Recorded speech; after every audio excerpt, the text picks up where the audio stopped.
Natural disasters strike: heavy rain, floods, plagues, extreme heat, extreme cold, earthquakes, tsunamis, volcanic eruptions. World civilization is overturned, ushering in the rules of survival in the apocalypse.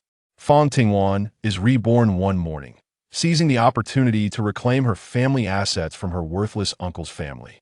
With funds in hand, is stockpiling too conspicuous? With space at her disposal, she can stockpile as much as she wants.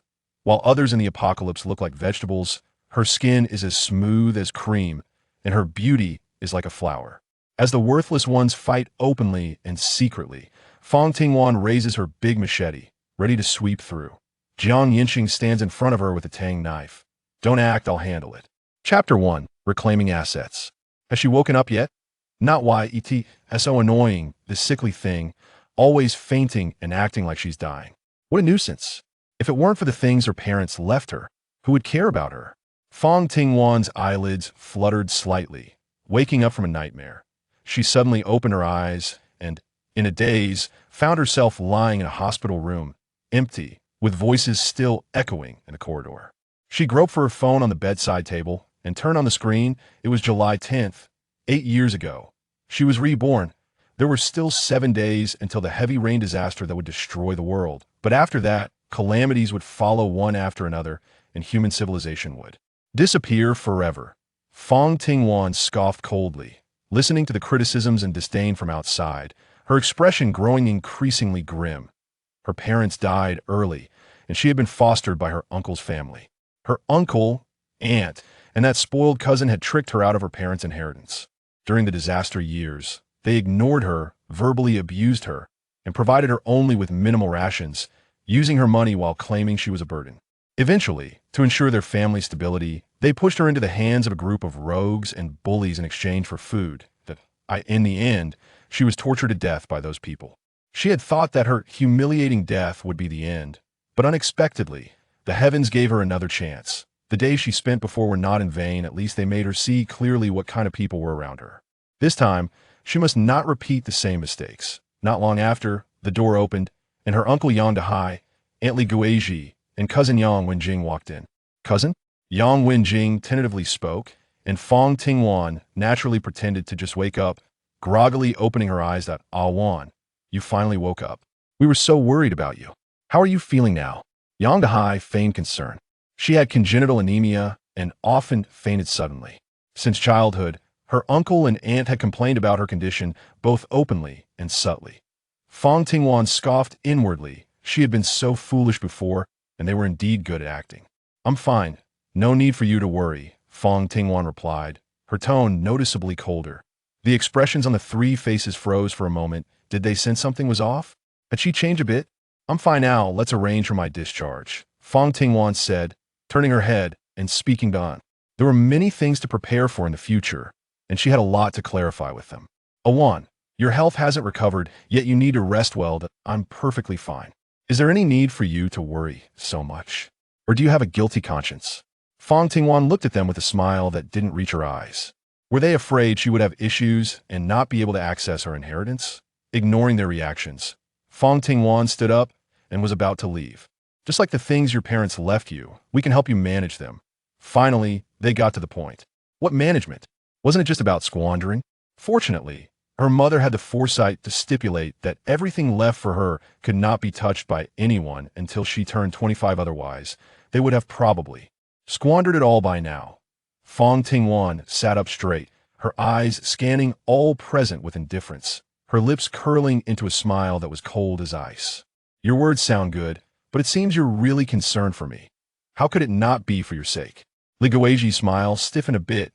I won't trouble you to take care of my parents' belongings. You're still young. There are many things you don't understand. Your uncle and aunt are adults. They know more and have seen more. They can help you handle these matters better. I'm 25 this year, educated, with hands and feet, and familiar with my parents' affairs. At the very least, if I put their money in the bank, the interest alone would be enough. Are you more educated than me, more capable, or have more resources and connections than I do? Fang Tingwan coldly looked at Yang Dahai and Li Guizhi. Sneering inwardly, they treated her parents as parasites when they were alive. So how could they have any abilities? Awan, how can you say that?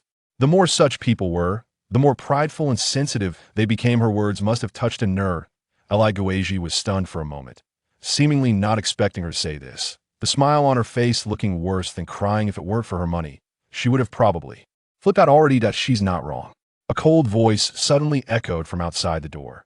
Everyone turned to see a well-dressed man standing outside. Dressed in a finely tailored suit, he looked expensive. He was handsome, with meticulously styled hair, exuding an elite aura. "Who are you?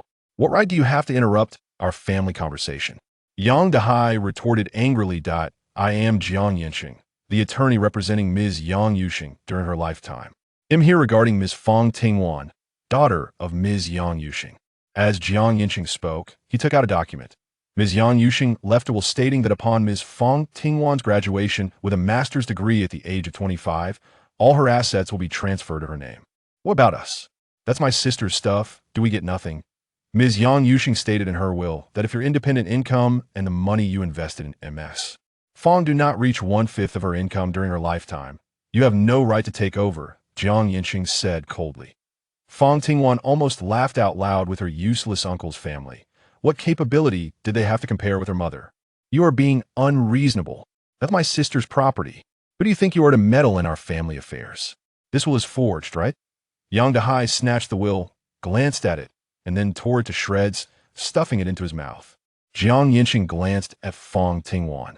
"Should I call security?" Chapter 2, Stockpiling. "That won't be necessary. I think they at least have their own legs." Fang Tingwan tilted her head slightly, smiling brightly at Jiang Yancheng. You little brat, just wait."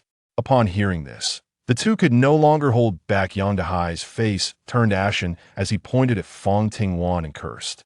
Fang Tingwan smiled slightly, clearly indicating that no matter what they said, she wouldn't change her stance. Seeing this, the three knew they wouldn't get any advantage for now, so each shot her a resentful glare, muttering something as they left. Only the two of them were left in the hospital room. Ms. Yang said that her daughter has always been shy and weak, unable to refuse, and it would be difficult for her to handle things alone, so she entrusted me to appear critical. Moments that it seemed she didn't anticipate her daughter would undergo such a change. That a smile appeared on Jiang Yancheng's face, seemingly admiring her very much. Fang Tingwan lowered her gaze, not knowing what it felt like in her heart. There was no need to mention anything else, like disappointing her mother's wishes or lamenting her inability to see people clearly and being too cowardly. The main point was that she only obtained those assets at the age of 25, but if her mother had considered this long ago, why had she never seen Jiang Yancheng come before? Her in her past life? "Oh, I forgot to tell you, your mother actually mentioned before her passing that if you personally acknowledged Yang Dehai and Li Guizhi, then even if their income did not meet the standard, they could still directly give it to you, for you to allocate as you wish. And it would be fine to give it to your uncle and aunt as well. That I heard your attitude from outside and knew you did not recognize them. So it will be handled according to official procedures." No wonder. Fang Tingwan suddenly remembered how they treated her particularly well at 25 in her past life, tricking her into signing something. Then they turned cold and indifferent toward her, and she hardly saw any of the wealth left by her parents. So it was because of this. It seemed that in her past life, Jiang Yancheng first encountered them, Yang Dehai and Li Guizhi, who were deceiving her from both sides. She silently cursed herself again for not being able to see people clearly. "If Miss Fang is convenient, you can go with me today to notarize and collect the belongings left to you by your parents," Jiang Yancheng said. "Thank you, Lawyer Jiang. I appreciate your help in managing these matters for our family. It's my duty. No need to be polite. Room 32. Could you please get the test report?" "Hey, where are the family members?" A nurse called from outside. Just as Fang Tingwan was about to get up, Jiang Yancheng pressed her down. "I'll go," Jiang Yancheng said as he stood up and walked out of the ward. Fang Tingwan smiled slightly. He was quite considerate. Having resolved a major hassle, Fang Tingwan simply lay down, placing her hands under the blanket, ready to rest well. However, as she reached into the blanket, she suddenly froze in place. She held what she had touched in her palm and took it out. It was a smooth and shiny jade pendant. At the same time, she felt as if she were in another world, where there was a building resembling a manor with vast and flat front and backyards. The front yard was a 20 square meter black soil garden with a fountain, while the backyard included a recreational garden, an orchard, a vegetable garden, a lawn, and a breeding area, as well as a 5 square meter fish pond. Inside the manor, there was no need to mention the complete setup: bedrooms, a study, a game room, an entertainment room, a living room, a reception room, an office, a kitchen, a bathroom, a storage room, a butler's room, a safe, and even a small private cinema and banquet hall for hosting events at oh my. Fang Tingwan clicker tongue, wasn't this the kind of place where medieval nobles lived? However, there was almost nothing inside, just basic furniture resembling a refined but lifeless show house. Moreover, some rooms could not be opened currently. The only accessible areas were the kitchen, dining room, living room, bathroom, and 2 bedrooms on the first floor. The doors to the other rooms could not be opened, indicating that there were conditions to unlock these rooms. Fang Tingwan stepped back out. Now that she had space, she could start stockpiling. Soon, Yancheng returned with the test report in hand. Fang Tingwan thought for a moment this matter was still a bit hard to accept, so it was better not to tell him. It's strange, Ms. Yang said you had congenital anemia before her passing, but this test... Yancheng looked at the test report over and over again, his expression complex as he gazed at Fang Tingwan. You have no abnormalities at all. This is truly hard to explain. Fang Tingwan was also stunned for a long time. She had no abnormalities now.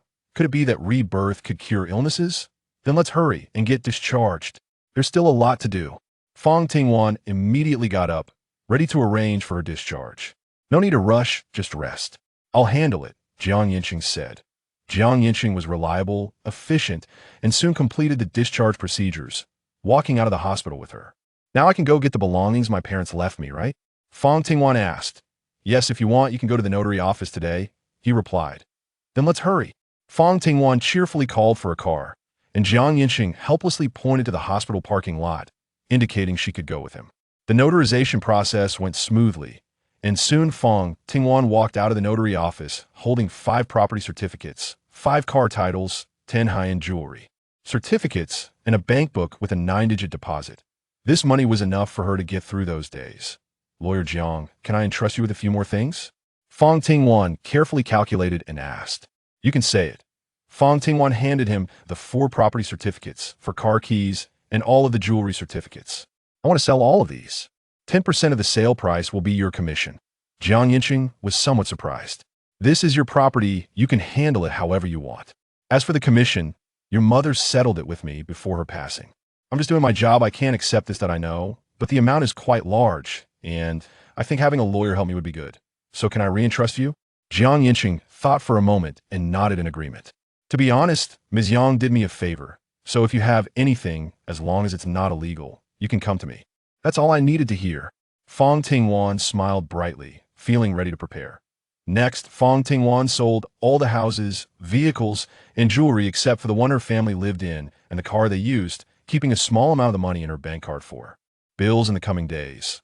The remaining money, she and Yancheng took to a bank and exchanged it all for gold, which would be the only recognized currency in the apocalypse. The amount was not small, and the 2 of them ran to several banks to finish the exchange. Fang Tingwan stored all the gold in her space. She also discovered that she could use her mind to put things into the space and take them out. Otherwise, moving so much gold would have been exhausting. Chapter 3 Coincidence. Although all of this is your property and you have the right to dispose of it, I shouldn't really say much, but Yancheng looked at her with a complex expression and eventually shook his head. I understand what you mean, so I might as well speak frankly. You might think that handling so much property this way is not a wise move, even though renting out those houses every month could earn a substantial amount. But the future will be different from the past. I'm truly doing this for my own future. Fang Tingwan looked at Yancheng and sighed softly. Moreover, if you have some idle funds on hand, I hope you can exchange a bit as well. Gold is indeed a hard currency. I had stored some before, and I think it's enough. Yancheng's tone carried a hint of helplessness. In other words, he felt it was unnecessary. Forget it. He definitely wouldn't believe her if she told him now. Fang Tingwan smiled and said no more. After Fang Tingwan mentioned the address, Yancheng was taken aback for a moment, then revealed a helpless smile. It seems we are really fated. When Yancheng's car stopped at the parking lot downstairs of Fang Tingwan's home, and he used his key to open the door to the apartment opposite hers, Fang Tingwan was also taken by surprise and widened her eyes. Fate is indeed a wonderful thing. It's a bit too late to go to the supermarket today, and there's no guarantee of finding fresh items, so it might be better to start from tomorrow. However, Some items that might be more expensive in the supermarket and have more options online can be ordered online first. For example, daily necessities or skincare products, as well as clothing. She can place orders online, and local orders can be delivered tomorrow. As for meat, eggs, dairy, seafood, and fruits and vegetables, it would be better to go directly to the supermarket and market tomorrow. Fang Ting immediately opened an online shopping platform and several food delivery apps, as well as some supermarket delivery apps, and started placing orders. She didn't have to worry about accommodation in her daily life. She lived in a top-floor flat with 2 units per floor, and the building was very safe and sturdy, so there was no need to worry about safety issues. For the past 8 years, the security has been very good, and there have been no incidents of vandalism or robbery.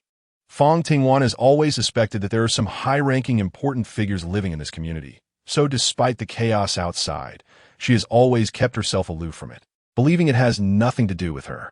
But no matter what, it's a good thing for her, when faced with danger and lacking the ability to turn the tide. Protecting herself is the best option. Who would complain about having fewer troubles? If things go well, the weather for the next several months will almost be continuously rainy, and she won't need to go out as long as her car doesn't stall. There will also be extremely cold weather in the future, and such clothing is essential for survival. Most of the styles she chooses are simple, elegant, and durable. There's no need to pursue whether something looks good or not. Fang Tingwan expressed her relief and accepted everything as is. Aside from cold-resistant clothing and warm boots, she didn't rush any of the other clothes, as her memories from her past life indicated that there was still a week left, and the delivery would definitely arrive on time. Next, she purchased daily necessities and skincare products, buying her usual brands in double the usual quantities for backup. However, the remaining items were different. Fang Tingwan opened some flagship stores of the daily necessities brand she often used and entered a frenzy of ordering. She ordered a box of toilet paper containing 4 packs, with each pack having 24 rolls, 500-count large tissue packs, disposable bath towels, wet wipes, facial tissues, and various sanitary napkins, all coming in 300 boxes each. Other items could be left behind, but especially toilet paper and sanitary napkins. One only realizes their importance when in use. These would last her a lifetime of indulgence. She arranged for expedited shipping for the toilet paper and sanitary napkins, while the rest could take their time. After that, she bought 500 boxes each of toothbrushes, toothpaste, soap, laundry detergent, various cleaning agents, and personal care products. She even purchased some indoor aromatherapy, air purifiers, and N95 masks, as the air was filled with foul odors and bacteria after the heavy rain, and protection had to be ensured. Additionally, she ordered 100 pieces each of cleaning tools like mops, as well as 10 each of vacuum cleaners and robotic vacuums. Although there was already a vacuum cleaner at home, she couldn't guarantee it would still work in a few years, and she wouldn't be able to repair these items. So it was better to be prepared. For bedding and sofa covers, she bought 50 sets each, so she would have replacements for future changes without worrying about damaging them. Then, for essential appliances for laundry, she ordered 5 each of washer-dryer combos, dry cleaners, and electric irons. Cooling appliances were also a must in extremely hot weather. Temperatures could exceed 50 degrees Celsius, scorching the skin upon stepping outside. Therefore, she ordered several standing and wall-mounted air conditioners, along with 100 humidifiers, and 10 each of frost-free double-door refrigerators and freezers. Enjoying a cold drink while lounging on the sofa with the air conditioning in such hot weather was simply too comfortable. So Fang Tingwan didn't hesitate to add more to her cart. Since she would likely go out very rarely and takeout would be impossible, she had to stock up on cooking essentials. She ordered 5 range hoods, along with 20 each of various pots, stoves, electric kettles, water purifiers, water heaters, and direct drinking machines. Fang Tingwan rubbed her eyes and took a short break. There were still too many things unprepared, especially items to cope with the extremely cold weather, most of which she hadn't bought yet. She no longer wanted to experience the days of huddling together with a bunch of people for warmth. Shaking her slightly numb hands, she continued the battle. A large box of heating pads contained 60 boxes, each with 60 pieces. So affordable, she decisively ordered 100 boxes. Hand warmers, hot water bottles, water-heated electric heating blankets, electric heating clothes, small heaters, and space heaters would all be life-saving tools in the future. So she ordered 50 of each. The rest were practical home gadgets. She didn't need too many storage items since the space had powerful functions that could automatically classify and store everything put inside. She also needed to stock up on some hair accessories and hair clippers. Additionally, she bought 50 sets of a comprehensive toolbox that included all essential hardware tools.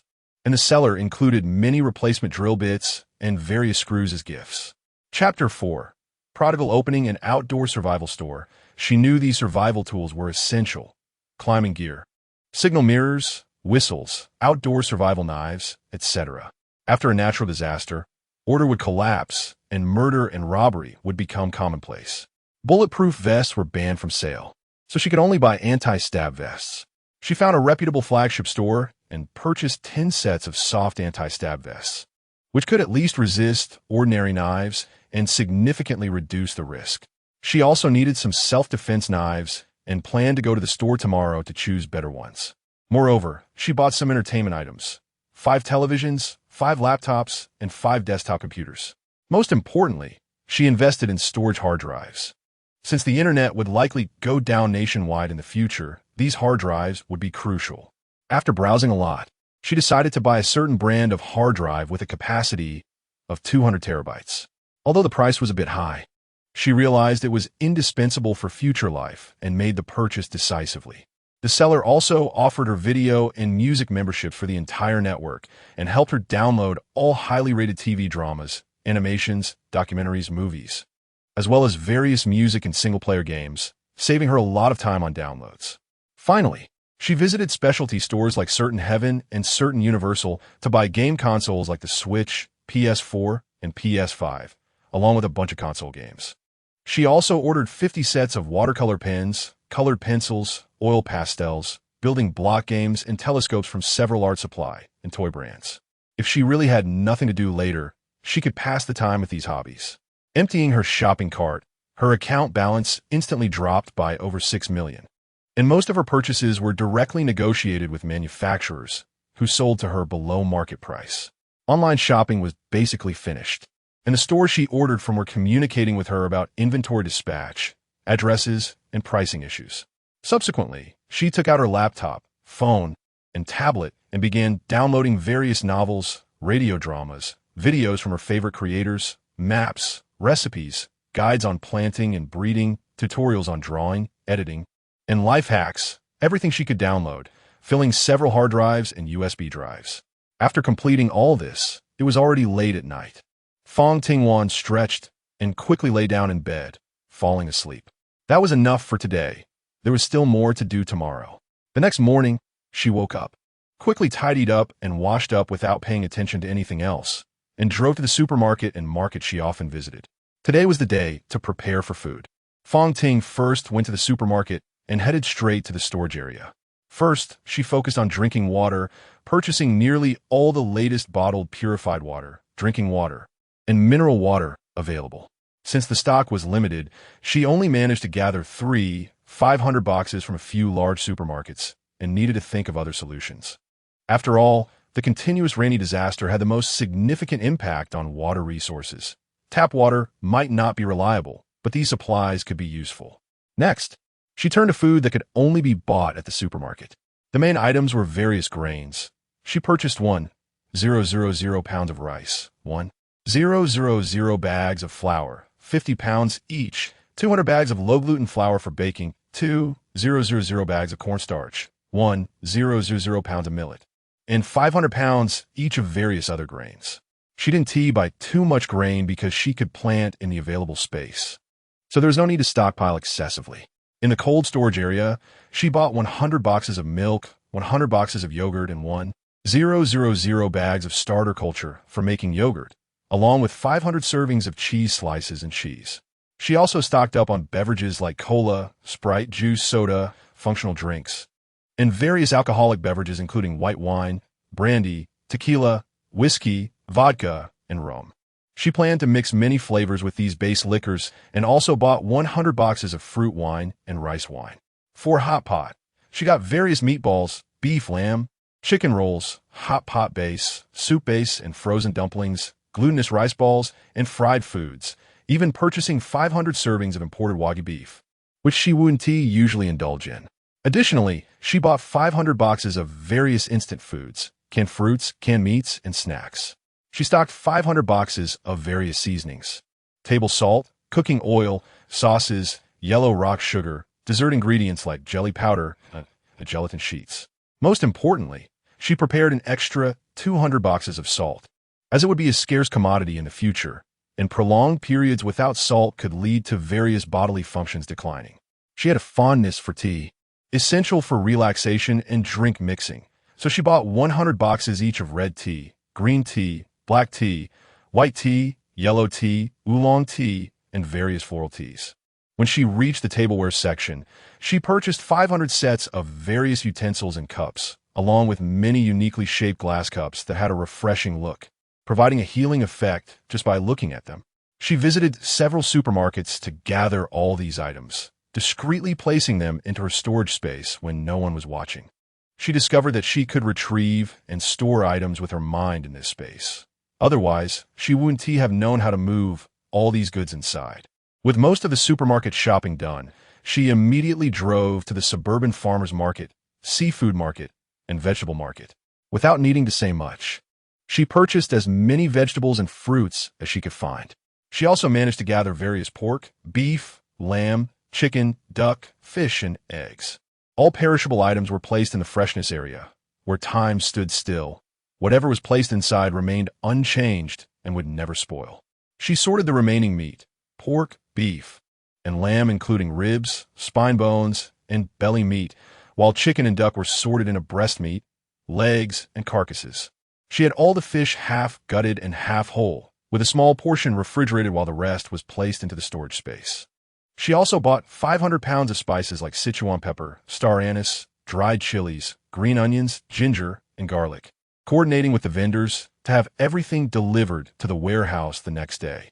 After leaving the vegetable market, she headed straight to the seafood market, greeted by the long-missed smell of seafood. It had been too long since she had tasted seafood, and she was already looking forward to tonight's seafood feast. The plump, hairy crabs looked full of roe, eagerly trying to climb out of the pile. The bright red crayfish and the large Australian lobsters and king crabs weighed 4 to 5 pounds each. She sought out the freshest seafood caught just recently, purchasing 500 fish and shrimp of various kinds, with a mix of males and females, along with 100 each of king crabs and Australian lobsters and 500 pounds of shellfish. Finally, the fish farmer gifted her 3 second-hand, extra-large fish tanks along with various equipment, as they were replaced by the boss's friend who changed careers. She felt like she had scored a great deal. The owner enthusiastically shared many essential tips for keeping these seafood alive, concluding with a gift of some seaweed, emphasizing that maintaining the ecological balance in the tank was crucial to prevent fish deaths. Chapter 5. A sufficiently varied stock. Fang Tingwan also reminded her boss to stock up on some food, but whether the other party listened or not was beyond her control. These items were transported with seawater to a warehouse in the suburbs, allowing for fresh seafood whenever desired, and with big fish eating small fish. There was no fear of running out.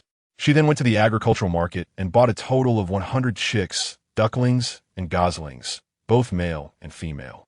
She purchased 50 cattle of various breeds from Inner Mongolia, 100 sheep of different breeds, 50 piglets, and 10 dairy cows, both male and female. There was a large area of fertile grassland to raise them, which was sufficient. 200 varieties of freshwater fish fry were placed in the backyard fish pond for breeding. Additionally, there were seeds and feed, including various vegetable and fruit seeds, grain seeds, and fruit tree saplings, as well as animal feed, fish feed, and various medicinal herb seeds. She even bought plenty of fertilizers, pesticides, spray bottles, hose, and shovels for farming. No matter how much was stored, there would come a day when it would be consumed. What mattered most was ensuring sustainability. Fang Ting spent the whole day bustling around and finally managed to visit these markets. After confirming the address and paying the deposit, she just waited for them to prepare and deliver the goods. Fang Tingwan immediately drove to the outskirts and, upon arriving at the warehouse entrance, nearly dropped her jaw in shock. 1,000 boxes of goods, along with cold-resistant clothing and warm boots, were piled up like a mountain outside the warehouse. And all the delivery workers and staff had worried expressions on their faces. "I'm so sorry," I'm really sorry. Fang Tingwan hurriedly rushed over to start receiving the goods, apologizing to everyone before handing out a big red envelope to each person. Are you going to open a store or? One of the delivery workers couldn't help but ask. Yes, I'm going to open a store, Fang Tingwan lied. Fang Tingwan quickly sent everyone away, only then daring to gradually transfer everything into her space. Dealing with the items in front of everyone was too conspicuous and would definitely attract attention. If she didn't want to cause trouble, she could only do it this way. Afterwards, Fang Tingwan gave everyone more red envelopes, saying that she would have even more items in the future and appreciated their help. The high temperatures had lasted for over 10 days with no rain in sight, and there were indeed people online burying raw eggs in the ground to see if they could cook. Everyone was looking forward to the next heavy rain, and Fang Tingwan knew that the storm was not far away. Fang Tingwan finished her dinner, put the dishes into the dishwasher, and then planned the things she needed to do tomorrow. After that, she went to bed early. As soon as it was dawn, Fang Tingwan got up. Today she was going to a nearby mountainous area where there is a spring with excellent water quality. Due to geological reasons, the water there easily mineralizes, making it a famous attraction. Most people visit to collect the spring water, which is also her purpose for today. The weather was very hot, and there were hardly any tourists at the scenic spot, which made it convenient for Fang Tingwan. After buying a ticket for a small boat from the scenic area, she eagerly stretched out her fingers to start sucking the water into the space as they reached the deep water area. The river was large, and the water level did not visibly drop, so it was not noticeable. Moreover, the hot weather was already dry, which would not draw attention. Fang Ting unabashedly drank water, and the large reservoir in the space took a full 2 hours to fill up completely. After finishing, she immediately left in her small boat. As she was leaving, the park manager kept looking at her with eyes full of astonishment, probably thinking that only someone with a twisted mind would come out to row a boat on such a hot day. Fang Tingwan ignored the skeptical gaze of the administrator and walked in to inquire. Uncle, I'm thinking of investing in a water project recently. Do you know where I can buy tools like jet skis? The administrator suddenly realized why she was out on a hot day to paddle a boat. It turned out to be a field investigation. I'm familiar with water projects. My cousin is the owner here. He sells them. I'll give him a heads up and take you there. The store is just a few minutes' drive from the scenic spot. After introductions, she bought 10 jet skis, 10 hovercrafts, 10 inflatable boats, and 10 speedboats, along with swimming rings, swimsuits, oxygen tanks, life jackets, and 200 sets of various rain gear. These purchases were actually for the heavy rain expected in a few days. Traveling by car or on foot would be impossible due to water accumulation as high as 2 stories. These items were essential travel tools. 540,000. After paying the deposit and confirming the address with the owner, Fang Tingwan drove directly to the building materials market. She needed to reinforce her door a few more times. Although the security in her previous life as community was relatively good, it was better to be safe than sorry. The outermost door was to be fitted with the highest level of smart anti-burglary armored door, which could also be monitored in real time. Any situation outside could be detected at any time.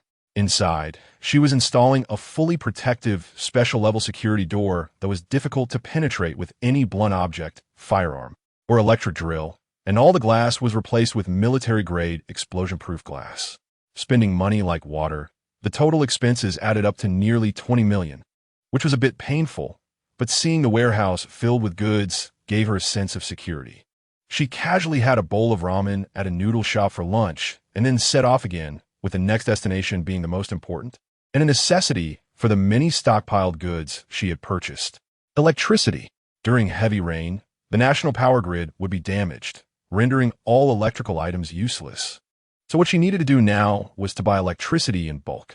She ruthlessly bought 3 large diesel generators with a capacity of 30,000 kilowatts. Even though they wouldn't be used at home, she felt they would come in handy in the future. She also bought 5 30-kilowatt silent diesel generators, 10 10-kilowatt generators, and 28-kilowatt generators, along with 20 solar panels and water-powered generators. Lastly, she requested 20 strong waterproof flashlights from the owner, confirmed the delivery address, and then paid the deposit. Several trucks lined up at the warehouse entrance, and the delivery guy from yesterday also brought the remaining items ordered online. A few people were discussing what Fang Tingwan was doing, buying so many goods, including cattle and sheep. The delivery guy recognized her, saying, "You really sell a mixed bag of items at your store." Chapter 6. Returning Favors. Fang Tingwan joked, "Hey, just selling some stuff, making a little profit. I guess it's a rich second generation starting a business, just spending money whimsically." After unloading the goods, she gave each person a bottle of water and shared a box of cigarettes. Once the delivery guy and the driver left, she started rummaging through the shelves, putting everything in her space. When she got home and rested, she felt completely worn out. She had been working nonstop for the past few days and was exhausted. Too tired to do anything, she ordered takeout to treat herself, and after eating, she fell asleep immediately. In the following days, she planned to organize her space and see what else she needed to replenish. Upon entering the space, Fang Tingwan was taken aback. The poultry she had put into the space had made a mess everywhere, and the slightly larger ducklings and goslings had actually jumped into the fish pond to eat her little fish fry. The cows, sheep, and pigs were even more chaotic, frolicking on the grass. Building a fence was definitely necessary. For the time being, it took her an hour and a half to catch all the poultry and livestock. She put the ducks in a box and tied up all the livestock to the tree trunks next to the villa, planning to go out and order some wood to build them a nest later. The filtration system for the seawater tank, the bottom layer, and the seaweed decoration had already been handled by the fishing boss. The filtration system for the seawater tank was quite powerful, with the seafood inside lively and healthy. Once she plugged it in, she just needed to change the water regularly. Finally, she planted the fruit seedlings in the yard. Just after watering them, she was suddenly ejected from the space, and both she and the watering can fell to the ground. She had been thrown out of the space. This meant that there was a time limit for the space, and people couldn't live in there all the time. To prove her theory, Fang Tingwan tried to enter again, but this time she couldn't get in at all. However, she could still see the space and access her things. She just couldn't physically enter. Checking the time, it was exactly 2 hours. That was fine. In case of an emergency, she could still go in to hide for a while. Remembering the door installation in the hallway, Fang Tingwan put on her coat and walked over to knock on Yancheng's door. The door opened from the inside, revealing Yancheng's stern face. "Miss Fang, is there something you need from me?" Fang Tingwan spoke directly. "Lawyer Jiang, I want to install a steel door at the stairway, and I would like to consult your opinion." Yancheng glanced at Fang Tingwan, pondered for a moment, and then nodded. "I have no objections." Fang Tingwan smiled and said, "Then I can rest assured. After it's installed, I'll give you the key, but can we agree not to let strangers in casually?" "No problem." The other party was unexpectedly straightforward, so Fang Tingwan didn't have any further concerns. Installing the door would naturally benefit him as well, so he arranged for the master to start the delivery and installation in the afternoon. "Lawyer Jiang, the weather report says there might be rare heavy rainfall in the next few days. It's advised to stock up on food, just in case there are continuous days of heavy rain and the stores might not be open." Yancheng looked at Fang Tingwan meaningfully. "Are you buying all these things recently because of the weather forecast predicting heavy rain? Are you being too anxious?" Fang Tingwan understood his incredulity. After all, he didn't know this was a natural disaster capable of destroying the world. She had said everything she could. She certainly couldn't say that the apocalypse had come, or he would suggest she see a psychiatrist. In any case, stocking up wouldn't hurt, right? But not long after, the door opened again, and Fang Tingwan came in with several large bags filled with various vegetables, cooked food, rice, and meat.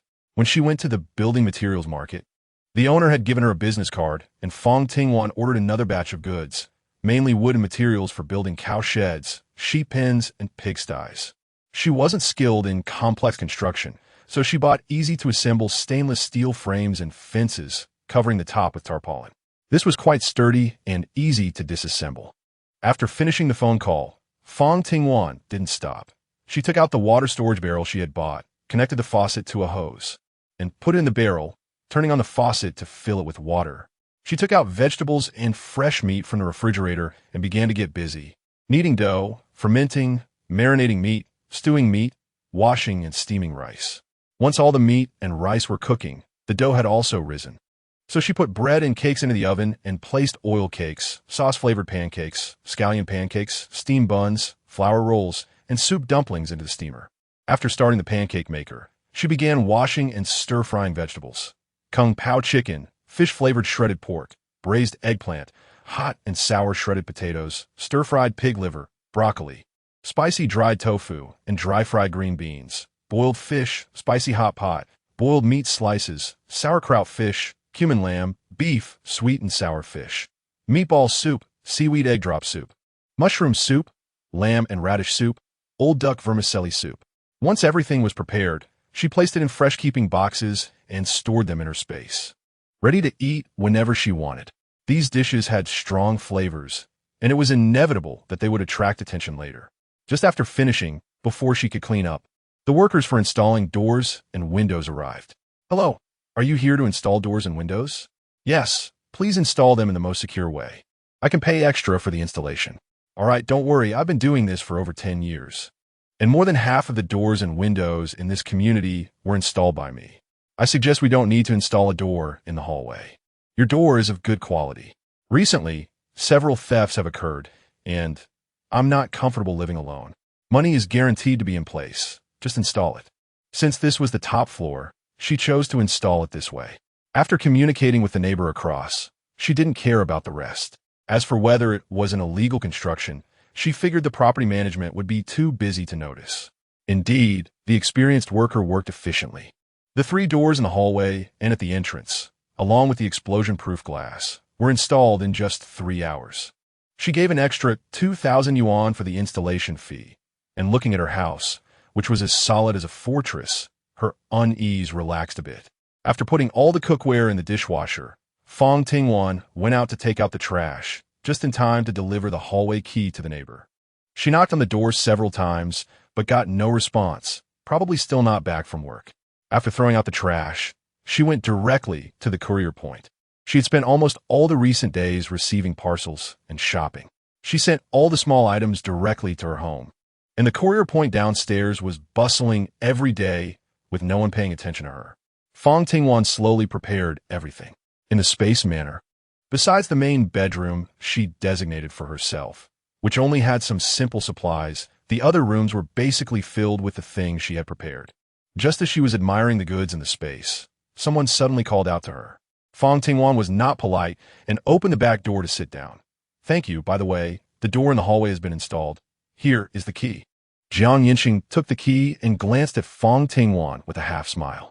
Fang Tingwan automatically ignored Yancheng's scrutiny and caught sight of the shopping bag in the passenger seat. Chapter 7. Arriving early. Passing by the mall, I also bought some urgent necessities, Yancheng said, while looking in the rearview mirror. Although he felt she was a bit too anxious, he inexplicably followed her suggestion. Yancheng helped lift a large stack of packages, and when he saw the huge iron door in the hallway that was at least 10 centimeters thick, he was clearly startled. Considering her recent behaviors, stockpiling, and changing the door, she must be someone who lacks a sense of security, right? Suddenly, the phone rang. Fang Tingwan glanced at the caller ID and frowned. She directly hung up the call, but soon the same number called again. She rolled her eyes and answered the phone. "What do you want?" "Why are you ignoring me, Wanwan?" A somewhat annoying voice came from the other end. Fang Tingwan could easily imagine the smirking, flattering expression on the other side. "Why should I care about you? What relationship do we have?" Fang Tingwan replied coldly. "Why be so cold? As long as you think so, don't we have a relationship?" The other side said cheerfully. "Do you have something to say?" "Can I call you if I have nothing to say? I miss you." Fang Tingwan hung up the phone directly and blacklisted the number, noted as Xia Jinyu. Xia Jinyu was her college classmate. They studied together for a total of 7 years, including both undergraduate and graduate studies, and he had been persistently pursuing her for 7 years. Xia Jinyu looked decent, but he always acted like a spoiled rich kid, careless and frivolous, clingy and annoying, making him seem unreliable, as if he was just playing around. Fang Ting was extremely annoyed by him, but considering that he had never done anything out of line, she didn't treat him too harshly. After the natural disasters in her previous life, she hadn't heard any news about him. Anyway, his family was quite wealthy, so he should be doing reasonably well. At this time, It was better to have less involvement with others. As Fang Tingwan just blocked Xia Jinyu, she received a call from an unknown number. You wouldn't have changed your number just to call me, would you? I'm telling you, if you call once, I'll block you again. Fang Tingwan was really a bit angry and picked up the phone, shouting at the other end. Is this Fang Tingwan? A rough, unfamiliar voice came from the other side. What do you want? Fang Tingwan instantly calmed down and asked cautiously. You know Yang Dahai, right? I don't know him. Fang Tingwan frowned in disgust. Why are all these annoying calls today? Just as she was about to hang up, she heard the voice on the other end loudly say to someone, Did you hear that, Yang Dahai? She said she doesn't know you. Then came a series of piercing cries and Yang Dahai's urgent calls. Don't hang up. Awan is your uncle. I'm begging you. Awan, help your uncle and aunt and your cousin. Your cousin is so young. She can't fall into those people's hands. Little girl, I can see you really know Yang Dahai, but don't want to deal with him. Let me put it this way. Yang Dahai owes us money and can't pay it back. He used his daughter's information as collateral, so if he can't pay, his daughter will have to settle the debt. You can help by paying off the debt, or if you don't want to, just pretend I never made this call. You beasts, don't touch me. The terrified cries of Yang Wenjing came from the other end. Fang Tingwan frowned. How could Yang Dahai be so shameless and inhumane as to use his own daughter as collateral? However, Fang Tingwan had no intention of being a do-gooder. She directly said that this matter had nothing to do with her and hung up the phone. How did they treat her in her past life? That Yang Wenjing, who appeared to be a good girl in front of others but was a spoiled miss behind their backs, not only made things difficult for her, but also frequently encouraged Yang Dahai and his wife to beat and scold her. Did Yang Wenjing help her when she was being exploited for food by that group of animals in her past life? Not only did she not help, but it was also Yang Wenjing who suggested that method to facilitate it. She was not a saint. Repaying kindness with kindness depended on the nature of the grievance, and she certainly could not bring herself to help her. Fang Tingwan filled all the containers she could find at home with water before going to bed, and charged all her power banks in case of emergencies. Although she had prepared enough water and could still use electricity and water to cook in the space, time in the space was limited, so it was better to be overprepared, which wouldn't raise any suspicion. After doing all this, Fang Tingwan lay down in bed and quickly fell into a deep sleep. However, in her dreams, she seemed to hear the sounds of thunder and rain, fierce lightning and thunder, and a storm that seemed ready to destroy everything on the ground. It wasn't until the pattering raindrops hit her that she woke up with a start, realizing that it was not a dream. The storm had arrived. But according to the original schedule, wasn't it supposed to come the day after tomorrow? With no time to think, Fang Tingwan quickly got up and rushed to close the windows in several rooms. The large raindrops pounded violently against the glass windows, and in the places she reached a bit late, there was already some water pooling on the floor inside. The rain was really heavy. When Fang Tingwan looked outside, she could only see a hazy scene. She clicked her tongue and hurriedly grabbed a mop to clean up the water in several places. Who could it be? Fang Tingwan wondered, with such weather so late at night. Could someone really come to visit? It's me, Yancheng. A familiar voice sounded from outside. Fang Tingwan hurried over and indeed saw Yancheng standing outside her door in his pajamas and a coat. I saw many people in the group saying the rain is particularly heavy and many places have been flooded. Yancheng sighed in relief when he saw her open the door and quickly said, is everything okay at your place? Fang Tingwan asked. It's fine. I've closed all the doors and windows. Let's see how it goes tomorrow. Thanks to your reminder, I bought some necessities and also for what you sent, thank you. A smile finally appeared on Yancheng's face.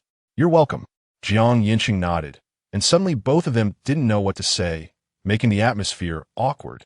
Fang Tingwan was about to say goodbye when she saw Yancheng tentatively ask, is it convenient for you to let me in? Fang Tingwan noticed his hesitant expression and stepped aside. However, Yancheng didn't expect that after entering Fang Tingwan's home, he would have to pass through 2 security doors, each designed differently. What is this? Yancheng was a bit confused. Fang Tingwan, though late, remained calm and said, I live alone. I must guard against potential dangers. Chapter 8. Prevention is better than cure. In fact, it's not so. After the apocalypse arrives, everyone is on edge. A seemingly insignificant piece of candy can lead civilized humans to tear at each other like beasts. At that time, robbery and violence became common occurrences. Surviving became more important than so-called morality. If one is without clothing or food, how can they talk about maintaining their original intention? It is indeed about preventing potential dangers. Yancheng found himself at a rare loss for words. By the way, Lawyer Jiang, you came to find me because... Seeing Yancheng enter and continuously scrutinize her room, Fang Tingwan felt a hint of suspicion. He has filed a lawsuit against the court regarding the unequal division of your mother's inheritance and has demanded support and alimony for you and your grandparents. Suddenly, a thunderous roar erupted, followed by a flash of lightning. The lights were off in Fang Tingwan's room, and at that moment, the entire room was shrouded in darkness. Dark clouds loomed by the window, and heavy rain poured down like a waterfall, washing away the whole world as if it wanted to swallow it whole. Yancheng discreetly moved a step closer to Fang Tingwan. Noticing his subtle movement, Fang Tingwan was surprised and said, "Lawyer Jiang, you can't be afraid of thunder, right?" As the sky darkened, Yancheng concealed the embarrassment that flashed in his eyes, cleared his throat, and calmly replied, "No, I'm here to deliver documents." He spoke about Yang Dehai's actions in the most neutral tone, while Fang Tingwan looked out at the tumultuous scene, scoffed, took the documents Yancheng handed over, tore them up in a swift motion, crumpled them into a ball, and tossed them into the trash can. Let him sue, then. After all, the problems everyone is about to face can't be solved with money. It was understandable. After all, he could even use his own daughter to settle debts. So what did a niece count for? Fang Tingwan shrugged nonchalantly, but still thanked him for the reminder. She maintained a calm expression, while Yancheng frowned and said, "You still need to be a bit cautious." "Okay," Fang Tingwan replied readily. With the reminder given, Yancheng didn't linger any longer. After exchanging a few pleasantries, he looked at Fang Tingwan with a hesitant expression, as if he had more to say. "In the evening at Fang Ting? Lawyer Jiang, do you have anything else?" After a moment of mental preparation, Yancheng said, "A bit. I want to ask if you have a flashlight at home." Fang Tingwan finally understood Yancheng's intentions. She chuckled and asked, "So you really are afraid of thunder?" The embarrassment in Yancheng's eyes deepened. He didn't speak, and Fang Tingwan didn't force him. Instead, she went to get a flashlight, which was a special imported camping model she had bought. It could provide 5 days of lighting without electricity. After trying the flashlight, Yancheng was about to thank her and leave when a loud rumble sounded outside. His hand, which was about to turn off the flashlight, shook slightly, exposing his fear clearly in front of Fang Tingwan. His bright face, illuminated by the flashlight, turned pale.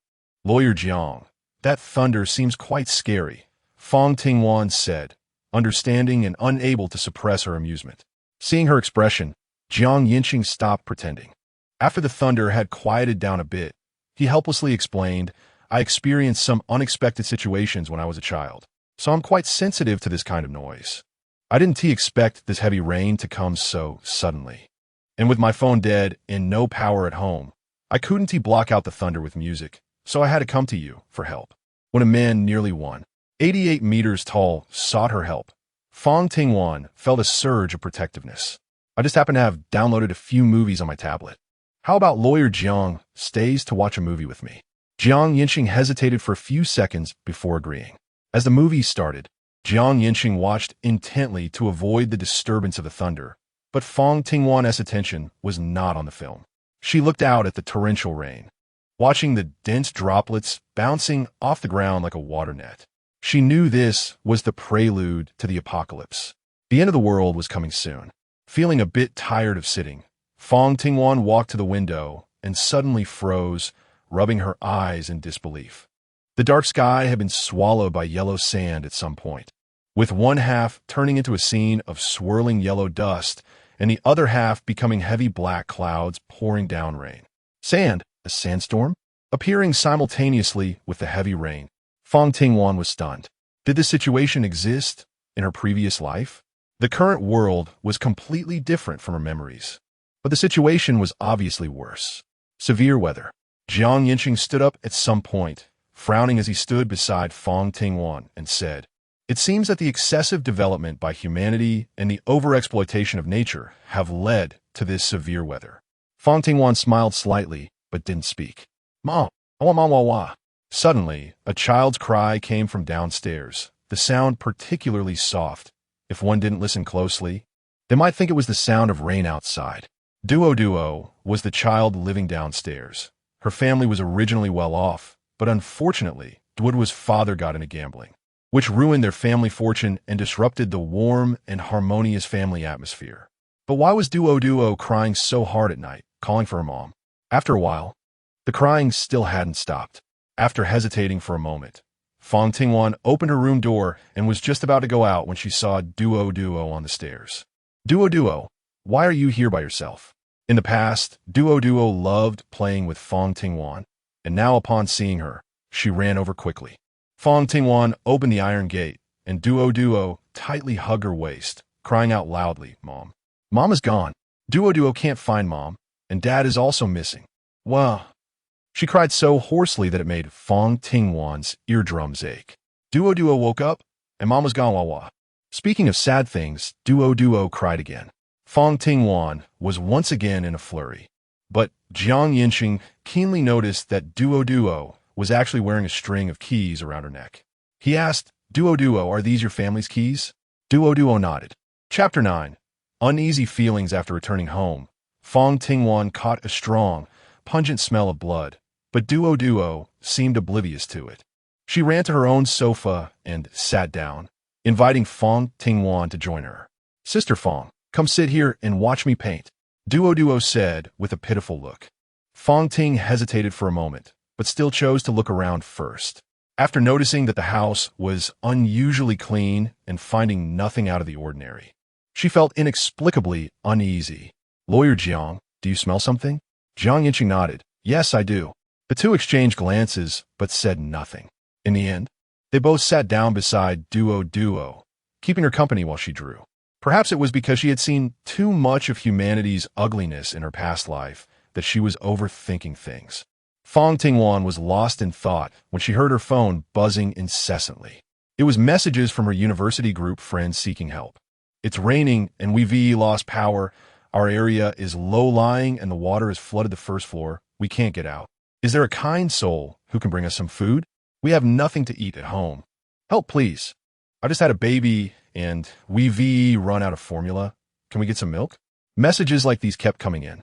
Fang Tingwan glanced at the messages and realized that the two classmates who were out of food were not close to her. So she didn't respond. Just quietly watched the messages in the group until a friend request popped up. It was from Xiaojinyu. The friend request had a note. It's raining, and I miss you. Upon seeing this, Fang Tingwan decisively chose to block, delete, and mute all in one go. However, sitting on the sofa watching TV, she felt like she was going to vomit the leftover food from a night before. How annoying. She didn't expect Xiaojinyu to create a new account and send another request. Do you have food to eat? Fang Ting was just about to delete and block again when another request popped up. I don't have any. Can you send me some? Fang Tingwan. What kind of top-notch carbon-based life form is this? If she can give him a piece of flour, that would be considered her losing. It's not normal to let a 5-year-old child stay home alone. What should we do now? Yancheng asked. Fang Tingwan bent down and picked up Duo, while Yancheng went to find paper and a pen to leave a note on the door. Suddenly, a loud banging on the door accompanied by knocking sounds erupted, startling Duo, who had just fallen asleep a short while ago. She opened her eyes wide and burrowed into Fang Tingwan's arms, whimpering, "It's so scary."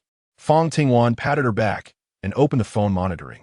To her surprise, it was actually Xiaojinyu who came, and behind her were several people, all of whom were her former university classmates, or more accurately, Xiaojinyu's unscrupulous friends. Why is there still a door in this corridor? Someone said to Xiaojinyu, "Brother, didn't you say Fang Tingwan is your girlfriend? How come you don't even know she is not home?" Upon hearing this, Xiaojinyu's face turned a bit awkward, but he still feigned calmness and said, "Isn't it normal for couples to argue? You had a fight?" Someone said with a displeased expression, "I mean, brother, why did you have to argue with Fang Tingwan at this time? I saw her take a lot of stuff the other day. Why don't we kick her door down? You go in and comfort her. The brothers can just grab some food and leave. You two can be all lovey-dovey. and we won't be a bother. How about it? Xia Jinyu hesitated a bit, but then the person continued, look at this weather. Fang Tingwan is just a girl. She must be scared. It's a great opportunity to make up. You can go in, hug her, and give her a little kiss. You might just reconcile. If she is not home, we'll just take some food and leave. At least we can't let ourselves go hungry. Upon hearing this, Xia Jinyu thought it made sense. They had all come to drink last night, and they accidentally got carried away, eating everything edible in the house and throwing away what they couldn't eat to feed stray cats and dogs in the middle of the night. When he woke up, he realized the weather was like this, and he remembered Fang Tingwan had a habit of stockpiling things. All right, let's do as you say. The group quickly took action. Fang Tingwan, who was watching everything on her phone, was almost turning green with anger, discussing how to break into her house to steal food and even letting a stranger kiss her. Is this still human? Just as they were planning how to kick the door down, Xia Jinyu and the others heard a noise and turned around, only to see a kitchen knife thrown at their feet, startling them. The one who threw it was Fang Tingwan. Xia Jinyu never expected Fang Tingwan would come up from downstairs and throw a knife right away, so fierce. But since he was with his brothers, Xia Jinyu quickly put on a warm attitude, grabbed Fang Tingwan's hand, and said, Wan, are you still mad at me? I specifically brought the brothers here to apologize to you today. Fang Tingwan sneered coldly, suddenly pulling her hand away and speaking to Yancheng, who was walking out. Lawyer Jiang, these people intentionally trespassed into my home, damaged my door, and attempted to commit robbery. According to the law, how many years should they be sentenced to? Yancheng understood Fang Tingwan's meaning and responded readily. Trespassing and attempting robbery can be sentenced for robbery, which carries a prison term of 3 to 10 years. As soon as these words were spoken, the brothers behind Xia Jinyu were unhappy. Soon, someone shouted, What do you mean by attempted robbery? We came to help our buddy win back his girlfriend. Can you speak properly? And who are you? Xia Jinyu slightly parted her thin lips and coldly said, Lawyer. Lawyer. Xia Jinyu and the others were shocked. Xia Jinyu was also a bit taken aback, and when she finally reacted, it was because of Fang Tingwan's words. Then, Lawyer Jiang, could you help me retrieve evidence of these suspects' crimes from the property management when the time comes? I want to report it to the police. Chapter 10. Unlikely to repeat the mistake, she spent so much money renovating the door. It wasn't damaged by bad weather or destroyed by starving scavengers during the apocalypse, but rather kicked a few times by these people. How ridiculous. Yancheng nodded. All right, it's my duty. Fang Tingwan was truly infuriated to the point of laughter. She couldn't help but clap her hands in anger, saying, You don't want to be a good, wealthy heir, but instead, you have to come up with ridiculous plots and write scripts for others. The rise of those brainless web dramas online must have followed your template, right? Writer Xia. The implication is that Xia Jinyu is the ancestor of brainlessness, utterly brainless. What the hell do you think you are? The friends of Xia Jinyu behind her began to shout, You've cheated and still have the face to shout at your real boyfriend. You've lost all your face. Upon hearing the word mom, Fang Tingwan's expression instantly fell. She bent down to pick up the kitchen knife on the ground and walked step by step towards Xia Jinyu and the others, her brows furrowed. Her beautiful fox-like eyes seemed to carry a fierce storm, as if they were accompanied by a chilling wind from hell. Her entire demeanor radiating a cold aura that made Xia Jinyu and the others retreat repeatedly. W, what are you doing? Xia Jinyu swallowed hard and said nervously, I'm taking you to meet my mom. Fang Tingwan replied casually. I'll let you see if my mom's face has been completely lost because of you. With a loud chop, the kitchen knife struck the wall fiercely.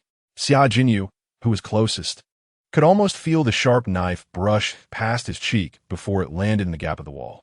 The cold sensation of the blade passing by made his skin crawl, sending chills down his spine, and his legs went weak, nearly causing him to fall.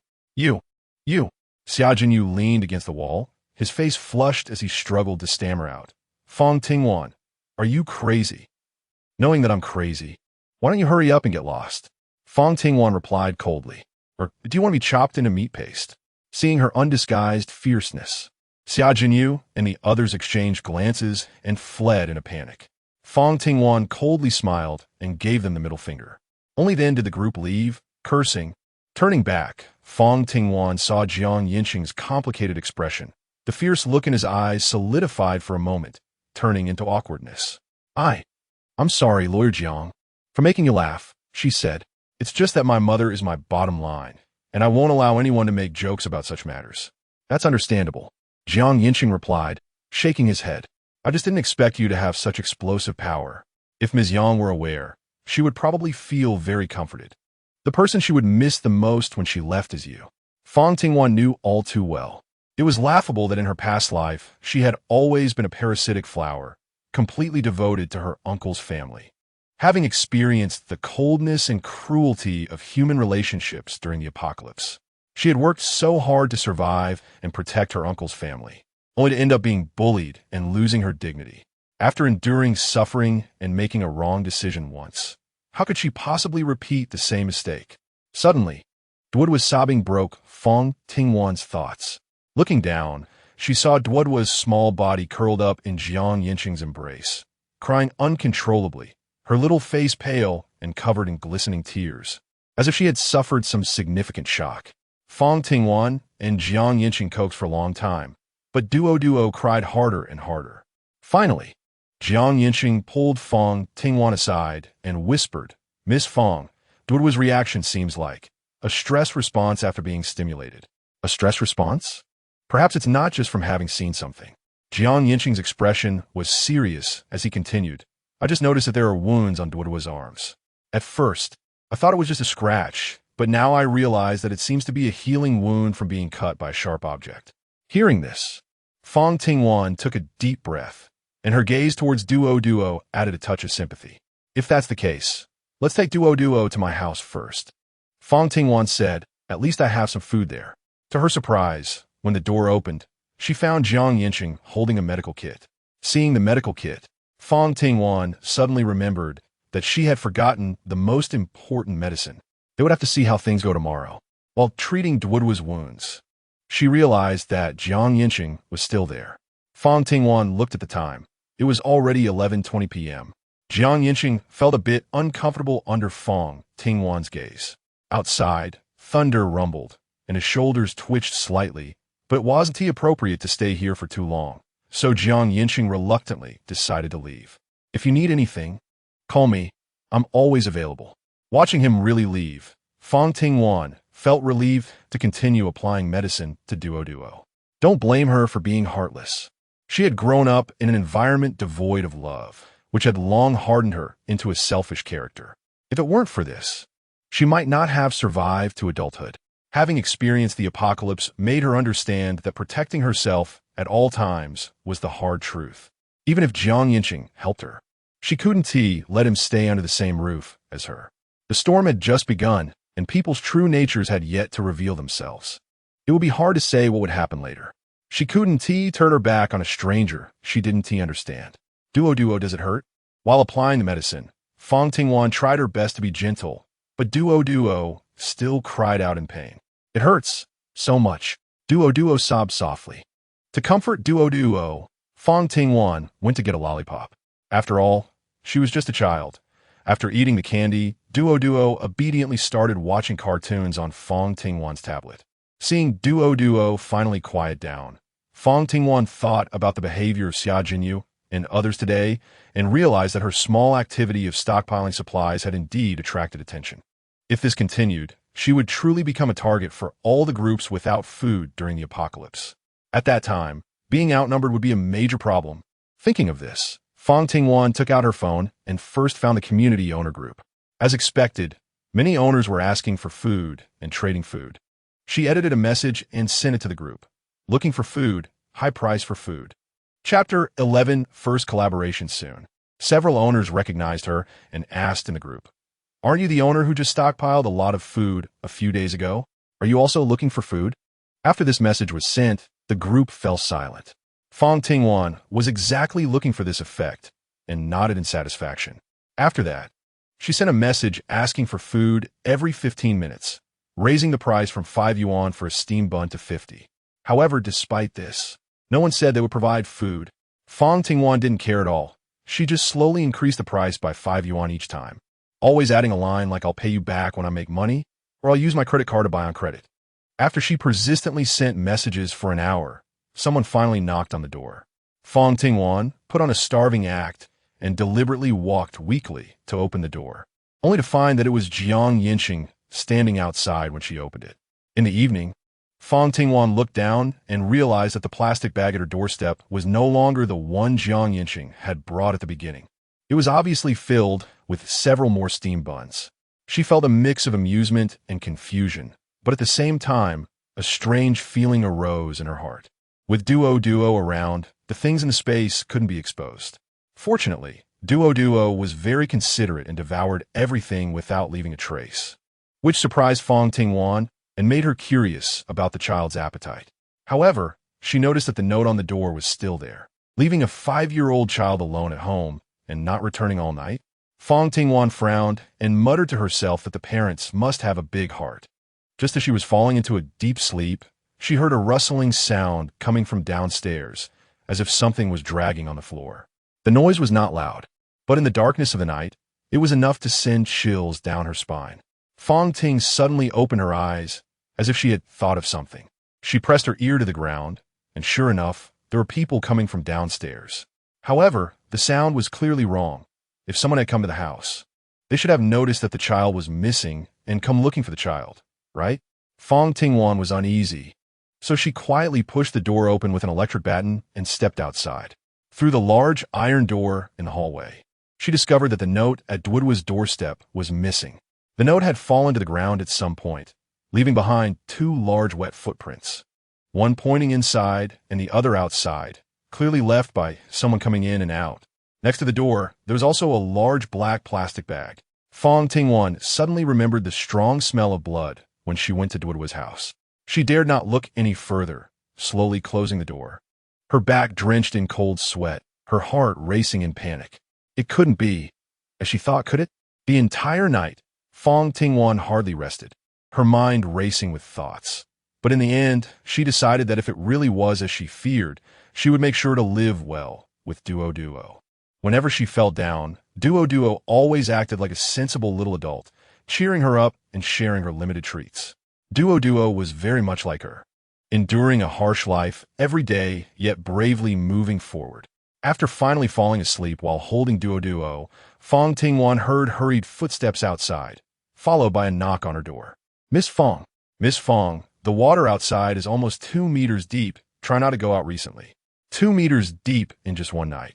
When Yancheng went out to take a look, he saw a red little snake floating in the water, clearly venomous. And he immediately dismissed the idea of swimming to find food. Don't tell me there's no food. I still have some left for myself. With that, he turned and headed back to his house. Watching him fumble with the keys, Fang Tingwan blinked, suppressing her indifferent emotions. If he ran out of food, he might be the first to set his sights on her.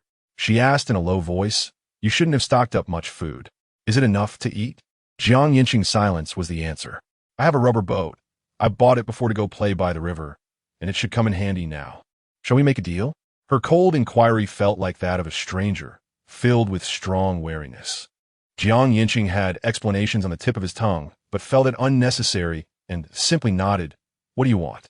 His remaining food was limited, and looking at the dark, endless clouds above, he needed to prepare at least a month's worth of food in advance. Seeing him agree, Fang Tingwan opened the door and gestured for him to come in. After entering the room, she took out the rubber boat from her space and also grabbed his stack of cash. "I have money." Yancheng's eyes flickered, recalling her extravagant spending in the past few days, probably leaving her with little. In most parts of the city, there should be a power outage, so cash would be more useful. "You can use my money, just remember to pay it back." Of course, Yancheng wouldn't use her money. It was just a matter of time before he would be proven wrong. She took another piece of paper and a pen, writing down the capsules containing acetaminophen for fever and pain relief, filling a whole sheet before handing it over. Yancheng took a deep breath and accepted it. "Buy as much as you can, but remember to hide the stuff well. Avoid crowded places where you might attract attention." She also handed him a can of pepper spray. Most girls carry pepper spray, so Yancheng wasn't surprised, but her reaction felt like someone who had been through experiences, or maybe she was just more observant. Suppressing his doubts, he directly carried the rubber boat downstairs. Chapter 12. The storm approaches. Fang Tingwan closed the door in the evening. letting Duo continue watching cartoons beside her. She opened a certain app and scrolled through dozens of videos, all discussing how deep the sudden downpour was and how long people had been trapped. Now, all the city police were dispatched to rescue people everywhere. The news was also reporting that those living on higher floors should try not to go downstairs to ensure their safety. But there were still a couple of people who didn't believe in danger. One streamer, known as through.Jiang, opened a live stream, holding a smartphone stabilizer in one hand, wearing headphones, a panda t-shirt, and black shorts, making his way down the safety passage. Family, today I'm going to show you how deep the water is downstairs. As he spoke, his camera turned to the window outside. From the 10th floor upwards, all that could be seen were towering residential buildings. The greenery was submerged in yellowish water. As the water flowed, branches, plastic bottles, foam, and suitcases gathered in the calmer areas of the water or around the exposed branches of trees. Judging by the situation, the current was not slow. Streamer, go swim and see how deep it is.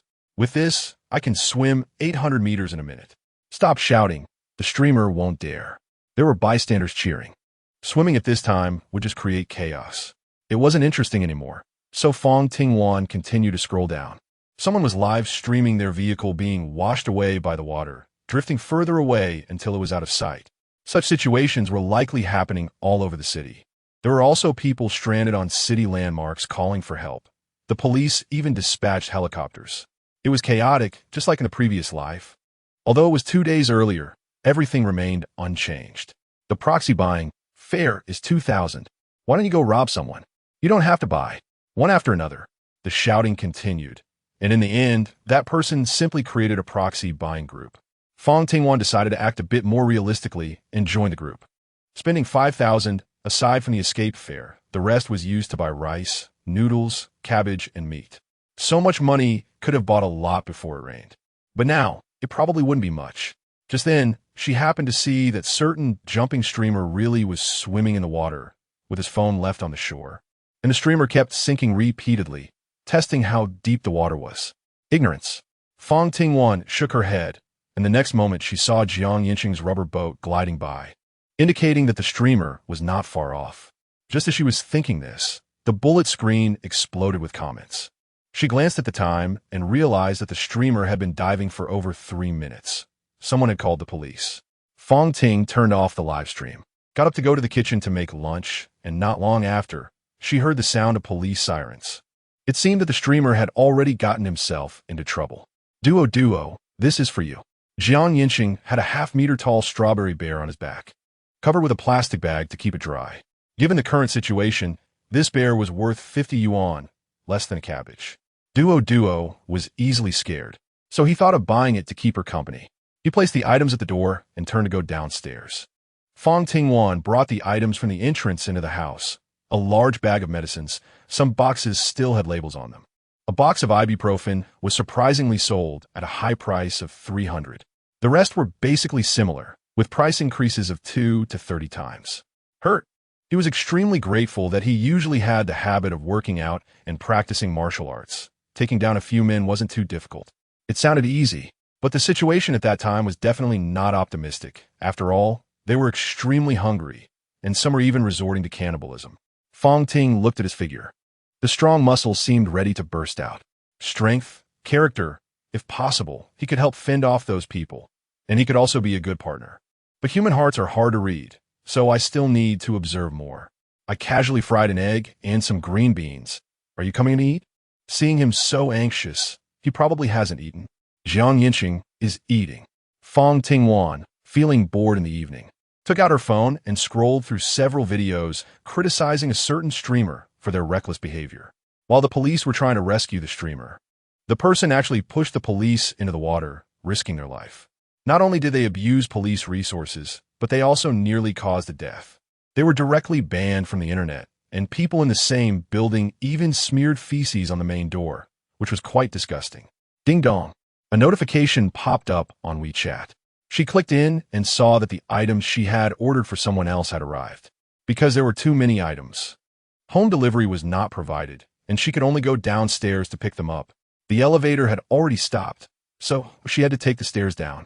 Fang Tingwan asked Yancheng to stay with Duo while she went downstairs to collect the items. The delivery was on the 4th floor, and by the time she got down, it was already crowded with people carrying large and small bags, all mumbling to themselves.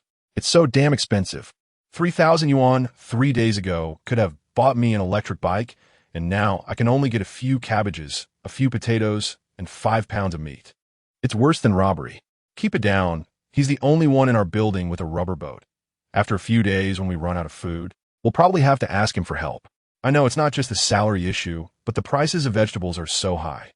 When it was Fang Tingwan's turn, the delivery guy, in his 30s, a seasoned fisherman, brightened up when he saw her.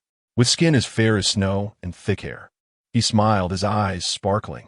Beautiful, truly beautiful. I didn't know there was such a pretty girl in our building. Here, let me give you some extra beef. This is the piece I fought to get. That piece of fresh red beef weighed at least 2 pounds. Fang Tingwan smiled softly. Thank you, big brother. Hey, why don't we have any? I mean, we're all neighbors. One after another complaining, all eyeing the other meat in the fisherman's bag. Their eyes practically yelling to share all. What's wrong? Are you all just good-looking or single? Introduce your daughters and sisters to me, and I'll give you some. Not to mention, this fisherman is 1.70 meters, 140 pounds, with a body full of fat. Not to mention he looks a bit rough, and he loves fishing. Everyone knows fishermen don't go home. Who dares to introduce anyone? There are a couple who want to take advantage of it. But that has nothing to do with Fang Tingwan. She carried her things upstairs, thinking that when Lawyer Jiang goes out again, she would ask him to help buy some cosmetics to put on her face. Chapter 13 defaulted in the apocalypse. This plain face would save her a lot of trouble. But she was still slow and was blocked by 4 hands, with Xia Jinyu's mischievous face peeking through the door. Wan, don't be angry. I really have something to discuss with you this time. As he spoke, he and his companions pushed hard. Yancheng heard the noise. Just as he opened the door, he saw Fang Tingwan rush in directly, heading straight for the kitchen. When the door opened, Xia Jinyu also arrived at the front door, playfully trying to walk in, but saw Yancheng in loungewear, holding a bowl, clearly having slept in this room. Instantly, he was furious, his face turning red, and he yelled, Fang Tingwan, are you living with this guy? Didn't you say you weren't dating? Why am I not me? What is he better at than me? Is he richer than me? With his rage, the men behind him also looked fierce, ready to fight at any moment. Yancheng saw Fang Tingwan grab a kitchen knife. He put down the bowl and got ready to get lost. Just one word. Fang Tingwan raised the knife high. The last time was to intimidate. This time she really wanted to kill. Seeing him, Xia Jinyu's anger diminished by half. He coaxed with a good tone. Wan, you don't think you can kill with this lawyer around, right? That's illegal. Quickly put it down. Let me hear your explanation. Explanation? Who do you think you are? I warn you for the last time, get lost, or I'll kill you and throw you in the water. I believe the police won't be able to spare time to investigate. Before long, order would be completely chaotic. Killing would no longer be a big deal. She wouldn't take the initiative, but wouldn't allow herself to be bullied either. With such momentum, Yancheng's eyes widened. She looked like a hedgehog, bristling with spikes. But when did she change? Or I'll call the police on you for trespassing, he added, with a face like a nouveau riche. Fang Tingwan felt uncomfortable. You can go down and buy it. Someone is selling. Why waste words with her? I'm starving to death. The man behind stared at the shopping bag for a long time. The food was right there. Why not just grab it? After all, they would pay in the end. Saying that, he charged forward, with the other 3, starved and dazed, following suit. Let us see who dares. Fang Ting suddenly threw out a kitchen knife. The knife spun a few times and flew straight towards the faces of a few people. The leading man stood frozen in place, terrified to the point that his legs felt weak and he couldn't move, and he also felt a sudden urge to urinate. The knife grazed past his ear and the handle struck hard against his back. Clang, clang, clang. The sound of the knife hitting the ground was particularly crisp, leaving several big men dumbfounded. Are you serious? Fang Tingwan was too lazy to waste words and immediately grabbed a long fruit knife, handing it to Yancheng. She directly aimed it at Xia Jinyu and swung it down. But he still did it without hesitation. The others were so scared that they pushed and shoved each other towards the iron door, with 3 of them squeezed together, unable to get out. Bang! The iron door slammed shut. Fang Ting let out a heavy sigh and locked the iron door, It's best if we don't go downstairs unless necessary. Being targeted by someone is troublesome. All right, the food here is enough for us to last at least a month. He filled the refrigerator with the remaining food. And what wouldn't fit, he took to the next room. An iron door turned the rooftop into a safe haven. What they needed to do now was cooperate, not divide everything up cleanly. Fang Tingwan defaulted to his approach, belatedly realizing what she had forgotten. She hurried to find it and saw Duo sobbing while hugging a strawberry bear in the corner of the sofa. Fang Tingwan quickly pulled the child into her arms, tightly embracing both her and the strawberry bear, feeling a mix of shock and heartache. Duo cried, her small body trembling, her tiny hands gripping tightly onto her clothes. Burying her head in Fang Tingwan's neck, softly sobbing, "Mommy, mommy." Duo, be good. Your sister will protect you, Fang Tingwan said gently, her voice soothing as she patted Duo's back. Before long, Duo fell asleep on her shoulder. She gently placed Duo on the bed, covered her with a thin blanket, then took off the keys from around her neck and walked out of the room. At 10 o'clock at night, the entire building was quiet, with only the sound of rain hitting the awning, creating a chaotic patter that made one feel restless. Fang Tingwan took a deep breath, grabbed the electric baton and the pepper spray. She needed to see the situation downstairs with her own eyes to be sure. Otherwise, she couldn't feel at ease leaving Duo here. As she opened the iron gate and stepped out, Yancheng followed her down the stairs with a baseball bat. When they reached the corner of the staircase, there was no one in front of Duo's door. She hadn't taken the inflatable boat, so it couldn't be that she went out. Could she have gone to the fourth floor to buy food? Yancheng continued down the stairs, and just as he reached Duo's door, he came face to face with Fang Tingwan standing at the opposite door. Their eyes met, and he was momentarily stunned. Fang Tingwan judged from a slight sound that he had followed her and was deliberately waiting. What a coincidence! Jiang is also going downstairs. The trust that had been built with great difficulty collapsed in an instant. If it was really Duo's dad who killed Duo's mom, then encountering him, one could never predict what a murderer would do. The sudden concern did not dispel Fang Tingwan's doubts. She stared at Yancheng. Yancheng allowed her to scrutinize him. The two held their ground for half a minute. Seeing that he was serious, Fang Tingwan didn't want to waste any more time. So she took the initiative to step forward, bypassing him to unlock the door, while explaining the situation. "The note is missing. I heard dragging sounds last night. Be careful, he might be inside." "Good." Yancheng stood by the door, ready to strike at anyone who rushed out. The key was correct, and, after a few clicks, the door opened. Chapter 14. The fisherman. The balcony of the living room had its windows open, and rainwater mixed with yellow sand blew in, covering the floor and even pooling in some depressions. There are no footprints inside. The dining table still had food on it, which had already sprouted long mycelium. Everything looked just as they had seen it during their previous visit. As they walked further inside, a strong, musty smell invaded their nostrils, along with an indescribable foul odor. As a lawyer, Yancheng could probably guess what it was. Fang Tingwan walked towards the master bedroom, where the smell was emanating, and after experiencing so many dead bodies, she was sure that this was the smell of death. She grasped the doorknob and slowly pushed down with force. Click, click. The door was locked from the inside. Yancheng seemed startled, raising a baseball bat and stepping in front of her. Without any communication, and even though their relationship wasn't too deep, he actually shielded her the moment he sensed danger. Her heart raced, and Fang Tingwan's gaze darted around, her thoughts a bit chaotic. There might be someone inside. Yancheng signaled for her to step back while lowering his voice to ask, "Should we kick the door open? Let us call the police first." It's not yet a time when the police won't take care. Fang Tingwan took out her phone, pressed 3 digits, and dialed. The line was busy. "Please try again later." She didn't believe it and tried another 3 digits, but it was still busy. It seemed they were unavailable. "Jiang, do you want to open it? Since we're here, I really want to break down the door if we don't see a body." With Jiang present, she could also distance herself from the situation. Besides, she had just listened carefully, and there was no one inside. It was very quiet. "Open it. This scum must be brought to justice." Yancheng signaled her to step back a bit more, then extended his long leg and delivered a powerful kick. The situation inside the room was shocking. The window was open, facing the wind, and rainwater had poured in, soaking the sheets and mixing with blood, thoroughly staining the quilt. On the quilt lay a swollen body part, 2 thigh bones, and a head.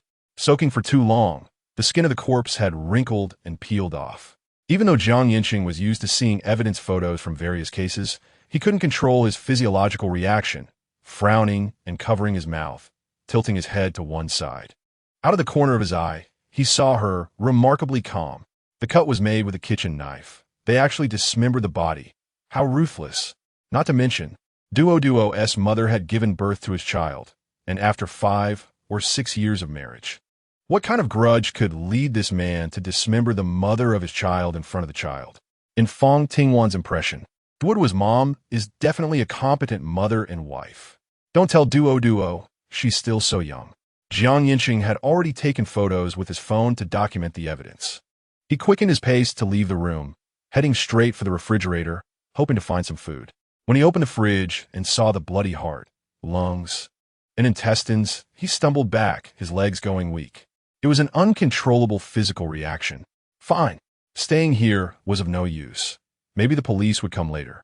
After they closed the door, the two headed upstairs. They had only taken 3 steps when Fang Tingwan suddenly turned to look downstairs. The winding staircase was engulfed in endless darkness, with no sign of anyone and no sound. Was it her illusion? What was wrong? Jiang Yancheng followed suit. Peeking out with half his body, his sharp brows tightly furrowed. There was no noise upstairs, and only then did the person hiding in the shadows downstairs dare to come out, wearing a black baseball cap and a black mask, covering themselves completely except for a pair of inverted triangular eyes, revealing a sinister and ruthless demeanor. He went straight to the iron gate, pulled out a wire to try unlocking it, but after fiddling with it for a long time with no response, it seemed to have awakened the person inside. He quickly put away the wire and rushed down the stairs at a speed of 3 steps per second, disappearing into the darkness in the blink of an eye. Fang Tingwan came out with her phone, looked at the iron gate in confusion for a long time, then closed the door and squatted by the entrance to scroll through the messages in the owner group. Did you guys know? The fisherman on the 4th floor is dead. Are you talking about the guy who bought us food during the day? Yes, that's him. I heard he hid too much food and got targeted by someone. I just don't understand how these people can be so ruthless. Not only did they kill him, but they also took out his second brother. Took out? That's right, took out. Fang Tingwan glanced at the group name of this person, Unit 1, 801 pipe repair. She didn't have much of an impression, just that the apocalypse had just begun, and there had already been incidents of food disputes leading to deaths. It would only get messier from here. Lawyer Jiang. Someone is trying to open the iron door. Do not open it unless absolutely necessary. Okay, are you all right? 10 minutes ago, the city lost power. A low-power generator automatically kicked in, maintaining the dim lights in the living room. She curiously opened a bottle of red wine, holding a glass, and standing by the window, overlooking the city, plunged into darkness. Those well-dressed people during the day would turn into evil spirits at night. Mom, Duo called out in a babyish voice, holding onto her strawberry bear in one hand and rubbing her sleepy eyes with the other, walking over to Fang Tingwan's side, reaching out for a hug. Can't sleep, Duo. Fang Tingwan's voice was soft. After putting down her wine glass, she raised her hand to smooth Duo's bangs, being as gentle as possible, as if the love that was missing in her childhood was now compensated to Duo. Duo tightened her grip around her neck and nodded heavily. Don't be afraid. I'm here, she said. Duo held her tightly and soon fell asleep. Fang Tingwan also relaxed her tense nerves and closed her eyes to sleep. The next day, she woke up early to prepare noodles and buns. Just as she started steaming them, someone knocked on the door. It was obvious who it was without thinking. Before Fang Tingwan could say anything, Duo ran over with her little short legs, tiptoed to open the door, and when she saw the person, she opened her arms. Brother hug. Who could refuse such a clingy little cutie? Jiang Yancheng picked her up and casually grabbed 5 portable gas canisters. Seeing that she could still use an induction cooker, his mouth dropped in surprise. Does your house still have electricity? Chapter 15. On the cutting edge. I bought a generator. Fang Tingwan stirred the noodles and noticed that the other person had no intention of leaving, so she politely asked, Do you want to eat? Thank you. Jiang Yancheng readily agreed, and after bringing Duo inside, he closed the door directly, sitting on the sofa as if he were at his own home, playing with duo. Fang Tingwan tightened her grip on the chopsticks and continued to stir the noodles. She made 3 bowls, since duo was still small and needed nutrition. She fried an extra egg for herself and prepared a glass of milk for duo. Duo was very well behaved, seemingly aware of losing her parents, and rarely caused trouble, making her heart ache with how sensible she was. Yancheng took the initiative to mention it. After all, resources were limited, and with the death of the fisherman on the 4th floor, the danger of going out to buy things would increase. She didn't agree, otherwise. The iron gate set at the entrance of the corridor would lose its meaning. Moreover, so far, Lawyer Jiang had not done anything to let her down, and he had brought her quite a few supplies. Having more friends meant having fewer enemies. Okay, but you can only be here for 1 hour before and after meals. You're not allowed to come over at other times, and you can't bring any weapons. Otherwise, I'll make you aware of what other deadly things I have. With a mix of kindness and authority, Fang Tingwan finished speaking and saw him nod without hesitation, pushing the bowl over to him. Don't think you can eat for free. You have to wash the dishes. Her tone was gentle, just a bit cold. Yancheng nodded, got up, and took the bowl to the kitchen. In addition to the bowl, he also washed the pot and cleaned the stove. Fang Tingwan watched quietly, nodding to herself. Duo was painting, and the two of them were adding colors with brushes, playing together, completely unaware that chaos had erupted downstairs. After a night of rainfall, the water had flooded the 1st floor, rushing directly to the 2nd floor. The residents on the 1st floor, carrying a pile of belongings, hurried to the 3rd floor seeking shelter. But with the incident involving the fisherman, who would dare take them in? The entire family stood outside, ringing the doorbell for a long time, but there was no sign of anyone opening the door. They could only go to the 4th floor. Besides the blood in the fisherman's house, the residents across the hall also did not open their door. They could only continue upwards, asking one household after another. The owner's group chat exploded, with the 1st floor owner launching into a mini essay, angrily cursing the people in the building for lacking conscience, and warning that when they needed help in the future, they should wait and see. No one in the group responded. Just then, a man with a black avatar, no nickname or remarks, joined the owner's group and directly posted a photo. The key point was that everyone was lacking food now. Which bastard pushed her into the spotlight? She quickly added him as a friend, and he accepted immediately. Who are you? Did I provoke you? You didn't provoke me, but if you dare to embarrass Brother You, this is just a little lesson for you. If you apologize to Brother You on the spot, maybe we will come to your house right away to help you drive those people away. Once this was said, Fang Tingwan understood everything. They were forcing her to compromise. In order not to be robbed by the residents, she had no choice but to invite the thief in. Supporting those bastards, those parasites, led by Xia Jinyu. She couldn't be bothered with this person and directly found Xia Jinyu in her blacklist, removed him, and sent 3 voice messages lasting 60 seconds each. The few people huddled in the bedroom saw the messages and immediately rushed over excitedly. Brother You, I told you. This girl needs to be taught a lesson. If she has not taught, she won to be convinced. He, she must be here to beg for mercy, Brother You. Quickly let everyone listen. Xia Jinyu's tail was almost wagging to the sky, feeling proud. He specifically put the voice on speaker, cranked the volume up to the max, and clicked play. Xia Jinyu, have you lost your mind? Did you not open your eyes in your life? Before the voice message finished playing, Xia Jinyu turned off the screen, his face darkening, clouds gathering above his head, fists unconsciously clenching. TSK, Brother You, if you can't handle this girl, just let it go. Otherwise, shall we go knock on her door and show her some color? Suddenly, there was silence. Remembering how that woman had thrown a kitchen knife at someone without hesitation, who would dare to court death. Forget it, for Brother You's sake, let her go. Fine. After all, she is Brother You's girl. We should be magnanimous and not hold grudges. What was originally just an excuse sounded unpleasant in Xia Jinyu's ears. Brother You. She sent another message. As soon as the words fell, Xia Jinyu's curiosity couldn't be suppressed, and he couldn't help but lean in to look. Everyone, I have another child at home. I'm not the only one eating. That little bit of food was eaten long ago. Look, this is our food for today.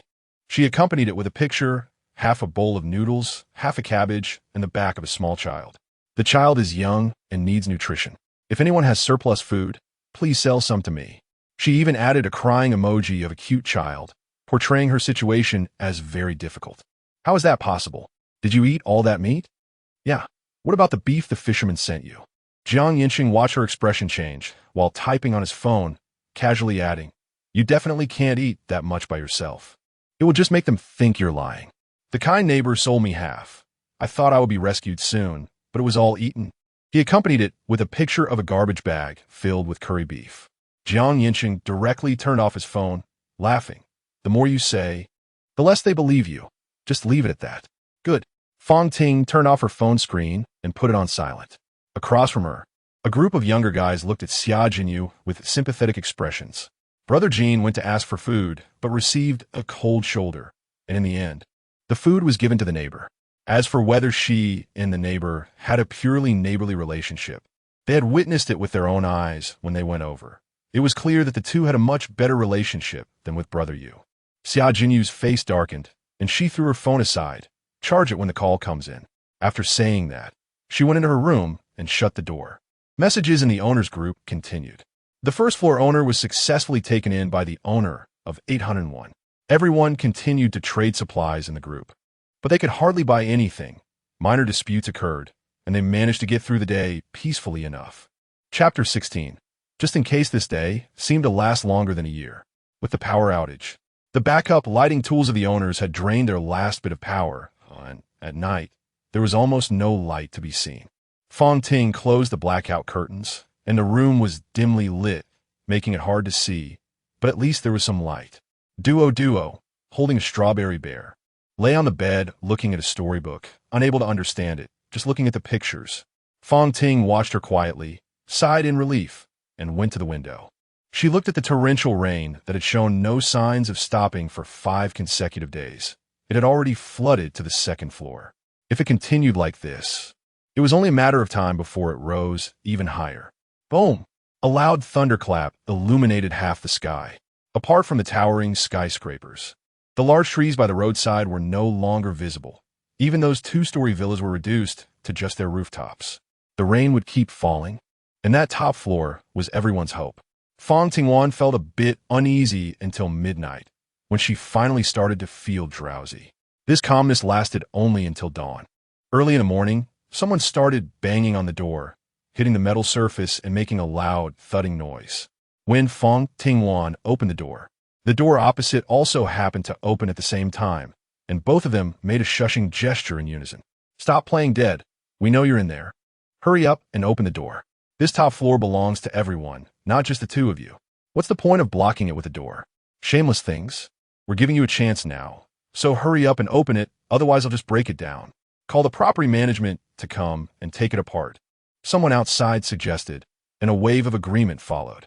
Not only did they make the call, but they also put on speakerphone, clearly letting the two inside hear it. Fang Ting let out a cold snort, waiting to see. After 2 beeps, the call connected. Before they could say anything, the staff on the other end impatiently explained, "The water level has risen so high. It's something we couldn't predict. What vehicles, what houses? Do you think we don't want to manage this? We're contacting the workers. But who can come out right now?" A series of questions left everyone stunned. What a terrible property management. They just collect money and do nothing. Do they even know what we're talking about before bombarding us with questions? After a moment of silence, the other side calmed down and asked with a smile, "So what do you need?" "Residents on the 17th floor of Building 11 have installed an iron gate on the stairs. You need to come and remove it quickly." "Brother, we're stuck on the 3rd floor right now. How can we go and remove it?" Click! The call was abruptly hung up. They only discussed before leaving that they would bring tools to pry it open tomorrow. Silence followed. Fang Ting looked at him with a bit of concern and said lightly, "This lock can't be opened unless it's blown apart, so don't worry." She didn't close the door. It was just time for breakfast. "Here, you can use this for now, since there's no signal. Keep this knife for self-defense, just in case." Fang Tingwan didn't prepare any communication tools. She simply thought it was naive to trust others in the apocalypse. As for the Tang knife, she examined it after taking it, finding the blade sharp. When she tried to swing, she could almost feel the power of the knife. She was quite satisfied. "Thank you. Let us have steamed corn for breakfast. There's milk over there." With a free nanny to command, she wasn't polite at all. Yancheng could sense her aloofness as he cooked in silence. Although there were 3 people in the living room, it was so quiet that only the sound of duo stacking blocks could be heard. Buzz. The phone vibrated. Yancheng wiped his eyes, opened his phone to take a look, and turned it around to show her. It was from the owner on the 5th floor, privately asking if he could exchange food. What could she offer in exchange? Just as the thought crossed her mind, she saw a new picture sent. It was a gold necklace, estimated to weigh around 5 to 6 grams, worth 3,000 yuan. In exchange for meat, there are children at home. After saying this, she laughed. Her family had a daughter, 12 years old, who usually acted arrogantly because of having a bit of money. And everyone probably wouldn't give her food, even if they had it. Instant karma, I suppose. We'd better not give food to anyone, lest we attract unwanted attention. Up to now, Yancheng had felt more than once that her foresight was very good. At least the iron door had blocked a lot of trouble. Okay, it's time for breakfast, duo. He didn't close the door and took out previous case files to analyze in the entryway, just in case he didn't hear the outside sounds in time. As he flipped through, his hand paused, stopping at the file of Fang Tingwan's family. It was not difficult to see that her uncle's family were all vampires, and it seemed she only changed her temperament after entering the hospital. He was curious about what she had experienced, how she could foresee future events and prepare in advance. Was it time travel? Rebirth? The more he thought about it, the more absurd it seemed. All 3 large doors across the way were tightly shut. Duo hadn't called for her mother in the past 2 days. But she couldn't stop mentioning her sister. Sister, how do you read this word? Sister, I want to eat a lollipop. Sister, can you call brother over so we can play games together? She seemed to have endless energy. After bouncing around in the living room, she ran to the balcony. Her little hands tried to lift a barbell, using all her strength but barely moving an inch. She looked at her sister effortlessly lifting weights, her small eyes full of confusion. Sister, what are you doing? Exercising. Fang Tingwan trains every day. Her previously thin arms have developed muscles, and her strength has increased significantly. She wiped the sweat off her body and softly said, "Let's watch some cartoons. I'll take a shower and then go call brother." One of the benefits of the early apocalypse is the unlimited water supply. This water is normal rainwater, which is fine for bathing. The water from the space is very useful, and she is not in a hurry to use it. Okay, after her sister went to the bathroom, Duo held the smallest dumbbell in both hands, barely lifting it. So heavy. She supported it for a little while before putting it down, pouting and panting. After a short while, she tried to lift it again, imitating her sister. When Fang Ting came out in the evening, what she saw was this scene. She chuckled and took the barbell from Duo's hands. "You're not in a hurry to practice. You won't grow taller if you do." Duo wanted to protect her sister. Her babyish voice was strong and powerful, and Duo stared at her, as if looking through her to see their mother. Fang Ting suddenly understood Duo's feelings. If she couldn't protect her mother, she would protect her sister instead. She wiped the moisture from the corner of her eyes, completely unaware that this little brat had grown up and made herself cry. Chapter 17. Instant noodles she can't afford. From now on, my sister will help you practice. As soon as she finished speaking, there was a knock at the door. It was exactly 1 p.m. Fang Tingwan opened the door in the evening. Yancheng was holding some vegetables. Stir-fried beef with celery for lunch? Sure, brother. Duo leaned over, took the celery from his hands, and followed him to the counter to start picking vegetables. It was truly heartwarming to see how considerate she was. When Yancheng had everything ready and put the beef in the pan, the aroma instantly filled the living room. Fortunately, we live on the top floor. Fang Tingwan touched her nose. If others caught a whiff of this, it would be crazy. She also took a bottle of soda from the fridge. Good food paired with good drinks is the real enjoyment. Yancheng looked at her treasure, chest-like fridge, and couldn't help but wonder how many more delicious things she had hidden away. Was he now considered to have struck gold? Once the meal was ready, they began to feast. Meanwhile, downstairs, some people had already finished everything edible, even picking up half a pack of instant noodles that they had previously discarded in the trash and recooked it. But they were still hungry.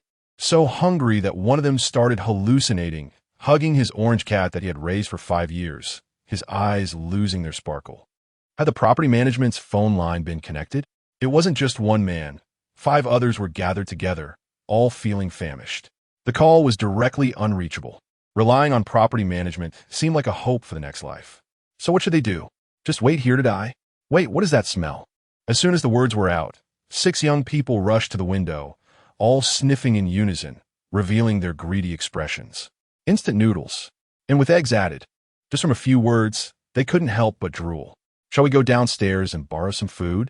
The man holding the cat suggested. Sure, everyone agreed. They were originally employees of the same company, renting a place at 602, and being all men, they had mostly stocked up on instant noodles. Initially, each person had 3 packs a day, which could last over a week. But being all men, they didn't care at first, eating 2 or 3 packs at a time.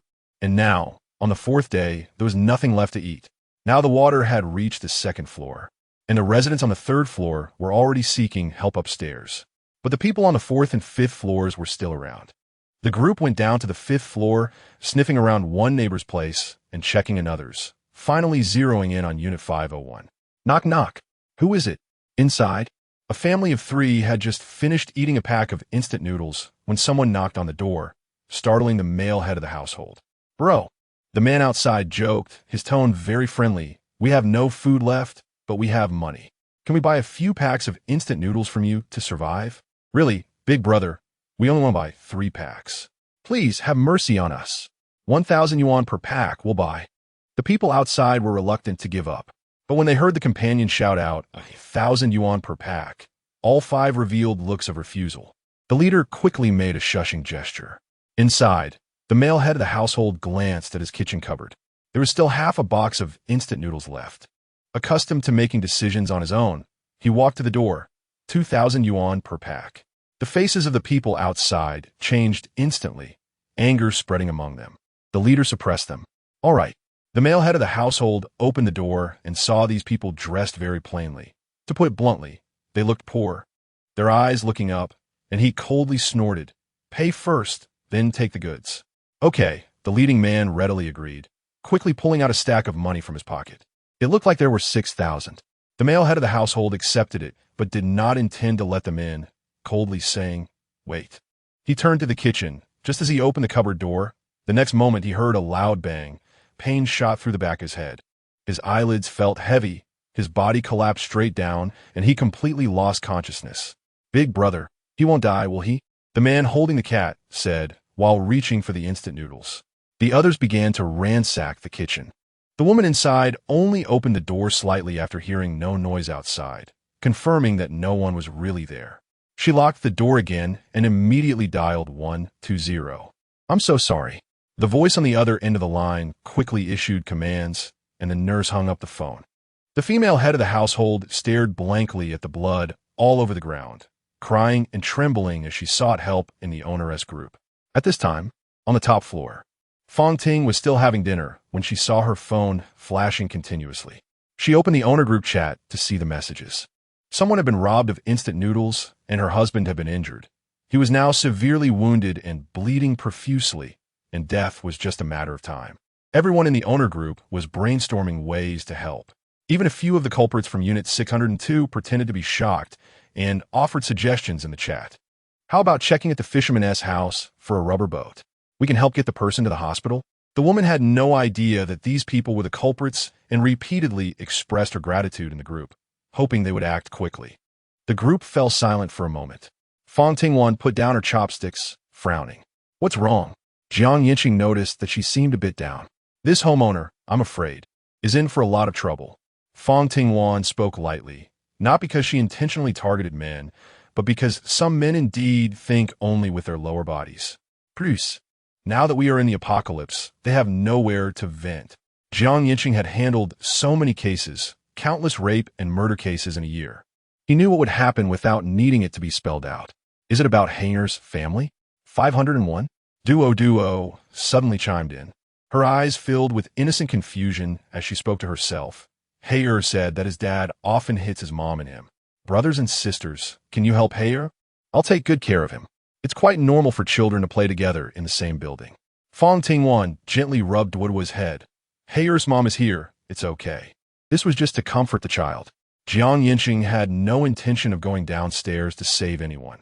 It was clear that a murderer had already appeared in this building, and possibly more than one. Once they opened the door, they would be targeted by the murderer. There was no need to take such risks. And he thought the same as Fang Tingwan. Duo, come here, let's finish this drawing, okay? He softly coaxed. Chapter 18. A group of rampant criminals, okay. Duo quickly forgot and moved to her brother's side to continue drawing. The room was very quiet, and the residents' group chat was also quiet, clearly. Others didn't plan to get involved. The boy's scream was not loud, but Fang Tingwan still heard it sharply. She walked to the balcony and looked down through the floor-to-ceiling window. A boy was struggling in a rushing river, flailing helplessly. The current was too strong, and in the blink of an eye, it swept him far away. Soon, the boy was submerged in the muddy water. There was no way he could survive. As for the female resident, no one knew her situation. When night fell, someone in the residents' group suddenly posted a photo. The door number was 502, and inside was a scene of devastation. 2 bodies lay on the ground, completely naked, with blood all over their lower bodies. Everyone be careful. Try not to go out if you can. Not only had the female resident been violated, but even the male resident. It was evident how perverse and disgusting this group of people was. The previous message in the chat was from the resident of 602, who had suggested going to help. It was obvious who the murderer was. This is too much, call the police. The line is busy. The residents were indignant, venting one after another in the chat, but it was likely that each of them was reinforcing their own doors, fearing that this group would come after them. Fang Tingwan looked at the records, pressed her lips together. We need to be careful. These people have lost their humanity. Yancheng had seen the evil of human nature, silently preserving evidence, ready to sue these people as soon as the disaster was over. 602 Lu Feng, from now on, every family must pay tribute. If anyone doesn't deliver, we will be the first to break down your door. 602 Wang Li. At 6 o'clock in the evening, we will knock on each family's door. As these 2 threatening statements were made, the group fell silent. The emergency hotline was always busy. Everyone was just ordinary citizens. How could they fight against these reckless people? Everyone anxiously awaited the passage of time. Yancheng was worried they would come to the top floor, so he stayed there after dinner. Fang Tingwan didn't rush him, not knowing if it was the sounds during the day that Duo heard. She was very scared, holding onto her strawberry bear and needing Yancheng to hold her to feel at ease. Otherwise, she would just stand there silently, tears streaming down her face, looking pitiful. At 5 o'clock in the evening, Big Brother, we were wrong. I'll get you something to eat right away. The voices from downstairs could be heard through the window, conveying the fear and despair of the other party. Now you realize your mistake? It's too late. The door opened. The man's voice was deep and intimidating. Big Brother, my wife is pregnant. My child is still small.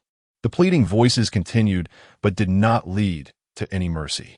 Suddenly, a scream was heard, followed by the harsh sound of opening the window, and then a thud. From upstairs, Fang Tingwan saw a grown man floating in the water below, without even struggling, swallowed by the yellow river, turning the water red. Then, the sounds of a woman's crying and a child's wailing came from downstairs, which only ceased as the sun set. Everyone knew what had happened, and their mood was heavy. Apart from offering some insignificant sympathy, they could do nothing, and in fear of being punished, everyone obediently placed their food at the door. After knocking on the iron door for a long time on the rooftop, Fang Tingwan ignored it completely, even tightening her grip on the Tang knife. She didn't want to cause trouble, and it was best if the other party didn't provoke her. Before patience ran out, the person at the door left.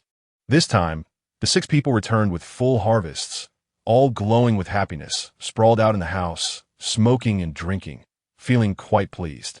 If I had known it would be this enjoyable, why do we suffer those days? The table, full of garbage, was piled high with food, instant noodles, meat, rice. Almost every household had given food. Finally, they didn't have to work hard for that meager salary anymore. Do you know if the police really don't care, or just can't manage it? Lu Feng, as the Big Brother, lay on the only sofa, gulping down a mouthful of beer and burping. If it weren't for the phone lines to the police being cut, I wouldn't dare to do this. But this method works well. At least we have enough food for half a month. By the way, is that woman on the rooftop still not opening the door? Wang Li immediately chimed in, his eyes revealing his infatuation with Fang Tingwan. She probably didn't tea here. That iron door is thick. I'll just her in our group. The brothers all saw through his thoughts, and Lu Feng scoffed. All right, when we catch her, you'll be the first. Big brother, I. Wang Li was interrupted before he could finish his sentence. Aren't we all brothers? Didn't we agree to share good and bad times? Lu Feng retorted, leaving Wang Li dumbfounded. After hesitating for a long time, he finally nodded. 1707 owner, Miss Fang, I want to talk to you. Please agree to add me as a friend. After sending the message, Wang Li found Fang Tingwan's WeChat to add her. Fang Tingwan didn't even look at her phone in the evening. Instead, it was the brother at Xia Jinyu's side who was staring at his phone. Shocked enough to jump up and rush into the room, pulling the blanket off and looking at the person, his tongue tied with excitement. Yuga, your girl is being targeted. Xia Jinyu, both hungry and heartbroken, heard this and pulled the blanket over his head, muttering gloomily, it's impossible to chase her. He had never compromised with the good, the bad, the threatening, or the deceiving. The younger brother pulled the blanket off again, exclaiming, no, it's those murderers who are after her. The same ones who killed the 501 owner yesterday. Xia Jinyu sat up, his dark circles emphasizing the fear in his eyes. He snatched the phone to look at the messages and immediately tagged the other party. If you dare to hurt her, I won't let you go. Which layer are you from? Wang Li directly retorted, glancing at the note, which only had a username with no other information. The group chat was very quiet. Most people, like Fang Tingwan and Yancheng, were just looking at messages on their phones. You could try it. Xia Jinyu threw his phone on the bed, quickly put on his clothes, and took a wolf Fang club out of the wardrobe. The younger brother saw this and hurriedly grabbed a weapon too. Only one person blocked the door, helplessly reminding them. The waters are deeper now. There are snakes and crocodiles in the water. Swimming over 1T work. If we don't teach them a lesson first, we might be the ones to fall.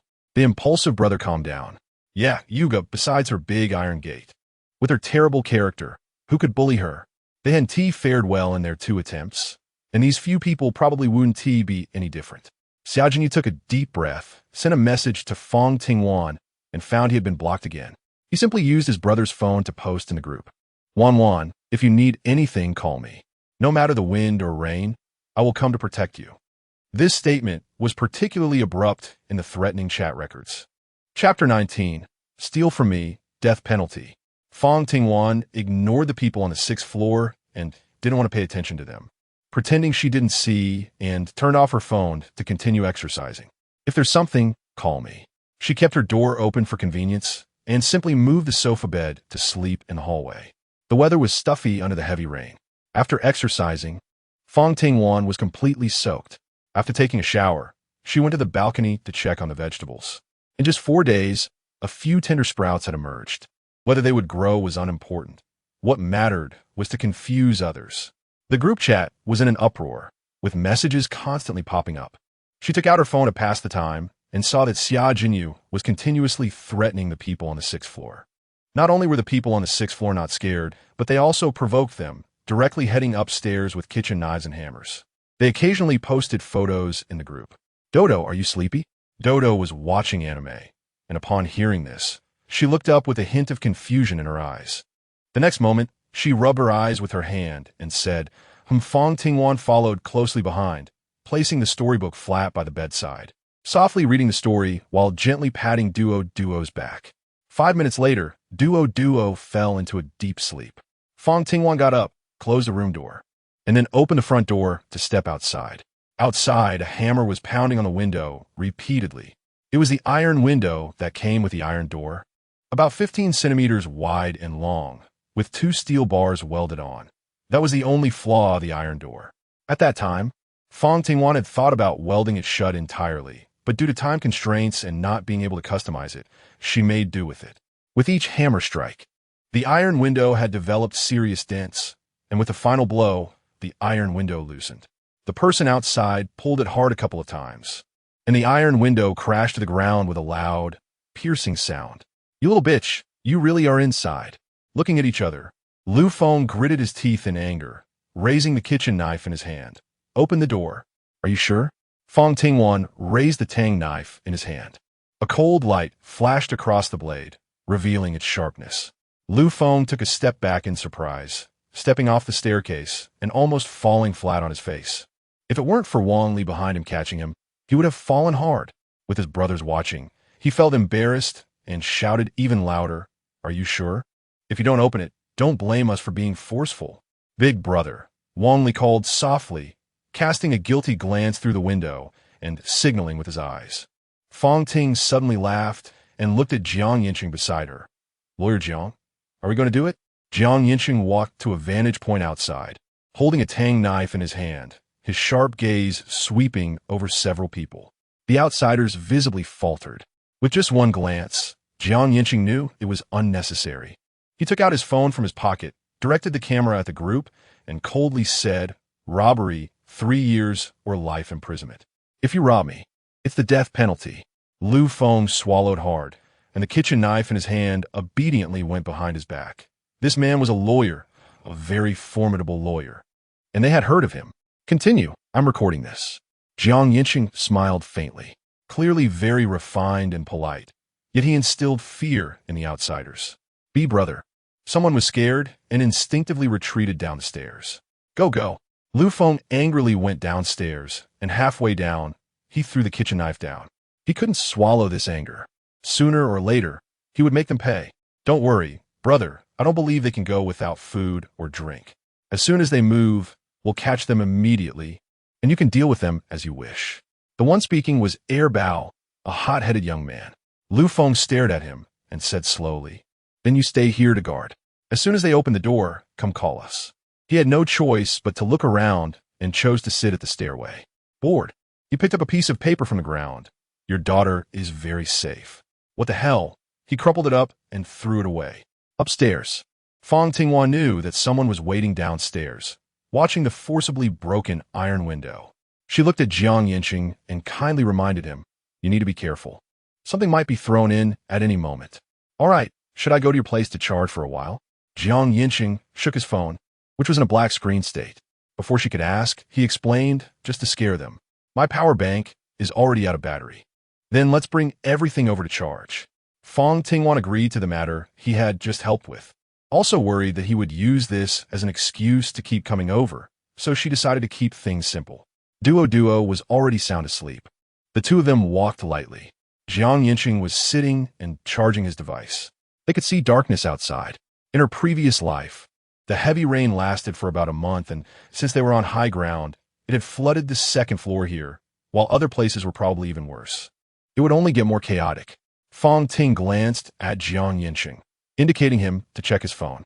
The homeowners had created a new group to discuss how to save themselves or how to escape. When Jiang Yancheng charged his phone and turned it on, he saw many people adding him as a friend, hoping he could mediate. His eyelids drooped, concealing his indifference. As he watched the group discussing gathering young adults to catch the murderer of 602, he couldn't help but shake his head and softly utter 2 words, "Naive." Fang Tingwan also thought so.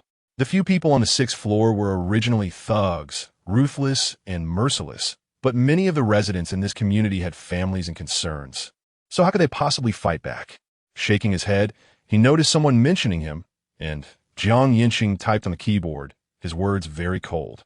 "Everything you say will be recorded and later used as evidence in court. I can represent your family in the lawsuit for free, striving for the maximum compensation." "What do you mean? If you're not going to help, why pour cold water on us?" "Exactly. Do you wish for our demise?" Jiang Yancheng put on a helpless expression. The chat group instantly exploded, with everyone venting their anger towards Jiang Yancheng. Those he mentioned started a rally. He didn't care. Fang Tingwan glanced at him, knowing that he wanted these people to recognize the truth, but these people would never admit their incompetence. The noise continued for 3 minutes. In the owners group, Lu Feng suddenly tagged 5 people. These 5 were precisely the ones who had been the loudest in the small group. Lu Feng said, "I heard you want to attack me. I'm here now, come out." "Boss Lu, who sells curtains?" "Bro, I was wrong. I was just echoing a few words. Not for real. I was just about to add you as a friend to tell you." Chapter 20. Just a step ahead after he finished speaking, he also attached a screenshot showing that his friend request had not been accepted. Some people looked down on this behavior, but no one dared to speak up. The few loudest owners also came out to admit their mistakes. "You still have so much energy. It seems you still have food. If I don't see any food before 10 o'clock, you understand? After Lu Feng sent this message, he stopped talking. The 5 owners started playing a game of tag. Okay, bro, truly sycophantic. Knowing there were spies, the small group disbanded. But suddenly, more people started adding Fang Tingwan. She refused, and those people kept adding her, using notes to insult her ancestors. They all believed that since she had been cared for by the people on the 6th floor without any incidents, she must have betrayed the owners to gain protection. Fang Tingwan was too lazy to pay attention to them and directly refused to add friends after setting her privacy. The world became quiet. It was 9 o'clock in the evening. The lights in the room were off, and after adapting to the darkness, she could vaguely see the scenery outside. Someone had built a makeshift boat out of foam, tossing all the luggage onto the foam, and then 4 figures sat down one after another. Looking at the figures, they were 4 adults. After they settled in, they loosened the ropes and let the foam box drift away with the current. Half an hour later, the owner group began to post lengthy messages, each word and sentence cursing the beasts on the 6th floor. They also criticized the owners of the entire building for not coming to help.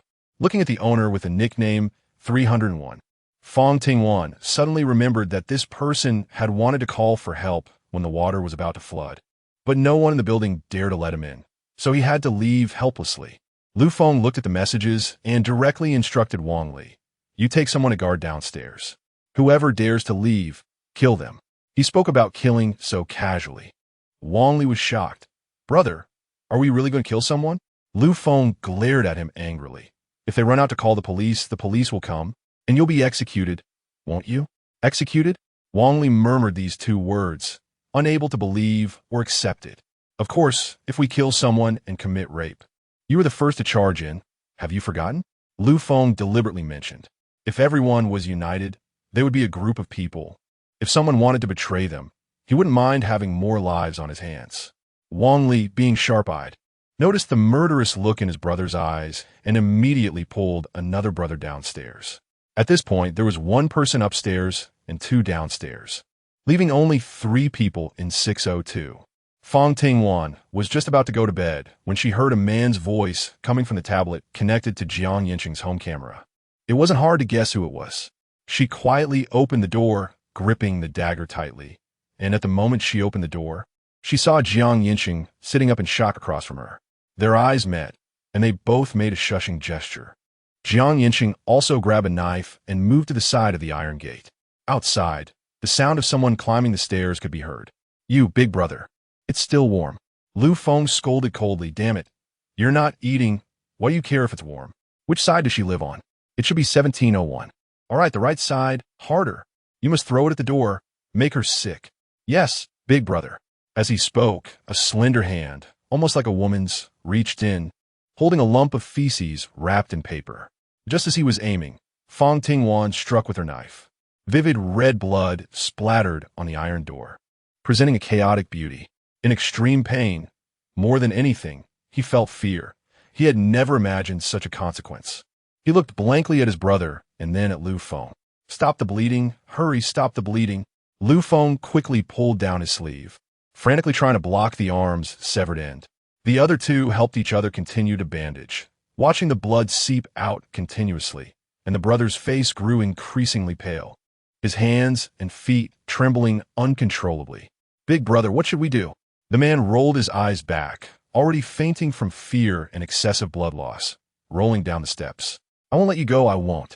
Lu Feng left with a harsh word. The whole thing took no more than 3 minutes.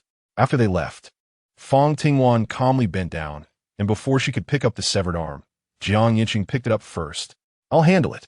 Saying this, he turned around. "Aren't you afraid?" Fang Tingwan was very curious.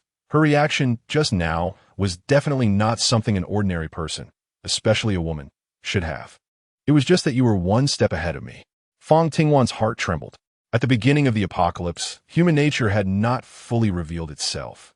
How could a lawyer who advocates for justice possibly have murderous thoughts? She had thought he would be afraid, disgusted, or keep his distance, but never that he would simply regret not acting a moment sooner. Understanding it differently, did he perhaps prefer to be the one to take action rather than her? She felt uneasy. The next moment, Yancheng seemed to see through her doubts and stood up to explain. I used to be a criminal defense lawyer and have seen many murder scenes and corpses. I'm not as afraid of corpses as you might think. Rather, you surprised me. Exposed? Fang Tingwan was stunned for a second and said, when I was younger, I was often bullied. The more I tolerated it, the worse they became. I'm sorry. Yancheng's sudden apology was triggered by memories, wasn't it? It's okay. Fang Tingwan shook her head. The traces outside were quickly cleared away, and everything seemed as if nothing had happened. Back at Fang Tingwan's house, Yancheng started making lunch. Fang Tingwan, lying on the sofa, received a constant stream of messages on her phone. When she opened it, she saw that the people from 602 were looking for a doctor or a hemostatic drug. Recently, 601 had also been targeted right away. Living across from a murderer, they had long anticipated that the other party might harm them, and had barricaded the door with solid wood tables, refrigerators, sofas, and wardrobes. Lu Feng knocked a few times, losing all patience, and directly called his brothers to break in. When they broke down the door, they saw a pile of furniture blocking the light and were filled with rage. Just burn it down. Big brother? Wang Li was shocked, his eyes wide in disbelief. If we burn down this building, where will we go? The water outside has reached the 3rd floor, and we don't even know what's in the water. Chapter 21. Opportunity. Yes, big brother, so many lives are at stake, and our food is running out. We can't rely on others for support. If we cut off our escape route, isn't that just asking for death? Let's go upstairs and take a look first. One after another, they persuaded Lu Feng, who took a deep breath and calmed down. I won't let them go. The voice traveled through the obstacles, frightening the people inside to tremble. Leaving Wang Li to take care of things, the others began to go upstairs, asking from door to door. Some who had secretly seen the messages in the group knew the situation and had already placed the medicine at the door. Those who hadn't seen the messages opened the door when they heard knocking, only to be robbed of all their medicine and food. In an instant, complaints filled the group. Does anyone have food? These gold pieces are worth 5,000. We can trade for some vegetables. Please, we're starving to death. Attached to the message was a video of a family huddled on the sofa, with water cups filling the table, using water to stave off hunger. This could last them a few more days, barely. Then, some were willing to exchange cash for food, even 10,000, whatever they could get. In 602, no one cared about the group messages anymore. Looking at his brother, lying on the bed, blood soaking the entire mattress, his face growing paler, he was breathing shallowly. After Wang Li stopped the bleeding and wiped the sweat from his forehead, he said in a deep voice, "Big brother, if we don't take him to the hospital, he won't survive today." The hemostatic measures had come too late. He had already lost too much blood. Not only did they have no way to transfuse blood, but they also lacked better medical conditions and anti-inflammatory drugs. He would definitely have a fever tonight. Find an inflatable boat. Anything that can float will do. We need to get to the hospital. Lu Feng stood up. There's one on the 4th floor. He immediately took someone downstairs. As they reached the 4th floor, the stench mixed with the smell of mold made them nauseous. Lu Feng covered his nose and stepped into the room, crossing over the highly decomposed body of the fisherman, stepping on the wriggling maggots on the ground, making a slight cracking sound. The man following behind had a grim expression. Since Big Brother had gone in, he could only grit his teeth and search as well. There was a room specifically for fishing gear, which contained 2 inflatable boats, one large and one small. One person took one out, and upon seeing the corner on the 3rd floor already flooded, Lu Feng said coldly, "You inflate it.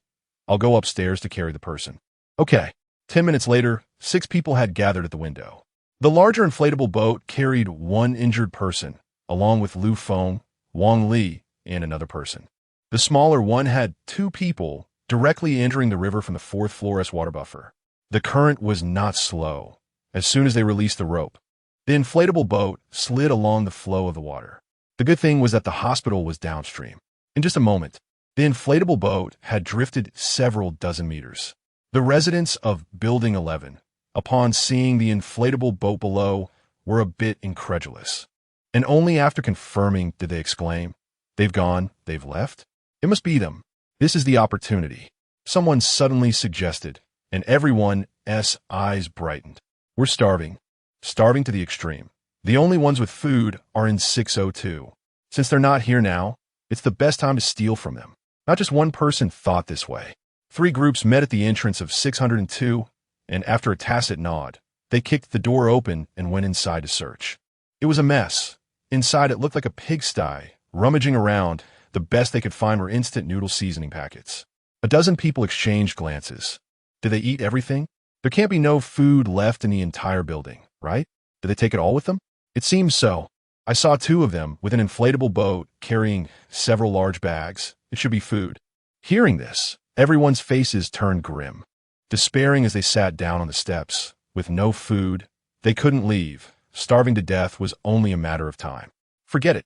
Sitting here waiting to die is worse than taking a gamble. A man stood up, eyes resolute. Is anyone coming with me? We'll swim to Lianhua Mountain Supermarket.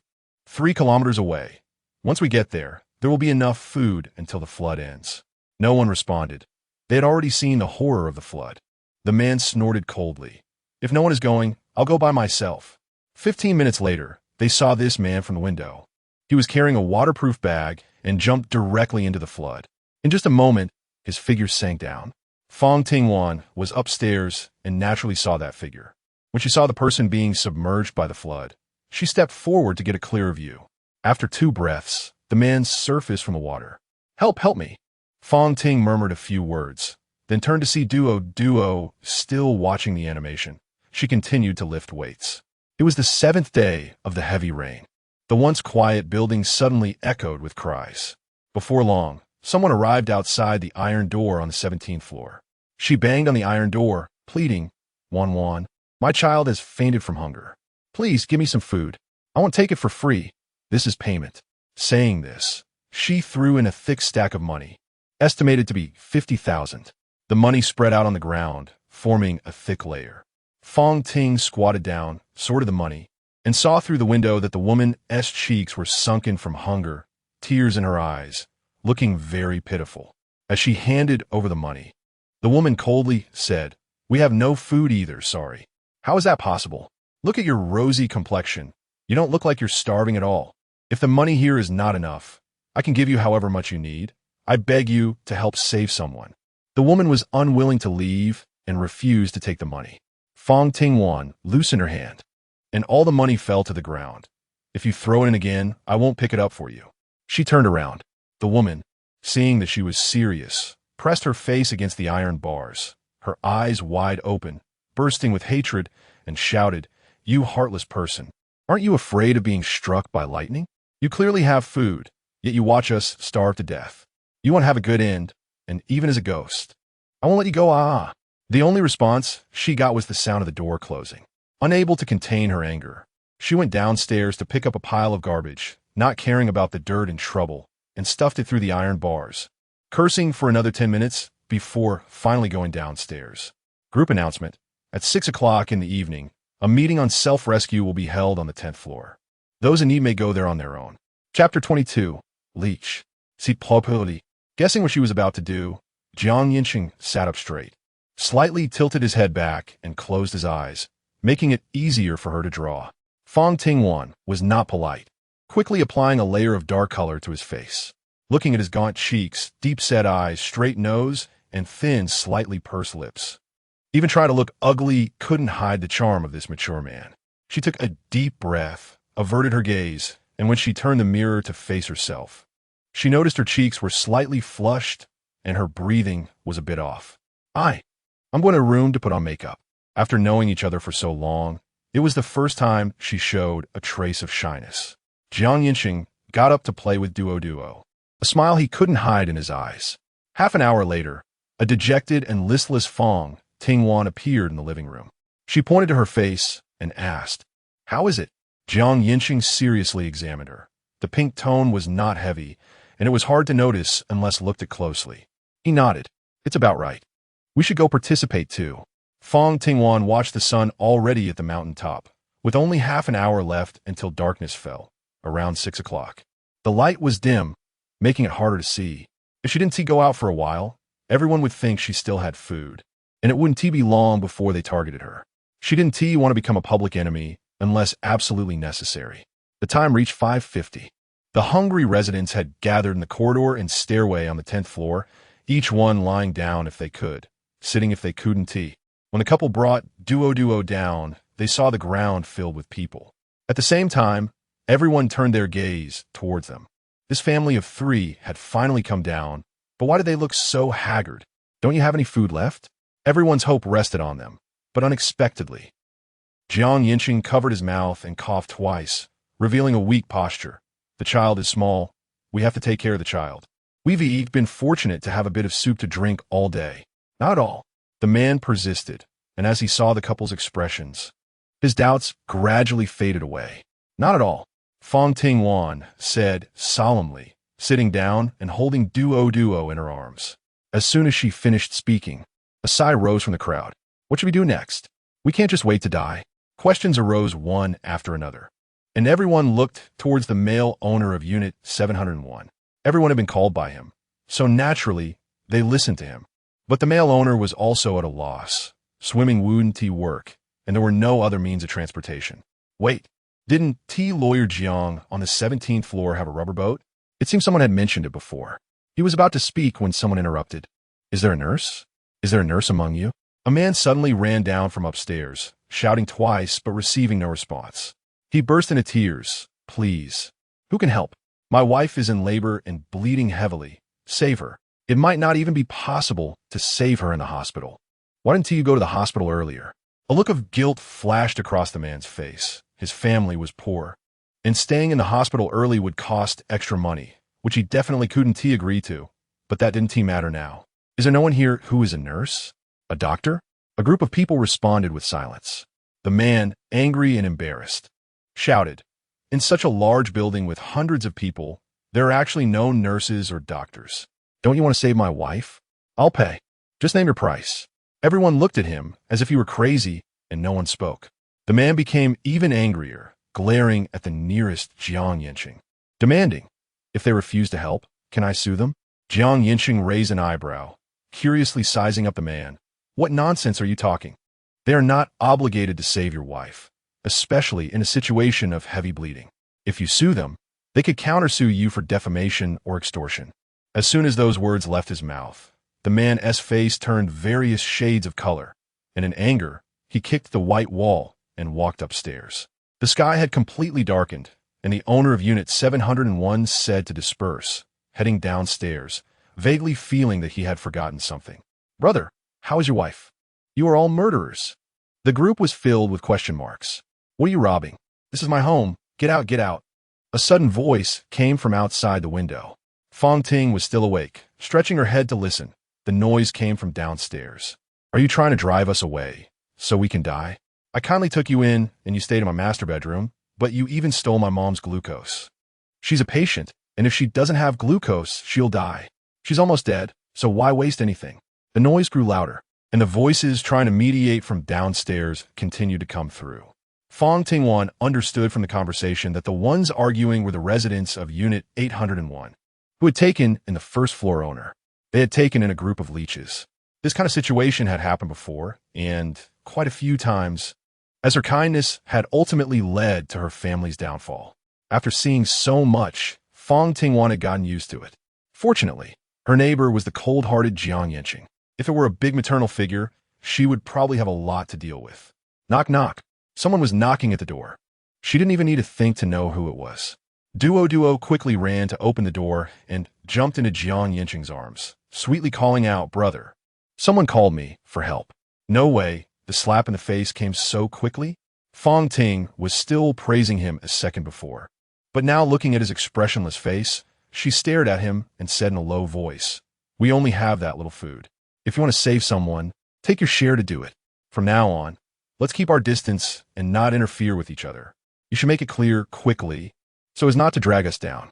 Luckily, my house has 3 iron doors, so even if the corridor door is really opened, it won't affect me. That's not what I meant. Yancheng put down duo and sighed gently. After more than half a month of getting along, she still didn't trust him, and even when faced with a problem, her first thought was to part ways. He suppressed the inexplicable displeasure in his heart and patiently explained, I just think we should go down and pretend to be poor and hungry more, to make them believe us. Otherwise, if we get attacked, it will definitely do us no good, and our food can last at most 3 more days. I see. Fang Tingwan cleared her throat. She couldn't just tell him that she had endless food, so she simply nodded and said, "All right. I checked the iron door. There wouldn't be any issues, so you can sleep soundly tonight. I'll keep watch." After Yancheng finished speaking, he patted Duoduo's head and turned to leave. I always felt that his visit wasn't just for this purpose, but Fang Tingwan wasn't interested in delving deeper. She warmed some milk for Duo to drink and then went to sleep. Chapter 23. Relatives? Food. In the blink of an eye, it was already the 10th day. The heavy rain turned into a light drizzle, and the sandstorm had also stopped. Looking at the surging river outside, everyone seemed to see hope. They went from door to door, and a meeting was scheduled for 10 o'clock on the 10th floor. Fang Tingwan simplified her makeup a bit after finishing her look and took Duo downstairs. Just as they reached 1201, a rich aroma wafted into their noses, which was a delight for the other residents who had been hungry for a long time. Many people had already gathered on the 12th floor. Fang Tingwan held Duoduo's hand, unconsciously applying a bit of pressure. Her brows lowered and her eyes clouded with gloom. Yancheng noticed something was off with her, but said nothing, staying in the crowd as planned. Bang, bang, bang. Someone banged on the door, and after a while, it opened a crack, revealing a man with delicate brows and eyes. He grinned and said, "What is the matter, everyone? Do you have meat?" The man who banged on the door pushed it open forcefully. As he fully opened the door, the others streamed in. Suddenly, over 30 people crowded into the living room, all drooling, eagerly staring at the steam pot in the kitchen. That pot contained meat. They hadn't had any meat for over 10 days. Sometimes they even wished they could eat their own flesh. Finally seeing meat, someone couldn't help but walk over and open the steam pot. "Wait, you can't." The male host spoke too late. The steam pot was opened, and everyone's gaze fixed on it, all gasping in shock, because what was boiling inside was not pork or beef, but a human arm. The skin was wrinkled and somewhat darkened. "Did you kill your mother? How inhumane!" Someone shouted angrily. The others then realized that both the male and female hosts were present, but the elderly woman was missing. What a cruel heart! Even eating your mother, beast! Animal! One after another, the curses flew. The male host protected the female host, instinctively placing a hand on her belly. His eyes reddened as he explained, "My wife is pregnant. My mother volunteered. She said she wouldn't live much longer, and living would only waste food. She was willing to sacrifice for her grandson. When we woke up, she had already died from hitting the wall." Everyone's gaze turned to the white wall, where indeed a pool of blood was visible. The few who had shouted the loudest fell silent, but some approached the steam pot, swallowing hard and asking, "Can we eat it?"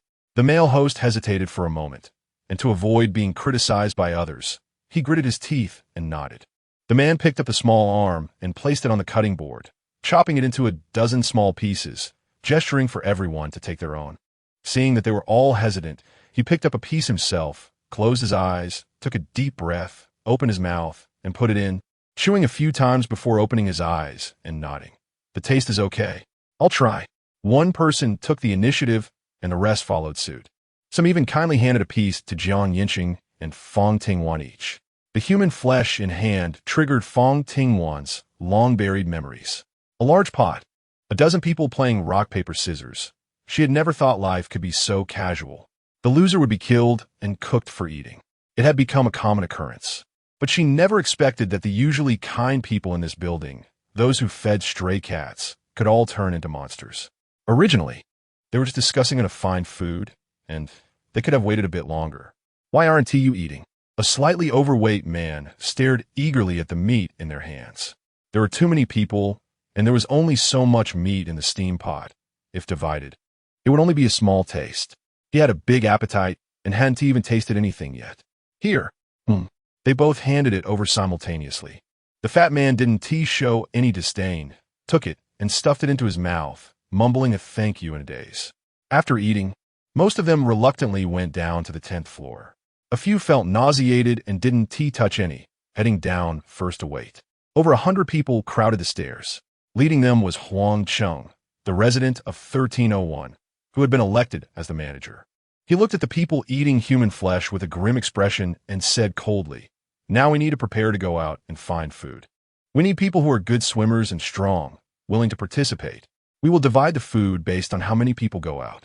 If you don't go, you won't get food." If someone comes at us hard, we want to be afraid of them.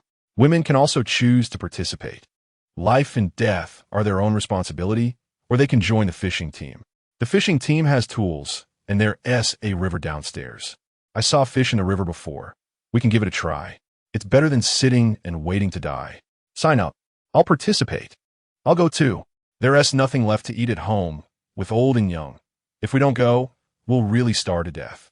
Fang Tingwan and Yancheng exchanged glances, information flowing in their eyes. She was responsible for taking care of Duo, while Yancheng went to find food. There were over 100 people, but only 13 had signed up. The silence among the crowd was the answer. After all, many had already died in the flood. They chose to let others scout the way between starving and drowning. Huangcheng was about to leave when someone suddenly pointed outside the window. Look, there's someone. This was what everyone wanted to do. Those few from room 602 were too terrifying. With Huangcheng leading, a dozen people grabbed furniture and stood by the window. Fang Tingwan watched the figure rising and falling in the water, and her eyes suddenly flashed with a glimmer of light. Wait, I know this person. Maybe she knows what's happening outside. Everyone is trapped here, cut off from the outside world, and they're all eager to know when the government will come to rescue them. She immediately put down the weapon in her hand. Fang Tingwan ran downstairs and stretched out a closed drying rod from the fourth-floor window. Mengling, I'm pulling you over. Mengling was a professional sauna fighter, and because of her fighting skills, she was highly sought after even in the apocalypse, becoming a target for many small groups. At that time, the two had an unexpected encounter outside. Fang Tingwan was so hungry that her head was spinning. If it weren't for Mengling giving her food and water, she might have died in the sweltering night. This kindness could not be forgotten. The current was too fierce when Mengling saw the drying rod and Fang Tingwan. Her eyes were filled with hope. She reached out 3 times, her hands brushing against the drying rod. Her strength was gradually being depleted, and the figure in front of her became blurry. She was on the verge of collapse, her willpower slowly fading. Mengling, stay alive. Think of your family. Fang Tingwan shouted loudly, daringly leaning out with most of her body, clinging to the windowsill, stretching the closed drying rod even further. Yancheng saw this, asked Duo to stand aside, and took the closed drying rod from her, extending the distance even more. Chapter 24. Not showing off wealth. Height is a hard limit. Fang Ting quietly stepped aside and continued to call Mengling suddenly. A wave of water splashed and pushed Mengling into the water. Fang Tingwan was just about to jump down when she saw Mengling's head suddenly burst out of the water, her hand firmly grabbing the closed drying rack at that moment. As she reached the window, Fang Tingwan bent down, grabbed Mengling's hand with both of hers, and started to pull her up. Yancheng was also helping. After a great effort to climb through the window, Mengling collapsed on the ground, gasping for breath. Her lips were a shade of bluish-purple from being in the water for too long, and her hands were pale and wrinkled from soaking, with thick layers of yellow calluses. How are you? Fang Tingwan squatted down to ask. I'm not dead. Mengling suddenly opened her eyes, propping herself up against the wall to sit. She was completely soaked and had not a bit of food on her. The others watched with wide eyes, as if they were looking at something to eat rather than a person. Fang Ting noticed the cannibalistic gazes of the group behind her and gave Mengling a look, then asked, Your home is at least 5 kilometers away from here. Even if you floated here, it would take a long time. Why did you suddenly come? To the hospital. The rescue area designated by the government is at the hospital. There's food, medicine, and many people are rushing there. When I floated down, I encountered a diversion and didn't enter the planned route. If you hadn't saved me, I would have died. She didn't know how to express her joy of surviving such a disaster. The water was too swift. If the 11th building hadn't happened to be in a slightly calmer area, she wouldn't have been able to stop. Should we also go to the hospital? Someone suddenly said in the crowd, sparking intense discussions. I think it's a good idea. We are close to the hospital. Why not take a chance? I think so too. Who wants to go? Shall we go together? Fang Tingwan watched them passionately and squatted down to help Mengling up. Go change your clothes first. Okay. Mengling could barely walk, and when she climbed to the 10th floor and sat down to catch her breath, she suddenly asked, Wan, can I stay at your house for a while? I'll leave once I rest well. Aren't you going to the hospital? Fang Tingwan was puzzled. The government did issue an announcement, but there were too many people in the hospital. It was so crowded that it was impossible to squeeze in. Even if she went, it would just be a crowd of people, and there might not even be any food. She felt that if she hadn't deceived them just now, they would have eaten her. Meng Ling revealed a bitter smile. She had to admit it was the truth. Most of the people in this building had families. An outsider breaking in was basically equivalent to food. There's no one living downstairs, so you can stay down there. It's not very convenient for me at home right now. Fang Tingwan smiled and intentionally said something that could be misunderstood. Meng Ling glanced at Yancheng and then at Duo, knowing that the three of them lived together. And fearing to disturb them, she nodded. Okay. Yancheng understood and didn't say anything. After resting, the few of them climbed all the way to the 16th floor in one go. It took Fang Tingwan a long time to open the door of room 1602, and upon looking inside, it was covered in a layer of dust, clearly having been unoccupied for a long time. It was much better compared to Duo's place across the hall. Thanks, I'm going to take a shower first. Meng Ling was soaked and felt very uncomfortable. All right, come find me upstairs if you need anything. Fang Tingwan and Yancheng turned around, closed the door, and looked at Duo, who was staring intently at her home. Duo, your dad. Sister, I want to draw. Duo's tender voice interrupted her as she climbed up the stairs with her short legs, showing no signs of anything being wrong. After obediently going upstairs, she took out her sketchbook to draw. Thank you, sister. Duo set up her paintbrush, opened a candy, put one in her mouth, and showed a satisfied smile. Duo, if you want to cry, just let it out. Holding in for too long is bad for your health. Or if you have anything to say, just tell your sister, okay? Fang Tingwan was really worried about the little one. While Yancheng was busy cooking, he also cast a concerned glance over. Under the gaze of the two, Duo's smile gradually faded, and she lowered her head, softly saying, Mommy is always being hit by Daddy, and there's a lot of blood. Mommy is always crying, regretting marrying Daddy. Mommy went to heaven, and Duo is very happy. Duo doesn't need Daddy. Sister, brother, will you not want Duo? Her clear voice showed no trace of sadness. Fang Tingwan held Duo in her arms, gently patting her back. Having been caught in the rain, she wanted to shield Duo with an umbrella. No, sister would never abandon Duo. Duo reached out to embrace her, tears streaming down her face. It's okay to cry. Yancheng continued cooking. Before long, fragrant sweet and sour ribs and steamed turbot were served on the table. Fang Tingwan prepared a meal of rice and 2 eggs for Meng Ling, adhering to her principle of not showing off wealth. Just as she turned the corner, Meng Ling happened to open the door, and their eyes met. Embarrassed, she took out some compressed biscuit from her pocket and said, for you. As she spoke, she placed the rice and eggs down and added, eat some rice. It was clear that she had been hungry for a long time, her face pale and lacking energy. Thank you. Meng Ling could no longer eat the compressed biscuits. After 5 or 6 days of them, even her breath smelled of biscuits. Now, smelling the fragrance of the rice, she realized she had never thought rice could smell so good. And boiled eggs, for her at this moment, were like a feast. She sat down and took a bite, vaguely explaining before there were people stealing things in my neighborhood, so I hid them on me. But later my house was flooded, and I had no choice but to come to you. What about what you said downstairs? Fang Ting suddenly became alert. Their relationship was just that of ordinary friends. How could she suddenly come seeking refuge? She had indeed been considering whether to find teammates these past few days. After all, in the apocalypse, facing small groups like the one from 602 alone made survival difficult. But she didn't trust Meng Ling. Yes, Meng Ling looked up, her eyes clear and without calculation, smiling as she said, my parents aren't home, I can't get through on the phone, and after thinking it over, you're the only one who lives on a high floor and is also alone, plus you're close by. Don't worry, I won't stay long. Once the rain lets up, I'll go look for food and won't disturb you. She hadn't expected that Wan had already gotten a boyfriend, which made things a bit awkward. Chapter 25, Trying to Trust. Well, just be careful.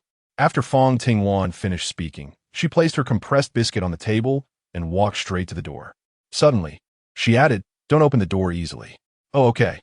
Meng Ling watched the door close, no longer caring about manners, and started shoveling food into her mouth. Upstairs, Fang Tingwan did not doubt Meng Ling's words. Her usual personality was straightforward and not one to have various thoughts. However, just in case, she still didn't rush to open up. As night fell, the entire room was enveloped in darkness. Without sight, a person's hearing becomes more acute. The sound of knocking on the door downstairs gently reached up. After confirming that Fang Tingwan would not disturb Duo, she gently lifted the quilt and went outside. Standing in the living room, she could hear the noises downstairs more clearly. Who is it? Someone was knocking on the door of 1602. Meng Ling recalled Wan's reminder and walked to the door to check through the peephole, but suddenly remembered a news story. Someone had their eye poked out while looking through a peephole. Scared, she stepped aside and asked tremulously, "What is it?" A gentle voice came from outside. "Little sister, we were worried you might catch a cold, so we brought you some ginger soup. Open the door and take it, in case you catch a fever and don't have any medicine." Logically speaking, having neighbors bring ginger soup is a good thing. But Meng Ling was already sweating nervously and took a deep breath to politely refuse. "Thank you, but I haven't caught a cold." "Oh, it's already cooked. You should drink it, just in case," the man continued to persuade, knocking on the door again. The pressure was mounting, and Meng Ling fell silent, thinking of a way out when a familiar voice came from outside. It was Fang Tingwan and Yancheng. The two met when they opened the door and came down together. Fang Ting was smiling gently, speaking in a soft voice. "Why are you looking for my friend with a hammer? That fist-sized hammer could smash someone's head." The man hid the hammer behind him, raised his hand to block the flashlight's light, and glanced at the person holding a long knife, instantly filled with fear. He explained with a smile, "It's for self-defense, not to harm her." No one would believe that. Two men, both 8 meters tall, armed, knocking on a girl's door. Who would believe there was nothing sinister? Moreover, this man was the first to taste human flesh in broad daylight. "Let's go," Fang Ting coldly said, tightening her grip on the Tang knife. Yancheng was beside her, also holding a person, the light only illuminating their profile, carrying an invisible pressure. The two big men immediately went downstairs. Against a knife with a hammer, they weren't foolish. "Thank you. I think you can let her join us.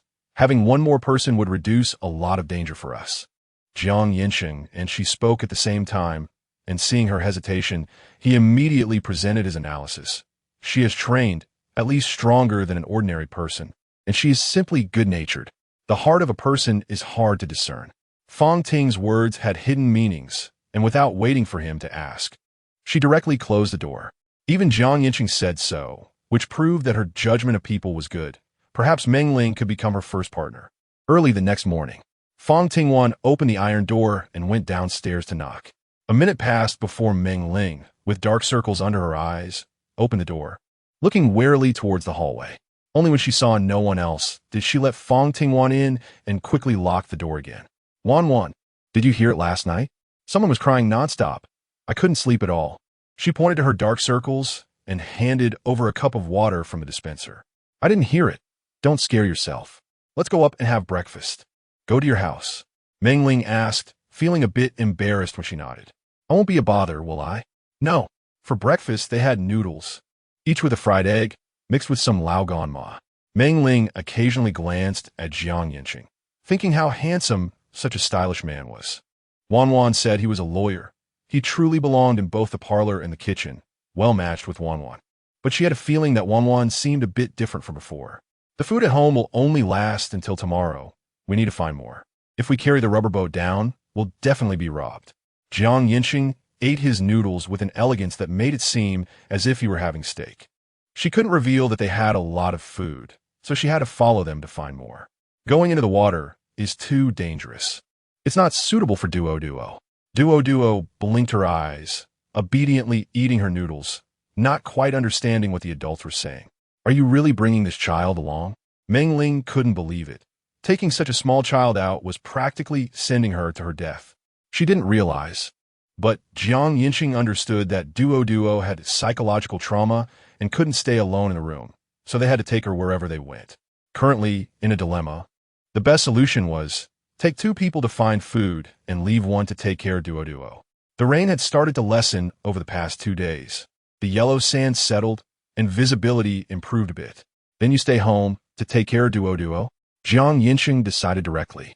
Fang Tingwan was already uneasy, so it was most suitable for the two of them to go. He was already thinking about the route. Suddenly, there was a knock on the iron door, interrupting their conversation. Jiang Yancheng stood up and went out, opening the iron window to see it was Huang Cheng, whose expression had relaxed considerably. "I have good news for you. Someone just rode over to sell food. There's rice, meat, everything. Hurry downstairs to buy it. If you're late, you won't get anything." After saying this, Huang Cheng excitedly ran downstairs. Now that mobile payments were useless, they needed to take cash, no need to return it. Just buy some food to fill their stomachs, and also something that could be stored. Meng Ling understood this.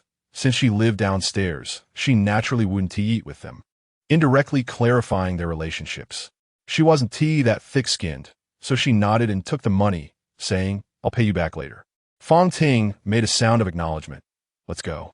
Jiang Yancheng was carrying Duo and walked at the back. The three of them descended to the 4th floor. Outside, there was an electric boat docked, and 4 men were on board. One man was carrying a backpack full of money, while the other 3 held an axe, a baseball bat, and a watermelon knife, respectively, guarding the edge of the boat. Anyone who dared to make a move to rob would be waiting to get beaten up. Chapter 26. Making a profit from national crisis, the highest bidder wins. Buy if you want. The man with the backpack shouted loudly, pulling out a 10 kilograms bag of fragrant rice from a pile of goods, and announced, $1,000 a bag. Who wants it? I'll offer 100. Give it to me. A man shouted, waving a stack of cash in the air. 500. 3, 000. 10, 000. The higher the bids went, the happier the men's expressions became. When they saw no one else was bidding higher, one man took the money with one hand and handed over the rice with the other. Profiting from a national crisis, they wouldn't die a good death. Someone in the crowd angrily cursed. The man shot a sharp glance, coldly staring at that person, and spat out 2 words, "Penny pincher." "You. All right. Tomato-flavored and beef-flavored potato chips, 500 pack. I want it. One after another, people rushed to grab. With hundreds of people around, every piece of food taken was one less. Meng Ling watched as Wan held a bag of rice worth 10,000 yuan, sweat continuously pouring out. This was too expensive, over 100 times the price.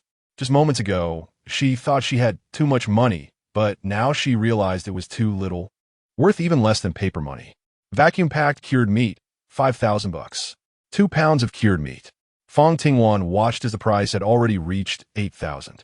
She pinched herself, her eyes red, and raised her voice. 10,000. The child needs to eat meat. Please, everyone, let us have it. The crowd looked at her, as if she were a monster, as if money were something that could be burned without end. Why spend so much money on a piece of meat? They were filled with resentment and jealousy. The money they had was already spent on trading with neighbors, and now they had very little left. If they spent it all here, how would they survive later? The bidding became more intense. Meng Ling had also spent all her money. Listening to Fang Tingwan, she managed to buy rice, sausage, eggs, lettuce, cilantro, 5 bottles of Lao Gan Ma, and pickled vegetables. That was it. The man with the backpack stood up, weighed the full backpack of cash, signaled his brothers to leave, and casually shouted, "There will be more tomorrow." What? Are they trying to scam us? They thought the prices were high because there was a shortage, but after buying, they were told there would be more tomorrow. Scammers. While the crowd was cursing, Fang Tingwan and her companions were already carrying 3 large bags of food upstairs. Fang Tingwan was the last to leave, and she occasionally glanced back. When she saw a figure suddenly rushing towards her, she sidestepped to avoid it. In the next moment, Meng Ling delivered a kick that sent the man crashing against the corner wall, glaring at him in anger. "I've been watching you for a long time. Want to steal our stuff? Are you tired of living? What do you mean by stealing?" The man coughed while holding his chest, glancing at the group. He looked weak, but damn, his attack was ruthless. He felt like he couldn't breathe. "We're all neighbors. Just share a little food with me. If you don't get lost, I'll make you into everyone else's food." Fang Tingwan put down her shopping bag and stepped down the stairs one by one. There were only 4 steps in total, and as she approached, it felt like a grim reaper was closing in. He hurriedly got up and scrambled down the stairs, running and rolling. The 3 of them continued to climb up. "When did you notice him?" Fang Tingwan was quite surprised by Meng Ling's reaction just now. She knew she could fight, but she didn't realize she was so perceptive. Perhaps having her as a teammate was indeed a good choice. Moreover, the girl's innocence was not an act. Fang Ting sighed in the evening, having seen too many wolves in sheep's clothing in the apocalypse, and it couldn't be changed. As soon as we walked up to the 4th floor, he followed us, along with others. However, with this prior lesson, no one should dare to come again. Meng Ling didn't feel anything special. She just thought that Wan was just the right amount of handsome. That kind of charisma was what she wanted to possess. Just one look could scare the opponent into a panic. Fang Tingwan let out a smile and continued walking. Yancheng watched her probing gaze, then looked at Meng Ling's innocence. They were simply the perfect teammates. One was strategic and planned, while the other blindly obeyed orders and had strong execution skills. He thought that Fang Tingwan should have the answer as well. When they reached the 16th floor, Meng Ling walked towards room 1602 and took out the spare key she found at home. Wan, come down later and bring some seasoning up. I see you haven't bought any. It's fine, Lawyer Jiang has some at home. Just be careful yourself. Fang Tingwan finished speaking and had already gone upstairs. Yancheng followed with duo. Meng Ling didn't insist, and after entering the house, she locked the door and started cooking. Upstairs, the supermarket had opened. Otherwise, they wouldn't have a place to stock up. They just didn't know how far the supermarket was. It would be great if they also had a boat. Fang Tingwan had a bit of a desire to take action. After all, that thing was even more convenient than a rubber boat. Yancheng understood her implication and smiled, saying, "Don't leave evidence. If someone sees it, I can still argue in court. Then why not go together with Lawyer Jiang and teach me how to eliminate evidence?" Fang Tingwan looked at him, her eyes devoid of any serious expression, and said with a smile, "I alone against 4 people. It's not as safe as having 2 people against 4. The rain was easing up, and before everything was settled, it was best not to do anything illegal." Yancheng didn't stop chopping vegetables and replied, "It shouldn't be long before things return to normal." "It's impossible." Fang Tingwan looked out the window. Indeed, it had stopped raining and there were no more sandstorms, but the weather in the apocalypse was unpredictable. One could never tell when a disaster would strike, and when it did, the situation would be even more difficult than it was now. The next time a calamity arrived, it would be those who were complacent that would suffer the consequences. Yancheng paused his movements and glanced at her, a fleeting shock crossing his face without leaving a trace. He had been skeptical before, but now he was basically certain that Fang Tingwan indeed knew what would happen next. That was why she was prepared in advance. Although he didn't know how she had this foresight. At least being with her meant he wouldn't be caught off guard. We could just go directly to the supermarket to buy supplies, without middlemen. We should be able to get more food. The only means of transportation available now was by boat. The inflatable raft was too slow, and rowing by hand was exhausting. How about we make a trip to the all-terrain mall? We could use the inflatable raft to get there. They should have jet skis. Fang Tingwan lied without blinking, needing a reason to take it out from space. Yancheng nodded, seeing through everything, and responded, "All right." Fang Tingwan didn't notice and squatted down to look at Duo. "Can Duo sleep with Sister Meng Ling today?" "Sister." Duo looked up at her, her eyes flashing with emotions that shouldn't be there. After struggling for a moment, she smiled sweetly. Duo will be good. Good. Chapter 27. In the bag.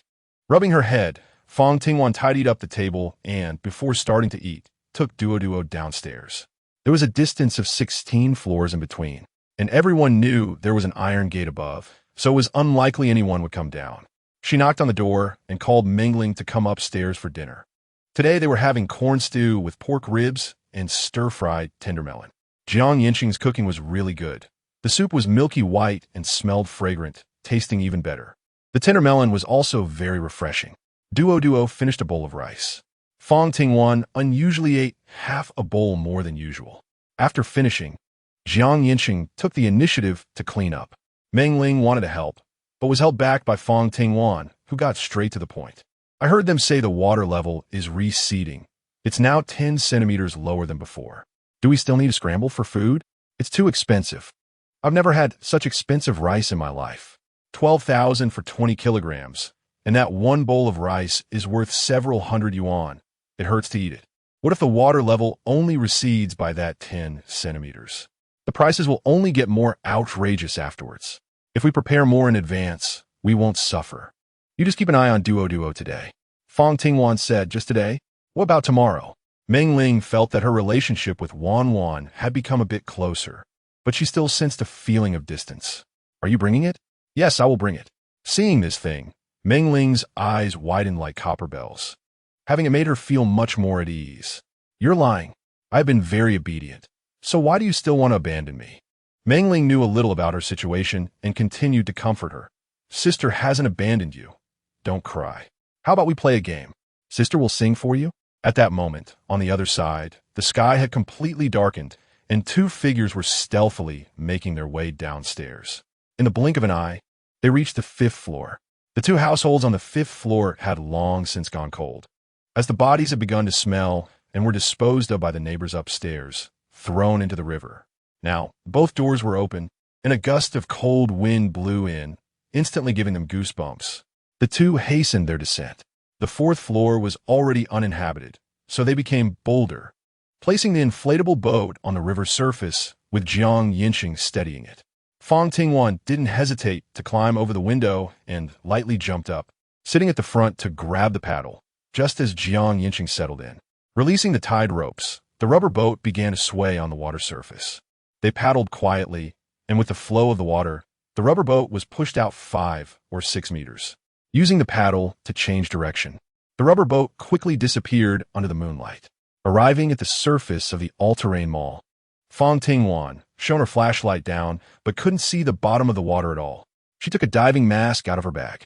Jiang Yancheng had already tied the rubber boat's rope to a nearby building, ensuring it wouldn't be swept away.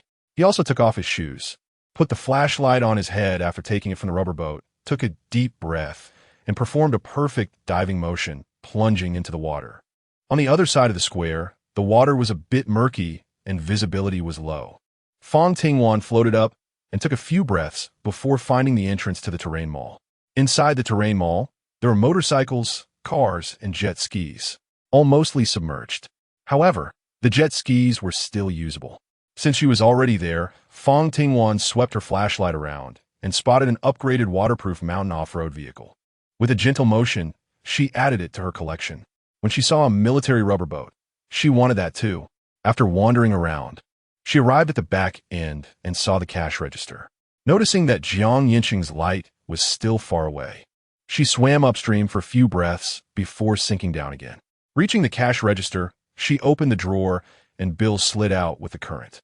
She gathered them all into her bag and noticed a safe under the table, measuring 50 centimeters in length and width. She took that too. Ding. Upgrade 30 square meters. Wow, this small safe is worth so much. Fang Ting was startled for a moment, surfacing to gasp for air. Seeing that the time was almost up, she dove down again. After retrieving 4 jet skis into space, she rode a red jet ski out of the water, splashing water everywhere. Lawyer Jiang, I found them. This should count as an emergency escape, right? Under the lighting, her figure was quite blurry, and her voice was a bit hoarse. Hearing this, Jiang Yancheng forced a smile. That's considered stealing. He climbed onto the jet ski, noticing she had no intention of coming down, quietly took out the inflatable boat, secured it to the jet ski, and then sat on the back seat. Let's go. Fang Ting twisted the throttle, and the jet ski shot out far away, illuminated by strong lights. She immediately started looking for a supermarket nearby. Jiang Yancheng gripped the handrail tightly, but he couldn't stop her sudden brake. His body involuntarily bumped forward.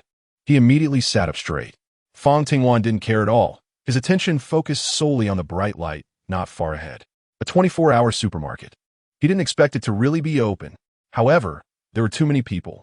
The light from the jet ski reflected on the water, revealing the heads of people swimming on the surface. The closest was a man with a fat head and big ears. His sharp gaze was fixed on the jet ski as he struggled to swim over with his plump body. There were too many people, so the jet ski could only stay on the outskirts. The two quietly prepared for both attack and escape as they watched the man approach. The greasy man climbed onto the jet ski, his legs flailing underwater, and with a commanding tone said, "How much for this thing? Sell it to me." The onlookers were also very tempted. After being in the water for so long, they felt miserable and would be willing to pay if they could get a jet ski. However, the man's size was too intimidating, and they chose to remain silent one by one, although a few still stared over, unwilling to leave. Not for sale. Fang Ting coldly refused, her gaze fixed sharply on the fat man on the jet ski. Warning, get lost. Do you dare tell me to get lost? Do you know who I am? The greasy man shouted angrily, most of his body hidden in the water. But it couldn't hide his proudly raised tail as he emphasized every word. The secretary is my uncle. Have you contacted him? Has he forgotten about you, his distant nephew? Fang Tingwan asked with a smile, her eyes filled with mockery. If he were truly valued by the secretary, he wouldn't be dragging his fat body to buy food himself. It can only be said that there is some connection, but not a deep one. In this apocalypse, such human affairs can be taken lightly.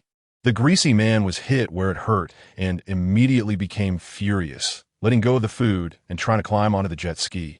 Chapter 28. True feelings are precious. He just exerted a little force, and the jet ski tilted.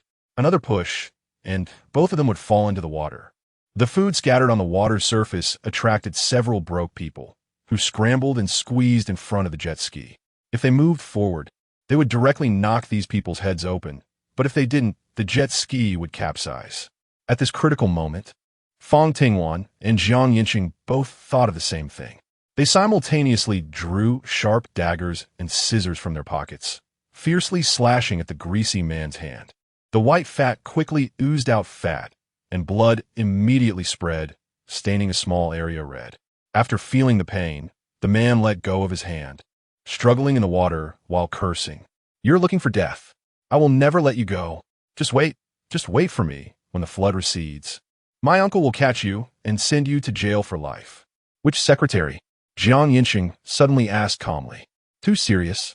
The greasy man didn't react in time and truthfully replied, Secretary Liu. The municipal party secretary, Secretary Liu, right? Involved in organized crime? He doesn't need to come looking for me. I will sue him in court myself. Yancheng coldly stated, and the man's face turned paler. Finally, he squeezed out a few tears from his narrow eyes. I was wrong.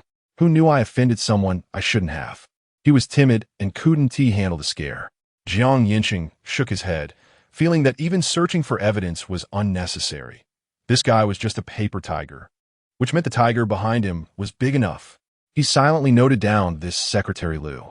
Fang Tingwan controlled the throttle, just about to move forward, when she heard a greasy man scream. In an instant, the scarlet blood spread further, and the greasy man was flailing, constantly shouting, Get away, get away. It's a crocodile, someone in the crowd shouted, and everyone floating on the water began to scream and roar, scattering to escape in all directions. Fang Tingwan and Yancheng were the closest, and with the light from the jet ski, they clearly saw the body rolling beneath the water, its brown back, snow-white belly, and very distinctive foreclaws, along with a long tail. Death was rolling. After flailing a few times, the greasy man sank directly to the bottom of the water. Scarlet blood had already stained half of the water area. Fang Ting calmly rode the jet ski to the front of the supermarket. It was a makeshift supermarket, with a pile of items haphazardly arranged. About 10 staff members were involved in salvaging the food. They first looked the two of them up and down and pointed to the labels. Each label had a price on it, and they said, You can choose what you want. Fang Tingwan has already gotten off the jet ski and arrived at the corridor, looking at a bag of small steam buns selling for 500 and a bag of rice selling for 5,000. It's certain that those who are selling food from boats are making a profit of half the price difference in between. How ruthless. We want these. Fang Ting picked up 2 bags of food and some bread in the evening. After packing everything, Yancheng tied it to the back. It cost a total of 50,000 yuan. Others might feel heartbroken, but she wouldn't. With prices soaring now, money will only become less useful in the future, and it might even become unusable. It's better to spend it now. Hello, I'd like to ask where you got this jet ski. My mom had a stroke. Could you please help me take her to the hospital? I'll pay you 500,000. Yancheng looked at him, his brows furrowing unconsciously. Fang Ting glanced dismissively and coldly said, The reason is ridiculous. Next time, come to me and say your wife is about to give birth, or that your child has a fever and is starving. Upon hearing this, the others were instantly tempted. Wasn't this exactly the reason they wanted to give? Just as they were about to speak, the jet ski suddenly revved up and made a sharp turn, speeding away. Water filled several mouths, choking them. That direction. Isn't there just a residential community? The man muttered to himself and jumped into the water, swimming towards where they had left. One crocodile was enough to take down a greasy man. It wouldn't waste energy hunting further. Now was the best opportunity to leave. Everyone dispersed, and the water's surface calmed down. Is this something you should be concerned about? A woman cracked sunflower seeds and spat out shell. Upon hearing split the money, everyone forgot their earlier worries, especially when one backpack was opened to reveal a shock of red bills, instantly extinguishing any flicker of conscience. We sold for $3 million in total, and after I take $100,000, we'll split the rest. Based on the 12 people in the store, that would be $240,000 each. They realized that even after working 5 years, their salary would only be $150,000. The more they thought about it, the more excited they became, even shedding tears. Such things were fresh and novel across the country and even the world. But after losing signal, everyone was basically in offline mode. While it's still not bright, let's go check the pharmacy and get some medicine. Yancheng spotted a building not far away. He remembered there was a pharmacy downstairs, and not only that, there should also be a generator. Fang Tingwan just took a glance, then twisted the throttle and turned the direction to drive over. In 3 minutes, she arrived downstairs. To prevent being followed, she parked the jet ski in a more concealed corner, secured it with a tether, then put on her diving mask and immediately assumed a vertical diving position, plunging down to a depth of 1 meter in an instant. The flashlight illuminated the pharmacy's sign, and she dove straight in. Yancheng followed closely behind. The pharmacy had 2 floors, and all the medicine boxes on the first floor were floating at the ceiling level, the boxes soaked and appearing milky, but it was still vaguely possible to identify the medicines. Yancheng opened a box. The medicine had an aluminum foil seal and was not waterlogged. Without caring about what the medicine was, he stuffed it into the bag. Fang Tingwan went to the second floor later than usual.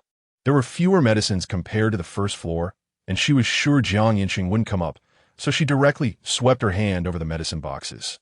The system automatically filtered out the water. After putting it in, the medicine was dry and piled in the corner. She would tidy it up when she had time. After taking the medicine, she swam to the first floor and saw Yancheng swimming up with 2 big bags. She quickened her pace to grab one of them. It was heavy. With the pressure of the water, the items in her hands felt even heavier, as if they were trying to drag her underwater. Having swum halfway, letting go would mean starting over. She took a deep breath and burst out of the water, managing to lift the items onto the jet ski before asking Yancheng behind her, "What is it?" A small generator. Chapter 29. Forced to eat dog food, Yancheng placed the items he was holding on the jet ski and then helped her climb onto it. Once Yancheng sat down, he was suddenly hit by 2 beams of bright light. The dazzling light forced them to raise their hands to shield their eyes. And after a moment, they could see someone moving in the corridor. I said I heard the sound of an engine. I didn't expect it to be a jet ski. A man's voice couldn't hide his surprise. Yancheng hurriedly untied the ropes, and at the last moment, the man grabbed one end of the rope. The flashlight kept sweeping over the items on the jet ski, and the more they looked, the more delighted the 5 men became. "It's meat and drinks. Sell it to us." The man holding the rope pulled out money from his pocket, taking a while to produce 2 crumpled bills, and as he handed them over, he smiled and said, "Thank you." "Thank you for what?" Fang Tingwan snorted coldly, drew her Tang knife, and a glint of cold light slid across the man's face. Crack! The rope snapped, and the man took a few steps back, staring at the 2 in shock. "Don't be ungrateful if you don't sell it to us. You'll pay with your lives." "You can try." Yancheng stood up, one hand on Fang Tingwan's shoulder and the other tightly gripping the Tang knife, their eyes locking. His emotionless gaze was like looking at a corpse. The few men felt a bit intimidated. The leader, summoning his courage, threatened, "If you don't give it to us, you won't be able to escape. You can try." Fang Tingwan had already started the jet ski, rising straight off the water. As I got closer to a few floors up, I could hear the sound. Looking down from the window, I saw someone riding the jet ski, filled with nothing but envy. Everyone was too scared to go into the water, so we could only watch the jet ski go further away. I changed my mind. On the way, Yancheng suddenly said something. The jet ski paused for a moment, then continued to rev the engine. "What?" "Fang Tingwan has already seen their family. Even if we don't snatch from others, others will snatch from us. If necessary, I think we can take action. Yancheng has seriously considered that living is the most important principle. Otherwise, if he dies, these rules will mean nothing to him. Fang Ting chuckled softly. Lawyer Jiang has finally realized that the current laws are useless, haven't you? Hearing her sentiment, Yancheng did not refute. They had already arrived downstairs. Fang Tingwan asked him to take the things upstairs while she found a place to hide the jet ski. Yancheng frowned. Clearly, this was something more suitable for a man to do. But seeing her insist, he took the 2 large bags upstairs first. Once he was sure the sound of footsteps was no longer audible, Fang Tingwan looked around, put everything down, and with a wave of her hand, the jet ski disappeared from sight. Following the full act, she submerged into the water, and upon hearing footsteps coming downstairs, she immediately sank below the surface. When she resurfaced, she wore a satisfied smile. It was hidden well, no need to worry. Everything at home was fine. Duo was still asleep, and Mengling was trustworthy. These seemingly unrelated 3 sentences were exactly what Fang Tingwan wanted to know. She nodded and brought the items upstairs. Yancheng took 2 generators and followed behind her. In the current situation without electricity, everyone had stopped caring about day and night. To reduce hunger, they stayed still and slept whenever possible. So there was complete silence in the building. The 2 climbed up to the 17th floor, clearly out of breath. Fang Tingwan was the first to take a shower and come out in her pajamas. In the living room, Yancheng also appeared in his pajamas. What a coincidence! It was the first time the 2 met in pajamas. And they happened to be wearing the same summer pajamas from a certain brand, one in beige and the other in black. Mengling's gaze shifted between the 2, smiling yet helpless, forced to take a big bite of dog food. Let's split this food evenly. Fang Tingwan basically bought 3 portions, with meat and snacks. Mengling pressed her lips together. I don't need so much for myself, Wan. You still have duo at home. You can take these. She took out several vacuum-packed meat items from her bag, taking up half of her share. There wasn't a hint of reluctance on her face, nor did she feel it was unfair. Mengling immediately sensed another meaning. With Yancheng around, was it necessary for her to be generous? She chuckled awkwardly. All right, then, if you run out, feel free to come and take more anytime. Just take care of yourself. You live downstairs without an iron gate, so be sure to pay attention to your safety. Fang Ting felt uneasy after giving her instructions and took out a military dagger from the room. The sharp blade glimmered coldly. Holding in her hand, Mengling swung it a few times and found it quite comfortable to use. She no longer held back. Wan. Thank you so much. I really don't know how to repay you. This is a generator for you. I've tested it, and it's waterproof and still works. Do you want me to go down and help you set it up? Yancheng also handed over a generator. No need, I can handle it, Mengling said, her eyes instantly turning red. In such a desperate situation, you are still helping me like this. I really don't know how to thank you. After seeing so much humanity, she felt that true feelings were precious. Why don't you go rest? I'll take care of duo later. You 2 get some good sleep. Fang Tingwan's eyes flashed with caution as she shook her head and said, no need. She reminded Mengling not to turn on the lights at night. This was already a hint that it was time to leave. After a busy night, she needed a rest. Mengling thought she might be a disturbance, nodded, and carried several large bags downstairs. After some effort, she managed to get the generator working, charge her phone first, and then turn it on to call her parents. It was only on the 3rd call that she got through. Mengling interrupted her mother's worried lament. Mom, I'm fine. I'm with Wan now. She took me in and fed me. How are you? There was a brief silence on the other end, and the voice became much quieter. Okay, Mom. You all need to be careful, too. Mengling's heart tightened. Don't worry. Beep, beep, beep. Meanwhile, outside the corridor, someone was pressing an ear against the door, listening to the sounds coming from inside, before quietly heading downstairs. At this moment, upstairs, Fang Ting prepared breakfast early. Today they had steamed corn, meat buns, white eggs, and 2 cups of hot milk. Duo woke up and obediently ate breakfast, and after finishing, she played by herself. Fang Ting lay in bed for 4 hours after dinner, and when she woke up, she first sorted the medicine in the space. After taking out the commonly used painkillers and cold medicine, she took out 2 pounds of lamb trotters, preparing to stew them for dinner. At 4 o'clock in the afternoon. Chapter 30, Plague. Yancheng knocked on the door, and Duo immediately ran to open it. He was already so familiar that it was almost too familiar. After sitting on the sofa with Duo in his arms, he saw the lamb trotters and quickly cleaned them up, then started cooking them. Noticing that the bok choy on the balcony was ready to eat, he picked a small handful to make soup for Duo. Eating meat every day can lead to a lack of vitamins. Fang Tingwan has already been training. After doing 100 pull-ups, her tank top reveals the perfect muscle lines on her back. This is not something that can be achieved in a day. Yancheng took a glance, and his competitive spirit immediately surged. As a man, he couldn't fall behind. After finishing a hearty dinner of lamb trotters, Fang Tingwan stretched her muscles, took a cup of milk tea from the fridge, and gulped it down, then handed him a cup. I made it myself, don't worry. Do you love it? Yancheng didn't drink milk tea, but seeing her sigh with satisfaction, he unconsciously brought it to his lips. Life needs a little sweetness. In the apocalypse, losing the will to live means death isn't far away.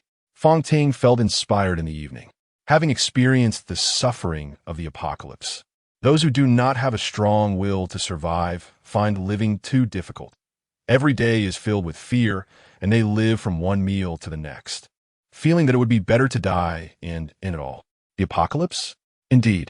Yancheng carefully contemplated these two words, and while drinking milk tea, the cup blocked his inquisitive gaze. If it truly is the end of the world, then their preparations are still too few. After finishing their meal, the three of them went up to the rooftop to digest. After the heavy rain, a rare good day had arrived.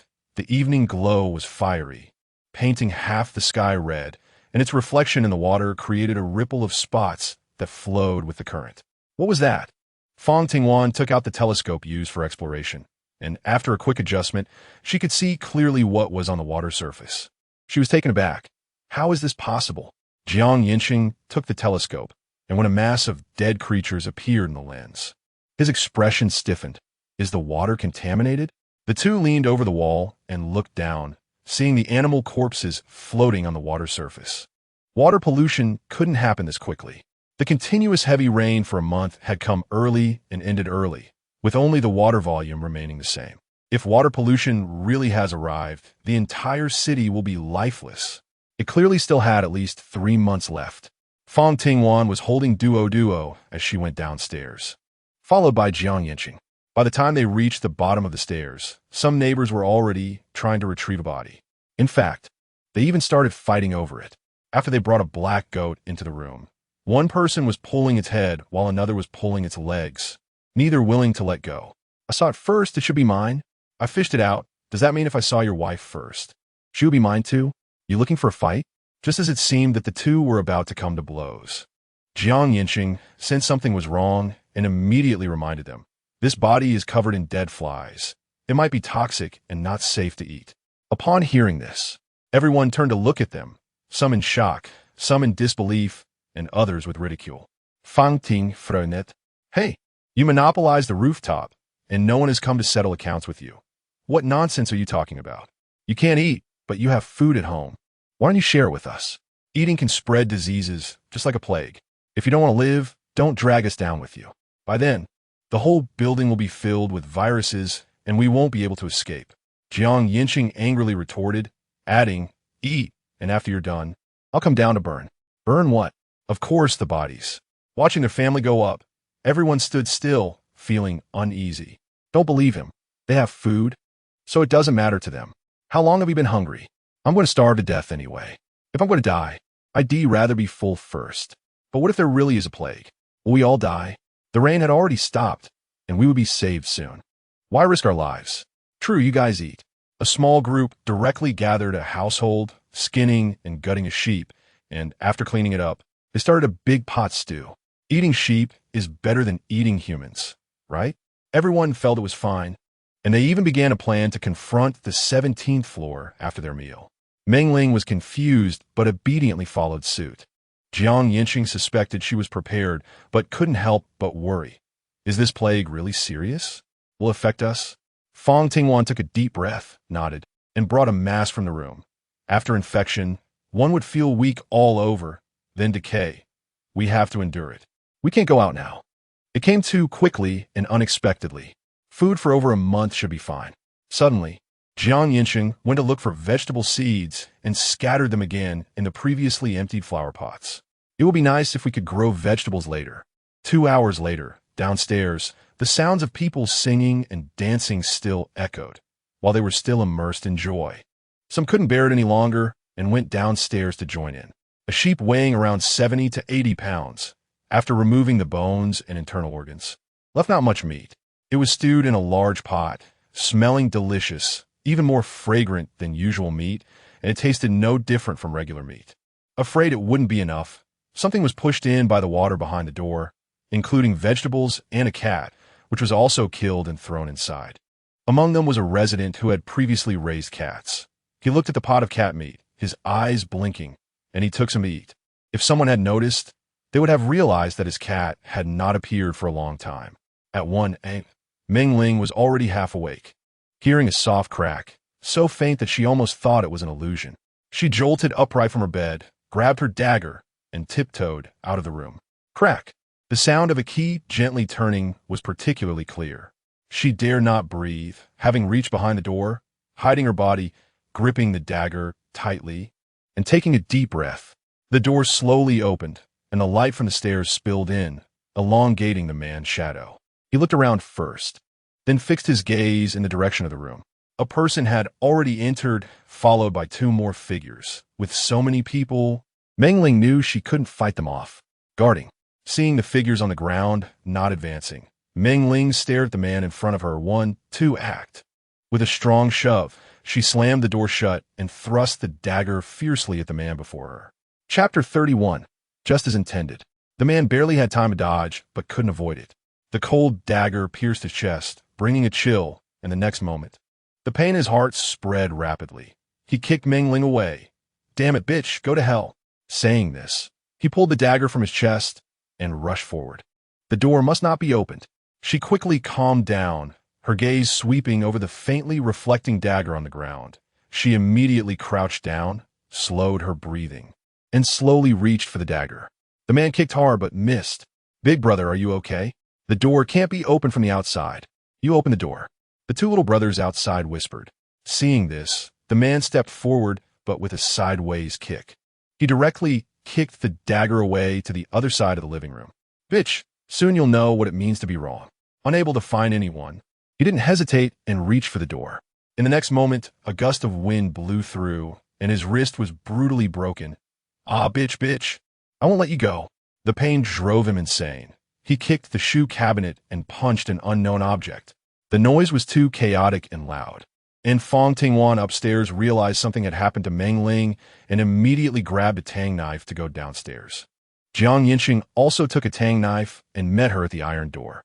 As soon as they opened the door, the 2 people downstairs began to shout. "Not good. Big brother, the 2 from upstairs are coming down.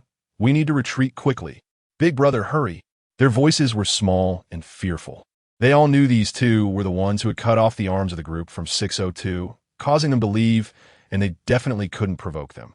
They looked at half a foot appearing on the stairs, along with the blade hanging down by their feet, and couldn't help but feel scared, their legs trembling. If they stayed, they would die. Just for food, for a woman, it wasn't worth losing their lives over. Without hesitation, the 2 ran straight downstairs. Fang Tingwan and Yancheng quickly appeared at the door. Hearing the sounds inside, she immediately shouted, "Meng Ling, open the door, we're here." Bitch. The man was already enraged, throwing punch after punch at Meng Ling. With one final blow, he directly tore off her pajama pants, adapting to the darkness. He looked at her slender legs and instantly felt a surge of desire. With one hand grabbing her and the other unbuttoning her underwear, she cried out, "Let go of me, Wan. Save me, save me." Meng Ling was only half a meter away from the door, forced to lean against the wall. She reached out to grab the doorknob. Just a little more. The hard object behind her was poking around recklessly. She gritted her teeth, forcing herself to calm down, and with a fierce kick back, the moment her opponent winced in pain, she broke free from her confinement, yanked open the door, and rushed out. Fang Tingwan immediately pulled the person into her arms, taking off her coat to wrap around Meng Ling's lower body. She looked very disheveled, her hair messy, her face covered in tear stains, and her body marked with bruises from being beaten. Yancheng also rushed into the room at the first moment, gripping his Tang knife as a man lunged at him. He charged straight forward, and the Tang knife embedded itself in the man's body. You killed him. Before he could finish speaking, his body fell straight down. You all go into the room. I'll handle the rest. Yancheng's voice was very calm, making it impossible to tell that he had just killed someone. Fang Tingwan brushed past Meng Ling and couldn't help but feel a twinge of doubt. Could this guy really be someone who has turned over a new leaf? He was so different from ordinary people. After returning to the room and closing the door, Fang Tingwan turned on the light and drew the curtains. She looked at the still crying Meng Ling and took a deep breath. Go wash up and change into clean clothes. Wan. Meng Ling bit her lip, tears streaming down her face again. She had never been wronged in her life, let alone experience something like this. Just now, she thought she was done for. It's okay now. Fang Tingwan's voice was gentle, trying to soothe her. It'll be fine after you take a shower. Meng Ling obediently went to take a shower. Fang Tingwan opened the door and walked out of the room, seeing the body of the resident in 1301. Her expression was indifferent. They need to be taught a lesson, otherwise they will keep coming up to provoke. Is it certain that the disaster won't end? Yancheng answered her question with another, staring at her without any joy or sorrow, without probing. He was just asking as usual. Fang Tingwan didn't plan to hide it and nodded. Probably. Yancheng's eyes flashed with a glimmer of light as he directly lifted the man and took the rope down the stairs. She was curious and followed him. She didn't expect that Yancheng would actually hang the person on the railing, making it clear for everyone going upstairs to see. A one-time solution. Yancheng shrugged and walked upstairs, noticing her calm expression without a hint of unease. It seemed that future humans would be even worse off than now. Should we let Meng Ling move upstairs? The testing over the past few days is about done, and Meng Ling is definitely trustworthy. Lie with you? Fang Tingwan felt inexplicably confused after asking her own questions. She noticed that he had been supporting Meng Ling, which made her feel a bit strange. Yancheng did not press further. She was so scared being alone. After being frightened twice, she felt as if her soul had been scared away. If there was a third time, she would definitely be scared to death. Fang Tingwan nodded slightly. Let's go. We'll deal with these things tomorrow. After closing the door, Meng Ling followed them up to the 17th floor. Watching the heavy iron door close, she felt a lot more at ease. As they walked down the corridor, she suddenly stopped, pointing at Yancheng's home. Wan, I can sleep over there. Huh. No wonder he kept speaking from Meng Ling okay. That response had a hint of gritted teeth in it as Fang Tingwan opened her own door. Yancheng watched her from behind, quietly observing her subtle expressions, and couldn't help but laugh. Meng Ling, you misunderstood. We're not living together. I still live at my place. You should stay with Wan. Living together? And still calling her Wan? Oh, Meng Ling responded, looking eagerly at Fang Tingwan, who was about to close the door. Fang Tingwan looked at the floor as she opened the door and said, close the door gently. Okay. Meng Ling was also afraid of waking Duo. So she lowered her voice and immediately explained after entering the room, Wan's, I didn't mean to sleep over there. I thought you were sleeping together, and it was inconvenient for me to come here. Chapter 32. Fully you sure you don't need me to help apply the medicine? Fang Tingwan took out the balm for bruises from the cabinet. Meng Ling shook her head. I can do it myself. All right, you sleep in that room. Don't worry. No one will come up, Fang Tingwan said, indicating that she wanted to go into the room to accompany Duo and stop talking. Meng Ling nodded gently and slipped into the next room. She instinctively turned on the light, afraid of being seen, then looked towards the window. The curtains were blackout, completely preventing anyone from seeing in. Feeling relieved, she wanted to sleep with the light on. After applying the medicine, she wrapped herself tightly in the quilt to sleep peacefully. The next day, the neighbors downstairs learned that someone had died again and rushed to the 15th floor to look at the body hanging from the railing, covering their mouths and noses and whispering among themselves. Isn't the one upstairs a lawyer? How could he kill someone? Does he not want to work anymore? Even if he wants to, he has to be able to do it. It's been 3 days since the rain stopped, and it only went down 10 centimeters. The government hasn't taken any action so far, and the electricity hasn't been restored. It feels like they've given up on us. Who would dare to risk their life to report it? That's true.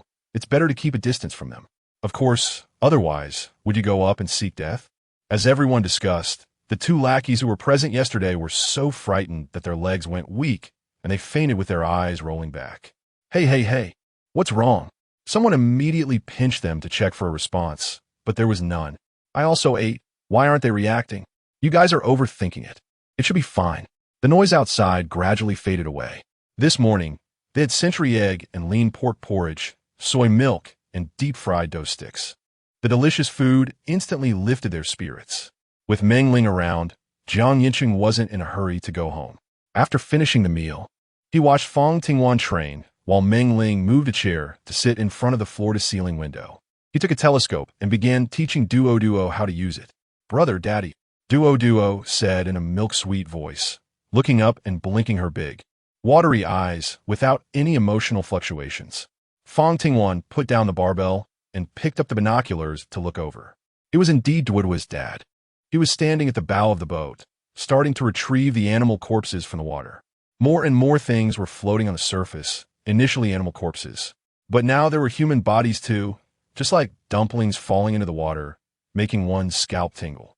Duo was mistaken. That was not her dad. She handed the binoculars to Yancheng, giving him a meaningful glance. Duo was almost forgetting her parents, and thinking of them would only bring sadness. When Yancheng saw clearly, he confirmed it was indeed not him, but said, "It's definitely not. Duo is mistaken. Let's go draw." He put away the binoculars. However, crystal-like tears kept falling, wetting the drawing paper. Duo. Yancheng felt heartbroken, holding her tightly and casting a pleading glance at Fang Tingwan. Duo was crying, her body trembling, tightly hugging Yancheng, but she did not make any loud cries. Fang Ting quickly walked over, hugged the child in her arms, rubbed her head, and comforted her gently. "All right, don't cry anymore, Duo. I'm here, and I will protect you from now on. No one will bully you again, okay? Don't think about the bad people. They can't hurt you anymore. Mommy will always be by your side to protect you." "Mommy," Duo sobbed, and then began to cry loudly, clutching tightly to the little doll that her mother had given her. She had kept it close, feeling that her mother was with her. The three adults watched, their hearts aching for the child. As she cried, she eventually fell asleep. After Fang Tingwan comforted everyone to sleep well, the first thing she did was put away the telescope. By noon, Yancheng was cooking while Meng Ling assisted. Fang Tingwan continued training, watching the two of them chatting and laughing like a couple, not knowing why her heart felt a certain way. In the apocalypse, dating was no different from courting death. She immediately went to the bathroom and took a cold shower, washing away those chaotic emotions. By the time she came out, she was already facing things calmly. For lunch, they had braised beef brisket and cabbage soup. The three of them enjoyed their meal. Meanwhile, downstairs, someone caught a crocodile in the water, and they had crocodile for both lunch and dinner. Even though 5 people had already developed fevers, they attributed it to the weather and didn't connect it to any plague, continuing to eat and drink until everyone dispersed in the evening. The plague would erupt in 7 days. Fang Tingwan insisted on disinfecting the downstairs after dinner. In the evening, when she had free time, she went up to the rooftop. Feeling the cool breeze, she glanced at the installed generator, and the fuel gauge showed it was down to the last bar. She directly unscrewed the fuel tank cap, pointing her finger at the opening, and fuel continuously flowed out. 10 minutes later, it was full. At 1 o'clock in the morning, the entire city was plunged into darkness, but fortunately, the moon hung high, casting a faint light that illuminated several figures going upstairs. They hurriedly rushed from the 10th floor straight to the 16th floor. Upon seeing the tightly locked iron door, they looked at each other. "You go. I'm scared. They've killed several people, and they look no better than the beasts on the 602. Then are you going to save your son and daughter-in-law or not? If you want to save them, go knock on the door right now. Our building is the only one with medicine." The man took a deep breath, looked at the iron door, gritted his teeth, and suddenly stepped forward to knock a few times. "Lawyer Jiang, Miss Fang, please open the door. It's a matter of life and death." Bang, bang, bang. The noise was loud enough to wake Duo, who sat up groggily. Usually, she slept so soundly that she couldn't hear anything. Rubbing her eyes, she asked, "Sister, what's wrong?" "It's nothing, Duo, just go back to sleep." Fang Tingwan rubbed her head, made her lie down, and covered her with a quilt, then got up to open the door. Seeing Meng Ling also coming out, she shook her head and said, "You continue to sleep, I'll handle it. It's fine, I'm already awake." Meng Ling wrapped herself in her pajamas. The knocking outside suddenly stopped. The door opened, and Yancheng was already wearing a mask, standing at the iron gate. He opened the iron window and looked at several familiar faces with indifferent expression. "What is the matter?" The man seemed to grasp a lifeline, his eyes reddening as he said, "Lawyer Jiang, please save my son. My son has always been at the top of his class, obedient and sensible everyone." Chapter 33. A matter of time. I have money, I can buy it for you. Saying this, he pulled out a crumpled stack of bills from his pocket, along with a gold necklace and gold earrings. Not much, just a box. Yancheng frowned slightly, not even looking at the money, and coldly said, "I don't have medicine, but there's a pharmacy 500 meters away. You can go check." "It's too late, please, Lawyer Jiang. As long as you are willing to help, I would be willing to work for you like a cow or a horse." If it weren't for the iron gate only opening the window, the man would have knelt down to beg. Yancheng revealed a helpless expression, sighed, and said, "It's not that I don't want to, it's really, there is no medicine." Each word was very certain. The man fell into despair. Sliding down from the iron window, Fang Tingwan and Meng Ling were listening from the side, watching the people outside continue to plead.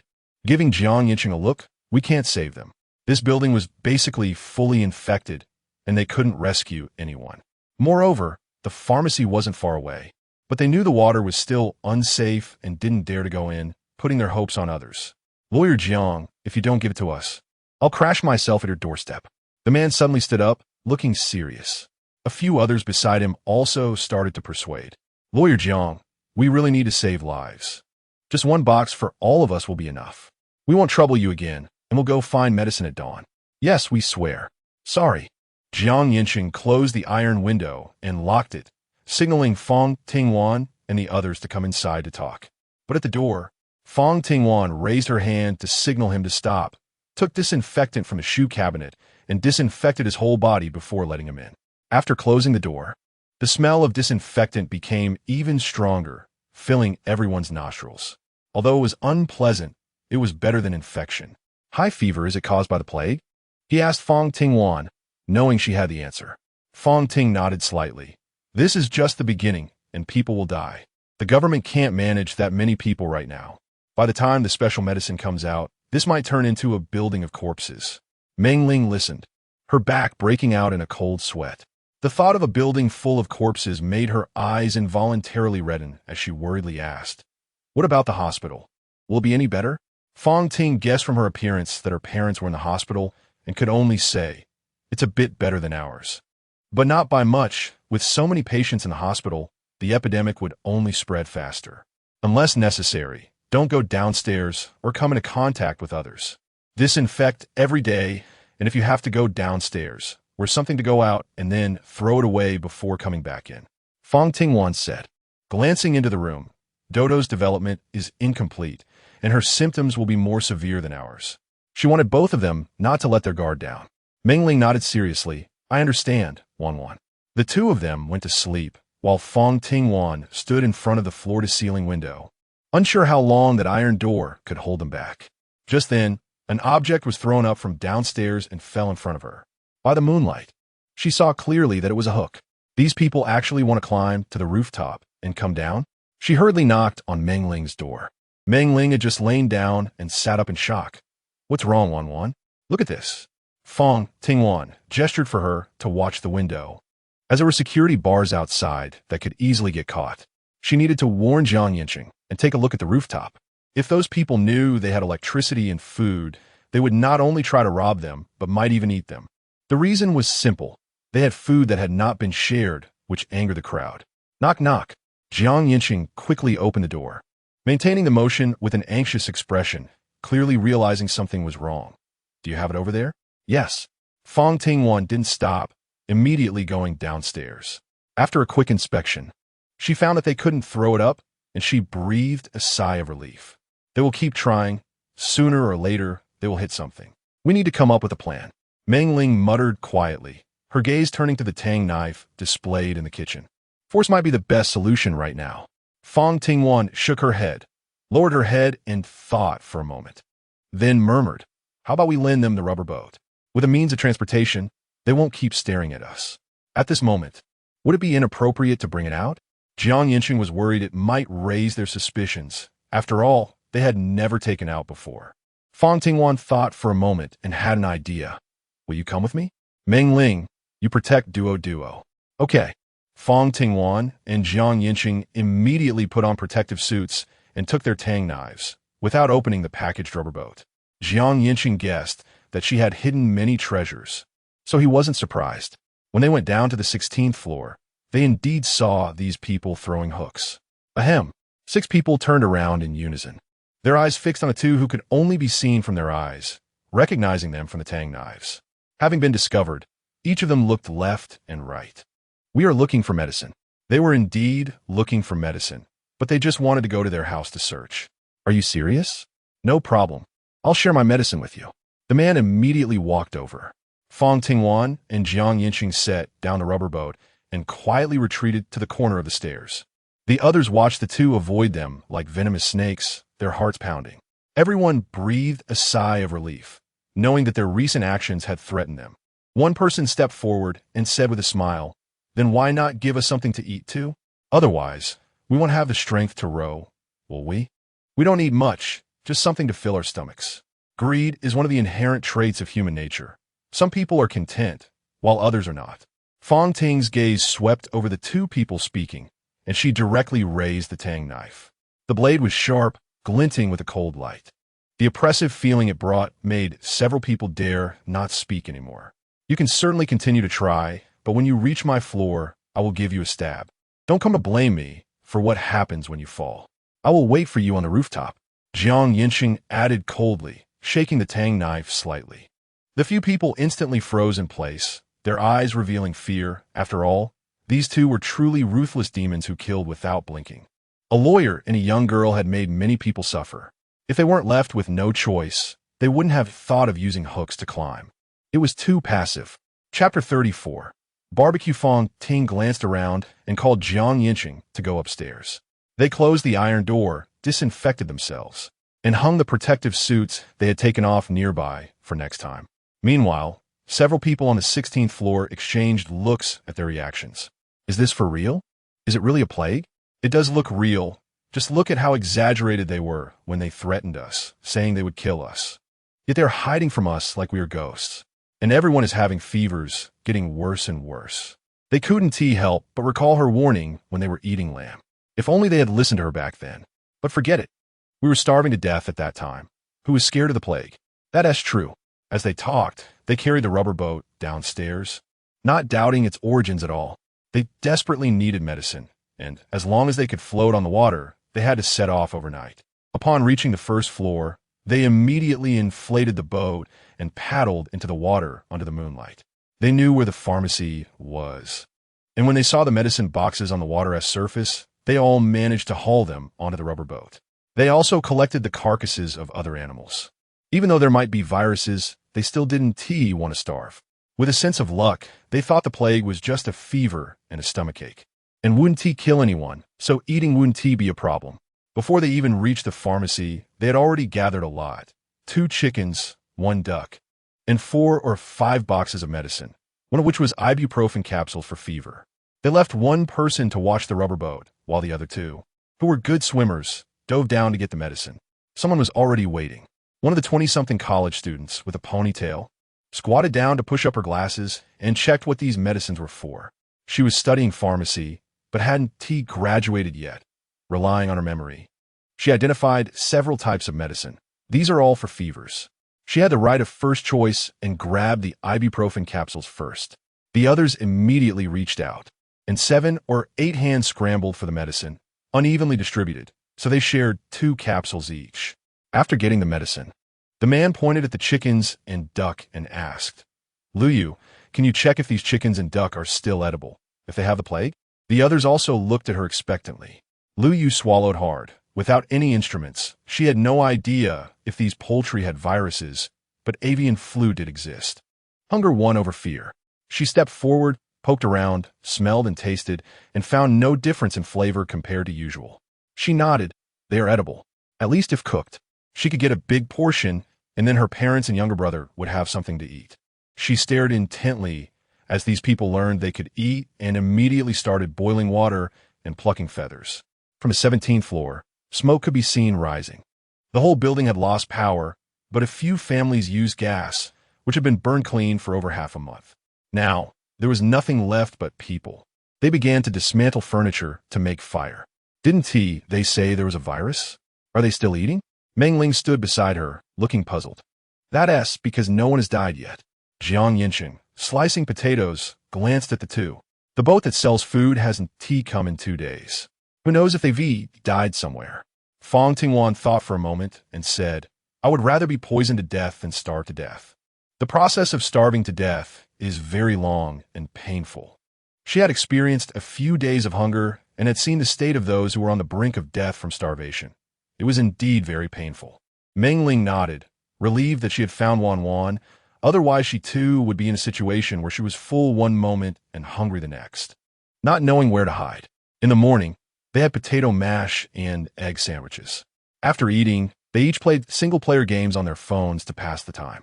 With enough rest time, Fang Tingwan continued her training. The breakfast downstairs was a stew of chicken and duck with a bit of ginger added, and the flavor instantly became rich and fragrant. Someone even specially prepared a dipping sauce, dipping the meat into it, and then putting it into their mouths. The aroma burst forth, making everyone smack their lips in delight. No one noticed that the minced garlic in the bowl was black, not the color of soy sauce. Besides them, others in the building were also fetching food and looking for medicine. This did not affect the 17th floor at all. Currently, the food they had could last for a month, so they didn't need to worry.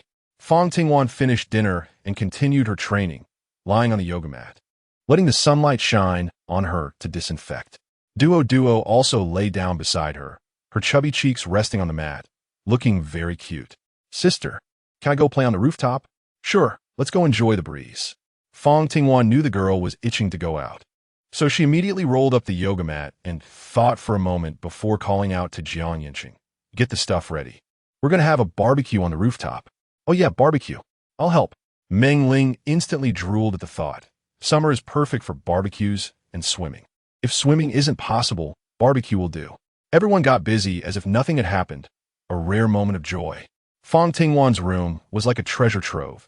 Before long, she pulled out a barbecue grill for 3, along with picnic chairs and a small table. The fridge was stocked with beef, pork belly, frozen chicken wings, and drumsticks, as well as vegetables like potatoes, cucumbers, lettuce, and 5-spice chili powder. She handed everything to Yancheng to chop and mix, placing it all in a basket to carry to the rooftop. On the rooftop, there were foam boxes left by others, but the vegetables had long since wilted from being soaked in water. Yancheng glanced at them and decided to take them home tomorrow to grow his own vegetables. He took charge of the barbecue grill, starting the fire, brushing on oil, and adding the meat. Fang Tingwan made a simple lampshade and hung it on the wall, just enough to illuminate a small area. The surrounding walls were taller than a person, so she couldn't see other floors and ensured that no one could see her. She also brought mosquito coils and floral water. After lighting a few rings to ensure no mosquitoes would fly in, they sat down in different spots. They poured orange juice, drinking and eating happily. Oh my, I never would have thought that I could have a barbecue meal in such a situation. Wan, I really love you. Meng Ling had no idea that she had gotten some oil on the corner of her mouth from eating pork belly. She just wanted to express her joy and pouted as she leaned in. Yancheng noticed, and before her lips touched his, pulled out a tissue and pressed it on her face. Wipe your mouth clean first. Huh? Meng Ling blushed as she wiped her mouth, seeing the grease and chilly skin on the tissue, feeling too embarrassed to speak. Just don't betray me. After such a long time, Fang Tingwan wasn't an emotionless robot. Seeing the good between Yancheng and Meng Ling, she temporarily aligned herself with them. Chapter 35 just can't be soft-hearted as for what happens in the future. That could be discussed later. She didn't dare to trust completely, but at least she gave them 70%. Covering the smile at the corner of her mouth with a drink, she looked at Duo. This was probably the happiest time Duo had experienced in the past half-month. With her little hands flipping the barbecue, she wrapped the meat in lettuce and handed it to Fang Tingwan. Sister, eat this piece of pork belly I've been eyeing it for a long time. The fat and lean parts are just right. Mom said this is the best to eat. She knew she couldn't let others find out and lowered her voice. Fang Tingwan felt relieved when she heard her talk about her mother, nodded slightly, took it, and put it in her mouth. Duo then wrapped some for Jiang Yancheng and Meng Ling in turn. Although they couldn't make too much noise, they were still very happy. Early the next morning, Jiang Yancheng came over as usual to cook breakfast. Today for breakfast, they had egg pancakes and milk. After finishing breakfast and resting for a while, Fang Tingwan continued her training. Meng Ling hadn't trained for several days, and thinking about having to continue training after the disaster, she didn't want to move. But seeing Wanwan practice every day like this, she couldn't sit still and started to train as well. On the 23rd day of the apocalypse, the muscles on the three of them showed obvious changes, and even Duo, who had been practicing for a while, seemed different in spirit. No one came upstairs anymore. But judging from the daily wails, it was clear that some people had begun to die without treatment. It was only a matter of time. Who told them not to listen to advice? When Meng Ling heard the cries again, she no longer felt any emotional fluctuations. In the past half a month, more people had died than she had heard of in her entire life, and she had become numb. But it also made her worry more about her parents, as they still hadn't made contact after such a long time. We also have to worry about ourselves. Jiang Yancheng tried to ignite the fire, but the gas stove was unresponsive. I hadn't cooked at home, so only an induction cooker was available. However, the generator that Meng Ling and I used was 3000 W, which could power the induction cooker, but not the rice cooker. It wouldn't work to take half an hour to cook rice and an hour to stir fry. It was feasible, but not sustainable and consumed a lot of electricity. Then you can use the one in my house. My generator is 8000 W. Fang Tingwan said lightly, continuing to lift the barbell. Jiang Yancheng's mouth twitched. If he had known she could foresee the future, he should have listened to her and prepared earlier instead of relying on her now. Although he didn't want to admit it, it was indeed thanks to her that they had been living so comfortably for the past half month. Once the electricity issue was resolved, there was nothing more to worry about. Half an hour later, Fang Tingwan put down the barbell, just wiped her sweat, and heard someone knocking on the iron door. The three of them exchanged glances. Meng Ling instinquito potet duo. Fang Tingwan and Jiang Yancheng put on their masks. To avoid wasting protective suits, they chose not to wear them and instead disinfected themselves completely before opening the door and stepping into the corridor to open the iron window. Outside, a group of faces appeared, all belonging to people holding an inflatable boat. A man was at the front, his pale and worn face breaking into a smile that was chilling, with bloodshot eyes and deep purple lips. When he forced a smile, it was quite unsettling.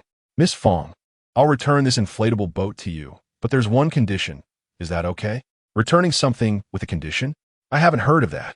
Fang Ting coldly finished speaking and turned her head. Then you can keep it for yourselves, don't return it. With the jet ski, the rubber boat seemed quite useless, and it's ridiculous to use it to threaten her. Moreover, looking at these people, they all showed symptoms and wouldn't last long. As Jiang Yancheng was about to close the iron window, the man completely forgot the danger of the previous person having their hand chopped off. He reached out to block the iron window and, at the same time, touched Jiang Yancheng's finger, wanting to bite. If bitten, it would be a 100 infection. Let go. The mouth was less than a centimeter away from the finger.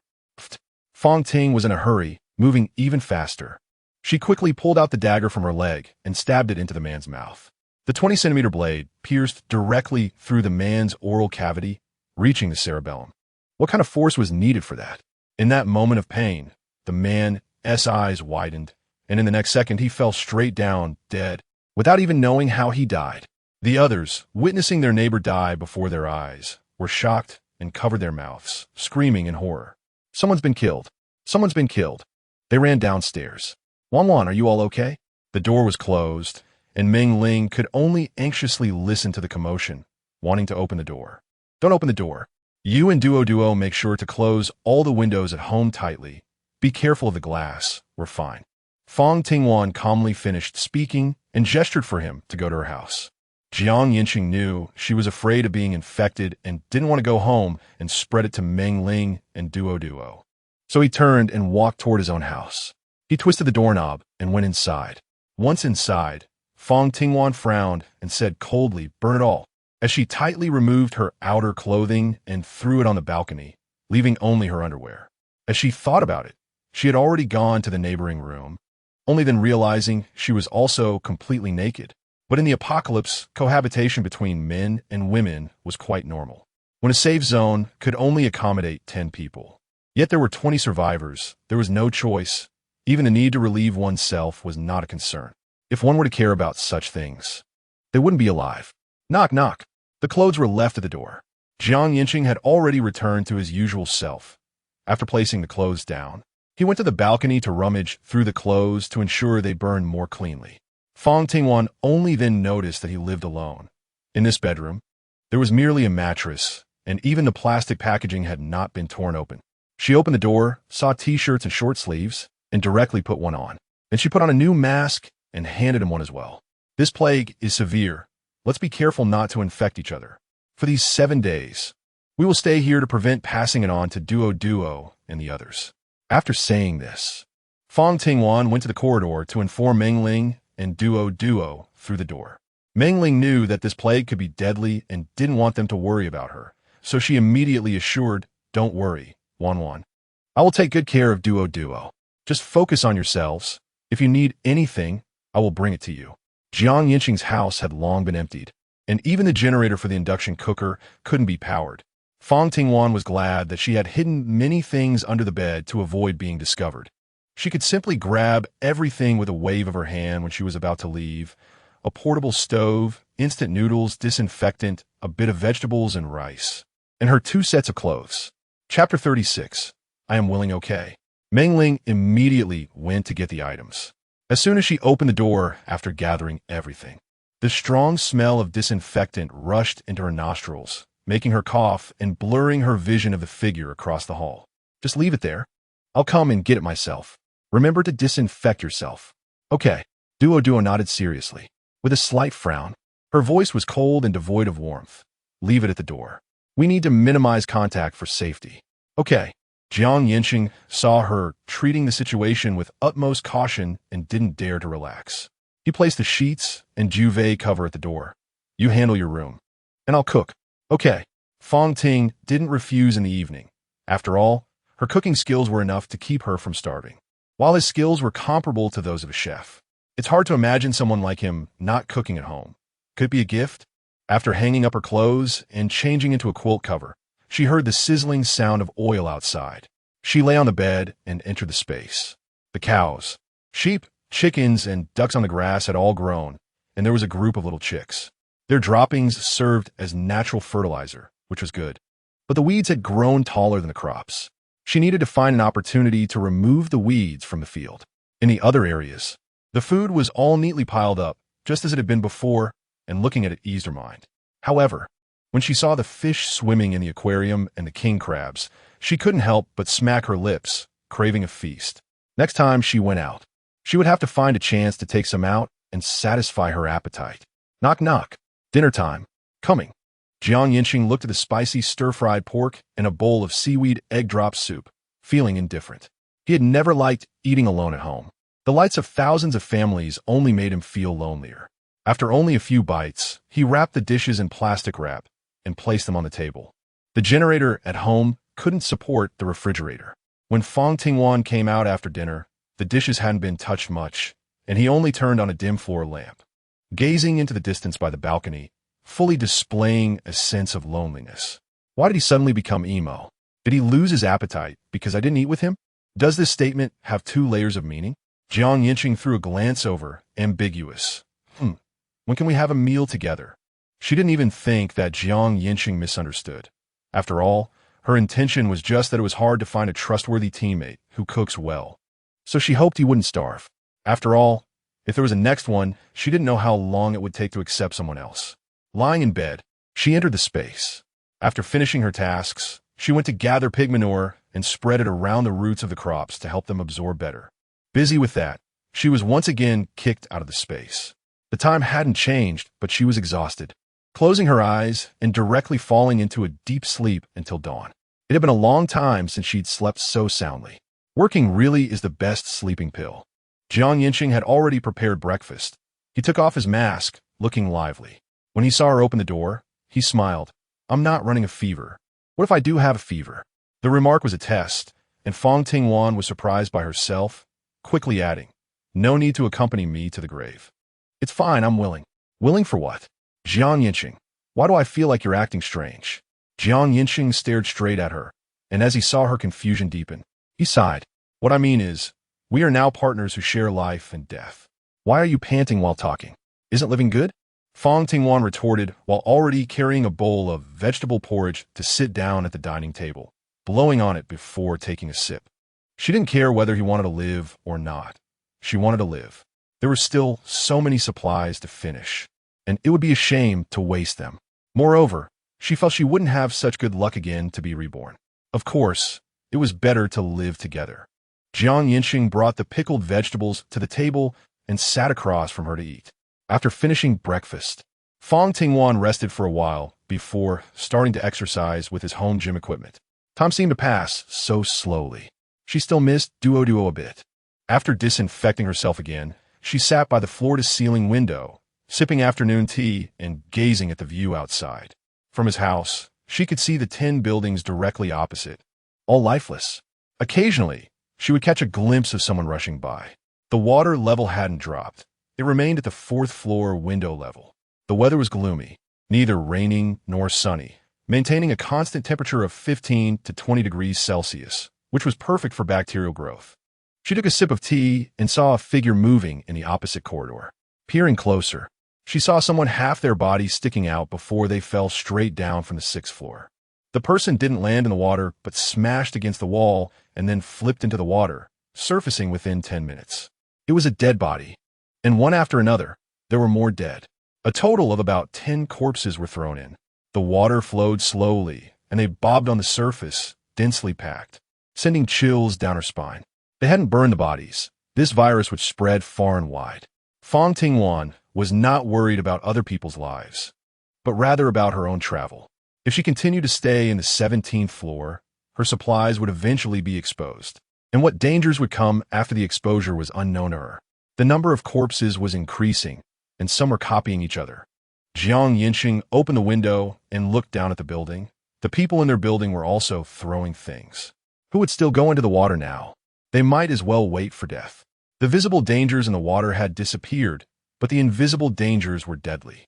How long would this last? He instinctively glanced to the side. Fang Ting shook her head. I don't know. The timeline is messed up, completely different from the previous life. But if we look at the order of disasters, the next natural disaster will be extreme heat. We must leave this place and find a cooler location. Once the extreme heat starts, temperatures will persist at 50 to 60 degrees from morning till night, and frying an egg will be a basic task. Setting that aside, being on the 17th floor, they are very likely to suffer from heat stroke. Where is the coolest place? There are people downstairs now. Even if we wear protective suits, they will rush over. It's not feasible to kill them all. There are at least 100 of them still alive. We are few in number and also have duo with us. Chapter 37 Government Rescue Yancheng analyzed seriously. From the moment that man insisted on dragging him down with him, he began to confront the human nature in the apocalypse. Fang Ting nodded slightly. Indeed. Given our current situation, it is not suitable to leave yet, but we need to start preparing. Understood. Yancheng responded, his eyes filled with unexplainable emotions. A few more days passed peacefully. The plague raged on. Floating on the water were corpses whose origins were unknown, one next to another, thousands upon thousands of them.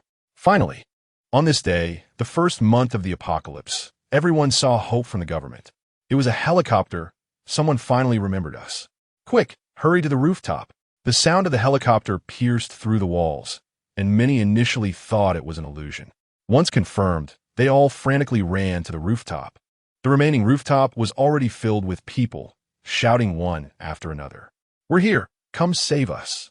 Over here. The helicopter continued to circle. Someone thought of an idea, asking everyone to find something that would burn and produce thick smoke. Others wrote the large characters "Help" on the ground. Meanwhile, the neighbors from Building 11 were anxiously blocked outside the iron gate. You beasts, open the door, or I will burn you all to ashes together. Bang, bang, bang. The sound was deafening. Fang Ting instructed Meng Ling not to take duo out, while she and Yancheng ignored it and went straight to the top floor. She remembered clearly that the government couldn't manage things anymore, only being able to control those nearby, and they were located in a suburban area.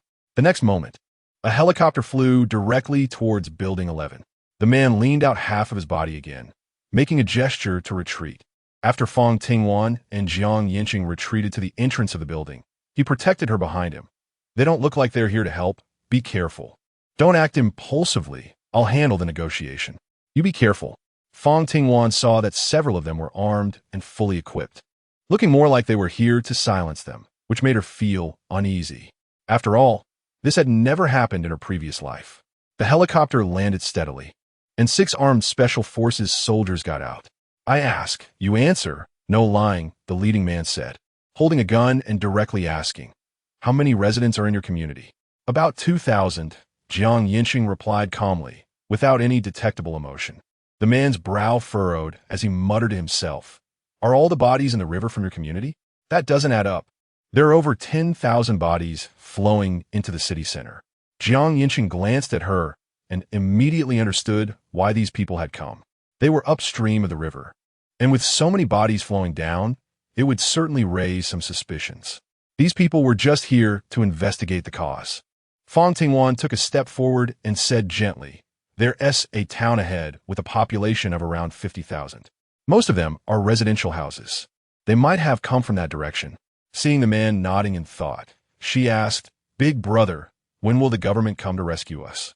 The man showed a pained expression, sighed, and said, there are about 100,000 people in the city center, and all the troops are there. They can't come to rescue you, but as long as you hold on, we will come. This sounded more like comfort. Yancheng's gaze slowly fell, his belief in certain things collapsing. Is there anything to eat?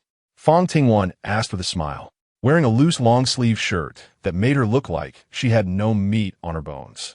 The man rummaged in his pocket and tossed her a piece of chocolate. Get on the plane. Before getting on the helicopter, the man moved his lips a couple of times. The two understood, and he said, sorry. The propeller continued to spin, and the helicopter slowly ascended. Listening to the sound growing fainter, those trapped below fell into despair, hating the person who had built the iron gate even more. They were taken away. This group of people wouldn't have a good end. No.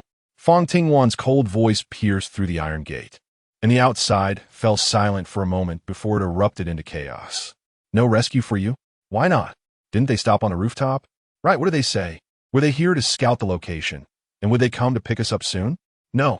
Fang Tingwan raised her voice, and, as the outside quieted down, she immediately added, they stopped on the rooftop because this building is the only one without anyone. They won't encounter danger by stopping there. They came only to find out where so many corpses came from. How is that possible? How could the government not care about us? Are you lying? What reason do I have to lie to you? Fang Ting coldly retorted. If it weren't for wanting to calm them down to prevent them from truly setting fire and dying together, she wouldn't want to waste her breath. They couldn't even save the city center now, only letting us save ourselves. I also remind you that it's best to burn the bodies to completely eliminate the bacteria. Otherwise, the plague will still spread, and then wait for the government to rescue us. Are you serious? Hey, speak up. There's a feeling of mugwort all over. Fumigate the house everywhere. If you have alcohol, quickly spray it all over, even the corridor. If there are dead people at home, hurry up and really burn them. As for the others in the building, seeing the helicopter fly away again, feeling hopeless, unable to hold on, some couldn't accept it and jumped directly from the rooftop, quickly ending this horrific life. Fang Tingwan and Yancheng stood in front of the floor-to-ceiling window, seeing everything clearly. It was better if they didn't come. When they did, they gave everyone a glimmer of hope for survival, only to fall into despair immediately. Those who were slightly weaker couldn't bear it at all. Fang Tingwan said frankly that although it didn't affect her much, the silence between the two of them was somewhat awkward. It was probably a matter of time. Yancheng curled his lips, feeling a bit helpless. After the words fell, they fell into a brief silence. In the past few days, she had organized everything inside neatly, categorizing it all. The warehouse, fish area, animal area, living area, and planting area were all fenced off again. Seeing the hens and ducks starting to nest, She smiled with satisfaction.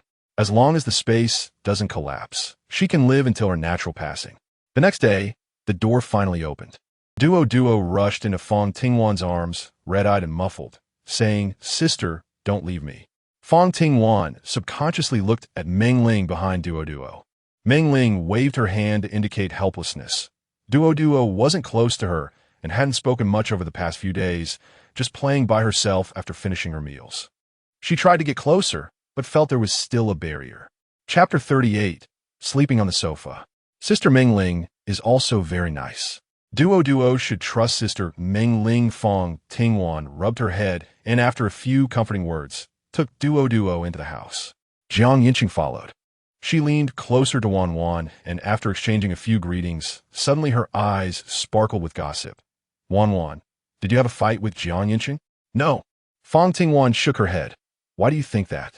It feels like your relationship hasn't warmed up over the past few days, and there's even a bit of coldness. As she spoke, she suddenly thought of something and pulled Wan up. Come to my room. I have something good for you. Fang Ting allowed Duo to play by herself and followed her into the guest room. The room was tidy and neat, looking nothing like it had been through an apocalypse. Fang Tingwan stood watching as she rummaged through the box and stealthily slipped a small box in her hand. Upon closer inspection, it was a pack of levonorgestrel 3-phase pills. Birth control pills? Given the current situation, it would be unwise to get pregnant. You all should be more careful. Meng Ling was still searching in the cupboard, half her body stuffed inside, when she suddenly exclaimed and backed out, shoving another box into Wan's hand. It was a square box labeled ultra-thin 001, refreshing. You keep it. You'll use it sooner or later, Meng Ling said with a sweet smile. What about you? Fang Tingwan wanted to slap herself. How could she ask such a stupid question? It was the first time someone had given her something like this, and she really didn't know what to say.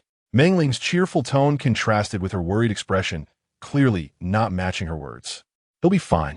For dinner, they had old duck soup which, although frozen and not quite fresh, still tasted pretty good, along with a cold cucumber salad, and the four of them ate like that. By dinner time, they had stir-fried carrots and reheated the old duck soup. After half a month, Meng Ling was truly bored, and while rummaging through her bag, she spotted a deck of playing cards and suggested that the three of them play do-di-ju to pass the time. They had all slept too much and couldn't fall asleep. Yancheng and Fang Tingwan had no objections, so they sat together on the blanket and started playing. Big King. As Fang Tingwan's voice fell, she signaled everyone to be quiet and perked up her ears to listen. The night was too quiet, and the sound of the helicopter came through more clearly.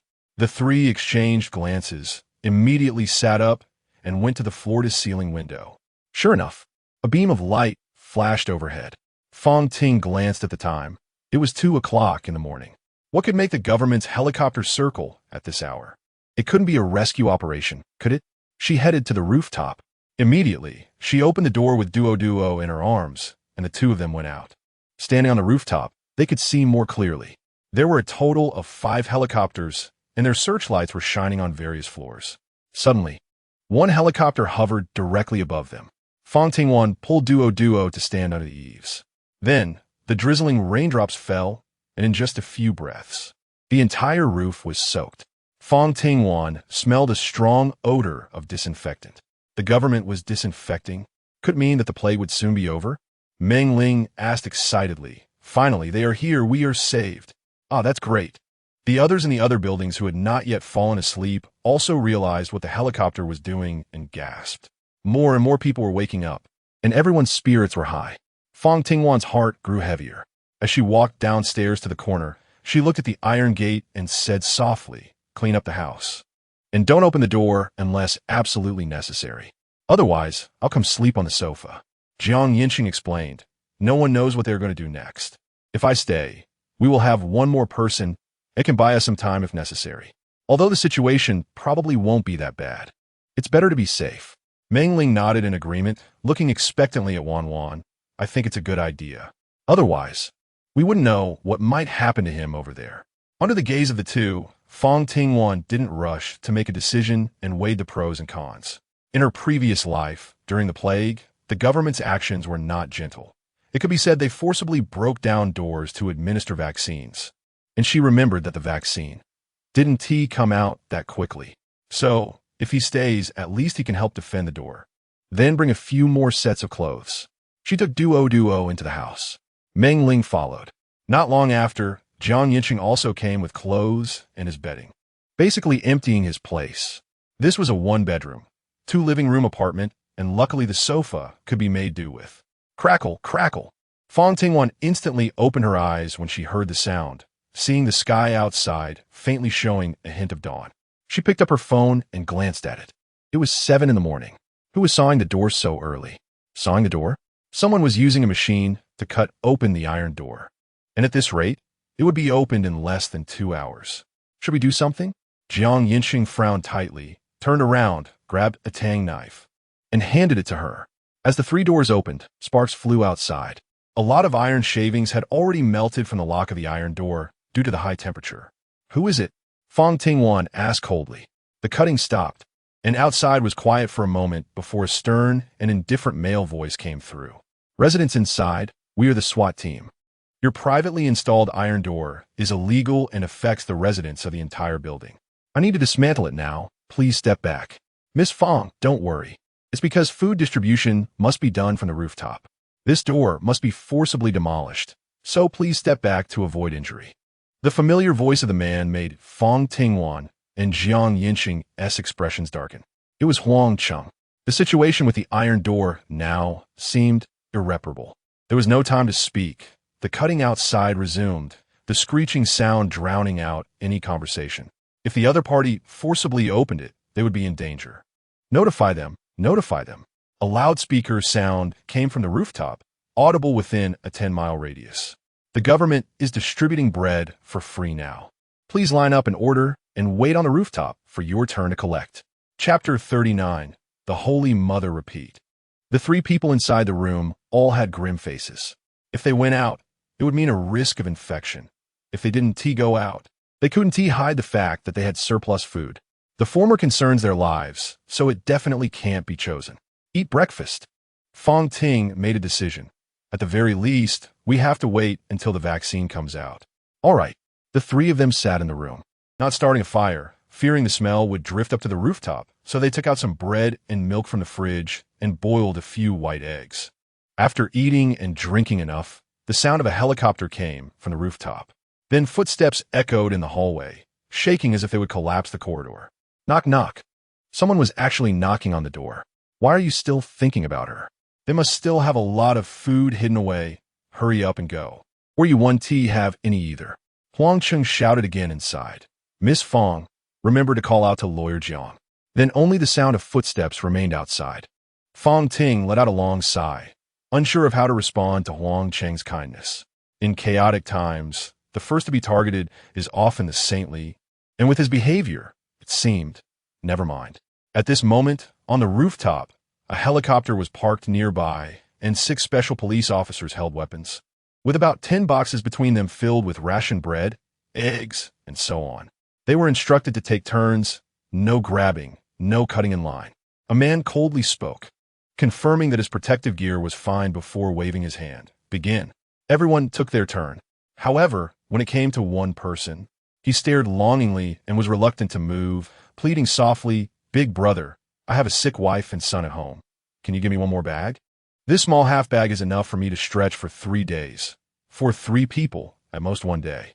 If you come to deliver again in 3 days, my sick child won't make it. Hearing this, everyone began to murmur in his favor. Yes, the police. His wife and son are unable to move and can't come to collect food. Just give it to them. The man coldly scanned them. The food here is just enough. If you want more, go back and line up again. But there won't be any left if we line up again. The man raised his voice and shouted.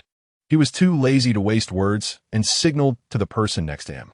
That person stepped forward with a gun. Everyone fell silent in fear, and that person quickly bent down to leave with his things. With this incident, the others dared not ask for more, taking what they got and leaving. Huang Cheng was last in line. He looked at the last 2 bags in the box and took out 2 packs of huangaloo from his bag. Not to mention, as a smoker, he had already caught the scent of smoke on the other person. This gift was just right, and the man turned a blind eye, waving his hand. Take it. Thank you, brother. Next time you come, I'll have good things for you. Huang Chung grinned and watched the helicopter leave before heading down to the 17th floor. He knocked on the door. Miss Fang, I left the bread at your door. You can come and get it yourself. Fang Tingwan opened the last door after disinfecting, looking at the bread on the floor, unsure of her emotions. No matter how much Huang Qing acted like a saint, as long as he treated her well, she couldn't deny it.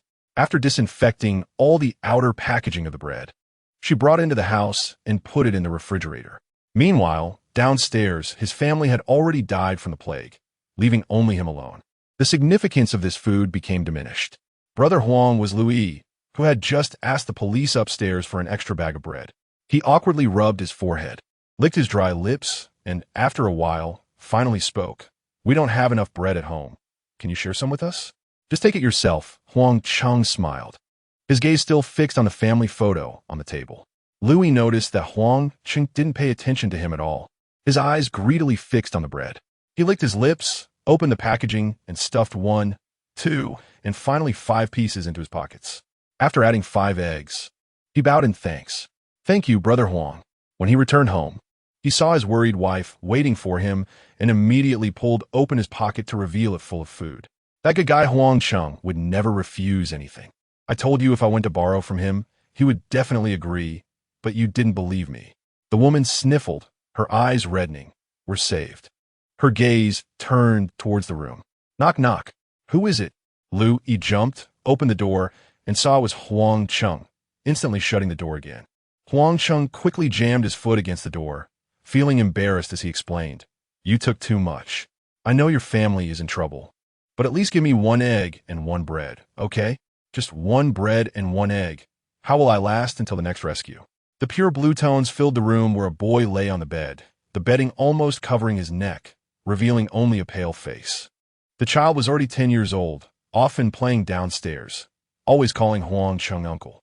Huang Cheng's heart softened gradually, and after struggling for a long time, he sighed. All right. He turned and went downstairs. Once the door was closed tightly, Lu Yi finally relaxed, putting an arm around his wife and patting her back. Don't worry. I won't let you go hungry. There were too many people lacking food. Families of 3, families of 5, and even families of 7. The food they received was too little, hardly enough to fill everyone's stomachs, and at this time, their eyes were set on those with fewer members and more food, including Huang Chung. As he inserted the key into the door lock, a huge shadow loomed behind him, hands locking around his neck, dragging him back, while the others twisted the key to enter the house and search for food. That was my last one. Stop. Let me go. Cough, cough.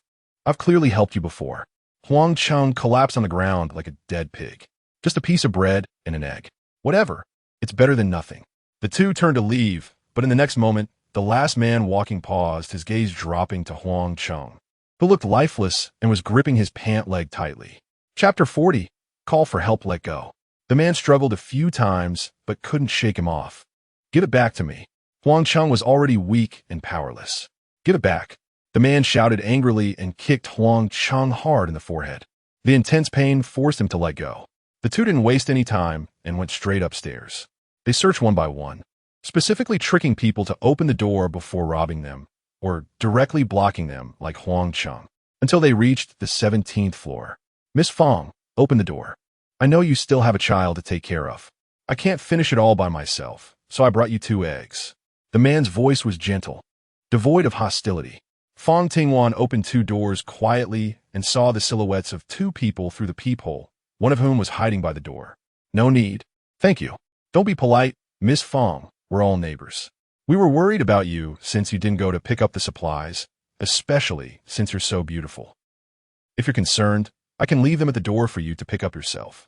The man, with just a few short sentences, inadvertently revealed his lecherous intentions, giving Fang Tingwan the illusion that he was trying to please her because of his lust.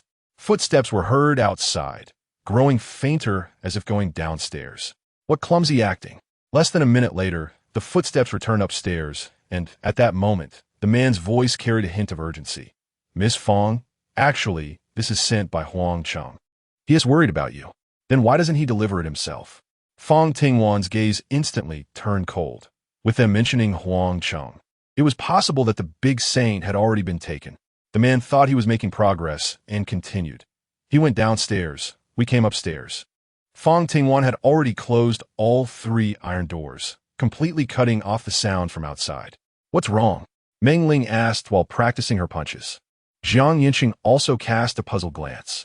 Originally, the government distributing supplies was a good thing for everyone, but with so many wolves and so little meat, people would inevitably fight for enough food to survive. They must be trying to trick us into opening the door. The battle for resources had begun. Humanity. What about Huangcheng? Meng Ling felt it was a bit meddlesome, but still explained. I think he's too kind-hearted. He would definitely be the first to be robbed. You're spot on. Almost certainly. That's the reason Fang Tingwan was worried. Jiang Yancheng asked, so do we help or not? If we help, we will face unknown dangers. If we don't help, it feels a bit wrong. Meng Ling meant to help, but she still left the decision to Wanwan. In the end, Jiang Yancheng was staring at Fang Tingwan. Don't save him. His so-called help was not something Fang Tingwan asked for, so he naturally had no burden on his conscience. After saying that, she began to exercise. Before they knew it, it was evening. Jiang Yancheng made braised pork ribs, stir-fried onions with meat, and cabbage soup. The 3 of them ate to their fill, and the bread and eggs left in the corner had not been touched at all. It seemed they were living even better than before the disaster, the only downside being the lack of freedom. But this kind of life would last at most another half a month. A scratching sound of nails on the iron door suddenly made Jiang Yancheng wide awake, sending chills all over his body, and he clenched his jaw tightly. Who's making noise in the middle of the night? The sound continued, fearing to wake them. He lifted the quilt and got up, opening the 2 iron doors, and looked out through the peephole, seeing nothing. But the sound persisted. He suppressed the urge to lash out and crouched down to listen carefully. The sound seemed to be coming from the bottom. Who? Finally, someone was heard. Huangcheng was lying on the ground, his eyes flickering with a glimmer of light, opening his mouth to emit a hoarse sound similar to an old-fashioned bellows. Huangcheng. The other party seemed ready to pass out at any moment, and Jiang Yancheng couldn't quite make out the words Huangcheng. With the example from the day, he frowned and asked in a deep voice, "What are you doing here?" "Water, food." Huangcheng managed to say these few words in a stuttering manner before his eyes rolled back, falling into darkness. "Huangcheng, speak. Are you okay? Do you feel unwell? Do you have a fever?" The faint sounds had already woken Fang Tingwan and Meng Ling, turning on the living room light. The dim yellow glow barely illuminated the surroundings. Fang Ting walked to the door in the evening. "What's going on?" "It's Huangcheng," and from the sound, he should be fainted, not explaining anything clearly. "And I don't know if it's a ploy." Jiang Yancheng expressed his doubts. They are not afraid of people now, but afraid of those infected with the virus. There are many dangers when opening the door. Don't worry about it. Just go to sleep. If you still hear his voice, let him retreat to your side. You put on your protective suit and disinfect, return the food to him, and after that, no one owes anyone anything. After Fang Tingwan finished speaking, she yawned and raised her hand. She was used to going to bed early and waking up early, feeling very sleepy. Jiang Yancheng turned off the lights and lay down on the sofa, falling asleep not long after. Huangcheng didn't know how long he had slept. When he woke up, the sky was already completely bright. He opened his mouth, his lips cracked and painful, and the sharp pain in his abdomen couldn't be ignored. Hungry, very hungry. He tried to lift his hand, but had no strength to knock on the door, so he could only laboriously raise it, sliding down from the door. His nails making a sound. "Can you crawl over to the other side? I have food for you." Jiang Yancheng looked at the peephole. Huangcheng's voice was almost squeezed out. He looked at the door across, about 5 or 6 meters away, his brain commanding his hands to crawl forward, his feet pushing. Each movement took all his strength, but the distance he could move, from the initial 10 centimeters to a little bit more, was only half.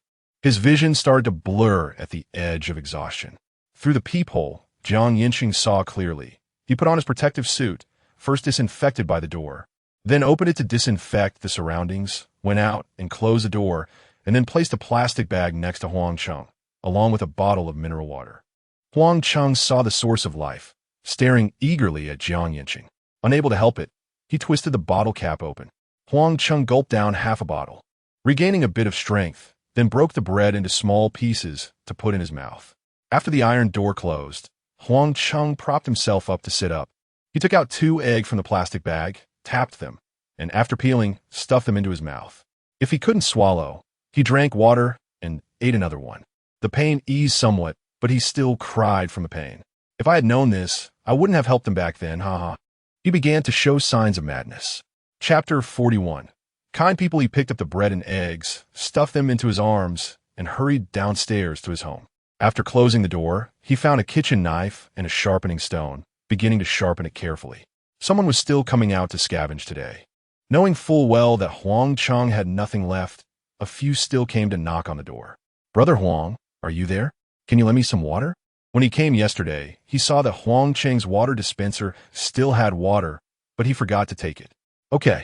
Huang Cheng's voice revealed no joy or anger as he opened the door, showing a calm smile. It's over there. Take it yourself. Okay, Brother Huang. You're the most generous in Building 11. You're a great person, and we all appreciate you. The man walked towards the water dispenser, half smiling and half mocking, completely unaware that Huang Cheng's expression was off. Bang, bang, bang. Who was chopping bones? The neighbors all came out of their homes, wanting to know who still had meat in this situation, thinking it was the 17th floor. Fang Tingwan and the others also looked down from the balcony, listening to the sounds below, curious about who was bold enough to expose their food. They quickly found Huang Cheng's house, knocking on the door one by one. Brother Huang, are you stewing meat? Can you share some with us? We haven't had meat in a long time. We can trade you some bread for it. I have an egg. I won't ask for much. Just a bowl will do. One after another, they wanted to make exchanges. Huang Cheng stirred the shredded meat in the pot and said calmly, Okay, come back in 2 hours. There will be enough for everyone. All right, thank you. Everyone dispersed. 2 hours later, Huang Cheng opened his door and saw the neighbors with pots and bowls, his mouth almost splitting into a grin. Everyone get to share. Line up. No pushing, no snatching. The entire living room was filled with the aroma of meat, and everyone lined up voluntarily, looking at the large pot. The first in line was the man who had choked Huang Cheng the day before. He scratched his head, put the bread and egg aside, and watched Huang Cheng explain in a panic, fearing he wouldn't get any meat. Brother Huang, please don't be mad at us. I was just impulsive yesterday. Everyone get to share. Huang Cheng interrupted him directly, scooping half a ladle of meat and then ladling out some soup. The man's eyes sparkled as he repeatedly bowed. Thank you, thank you. The others came up in turn. When it was Lu Yi's turn, his eyes were filled with greed. Brother Huang, I have a lot of family, and this pot is just a bit bigger. They must have found the largest pot at home, and when he scooped, a third of it was gone. There will be more tomorrow. If you take too much, you won't finish it, Huang Cheng said, as he routinely scooped half a ladle of meat and half a ladle of soup. Lu Yi reluctantly took it and left, with the others following behind. Almost everyone had a bowl now. Huang Cheng looked at the nearly empty pot, untied his apron, then turned and picked up a bowl from the stove, walking straight upstairs. As he climbed each floor, he could hear laughter coming from other homes. When he reached the 17th floor, he knocked on the door. Lawyer Jiang, thank you for your bread and water. This is my way of thanking you. There will be more tomorrow. After saying that, he went straight downstairs. Once he heard the footsteps fade away and saw no one through the peephole, Yancheng put on his protective suit and grabbed a Tang knife to go out while disinfecting.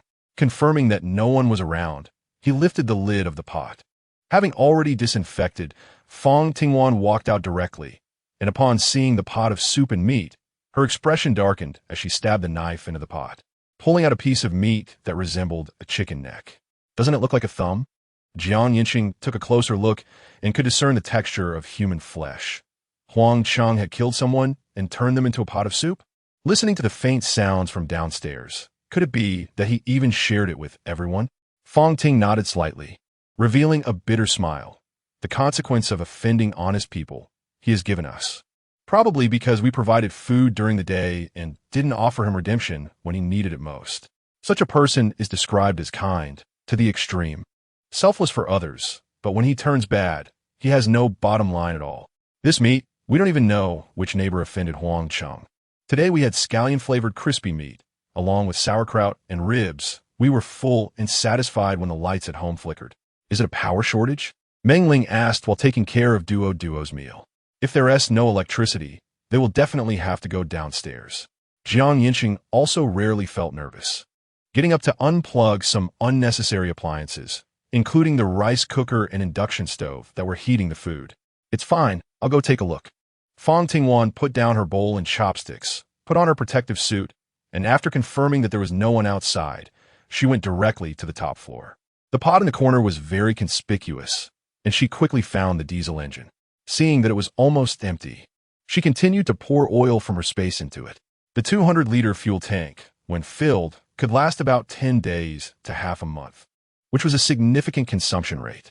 She needed to stock up on diesel before going out. After filling it up, she went downstairs, and just as she reached the corner, she saw a woman rushing towards her, pale-faced, clutching the handrail of the stairs and gasping for breath. Their eyes met, and the woman froze for a moment before recognizing her, with a sorrowful expression asking, "Miss Fang, have you seen Lu Yi, your husband?" Fang Tingwan had an impression of this person. She was notorious in the building for being petty, slippery, and not well-liked. Seeing the woman's complexion, it was obvious she was infected with the plague. Fang Tingwan took a step back and thought of Huang Cheng. "I haven't seen him. Are you going down to look or going up?" Fang Tingwan tightened her grip on the Tang knife, keeping a close watch on the woman. If she made any suspicious moves, Fang would strike first. "No need, I'll go down and look again." The woman decided to search upstairs first, then downstairs. After seeing that the woman had disappeared, Fang Tingwan knocked on the door. Yancheng, wearing a mask and holding alcohol, opened the door and immediately began disinfecting from head to toe. The air was filled with the smell of alcohol. In the past few days, Fang Tingwan has been sleeping and dreaming of being submerged in alcohol, and that feeling isn't great. The protective suit was thrown outside. She walked into the house and looked at the stable electric light, explaining, "The wiring was a bit faulty, but I've fixed it." "That's good. Who was just at the door?" Yancheng had just heard the sound of conversation. Fang Ting didn't hide it, saying that Lu Yi's wife was looking for Lu Yi. It might be. Yancheng's words were only halfway through when they were interrupted by a loud knocking sound. The noise was very loud, clearly penetrating from the 10th floor. Huang Cheng was completely unconcerned. He lit a candle, and the warm light illuminated him, casting a huge shadow on the wall. Resembling a demon, raising the cleaver in his hand and bringing it down on the small arm on the chopping board. Chapter 42. Everyone in danger, blood splattered. Spraying across his brow and eyes, his expression indifferent, lips tightly pressed, striking again and again with force, as if he were not chopping a person. In front of the stove was Lu Yi, with wide-open eyes, unable to close them in death, his body contorted in a way that a living person could not achieve. Slumped on the ground, blood continuously spreading from beneath him, dyeing the pot of soup and meat on the ground a different color. The next day, there were still people waiting in line. Louis was gone, and his wife came down to scoop meat herself. Huang Cheng watched her and scooped an extra spoonful. After everyone had finished sharing, Huang Cheng took the remaining pot of meat to the 17th floor. "Knock, knock. Who is it?" Fang Tingwan and Yancheng exchanged a glance and walked over together, opening 2 doors. From the peephole of the last door, they saw Huang Cheng, who seemed to have lost his soul. His eyes were heavily shadowed, and his face was waxy yellow. "I brought you some meat," he said softly, without any emotion. But unlike yesterday, Huang Cheng didn't leave. "No, thank you." Fang Tingwan firmly refused in a low voice, her gaze instantly sharp. Seeing Huang Cheng's expression, it was highly likely that they were the next targets. "Wasn't the meat yesterday not tasty? This portion was specially saved for you, a small token of my goodwill. Can you exchange your Tang knives with me?" Huang Cheng suddenly looked up, his eyes locking onto the cat's eyes, although she knew he couldn't see. The moment their eyes met, Fang Tingwan felt a chill rising from her feet, a silent determination to face death, along with a deep-seated hatred. "No," she replied directly. "Then I'll put it at the door." After Huang Cheng finished speaking, he walked downstairs, his footsteps heavy and light. Fang Tingwan thought of something and walked over to take the tablet from Duoduo's hands, directly using the camera. Duoduo had been playing with it before, and she had almost forgotten that this gadget existed, especially since in the apocalypse there was no electricity, making it quite useless. Soon, the screen displayed the outside scene, showing Huang Cheng holding a chipped kitchen knife, silently waiting against the wall. Quite ruthless. Fang Tingwan shrugged, letting out a sigh of helplessness. When such people are good, they can be great, but when they're not, it can be deadly. If he wasn't mistaken, Louis wanted to take advantage, but Huang Cheng got the better of him. After a long silence, Huangqing finally looked up at the monitor, murmuring to himself, "Why? I'm always thinking of you all. Do you have to bully me? I didn't do anything wrong." As he spoke, he sat down on the ground, opened the pot, and without washing or wiping his hands, reached in to fish out a piece of pure meat and put it in his mouth to chew. The outside sounds were amplified by the monitor, and the chewing noise made both of them feel a chill down their spines. Even though Fang Tingwan had seen a lot in the apocalypse, it was still somewhat hard to accept, so he handed the tablet to Yancheng. He turned down the volume, listening to Huangqing's mutterings, which were probably about the reasons and consequences of his killing. A self-inflicted disaster. Fang Tingwan only said these 3 words and then lightly averted her gaze. The 3 iron doors were closed. Huangqing was eating outside. After he was full, he used the ground as a bed and fell asleep directly. The sky gradually darkened until 10 o'clock. He had been there for over 4 hours, showing no intention of leaving. "Brother Huang, what are you doing here?" A voice came from the tablet, attracting the attention of the 3. Duo had already gone to sleep, and the 3 watched Lu Yi's wife come to the 17th floor. She looked at the meat in the pot and licked her lips, gently asking, "Brother Huang, have you seen my husband?" Huangqing was awakened by the noise. He was a bit impatient at first, but as his gaze swept over the woman's body, he sat up. "I've been tired all day. Can you squat down so I could talk to you?" The implication in his words made Lu Yi's wife freeze for a moment, and after hesitating for a while, she squatted down, her voice even more delicate. "You speak." Huangqing looked at her not-so-pretty face and thought about how he hadn't had any for at least half a year. Suddenly, a hand went directly into her clothes and squeezed hard. "Ah!" Lu Yi's wife quickly hugged his hand, her eyes shyly glancing at the iron door. "Is someone there? Should we go to the rooftop?" "What rooftop? It's more exciting here." Huangqing disregarded everything and started to take off his pants. Lu Yi's wife half pushed and half accepted, her gaze frequently wandering over the meat in the pot. Lu Yi had run away. She couldn't just starve and wait, right? Since he was the first to be unkind. She couldn't be blamed for being unfaithful. Constantly hinting to herself, when she felt her lower body being filled, she couldn't help but move in response. The 2 became bolder. The expressions of the 3 people in the room varied. Meng Ling's face turned redder, and she was sweating all over, unable to endure it any longer. She finally stood up. I'm going to sleep." Once she left, the 2 felt even more awkward, especially with the sounds coming from outside. The tablet had been turned off, but the sound from outside still came in. I'm going to sleep too." Fang Tingwan stood up, having never experienced these things. She felt an overwhelming sense of disgust, and even wanted to vomit. Eating Lu Yi's meat, and then succumbing to Huangqing for meat. In the apocalypse, many women became parasitic flowers, and most of them only served this purpose. Fang Tingwan thought that if she hadn't died so early, she might have experienced something like this too. Taking a deep breath, she lay in bed, unable to calm down, so she decided to take a shower. Yancheng was forced to listen for 10 minutes before it ended outside, but not long after, voices could be heard coming from somewhere in the building.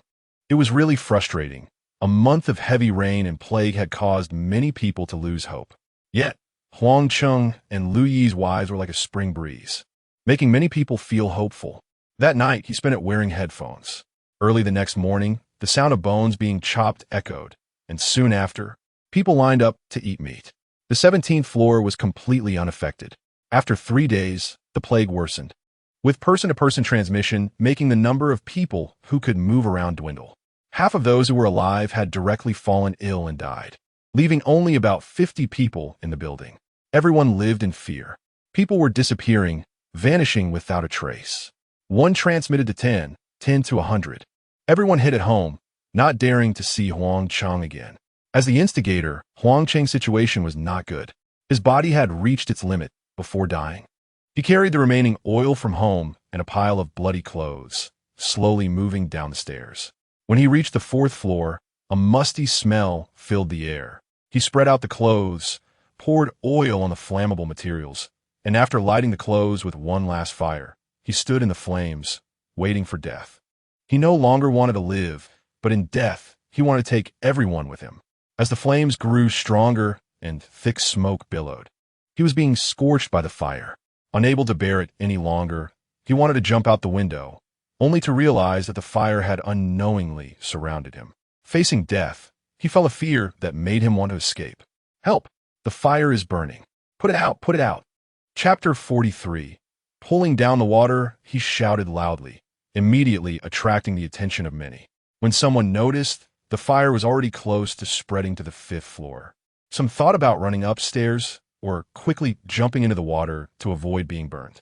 But others hurriedly opened their water pipes, only to find there was too little water. Someone tried to turn on the fire hydrant, only to discover it hadn't been maintained in time, and the water flow was very weak.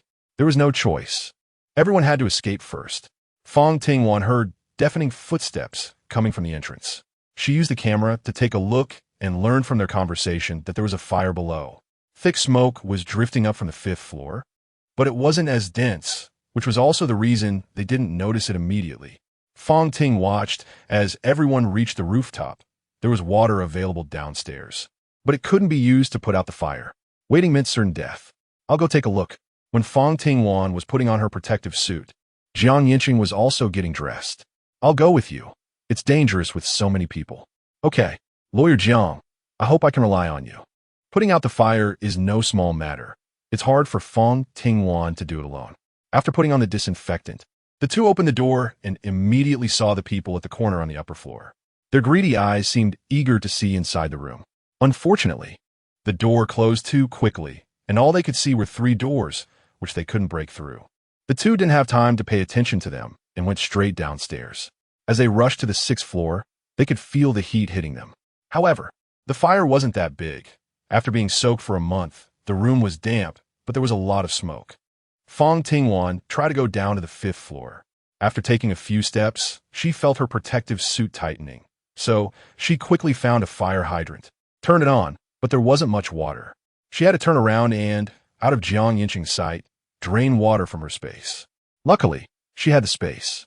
As the water flowed continuously downward, it soon created a path on the 5th floor, and she stood at the stairway to continue. Yancheng didn't just stand there waiting either. He turned on the faucets in both apartments, letting the water overflow onto the floor. Whether the house would be flooded was no longer important. The fire had not spread upstairs, and those on the rooftop began to make their way down, crowding at the stairway and staring intently at the two of them. If it weren't for the fire, would they have come down at all? They must have stored a lot of food. With that food, we could survive longer, don't you think? They have knives. There are more of us.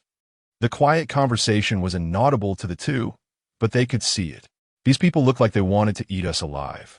Yancheng gave a bitter smile, helplessly gripping the Tang knife. With so many people, it was a bit daunting. Everyone else had been infected, but not us. They probably wanted to drag us down with them. Fang Tingwan guessed the worst outcome to better prepare for it. They had lost interest in the fire downstairs. These people were actually crowding together, slowly pressing towards them. If they came any closer, they couldn't blame her for being impolite. Yancheng stood there, as solid as a high wall, protecting the people behind him. Fang Tingwan did not intend to stand behind him.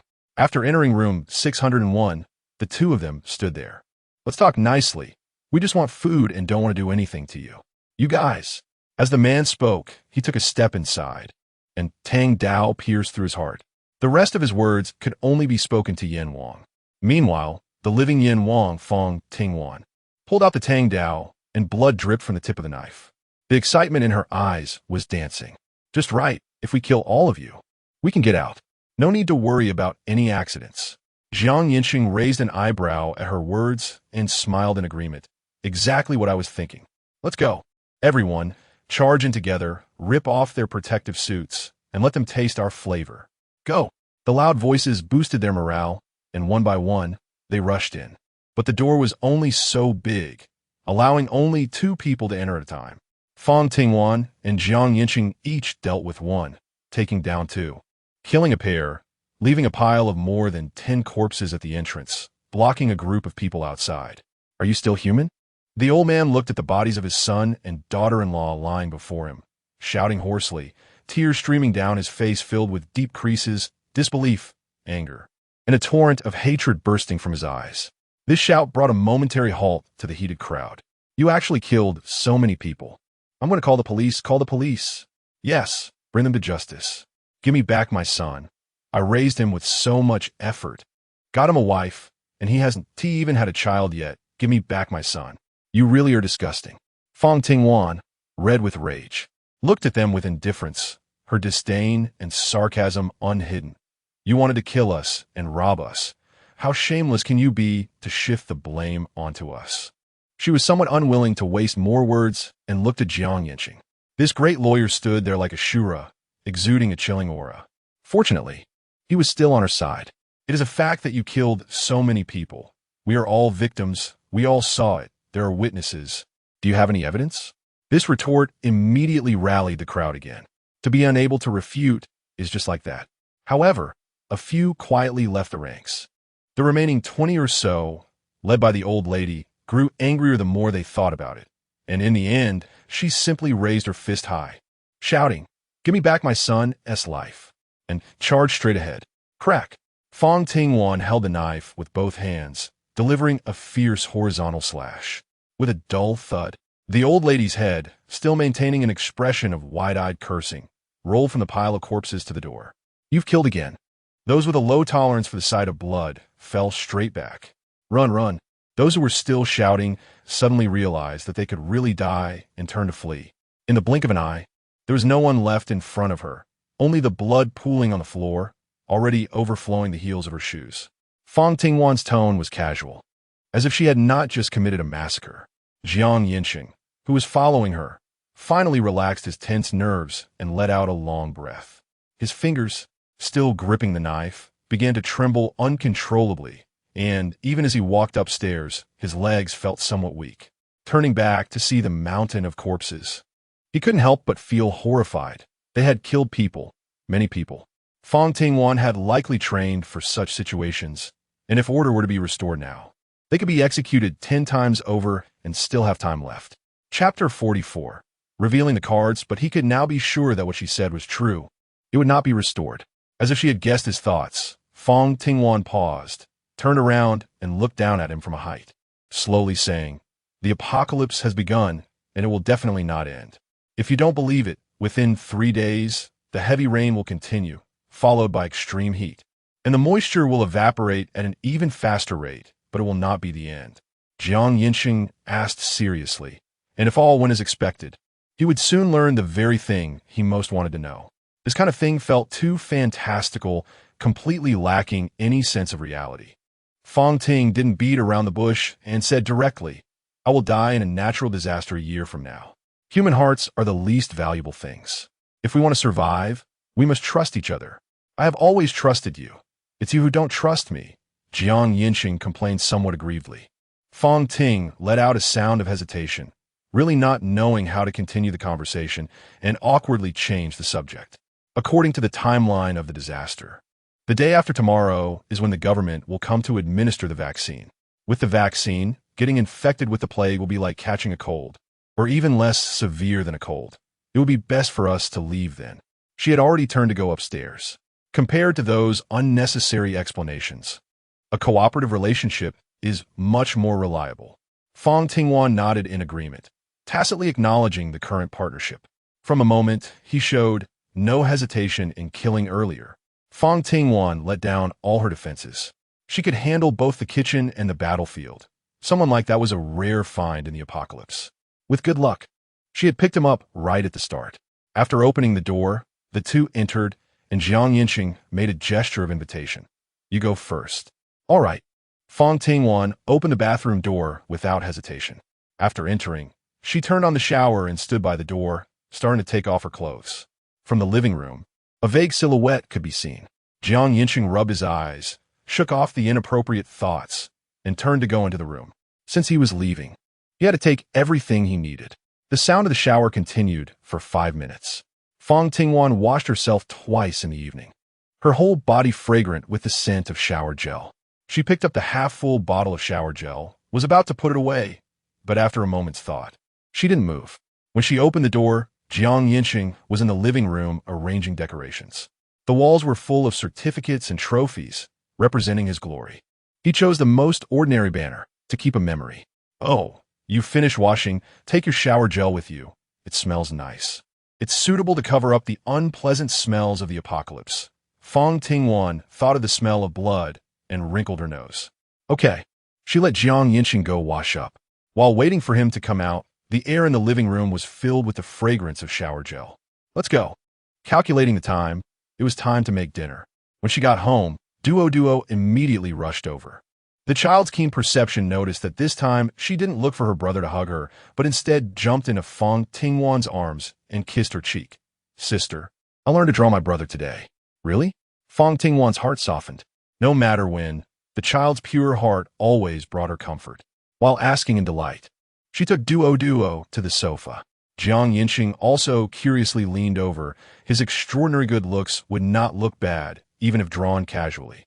But on A4 paper, there was a drawing of a person with a big head and a small body, 5 short hairs on a flat top, big eyes with one resembling a sesame seed, a Pinocchio nose, a small cherry mouth, and big ears like tutus. The body was a circle, and the hands and feet were just lines. How is this my brother? He felt like crying without tears. Mengling was already laughing hard, pointing at the corner of the big face, where there was a small black dot, smaller than a sesame seed. Is this my mole? Yancheng couldn't believe it. Fang Tingwan turned around and was almost pressed against him, their breaths mingling. She lowered her gaze and searched for something on his profile, and she really found it. She generously praised, Duo is really amazing, observing so carefully. The more I look, the more it resembles. Oh my, it makes my stomach hurt from laughing. Apart from this mole, they're nothing alike.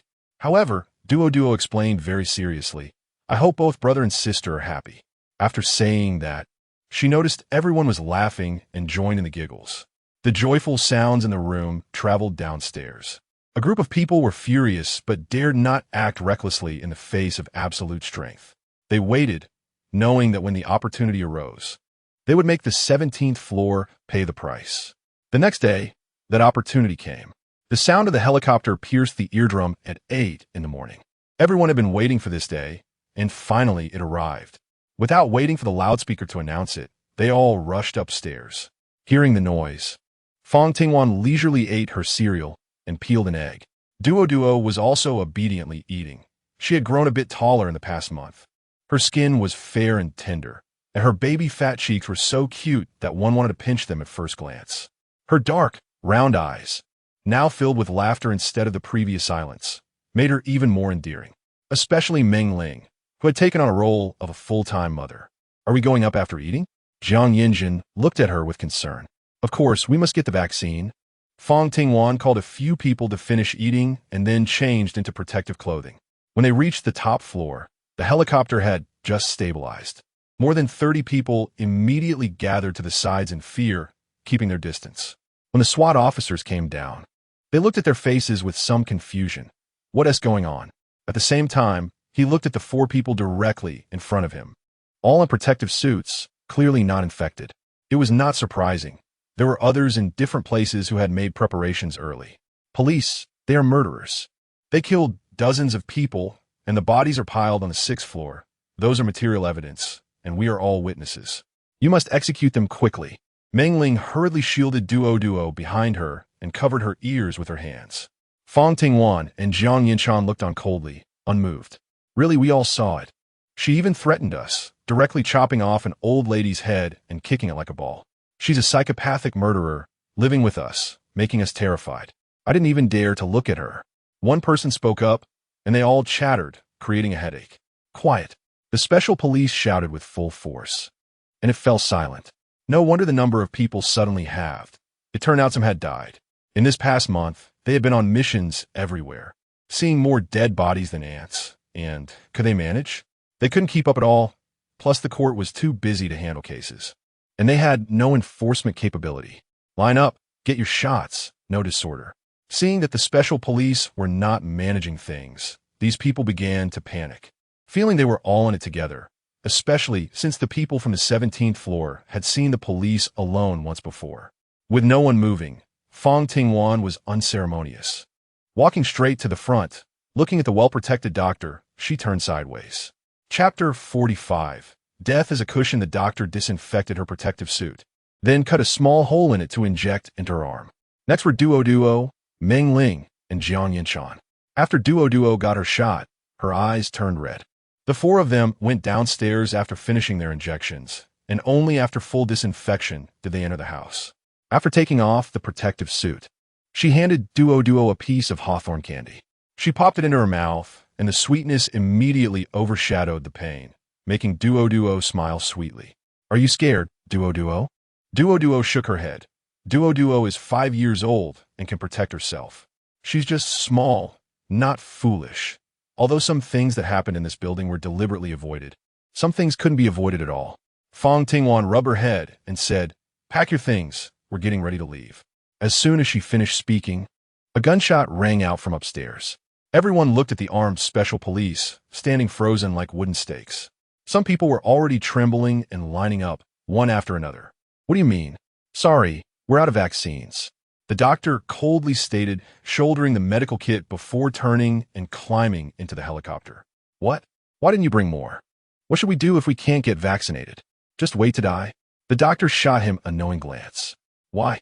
On what basis are you denying us?" The man was about to rush forward when the cold muzzle of a gun pressed against his forehead. "I said, line up to get vaccinated first." The special police, with an intimidating gaze, explained kindly, "There aren't enough vaccines. Only 30 doses are allocated per building." "I'm sorry." After saying that, he stepped back, climbed into the helicopter, and closed the door. So many people died in this building, and they didn't care at all, because only 30 people were destined to survive. Did they just leave like that? What about us? The 5 of them looked at each other.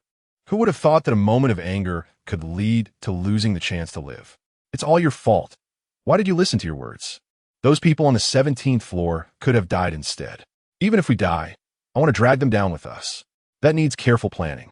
Meanwhile, on the 17th floor, after getting vaccinated, Fang Tingwan directly asked Meng Ling, "We're leaving now, but we haven't decided where to go.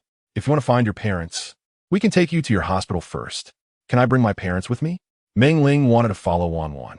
She knew very well that following the right person was the only way to survive these disasters. Seeing Wan's hesitant expression, she understood. Having one child, Duo, was already enough of a burden. Adding 2 elderly people would only make them more passive. She had already made Wan worry enough. How could she let her family come? She nodded, "Then I'll go find my parents." All right, this was a personal choice. Fang Tingwan took food from the refrigerator and divided 5 days' worth of supplies for Meng Ling. Meng Ling thanked her and didn't refuse. She was afraid she wouldn't last long enough to find her parents without food. After packing everything, she still wanted to ask Wan, "Where will you go? How will I find you later?" "Qingda." It was just about that location. Fang Tingwan hadn't thought about the specifics yet. As long as they could escape the heat, the rest could wait. "Okay, I'll come find you again." Fang Tingwan gave her a rubber boat again. "All right, let's wait until it gets dark." After packing the essentials, Fang Tingwan went to the rooftop, turned off the generator, unplugged the wires, and felt around. Everything vanished into thin air. It was her entire storage space. Looking at a pile of things she couldn't take, she pulled out the property deed. This thing, well, it was definitely useless, but she kept it as a memento. Waiting for it to get dark, before they could go downstairs, the sound of footsteps came from above. The footsteps outside were not heavy. It was just that the 4 were just about to leave, quietly, and the footsteps stopped outside, wandering for a few circles before suddenly leaving. Who was it? Meng Ling swallowed hard, a bit worried. She was empty-handed, choosing a carbon steel hammer as her weapon. This thing could crack a skull. With one hit, it gave her confidence. "It's fine. I'll take the lead. Lawyer Jiang will cover the back," Fang Tingwan said decisively, gripping her Tang knife and continuously opening the iron door. Outside was empty. She first confirmed that no one would suddenly rush out from the rooftop to ambush them before continuing downstairs. Then came Duo, and finally Meng Ling. Yancheng walked at the back, always keeping an eye on the sides. Those people definitely did not come running suddenly. Fang Ting shared the same thought as him, keeping her footsteps very light, almost making no sound at all. Click! The sound of a lighter. They were on the 10th floor, able to see the faint sparks of fireworks on the 8th floor. If you ask me, it's better to just set a fire and be done with it. We shouldn't worry about whether we can take them on. After just climbing up once, when they reached the door, everyone was already disheartened, and even with courage. They didn't dare to knock. What would happen after it was burned? The group was conflicted. They were still alive. and it would take a lot of courage for them to seek death. Yet they were all cowardly. Want to kill us? Fang Tingwan's voice drifted in like a ghost. Several big men instantly squeezed into the corner, scared enough to drop their cigarettes, all looking towards the hallway. Suddenly, a strong beam of flashlight shone over, and they covered their faces. No, we didn't. No, right? They only dared to shout with their mouths. Fang Tingwan walked down, signaling Meng Ling to take Duo down as well. Are you leaving? The man covered his eyes but peeked through a slit to see the child's figure. Don't ask too many questions. If you dare to move, I'll send you down. Fang Tingwan gently shook the Tang knife, the reflection of the blade flashing on the wall, carrying a sharp momentum. The few people dared not speak. After switching positions, Yancheng took the lead. After safely reaching the 4th floor, he took out the inflatable boat and began to inflate it. Once it was fully inflated, he placed it in the water. It was smooth sailing. Meng Ling was about to leave. Seeing the reluctance in the eyes of the two, she also knew that the longer they stayed, the greater the chance of being discovered. She quickly got onto the inflatable boat, gripping the oars tightly. Wan, Lawyer Jiang, Duo, you must survive. In the apocalypse, that was the greatest hope. Watching the inflatable boat drift out for more than 10 meters, Fang Tingwan no longer hesitated. After taking off her protective suit, she plunged into the water. Chapter 46. Smooth sailing. Fortunately, she had been vaccinated. Otherwise, the chance of infection and death would have been 100%.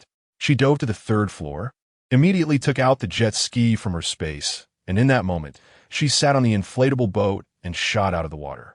A huge splash echoed in the night. You actually have a jet ski, the man exclaimed. Sister. Duo cheered joyfully, both voices ringing out at the same time. She stepped back with her little backpack. Yancheng gripped the Tang knife tightly, ready for defense. Duo, come up. Fang Tingwan controlled the jet ski and reached out to grab Duo. Seeing that they wanted to leave, the man's face twisted into a sinister expression as he took a few steps forward, gripping the kitchen knife tightly, murmuring, if we had a jet ski, we could go straight to the hospital for the vaccine, and we could survive. The 5 of them showed greedy expressions, staring fixedly at the jet ski. The moment of life and death at hand. You go first, I'll come. Yancheng placed his backpack in a clean corner, casting a cold glance at the crowd. If it weren't for Duo, Fang Tingwan would fight alongside him. But with Duo there, she didn't dare take risks, her voice tinged with barely noticeable tension. Be careful. I'll come to get you in 10 minutes. None of you can leave, go. The man quickly reminded them, if we don't grab the jet ski, we'll just wait to die. In an instant, the group displayed a fearless spirit, rushing forward. More ruthlessly, one even threw the kitchen knife towards Duo. That was just a child, these beasts. Fang Ting twisted the throttle, and the jet ski shot out instantly, splashing water everywhere. The kitchen knife fell into the water, and 5 people rushed over at the same time. The Tang knife was longer than the kitchen knife, giving it a significant advantage. Yancheng locked his gaze on the person in front and struck down with one blow, causing the kitchen knife and the wrist to roll onto the ground. The pain was excruciating, and the man fell to the ground, clutching his hand, regretting his impulsiveness if he had known it would hurt so much. The others stepped back to form a surrounding circle. The leading man sneered, saying, no need to kill him, just bite him. Let them taste the feeling of being infected. Who knows? Maybe their vaccinated blood can save us. Really? Of course. The others looked at Yancheng as if they had finally found food, revealing their desperate desire. Yancheng didn't take them seriously at all. His eyes sharp, he aimed at someone who would strike first, and he directly stabbed into the opponent's throat, piercing through the spine. The attack was both ruthless and swift, blood splattered on everyone's faces, the warm remnants quickly dissipating. Cold, a chill ran through him. The other 3 hadn't reacted yet when they lost another person, and they stepped back in fear. However, Yancheng had no intention of wasting more time. Having dealt with many criminal cases, he knew which human organs were the most vulnerable. One hit was enough to kill. In less than 10 minutes, all 5 were lying on the ground. Good. With a reply, Yancheng bent down to pick up the climbing bag, not noticing the man at his feet who had already fainted. When had he opened his eyes? One severed hand was still oozing blood, his face pale, his eyes seemingly about to close at any moment. In a critical moment, he raised his head and violently slammed into Yancheng's ankle. using all his strength to taste the bloody flavor in an instant. Damn! Yancheng delivered a final blow with the Tang knife, kicking the man's head away. Then, watching the blood flow from his heel, he casually slung the bag over his shoulder and sat on the jet ski. The home he had lived in for several years slowly turned into a phantom. The jet ski headed towards the moon. The moonlight was bright, the water surface sparkled, and the scenery along the way became blurred, as if one could not see their own hand in front of them. 2 hours later, they stopped halfway up the mountain and saw a man-sized, decaying wooden sign standing on the ground, with large characters written on it, Government Refuge. Fang Tingwan took out the map and confirmed there was a temple on it, which was a famous attraction. Should they rest there or look for another place? She was a bit worried it might be a trap. Yancheng pointed to a pavilion closer on the other side of the mountain. Let's make do with that for one night. Who knows if the shelter had people or ghosts, and they were currently hungry and exhausted, not suitable for confronting others. All right, the sightseeing elevator had already stopped, and they could only climb up.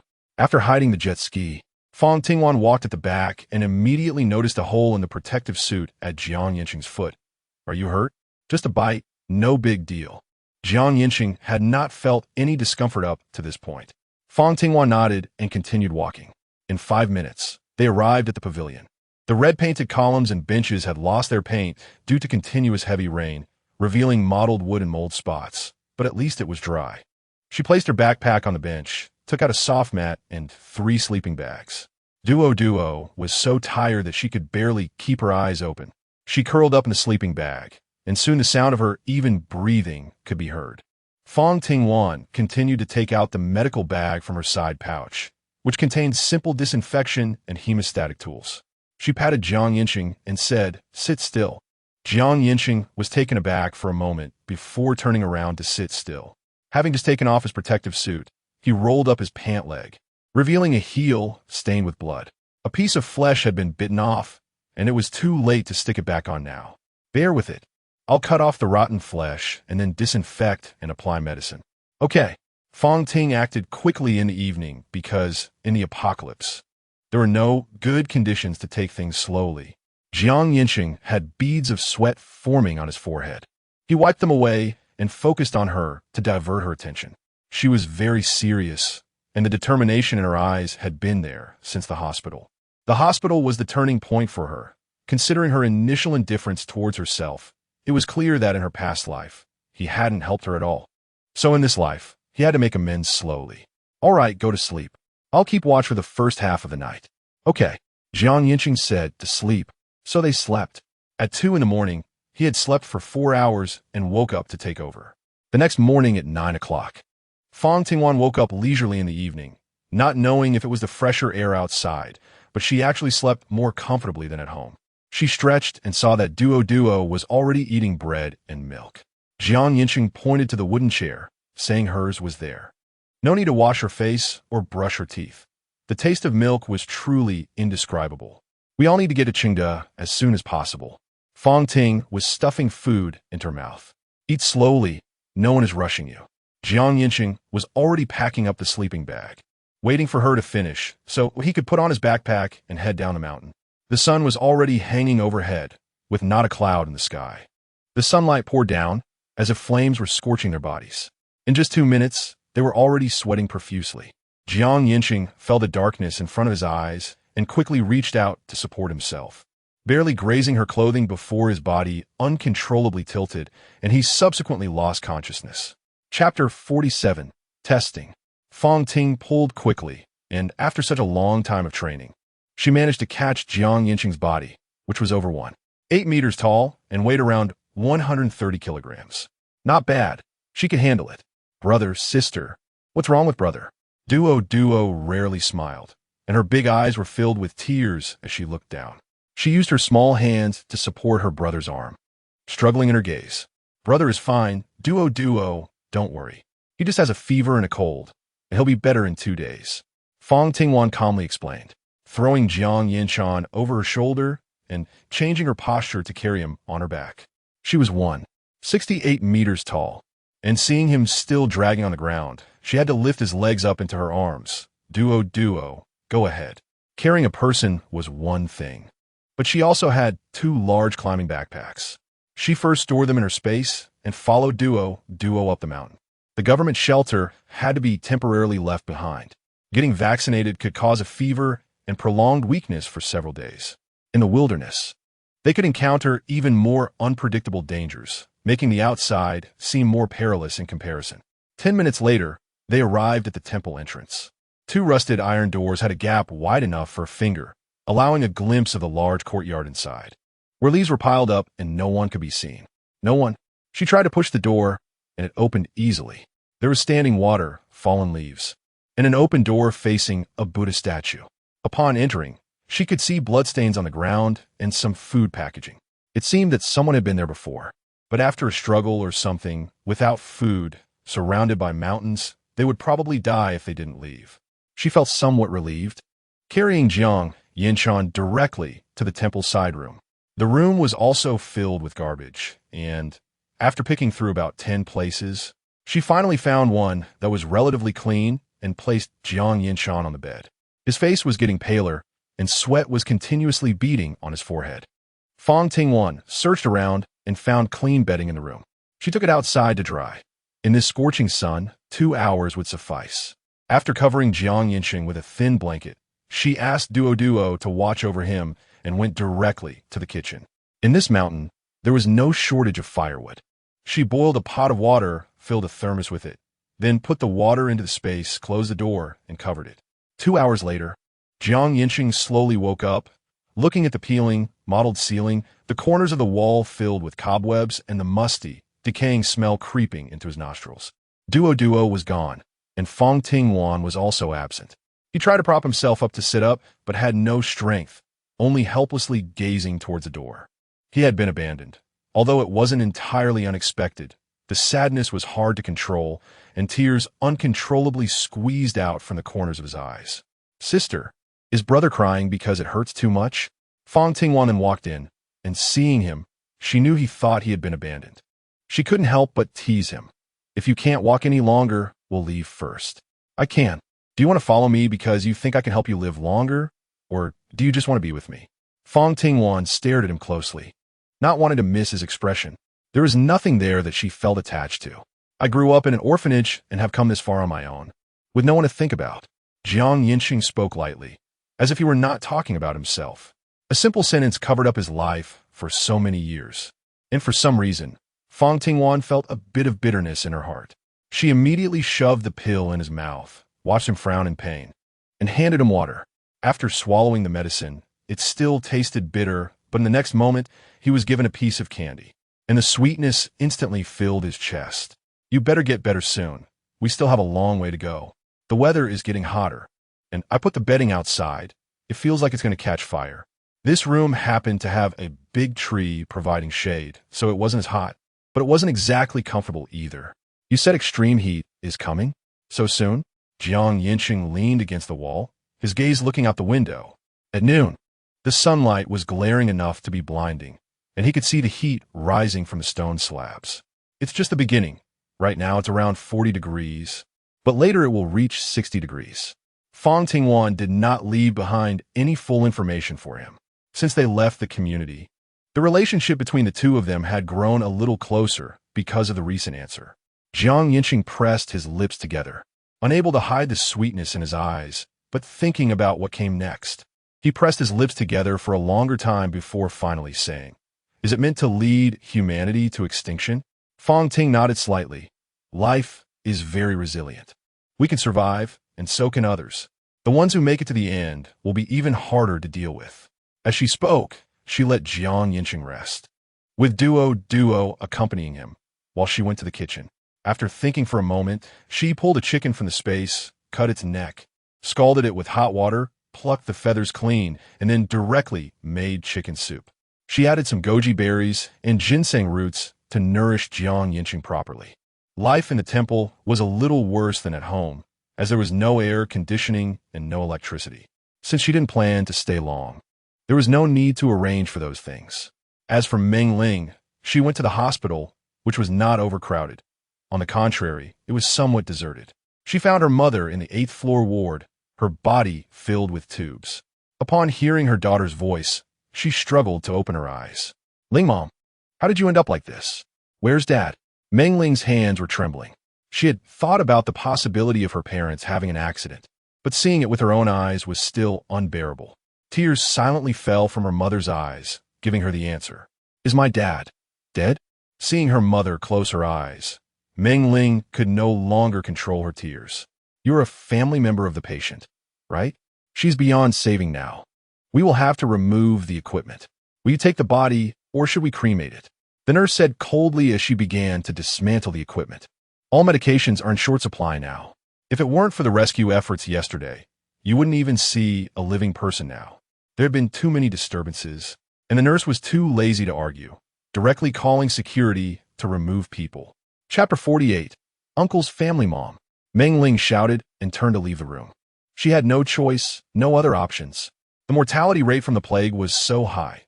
Even if she kept her mother alive, it would only lead to more suffering. It was painful, too painful. 10 minutes later, only a corpse was wheeled out. Seeing her sadness, the security guard accompanied her downstairs to the 3rd floor, where there was a flat roof level with a water surface. There, a yacht was specifically designated to transport bodies for cremation, and the corpse was piled among many body bags. Meng Ling followed aboard and slipped some money to the driver. She intended to ask something, but the driver silently kept his mouth shut and took the bodies directly to the cremation site.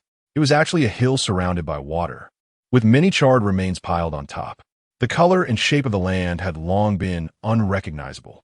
Here, the driver spoke before she could ask. The bodies that were floating in the river have all been brought here for cremation to prevent the spread of the virus. Look, there are many bones down there. It's impossible to tell how many there are. Are there also bones of my dad down there? Meng Ling's eyes turned red again as she watched the driver drag the body to shore, pour gasoline on it, and ignite it. The driver took the money, cremated her mother separately, and once the body was burned, Meng Ling dug a pit and buried her mother, finally bowing 3 times before leaving on the boat.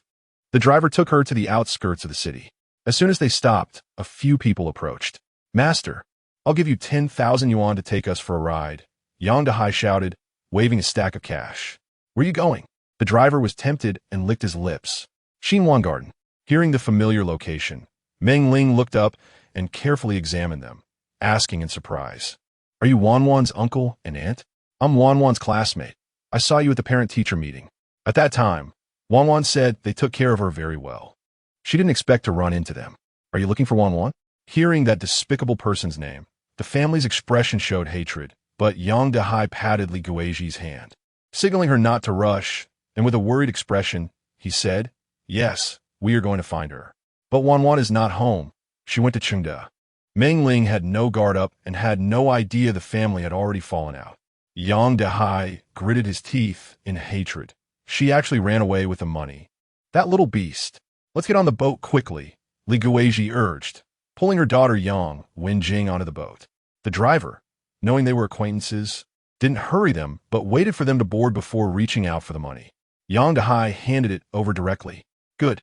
Yang Dehai's family stared at Meng Ling, resentment in their eyes.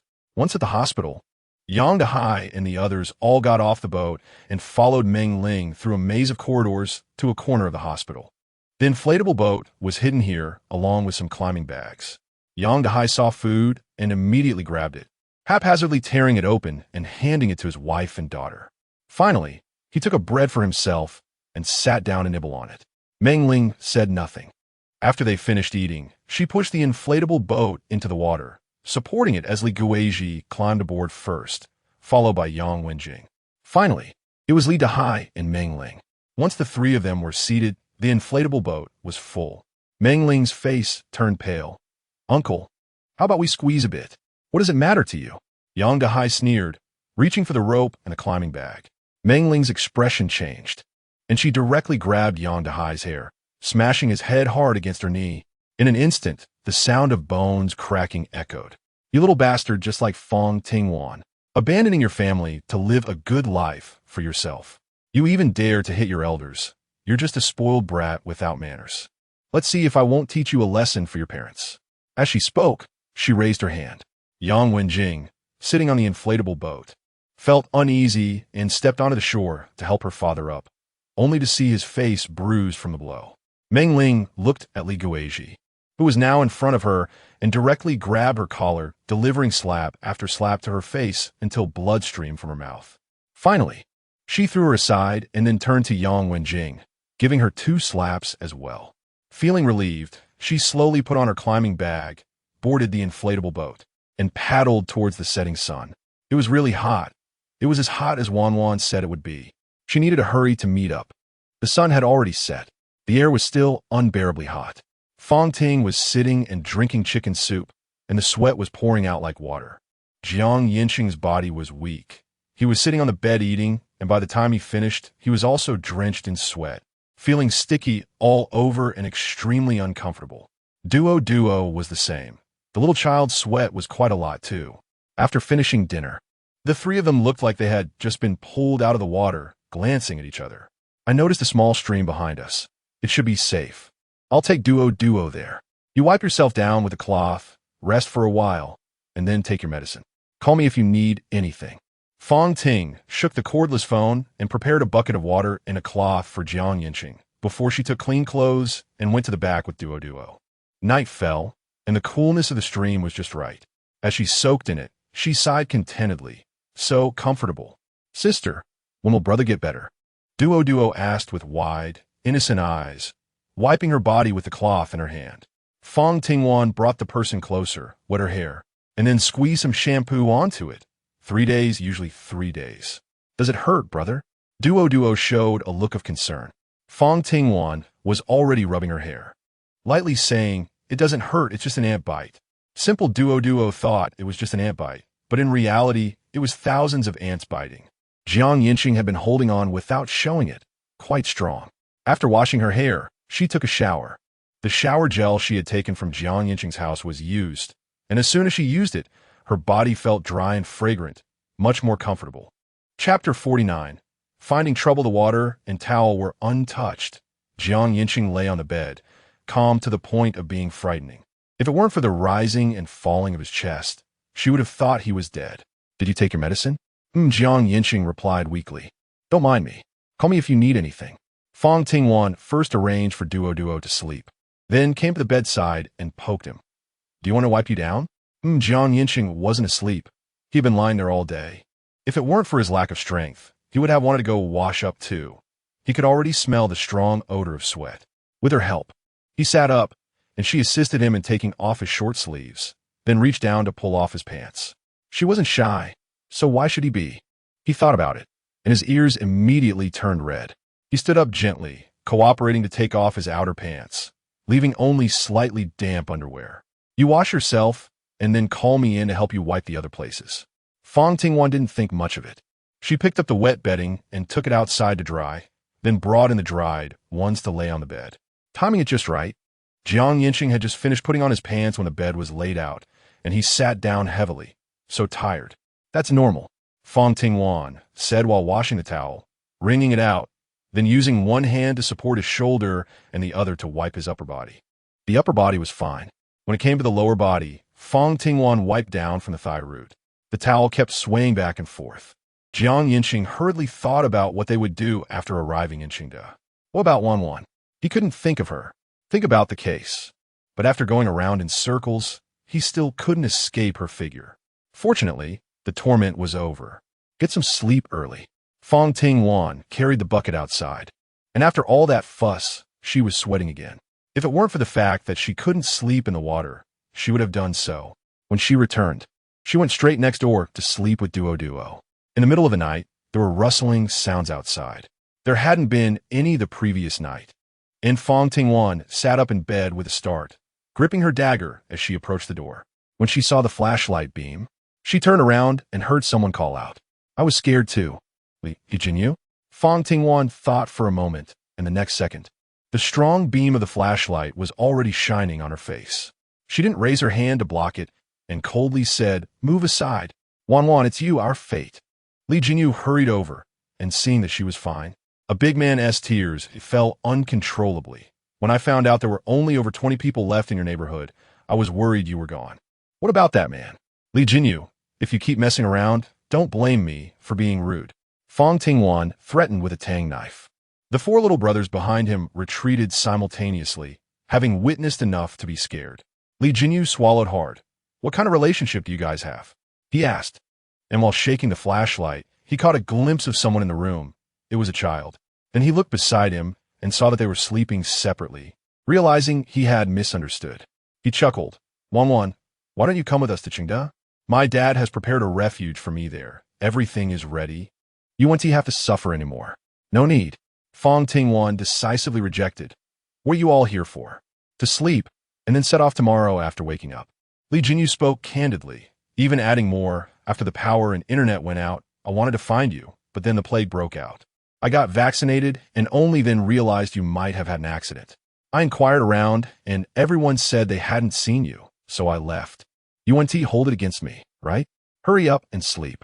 Fang Tingwan tilted her head to signal them to leave quickly, her Tang knife also swaying slightly in her hand. The younger brother quickly pulled Xia Jinyu away, and they went to the main hall to find a place to sleep. "It shouldn't be that kind of relationship. You go. Let's take it slow. Your family has everything. She wouldn't choose that broke lawyer who has nothing."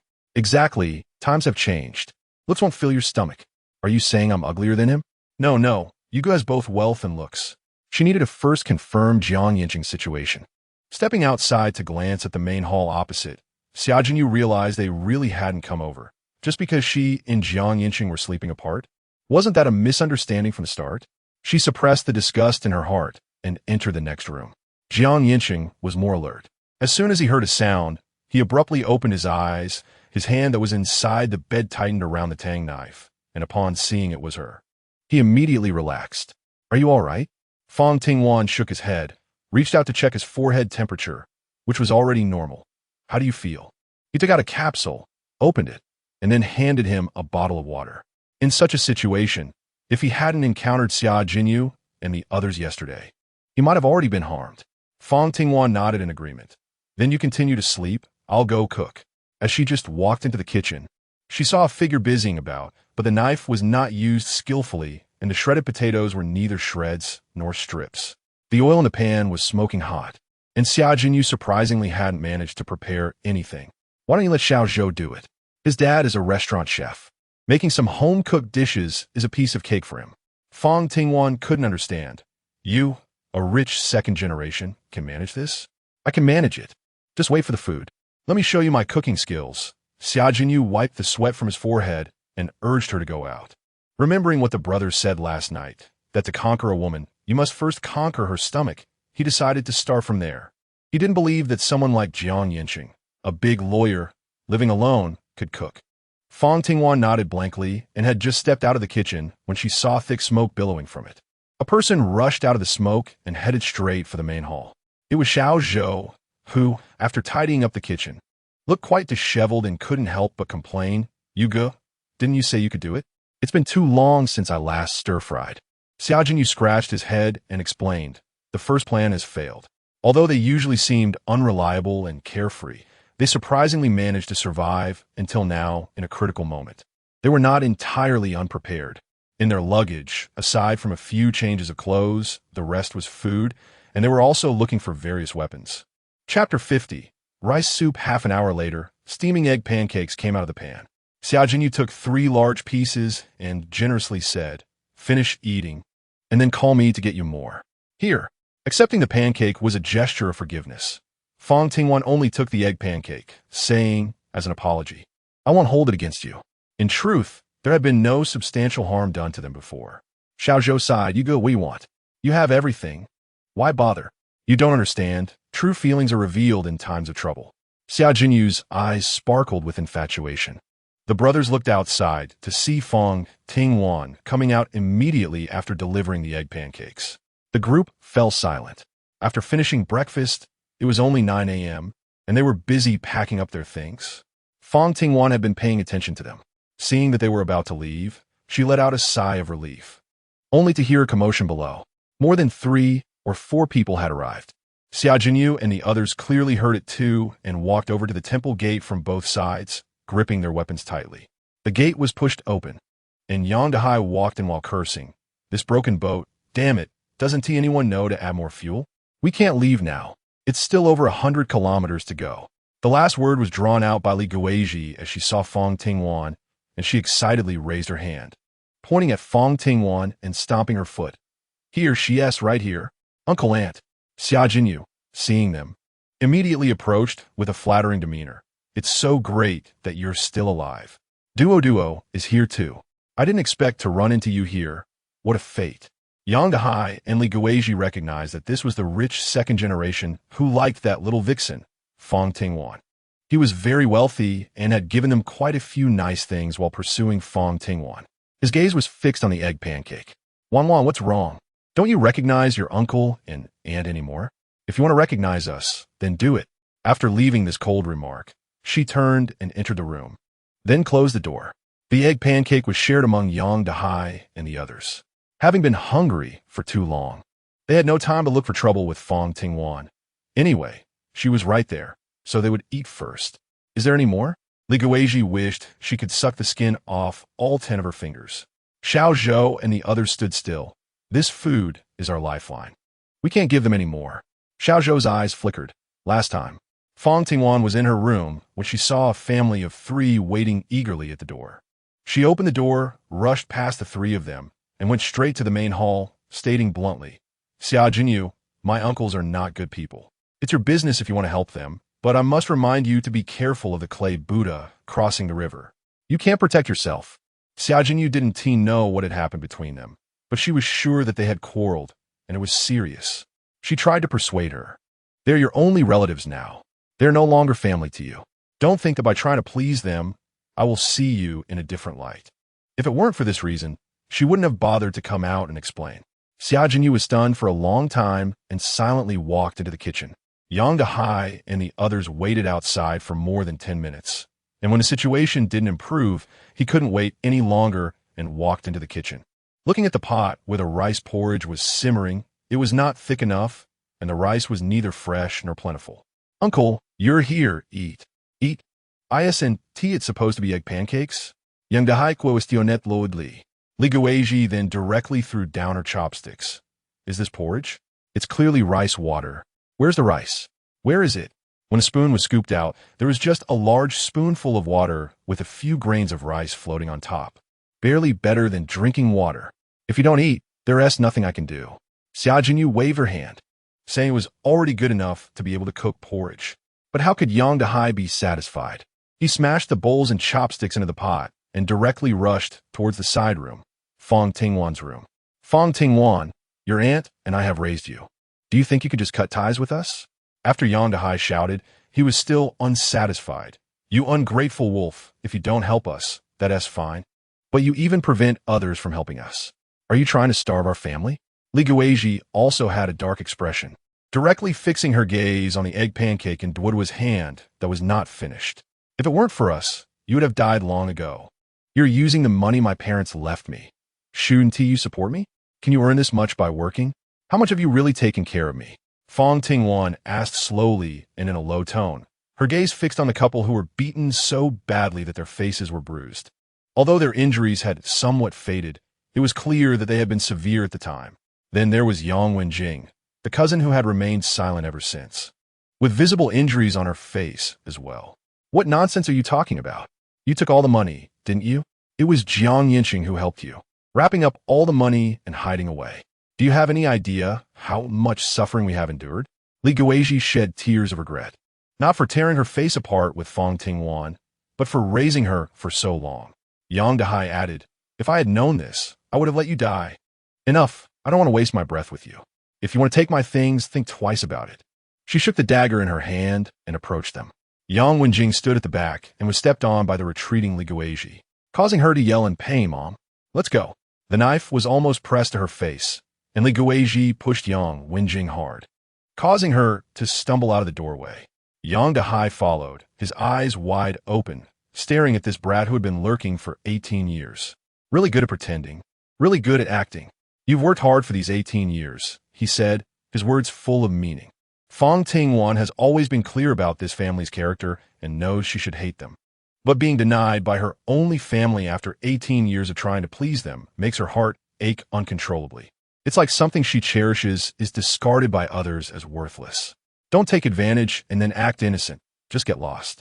With the last bit of familial affection worn away, Fang Tingwan's gaze turns as cold as ice.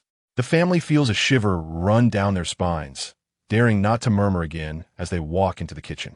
Initially thinking that porridge would be fine, at least there would be something to eat, they were shocked to find the big pot completely empty. What do you mean, Xiaojinyu? Yang Dehai shouted angrily as he rushed out. Chapter 51. Turning against people. Xiaojinyu did not come out, but the other 4 brothers emerged, wielding clubs, watermelon knives, bows, and even guns. Be quiet. If you dare to disrespect Brother Yu again, don't blame us for being rude. The Yang family instantly wilted like frostbitten eggplants, weakly retreating to rest against a tree at the corner, cursing under their breath. Inside the main hall, Xiaojinyu, who had just listened for a while, realized how absurd it was to have tried to please these 2 people at first. Not only did it fail to make Wanwan like her, but it also made her dislike them. This family still wanted to eat porridge. It was already a miracle they hadn't been made to spit out the egg pancakes. Brother Yu, when are we leaving? The small boat is almost ready. Xiaojinyu glanced outside and answered nonsensically, do we have enough food for a few days? At most 3 days, Xiaozhou replied, confused. Then let us leave the day after tomorrow. I'm afraid if I leave, they bully Wanwan. Xiaojinyu blinked. For the sake of my love, I can only sacrifice my brothers. Don't worry, brothers, if I have 1 bite to eat in the future, you will never go hungry. He is loyal, and that's why his brothers follow him.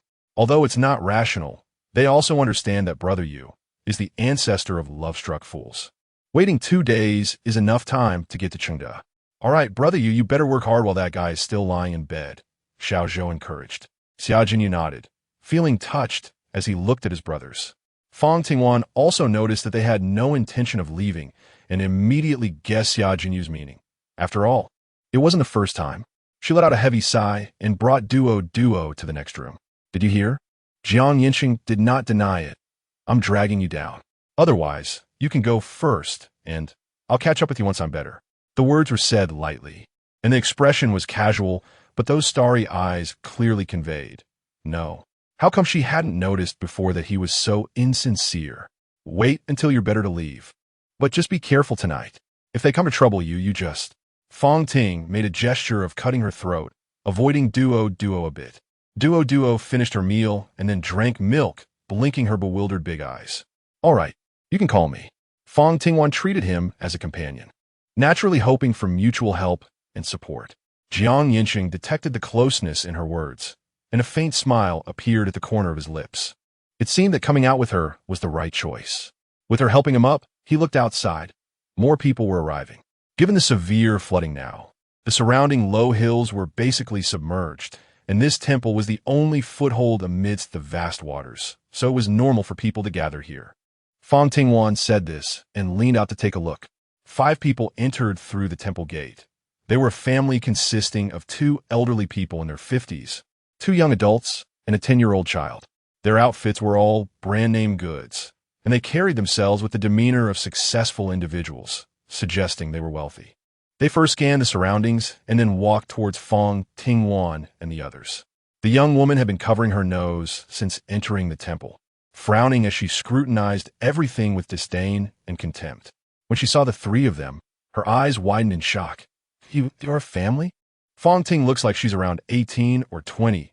Duo is 8, and Jiang Yancheng is about 25 or 26. No matter how you look at it, it feels like a situation for onlookers. Fang Tingwan showed a look of disgust. Are you still half asleep, or did you leave your brain at home? If you can't use those 2 light bulbs, just throw them away.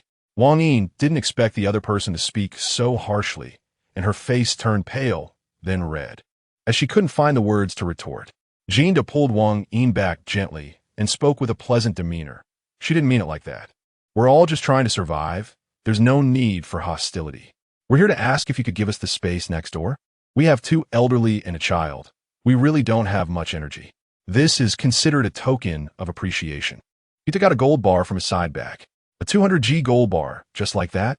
For Fang Tingwan, gold was indeed more useful than money, since the other party was admitting fault, explaining, and playing the sympathy card. She actually accepted the gold bar. Is it okay if I help you clear out the place next door? Sure. This family just didn't want to clean up themselves. Fang Tingwan didn't mind and quickly went to tidy up. Yang Dahai's family kept watching from the side. A 200G gold bar, according to the current market price, was worth at least 80,000 to 90,000 yuan. Yang Dahai licked his cracked lips and nudged Li Guizhi. Finally, something for you to do. At home, she was just a housewife. I ascend tidying up something you could do effortlessly? Li Guizhi saw the gold bar and her eyes sparkled. With money, there would be food. She quickly went over. Young man, let me help you clean up. I've worked as a nanny before. I can definitely make it spotless. And I can also cook for you. Jean shook his head with a smile. No need. Wang Yin looked at the sycophantic demeanor of this person approaching and felt disdain. Speaking nonsense with open eyes, if you could clean the room at all, would you be huddled in that corner? Being lazy is one thing, but lying is truly uncomfortable. Fang Tingwan shrugged. She had done all the work herself before, and it was surprising that her aunt could say such things. She slipped into the next room. 2 hours later, the room was tidied up.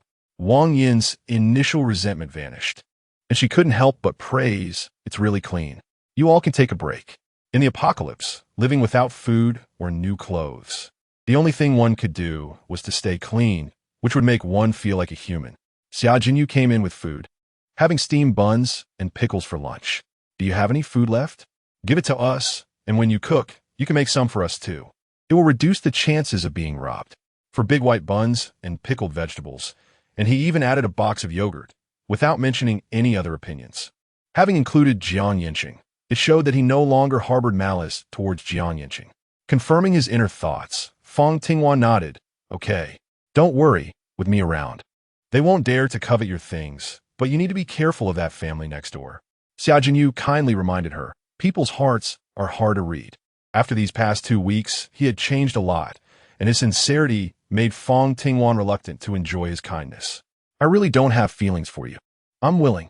Xia Jinyu quickly interrupted, took the things from her hands, and turned to leave. Fang Tingwan had already brought the steamed bun to the next room. Jiang Yancheng smiled, clearly having just overheard their conversation. Xia Jinyu had indeed improved, but it was uncertain how long this would last. Chapter 52. Not worth it. Holding the steamed bun, he put it in his mouth. Duo was also eating. After filling up and drinking some water, it was already afternoon. That is to say, if gold can increase the area, then with more gold, could they open other rooms in the space? Her eyes brightened as she looked at the cows, sheep, horses, chickens, ducks, and geese moving around the courtyard. The food was becoming scarcer as they went further back. These were walking gold. She smiled and opened her eyes, seeing that Duo was sleeping beside her, fanning her gently. The afternoon was the hottest time of the day, with temperatures reaching 45 degrees. They were on top of a mountain, and whether under the shade of a big tree or wearing tank tops and shorts, it was still uncomfortably hot and humid. Without electricity, relying solely on fans for airflow, if it weren't for the number of people, Fang Tingwan would have liked to soak in the creek in the backyard. It was finally bearable as the sun began to set, but the temperature hadn't dropped much, and the evening breeze felt like it carried heat, making her sweat within moments. Can we use the kitchen? Wang Yin peeked her head out to ask. It's shared. Remember to clean up. Fang Ting reminded her in the evening. Watching Wang Yin carry the dishes over, it wasn't long before the aroma of the food wafted through the air. One must say they truly were a well-off family. They set up a table at the entrance of the side room, laid out a picnic mat, and used white porcelain plates for the dishes, separating vegetarian and meat dishes. After a few people sat down, they waited for the elders to start before they began to eat. They had been inside since they arrived, and Duo stood at the door, staring at the little boy. Sister, can I play with him? It had been over a month since she had played with other children, and she was a bit eager to talk to someone. In the distance, Yang Dahai was watching closely. It was best not to. They should be going out for the first time, and having not experienced hardship before. Being so ostentatious could lead to them getting hurt. Fang Tingwan finished speaking and turned Duo's head to the next room, letting Jiang Yancheng watch Duo while she went to the kitchen. Xiao Zhou and Xia Jinyu were also there, looking at the messy kitchen utensils on the table and the grease on the stove. Their faces didn't look good. Hey, this is for everyone to use. Are you just going to leave it messy and wait for us to clean it up? Don't you have any sense of public responsibility? Xiao Zhou couldn't bear it. Wang Yin said, I'm sorry. At home we usually clean up together after eating. I didn't expect you would need to use it now. There was no sign of her wanting to clean up. Are you just good with words? Don't you see that it's only an hour until it gets dark? Are we supposed to eat in the dark just because we have to wait for you to finish cooking? It's really disgusting. Xiaozhou said this while rolling her eyes. Wang Yin's face turned even redder. Jinda stood up. I'll clean up. Fang Tingwan and the three stood still, watching Jinda tidy up. And the three of them cooked together. Washing, cutting, frying. They hurried to eat, and in the end, they used a flashlight to wash the dishes. They were even more dissatisfied with Wang Yin's family, just waiting for them to leave. Yang Dehai's family wasn't without food. They were waiting for others to bring them food, saving their own for last. But the three families had their doors closed, and one person secretly took out bread from their pocket, chewing it dryly. As night deepened, a crisp sound came from the neighboring room. It was the sound of a lock being turned. Who is it? Jinda shouted angrily. Next door. Fang Tingwan was sweating profusely next to Duo and decided to enter the space. Duo woke up from the heat in less than 10 minutes and sleepily said, Sister, I had a really cool dream, a soft big bed, fragrant blankets, just like when we were at home. So comfortable. Fang Tingwan rubbed her head, not explaining, letting him think it was a dream. She opened the door. Xiaozhou and Xia Jinyu had already occupied the kitchen, while Wang Yin waited anxiously outside. Growing more impatient. Are you doing this on purpose? Just because I didn't clean up. Seeing her frown and glare, Xiaozhou scoffed. Are you blind? Can't you see we're making porridge? It takes a long time to cook porridge. If you don't want to wait, just leave. Of course we want to leave, but I don't think it's worth it to save people like you. Why should he be treated this way by you? Save us? Xiaozhou's expression turned serious as she stood up straight, her gaze piercing through Wang Yin to the man behind her. Jean Deli adjusted his wrinkled suit jacket and neat short hair, explaining, I'm from the Epidemic Prevention Bureau. The vaccines you received before were developed by us. There have been other epidemics occurring in Chengde, and I'm going there to help. Xiaozhou pursed her lips, neither believing nor disbelieving. The epidemic had indeed spread across the country, transmitting between animals as well. The previous vaccines were effective, but that didn't mean they would always be effective. It was the same in the previous life, which didn't surprise Fang Tingwan, only piqued her curiosity. Isn't anyone escorting you? As national healthcare personnel, they would definitely have protection during their travels, and there were helicopters available. Why choose to travel by water instead of taking a helicopter? To put it bluntly, it was seeking death. Jinda looked down for a moment before saying, with so many experts from all over the country heading to Chengde, and since we were close, we didn't want to waste resources. The reasoning was barely convincing, even arguably false. She turned and entered the kitchen. The porridge they had in the morning was made with diced cured meat and vegetables, rich in flavor, paired with a sugar bun for each person. She took 3 portions and had just stepped out of the kitchen when Yang Dezai's family approached. The three formed a wall, their eyes glued to the buns and porridge, clearly indicating that they wouldn't let her pass without sharing. Share some with us. Are you really going to watch us starve to death? We're your only relatives. Yang Dezai's eyes were red, speaking earnestly, even showing a hurt expression. Li Guizhi was even more dramatic, wiping non-existent tears from the corners of her eyes, pleading with a choked voice, Please, Wan, we really can't take it anymore. Cousin, we are really hungry. Yang Wenjing, already a bit weak, looked like a weeping willow when she cried. Xiaozhou stood at the door with the food, glancing back a couple more times. Having to admit that their family's genes were pretty good. The 2 cousins, the elder sister an ice queen, and the younger sister pure and beautiful, just hadn't drawn good parents. Fang Tingwan also noticed the subtle atmosphere between the 2 and frowned. Step aside. Yang Dehai indeed stepped aside, standing there like an elderly family member, waiting for death. Chapter 53, Seeking Sympathy. TSK, you're too heartless. After all, they're your own family. You have so much food. Sharing a little wouldn't hurt. Wang Yin couldn't help but speak up. Jinda didn't stop her, clearly agreeing with his wife's words. It turned out they were waiting here on purpose, asking questions to put on a sad show for this family, seeking sympathy. Fang Ting sneered coldly and kindly reminded, My uncle's family is not good people. Be careful not to become the protagonist of the farmer and the snake. Outside, Wang Yin's deliberately raised voice could be heard. Once you have a boyfriend, you forget about your family sacrifices. Sai, just wait. I'll make sure to share with you all. Yang Dehai's family quickly expressed their thanks. After the commotion outside was over, they all sat down to eat. And from time to time, their contemptuous remarks could be heard. Fang Ting's ears were ventilated in the evening, one side in and one side out, without paying much attention. Much better now. Shall we leave tomorrow? Fang Ting nodded slightly. Okay, I'll let Xia Jinyu know. She walked towards the opposite side. Xia Jinyu chuckled. Sure. Let's go together tomorrow. There are just 3 of you. One hasn't fully recovered, and one is a child. There will definitely be dangers on the road. So we'll protect you. Whether we go together or not, Yuge will definitely follow you. Xiao Zhou added helplessly that they didn't want to either. But who was the richest with Yuge? Fang Ting thought about it and realized the same principle. It's better to have more friends than to offend someone. However, she still wanted to clarify the relationship. All right. The 4 of them immediately followed. Fang Tingwan's words also came to nothing.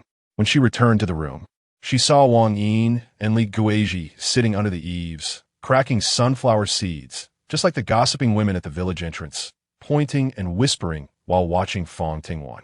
At first, Wang Yin was just angry, but now her eyes were filled with hatred completely instilled by Li Guizhi.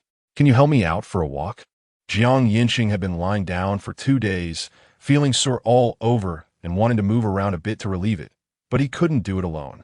Okay, she agreed without hesitation. Duo followed behind with a fan. The 3 of them walked to the flower bed beside the courtyard to sit down. Sunlight filtering through the lush leaves, casting golden spots on them. It was quite hot. Inside the room, the air was stuffy and stagnant. Outside was hot too, but it felt slightly better. Jiang Yancheng supported himself against the flower bed to move, resting whenever he got tired. Until just before dusk, the fiery clouds in the sky filled half of it, as if they were truly on fire. Today was even hotter than yesterday. Xia Jinyu was holding a crucian carp, already cleaned of its guts, and it had taken just 5 minutes to bring it from the back mountain. The water on the fish's body was almost dry. You all sit for a while. It will be ready to eat soon. Xia Jinyu even smiled at Jiang Yancheng. If he thinks there's something between us again, would he want to kill me? Jiang Yancheng asked with a smile, but his gaze was focused on her reaction to his words. We never had anything in the first place. Having more friends is better than having more enemies, especially since there are so many of them. Fang Tingwan didn't think deeply, nor would she. The end of the world is a game of survival, not enjoyment. Having a man would only add another burden, and if there were children, it would be a disaster. An unclear emotion enveloped her. She had no mood to continue walking, so she sat down to rest. Half an hour later, fragrant steamed crucian carp was served. 5 fish were fried to a golden brown on both sides, placed in a plate for steaming, and the prepared sauce was poured over them, making it very fragrant. The aroma wafted over to the other side. Xiao Zhou picked up 2 large pieces and put them in a bowl. The child is quite pitiful. I'll give her some. It's better not to. Fang Tingwan picked at the fish for Duo, mentioning it. Xiao Zhou didn't listen at all. The fish were caught by them, and they could give them to whoever they wanted. Yang Wenjing took the bowl, her cheeks flushed like the sunset, even more eye-catching than the fiery clouds in the sky. Xiao Zhou's ears also turned red. You all eat first. After you're done, I'll get you some. Get us 2 pieces. There are so many of us. Yang Wenjing completely didn't know how to be polite, staring eagerly. It really smells good. I haven't had a proper meal in a month. Xiao Zhou felt a pang in her heart. Okay, wait a moment, I'll go get it for you. There were only 5 fish on the table. Seeing Xiao Zhou directly carry the plate, Xia Jinyu slammed her chopsticks down and questioned. Are you crazy? Call her over to eat. Xia Jinyu compromised. She glanced at Fang Tingwan and Jiang Yancheng. She had already helped 3 people. There was no reason not to help others, even if that person was annoying. Xiao Zhou happily ran over, talked for 3 minutes, and brought Yang Wenjing and the child over. After Yang Wenjing sat down, she explained, this is Brother Jin's younger brother. Jinhua. Everyone was quiet, and no one responded. Her face flashed with embarrassment, but it was quickly overshadowed by the aroma of the fish. Wang Yin looked at her, clearly wanting to eat, yet showing a contemptuous expression as she went to the kitchen to make other dishes. After eating and drinking enough, at 4 o'clock at night, it wasn't so hot yet. Duo hadn't woken up. After sleeping for so long, she couldn't fall asleep anymore, so she gently opened the door and sat under the eaves. The next room was where the Jin family was sleeping. Yang Dehai and the others were lazy, directly lying on the flower bed. It was too hot. The buzzing of insects had decreased significantly, and some mosquitoes and flies were no longer seen, possibly because there were more attractive things elsewhere, like corpses. Brother Xiaozhou, I feel so painful. The night was too quiet, making her soft moans particularly clear, allowing Fang Tingwan to recognize Yang Wenjing's voice immediately. She was reluctant to believe it. Yang Wenjing could be considered a good girl. Although her temper was a bit spoiled, she wouldn't do such things. She had already walked over to confirm it. Without a phone, she went to bed by 8 or 9 o'clock and got up at 6 or 7 in the morning, full of energy. Chapter 54. Declining aside from Xiaozhou and Yang Wenjing. Jingjing, are you feeling unwell? Li Guizhi asked with concern when she saw her daughter's pale face. Yang Wenjing's face instantly turned even paler as she shook her head and explained, I have a bit of diarrhea. Sorry for making you suffer. Don't worry. You won't have to endure it anymore. Li Guizhi rubbed her head. Before she could speak, Yancheng spoke first.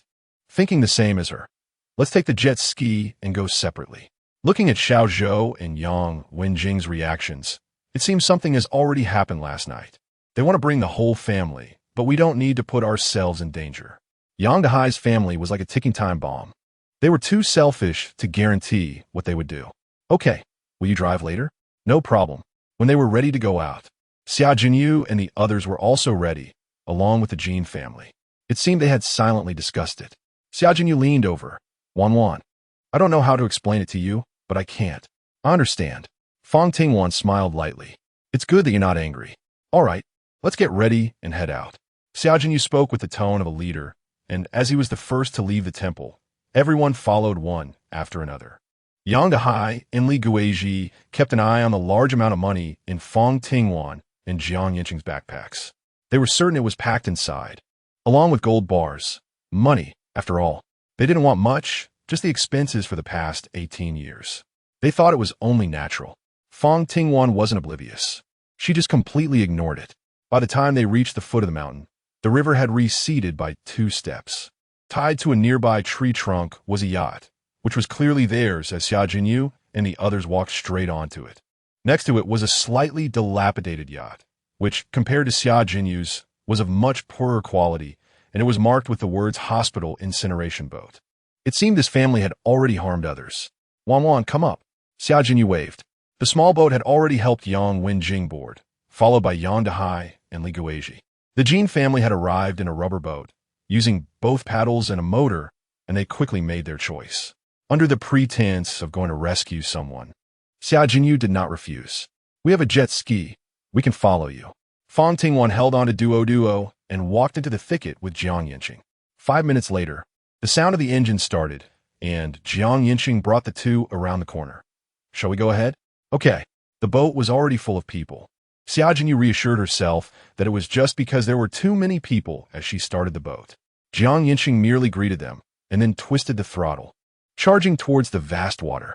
By the time Xia Jinyu turned the boat around, the jet ski had already become a blurred dot, and she hurried to catch up. After they left, Meng Ling paddled her kayak over, and upon seeing the familiar incineration boat, bad thoughts emerged. She rushed up to the temple. After checking each room, she saw a familiar milk box in the side room. That was the one Duo drank every day. She was a step too late. Wan and the others had just left. But had they left, or had they been harmed? Yang Dehai and the others were also there. This group of evil spirits might have already targeted Wan. After searching around and not seeing any blood, she felt at ease lying down on the bed in the side room, inhaling the faint fragrance in the room, as if Wan were there. With her family gone, she didn't know who else she could trust besides Wan. Too tired, she dozed off. Fang Tingwan looked towards the direction of the temple, but she hadn't seen Xia Jinyu in their boat for a long time. She helplessly spread her hands. There were too many people, and she still declined. Where are we going? The vast river water, with mountains upon mountains. Jiang Yancheng unconsciously slowed down. Let's refuel first. Fang Ting gestured for him to take a look first. The fuel gauge of the jet ski was down to the last bar, at most 20 kilometers left. However, the nearby gas stations had basically all been flooded. Fang Tingwan pointed to the road winding up the mountain. Let's go over there and take a look. They drove for about 10 kilometers and finally found a gas station, which made both of their faces light up with smiles. Because the gas station was underwater, their jet ski was parked right on top of it. So they told Duo to stay put. The two of them got off the jet ski and walked to the edge, looking down to see the gas nozzle beneath their feet. Should I pull the hose up? Yancheng asked while starting to take off his shirt, revealing his strong, fair 8-pack abs and smooth V-line, making one unable to resist wanting to look further down, deeper. Fang Tingwan blushed and turned her gaze away. I'll go too. She placed the items on the jet ski, put on her goggles, and dove underwater. After diving down about 15 meters, Fang Tingwan grabbed the fuel nozzle and tried to press it, but there was no response. The fuel card was there, but had no power. Yancheng also tried the other one and shook his head. They couldn't just leave empty-handed. She pointed towards the supermarket. Yancheng nodded. The two surfaced to catch their breath, noticed there was no one around, and that Duo was safe before diving down again. The glass door was locked, but the window next to it was not. She signaled for Yancheng to swim up first, then grabbed one end of the water pipe on the ground and swam upward. Standing on a rooftop, she pulled the water pipe out. There's no air inside. I'll go get the items, and you keep an eye on the pipe from outside. I'll go. Yancheng stepped forward. There's no need to argue about this. My body is smaller than yours, so I can fit through the window. The window was only about 30 centimeters wide, serving as a ventilation opening. And with Yancheng's height of over 8 meters, it was completely impossible for him. All right. After Yancheng pulled the water pipe out, he tied one end to the jet ski. Fang Tingwan took the opportunity to pull out an oxygen mask from her bag. After quickly making a simple breathing mask, she tightened the water pipe and submerged it. Watching her figure descend, Yancheng took a few steps forward, keeping his eyes on her until she disappeared through the window. The supermarket was locked, the items just floating on the ceiling. She pressed the oxygen mask to her face with one hand while sliding her other hand to grab everything she could, stuffing the remaining bread and water into her backpack. When she needed to breathe, she accidentally inhaled a mouthful of water through her nose. Yancheng? Many questions flashed through her mind, but as she choked and struggled to breathe, she couldn't think anymore. It felt as if someone was pinching her nose while continuously pouring water into her mouth. She couldn't open her mouth or exhale. In just half a minute, her face turned red, her body felt weak and was sinking. At the last moment, she slipped into her space. Breathing in the air again, she greedily gasped, coughed up a few mouthfuls of water, and lay on the lawn, her whole body wet, reminding her that she had almost died. Thinking of Yancheng, she couldn't believe he would betray her. After 10 minutes, she was kicked out of the space. Grateful that she had gotten up early today, she tightened her backpack and, after climbing out of the window, saw several unfamiliar figures on the eaves. Chapter 55. The boxing gloves are the rules. They had already seen her and even brought out Duo, half suspended and stepping on the water. She had no choice but to swim up from the side. Just a moment ago, as soon as Wan entered the water, a yacht had arrived. 8 of them formed a team, with 5 dragging Yancheng and 3 grabbing Duo. With Duo captured, Yancheng dared not resist anymore, watching helplessly as they submerged the water pipe. After 15 minutes, he thought Fang Tingwan must be dead. When he saw her again, he unknowingly reddened his eyes, revealing a look of guilt. 8 against 1, with a child involved, there was no chance of winning. What do you want? She was surprisingly calm. Merely for money and food. All the food, including yours and what's below, you have to bring it up. Otherwise, this little one will be thrown into the water first. The man in charge wore a large gold necklace, his exposed arms and neck covered in green tattoos, looking robust and intimidating. The other younger men wore tight pants and t-shirts, all with various tattoos, showing a fierce demeanor. Fine, but you have to let the child go first. She's still small and can't be frightened, Fang Tingwan said, giving Yancheng a glance. In that moment of connection, they immediately looked away. Duo didn't cry. Her eyes were just red as she rushed into Fang Tingwan's arms. Duo, it's okay. No matter what happens later, just hide and don't look, all right? Fang Tingwan squatted down, gently stroking Duo's head. Duo nodded seriously. Sister, don't worry about me, I understand. She began to retreat, moving to the edge of the gas station. The big men saw her, but pretended not to, urging, hurry up, everything is ready. The water in the pipe was drained, along with a few large backpacks. Fang Ting walked over and grabbed 3 backpacks. Taking advantage of everyone's attention being on her, She lifted the backpacks and swung them, splashing a lot of water towards the people who were holding Jiang Yancheng. Their weapons were just kitchen knives and watermelon knives. Jiang Yancheng had also been waiting for the right moment.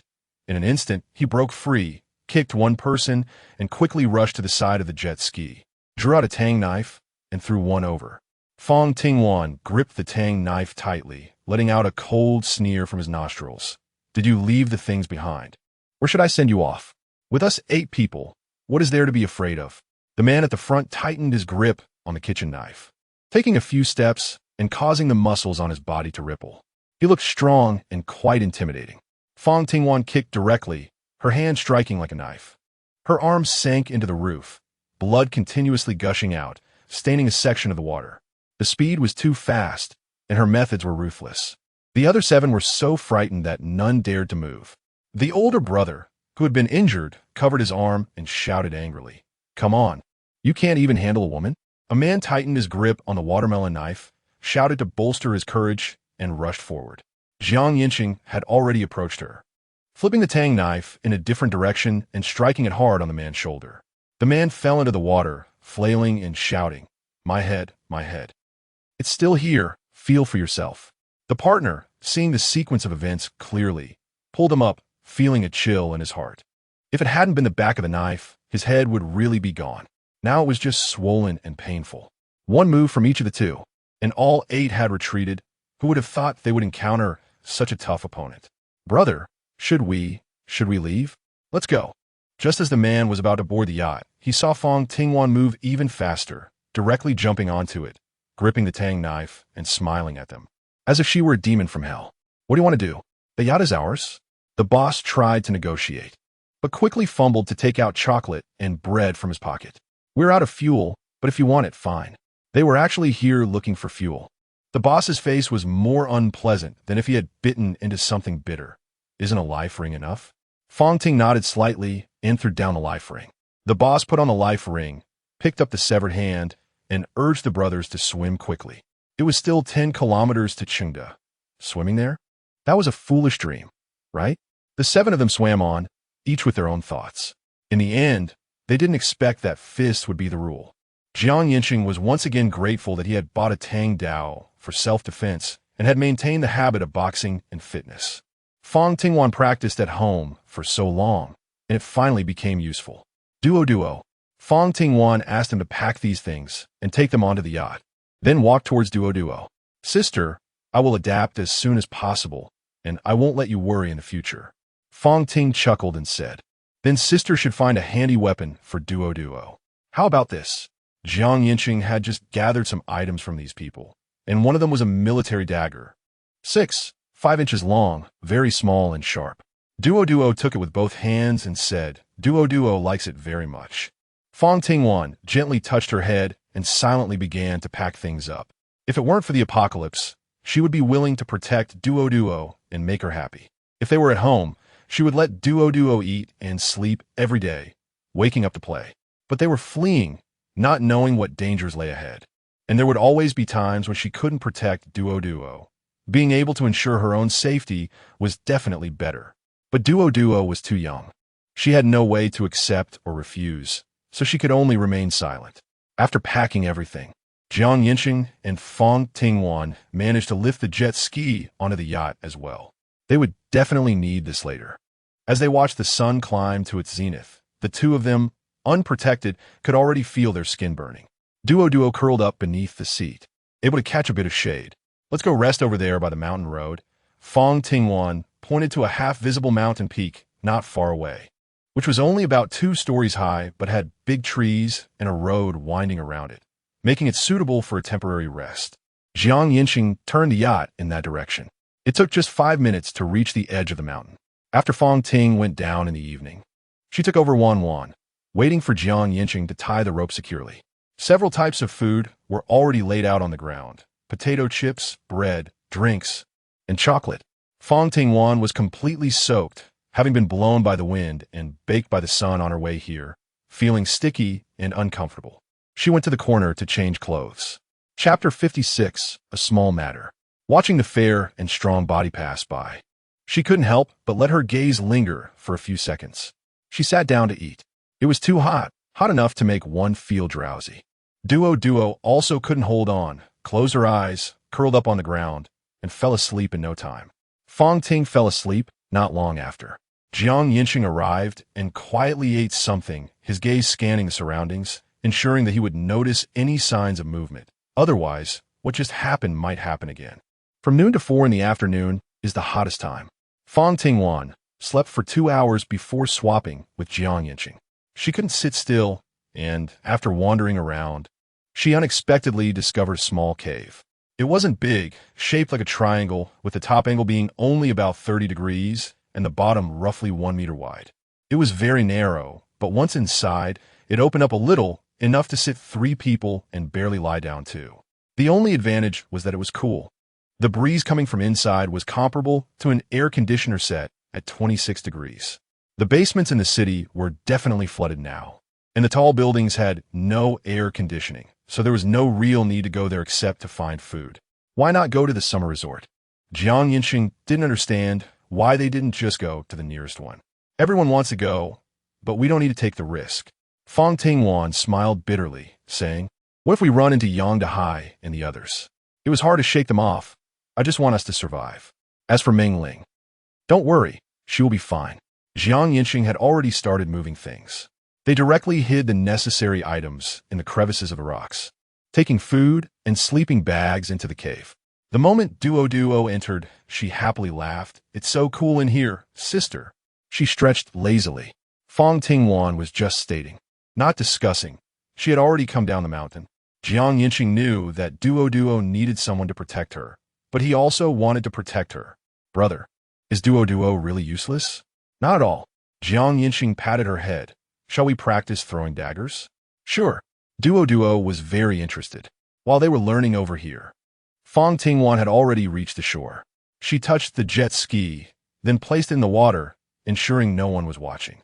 She added a little fuel, sat on it, and revved the throttle, heading straight for the gas station. Before going down, she took an oxygen tank from her space. It was only for when no one was around. She put it on, stored the jet ski back in her space, and dove into the water. This time she had enough time to gather food, taking everything she could, and then try to find fuel. Without electricity, she had no other options. She couldn't just put the entire gas station into her space, so she had to give up. She waited until it was dark outside before surfacing. After collecting what she needed and taking out what she had, she finally sat on the jet ski. However, the noise she made had already attracted someone over. Fang Tingwan turned on the light and saw a magnified figure in front of her. She instantly exclaimed excitedly, "Meng Ling," blinded by the strong light. Meng Ling raised her hand to block it. Hearing Wan's voice, she couldn't help but burst into tears, crying out, "Wan, is that you?" "Yes." Fang Tingwan had already dimmed the light and jumped into the water. She rushed to Meng Ling's side, looking at her disheveled appearance, thinner and more haggard than before. She hugged her tightly, saying, "What happened to you?" Meng Ling sobbed and recounted everything that happened after she left, including her near-death encounter with her mother and the situation with the Yang family. "The injuries on Yang Dahui and the others were caused by you?" Fang Tingwan couldn't help but laugh. "You're ruthless." "They're even more ruthless. They killed the older brother who transported the bodies and stole the boat. I was worried they would harm you. Why didn't you come together?" Fang Tingwan briefly mentioned her situation. "As long as they are safe, that's good." The two hugged tightly, tears streaming down their faces. After crying for a while, Fang Tingwan patted her back.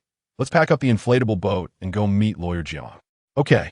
Meng Ling had drifted alone for a whole day and was already exhausted, especially after seeing Wan. She felt more at ease. The two climbed up the mountain after securing the motorboat on the shore. When they met up, Yancheng smiled. "You finally made it." Seeing that there were people to help, he could protect Wan. "I'm so hungry and so tired." Meng Ling realized it was not good to be hugging someone else's boyfriend. So she quickly let go, found an excuse to sit down on the ground, and took out the food she had found over the past few days. It was mostly packaged items like bread and chips, and the only fresh thing was a pigeon she had caught. It was palm-sized and the meat was quite good. It was probably a domesticated one that had escaped. She had squatted for an afternoon to catch it. She licked her lips and handed it over. Yancheng took it. It was already plucked and had a cut in its belly, so he just needed to do some simple preparation. He took out a pot, added water, put in a couple of slices of ginger, chopped the pigeon meat into 4 large pieces, and put it in the pot, then covered it. The cave can only fit 2 people. Meng Ling, you sleep with Duo. While it was still light, Fang Tingwan had them tidy up inside the cave, while she took out 2 hammocks and tied them to the tree trunks. Seeing this, Meng Ling did not refuse. That night, they had pigeon soup with bread, and after a few bites of meat, they all looked satisfied. After eating and drinking enough, they went to bed early. The next day, as soon as the sun peeked out, they got up, tidied up quickly, and boarded the yacht to continue towards Pingquan County. Every day, the temperature soared to 40 degrees Celsius with clear skies. As soon as the sun came out, it was a day of scorching heat. Fang Tingwan applied sunscreen spray all over, wearing a hat and clothes, basically fully armed. However, after being in and out of the water yesterday, the skin on her neck turned dark red and started peeling, feeling hot and painful. Yancheng initially didn't care much. A man being a bit darker was fine. But it wasn't just dark, it hurt. This morning, the 2 of them set up a tent that could just fit 4 people. They set off. The wind was unbearably hot, and after just an hour departure, they were all sweating and finally spotted a gas station on land. There were people moving around. Before getting off the boat, Fang Tingwan looked at Meng Ling and reminded her, if there are any unexpected situations, just take the boat and leave. Don't worry about us. Chapter 57. More absurd than seeing a ghost. All right. Meng Ling sat in the driver's seat. Yancheng handed her a dagger and also took a fuel canister that was already on the yacht. After they got off the yacht, about 20 meters away, there were 5 people at the gas station who had already turned their attention towards them. By the time they reached the gas station, it was 2 against 5. 4 men and 1 woman, their sharp gazes sizing them up. The woman seemed to be the leader and disdainfully asked through her nostrils, "Fuel?" Yancheng nodded gently. The woman casually said, $1,000 per liter. The 4 men took protective stances, indicating their intent to rob, while also assessing how tough they were. Fang Ting was well prepared, with nothing else but plenty of money. She directly took out a stack, at least 100,000. Fill it up. The woman laughed cheerfully. All right, no problem. She glanced at the few people beside her. The 4 received the hint and, under the pretense of getting brooms and water, unknowingly surrounded the 2 in the middle. The woman continued to refuel. Fang Tingwan and Yancheng's gazes were fixed on the oil barrel, as if they didn't see the actions of the other 4. The oil was still being poured into the barrel, and as time passed second by second, the woman pulled out the oil gun. It's done. 100,000 yuan for just 20 liters of oil. That's even worse than robbery. Yancheng slowly put the lid on. Fang Tingwan waited at the side. The woman looked over, squinting and smiling. That little bit of fuel for your yacht is definitely not enough. Do you still have money? Seeing that both of them remained silent, she assumed the answer was no and smiled even more kindly. If you don't have any, that's fine. I have a barrel here. I'll give you a bit more. Otherwise, you'll say we're being heartless. The woman talked to herself, while Fang Tingwan gave Yancheng a slightly impatient expression, coldly watching the woman take out the prepared fuel barrel. Let's go. The woman took the initiative to walk ahead. Fang Tingwan and Yancheng walked in the middle, with 4 men following behind them. The atmosphere was tense. Meng Ling held Duo in her arms, ready to leave at any moment. When she saw Wan shake her head at her, she immediately changed direction. Seeing the boat suddenly leaving, the woman rushed a few steps forward. Hey, aren't you going to refuel? Your companion is still on board. Fang Tingwan touched her nose.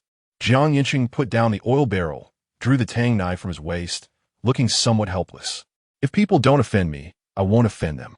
Just as the 2 of them drew their weapons, the 5 had already closed in, leaving about a meter of distance, trapping the 2 firmly in the middle. With an endless expanse of water behind them and a wall of people in front, they held hammers, wrenches, and various weapons, laughing arrogantly and smugly. The woman sighed and said, I was originally thinking of letting it go once we got the stuff, but since you insist on playing this game, you'll have to leave behind everything valuable, including your lives. 5 against 2, although Fang Tingwan and the others had knives. They seemed like mere decorations in the eyes of these few. Enough nonsense. We're still waiting to refuel and hit the road. Without waiting for them to say more, Fang Tingwan directly pointed her knife at the woman. This stance made the others feel intimidated, but they gritted their teeth and charged. Yancheng also stopped hesitating. However, 10 minutes later, the 5 were lying in a pool of blood. Good. Jiang Yancheng dragged the bodies to the edge of the road. Duo was hidden in the tent, unable to see or hear clearly. Meng Ling had already taken the oil barrel and was pouring it into the yacht. Fang Tingwan went to the diesel area first to fill all the oil barrels in the space, as well as the generator, making sure everything was full.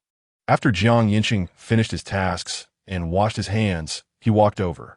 He noticed her strange behavior, but didn't mention it. Fang Tingwan said, "Find some oil drums to store the gasoline." All right. Besides a gas station, there was also a 2-story building. Each person took a side and soon found some abandoned oil drums in the back warehouse. They filled 2 oil drums and with great effort moved them onto the yacht. It was already noon, and after Fang Tingwan parked the yacht in a shady corner, she told everyone to go rest in the small building. Meanwhile, they rummaged through the things in the building. Most of the supermarket items had likely been consumed or sold by the 5 of them, leaving not much behind. But there was a gas tank that they could take with them. Fang Tingwan strolled around by herself, stuffing anything suitable into her space. She also put the remaining oil barrels into the space and, taking advantage of the break during Meng Ling and the others' nap, filled 5 barrels with 92 and 95 gasoline. At a ventilation opening in the small building that was not much larger than a head, Jiang Yancheng watched as things appeared and disappeared out of thin air. His eyes wide with shock, more unbelievable than seeing a ghost, unheard of yet undeniably real. Jiang Yancheng was an atheist, but seeing it with his own eyes forced him to believe. After spending 3 minutes accepting this, he walked into the corridor and saw Meng Ling rubbing her eyes. He blocked her view and asked, "Why are you awake? I saw that none of you were here, and I was a bit worried." Meng Ling didn't think much of it. Seeing him there reassured her. "It's fine as long as you're all here. I'll sleep a little longer." In this scorching sun, drowsiness kept creeping in. Fang Ting, after finishing refueling, wandered around aimlessly. She noticed that the safe in the supermarket was still lit, so she crouched down and gently twisted it. Click! It opened.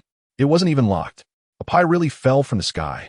Fang Tingwan couldn't hide her smile as she opened the 50/30 safe, which was filled with stacks of cash and gold jewelry.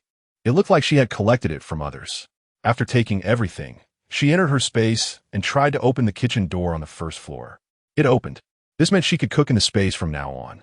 The fenced area at the entrance also seemed to have widened by about 10 square meters, making the chickens and ducks look less crowded. With so many, not eating would only lead to more. She licked the corner of her mouth, grabbed a duck, and took a package of old duck soup base, walking out of the supermarket. She directly used the gas stove to boil water, kill the duck, and pluck its feathers in one go. Finally, she cleaned the insides, chopped it into pieces, put the meat into the water to boil, and added a piece of ginger. Waiting for it to boil, she skimmed off the foam, and when the time was right, she poured in the soup base. Oh right, white radish. Without white radish, it would lack soul.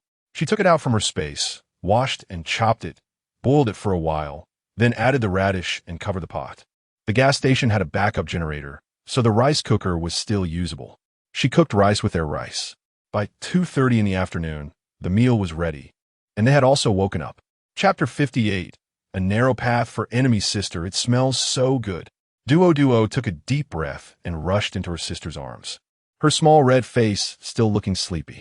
It's time to eat. Fang Tingwan patted Duo's head and called Meng Ling and Jiang Yancheng over. A simple folding table was set up with a pot of duck soup and white rice. It had been a long time since they had such a good meal, and Duo ate very happily. Meng Ling also sent meat to her mouth, whimpering, "Where did the duck and radish come from? We raised one, and I killed it." The radish was in the corner. They probably wanted to save it for later, so it ended up benefiting us. Fang Tingwan didn't blink as she told this lie. After all, the space was so wide that she was the only one who had explored it, and only she knew if it was true. Maybe it was taken from someone else, Jiang Yancheng said with a smile, immediately dispelling Meng Ling's doubts. It's normal for things taken from outside not to be seasonal vegetables. Otherwise, should we stay here first? There's electricity, and even without air conditioning, the fans are quite cool. Duo nodded. "Sister, I also want to stay here. Not in the room, and not on the water. I've wanted to run around for so long." Jiang Yancheng considered various factors. We're mainly trying to avoid the heat. It's not too hot here, and there's electricity. Staying for a few days is fine. Plus, we can rob a bit from others. Previously, Fang Tingwan didn't lack money, but it was clear that the space needed it now, so she didn't mind selling some oil. The few of them had no objections and decided on it. This big pot was enough for the four of them to eat their fill. The leftovers were packed into a thermos by Yancheng. Seeing that the sun had already set behind the mountain and the temperature was no longer so hot, everyone stood at the gas station, gazing at the sunset over the mountains, its light dazzling and the temperature quite pleasant. With diesel available on site and electricity flowing continuously, they simply turned on the air conditioning. Duo was watching cartoons. Fang Ting and the other two resumed their poker game, stealing a bit of joy from their sadness. "Is anyone there?" Someone shouted from outside. The three of them instantly froze, put down their cards, and rushed out of the room, standing on the second-floor balcony to look at those people, only to see 4 words: "Fated enemies on narrow roads." "Wanwan, are you all here? I was worried something happened to you, and have been looking for you." Xiaojinyu didn't bother with anything else and directly jumped off the yacht. Running up to the second floor, Xiaozhou docked the boat properly and helped Yang Wenjing down. Following them were their brothers, as well as Yang Dehai and the Jin family. As soon as they disembarked, a crowd gathered closely. Fang Tingwan looked at Xiaojinyu, who ran up wanting a hug, and took a step back, raising her hand to block. "Aren't you guys going to Chengda?" "That's not in the same direction." Xiaojinyu looked at her, his eyes filled with affection. "I came to find you. I ran into a guy covered in tattoos who said he had seen you all going this way, so I brought them along. Plus, my dad asked me to go to Pingquan County. I didn't expect it to be such a coincidence. It wasn't intentional to follow." And Fang Tingwan let out a sigh of relief. Yang Dehai and the others also came up, thinking it was just Fang Tingwan, and were ready to say a few words, only to find that Meng Ling was also there. The feeling of that fist hitting his face was still fresh in Yang Dehai's memory, and he pulled the Guizhi back, wishing he could hide completely. Unfortunately, Meng Ling saw them and smiled innocently. "Uncle, Aunt, why are you hiding when you see Wanwan? Oh, are your injuries still not healed?" She reached out, startling Yang Dehai, who quickly pulled Xiao Zhou in front of him, wanting him to admit he had been beaten. It was worse than death. So he could only swallow his resentment and said coldly, "It's nothing. No need for you to act like a cat crying over a mouse." Uncle's words are really unpleasant. Nevertheless, Meng Ling stood beside Wanwan, adopting a protective stance as she looked at Yang Dehai's family. No one knew what had happened. Xiaojinyu rubbed his stomach. "Wanwan, we haven't eaten anything all day. Is there anything to eat?" Fang Tingwan shook her head. "Everyone, let's spread out and look for something. There's a mountain behind us. Maybe we can catch some game." Xiaojinyu didn't doubt it. When she got off the boat, she saw blood. So it might have been snatched away by someone before Wanwan and the others arrived. Xiao Zhou rolled his eyes at Yugu as he walked downstairs, unable to hold back. Isn't being love-struck a bit over the top? These people clearly have food. They're just not giving it to us. Apart from him, the others also had their grievances, especially under hunger and fear. Their dissatisfaction grew. A group of people really went to search, including the Jean couple. After a few days of sharing their food, they had run out. They searched the mountain and the rooms, leaving no stone unturned. Closing the door, a few of them sat in the air conditioning, ignoring their presence and continuing to play cards. They occasionally stepped outside to check if the yacht had been discovered. Before dark, they found a bunch of mushrooms. Most were already spoiled, but there were still a few good ones, so they made mushroom soup. "Wanwan, I brought you mushroom soup. It's especially fragrant. You should try a bit." Xiaojinyu held the bowl by the door, constantly showing his attentiveness, believing that he would win Wanwan's favor sooner or later. Xiaojinyu's expression slowly fell. He bit his lip, and with disappointment, turned to go downstairs. After speaking, he pulled Yang Wenjing into his embrace. Over the past few days, Yang Dehai and Li Guizhi had benefited a lot from Xiao Zhou's care, so they accepted the relationship between the two. The couple was constantly showing off their affection. "Look," Yang Wenjing shyly patted his shoulder. "My sister is different. Her standards are high." She paused to explain. "Yugu, it's not that you're not good. It's just that my sister has a man by her side now." "That lawyer?" Originally, Xiaojinyu had categorized this person as a friend, but since he left with Wanwan, sharing meals and living together, jealousy flared up again. Frustrated and helpless, he looked at the pot of mushroom soup and suddenly lost his appetite. "I am going to take a break. Sure, Xiao Zhou put the bowl of mushroom soup aside, saving it for you, Ge. It had been ages since they had a good meal together, and with everyone feeling lively, the noise soon filled the second floor. Meng Ling sprawled on the bed. When are we leaving? Staying here. I can't stand Yang Dehai's family. My fists are itching. If we leave, they're likely to follow us, Fang Tingwan guessed. Given Xia Jinyu's character, with someone at home, he was now the hope of these people and would certainly call the shots. I'm going out for a bit, then I'll go check on the yacht. Jiang Yancheng stood up at the same time. Chapter 59. Use as you please. Meng Ling watched the two walk out together, hugged Duo, and said things Duo couldn't he understand. I suddenly kind of miss that scumbag. I wonder if he's dead. Sister, what SA scumbag? Duo asked, sipping her milk with wide, innocent eyes. Just a bad man. How was she supposed to teach Duo about this? Meng Ling patted her head and changed the subject. Sister will teach you how to play games. Outside. Once they reached the first floor, Jiang Yancheng separated from Fang Tingwan. Watching him walk into the darkness, Fang Tingwan wiped the sweat from her forehead and gazed into the distance. The extreme heat of the night was particularly oppressive. Being near the water made it humid and hot, quickly making her feel sticky and irritable. Wan, are you planning to leave me again? Xia Jinyu appeared behind her, which she had expected. After the first time, the second time, he definitely wouldn't let her leave easily. She sighed. Xia Jinyu, what do you like about me? I can change. I just like you. I can't change that, he said. This cheesy dialogue made Fang Tingwan's arms break out in goosebumps.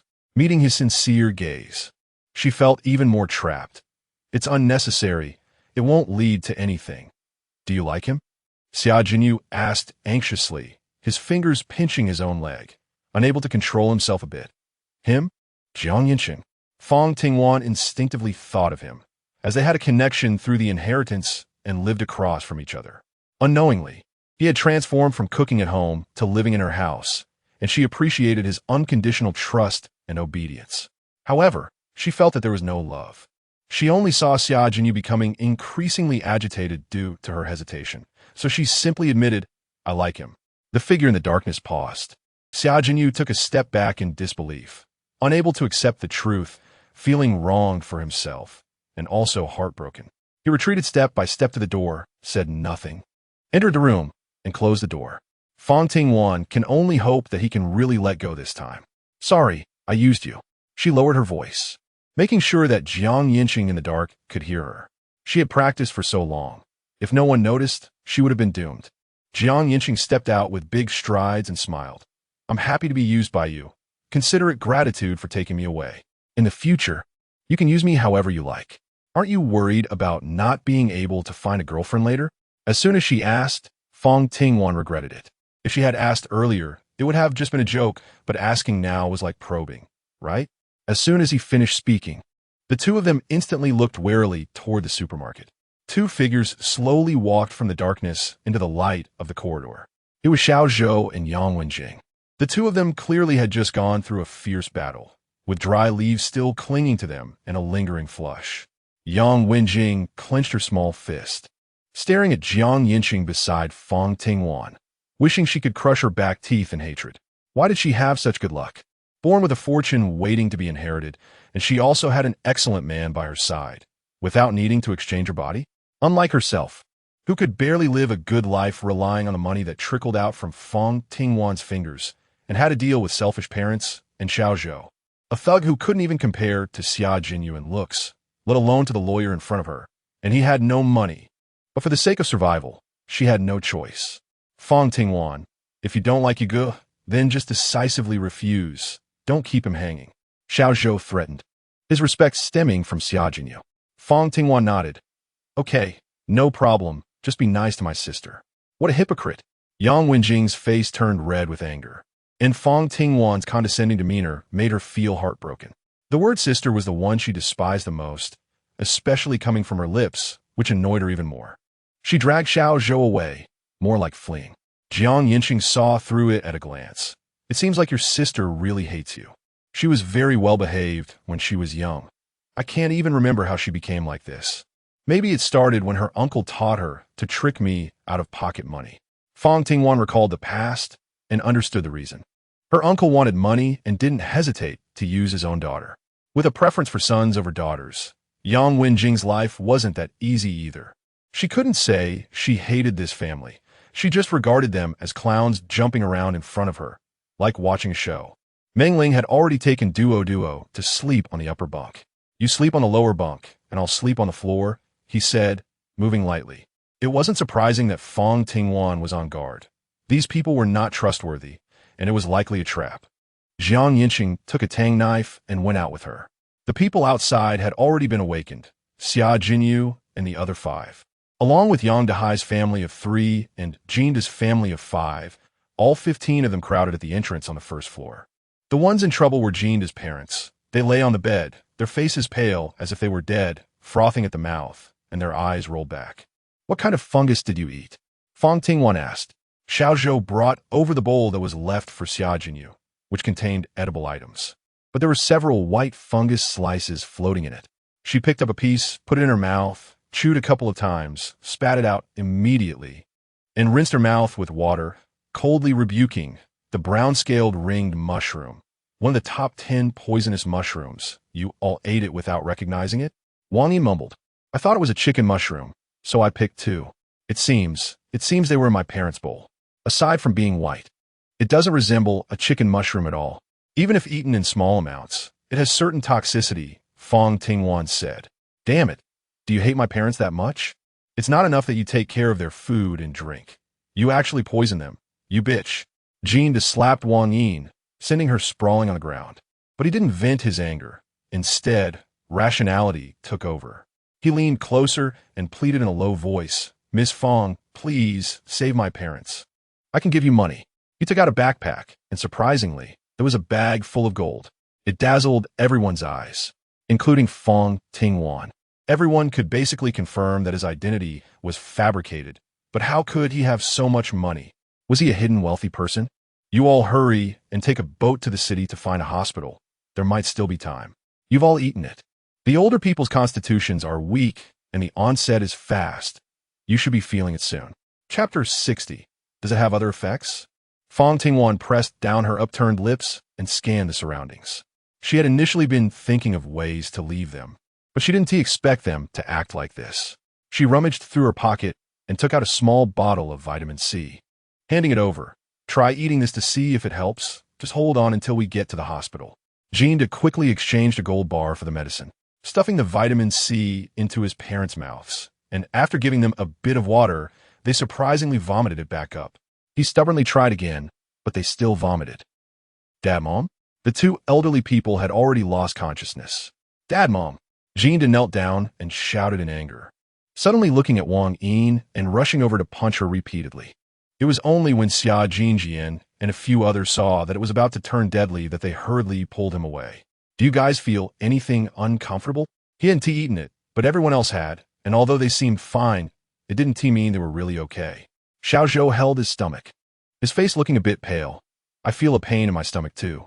He picked up the vitamin C, stuffed a few pieces into his mouth, and swallowed them dry. The others also felt discomfort, unsure if it was psychological, but they all felt pain. The vitamin C passed through several hands, and after everyone had eaten it, they assessed how they felt. Wang Yin lay on the ground, too weak to struggle, letting tears and blood mix and flow down. "Brother." Jinhua weakly called out, collapsing to the ground. "Xiaohua." Jinda panicked, rushing to hold him, and finally looked at Xia Jinyu.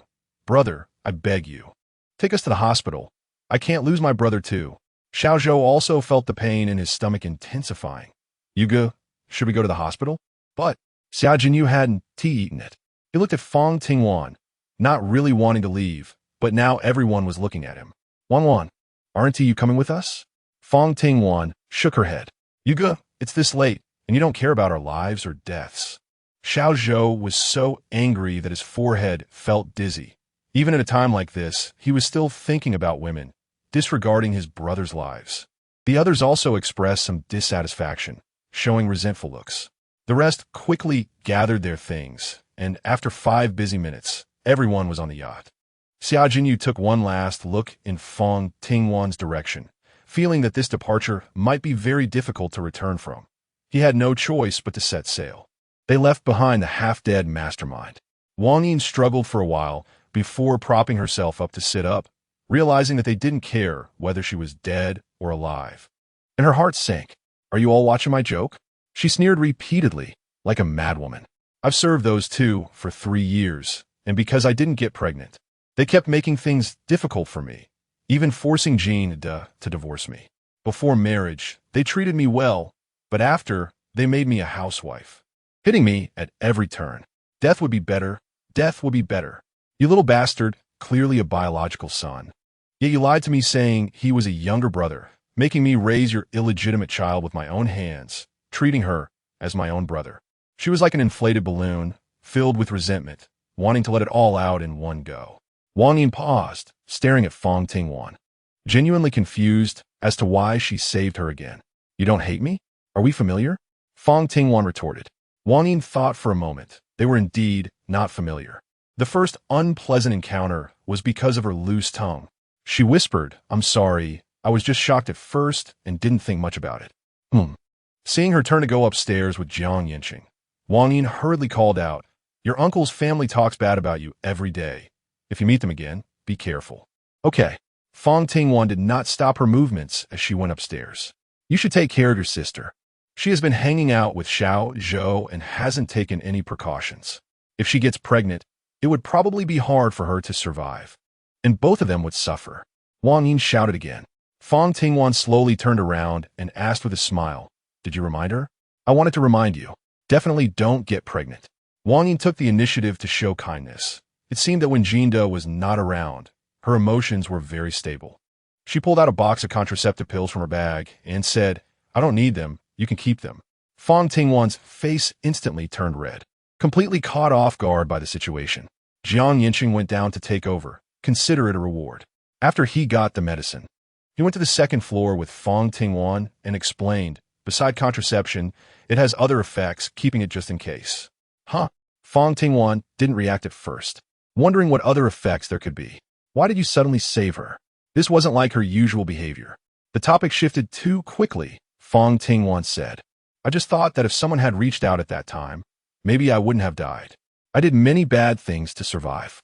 Yancheng really wanted to ask her what she had experienced in her past life that made her develop such a distrustful and indifferent personality, even to the point of not daring to trust others again. "There are good people and bad people. Try to trust us." Not just him, but also Meng Ling, okay. Yancheng had already knocked on the door, but there was no response. Meng Ling quietly climbed up, and before long, her eyelids started to droop, and she fell asleep. Yancheng's side also had shallow breathing. He should have fallen asleep. She didn't sleep, and when she opened her eyes, her gaze was clear. He was right. She hadn't fully trusted them yet. Even when living and eating together, she was always the last to fall asleep and the first to wake up. She didn't dare to easily let her guard down around others. She really couldn't. She smiled bitterly, turned over, and closed her eyes.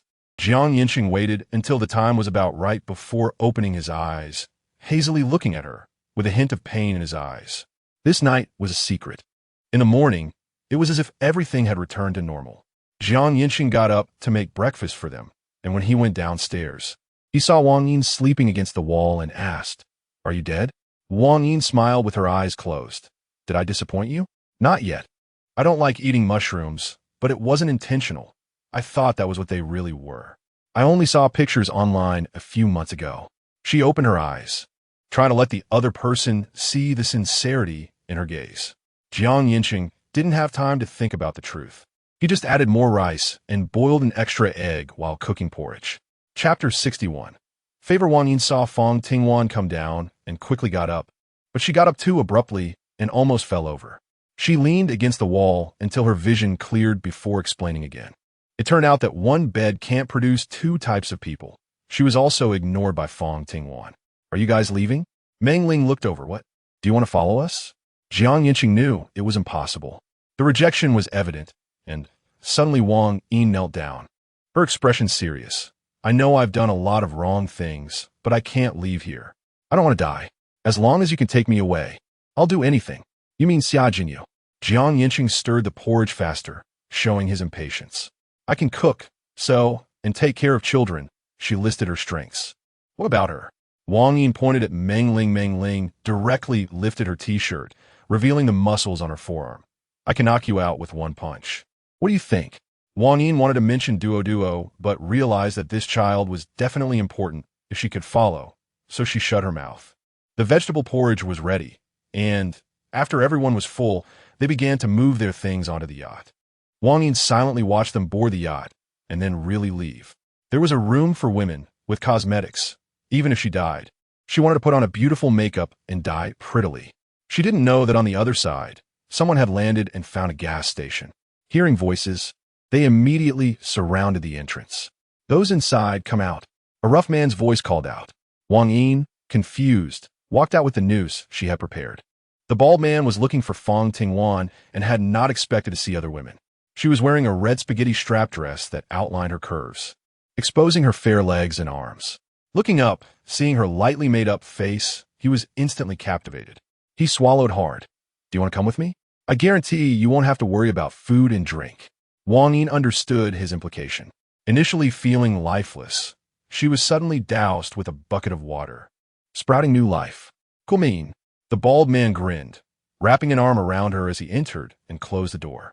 An hour later, Wang Yin came out snuggling against the man, her face full of shyness. "By the way, you said you know that woman. What's her name? Jiang? Did they go towards Wang?"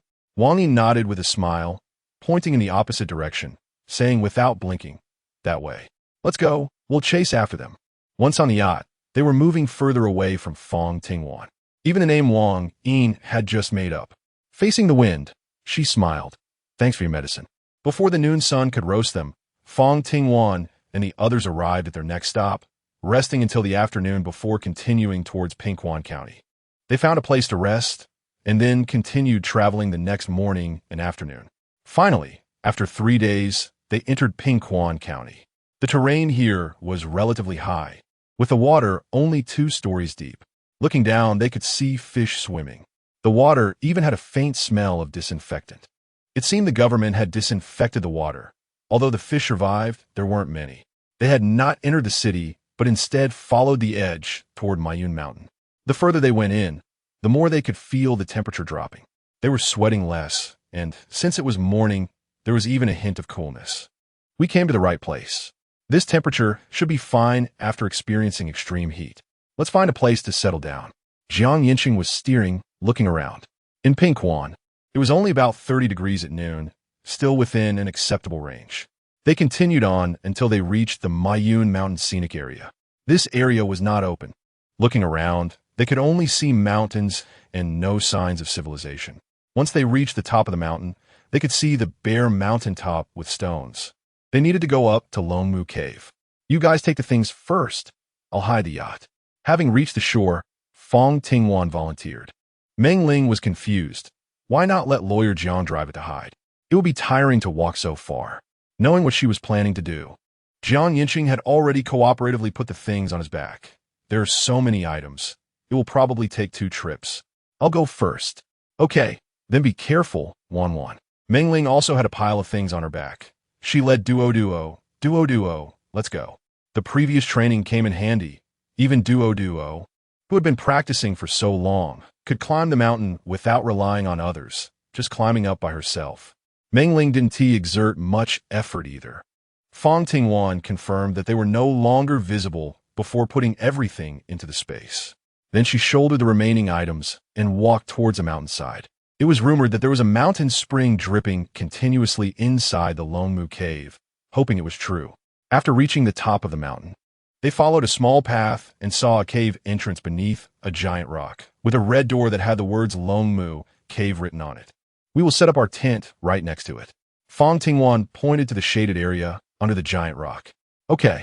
Yancheng had already started to take out the tent bag and began setting up the tent on the spot. It was not his first time, and he could quickly set it up without relying on them. There was only one tent, measuring 210 by 180. After securing the stakes, he left the task of inflating the air mattress to Meng Ling. He then took out the clothes. It was hot and stuffy, and they already had a musty smell. He pulled out a rope and hung everyone's clothes up. Fang Tingwan had already gathered dry branches around and piled them at the foot of the mountain. She also built a simple stove with stones and set up a pot on it. The 3 of them each had their tasks, and even Duo was helping out. After 2 hours, the fire was lit. She poured the old duck soup from the thermos into the pot and added a few instant noodles for everyone's lunch. As the sun climbed to the top of the mountain, they were exposed to the sunlight, with all the windows and doors of the tent open. The four of them sat inside. It was hot, but not unbearable yet. It seemed that this place was not suitable either. Meng Ling fanned herself with her hand, not minding Yancheng being there, and lay back to catch her breath. Duo leaned against her, feeling lazy after a long day in the sun, blinking her eyes, struggling to stay awake. Yancheng looked around. Living here allowed them to see 3 directions and quickly spot any dangers. The downside was that the afternoon sun was the hottest, and as it got even hotter later, they definitely wouldn't be able to stand it. However, going into the woods felt even more dangerous. Chapter 62. Landslide except for the bare mountaintop. The surrounding area at the foot of the mountain was surrounded by dense woods. These trees weren't flooded, so it was uncertain if there were any animals around. Well, for now, staying here was fine. They could find another safe place later. Fang Tingwan took a glance outside. Indeed, this place wasn't suitable for a long stay. So they settled down. But they weren't the only ones aware of the coolness of Mayu Mountain. As the temperature rose to 45 degrees, the water level dropped, and the humid heat became even more tormenting. The residents living nearby were also thinking about moving up to Mayu Mountain. Upon seeing them, they greeted each other and set up tents not far away, but everyone kept to themselves, each doing well. Half a month passed, and about 10 households were already living at the mountaintop. Every night, Fang Tingwan and her 2 companions took turns keeping watch, and today it was Meng Ling's turn. 3 people slept in the tent, each under their own blankets. It wasn't home, and they couldn't just sleep on the floor. They couldn't let Yancheng sleep outside. So they decided to sleep together. At her lowest point, Fang Tingwan had no choice of where to sleep, let alone who to sleep with. For Meng Ling and Duo's safety, she kept her distance from Yancheng, facing away from him as she slept. Still not asleep? It was already midnight. She usually went to bed by 10. Not daring to sleep first, she simply sat up. Yancheng also sat up, feeling a strong heartbeat, sensing something significant was happening. In the next moment, Meng Ling walked in, saying it's actually raining. No wonder it felt a bit cold today. Shaking her head, she continued, "What kind of weather is this? One moment it's sunny, the next it's raining. It's hot, but not hot enough to die, and cold, but not cold enough to die." A sneeze escaped her as she hurriedly burrowed into the blanket. Fang Tingwan touched Duo's back, which was warm, and she felt relieved. Listening to the rain gradually getting heavier and making a noisy sound against the tent, she couldn't feel sleepy anymore. Just sleep. In this weather, they won't come. The they that Yancheng mentioned referred to the more than 10 neighbors next door. There was only so much space in the shade of the sun, and slowly, everyone's distance was getting closer. Fang Ting nodded slightly and was just about to close her eyes when she saw a rock fall down, instantly denting and then bouncing back. Was that a rock? Yancheng also saw it. Not good. Quickly, we need to get out of here. Rocks started to fall from the mountain, and the rain was getting heavier, making it uncertain if there would be a landslide. Fang Tingwan gently woke Duo and explained, feeling a few drops of cold sweat form on her forehead unconsciously. It was fear.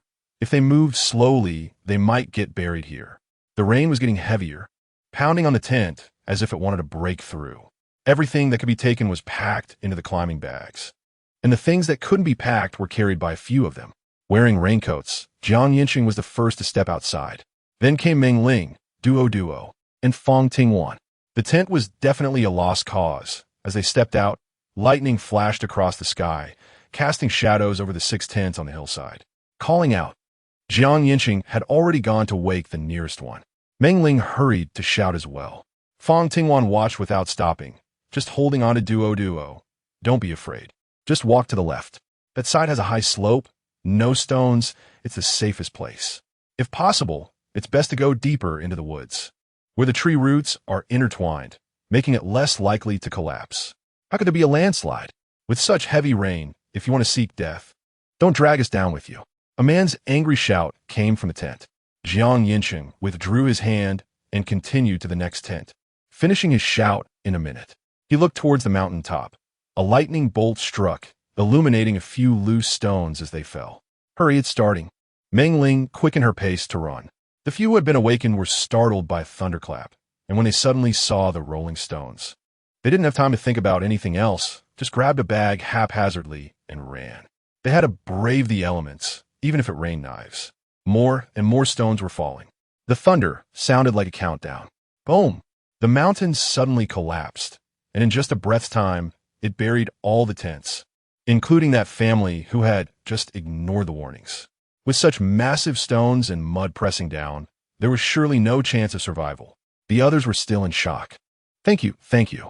Amid the sound of the rain, Yancheng could hardly hear clearly. He nodded. Quick, go find a place to take shelter from the rain. They had to leave too. Fang Tingwan had already taken Duo far away, and the two of them hurried to catch up. Once they entered the deep forest, they were surrounded by dense trees, so thick that it took 3 people holding hands to embrace one. After scanning the area, Fang Tingwan decided on one. She climbed up first. Yancheng carried Duo and climbed onto a big branch, followed by Meng Ling, and then Fang Tingwan. Big brother, could you please help us? Spoke a young lady around 25 or 26, wearing a tank top, shorts, and flip-flops, with a pitiful expression as she made a pleading gesture. There was another girl, looking about 4 or 5 years younger and resembling her 7 parts, probably her sister, with red eyes, drenched in rain like a drowned rat, which oddly added to her beauty. There's a shorter tree over there. We can definitely climb that. Fang Tingwan pointed to a big tree about 10 meters behind them. The tree was only a third as thick as this one, but its horizontal branches extended from knee-height upwards. Then why don't you go? Sister Lu Ling retorted, her eyes wide open. Sister Liu also looked at her with a resentful expression, then turned to Yancheng with a pitiful gaze. Yancheng averted his eyes, feeling an unspoken disgust. Fang Ting laughed lightly. Are you sure you can climb up there? Tired of the nonsense. She jumped up with both feet and grabbed onto a tree branch. Just as she was about to push off with force, a pair of hands suddenly grabbed her waistband and yanked her down. Want to die? In that moment, a killing intent erupted in her eyes. Lu Yu quickly supported Lu Ling, his gaze fierce. How cruel. You're using such force. Do you want to kick Lu Ling to death? However, her gaze kept lingering on Yancheng, hoping to stir up the man's pity. But Yancheng was like a stone, not moved at all, and his patience was wearing thin. He glanced up the mountain and exclaimed, Hurry, let's go up. Fang Tingwan followed his gaze, and a flash of lightning struck down. In just a few seconds, she saw a patch of forest being knocked down, coming at a visible speed. There was no time to waste. She jumped up quickly onto the tree trunk and looked up to see Meng Ling and Duo clinging tightly to the trunk. As she sped up to reach them, she glanced below. Chapter 63. The Venomous Sisters. The 2 sisters were also panicking. Taking advantage of the fact that Yancheng hadn't reached them yet, they directly used their bodies as a barrier. If you don't take us up, you can't go up either. If we die, we all die together. From the looks of it, the small tree trunk couldn't hold them, and the only safe place was this tree. They had to get up. Yancheng wouldn't indulge them. He shot them a cold glance, drew his Tang knife, and swung it down. The 2 sisters watched as he actually struck, dodging to the sides. Taking advantage of this moment, Yancheng leaped onto the trunk and stopped beside Fang Tingwan. The 4 of them were now clinging tightly to the trunk. The sisters were anxious, stomping their feet in place. As the flash flood approached, they no longer appeared weak, moving as fast as the wind. They climbed up the tree that Fang Tingwan pointed to. Fortunately, the branches were low enough, and it took no effort to get up. The 2 of them clung tightly to the trunk, their eyes fixed intently on Fang Tingwan and the others. Fang Ting didn't even look at them in the evening. A bolt of lightning struck down, illuminating the mountain flood in front of her. The muddy yellow water was more than 3 meters high, mixed with dirt and stones, and its speed was unstoppable. Rows of small trees were knocked down, and no animals in the deep forest were spared. Meng Ling held onto Duo tightly, desperately closing her eyes.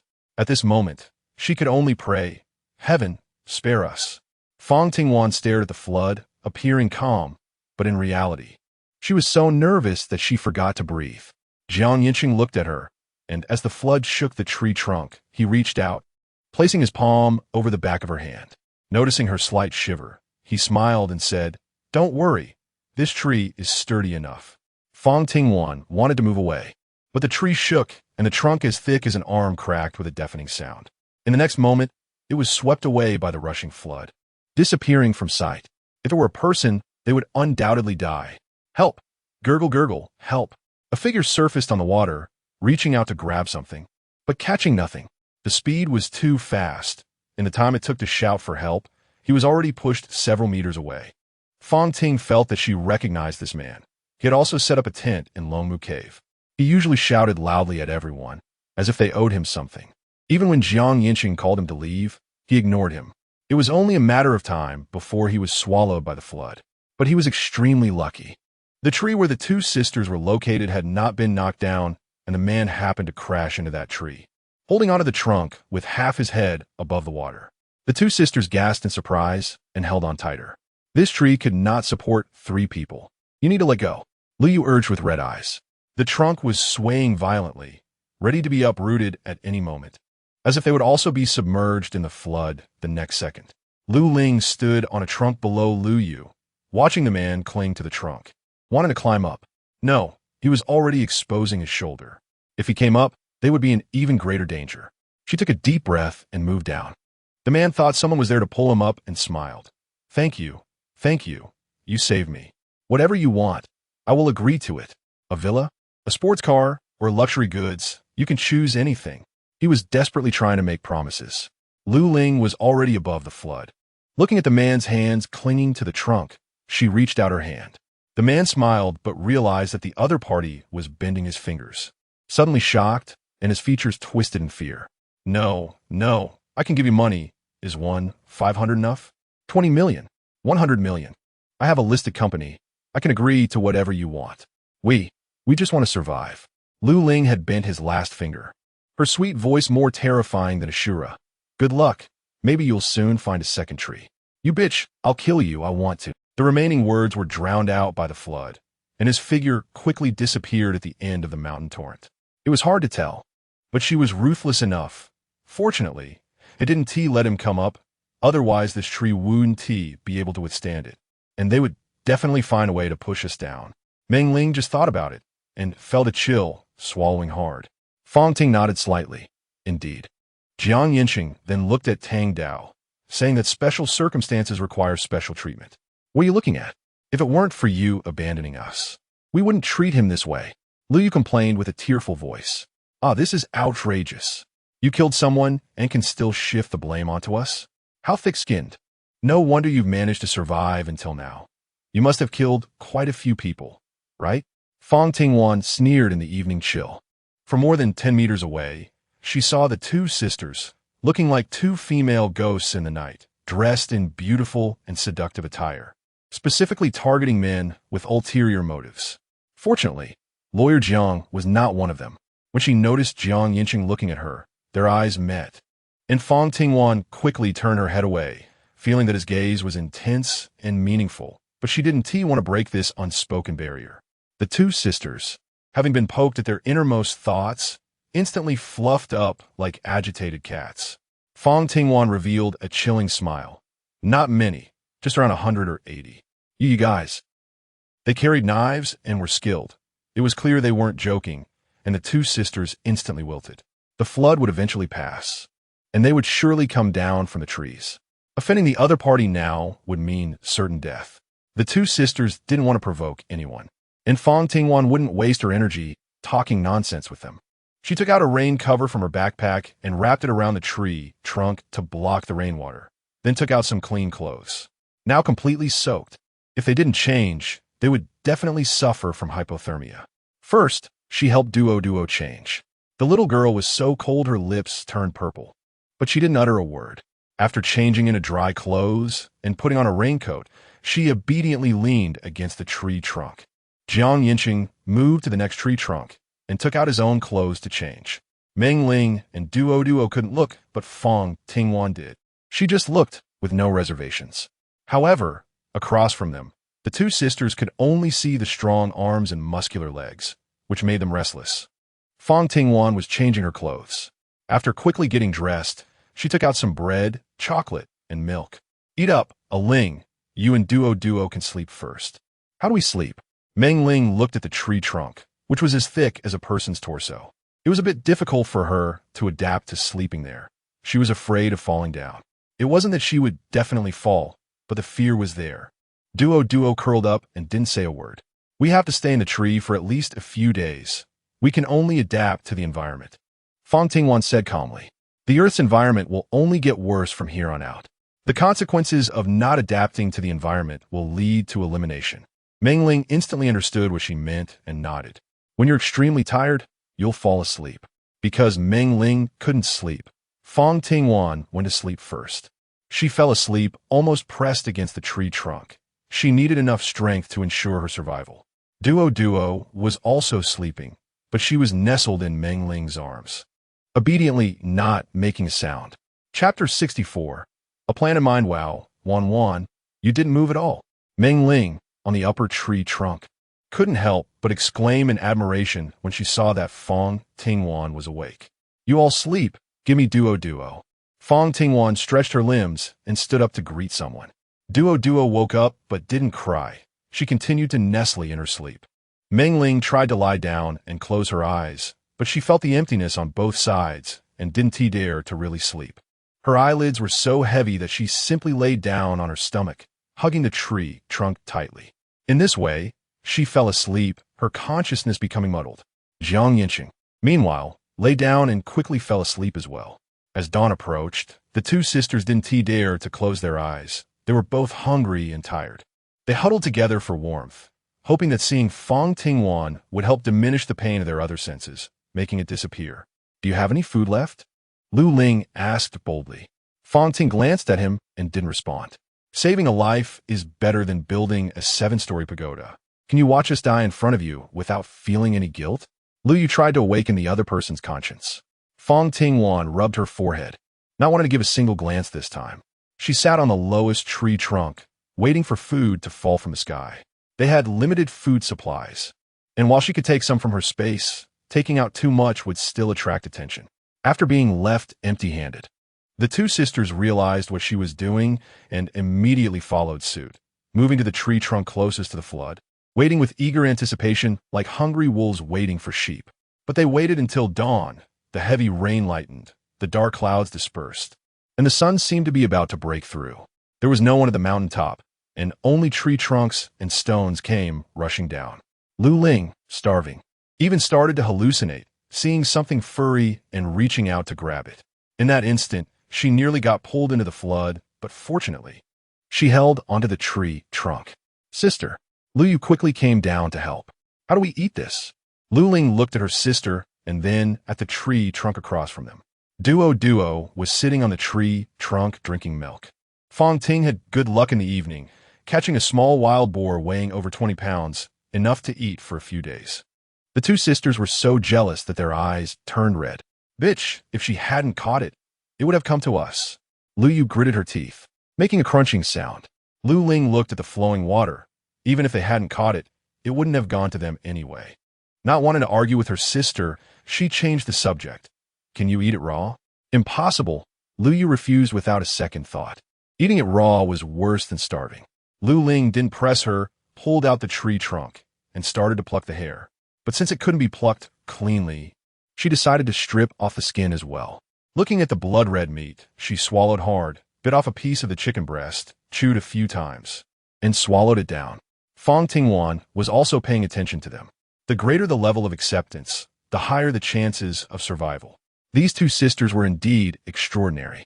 She took out a dagger and quickly dismembered the wild boar, rubbing salt on the limbs and hanging them on a tree trunk. She then removed the internal organs, keeping what she could and tossing away what she couldn't into the water. By the time she finished, the two tree trunks were already full of meat, glistening in the sunlight and exuding a strong temptation. Mengling and Yancheng woke up around the same time, looking up at the blazing sun. They felt the heat even though it was still morning. Mengling sighed. Is this weather a joke? It was freezing cold with heavy rain at night, and now it's scorching hot during the day. This is unbearable. Definitely. Fang Tingwan nodded in agreement. Natural disasters seem to have hit the fast-forward button, leaving no room for survival. It's better that my parents left early. Living would only bring them suffering. Mengling thought of her mother's appearance before she passed away. her eyes turning red with sorrow, but she forced herself to smile. The deceased have already departed. Meng Ling understood. Shall we have barbecue? How do we barbecue on a tree? Jiang Yancheng silently took out a portable stove and then looked at Fang Tingwan. I remember you brought an iron plate. Fang Ting's eyes lit up. I brought it. She reached into her bag, and with just a thought, a metal plate appeared in her hand. About the size of a regular plate, but enough for 3 people. The oil was sourced directly on the spot, cutting off the fat from the wild boar to render it, and the excess was packed away for next time. Then she sliced the pork belly into pieces and arranged them evenly on the plate. Sizzle, sizzle, and soon the aroma of the meat wafted through the air. They had always brought seasonings, and with cumin and chili powder wrapped around the meat, it smelled absolutely delicious. The 4 of them feasted heartily, showing expressions of satisfaction. They really didn't expect that during such a time, they could still enjoy grilled meat. Was it making light of their hardships? Meng Ling smiled and said, I feel like if we don't talk more, our language skills will deteriorate. The 4 of them spent every day together, and there was only so much they could talk about. Once they found a suitable place to live, they would stop and focus on farming and building houses. Fang Tingwan quietly had a plan in her heart. The aroma of grilled meat wafted through the air, and not far away, 2 sisters were eating raw meat, feeling like they were almost comparable to wild people, which was unacceptable for them, who considered themselves beautiful. Miss, could you lend me a fire? Lu Ling was willing to bend down for the sake of barbecuing. As long as she could eat something, what was wrong with lowering her head? Moreover, she also noticed that this group of people all listened to the woman named Wan Wan. As long as she agreed, no one else would have any objections. Although Lu Yu looked down on it, she didn't want to continue eating blood and flesh, so she kept her head down and said nothing. Fang Tingwan glanced at their direction, automatically creating an air wall in the middle. No matter how much they pleaded from that side, she just couldn't hear. Meng Ling was not someone with an overly compassionate heart, so she directly ignored them. Jiang Yancheng picked up a bit of food and then started collecting branches, or directly chopping them from the trees. Long or short, after a day's work, he laid a tight circle of wooden planks under the rain cover. After walking around and testing it, Jiang Yancheng confirmed, all right, it's stable enough for the 4 of us to sleep. Meng Ling nodded in agreement and lay down. Although it was still a bit hard, it was already quite good. The wet clothes that had been draped over the branches had dried out after a day and were laid on the wooden planks, providing a bit of softness. The 4 of them slept close together, no longer worried about falling off. The 2 sisters watched with jealousy in their eyes, wishing they could swim over. The current looked calmer now, so maybe they could really make it across. Lu Ling and Lu Yu exchanged glances and started moving down. As soon as Lu Ling's foot touched the water, she felt a rush of force, almost being pulled in, but thankfully Lu Yu caught her just in time. Chapter 65. Illness. She climbed back up, but her shoes were already gone. The water level had dropped by more than 20 centimeters. We just need to hold on. Lu Ling suppressed her fear and tried to comfort herself, wanting to imitate Fang Tingwan and the others. But with nothing available, she could only take off her jacket, tear it into strips to bind the branches, and barely set up a sparse wooden plank bed for the 2 of them to make do with. At midnight, heavy rain started pouring down again, and the water level surged instantly, bringing many things with it. The tree trunks also swayed more violently. The big tree, where Fang Tingwan and the others had not been affected much, but safety first, they still decided to leave 1 person to keep watch at night. Jiang Yancheng took the first watch. Watching the 2 sisters cling tightly to the tree, crying like tears, he remained as still as a mountain, looking on coldly. Brother, please, save us. We can sleep with you, Lu Yu pleaded, unable to bear it any longer. She was hungry, tired, and haunted by fear, her nerves on edge, nearly reaching a breaking point. Lu Ling also hoped Jiang Yancheng would agree. At least he was good-looking and capable, able to protect them. Jiang Yancheng turned his head and looked in another direction. The 2 sisters, whose schemes had failed, could only pray silently. The rain continued until morning, only stopping when the heavy clouds were blown away, leaving behind a clear blue sky. In this weather of alternating hot and cold, even Fang Tingwan, who had a strong constitution, felt her nose itch, showing signs of a cold. Jiang Yancheng was fine. After having a fever once, it seemed his health had improved. Meng Ling sniffed, her nose already blocked, her voice muffled. Do you have any cold medicine? Yes, Fang Tingwan replied, handing over the medicine and a bottle of mineral water. Duo's cheeks were as red as a monkey's, but her breathing heavy, her whole body limp as if she were a wilted flower, needing care and attention, or she would break at any moment. It was hot in the morning, and Duo had kicked off the blanket. Meng Ling, who usually slept with Duo, hadn't noticed in time and felt guilty. It's okay, there's medicine, Fang Tingwan reassured, already taking the medicine out from her space. Having cold medicine and fever-reducing patches in her backpack. She first placed a fever-reducing patch on Duo and then dissolved some ibuprofen tablets. The effect would be slightly better than the suspension liquid. Yancheng was already cooking vegetable porridge, adding some ginger slices to ward off the cold. Can you give us some medicine? Lu Yu looked at them pleadingly, holding Lu Ling in her arms, who felt like a furnace to her. Right now, her sister was her only family, and she absolutely could not die. But Fang Tingwan and the others would not forget that Lu Yu had once tried to drag them to their deaths and had pushed a man into the flood. You can only rely on yourselves. Fang Tingwan continued to pick up branches. If possible, she surrounded the area under the rain cloth as well, hoping to build a wooden house that would provide better insulation. What good does it to you if we die? Why can't you just save me? Lu Yu shouted angrily. Fang Tingwan turned her head slightly to look at her. So what benefits can you give me? Sleep with him? She heard it last night and knew very well that it was normal for them to do this to survive, but she just felt uncomfortable, very uncomfortable. Yancheng was inexplicably pointed at and immediately explained, I'm not interested in them. This statement completely blocked Lu Yu's words. They had nothing, only their bodies. And now that even their bodies were useless, what else was there? We serve you, work like horses. I don't need that. After Fang Tingwan finished speaking, she no longer wanted to waste words with her. You have so much medicine. Why don't you save them? Ignored. You will suffer retribution, dead fathers and mothers. Your whole family won't die well. She was like a grasshopper before death, insisting on hopping around a few times. 3 days passed. Every day it rained at night and the sun shone during the day. So much vegetation rotted, emitting a pungent smell. People, under such harsh weather, were losing their vitality. Lu Ling didn't survive and died, her corpse rotting and infested with maggots, unrecognizable.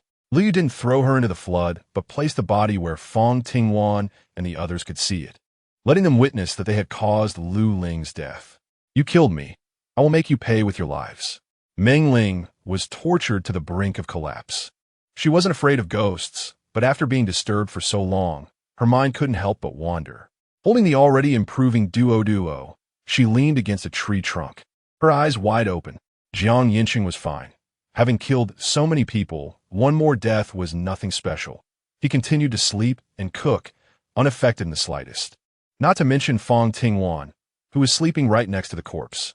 Oh no, she could even sleep with the corpse. Watching Lu Yu start again, she crossed her hands behind her head as if she were a theater owner watching a show. Originally planning to continue scaring them, Lu Yu suddenly felt like a clown, only adding some entertainment to their boring lives. Frustrated, she sat on the tree trunk, staring blankly at her sister, who was already unrecognizable, and suddenly felt that death was the only refuge. So hungry, so cold, living every day only drinking rainwater, she could no longer hold on. Just the thought that death could end it all became overwhelming. She slowly stood up and screamed, Fang Tingwan, Yancheng, Meng Ling. I will not let you go. After the words fell, her figure collapsed directly. Fang Tingwan sat up straight in the evening, watching her seek death, with some waves of surprise in her eyes. Seeking life is a kind of courage, but isn't seeking death one too? Wan, what you just said? Meng Ling swallowed hard, feeling a bit scared. She didn't believe in the supernatural, but the ever-changing weather was making her thoughts a bit chaotic. It was rare that it didn't rain tonight. The moon was full and bright, and you could see Meng Ling's eyes were red. I'm here to block it for you. It's fine, just go to sleep. Fang Tingwan slept with the Tang knife. Even with her eyes closed, Meng Ling could still hear sounds, and less than 10 minutes later, she suddenly opened her eyes wide. Knowing she really couldn't take it anymore, Fang Tingwan handed over a small bottle of medicine. It's for sleep, just 1 pill will do. Thank you, Wan. Meng Ling took it without hesitation, and this sleep lasted until dawn. It was clear again. The scorching sun shone down, filtered through the rain cloth and a layer of wood. It was still hot despite the ventilation. Everyone tried to wear t-shirts and shorts, but sweat kept flowing. Chapter 66. Encountering the ex-boyfriend, there was no special taste. For breakfast, a few people just had milk and eggs. Watching the food in the backpack running low.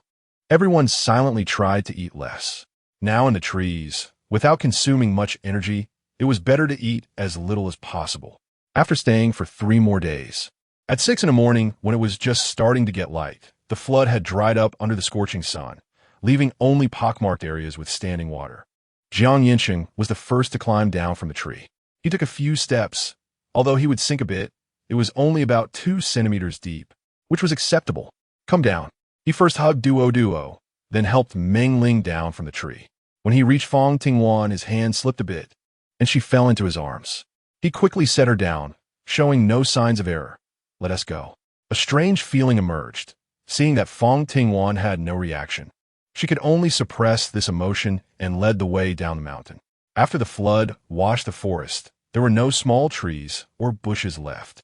Just a clean view with only white stones. It was much easier to walk. They continued forward until the sun was directly overhead, and the shade from the trees was immensely blocking the heat. A few people leaned against a wall of stone that was as wide and tall as they were, stopping in the cool place, preparing to have lunch. I need to use the restroom. Me too. Fang Tingwan followed Meng Ling to stand up. These past few days, with Jiang Yancheng around, they hadn't dared to properly use the restroom at all. After stepping out of his line of sight, they looked for cover to solve the problem. One to the left and one to the right. Fang Ting hadn't squatted down yet when she heard Meng Ling scream. Wan, come save me, ah. Fang Tingwan ran over quickly and saw Ling's back at the first moment. The lower part of her waist had already sunk into the mud pit. It was about 3 meters wide and long, but Meng Ling had already pushed herself from the edge to near the center position within a minute, and she was already up to her waist. Time was of the essence. Ling, don't be afraid. Just control yourself and relax. She looked around. The vines had long been swept away by the flood, and the trees were bare. She quickly found a piece of rotten wood that was about the width and length of a person, hugged it, and threw it into the mud pit. Hold on to it to buy some time. Good. Meng Ling actually wanted to cry. After surviving so many disasters, she was going to die in this small mud pit. How unfair. She wanted to live, so she held the rotten wood tightly. Jiang Yancheng had already rushed over with Duo in his arms. Sister Meng, as soon as Duo landed, she wanted to go over to help, her little face filled with anxiety. Duo didn't dare to move and kept comforting her in a tearful voice. Sister Meng, don't be afraid. Sister Fang will be here soon. Hurry up, someone is stuck here. A sudden male voice rang out. Meng Ling turned her head to look. There were 3 men, each over 8 meters tall, wearing black jackets, masks, and holding trekking poles. As soon as they saw her in trouble, they all jogged over. They were well equipped and immediately took out ropes to throw over. Meng Ling tightened her grip on the rope and slowly moved toward the edge. When she could reach it, one of the men pulled his partner while extending his hand. Come on, hold my hand. His hand was fair and slender, warm to the touch. And Meng Ling instantly thought of her ex-boyfriend, that young handsome guy. After shaking her head, she grasped his hand tightly and was pulled out of the mud pit. Thank you. No need. I just didn't expect to find you here. You took off his mask, revealing a handsome face, and he held back a laugh. That look in your eyes, you must have missed me, right? Who would have thought we'd meet in a situation like this? Meng Ling bit her back teeth and exchanged a glance with Wan. He asked the ex-boyfriend I told you about, bad-tempered and loves to play. Let me clarify. I'm into mountain climbing, not women. I just didn't have signal to receive your calls, and you unilaterally announced the breakup and blocked me. You hurried to explain. Meng Ling had always thought he was with another woman. She quickly caught up. You, along with his 2 buddies, hurried after her, chatting nonstop along the way. You guys also came to climb a mountain and got stuck? What have you been eating these days? Do you still have food? Then eat our food. We prepared food for a month for this climbing trip. You didn't hold back at all, pulling his 2 brothers forward. The skinny one is called Chung Su, and the chubby one is called Long. They are my climbing buddies I met online. We're all friends now. Here, eat. The 2 men didn't hide anything and took out all the food from their backpacks. There were bread, compressed biscuits, chocolate, candy, and self-heating hot pot. Jiang Yancheng took a portion for himself, and Fang Tingwan opened the packaging and got ready. Duo received some candy, put it in her mouth, and showed a sweet smile. "Thank you, brother. So cute. Whose child is she?" Xianu rubbed Duo's cheek, growing fonder of her, stars shining in his eyes.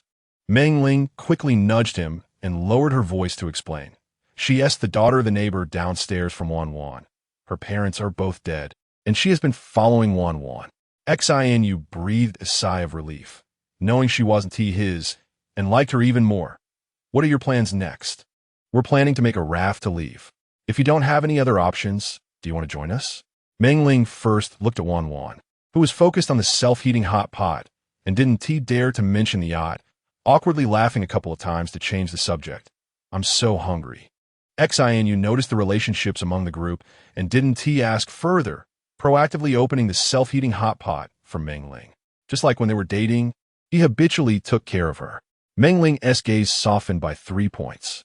Fang Ting watched quietly, knowing that she still had feelings for Xianu. If she wanted to follow Xianu, she wouldn't stop her. However, despite her thoughts, she felt a sense of loneliness. What can true feelings really exchange for?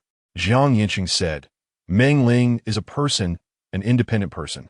Just because you have given her kindness, it doesn't mean she has to obey you forever. In fact, she has helped us quite a bit." In an instant, she felt relieved. She opened the self-heating hot pot and sniffed. It smelled delicious. But in the next second, her expression changed, and her gaze darted towards the direction behind her. There were tree trunks as thick as a person and heavy stones weighing several tons. In an unseen corner, someone could be hidden. Chapter 67. A night of tension. She felt a gaze on her. So she picked up a Tang knife and slowly walked over. Jiang Yancheng immediately followed with a knife in hand. As they approached the stone, the surroundings became increasingly quiet, and the sound of falling needles could be heard.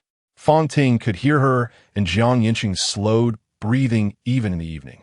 They had arrived at the stone and, in perfect sync, moved to either side and slipped behind it at the same time. Behind the stone was empty. No one was there, so there was no need to worry. Jiang Yancheng's smile didn't reach his eyes as he tightened his grip on the Tang knife. "Good," Fang Tingwan agreed.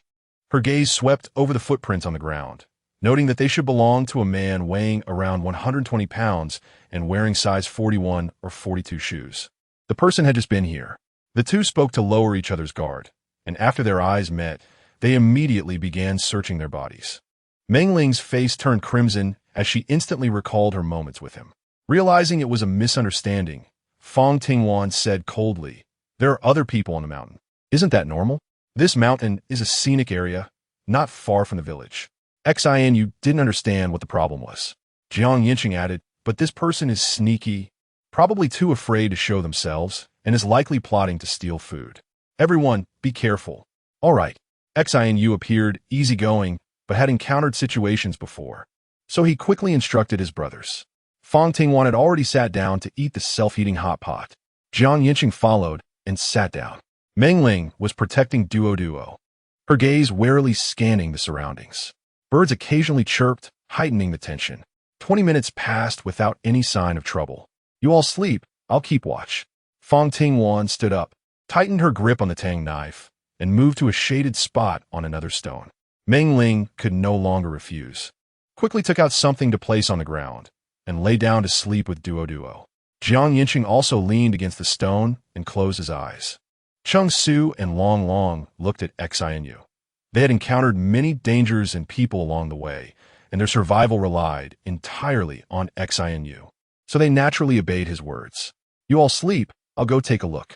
Xianu stood up, put on a serious expression, and walked over to Fang Tingwan's side. "I'll keep watch, you sleep for a bit. After an hour, switch with me." Fang Tingwan was not being kind.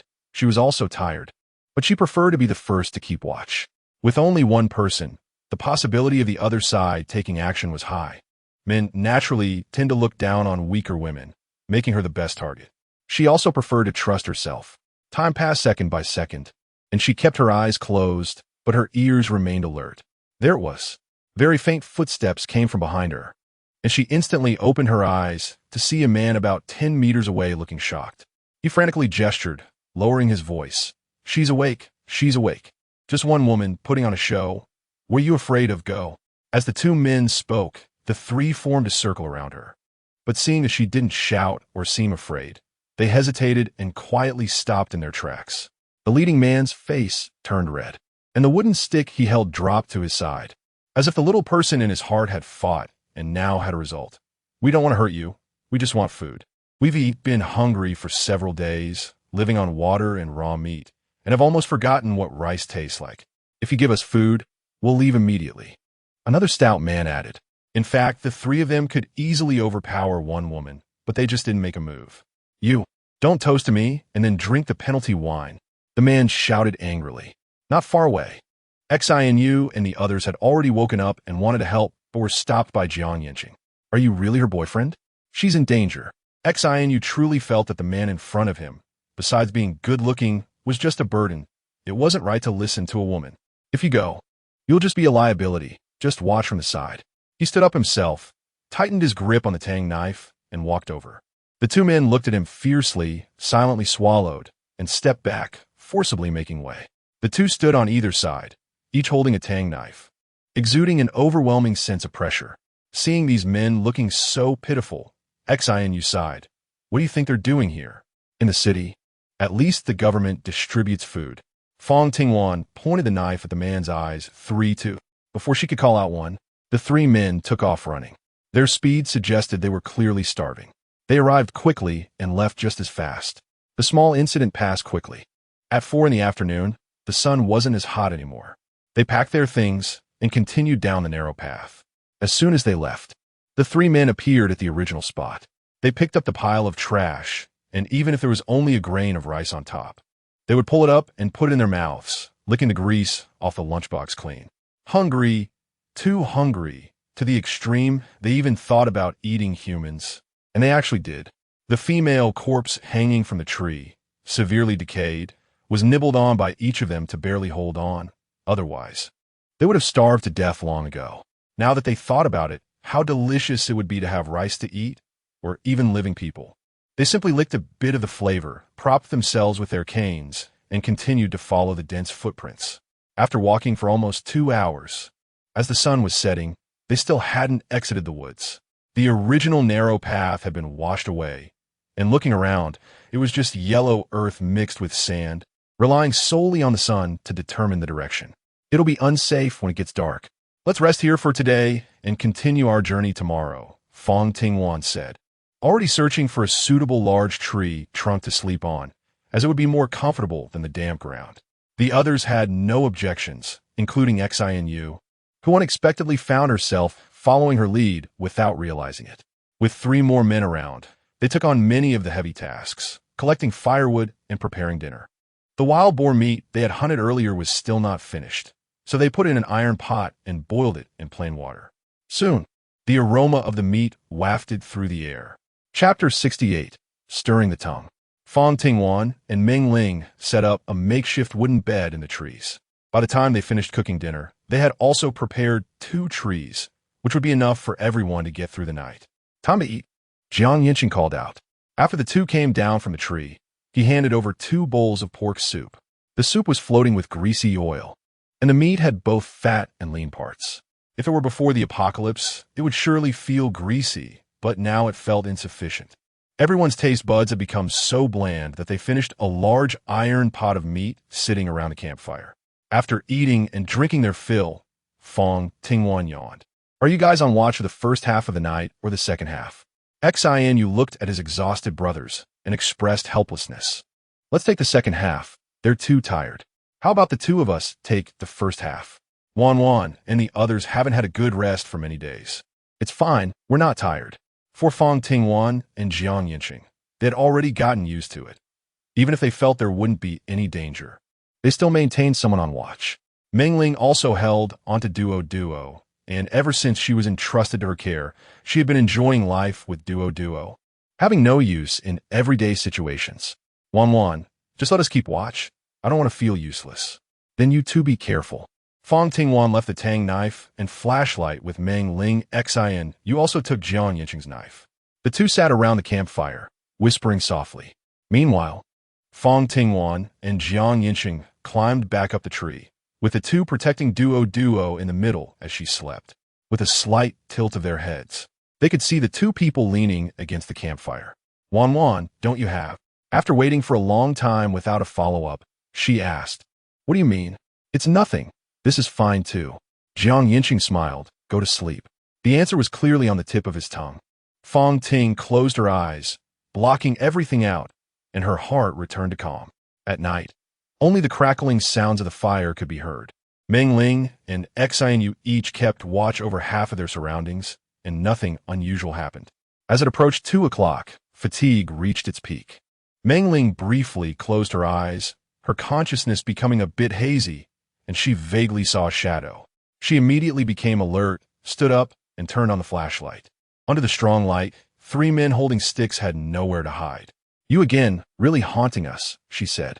The 3 men had never expected them to have a flashlight.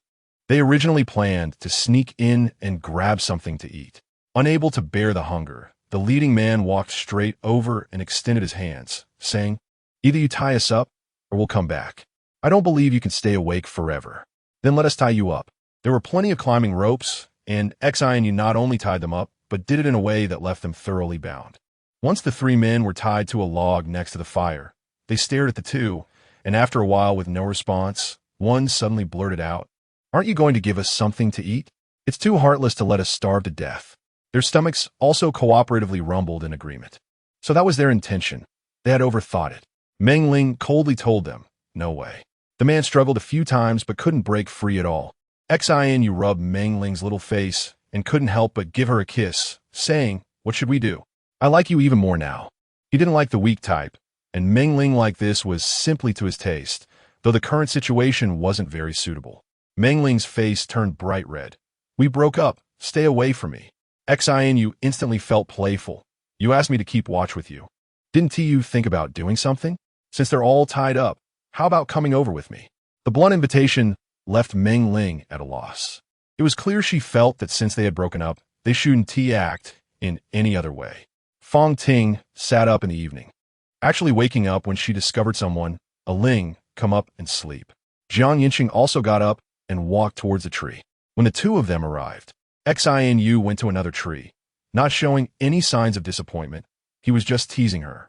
Meng Ling, however, was so aroused that her heart was pounding, and she lay there too afraid to turn over, with no desire to sleep.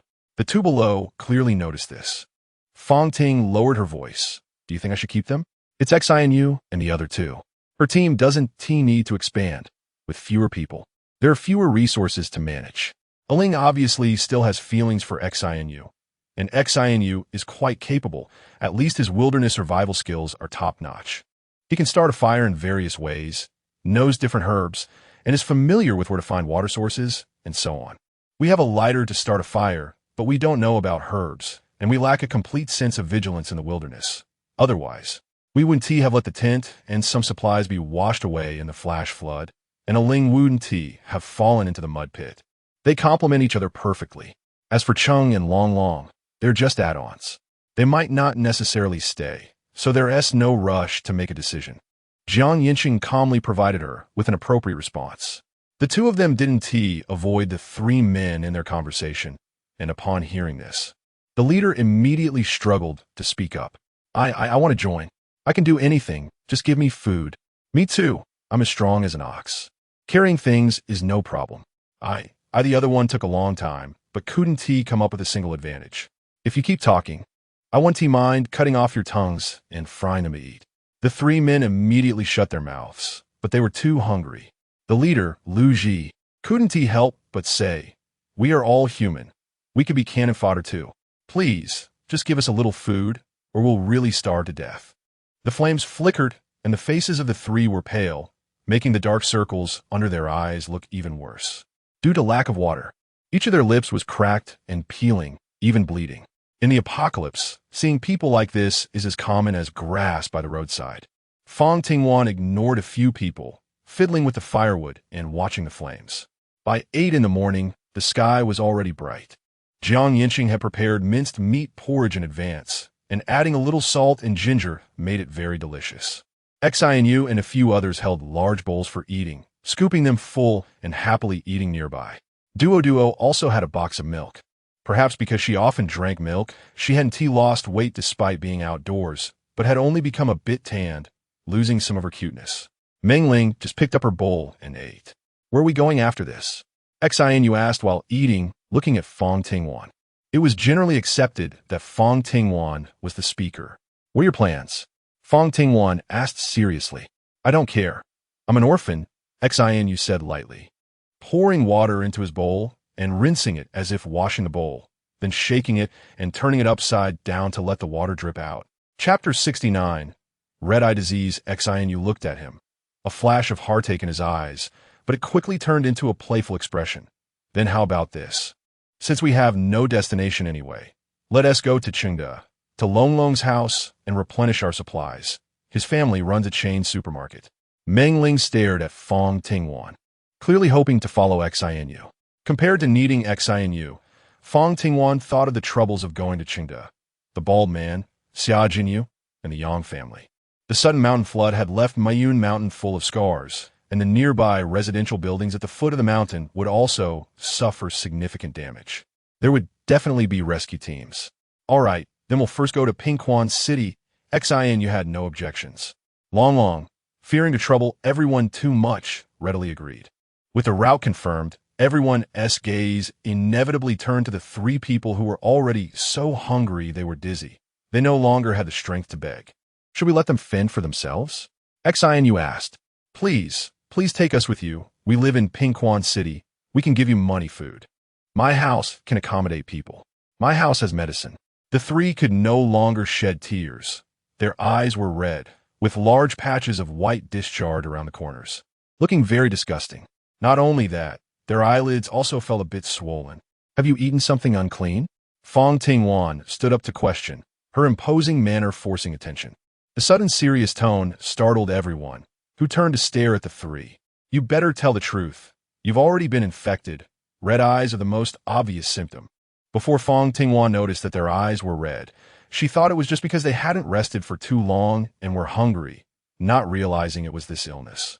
This disease is not fatal, but only if treated with antibiotics. Right now, she only has amoxicillin. These people have been with them for a long time, and they might have already been infected. Everyone observed each other, and Long was the first to exclaim, Xinyue, your eyes look a bit like me. Xinyue didn't think there was anything wrong at first, but after being questioned, she felt like the corners of her eyes were somewhat uncomfortable and raised her hand to rub them. Don't touch your eyes. Everyone, don't touch your eyes with your hands. Disinfect. Fang Tingwan still had some alcohol left from the previous plague in her bag, and she took it out to spray on everyone's hands, while maintaining a proper distance. She also observed everyone. Xinyue, Aling Duo, Chengxiu, you all seem to be infected. The four people named by Fang Tingwan instantly looked dejected. What the hell? Xinyue turned to look at the three who were tied up. What did you eat? Corpses, Lu Ji stammered. What corpses? A woman hanging from a tree. Fang Tingwan and Yancheng exchanged a glance, both looking helpless and speechless. The corpse had been dead for half a month, already rotting and infested with maggots. These three really weren't picky eaters. It's a stroke of luck that they hadn't died from eating it. Fortunately, they had received vaccinations against the first wave of the plague. Otherwise, they might have had to eat dead people. Fang Tingwan sighed and asked, Is your family a pharmacy? It's a clinic. My family can give injections and 4 drips. It's on the 11th floor, definitely not flooded, the man replied, trembling. Now we have no choice but to bring it along. Despite having no options, Fang Tingwan took out masks, distributed one to each person, then brought out alcohol and amoxicillin capsules, instructing everyone try not to make contact. If we come into contact now, we'll get infected. Although it won't kill you, it will be uncomfortable for your eyes and limit your vision. If we encounter other groups, we might end up as their lunch. This wasn't just a scare tactic. After all, those 3 who eat people were right in front of them. After taking the medicine and disinfecting, Xinu had already been infected and wasn't afraid of the 3. He used a knife to cut the ropes binding the 3 on the tree. We're too hungry. We really can't walk. Please give us some food. Luji looked eagerly at the iron pot, which still had about a large bowl's worth of food remaining. Let them eat. It will spoil if we take it with us. Long felt pity. Everyone was human. If they hadn't teased softened their hearts, Meng Ling would have probably suffered a bit longer. All right. Fang Tingwan tightened her grip on the Tang knife. If the three behaved, everyone would live in peace. If they had other intentions, she wouldn't mind sending a few of them on their way. The three shared a bowl, taking turns drinking from it until it was empty. Lu Ji held the bowl, still wanting more. This is your food for the next while. Hold it tight. We're leaving. While the weather was still not too hot, Fang Tingwan led the way, with Yancheng bringing up the rear, as the group of 10 set off. They walked down the mountain in the direction of the sun, but the path wasn't too easy. In some places, the stones were firm enough to step on, while in others, the ground was muddy. When Fang Tingwan stepped down, her foot slipped and she shot straight forward. Afraid of falling, she could only run with both feet, trying to make it to the dry ground. After running for more than 10 meters, she grabbed onto a tree trunk and spun around at 360 degrees before barely stopping. She glanced at her palm, which was covered in scratches. The next second, Yancheng crashed into the tree trunk to stop himself. Wan, are you okay? His body hurt all over, but his eyes were only on her. Seeing her hand bleeding, he quickly took out iodine. Let me disinfect it. He took out a cotton swab and carefully applied it. Fang Tingwan felt like something was stuck in her throat. She had become strong through the trials of the apocalypse. And she even had a lot of things in her space, but she didn't dare to trust people. Yancheng kept approaching her step by step, constantly breaking her bottom line. It was too quiet. Being overshadowed by his figure, her heart raced uncontrollably. In the apocalypse, encountering something like love wouldn't be easy, and she didn't want it. Meng Ling held on to Duo and slowed down. Sister, does it hurt? Duo shed 2 lines of tears, knowing she couldn't get close to her sister as it would infect her, so she stood 3 steps away to ask. Meng Ling was very worried. Should we let Lawyer Jiang lead the way? Yancheng smiled bitterly. Do I not hurt just because I'm injured? That's not what I meant. Meng Ling awkwardly scratched her head. You laughed and said, you don't need to say it. Lawyer Jiang will lead the way. After saying that, he looked at Yancheng with deep meaning. Yancheng could feel the distance that Wan suddenly pulled away, and he silently moved to the front. Follow me. The atmosphere suddenly felt a bit strange.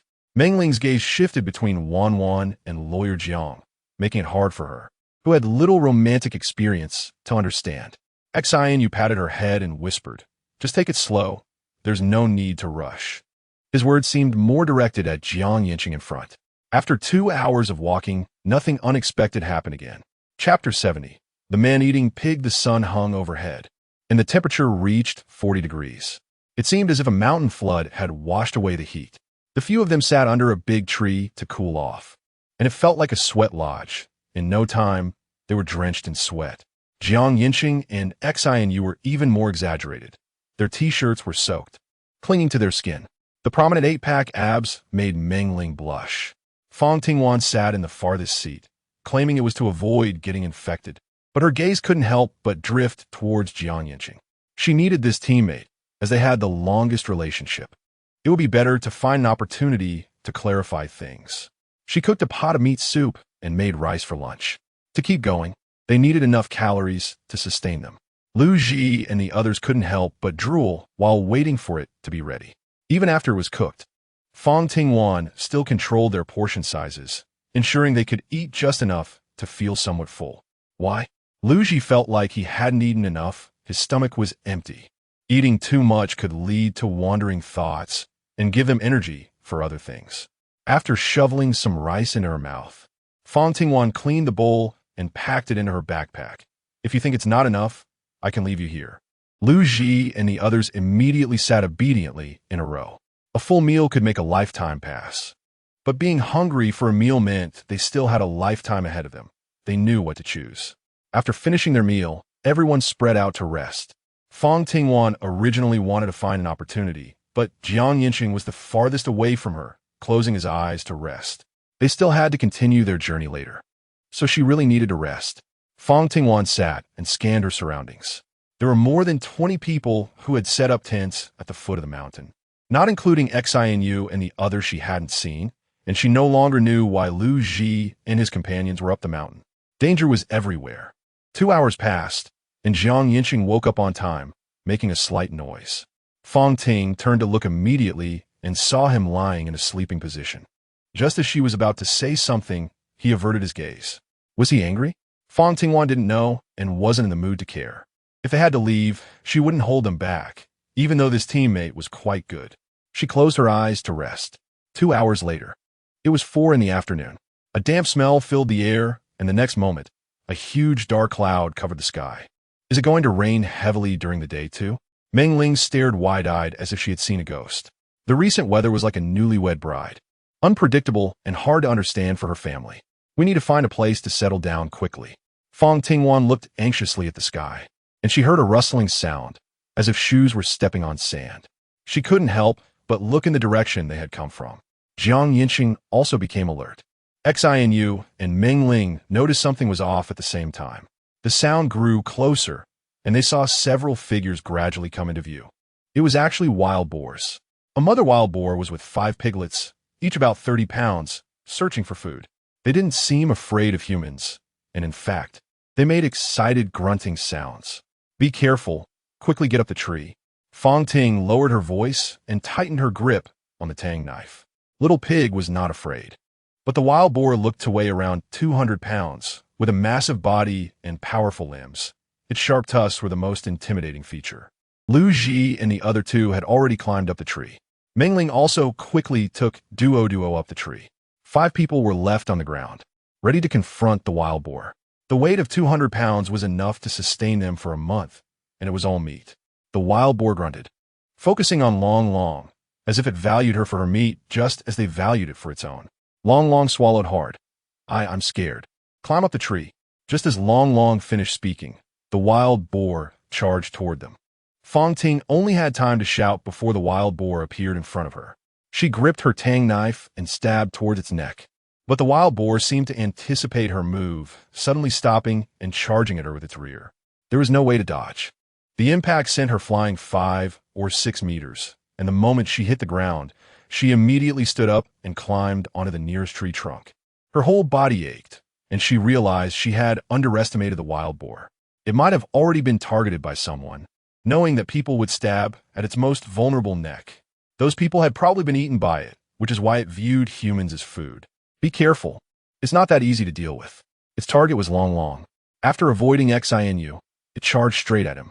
Yancheng's Tang knife missed, and he nearly got hit. Long wasn't so lucky.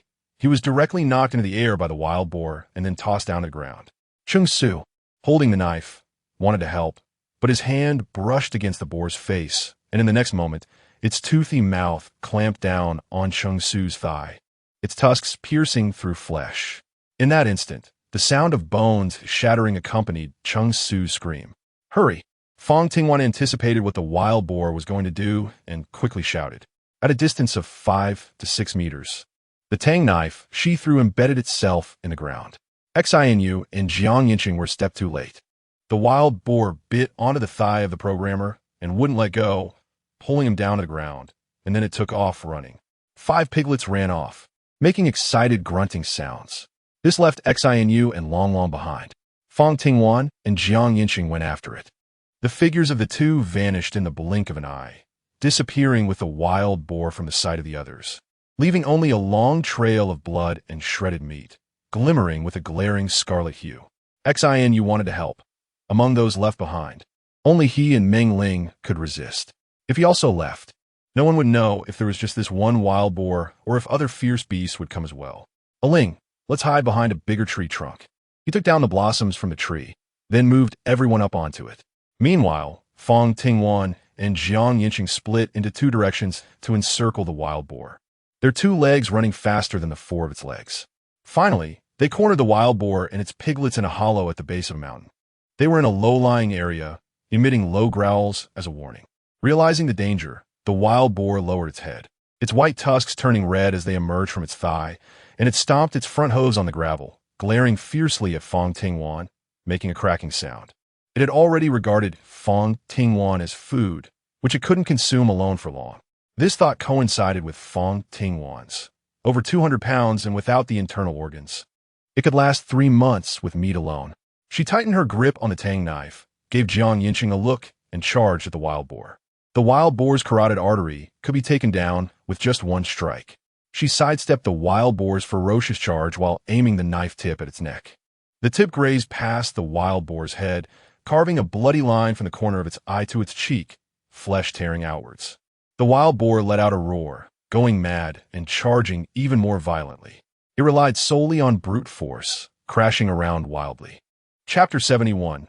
Did not survive. Fang Tingwan rolled a few times on the ground after dodging, then crouched and stood up. The tree she had been standing by shook and shed leaves. The wild boar missed her and charged toward Yancheng instead. Yancheng dodged. She had no time to evade, so she flipped onto the boar's back, grabbing its bristles, and thrust her Tang knife directly into its neck from her arm. The wild boar squealed and jumped around, shaking her off in a few moments.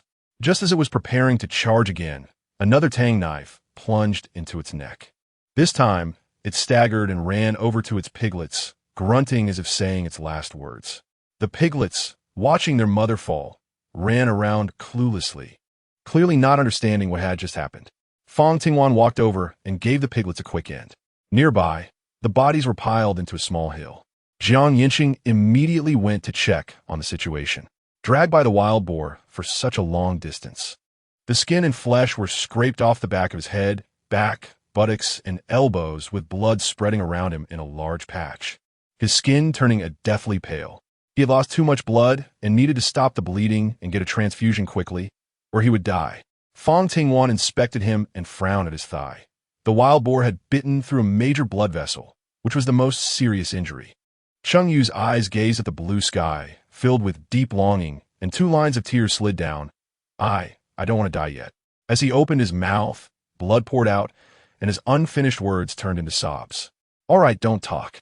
You can rest assured, I've arranged everything for them. It'll be fine. Xinu, unable to put Cheng Yu out of her mind, immediately came back with medicine on her back. Fang Tingwan didn't waste any words. After getting the medicine, she handed it to Yancheng. Stop the bleeding. She rummaged through her bag and found a needle and thread. We can only try. His artery is ruptured. If we don't reconnect it, he will definitely die. Even if we do, there's no guarantee he will survive. It all depends on luck. Do it. You didn't want to watch his partner die, just like that. Fang Tingwan began threading the needle late and was ready to reach into the wound when the program held her hand. The blood was flowing too much, and even his body temperature started to drop rapidly. He moved his eyes. Save me. It hurt a lot pressing down on him. Fang Ting no longer hesitated. After quickly disinfecting her hands, she took a deep breath and reached into his thigh. Once she found the ruptured blood vessel, she immediately began to suture it. She had seen a doctor do this before, but that person had not managed to save the patient. Now, doing this felt like a gamble. After she finished, she was drenched in sweat, leaving the rest to Yancheng and Xinu. Meng Ling and the others arrived shortly after, laying down clean mats and taking out the bandages they had prepared in advance, wrapping the procedure up like a mummy. The patient's breathing stabilized a bit, and at this moment, he seemed to have regained some spirit in his eyes. It looked like there was still hope, and Xinu let out a sigh of relief. They decided to rest here for the night. Fang Ting went out late to deal with the wild boar, and Xinu approached, whispering, "Thank you."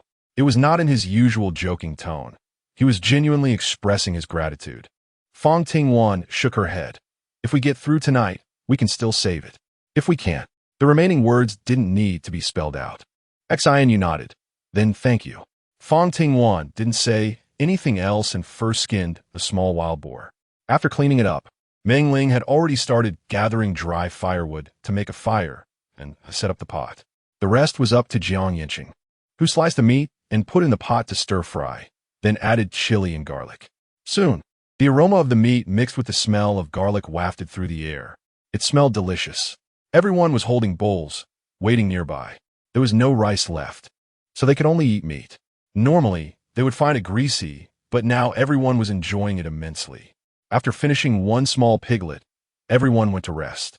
Xinu and Fang Tingwan kept watch for the first half of the night, noticing that the program's face had turned red. She checked the temperature. He was already starting to run a fever and sweat. The fever was caused by an infection in the wound. She took out antipyretics and amoxicillin for him to take. The fever quickly subsided. Xin breathed a sigh of relief. But within 2 hours, the fever started again. It was a back-and-forth struggle all night, and before dawn, the program had closed his eyes. To prevent being eaten by animals, the group dug a pit and buried the program's body. Throughout it all, Xin maintained a calm demeanor, and even after finishing breakfast, she continued to follow the group as they set off. Lu Ji and a few others, having eaten well the night before, were responsible for carrying the wild boar today. After walking for another morning, they arrived at the spot where Fang Tingwan and the others had previously stopped the yacht. "You all wait here. I'll go get it," she said. Fang Tingwan put down her things. The water level was evaporating quickly under the scorching sun, having dropped by about a meter in just a few days. At this rate, it would get even hotter soon.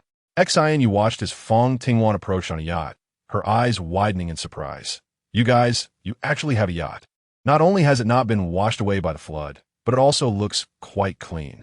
Fang Tingwan had long thought of a reason. "I covered it with a tarpaulin, and there is no risk of flash floods over there. No one would specifically go there to verify it." After everyone boarded the yacht, Yancheng took over the steering. They continued to travel during the cooler hours of early morning and late evening. But as the daytime heat increased, they chose to set off at dawn, sleep until 6 or 7 in the afternoon, and then continue their journey once it was cooler. The symptoms of red eyes gradually worsened without antibiotic injections. Xin and the others found that their eyes would be glued shut with eye discharge every morning, leaving only a small slit to see the road. Forcing them open resulted in a painful burning sensation. Duo was afraid of the pain and let her eyes be covered with white secretions, which made her even more scared as she couldn't see. She clung tightly to Meng Ling's clothes, not daring to let go. Meng Ling was now a one-eyed dragon. Her left eye was not as bad and she could still see the road. So their pace was not slow. They knew where to find resting spots and entered the borders of Pingquan City in 2 days.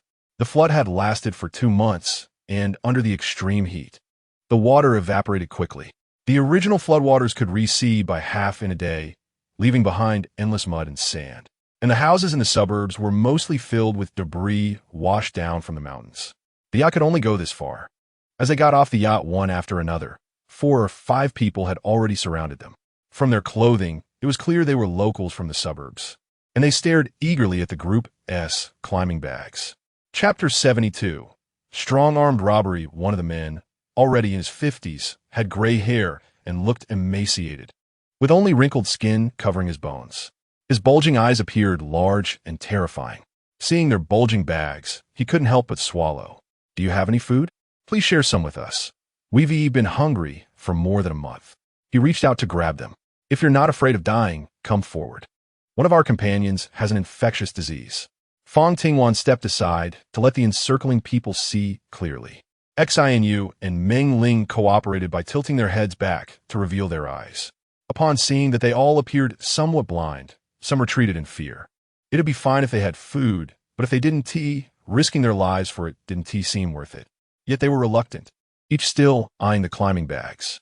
The old man, however, didn't care anymore. "Think about it, we have food. And we're not afraid of not making it to the hospital in the city. At the very least, we can hold on until the government distributes supplies. If you don't want to starve to death, come with me. I can smell the meat in their bags." Fang Tingwan and Yancheng exchanged a glance. The meat-filled bag was right on them, and they could still smell it. "Are they dogs?" Upon hearing the word meat, the others' eyes turned bloodshot, their minds consumed with thoughts of devouring meat. What were they afraid of? They were not afraid of anything now. "Meat? I want to eat meat. I warn you, you'd better not have any designs on us." Considering that these people are just ordinary citizens, Fang Tingwan kindly reminded them, taking out her knife to sweep the area as a deterrent. Yancheng stood beside her, exuding an intimidating aura. So everyone only dared to bully the relatively weaker Fang Tingwan. "You want to kill? Do you know that killing is against the law now? You could get executed." The old man showed no fear at all. Suddenly, he changed from being arrogant and squeezed out 2 tears from his eyes, clasping his hands in prayer. "I'm over 50. Just pity us and give us something to eat. I still have an 80-year-old father to take care of." As he spoke, he actually pointed to the old man resting under the tree. The old man was as thin as a withered tree, seemingly merging with the tree itself. His lower body was empty, and when he heard the voice, his faded, confused eyes turned towards them, causing Fang Tingwan to shudder. It was pitiful. It was unimaginable what the old man had been through. His eyes clearly held no will to survive, yet he persisted in living. In today's world, death would actually be a relief for him. Eat me, eat me. The old man's voice was like an old-fashioned bellows, hoarse and sharp. He raised his hand and stretched it out forcefully. Could it be that his lower body was also eaten by someone? Perhaps that person was his son. Your meat is old and tough. What is so good about it? Hurry up and plead with this beauty to give me a bite. Seeing that Fang Tingwan did not respond, the old man boldly approached. If you take another step, I'll chop you up, Fang Tingwan warned, brandishing her knife. Damn it, you don't know how to appreciate a toast, and end up drinking a punishment instead. The old man rushed to the forefront, his hands claw-like, grabbing not the backpack, but her chest. His eyes were lewd, filled with a lascivious grin. Fang Tingwan kept a close eye, and her face suddenly turned cold as she swung down with the Tang knife. In the next moment, those claws fell to the ground simultaneously. The old man's severed arm gushed blood, and he looked on in disbelief. My hand, The pain hit him, and he curled up on the ground, his cries heart-wrenching. The others present dared not move. This woman was too ruthless. They might be the ones whose heads got chopped off next. Lu Ji and the others watched, repeatedly thankful that they hadn't done anything foolish. Begging for mercy was the best choice. At this moment, they no longer dared to entertain other thoughts. With the previous lesson in mind, Fang Tingwan led everyone away swaggeringly, and no one dared to approach again. However, in the corner behind the house, a few people watched as their shadows walked away and quickly followed. The old man was bleeding profusely, and the others, fearing waste, immediately grabbed a bowl to collect it. The old man was uncooperative, so 4 or 5 people pressed him down, forcing his blood out. Don't blame us. You even ate your father, so eating you is just carrying out heaven's will. With this said, the crowd lost any pangs of conscience, picked up the severed arm, and ran to the back to start boiling soup. After losing too much blood, the old man fell unconscious and was then gruesomely dismembered. In just 2 months, floods had submerged the crops and washed away their stored food, leaving them utterly starving. The supplies issued by the government were loudly proclaimed, but never reached their hands. They had no way out. They were desperate. Xinu, Long Long, Lu Ji, and the others had been on the mountain and had yet to encounter anything cannibalistic. Lu Ji couldn't help but ask, did he really eat his father? Fang Tingwan nodded. Otherwise, how could an 80-year-old person possibly survive until now? Indeed, Lu Ji nodded in agreement, his eyes revealing a hint of luck. Fortunately, Fang Tingwan and the others had food. Otherwise, if they had run into trouble, they would have become easy prey. They left the village and headed towards the city center. There were wrecks of cars along the roadside, with all the windows missing, leaving only iron frames filled with mud and sand. It was a 5-kilometer walk to the city center, which would take about 2 hours. At noon, they continued to find a shaded spot to rest. From the houses that emerged from the mud, it was clear that this used to be a village. But all the houses below 2 stories were submerged, with only the rooftops peeking out. There were a few 3- or 4-story buildings, but only 4 or 5 of them were visible. The windows and sills had been washed away, and inside, it was all empty, without any signs of recent habitation. This area was about 2 kilometers from the water's edge. To obtain supplies from the water, one would need to get closer, which was probably the reason these people had left. Fang Tingwan had arranged for Meng Ling and Duo, giving them eye drops. After taking her medicine, she went up to the 4th floor. It was at least 5 or 6 degrees hotter upstairs than downstairs, the stifling heat making it hard to breathe. This kind of weather was perfect for drying meat. She had cut the pork into strips, coated them with Sichuan pepper and chili, and had been drying them for 2 days. They were now jerky. Afraid they might spoil, she planned to dry them a little longer. After laying the jerky out to sunbathe beneath the window, she glanced outside. Under the blazing sun, a layer of heat shimmered over the sandy ground. It was too hot, and the water supply was dwindling rapidly. Although they were prepared, the water still seemed to disappear quickly every day. She hardly drank any, and taking advantage of the moment when no one was around, she slipped into the temperature-controlled space, sitting contentedly on the grass. So comfortable. She drank her fill of spring water, cool with a hint of sweetness that warmed her heart. Then she took out a strawberry-filled ice cream, biting into it. The sweet strawberry flavor bursting forth. Licking it left her mouth full of fragrant and delicious strawberry sauce. She felt so satisfied. She wished she could live in this space. But that was just a thought. If the space were exposed, her death wouldn't be far off, so she decided to enjoy these delicacies quietly for herself. After satisfying her hunger and quenching her heat, she quickly wiped her face, and after removing any traces, she exited the space and hurried downstairs. Chapter 73. How many people? A group of blind people were waiting to eat, and Yancheng took on the heavy responsibility of cooking, as usual. The portable stove had run out, and now they relied on dry wood.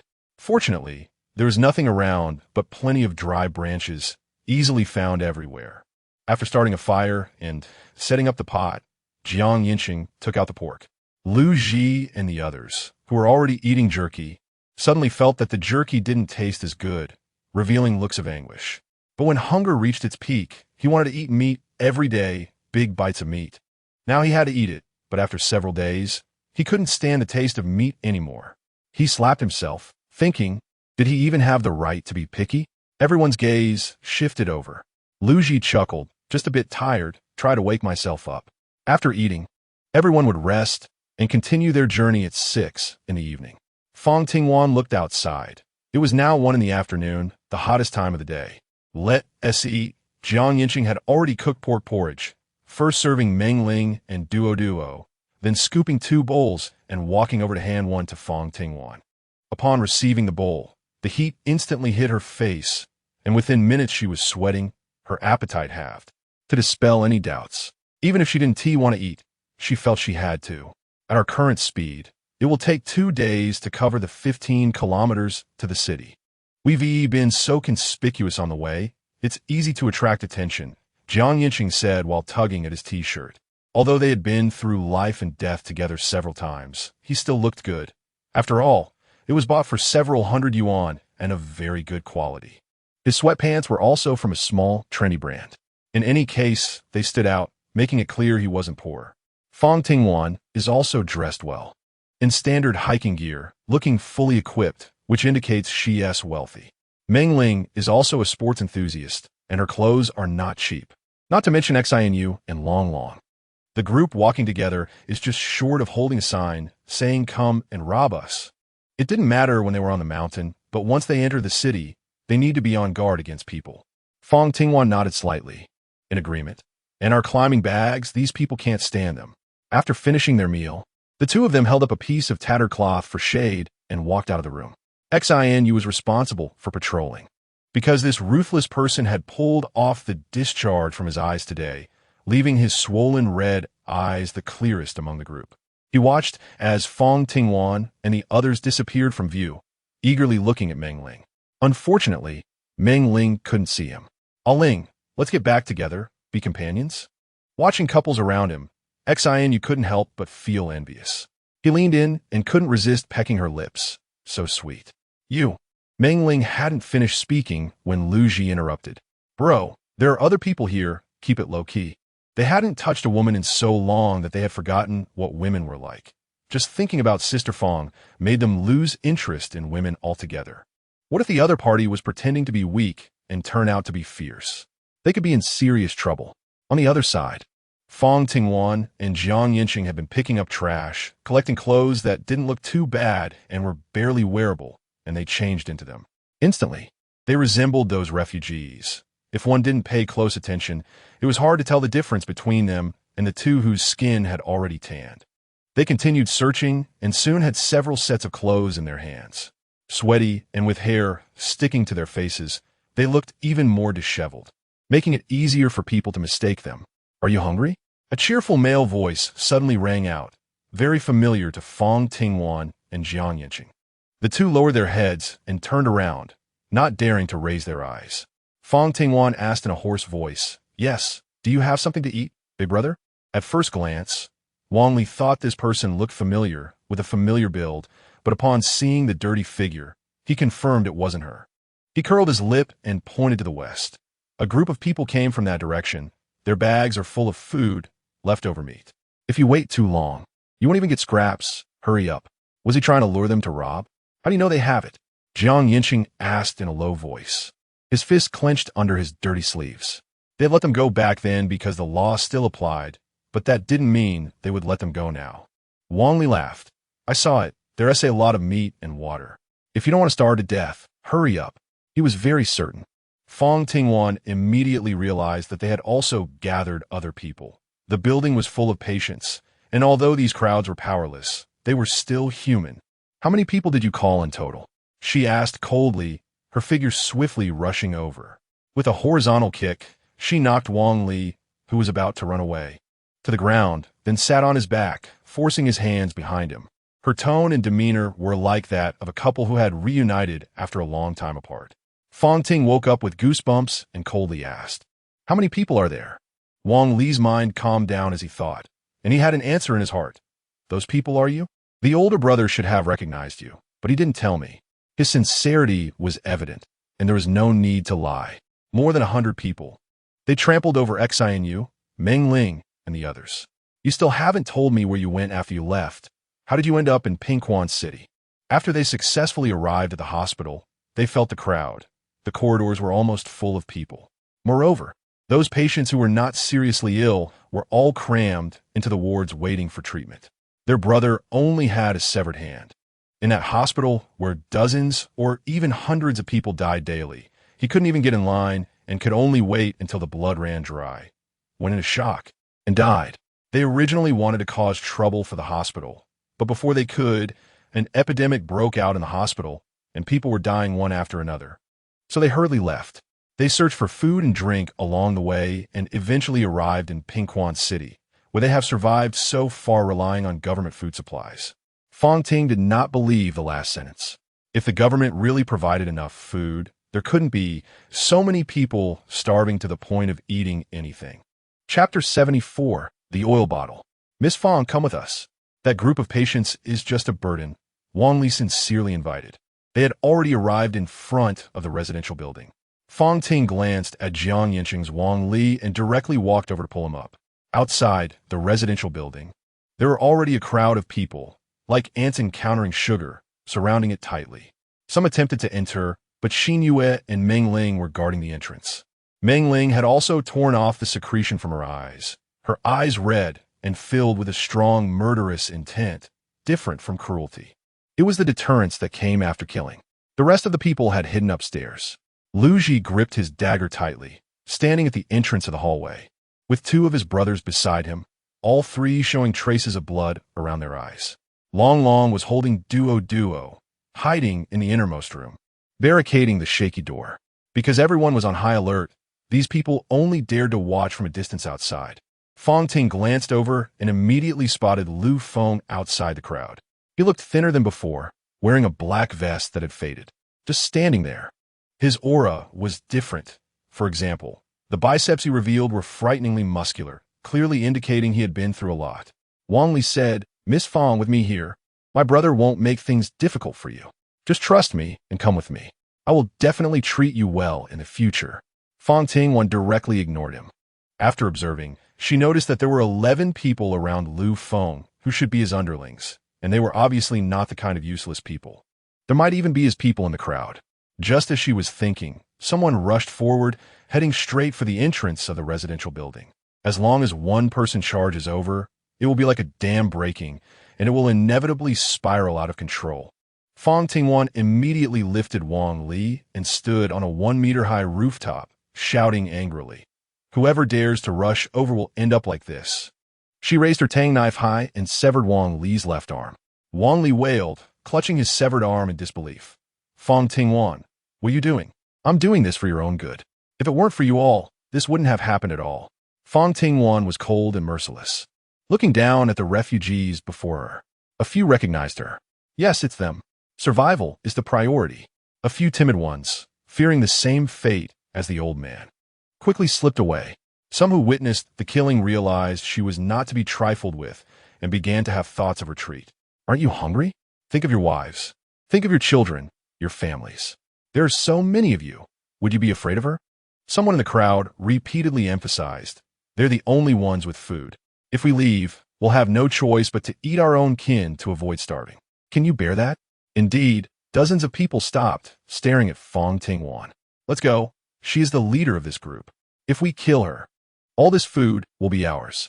Kill her, kill her. Fang Ting swung down in an instant, directly severing Wang Li's head. The round head rolled on the ground for several turns, blood spreading out, forming a large pool. The persons still had their eyes open, as if they couldn't comprehend why Miss Fang would kill someone who loved her so much. He even betrayed his older brother. He would never know the answer. Lu Feng rushed to the front, gritting his teeth, furiously questioning, "You killed my man? Do you even know what you're doing?" The dozen or so younger brothers behind him picked up their weapons, shovels, and hammers. Lu Feng wielded a spiked club, looking at Wang Li's severed head, his anger rising. "Do you know how long he liked you? Do you know he kept asking about you for your sake? You clearly knew he loved you, yet you killed him? Such a heartless woman, and you guys are willing to stand by her?" His words were directed at the people in the apartment building. Meng Ling spat, raising her voice. "Haven't you killed enough people? If it weren't for you, that building wouldn't have seen so many deaths." The crowd of refugees was stunned by the shocking news, unable to move, standing in the middle, listening, waiting for the fisherman to profit. "You know nothing. Let's go. Capture this bitch alive. I want her to kneel and admit her mistakes." Lu Feng charged over with his spiked club. "After I'm done having my fun, I'll send you to hell to be with my brother." He didn't use all his strength, fearing he might actually kill her.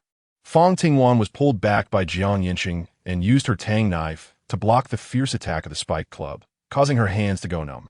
She deflected the club and struck down horizontally, directly slicing it in half. "Is this knife really that powerful? Let's go, we can't risk our lives here." The group discussed quietly and began to retreat silently. Without a weapon, Lu Feng naturally realized he couldn't win. He had survived until now by being cautious. When facing the weak, he would bully them to death, and when facing the strong, he would run.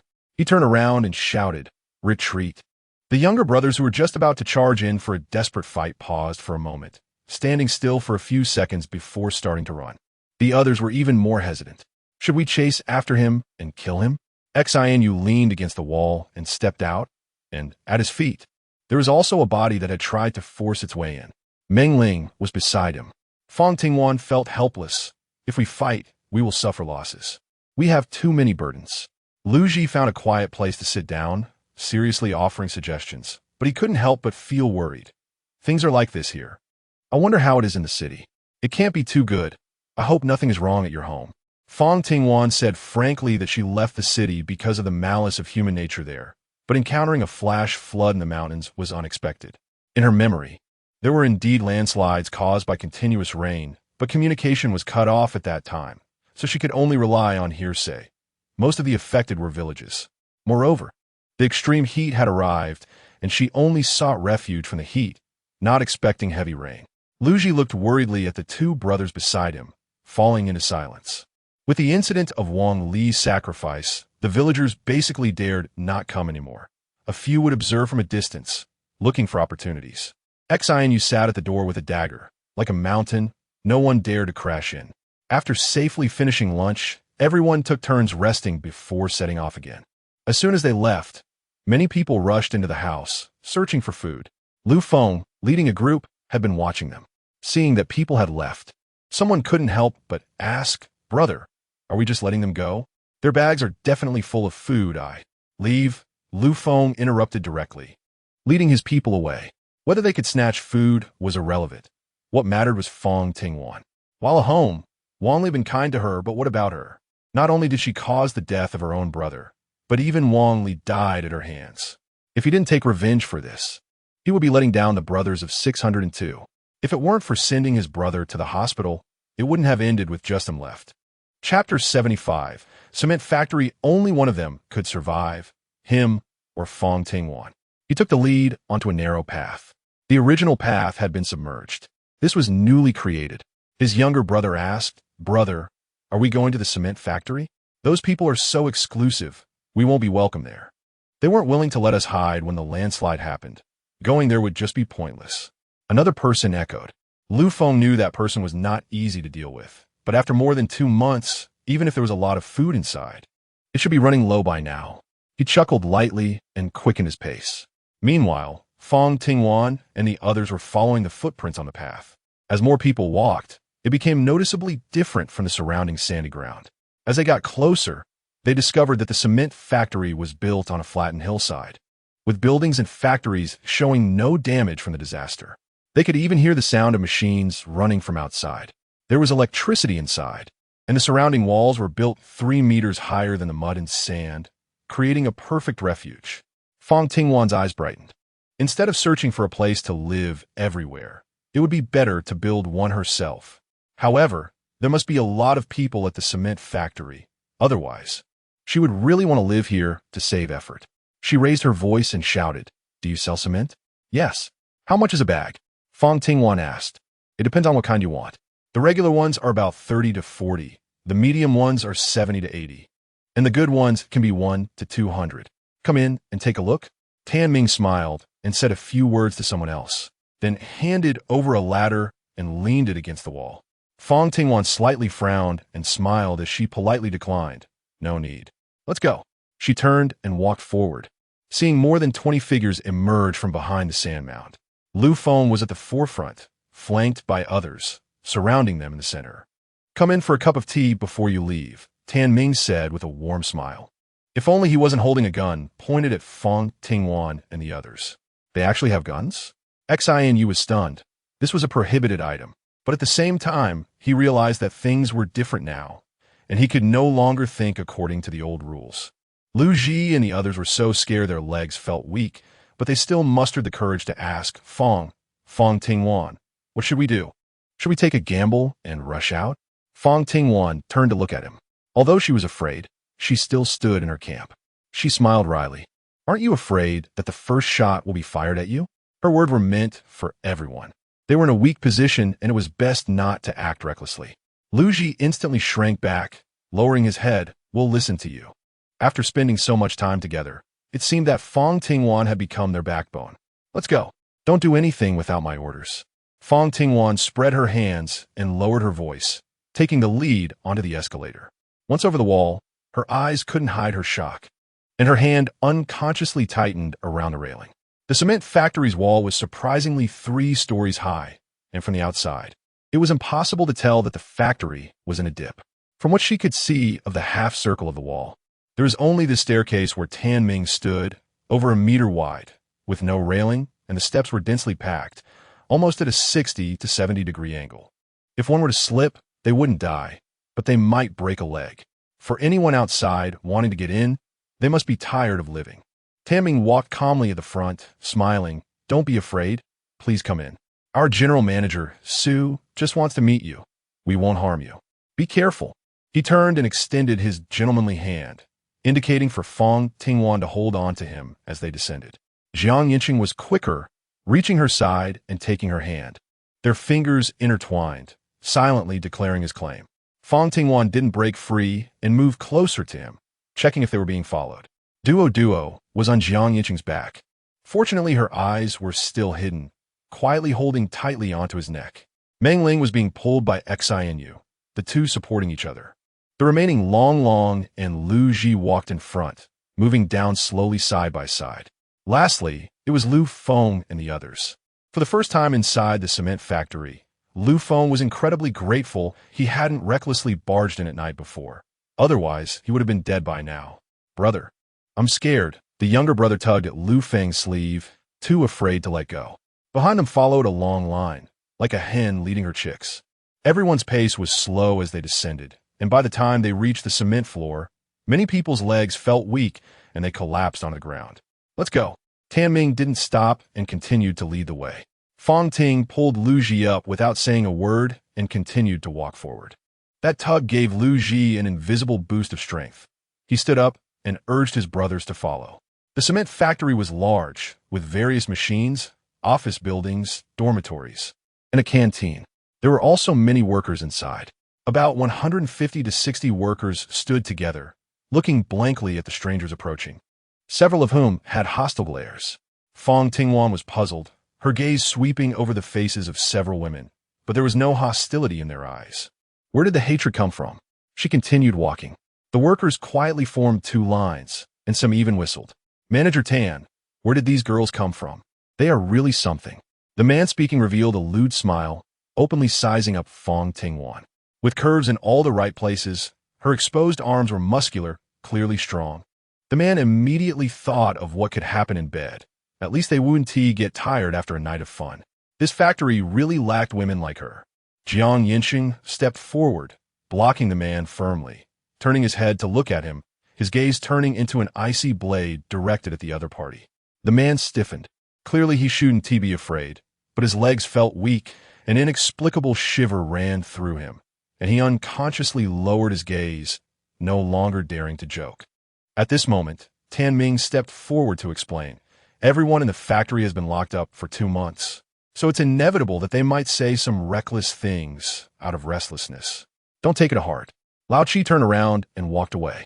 Fang Tingwan had heard even more disgusting words in the past, but she didn't feel anything.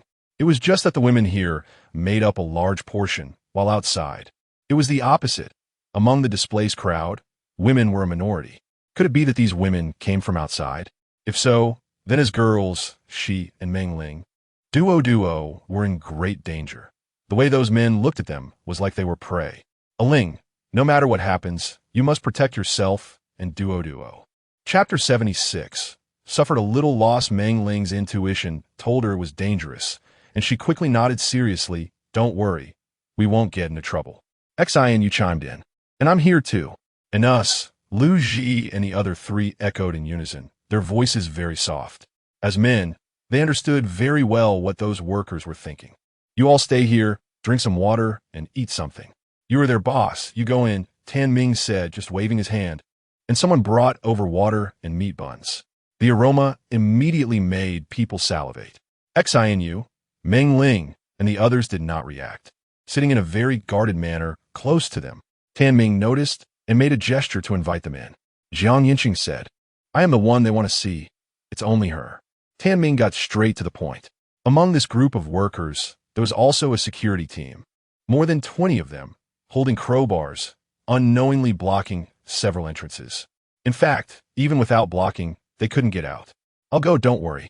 Fang Tingwan gave Jiang Yancheng a reassuring look and stepped forward. Tan Ming laughed proudly and quickly followed. Jiang Yancheng had to sit aside, his fists clenched tightly, knowing she had her own plans, but going alone was really risky. Or was it that she still didn't trust him? In fact, Fang Tingwan knew what kind of agreement Lu Feng and the so-called Su Zong had reached, which was why she was meeting her alone. Whether they could protect everyone and safely get out with the cement depended on how the conversation went. She followed Tan Ming to the office building. There were 5 floors in total, with 7 rooms on each floor. On the second floor, a few women stood in the corridor by the door, looking at Fang Tingwan with eyes filled with jealousy, pity, and signals, their eyes almost popping out. At the corner of the second floor was a large iron door with a fist-sized padlock tightly secured to a 2-finger-wide iron chain, which couldn't be opened without a key. Tan Ming pulled out a key from around his neck, smiling as he opened it, casting a malicious glance at her before locking it again and leading the way. In the pediatric department, the few women could be seen more clearly, wearing ill-fitting dresses, made up with different appearances, but all seemingly between the ages of 15 and 25. Possessing beautiful looks. The 3rd and 4th floors were empty. As they walked up to the 5th floor, before reaching the chairman's office, they heard moaning sounds coming from inside. It wasn't quiet, but was very intense. In the apocalypse, those who formed their own small teams would imprison women for their own use to satisfy their animalistic desires. There were also those who actively clung to them in order to survive. Fang Tingwan was not surprised and stood in the corridor waiting. Tan Ming's smile stiffened for a moment as he stood beside her, silent for 5 or 6 minutes, then suddenly asked, Aren't you afraid? If I'm not mistaken, Lu Feng and your general manager Su must have discussed stopping me, but judging by your attitude towards Lu Feng, you should have backed out of the cooperation. So what do I have to be afraid of? I just don't know what you want. Smart. Tan Ming clapped his hands, genuinely praising her, but didn't say another word. A smiling tiger, highly alert, and utterly loyal. That was Fang Tingwan's evaluation of Tan Ming, and she had no intention of asking more. Supporting her chin with both hands, she looked down at the people below as if they were ants. Jiang Yancheng and the others were all there, and his obvious affection for her felt like something she needed to protect in her heart. She didn't know how to describe it. What are you laughing at? Tan Ming tilted his head to look at her, puzzled. Earlier it was a fake smile, but just now it seemed shy. You're not thinking of using your body to get General Manager Su to let you go, are you? I thought you weren't that kind of person. What kind of person am I? Fang Tingwan asked, and just then she saw the office door in front of her open. The woman who came out was in her 30s, with long wavy hair and wearing a red cheongsam that perfectly outlined her figure. Her features were elegant and exquisite. She was a very beautiful woman. Meng Qi was also assessing her. She was not a sexy woman, but rather a powerful one, the only different one in this factory. A sense of crisis flashed through her, and she bit her back teeth and said, General Manager Su wants you to go in. Tan Ming had already bypassed her and walked forward. Fang Tingwan followed closely behind. As soon as she stepped through the door, she wrinkled her nose, not wanting to inhale the fishy smell, and took a step back. Looking ahead, she saw Mr. Su. His upper body was bare, exposing his belly, and his lower body was wrapped in a bath towel as he reclined in the boss's chair.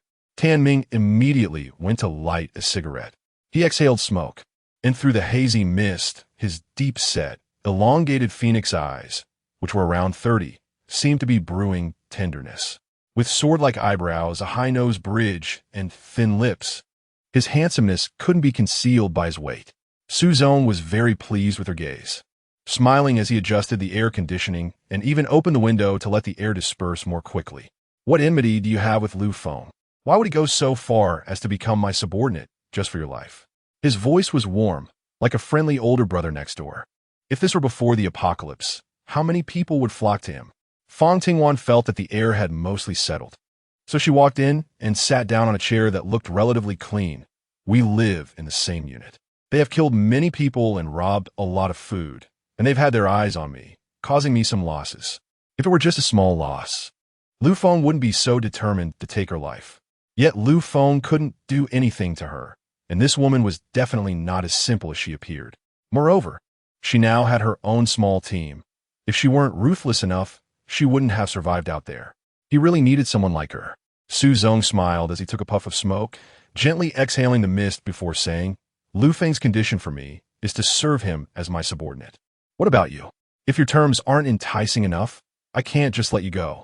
His words were laden with meaning. While it seemed like he was prompting her to offer her body in exchange for survival, he was actually trying to find out if Fang Tingwan could present conditions even more tempting than her body. A wise person knows how to speak, and hiding one's cleverness would not be beneficial in negotiating terms. Fang Tingwan got straight to the point. What do you want? Su Zong was waiting for her to ask, and he smiled as he replied, food. I have so many people who need to eat. After a pause, seeing that she didn't have an extreme reaction, he continued. I originally wanted Lu Feng to help me find food. Can you replace him? What do you want? Fang Tingwan realized something was off. There's a grain warehouse in the city. Don't worry. I'll provide you with people and vehicles, and also antibiotics. You all have contracted conjunctivitis, and it's already quite serious. If you don't get the antibiotics injected soon, it could affect your vision. Su Zong leisurely reminded her. You can also choose to stay. Fang Ting understood the hint in the evening. She would either take people to rob the food warehouse or stay behind in exchange for her body. However, apart from her and Meng Ling, everyone else was likely to die. No wonder he could still sit there and talk calmly. Chapter 77. Reaching cooperation. Fang Tingwan was worried about food and treating illnesses, but since she could accomplish both at once, she smiled and nodded. How many people do I get, and when do we leave? Tomorrow afternoon. Everything will be ready. Tan Ming, you'll go with her. Su Zong gestured for them to leave. Stepping out of the office, Fang Tingwan glanced at the man beside her. He was a tricky one. Dinner arrangements were all set. Please. Tan Ming gentlemanly stepped aside, allowing her to go down the stairs first. When they reached the second floor, Fang Tingwan immediately spotted Meng Qi in a bright red qipao, tall and standing out among a group of women. She approached them. Manager Tan. Her fiery red lips curled up, her fox-like eyes exuding flattery. Are you all heading out? Tan Ming regarded her with respect, lowering his gaze and smiling as he nodded. Yes. Is she going too? Meng Qi shifted her attention to Fang Tingwan, who had a somewhat dark complexion but couldn't hide her beauty. At a glance, she might not seem stunning, but she had a charm that grew on you. The more one looked, the more she felt dangerous. Yes. Tan Ming's smile was beginning to feel a bit forced. Did General Su mention anything else? Where will you ladies be staying tonight?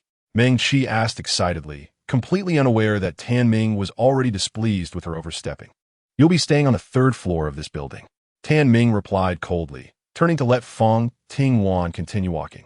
It was evident that this building only housed Su Zong's women, and Meng Qi naturally regarded the incoming women, including her and Meng Ling, as rivals. The higher up they stayed, the higher their status. Judging by her attire, Meng Qi should be the most favored woman, and Fang Tingwan had unintentionally become her greatest adversary. Perhaps she could use that to her advantage. Fang Ting quickened her pace. When she saw Yancheng and the others already eating in the cafeteria, she let out a heavy sigh of relief. After we finish eating, I'll take you to the medical room. Tan Ming led her through the exclusive passage to get food, and they managed to get 2 dishes and a soup without having to queue. They sat down next to Yancheng. Fang Tingwan looked at her plate piled high with braised beef with potatoes, stir-fried pork, and a bowl of soup filled with eggs. Yancheng had shredded potatoes, shredded meat stir-fried with cabbage, which was only about the size of a fist when flattened, and a fist-sized lump of rice, while a soup bowl had just a bit of oily smell and seaweed. This portion was barely enough for an adult man to fill his stomach. This was how everyone ate at the factory. Only the window where Tan Ming was an exception. Manager Tan, my people can't fill their stomachs and can't work. Fang Tingwan didn't move her chopsticks. Tan Ming responded calmly, I'll take you to get more food. Everyone looked at Fang Tingwan, and when she nodded, they all followed to get more food. Yancheng was the last to stand up, his eyes full of concern. What should we say? Don't worry. Fang Tingwan had already started eating. After finishing their meal, they followed Tan Ming to the medical room, where they received antibiotic injections, and by then it was already dark.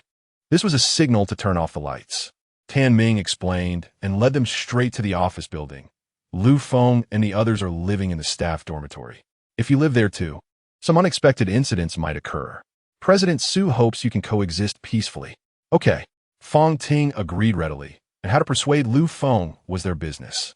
Stepping onto the 2nd floor again, Meng Qi was waiting in the corridor, wearing a red qipao with her hair down, which was quite intimidating.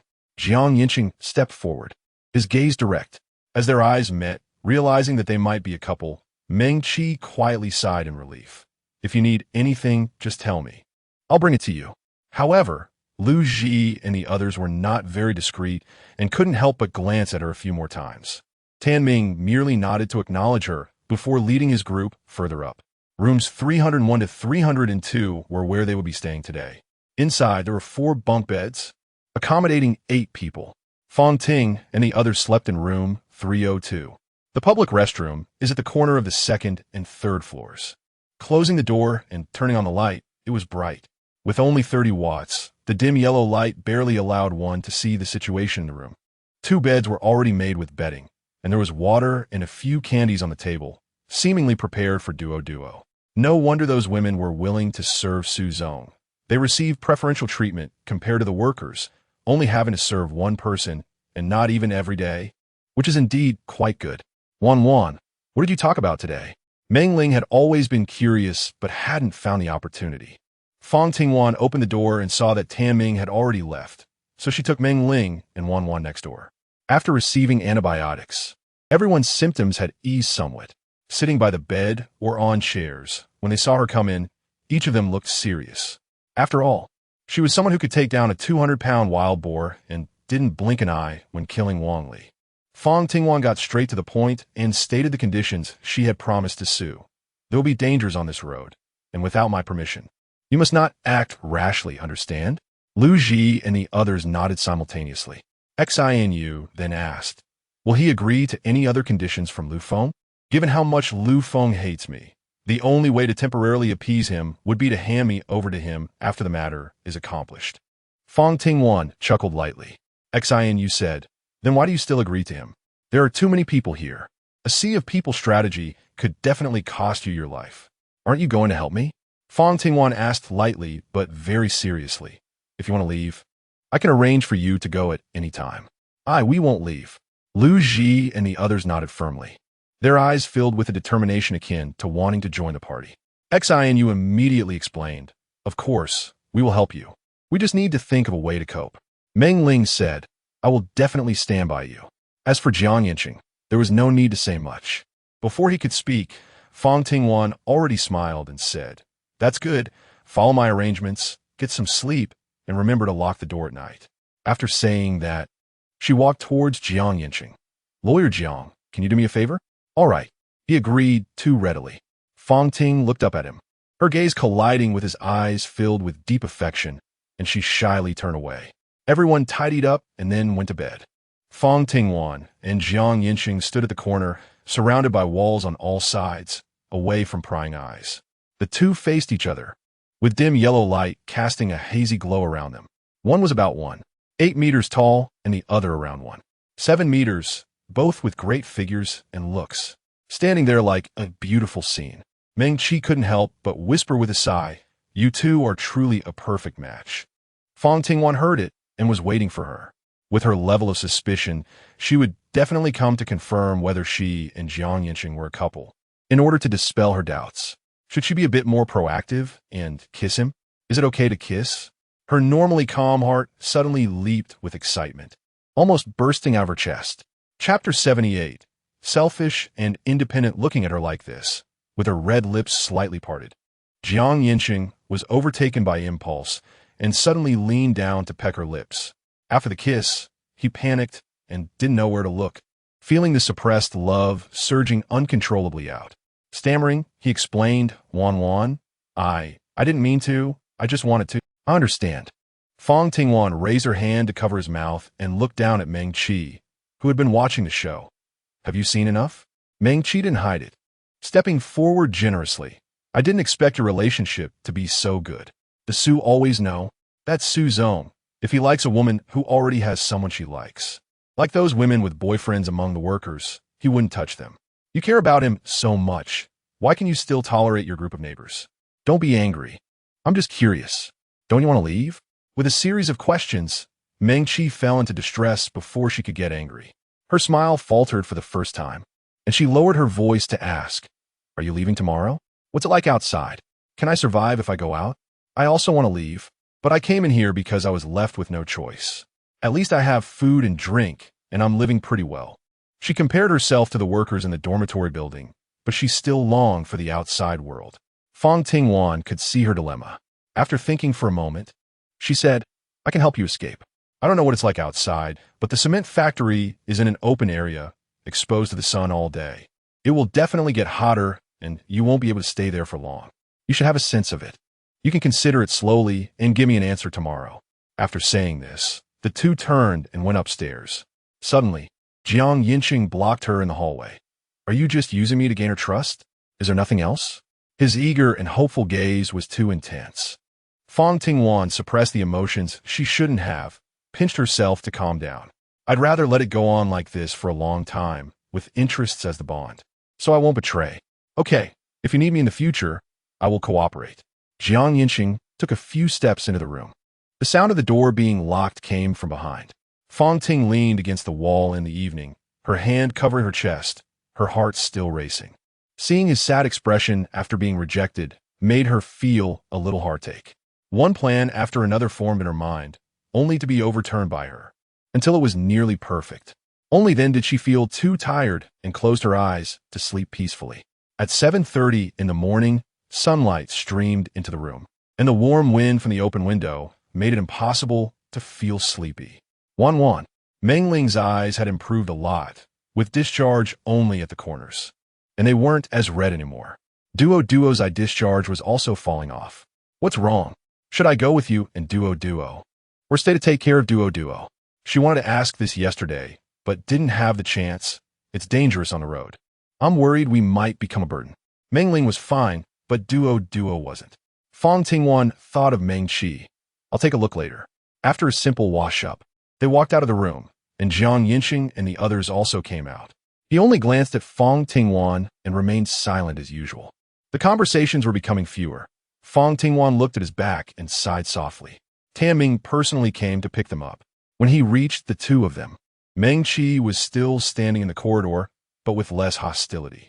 Tang stopped in his tracks and smiled as he arranged, Miss Fang, it's not safe for you to take the child. President Su instructed that Meng Qi should take care of it. Do you think that's okay? This was exactly what Fang Tingwan wanted. After their exchange last night, at least Meng Qi wouldn't treat Duo poorly. Meng Qi had thought about it all night and already had an answer. She smiled and said, "Sure, but I want to stay upstairs. It would be inconvenient to take care of the child otherwise." "No problem."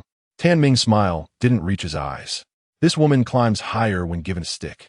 If it weren't for her looks, she would have been tossed to that group of workers long ago. Meng Qi was frightened by Tan Ming's expression, like a lurking venomous snake ready to strike her down at any moment, and she lowered her head. Undercurrents were swirling. "Let's eat," Tan Ming said, breaking the deadlock and leading them downstairs. Fang Tingwan gently rubbed her head and said, Duo, be good." Meng Ling's eyes turned red. She had taken care of Duo for so long that she regarded her as a little sister. When they woke up in the afternoon, Meng Qi had already moved to room 303 and was waiting for them at the door. This was troublesome. Fang Tingwan took Duo over and handed her to Meng Qi. Fang Tingwan did not say much more and went down with everyone. Circling around to the back of the cement factory, Tan Ming had prepared 2 pickup trucks and a large truck for transporting cement. There were more than 50 people waiting around. Besides Lu Feng and his 10 or so people, the rest were all workers. They were all men, dressed in the uniform blue work clothes of the cement factory, standing in a large group. Lu Feng's people stood on the far left, and when he saw Fang Tingwan approaching, the hatred in his eyes was palpable. He clenched his back teeth, causing the muscles in his cheeks to tense up, exuding silent killing intent. This further confirmed Fang Tingwan's thoughts. This time out, besides being wary of others, she also had to be cautious of Lu Feng. "Is everyone ready?" she asked with a smile, ignoring Lu Feng. A man relying solely on brute strength still couldn't overpower her, and in terms of strength, she wouldn't fall short either. Since the apocalypse began, she had not lacked training and had learned a lot from boxing, with Meng Ling seeing that neither side had started a verbal confrontation. Tan Ming couldn't help but breathe a sigh of relief and said with a smile, "Let's sit separately. We are ready to depart." With his command, the workers all walked towards the trucks.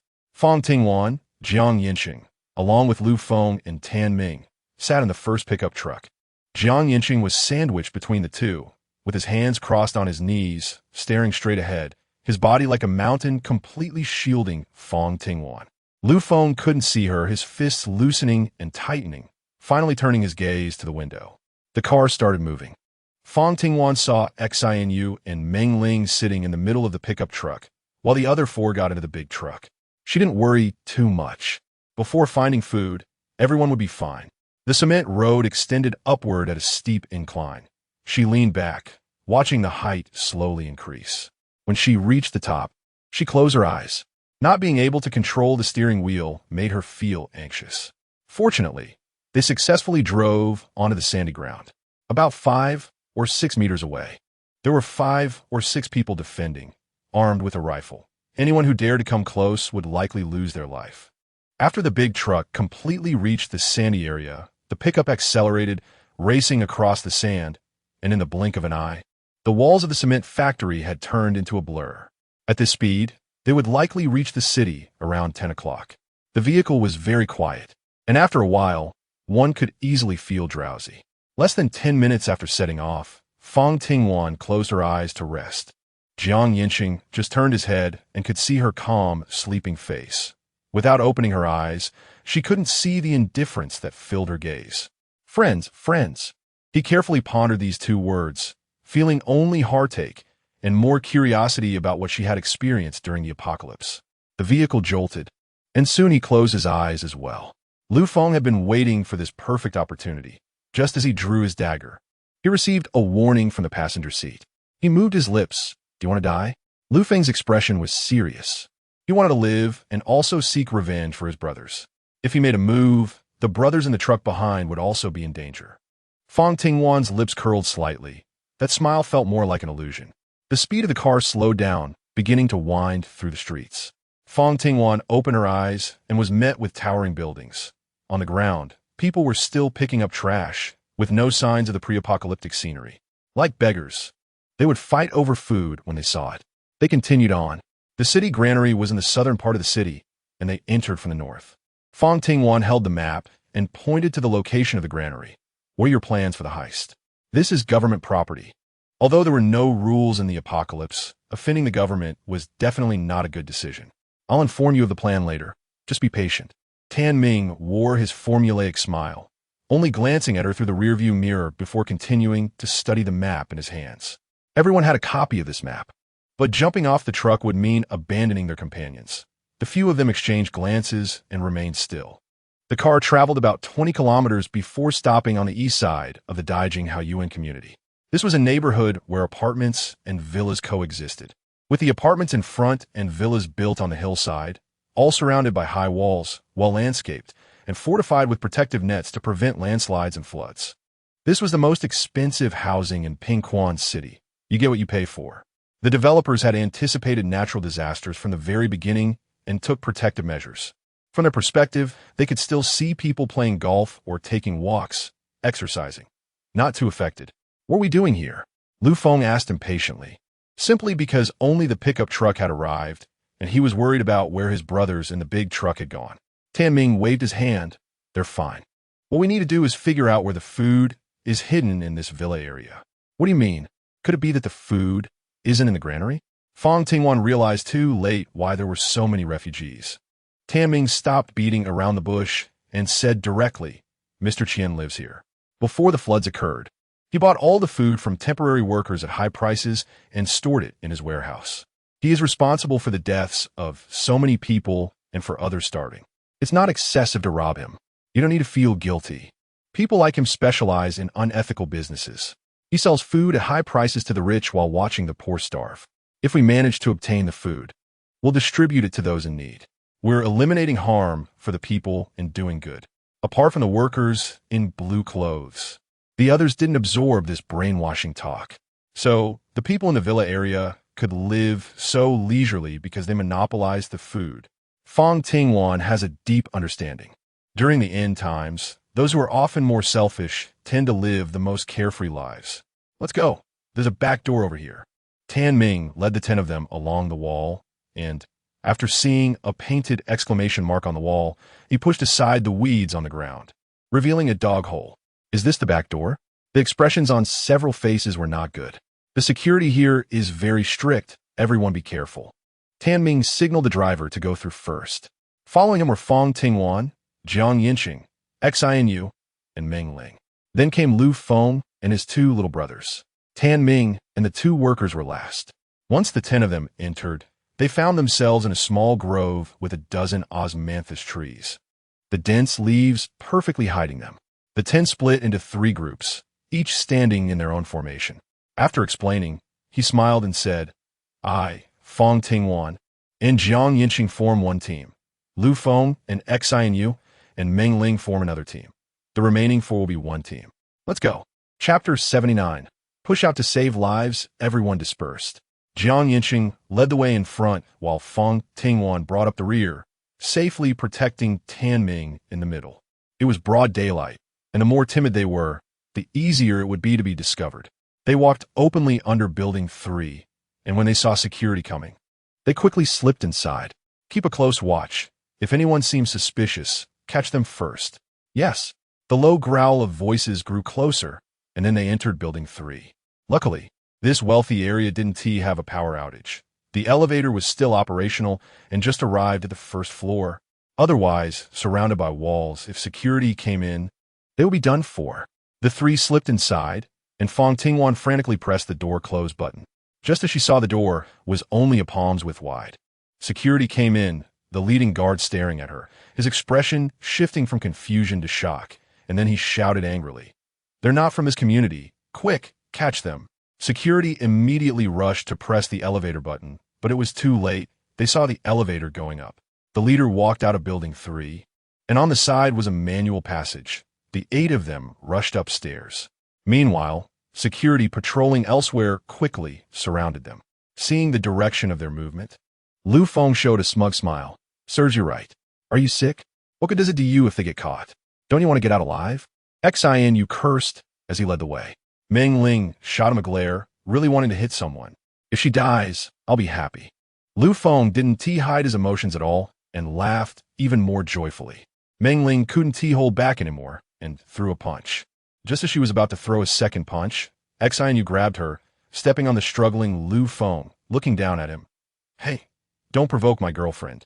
If she hits you again, I won't stop her. I'll kill you. Lu Feng wiped the blood from the corner of his mouth and charged at them menacingly with a dagger. Xianyu immediately stepped back. Spreading his hands, you brought this on yourself. What does it feel like? It's as if my heart has stopped beating. My bones are aching.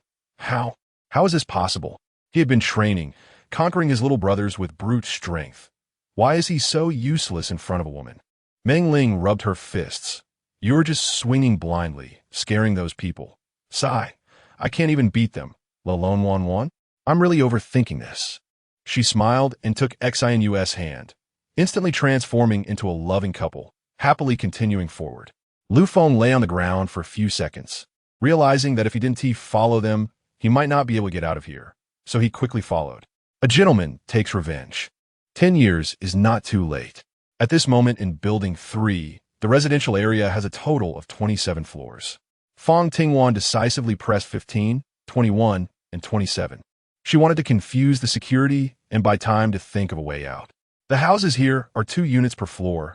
When the elevator door opens, she will take a look to find a unit to hide in. What to do? Tan Ming panicked, retreating against the wall.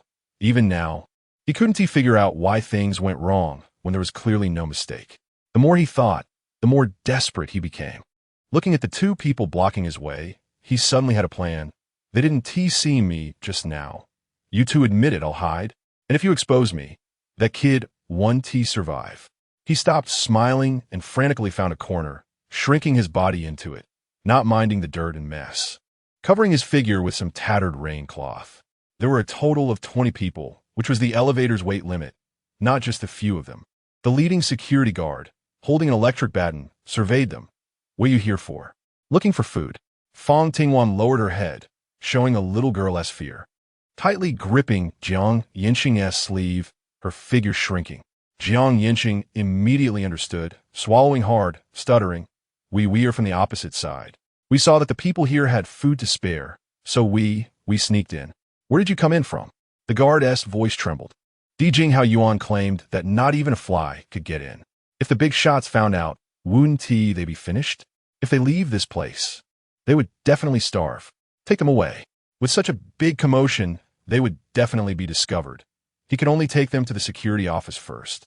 Fang Tingwan and Jiang Yancheng obediently followed along. They were safe now. Tan Ming peeked out, took a deep breath, and dared not come down again. Instead, shrinking back in the shade, eating cookies while waiting for nightfall. Ding! The elevator reached the first floor. The security guard directly asked the 2 of them to lead the way to show them the route they came in. When they reached the osmanthus forest and saw the fresh dog hole, he widened his eyes. Did we have a traitor here? Hurry up and block it. I'll go find Manager Qian. He pushed Fang Tingwan and the other 2 ahead. After walking for about 10 minutes, they arrived at room 202 of Building 2. With a sign outside, read Property Management Office. The security guard knocked on the door first, and after hearing a response, he pushed the door open. Manager Qian. He caught 2 intruders. They're from the opposite community. They only came because they were starving. I just discovered that there's a dog hole in the osmanthus forest. It's newly dug. I don't know if it was for escaping or coming in. Did you dig it? Qian Hongwei, who was quite portly, shifted his beady eyes between the 2 and finally landed on Fang Tingwan's chest. Although she was wearing a loose gray t-shirt, it couldn't hide her curves. No, it was already there when we arrived. Jiang Yancheng's voice turned colder, pulling Wan behind him. Qian Hongwei noticed this and chuckled. Trespassing can lead to imprisonment, at least 3 years. If you don't want to be sent to the police station, I have a way. It was pure intimidation. Jiang Yancheng knew very well that at most it would be 15 days and then a fine, provided that the police station wasn't flooded. After all, the police station was usually on the first floor. But he still had to cooperate and ask, what way? Hooked, Qian Hongwei began to scrutinize Fang Tingwan more openly. Not hiding his desire, she spends 1 night with me, and I guarantee you'll have food and drink, not to mention being able to take some with you. Can I stay? Fang Tingwan timidly spoke up, estimating that this person knew where the food was and might get what she wanted. Wan, Jiang Yancheng didn't understand what she wanted to do. This man's intentions were so obvious. This call was filled with deep feelings. Fang Ting was momentarily stunned. I want to live. He drooped his shoulders in disappointment. Okay. Chapter 80. Best timing. That little Wang, Qian Hongwei called out, and the door outside immediately swung open. Security guard Xiao Wang nodded and bowed, asking, "What is it, manager? Take this person out, and by the way, bring back some rice, flour, and a bit of meat." Qian Hongwei generously waved his hand, indicating that he should close the door when he leaves. Xiao Wang was first shocked, then nodded with understanding. "Okay, follow me." He respectfully gestured for them to go ahead. Jiang Yancheng didn't move. His gaze turned to Wan, flashing with too many emotions, tangled together, and he opened his mouth. Fang Tingwan interrupted him first. "Go be good." Then she gave a meaningful glance at Xiao Wang. From the words, it seemed that Jiang Yancheng would not easily get food. But if he could find a place, it wouldn't be bad either. Jiang Yancheng understood her thoughts, but still felt uncomfortable in his heart. Reluctantly turning around to close the door, his heart started to race. "Walk faster." Xiao Wang was taken aback, his eyes darting. "Okay." They walked deeper into a secluded area, not heading towards the warehouse at all. After passing through a narrow path, they suddenly came to an open space where dozens of people were waiting. It seemed they weren't going to give him food to let him leave, but rather to beat him. The more food there was, the harsher the beating would be. Jiang Yancheng covered Xiao Wang's mouth with one hand, knocked him down with a foot, pressed his forearm against his chest, and tangled his legs around him, whispering, "What does Qian Hongwei want?" Xiao Wang mumbled, unable to speak, signaling him to let go. As long as there was no obstruction, he could call his brothers over. At that moment, they would make this man pay. Xiao Wang thought, and he stopped struggling. However, he didn't expect that as the man released him. He pressed a dagger against his neck. The cold, icy blade touched his neck, and Xiao Wang felt goosebumps rise all over him, his voice trembling. "Qian Hongwei likes to mess with women." Jiang Yancheng's gaze deepened, as if a vortex was about to pull everything into fragments. "Where's your granary?" "In the basement of Building 6 in a villa area. With so many people, that little food isn't enough, right?" Jiang Yancheng calculated. 3 high-rise buildings, each with 27 floors. And with 2 households per elevator, there were over 300 people. There were 21 villas, averaging 3 people each, adding up to over 60, including security and cleaning staff. There were at least 400 people. Xiao Wang's gaze flickered. Jiang Yancheng pressed the blade down, and immediately a streak of red flowed from his neck, leaving a mark. Xiao Wang urgently shouted to stop. "I'll tell you, buildings 18 to 21 in the villa area are unoccupied, but they are all under surveillance and have 24-hour protection. Everyone's food is bought at a high price from President Xian." Getting what he wanted, Jiang Yancheng looked around, and his gaze fell on the vines. He directly tied Xiao Wang to the shady side of a tree trunk, then used Xiao Wang's clothes to gag him. After that, he walked to the bottom of the 3 buildings and saw about 10 security guards. He could only leave the numbers 18 to 21 on the tree before sneaking towards the villa area. At this moment, upstairs, he eagerly unbuttoned his shirt, exposing his protruding belly. Fang Ting was sitting on the sofa in the evening, also taking off her coat. Seeing this, Qian Hongwei instantly felt like he was going to have a nosebleed. Although he couldn't see the real material, his intuition told him it wouldn't be small, and it was tender. The more he thought about it, the more excited he became, and he quickened the pace of taking off his pants. In no time, he was completely undressed. Fang Tingwan cast a glance, and her lips twitched. "Call you a little chili pepper is a bit of an exaggeration. Where are you?" Qian Hongwei's smiling face instantly wilted, turning into a fit of rage. "Watch how I conquer you." He lunged at her, and the greasy smell on him made Fang Tingwan feel nauseous. Suppressing her discomfort, she flipped Qian Hongwei onto the sofa, her knee pressing against his lumbar spine, her arm tightening around his neck. "Where is the food from your community?" Fang Ting smiled and asked. "It seems we need to prepare something special." Fang Tingwan lifted the person up and threw them onto the chair. Then she took out a rope from the space and tied the person to the chair. After that, she picked up the scissors from the pen holder, laughing in a particularly eerie way. "Since it's useless anyway, I'll just help you cut it." She slowly walked forward, like the Grim Reaper, intending to turn him into a woman. When he thought about never being able to be with a woman again, he tried to tighten his legs. but the ropes were too tight. When his younger brother was touched, his mental defenses completely collapsed. In the villa buildings 18 to 21, Qian Hongwei almost shouted, but the people outside couldn't hear him. Under his specific instructions, this room was the best soundproofed. Fang Tingwan saw the soundproof window early and smiled. How do we get in? Why don't you just come with me? Fang Tingwan didn't know what the situation was over there. It would probably be difficult to go without someone. Qian Hongwei was already at his wit's end, but as long as he could get out, he would be saved. One could only say that he was being naive.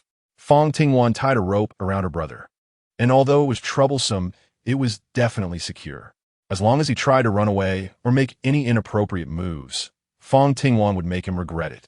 After getting dressed, Qian Hongwei was forced to wrap his arm around her shoulder, with not a single inappropriate thought in his mind. As they walked down, someone immediately came to greet them. Qian Hongwei. The man looked at Fang Tingwan, his cheeks slightly red, with a shy expression, clearly just having been ravaged. That despicable fat man, just because he was the manager, had harmed so many people. He ate meat, but didn't he even let them have some soup? Ouch! His brother was yanked, causing Qian Hongwei's face to flush red with pain. He wanted to curse, but was forcibly suppressed. He glared fiercely at the person approaching and coldly said, "Get lost. Who do you think you are to look?" He continued to wrap his arm around Fang Tingwan and walked towards the villa area. Seeing the two of them like conjoined twins, the man spat on the ground. Isn't it just a bit of smelly money? Fine, if you don't want to live, we still want to live. Where's Wang Ge? I don't know. Go find him. Fang Tingwan heard their conversation and saw Qian Hongwei's face turn ashen. Clearly shocked to hear his subordinates think this way about him for the first time, his anger reaching a peak. Analyzing from their words, Jiang Yancheng should have already escaped. So Fang Tingwan pulled him along and continued walking. Meanwhile, Xinu, Meng Ling, and Lu Feng, who sensed something was wrong, had also arrived at the woods after several twists and turns. After avoiding security, Meng Ling pointed at the tree trunk. What does this mean? 18 to 21. ISNT that the villa area? The food should be there. It must be left by Jiang Yancheng and the others. Should we go over? Xin, you muttered to himself. Uncertain. Let's go first. Meng Ling looked up at the sky. They were already very close, and it had completely darkened, making it the best time. Chapter 81. Between brothers, the dim yellow streetlights along the roadside lit up, making it the coolest time of the day, with many people out for a walk. When they passed by and saw Qian Hongwei holding another woman, some people even teased him. Wow, Qian Hongwei is impressive. The man was very envious. Qian Hongwei gritted his teeth and smiled. Keep running. He quickened his pace, feeling the threat to his lower body even more as he was stared at. Finally arriving at the door of villa number 18, he stopped. I'll give you 100 jin of meat and 100 jin of rice. No money. Just hurry up and leave. Okay? This was already a large amount, and he believed it would be enough to tempt them. Fang Ting blinked her eyes and moved her fingers. Bitch, no one to stop. Don't go too far. Qian Hongwei was about to grind his back teeth, just waiting to be saved, and would definitely make this bitch kneel and beg for mercy. They hadn't even met yet. Fang Tingwan had already observed that there was comprehensive surveillance and an alarm system. If anyone got too close, they would be discovered. With such strong protective measures, it seemed that they were indeed inside. The question was how to get in. Jiang Yancheng stepped out from shadows. Seeing that no one was paying attention to him, he whispered, I've checked these buildings. There are not only cameras, but there are also people inside for security. It's impossible to get in relying solely on them. We need to find a place to eat something. I'm starving after half a day, and I don't have the strength to think clearly. Fang Tingwan looked around, but hadn't spoken yet when Qian Hongwei spoke up. I live in building 17. Are you guys going? Qian Hongwei's smile seemed a bit forced. Sure. Fang Tingwan readily agreed and followed him as they walked ahead. Jiang Yancheng lagged a step behind, watching the two of them walk side by side. He closed his eyes for a moment to suppress the impulse to take down Qian Hongwei. When they reached the front of building 17, Qian Hongwei rang the doorbell. A voice answered. It's my woman and her brother. Coming quickly. The woman didn't think much of it, opened the iron gate, welcomed them in, and led them to the dining room. Fang Tingwan entered and began to observe. The decoration was luxurious, and it was not an exaggeration to describe it as such. Everywhere sparkled with gold, clearly displaying wealth. The dining room had a round table for 10, but only 2 people were seated. A young and beautiful woman, appearing to be around 21 or 22, dressed in a sexy black long dress with spaghetti straps, her dark wavy hair framing her delicate features, though her eyes were filled with disdain towards the others at the table. "Let's sit down and eat," she said, rolling her eyes. Qian Hongwei held Fang Tingwan's hand tightly, secretly feeling anxious, while smiling and calling out, "Brother, sister-in-law." Qian Ansue, around 40 years old, was dressed in casual home clothes, looking relaxed yet graceful. He took a piece of steak and put it in his mouth, his gaze landing on Fang Tingwan, his eyes brightening for a moment before returning to normal. "Let's eat." "Okay." Qian Hongwei obediently sat down. The maid had already set the table with bowls and chopsticks. Fang Tingwan was having dinner and had already imagined the relationships among several people in her mind. Qian Hongwei was clearly afraid of Qian Ansue, who owned all 4 villas. His acquisition came easily. If she wanted food, the key was definitely in this villa. She exchanged a glance with Yancheng. "Is this your new girlfriend?" Qian Ansue lightly wiped the corner of his mouth, his gaze briefly resting on Fang Tingwan. Qian Hongwei nodded heavily, but his eyes glanced at his sister-in-law, immediately receiving a glare from Mrs. Qian. The relationship among the 3 left Fang Tingwan even more confused. "So you are." Qian Ansue looked at the so-called brother. "My surname is Fang." Jiang Yancheng nodded in acknowledgement. "Mr. Fang, you should sleep in the guest room downstairs," Qian Ansue said as she stood up to leave. Mrs. Qian then followed her upstairs. The remaining 3 sat at the table filled with a sumptuous feast. Braised abalone, steamed sea fish, and a vegetable salad made with fresh, tender greens paired with dry red wine. While others outside couldn't even get a meal, they were enjoying a grand dinner. "How well done would you like it?" the maid asked with tongs in hand. "Medium," Qian Hongwei replied casually. They wanted the same. "Good." While waiting, Fang Tingwan didn't hold back, picking up an abalone and taking a bite. It was fragrant, sweet, and tender, leaving a delightful taste on her lips. The sea fish was simply seasoned with steamed fish soy sauce and topped with fragrant scallions. A bite was soft, smooth, and delicious. If it got a bit rich, she would have a bite of salad or sip some red wine. It was so good she couldn't stop. Jiang Yancheng was also eating, but he was more restrained compared to Fang Tingwan, who casually stuffed food into her mouth. Qian Hongwei looked at Fang Tingwan and, inexplicably, felt hungry. After eating a piece of steak, he had 2 more abalones and finished with a sip of red wine, then asked, "Are you coming upstairs to sleep with me, or?" "Of course I'm going upstairs. How else can I get close to Qian Ansue and find a key?" After wiping her mouth, Fang Tingwan followed him upstairs. Jiang Yancheng knew Wan's intentions, but still felt unexplainably uncomfortable. The maid said, "Mr. Fang, your room is here." She opened a door to her room. "Okay." Fang Tingwan tied Qian Hongwei outside the bathroom, closed the door, and could still see him bound to the chair. This way, she could relax and enjoy a bath without worries.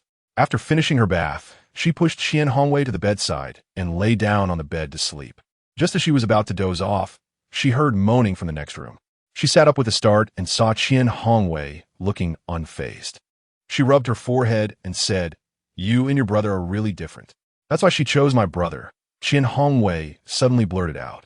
Seeing that she was still listening intently, he seemed to struggle for a moment before continuing, "She was originally someone I brought in from outside. After sleeping with me here, she left the room, and within half an hour, I heard the sounds from next door. She became my sister-in-law. Was it intentional? Arranged to sleep next door? And even making such a big noise on purpose?" Fang Ting looked at him with concern. "Did you pick this up?" He didn't say anything, and tears as big as soybeans fell down. "Wow, can you really hit the nail on the head with someone's sad story? If not, then tell me how to get in. I'll move the stuff out and teach your brother a lesson." Fang Ting blinked her eyes repeatedly, as if saying, "Hurry up and tell me." Qian Hongwei looked at her, as if she were a fool, then closed his eyes. He was just thinking of sad things, not being foolish. Fang Tingwan covered her head and continued to sleep. By around 12 o'clock at night, she opened her eyes, feeling energetic. She saw that Qian Hongwei was already asleep. She quietly opened the door and immediately smelled a faint scent of smoke, as if it had just been smoked not long ago. Qian was awake. He stood in the dim corner and walked into the light. Fang Tingwan first saw the slippers, the ankles, and the towel tied below the waistline, revealing the V-line. Above there were strong and powerful abs, smiling with a charming wickedness, as if enticing someone to commit a crime. You hate the manager so much, but there's no need to steal his woman for fun. Fang Tingwan truly pitied the person inside the house. Are you willing to be with him? Qian Ansui's voice was filled with a mocking smile. Chapter 82, The Ungrateful Wolf. Schwer told me that he didn't feel anything when he put in, but I'm different. If you follow me, I promise to make you feel good. How about it? As he spoke, Qian Ansui pushed open a door to her room. Fang Ting stood still, smiling, and said, I don't think much of you either, especially your character. What kind of skill is it to bully him? She looked toward the staircase. Not knowing when Lawyer Jiang had already stood there, a sense of inexplicable security flooding over her. It felt pleasant. Qian and Sui didn't hesitate to show a smile. His hand, hidden in the darkness, raised up, and after taking a puff of smoke, he slowly exhaled a smoke ring. My parents have high hopes for him. But in the end, isn't it still relying on the bones I spit out to gain power and fortune? Without the money and power I give him, he is nothing. Have you thought this through? That Schwer probably followed Qian and Sui after hearing the speech, right? Fang Tingwan always felt that it wasn't that simple. She glanced at Jiang Yancheng, tilted her head to hint at him, and then shyly said, Well, can you be a bit gentler? Qian Ansui felt his blood rush and immediately asked her to leave first. The room was a study, but it was not just a study. The long table cleared of clutter, the chair by the floor-to-ceiling window, and even under the dim, enchanting yellow light, the chaotic fingerprints were reflected, at a height that was neither too high nor too low, clearly indicating that something inappropriate had happened. How did you get into your granary? Jiang Yancheng got straight to the point and kicked the door shut with his foot. Fang Ting listened carefully while rummaging through boxes to find something like keys. Turning the box upside down, she found a bunch of keys, which included a car key and a door lock key, and she also found an access card. With 4 villas, there shouldn't be a situation without keys. Could it be fingerprint activated? Fang Tingwan stared straight at his hand.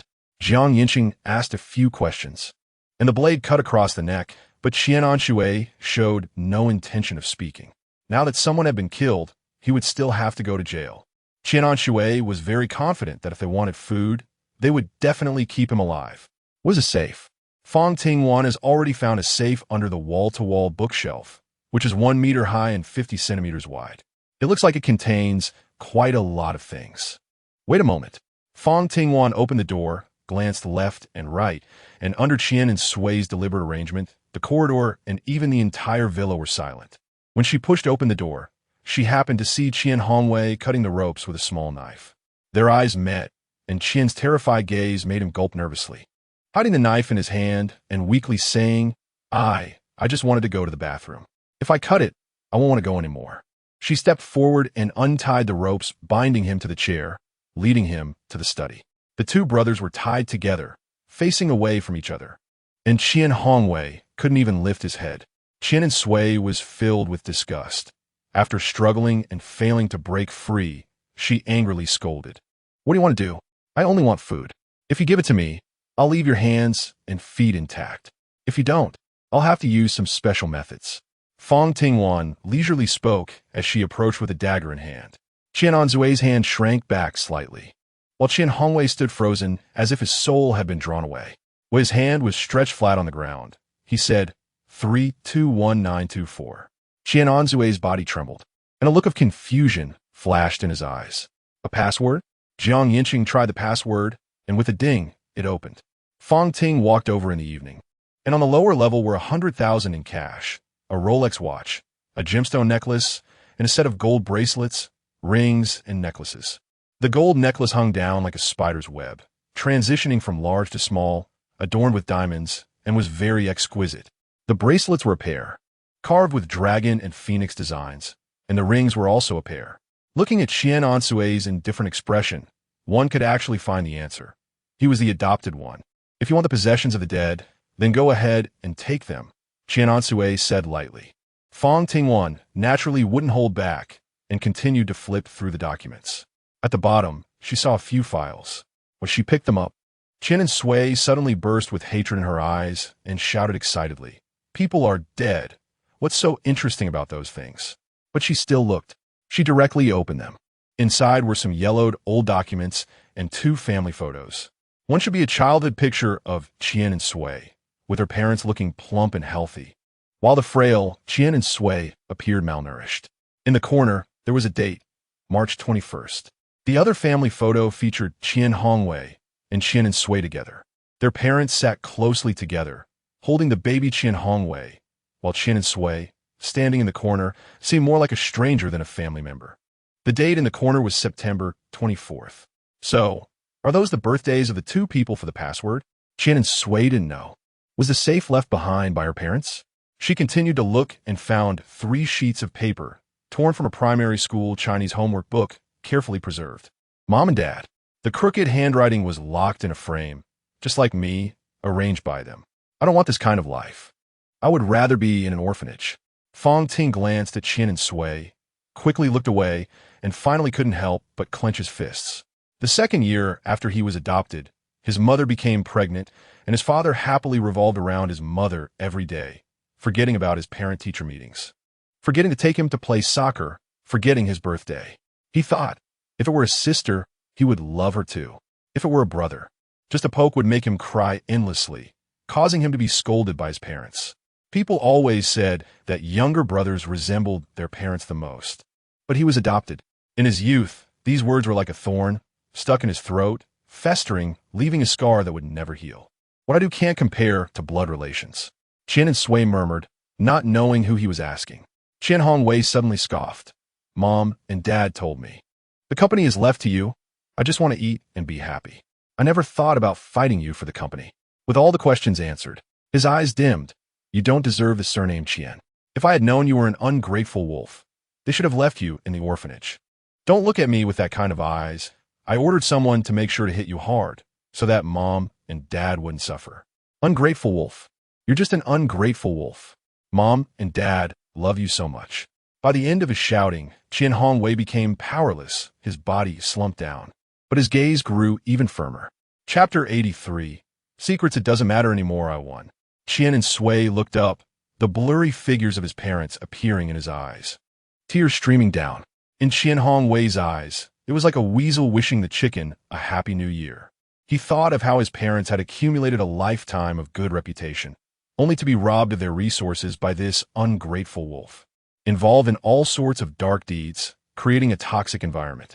It would only get worse from here on. After all, it was Qian's fault. If there was no company, no money, then perhaps he would have a good brother. Qian Hongwei said, all the door codes are his palm prints. You are really hopelessly stupid. Qian and Sui retorted angrily. This food is worth at least tens of millions. You don't want it for yourself, but you want to give it to others? Are you crazy, or do you want to die? He looked at him with a fool's gaze. Jiang Yancheng had already separated the two, taking Qian and Sui away. Fang Tingwan quickly caught up. Arriving at the gate of villa number 18, Jiang Yancheng pressed a hand against the door, and with a ding, the door opened. 3 people walked out from inside the villa. The leading man had an electric baton in his hand. Upon seeing Qian Zong being coerced, he immediately raised the baton and shouted, Someone, there's danger for Qian Zong at building 18. Received. On our way. Qian and Sui didn't expect that they would fall into the trap themselves. Smiling, she said, as long as you accompany me, I can let him go without holding a grudge and guarantee you'll have a good time. Either let us in. It's just the 2 of us, and we won't take much, or I'll break one of your legs first, and you 1T be able to escape, making it easier for us to deal with them. Fang Tingwan smiled innocently, but her words were like a death sentence. Others might not be able to take much, but when Wanwan said so, Jiang Yancheng could only say it depended on how much there was. Qian and Sui remained unmoved, even signaling the security to find a chance to rescue him. But before he could think for 2 minutes, he was taken down to the ground. The dagger was raised high, stabbing into his thigh, and the instant pain spread throughout his body. Qian and Sui's mind went blank, and after a few seconds, he groaned in pain. No, I'll open it. It would have been better if he had done so earlier. Jiang Yancheng lifted him up and walked forward. The security didn't dare to approach, leaving a path open as the 3 walked straight into the hall, not seeing any food. In the basement and upstairs, his legs hurt too much. Qian and Sui just wanted to get rid of them quickly. Don't rush. Open the door. The basement was equipped with a high-tech palm print lock. This type of lock couldn't be opened without the palm print. Qian and Sui pressed his hand against it, and after the clicking sound, the iron door revealed a crack. You watch him. Fang Tingwan pulled open the iron door and went in by herself, only to be stunned as soon as she entered. 6 pillars in the middle supported a 90 square meter space. On the left side were vacuum-packed rice bags, 50 kilograms each, about 30 bags from the east wall to the west wall. Stacked 15 bags high in a row of 5. There were over 2,000 bags of rice. That's over 100 tons, if saved. It could feed more than 20,000 people in Pingquan City for several days. Not to mention the vacuum-packed flour and noodles next to it, mostly in large bags. Another 100 tons or so, and she unreservedly stored it in her space. The moment she walked out of the iron door, she closed it, preventing anyone from seeing inside. You go upstairs. I'll keep an eye on him. Yancheng stood at the stairway entrance voluntarily. Fang Ting nodded slightly and went upstairs. The first room was filled with instant noodles of various flavors, piled right up to the door. If the door didn't open outward, it would have been impossible to push it open. She took everything. The second room was packed with ham sausages, chocolates, and compressed biscuits, also completely full. The third room was occupied by someone, and there was nothing inside, so she went back downstairs. She continued to 19, not seeing her take anything. Qian was quite satisfied. Everything was heavy, weighing hundreds of pounds, and carrying them was indeed troublesome. Although the instant noodles were light, they still took up space. He said, "Why don't you stay here and be my bodyguards? I'll pay you 100,000 a month. You can live in a villa and drive sports cars." "Do you really have sports cars?" Fang Tingwan's eyes lit up. "Of course. It would be best if we could persuade them." Qian then boasted, "We have big GS and Rolls Royces. You can choose whatever you want. What do you think? Do you want to stay? Or should we go take a look?" Fang Tingwan had already entered the basement. This basement was filled with rice and flour. These were the most filling items in the apocalypse, and she took them all. The items in the upstairs rooms were different, including cooking oil, lao ganma, Sichuan pepper, garlic, and various seasonings. In another room, there was a large freezer containing frozen beef and seafood. As they were about to leave room 19 for room 20, a riot suddenly broke out outside, and the noisy sounds were particularly clear. "Everyone's inside. Let's rush in and just take what we want. He has taken all my savings, and I must get my share back. Charge!" A crowd rushed out, exposed to the dim yellow light, revealing a mass of heads, at least 100 people. Fang Tingwan saw workers from the cement factory in blue clothes mixed in among the crowd and glanced at Yancheng. "Lawyer Jiang, let's leave first." She took 2 rooms, which was enough, and it just so happened that the chaos would cover up the fact that she had taken them. Qian Anrui struggled to push forward. "No, you can't take it. I bought it. It's mine." The nanny had already woken up, just untied Qian Hongwei's ropes, and saw a knife stuck in Qianzong's thigh. Scared to the point of trembling as she spoke. You hurry and let Qianzong go. I'm going to call the police." "No need." Qian Anrui waved his hand and walked over to sit on the sofa. "You guys go ahead and rob. Take as much as you can." "Is the car key downstairs?" Fang Tingwan asked. Thinking that they were using the car to chase after someone, he nodded without suspicion. "The code is 000321. Getting what she wanted. Fang Tingwan directly went downstairs with Yancheng. "Take me with you." Qian Hongwei chased after them a few steps. Fang Ting looked up at him and shook her head. "You are indeed pitiful, but it is also a fact that you have hurt many women." Qian Hongwei couldn't find a word to refute her. He watched helplessly as she walked away, and then he heard his brother's insults from behind. "Idiot, did you see that? Now the food has been snatched away, and we can just wait to starve to death. Mr. Qian, I feel like they are coming. Let's quickly go upstairs and hide." The nanny remained relatively calm.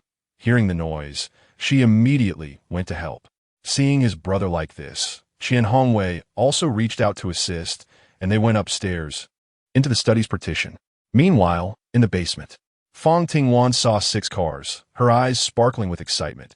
An off-road vehicle, a sedan, a sports car, a nanny car, and 2 motorcycles. They were all the best. After all, money allows for enjoyment. "Lawyer Jiang, do you know my secret?" Their gazes met, and Yancheng did not hide it. "If you're talking about the space, then I should know about it. Chapter 84 Underground and Above Ground. Could you turn around, please? Fang Tingwan asked helplessly. It was a given that he would know, but if the space referred to the jade pendant, it couldn't be generalized. Yancheng obediently turned around. Fang Tingwan did not hesitate to move the 6 cars onto the lawn in the space, ensuring they wouldn't be disturbed by animals. Only then did she sigh in relief. She went to the tool room next door and gathered a wall full of cycling outfits, protective gear, and helmets. There were also various toolboxes of different sizes on the ground, containing screwdrivers of all shapes and sizes, wrenches, and more. On the floor, there was a 50L barrel of gasoline, a bottle of lubricant, a box of windshield washer fluid, all of which could be used for the cars. There were also jacks of various sizes, and after collecting everything, she couldn't help but exclaim, having money is good. Although it sounds harsh, it's the reality. In a post-apocalyptic world where water and vegetables are as precious as gold, the first to die are the poor. What should we do next? The basement door has been locked by Yancheng, and those people think the food is in the other villas, so no one is here. Fang Tingwan shrugged, of course. Let's have a good meal. What do you want to eat? She thought about the stuff in the space that had been there for too long, and she couldn't help but salivate. Seafood? Yancheng asked tentatively. Hey, that's exactly what I was thinking. Let's have a seafood buffet, all you can eat. The feeling of sharing this was quite nice.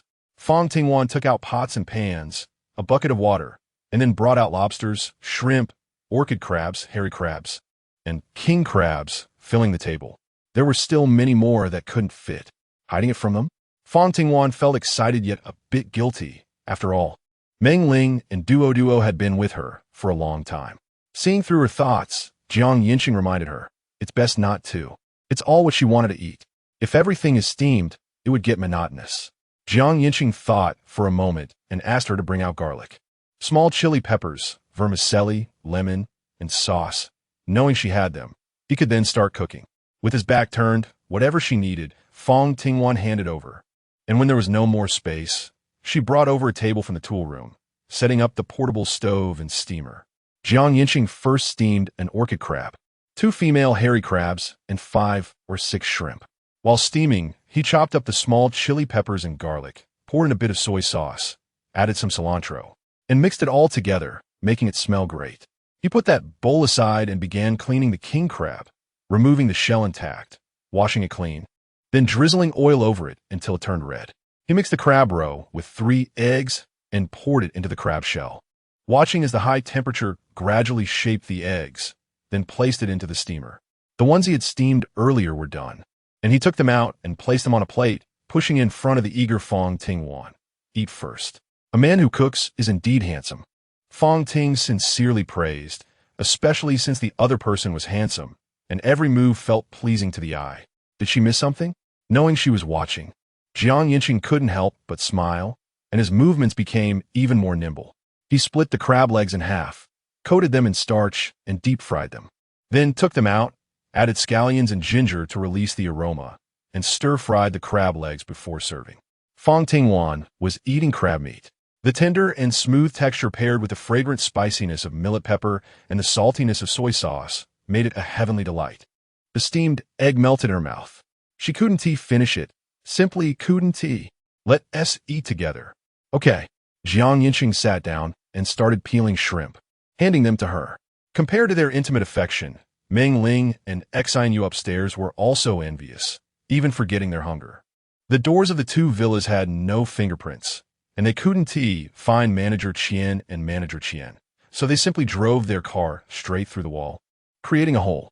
When everyone saw the rice, they went crazy, rushing in to carry it on their shoulders, each wishing they had 8 hands. There was enough rice that many couldn't carry 2 bags, but the cement factory workers were different. They could carry 5 bags at their peak, and carrying 3 bags was no problem. The workers in blue were full of energy. Luji finally saw Meng Ling and made his way through the crowd to her. Where's Fang Tingwan? Meng Ling shook her head. Don't worry about Wan. With Lawyer Jiang here, nothing will happen. Should we secretly hide some rice? Luji suggested when he saw no one was paying attention. After all, they didn't stay at the cement factory all the time. Yes. Xianyu gave him a look, glancing at Lu Feng. This guy's people were all moving the grain, so they couldn't be trusted. Lu Ji went to find the other three, and after discussing the plan, each of them carried 2 bags out. As the scene became chaotic and the rice dwindled, Xiao Wang pointed at Tan Ming's nose and questioned, "Who are you? You're not from our community." The people who were grabbing things stopped and looked at the group of strangers. They silently stood together, forming an invisible encirclement. There were only 30 or so security personnel, and without Manager Qian's protection, they had to grab some too. But why should these people be allowed to? They had electric batons and were intimidating. Tan Ming waved his hand, showing no signs of nervousness. "I'm indeed not from your community. Since you've all noticed, don't blame me for being merciless." After a pause, he raised his hand. Bang, bang, bang. The sound of gunfire was deafening. The worker in blue directly aimed the gun at Xiao Wang. "Now, drop everything in your hands. I'll count to 3. If you don't leave this room, don't blame me for being rude." 3, 2. Everyone, scared for their lives, turned and ran.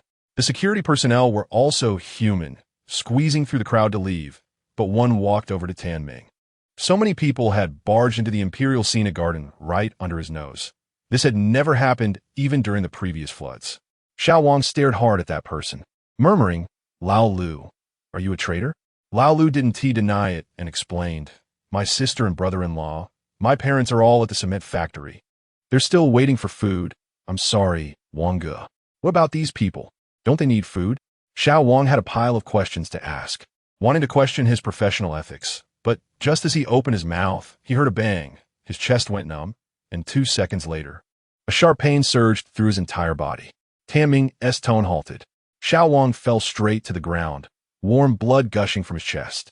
He could feel his life slipping away, his eyes wide open, filled with hatred as he took his last breath.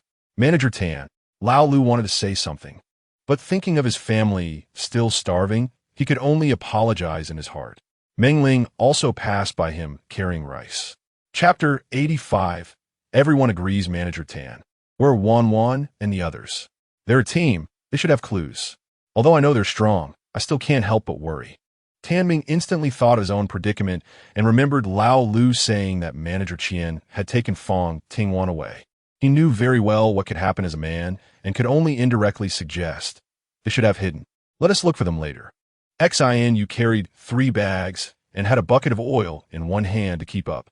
Once they were out of sight, they turned into the osmanthus forest. Lu Ji and the others had already placed the rice they carried here.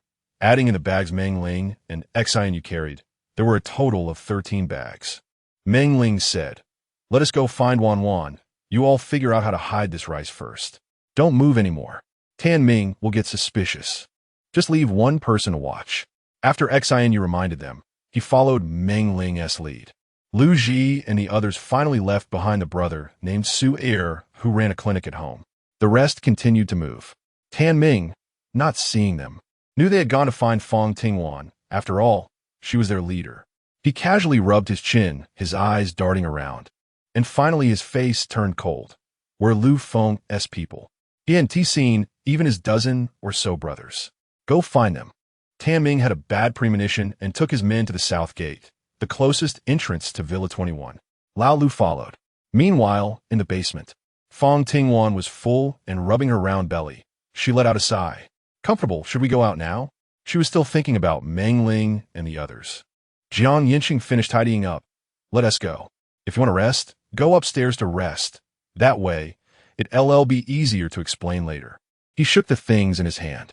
Fang Tingwan nodded in agreement, following behind him, and only stepped out boldly after he opened the door and checked that no one was around. She reminded herself not to rely on him too much, not to become a parasite. The two didn't go upstairs but stayed in a room downstairs where Yancheng was sleeping, separated by an invisible barrier of blankets, each lying on their own side. When Meng Ling and you saw each other in the room for the 3rd or 4th time, you rolled his eyes. "Why didn't you say anything? We've been looking for you for ages." While complaining, he noticed the seafood on the table and licked his lips. Meng Ling, relieved to see Wan Wan still alive, smiled and glared at you. "Keep it down. They probably haven't had a chance to blink. Where did all this come from? Stop pretending." You kicked Yancheng's shoes.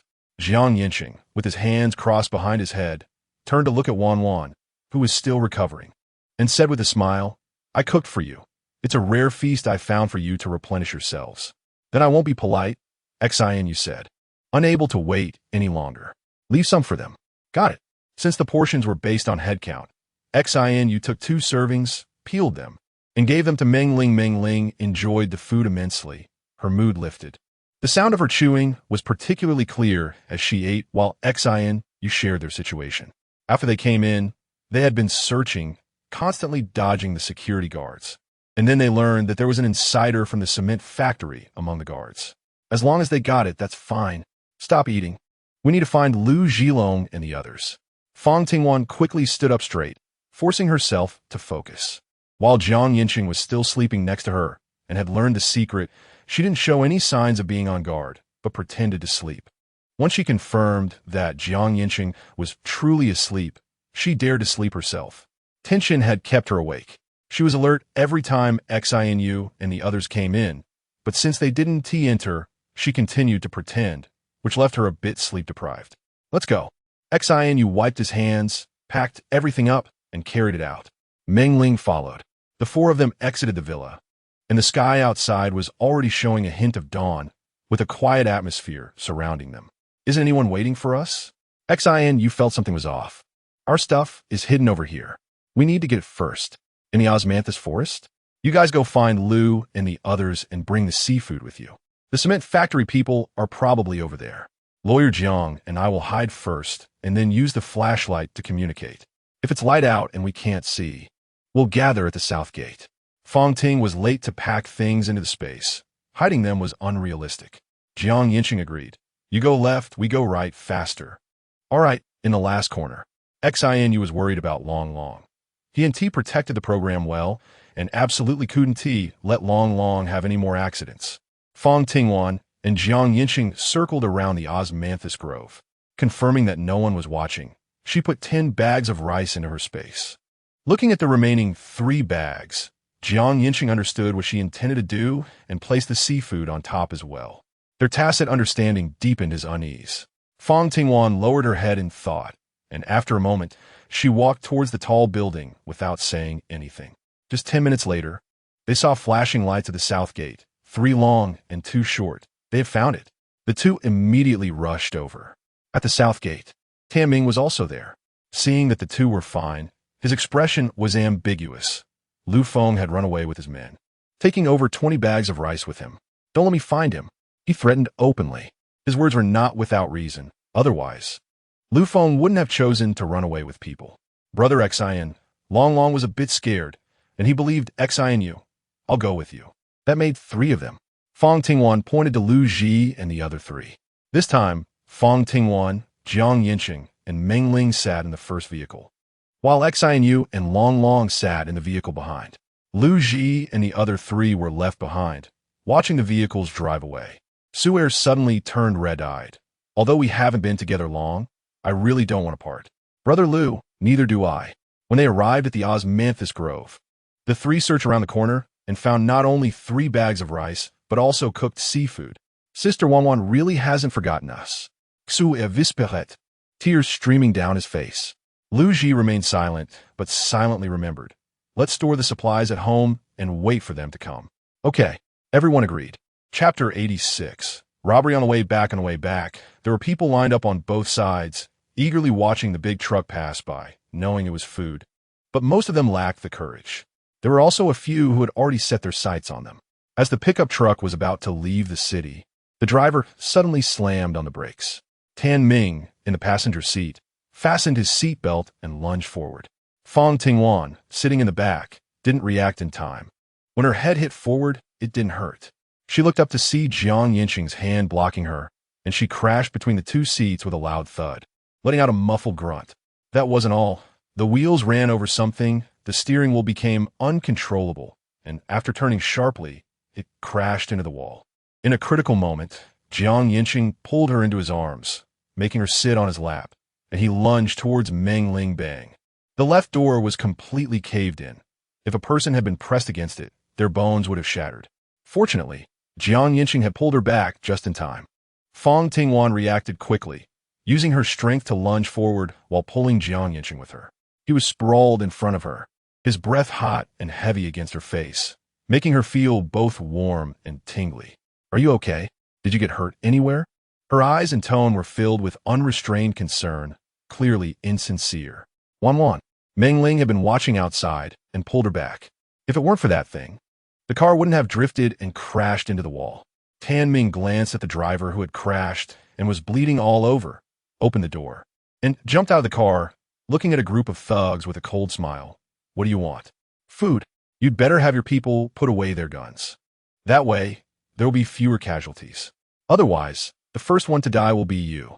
The man speaking was called Brother Hu, with well-defined features, standing at 185 meters tall, wearing a black tank top that revealed his muscular physique, covered in tattoos, with a dragon coiled around his arm. He stood there, making a gesture as if to shoot, signaling Tan Ming to look at the tall building in the eastern direction.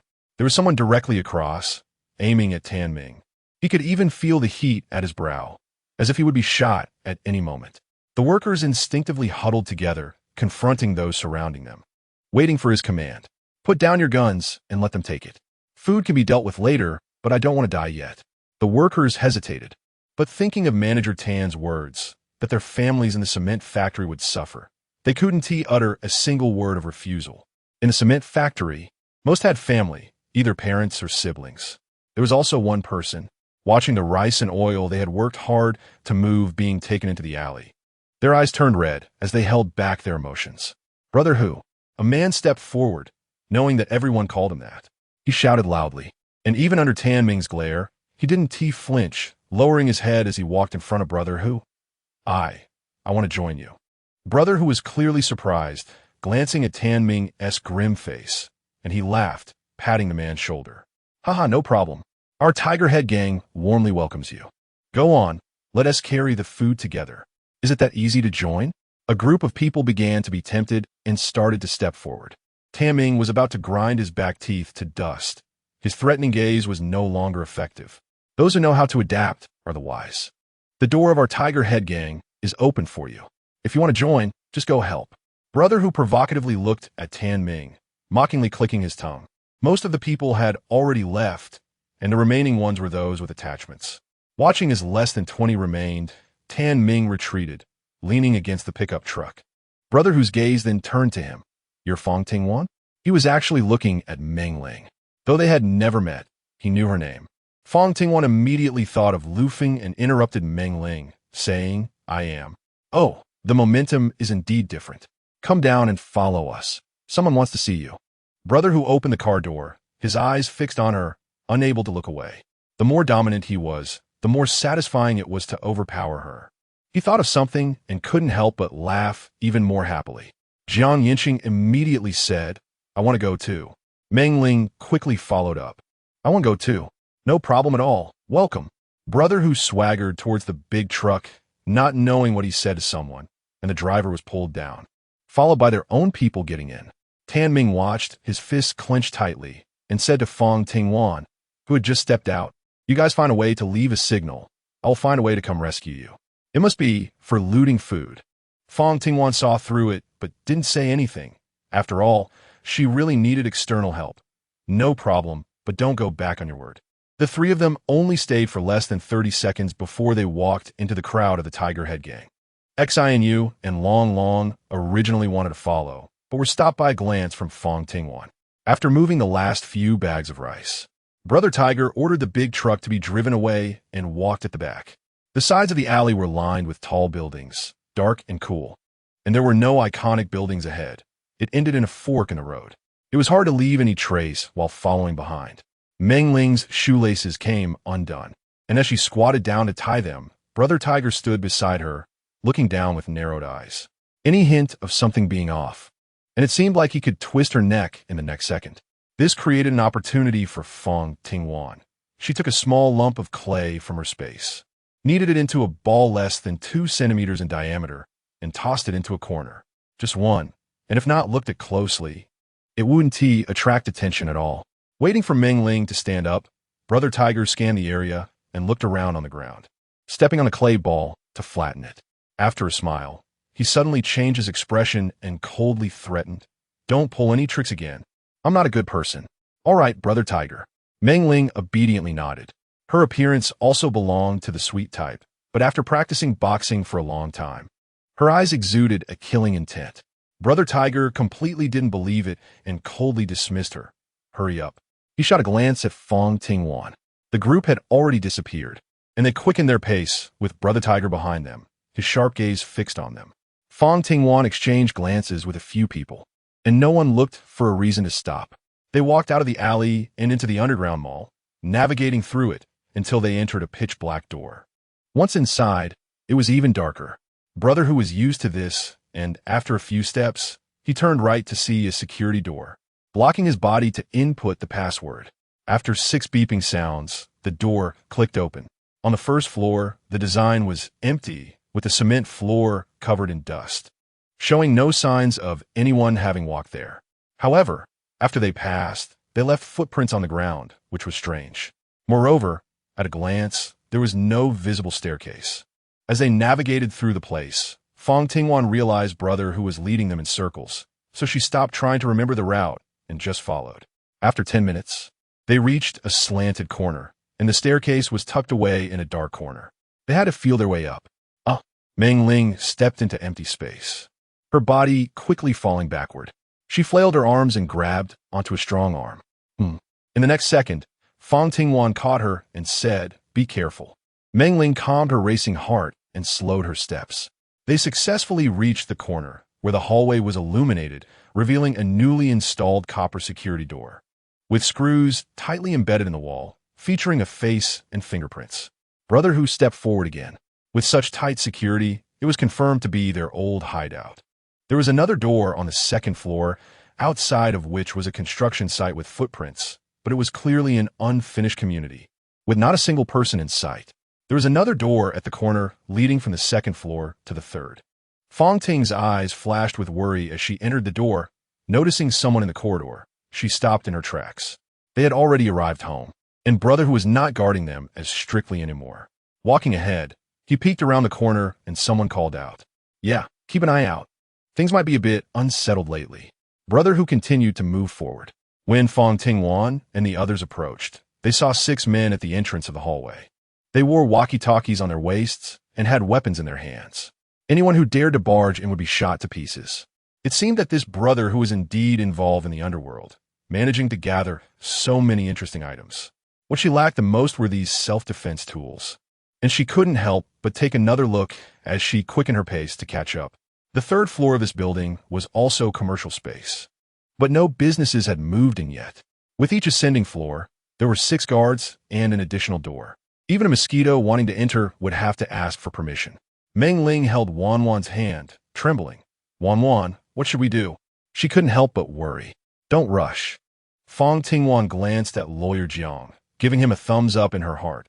He didn't change his expression at all. The first floor had 5 units, all with their doors open, allowing a clear view of men smoking and chatting inside. When they saw Brother Who, they all stood up to greet him. Brother Who merely responded with a grunt and continued up the stairs. Fang Tingwan saw the workers from the cement factory. There were a few on almost every floor, arranged in a scattered manner. It wasn't easy to gather them together. They continued to walk up to the 8th floor and entered room 801. Rooms 801 and 802 were connected, with a north-south breeze flowing through. There were sofas, an open kitchen, and even a mahjong machine on the balcony. Lu Feng was leaning against the window, directly facing the door. He had a cigarette in his mouth, frowning as he picked up his tiles. He only glanced at Fang Tingwan and the others, then played a tile, 9 bamboo. Tiger Go leaned over, standing behind Lu Feng, and casually asked, "Who won?" Lu Feng replied, "Water Buffalo, of course. His luck is really good today." The man called Water Buffalo was almost 9 meters tall, with strong muscular arms. When he smiled, his mouth and nose looked even bigger. "Today, Brother Lu let me play. I'll have a couple of rounds." Tiger Go cracked his knuckles and pushed Lu Feng slightly. Lu Feng smiled and stood up. "Then the wins and losses are all yours." The group chatted and joked as they discussed the tiles and so on. Fang Tingwan stood for about 3 minutes, and when she saw no one paying attention to her, she simply walked over to the sofa and sat down. She picked up an apple from the table to wash in the kitchen and then took a big bite. It was crisp and sweet, not bad at all, Ling. She signaled Meng Ling to have some too. Meng Ling was a bit hungry as well and took 2 apples over. Fang Tingwan, you're not scared at all, huh? You're braver than I expected. Lu Feng looked at her with a smile, his eyes filled with killing intent. I guessed it was you early on, just didn't expect you to know them. Seeing the obvious good relationship between the two, if it weren't for Lu Feng, brother who wouldn't have specially invited them to come along. Fang Tingwan could tell from Lu Feng's restrained demeanor that he still had something for her to do. Lu Feng didn't expect to run into his good buddy from middle school here by such coincidence. Since the other party was doing well, they directly formed an alliance, planning to make a big score. How about you help us take over the cement factory? He asked. Take over? Is that what I think it means? Fang Tingwan thought for a moment. The temperature was still over 40 degrees, and the cement factory had electricity. Compared to playing mahjong by hand, going to the cement factory was indeed a good choice. Brother who responded when he had the time. If you can do it, I'll let you go. This time, Fang Tingwan led the team and first dealt with President Qian and the others. Otherwise, the security of the villa wouldn't have collapsed, and it wouldn't have been so easy for those people to try to steal things. A capable pawn wouldn't be killed directly, as that would be a waste. Fang Tingwan understood that with the two sides at war, she could have benefited from the situation. But now, she thought it might still be possible. She smiled and said, how about I go persuade Mr. Su to leave first? If he agrees, it would be great for everyone to coexist peacefully. Use whatever means you need. We want everything from the cement factory, including the women. Lu Feng's smile was chilling. Those women were meant to appease the Tiger Head gang and could not be taken away. All right, understood. When do we depart? Wait for Ming to come pick us up? By the way, she needs to stay. Brother who looked at Meng Ling with ill intentions, his Adam's apple rolling a couple of times. Meng Ling instantly felt goosebumps all over her body and shrank back behind Wan Wan. At that moment, she really wished Xinu was there. Fang Tingwan, no, I want to take all my people away. You can send someone to follow me. If you insist on keeping anyone, I'll go with you and we'll perish together. She had a grenade in her hand. When did she take that? Meng Ling felt a shiver just looking at it. Yancheng knew she had taken it from her space, but when? Brother who instantly stood up, his leg bumping into the mahjong table without care. Fine, no problem. This building has just been completed and the facilities are not fully equipped. The impact of this grenade is unpredictable, but he must not reveal their location. Let's go eat. He walked ahead. Lu Feng and Xuanyo followed, and seeing the bomb, Xuanyo showed a puzzled expression, but since the other party had hidden it, he wasn't too sure. Fang Tingwan and a few others were walking at the back, and Meng Ling couldn't help but ask, how do you have such a dangerous thing? I took it from a decoration at Qian's house. It's fake. At that moment, Fang Tingwan thought it could be used to scare people, but she didn't expect to use it so soon. She leaned closer to Yancheng and lowered her voice. We need to find our ammunition depot. We can't come here for nothing. All right, do you have any medicine for diarrhea? Yancheng already had an idea. Fang Tingwan took out 2 boxes of laxatives from her pocket. Chapter 88, Seduction. Yancheng opened the medicine box, folded the instruction manual, then opened the capsules and poured the powder inside. Once everything was done, he handed the instruction manual to Fang Tingwan. I'll cover for you with Meng Ling when the time comes. To ensure everything went smoothly, Fang Tingwan put it into her space. Okay. Yancheng went directly to the bathroom with the medicine box, lit it with a lighter, and waited for it to turn to ashes before flushing everything down. Why are you still here? The water buffalo came upstairs, seeing them still sitting there. Instantly filled with rage, get downstairs. This inexplicable anger made Fang Tingwan glance at him a few more times. Meng Ling explained with a smile, stomach ache. We'll be down in a bit. As soon as she finished speaking, Yancheng walked out of the bathroom, covered in sweat, looking just like someone who had a stomach ache. The water buffalo said nothing and motioned for them to go ahead. The dining area was on the 5th floor. The Tiger Head gang had more than 40 people, and with the cement factory workers included, there were nearly 70 people. With so many people suddenly coming in, the 5th floor became extremely noisy, and some who hadn't received bowls and chopsticks were shouting in place. We don't have bowls. Do we grab with our hands? Shut up. You came here to enjoy, didn't you? Amidst the shouting, the workers in blue and the Tiger Head gang members formed 2 rows, looking aggressive, ready to fight at any moment. Brother Tiger watched silently, pulling out his gun, You all wait until we finish eating before you eat. He pointed at the cement factory workers. Why should we? Some were not satisfied, and before they could finish their sentence, the water buffalo pulled one out from the crowd. He was a head taller than the man, strong in build, and pressed the person against the wall without saying a word before punching him in the stomach. Ouch! The man groaned, feeling his blood surge, the pain making him curl up. Without the strength of the water buffalo, he collapsed to the ground, groaning in agony. The others watching immediately shrank back, not daring to speak anymore. Seeing this, the man from the Tiger Head gang who had shouted the loudest snorted coldly from his nose and said with a smile, "Know your place. What do you think you are?"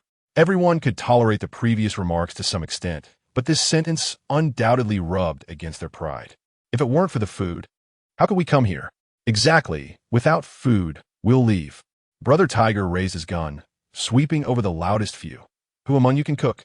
Our chef didn't know there would be so many people today and made too little food. Don't be angry. Slap once and then give candy? Although everyone was still angry, they compromised for the sake of food, looking at each other. I can cook. I can too. Yancheng, Fang Tingwan, and Meng Ling all stepped forward. The kitchen wasn't large. With 3 people, it was already cramped. Brother Tiger pointed at Yancheng and Fang Tingwan. You two go cook, you come here and eat first. Meng Ling looked at Wan for help. It's okay. Let us eat. Fang Tingwan comfortingly patted her hand and went to the kitchen with Yancheng. The kitchen was open, and 3 bowls of dishes were already on the counter. Stir-fried potatoes, sot ed cabbage, and mapo tofu. The aroma was enticing. Members of the Tiger Head gang came one after another to get their food, and it was already running low, so the cement factory workers definitely wouldn't get any. Cooking for 30 people was indeed a tiring job. Another worker, who usually cooked at home, could only feel frustrated seeing that they could only use the pressure cooker for rice. When to cook it, if they didn't cook, there would be nothing to eat. So he immediately started washing the rice. As for the vegetables, there were only potatoes and cabbage, along with 2 pounds of meat.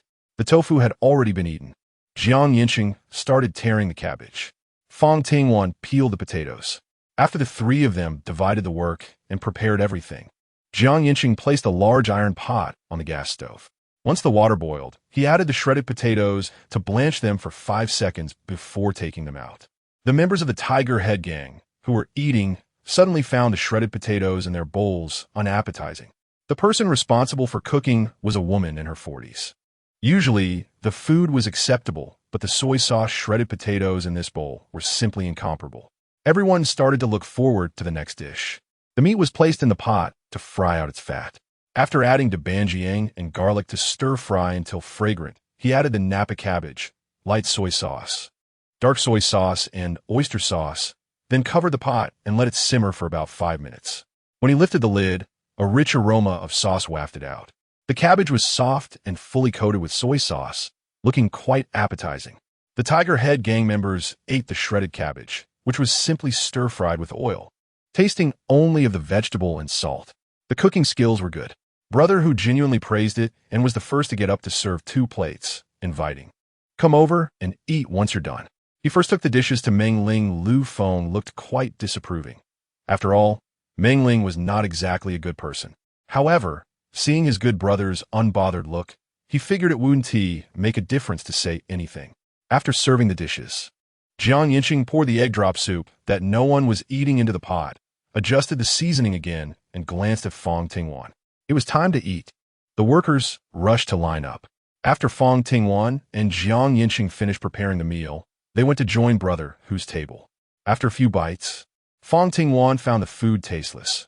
Indeed, she couldn't enjoy the simple fare anymore. Her mind was filled with thoughts of seafood, and her palate had become spoiled. This wouldn't do. She continued to eat. Once the workers had finished their meals, the people from the Hutu gang noticed there was nothing left. So they decided to try the soup. Wow, it's delicious. The others quickly followed suit and tried it as well. Even Brother Hu and his crew each took a bowl. Fang Tingwan and the others also drank. After eating and drinking enough, Tiger arranged for Fang Tingwan and the other 2 to sleep with him in room 803. It was a 3-bedroom apartment. Tiger actively gave up the master bedroom for the 2 girls to sleep in, and before closing the door, he looked at Meng Ling reluctantly. Meng Ling showed a hint of shyness, but after closing the door, her expression immediately changed, and she covered her mouth and retched. What's wrong? Fang Tingwan worriedly helped her catch her breath. Meng Ling waved her hand, lay down on the bed, and exhaled a deep breath. I just threw him a couple of flirtatious looks, and he acted like he was under a spell, wanting to get into bed with me. He's so nice to me. Huh? I thought he liked me a bit, wondering if I could take advantage of him, but who knew his reaction would be so strong? Meng Ling regretted. If I had known I shouldn't have acted recklessly at the dinner table, I would have liked to help instead of always being a burden. Before, I had duo, but now that duo doesn't need my care, I still can't do anything. Fang Ting was lying beside her, able to guess her thoughts, feeling relieved. If a Ling could achieve this level, what else could she not trust? She could check where their weapon cache was. I can't believe it. Just a moment ago, Meng Ling was still shouting in regret, but now she sat up abruptly like a carp, opened the door, and indeed saw brother who's still waiting for her on the couch. She made an okay gesture behind her. Fang Tingwan pulled the door down a little, leaving a gap. Chapter 89 in hand. Brother who? Why aren't you asleep yet? Meng Ling deliberately lowered her voice, her laughter sweetening the atmosphere. Brother who stared at her, his eyes wide. Although he was doing well, he had no women by his side, and his mind was only on his first love, who looked too much like his ideal type. He blurted out, I'm waiting for you. Waiting for me? Meng Ling showed a look of surprise and joy, taking a few steps to the water dispenser to get some water. Brother who grunted heavily and leaned against the wall, asking, do you have a boyfriend? Ah. She thought of XINU and felt a little guilty, her smile fading slightly. Do you? Brother who was starting to panic. Meng Ling was taken aback. She couldn't back down now, quickly wiping the corners of her eyes, which were starting to redden. He went missing. Seeing the beautiful girl shed tears, Brother who hurriedly searched his pocket for a tissue and directly asked, so, do you want to be my girlfriend? Fang Tingwan was shocked by the straightforwardness of the situation. Yancheng was silently watching as well, and for a moment, he envied Tiger Brother's courage and directness, unlike him, who could guess the answer but kept those thoughts bottled up inside. If possible, he would never say them. It was like a lawsuit that he knew would lose. He couldn't risk his career on such a gamble. Confessing to Wanwan would mean risking the ambiguous distance between them, and Wanwan would definitely clarify their relationship. He didn't dare to take that chance. I don't know you well enough yet, Meng Ling immediately said, offering a reason she had thought of beforehand. But Tiger Brother saw hope. It's okay. You can take your time to get to know me. Sit down, and I'll tell you about myself. Meng Ling carried her cup of water and sat down. Tiger Brother began to talk about dropping out of high school, and, as he spoke, his hand reached behind Meng Ling. I need to talk to Yancheng about something. She went straight to the room across. Meng Ling breathed a sigh of relief and appropriately pulled back a bit. I don't want them to think I'm changing my mind so quickly. It's okay. I understand. Tiger Brother didn't make any further moves. Seeing Meng Ling nod again to signal them to relax, Yancheng finally closed the door. Still able to hear muffled voices outside, though not clearly. It should be about time. An hour had passed since dinner, and the medicine should be taking effect. Fang Tingwan had counted. At least 50 people had drunk the soup. When everyone was exhausted, it would be the best time to look for the ammunition cache. Now, everything was ready, just waiting for the right moment. Wanwan. What's wrong? You seem off, Fang Tingwan said, feeling that his mood was not quite right. She reached out to touch his forehead with a bit of worry. Not hot. At that moment of contact, the knot in Yancheng's heart unraveled, and he felt satisfied just like that. He let go of her hand and went to the window. The room was dark, and so was outside. He could only vaguely see a shadow in the moonlight. Because his eyes couldn't see, his hearing became sharper. Sounds of flushing started coming from downstairs, along with some noise. I can't hold it in anymore. I can't hold it in either. I'm going downstairs. The noise below began to grow louder. Meng Ling knocked on the door and said, he went down to check the situation. Fang Tingwan opened the door, and the living room was empty. Did anyone ask? He said he could go anywhere in the building except for 403. Meng Ling couldn't smile. They were on the 8th floor, and if they went to the 3rd floor without a reason, it would be easy to expose them. You go to the bathroom and hold on. Keep Tiger steady. After Fang Tingwan and Yancheng exchanged a glance, they quickly went downstairs. The scene downstairs was already a chaotic mess. with some people unable to hold it in and directly resolving their needs in the corridor. The stench was overwhelming, and when they saw Fang Tingwan, a woman, appear, they hurriedly covered their bare bottoms and turned their heads away. Fang Ting rushed down holding her stomach, as if she were looking for a bathroom, all the way down to the 4th floor. There were more than 10 people on the 4th floor and out of 5 doors. Only the door of room 403 was closed. However, even if someone had a stomachache, they were still waiting at the door. Fang Tingwan walked upstairs with a flushed face, while Yancheng had already found a way into room 503. She looked for an opportunity to follow him in and saw 2 people lying on the sofa. Dead? She asked as she entered the master bedroom. No, just fainted, Yancheng replied, leaning his head out the window and lowering his voice. Do you have climbing ropes? Yancheng took them in hand and immediately started tying them to the chair, then to the bed leg, making sure it was secure before reminding her, be careful. Fang Tingwan had the space, which was most suitable for going down, and someone was needed to assist from above. She tied the rope tightly around her waist, put on gloves, and slowly descended along the window edge.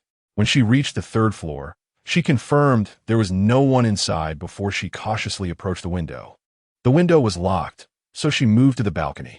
The balcony door was open because someone was smoking, and she quickly hid the rope in a corner. After sneaking in, she took out her night vision goggles from her space. Essential for climbing, she had bought them as well. Once she put them on, she could see that only the master bedroom was locked among the 3 rooms. She took out some wire and poked it inside to fiddle with the lock. In the apocalypse, she had learned many survival skills, and picking locks was just one of them. Sometimes, for food, she had to do some sneaky things. The door clicked open, and she quickly slipped inside. The next moment, the front door opened, and a man entered, scanning the room. He noticed the balcony door was open and immediately closed it, then turned the doorknob of the master bedroom. It was locked and wouldn't open. The man sighed in relief, held his stomach, and ran out, closing the door behind him. Fang Ting closed her eyes after wiping the sweat from her forehead, looking at the iron boxes piled up in the master bedroom. She casually opened one, which was filled with bullets, probably around 20 boxes. Opening another box next to it, she found rifles and handguns. She didn't move the boxes. Instead, she sent everything into the space and moved the stones from the space into the boxes. It took her about 15 minutes to finish. She hurried to open the balcony door, tightened the rope, and gave it a tug. Yancheng immediately pulled her up. The next moment, the door opened. A man's figure walked straight to the balcony, opened the door, and sat down on a small stool, lighting a cigarette. Then another figure walked in. Brother who told you not to smoke, are you still smoking? 1 stick a day is already very little.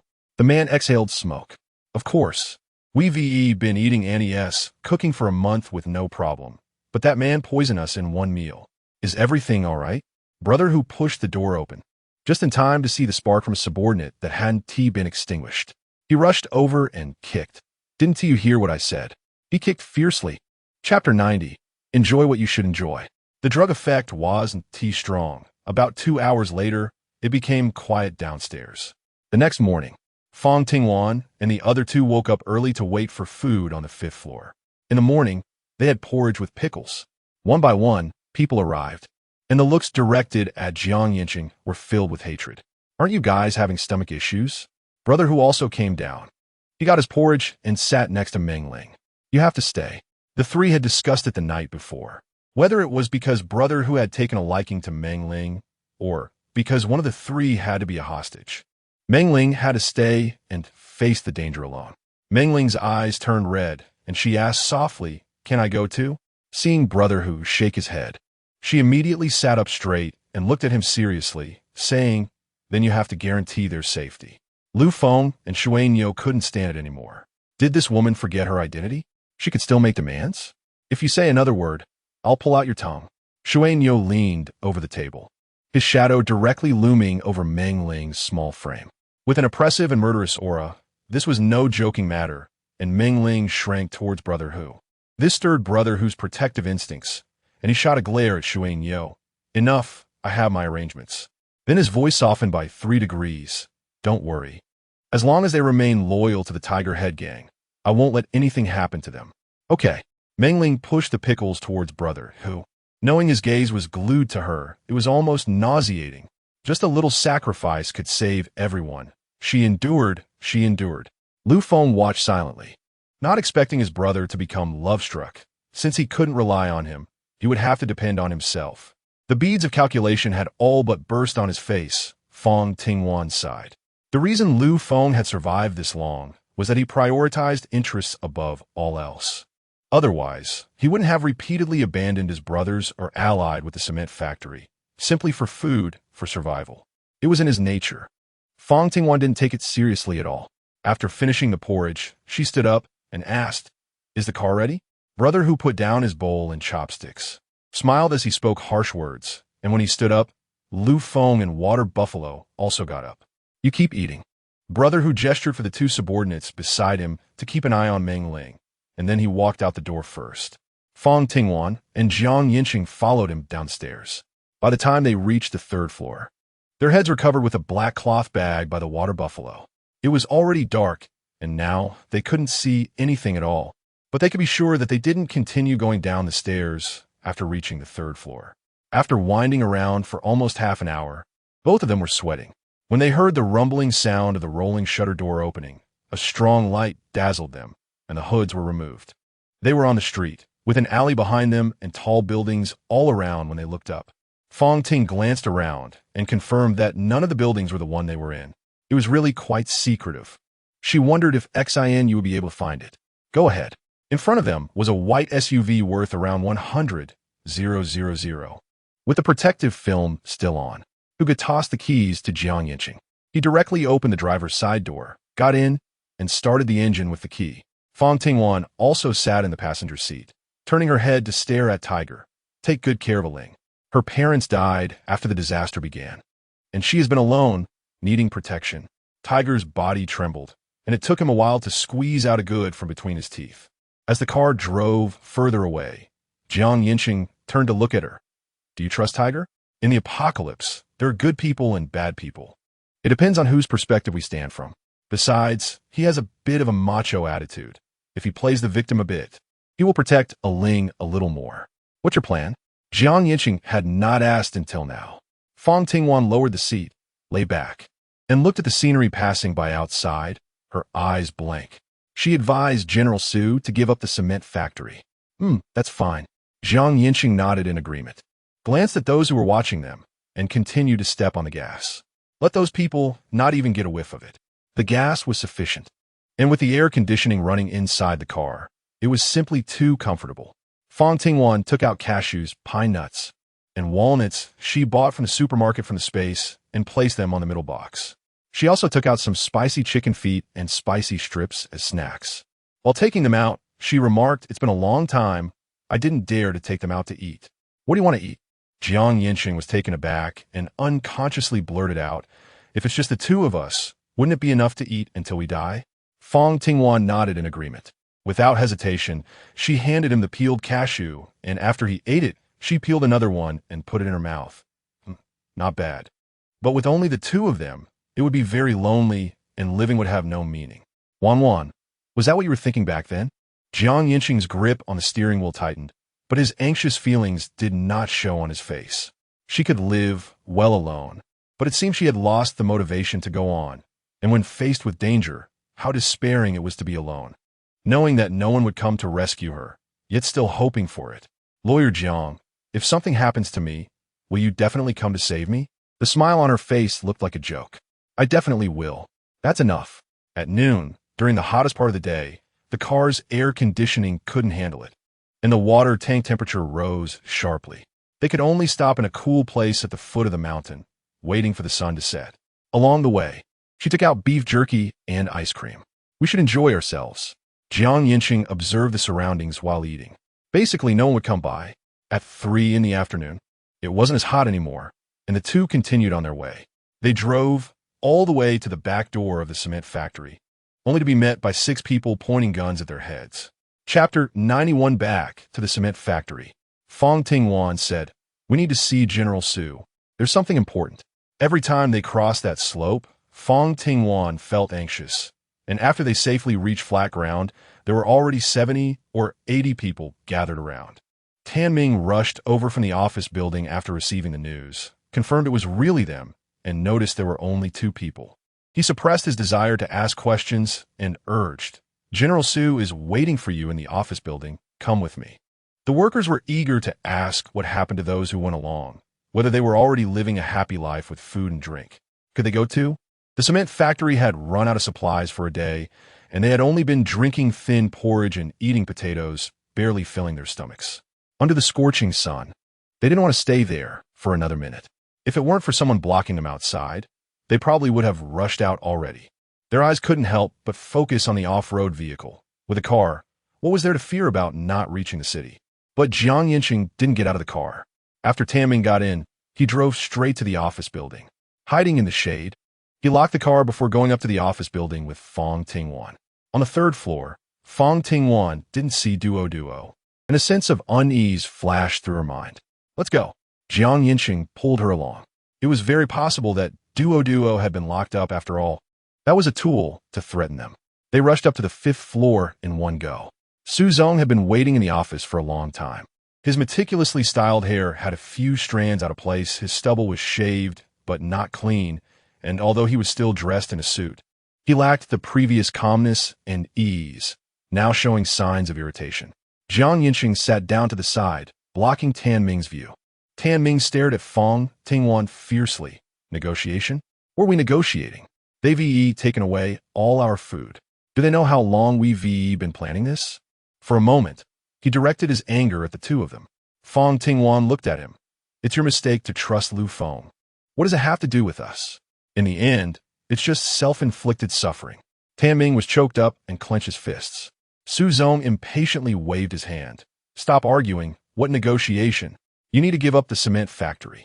Before Fang Tingwan could finish her sentence, she was interrupted by an angry shout. "Impossible!" Ming shouted excitedly. "Leaving the cement factory means death outside." Fang Tingwan finally looked at him properly.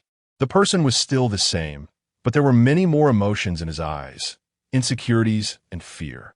After seeing the people outside, he was even more afraid to go out. Su Zong sat down, clasped his hands on the table, and impatiently said, "You either go out or listen to the end." Ming took a step back and chose to remain silent. Fang Tingwan said, "You should have noticed that the weather outside is getting hotter. The cement factory was indeed a suitable fortress for survival before, but in half a month, it will become a steam oven, and your supplies have already reached their limit. Leaving is the best choice. What did they agree to give us? Su Zong needs food.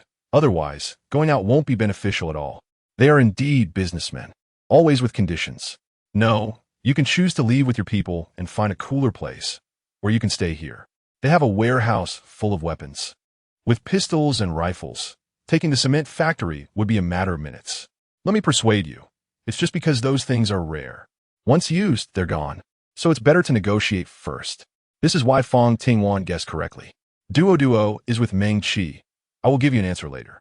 Su Zong seemed to age 10 years in an instant, waved his hand, turned his chair, and looked out the window. No one could see his emotions. Fang Ting added, "The bottom line is 500 pounds of rice. They took away thousands of pounds from us." Ming's voice grew quieter. If it weren't for being robbed, there wouldn't be a need to make a choice now.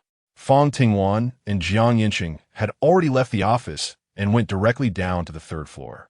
They finally saw someone. Duo struggled to run over. Her nose and eyes were all red from crying as she jumped into Fang Tingwan's arms, holding on to her real sister. But she didn't dare to cry too loudly.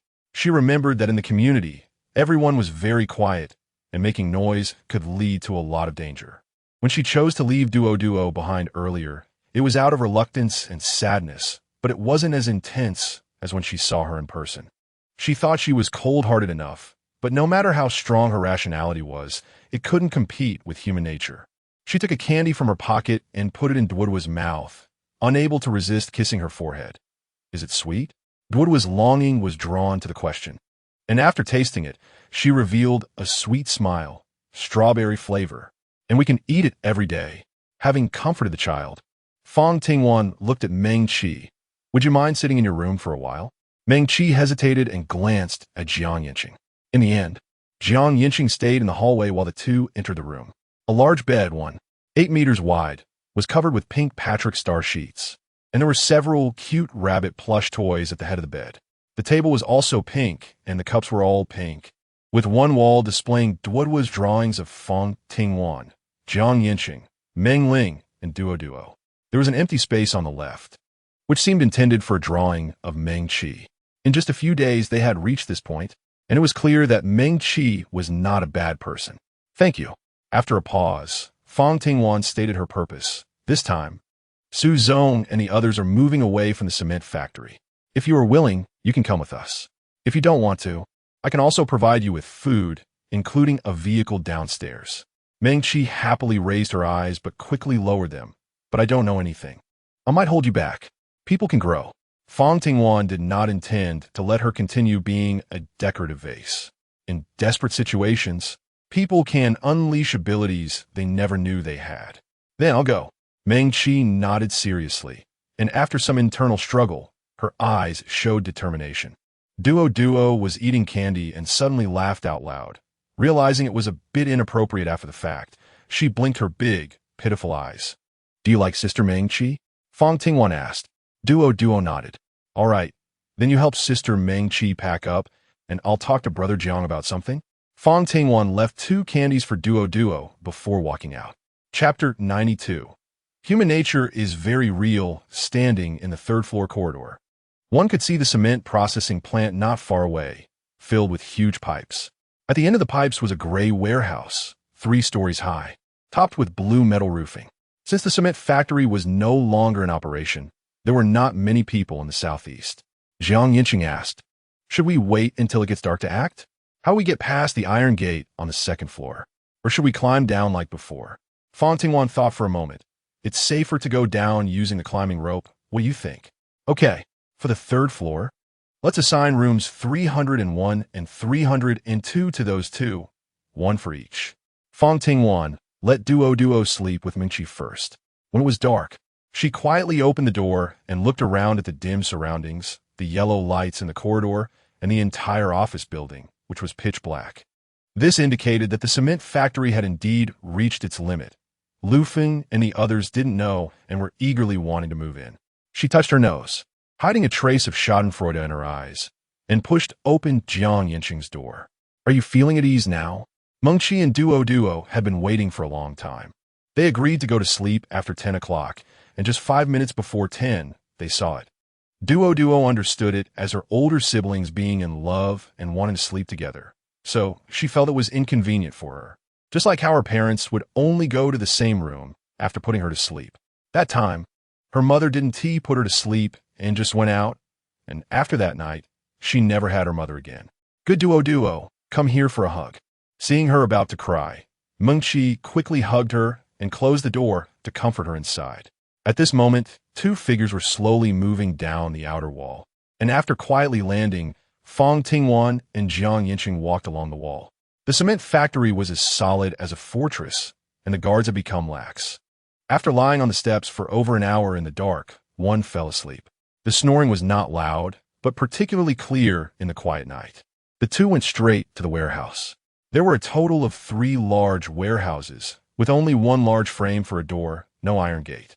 After all, even if a thief came, they would only steal valuable items. A bag of cement was worth around 100 yuan at most, and the cheaper ones were just a few dozen. Even if they carried 7 or 8 bags, it wouldn't be worth much. There was no one guarding it. The first warehouse was too conspicuous, so Fang Tingwan and Jiang Yancheng went to the last one, which was next to the southeast corner, cold and eerie, and even cooler. Empty it out? The base of the cement was blue glue, and on top were 50 bags arranged both horizontally and vertically, totaling 15. Roughly calculated, there were at least over 300 tons, and Jiang Yancheng suddenly became curious about how much her space could actually hold. Fang Ting bit her lip, looking at the cement with a troubled expression. Moving it out was definitely not a problem, but the living space for the cattle and sheep outside would surely be reduced. You go guard outside first. Jiang Yancheng turned and walked out. Fang Ting quickly entered the space, noticing that there wasn't enough room in the villa for everything, and the basement was already filled with vehicles, leaving only the outside for storage. She needed to expand the space. Otherwise, there wouldn't be enough room for bricks, tiles, and such in the future. Thinking this, she reduced the size of the pens for the cattle and sheep, herding them inside. But she found it a bit challenging with the ones that had just given birth. Over the past 2 months, the chickens and ducks had hatched 2 batches of chicks.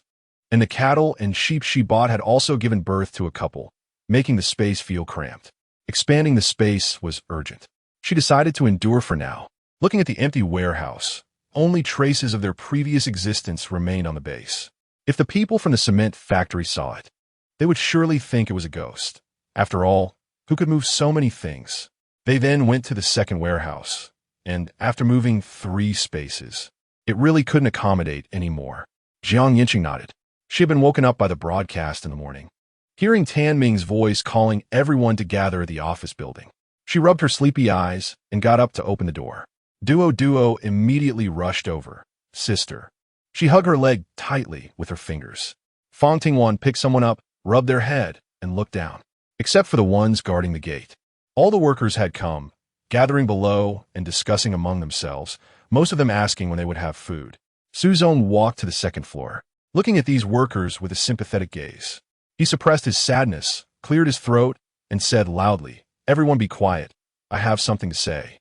Instantly, the crowd below fell silent, all looking up at him. I am preparing to leave the cement factory. Those who wish to leave with me can go to Manager Tan later to sign up, pack your things, and we will set off at 10. After Su Zong finished speaking, it seemed as if all his strength had been drained, and he leaned against the railing, looking at the people below and then at the cement factory, which now felt desolate. A family business. How could it have fallen to this state in his hands? The crowd below erupted. "Mr. Su, where can we go? Is there food? We haven't even had breakfast." "Yeah, we can't just go out and starve." Voices rose one after another, and in their eyes, all that mattered was food. Suzong consoled himself, bitterly smiling, "After I leave, it will be the Tiger Head gang managing this place. They have food, and you can stay." He thought it was a good way out, but never expected the reaction to be so intense. Tiger Head gang? Are they the ones Manager Tan said stole our food? They even took our people. Yeah. How could they come here? Could it be that Mr. Su didn't want to leave, but was scared away by these people? "I want to stay. At least there will be food and security. There are so many of us. Why should we be afraid of them?" One after another, they agreed. Dan Min, standing next to Su Zong, felt his teeth grinding in frustration. If it weren't for them, just the food reserves of the cement factory would be enough for Mr. Su to eat for years. He never expected these people to be so ungrateful. He shouted, "Be quiet." Su Zong was much calmer. "Is anyone coming with me?" It was very quiet below. Su Zong looked around and smiled. Good. He turned to the group of women on the second floor. No matter how poor the conditions were, he had not treated them harshly. "What do you say?" The women gathered together, choosing silence, which was a rejection. Su Zong could no longer smile. He turned and despondently walked up to the third floor. When he turned his head and saw Fang Tingwan and the others, he also saw Meng Qi. He moved his lips, but did not ask that question again. "Can you drive us away together?" In the end, only Tan Ming followed him. Fang Ting looked at Tan Ming in the evening. "Okay, but I need transportation costs." "Money? No problem. It's just a pile of waste paper." Tan Ming signaled her to follow him upstairs. Chapter 93, Teammates. Fang Tingwan followed him alone to the 5th floor and entered room 505. The room had 2 large locks, which Su Zong opened with a key, pushing the door wide to let in the light, and then went straight to the bedside to open the curtains. This room resembled a collection room, filled with calligraphy and paintings, jade ornaments, bottles and jars, and a safe. All these were items I collected before the natural disaster. Fearing someone would have bad intentions, I put them all here. You can pick any 2. Consider it as travel expenses for him and Tan Ming. I want money or gold. Fang Tingwan was not interested in these antiques. They were truly worthless now. Su Zong anticipated this. These things he once cherished were now all scrap. He opened a safe as tall as a person, which looked like a freezer, and found the top 3 layers filled with cash. 10,000 in a stack, conservatively estimated at $1 million. Su Zong stepped back. "How much do you want? Can I take it all?" "Don't worry, it's not for nothing. We also have 5 bags of rice, a barrel of oil, and 2 pieces of cured meat." Whether it's worth it depends on how Su Zong thinks. After pondering for a while, he nodded. "I'll keep 100,000. "Okay, no problem." Fang Tingwan found a sack to pack it up, lifting the heavy load. Her gaze inevitably dropped, the corners of her mouth lifting, her eyes curved, resembling a cunning fox. What S underneath? Actually, I have a few treasures I can trade. Su Zhong's eyes flashed with the shrewdness of a businessman. First asking, what is it? Then adding, is it all gold and jade? Wow, gold. Fang Ting's eyes sparkled as she gently said, we have all the outdoor camping gear. And of course, I can also give you some bullets. As for the gun, Su Zhong already has one, but we are indeed running low on bullets. In fact, even those guarding the outer wall only have one magazine of bullets. He momentarily forgot about this. He opened the layer below. Inside were more than a dozen brocade boxes, with the upper layer containing jade bracelets, prayer beads, and various glass textures or pure green pieces with floating patterns, all clearly quite valuable. Fang Ting's goal was below.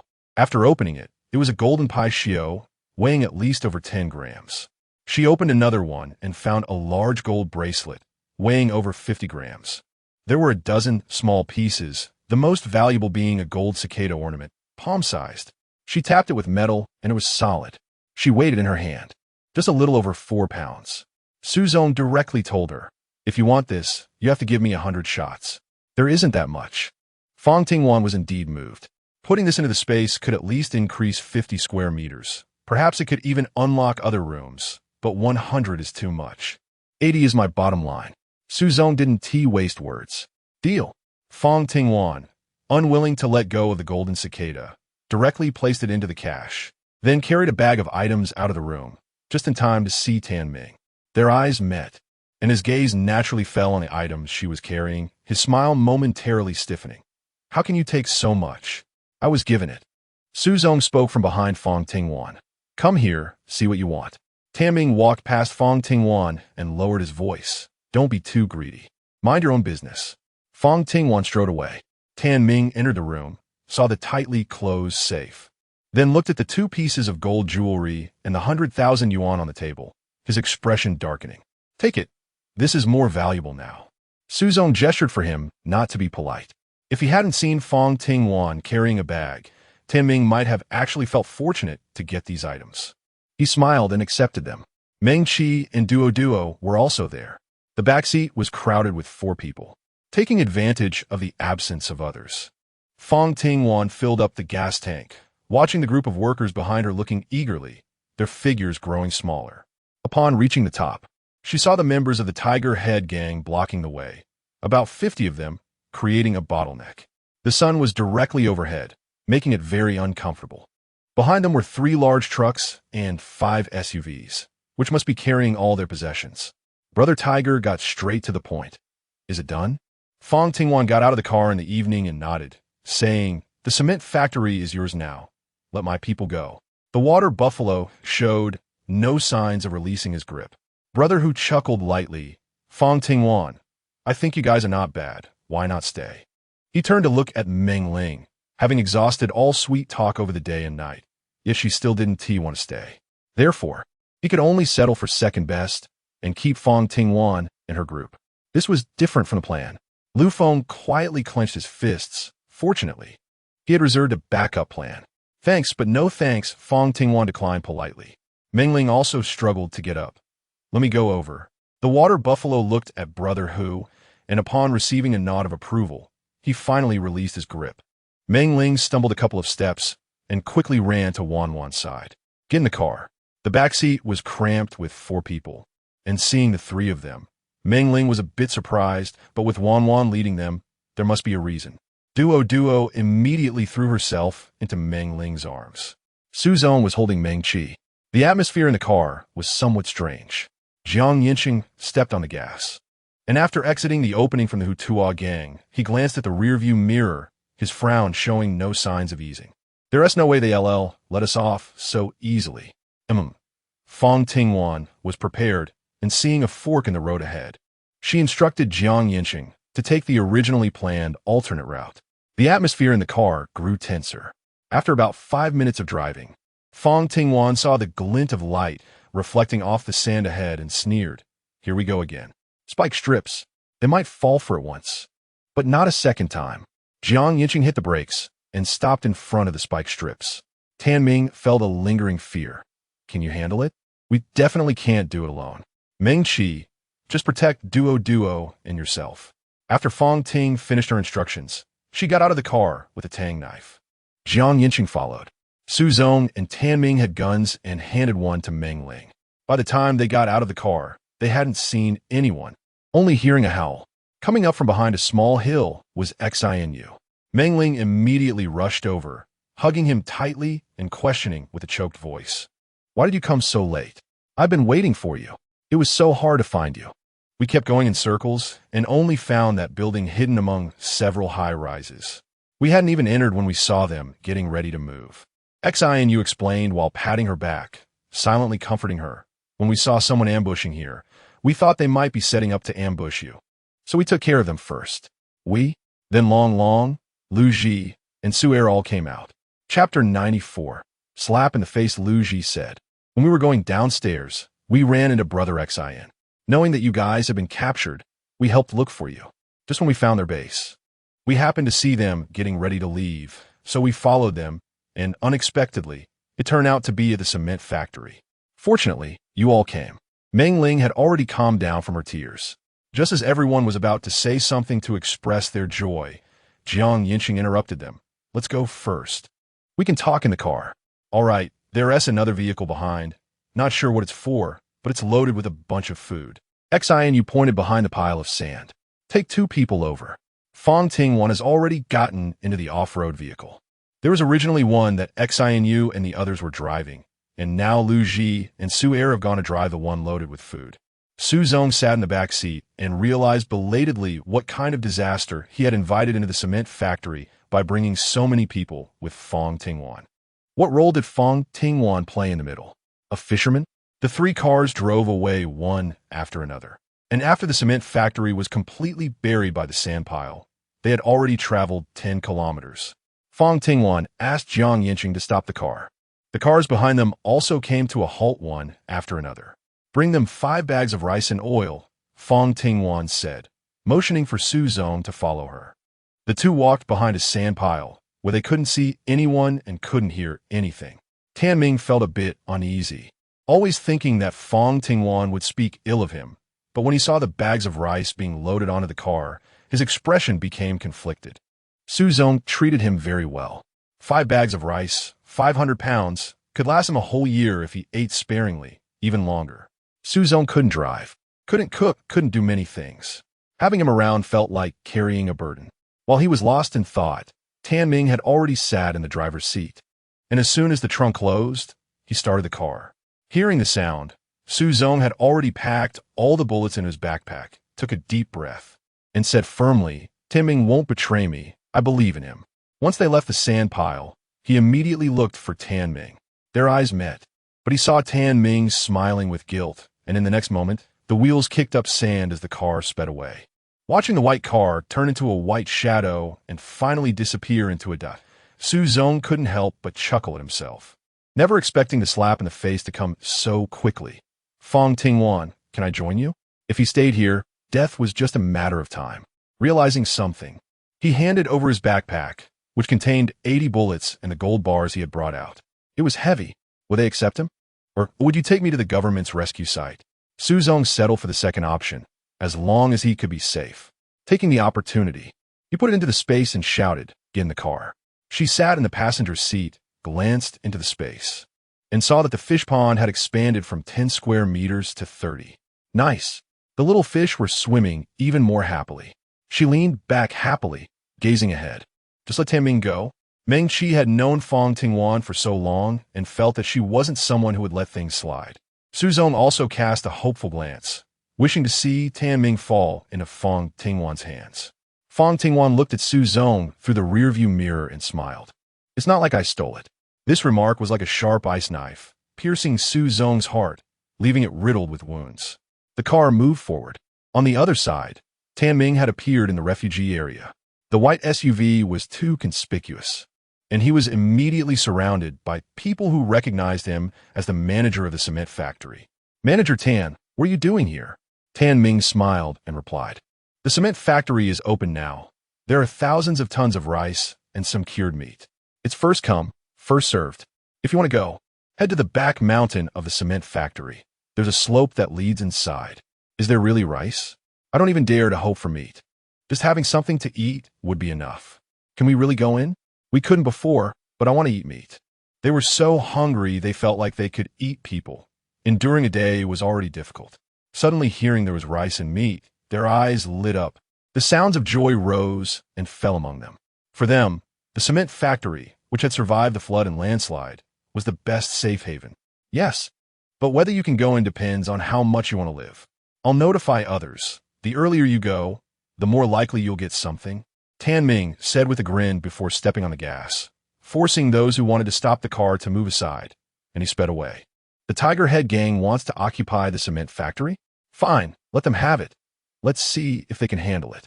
He laughed meaningfully, always telling the refugees that there was food and drink at the cement factory. On the other side, Fang Tingwan and the others had already entered Pingquan City. Without the presence of the Tiger Head gang, there seemed to be more people. They were searching for food and immediately retreated when they saw 2 cars coming in. After a smooth drive into the city, they headed straight to the back of a residential area and entered the basement. When the car lights turned on, the floor inside was already covered in moss, with some leftover garbage, but no people were seen. They chose to walk through the basement to avoid being seen. Parking at the stairway, they each took a few items and headed upstairs. Suer's clinic was on the 12th floor. The elevator was broken, so they could only climb up on foot. They hadn't seen anyone until they reached the 11th floor. There lived a couple in their 70s, seemingly waiting for death, having moved their bedding to the stairway and lying there. On the floor were empty bread bags and other household trash. When they saw people, the old lady's pale eyes lit up. "Kind children, please give us something to eat," she almost begged, leaning against Fang Tingwan's feet. In a flash, Fang Tingwan dodged, and the old woman's hand only brushed against her pant leg. No, she went straight upstairs. "Please, we're really going to starve to death. Just a little bit. You have so much, just give us a little." The old lady's words were cut off by Suer. "Then hurry up and die, before the natural disasters. Weren't you 2 the biggest troublemakers? It was either my family fighting or you being scolded downstairs. There wasn't a single person in the whole building who hadn't been scolded by you." Chapter 95. The old lady Suer became increasingly angry, his lips trembling. Luji explained for him. These old folks find fault with everything, and both the residents and the property management have suffered greatly because of them. Plus, when they used to argue, they were fiercer than the young people. Don't ask me how I know. I was in the elevator once and got scolded because I had a little bit of rainwater on the floor. Good people don't live long. Disasters last for 1,000 years describes them perfectly. Suer angrily went upstairs, afraid he would give himself health problems. The 2 old folks were still arguing, but no one was listening. Once they reached the 12th floor, they could see a plaque that read, "Su's traditional Chinese medicine." Whether he lived or died, he didn't know, but hope was slim. Fang Ting gently patted his shoulder, offering silent comfort, and walked into an open room. There was a wall full of traditional Chinese medicine, as well as Western medicine and disposable syringes. You don't even believe that you can excel, and others want to hope for your excellence either. Do you understand? Fang Tingwan finished speaking and turned to leave. Jiang Yancheng and Lu Ji had already taken out the ingredients and started cooking. Suer sat together with everyone.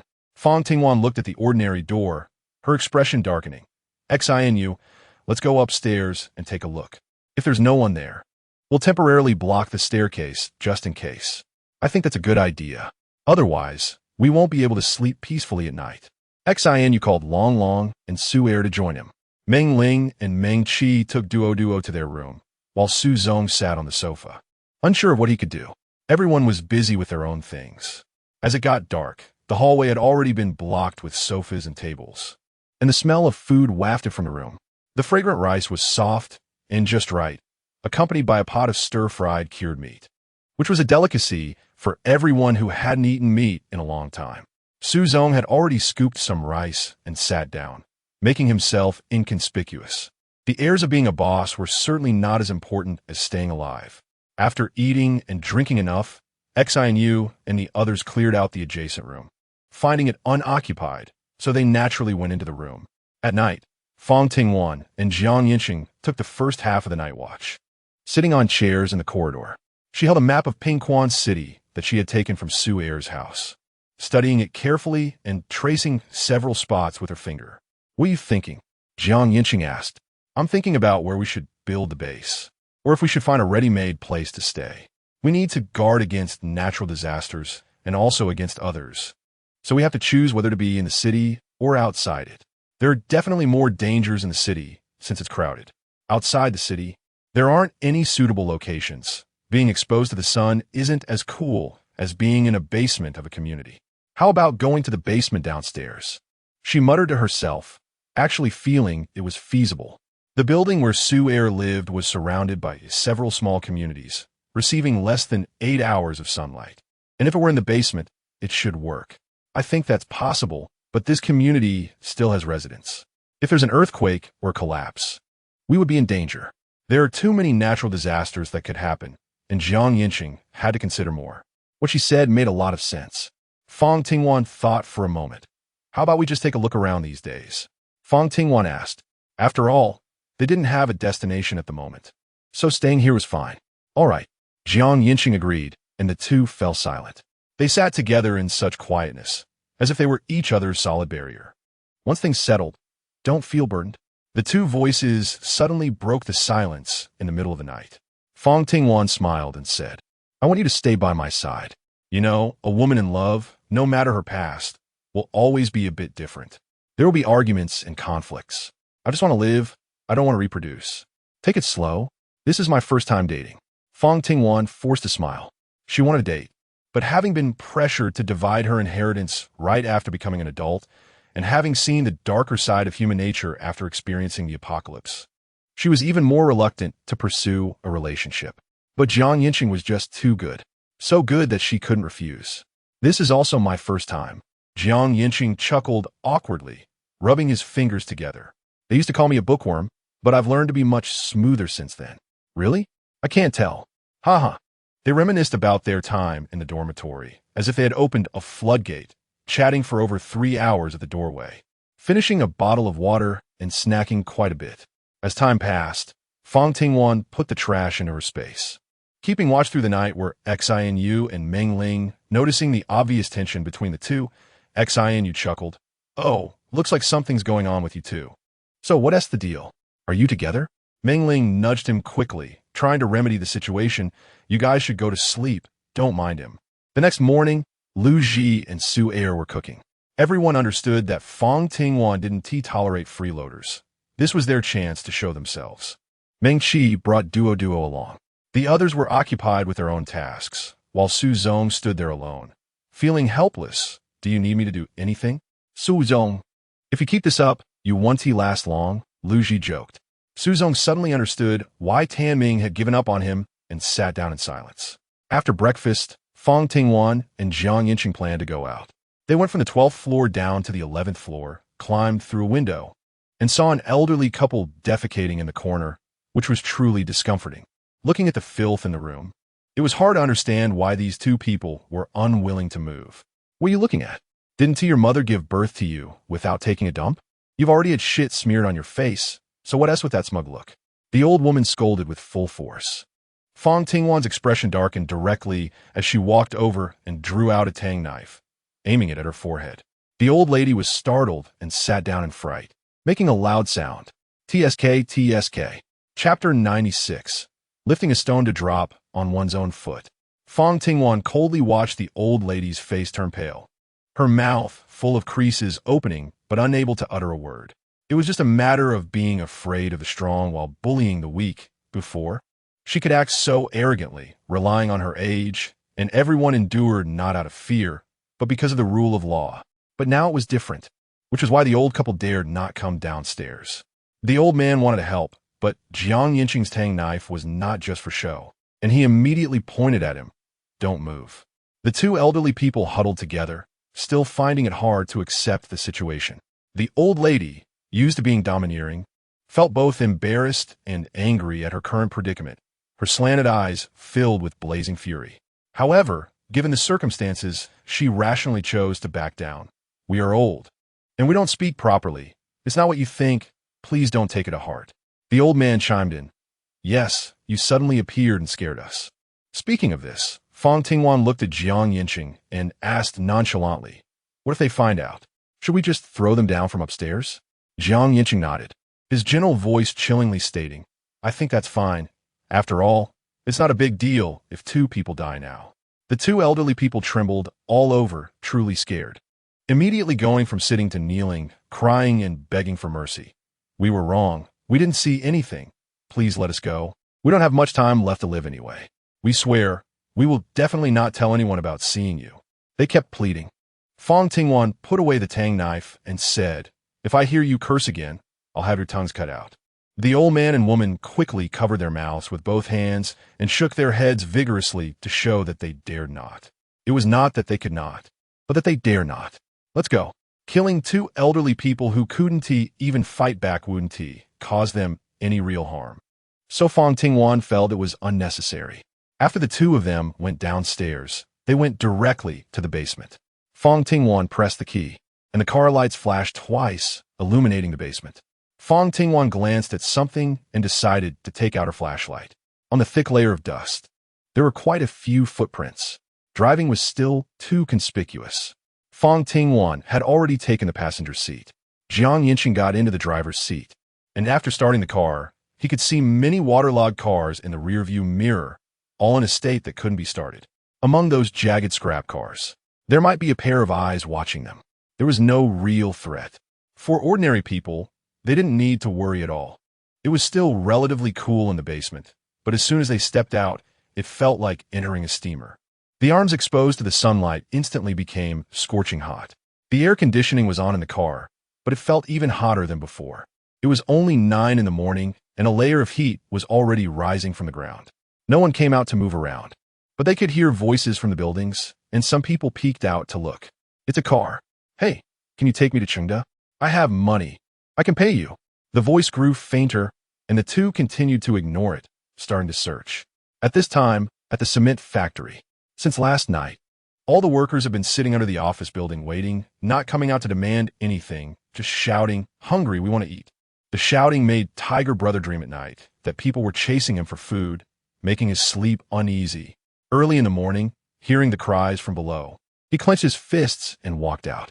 He lived on the 5th floor and looked down at the crowd below, dark and murky. Lu Feng and Water Buffalo had also woken up from next door. Water Buffalo felt the heat more acutely because he was too robust. Wearing only a tank top and shorts, his clothes were soaked through. "Brother, I think it's hotter here than at home." The people below were not from the Tiger Head gang, so there was no need to care. Lu Feng nodded in agreement. Indeed, Tiger Brother also felt it.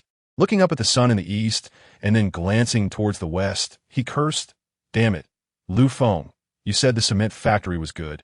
Did you see that? The sun shines on the cement factory all day. It's no wonder it's hot." As if that wasn't enough, there were so many people who expected him to feed them. The cement factory had a total of 150 people, and with their group, there were about 50, making it 200. How much food would they need in a day? Even if there were 2 large trucks of food, he would never support these useless people. He didn't know that the cement factory had already been cleaned out. No wonder Fang Tingwan agreed so readily. She was deliberately setting them up. Lu Feng immediately shifted his anger. It's all Fang Tingwan's fault. She must have made some deal with Su Zong, only taking him away and leaving us with so much trouble.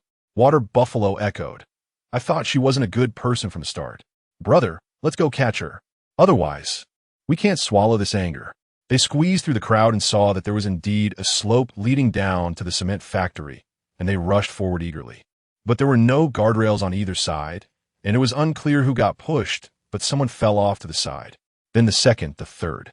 Hundreds of people were rushing down, and it was like dropping dumplings, bodies piled up on both sides, and if one was lucky enough to fall, some would serve as human cushions, not dying from the fall, getting up and continuing to run towards the office building.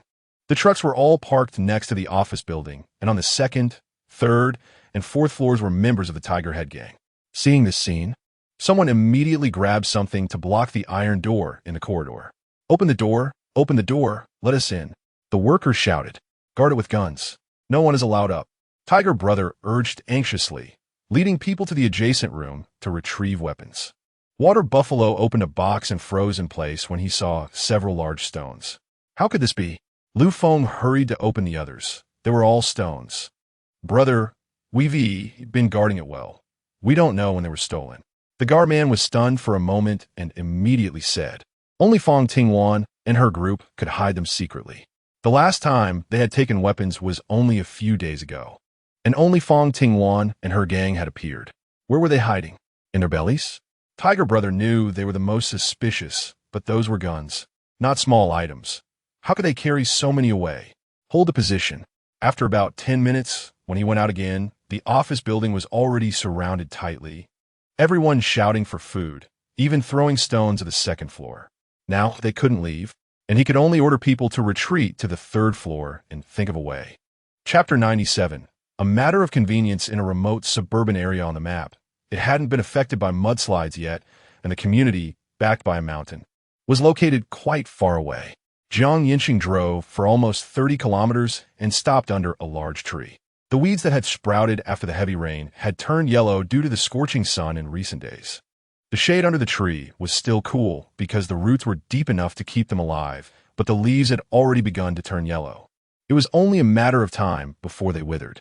Fang Ting got off the car in the evening and took a sip of ice water, then handed him a bottle and looked towards the entrance of the neighborhood ahead. It was noon, the hottest time of the day. From this side, there were a total of 5 buildings, with no signs of movement at all, making it seem like no one was around. Fang Tingwan took out an umbrella from the space, and before she could open it, Yancheng had already taken it from her. He opened the umbrella and gestured for her to stand under it. Fang Ting leaned over, her heart pounding wildly. She didn't like this feeling, took a deep breath, and quickened her pace to walk inside. As they appeared, someone had already set their sights on them. Upon seeing them enter the community and head into the underground parking garage, someone came down from the upper floors to the first floor. The parking garage of the community was separated. The first 3 buildings were connected, while the last 2 were linked together. As they turned the corner, the 2 felt a cool breeze and a strong smell of dust, as if someone had quickly run across the ground, stirring up the dust. Fang Tingwan covered her nose and directly turned on the flashlight. Under the strong light, those people were completely exposed. There were a total of 12 men, each holding simple cold weapons like kitchen knives. The leader, named Huang Bing, looked at the outsiders and thought they were a rescue team, but they didn't seem like one. He got straight to the point. Why do you have a car? What are you doing here? If you want to do something bad, we won't let you get away with it. We're just looking for a place to escape the heat. Since this is your territory, we will leave. Fang Tingwan directly passed this place, saying it wasn't as good as it seemed, and having people around would only add a lot of trouble. She turned around and hadn't taken 2 steps when Huang Bing panicked and quickly shouted, "Wait, can we borrow your car? We can give you 2 people food." Yancheng's expression was serious as he looked at them and helplessly shook his head. "Since you still have food, why don't we just rob you?" Though it was said in a joking tone, the 12 people immediately tightened their grips on their kitchen knives. Huang Bing and his group were not afraid because they were numerous. "You can try." He was just reminding them not to easily reveal that they had food, as it made them vulnerable to being robbed. Fang Tingwan rarely explained patiently and asked again, "What do you need the car for?" "My wife is due in a month, and I need to take her to a hospital in Chengde.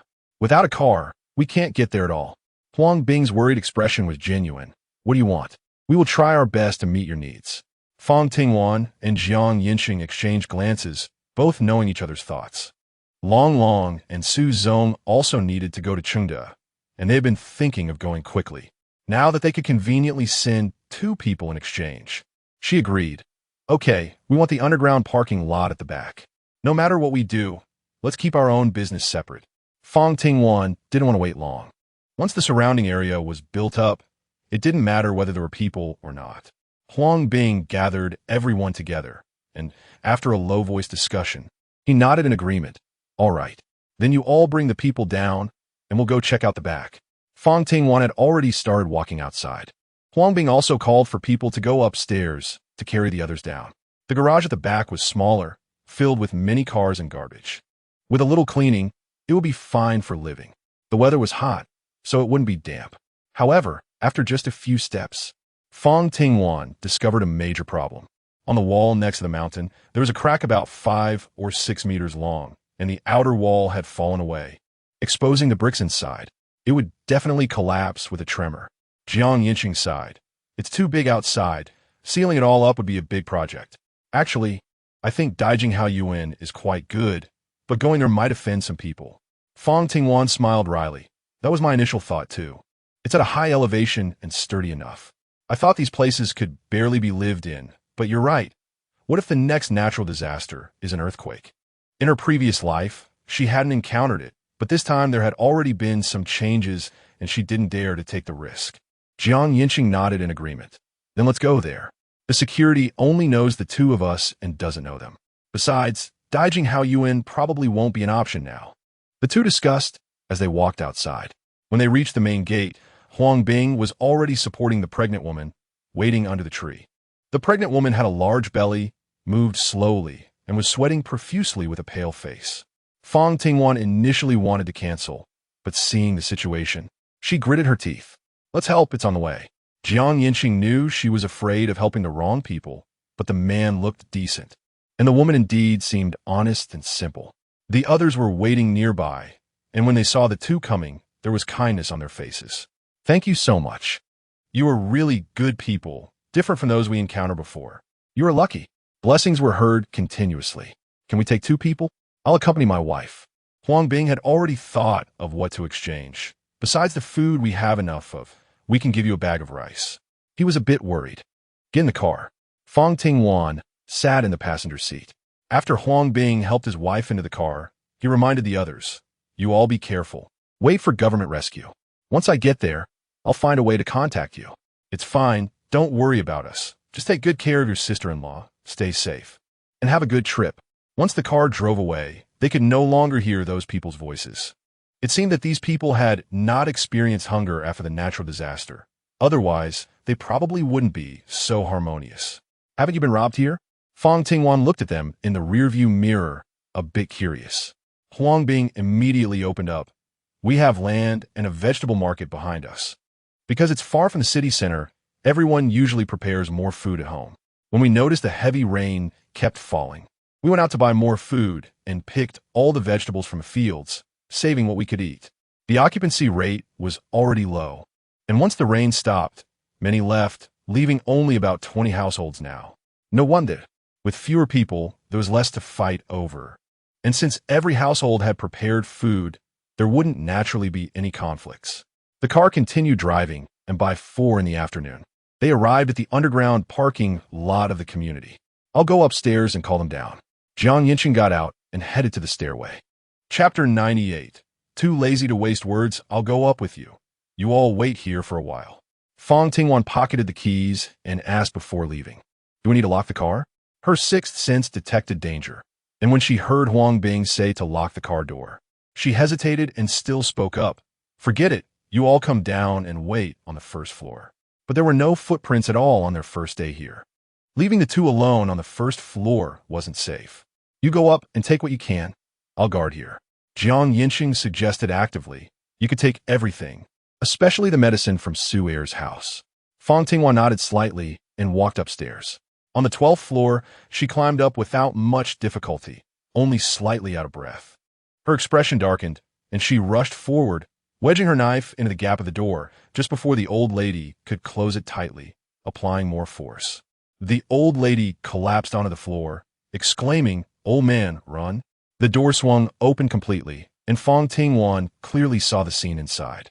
Besides the elderly couple, there were 5 young men, unkempt with scruffy beards, matted hair, and dirty clothes, but she immediately recognized the stains as blood. They looked no different from beggars on the street, but their eyes were fierce. Upon being discovered, they instead sneered. Courageous. They thought it would be a hassle to deal with her, but now that they had caught her, they could call for their friends, making things much easier. They could enjoy themselves first. The 5 men wielded 30 centimeters long machetes, the blades chipped, and their swinging motions indicated they were deadly.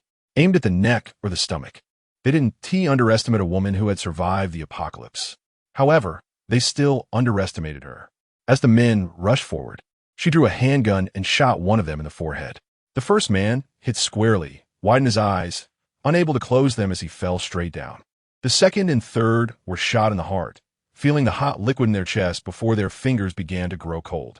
Of the remaining 2, one was shot in the neck and the other in the abdomen. Only the man shot in the abdomen was still alive, watching his companions lose their lives so quickly. He moved his body back, tears streaming down his face, while the yellow liquid from his lower body mixed with the crimson blood, creating a nauseating smell. Don't kill me. I can give you all our food. We have a car, and women too.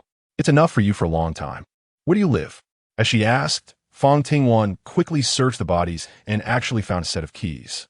Holding the keys, she looked up and gave a sweet smile to the elderly couple. It seemed like they were the next to be killed. The couple embraced each other, tears streaming down their faces as they buried their heads in each other's necks. We didn't see anything. Didn't see? Then how are these people with you? Did you also say that you came down with ropes? Fang Tingwan had the answer in her heart, but she just stared at them and asked, do you want to die slowly or quickly? We live in the brick factory of Jia village. The man clutched his abdomen, and after using all his strength to finish speaking, his face grew even paler. If he didn't stop the bleeding, he might really die. Save me. I'll take you there. We didn't do it. They forced us. We just want to live. Please, let us go. We won't last long. The old lady begged along as well. No. We are one of you.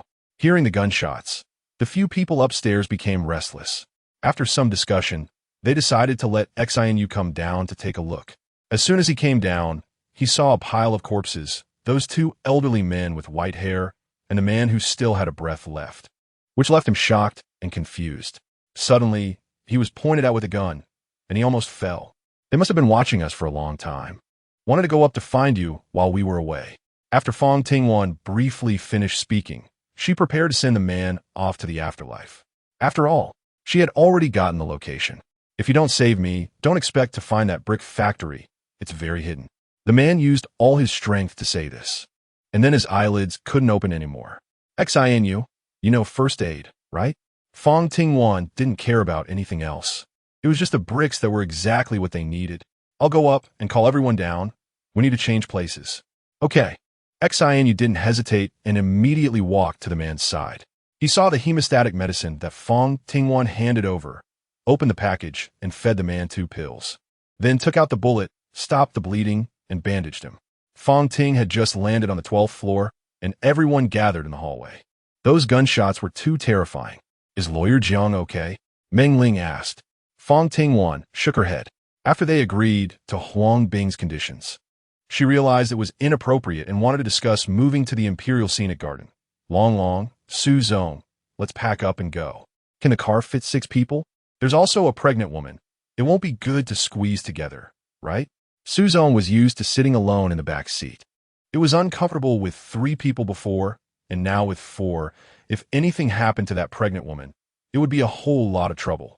Su Zong, given the current situation, please bear with it for a bit. It won't take long to get to Chengda, and staying here is too dangerous, Meng Qi gently advised.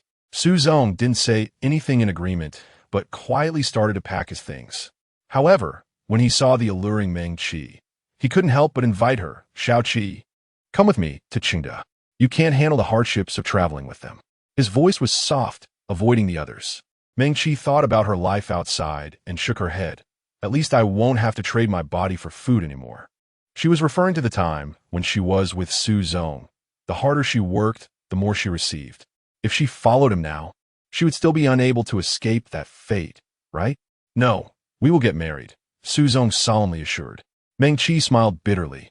Su Zong, I know you're not used to being without anyone by your side suddenly, but that is not a reason to get married. In the current situation, a marriage certificate wouldn't be of any use. After saying that, she walked out with her things. Chapter 99. Brick Factory in addition to the original items. This time there were also some Chinese and Western medicines. Once everything was packed, everyone agreed that moving the things in the corridor was too troublesome. So they simply decided to lower them down with ropes. Lu Ji went first, followed by everyone else, one by one. Fang Ting was the last to leave.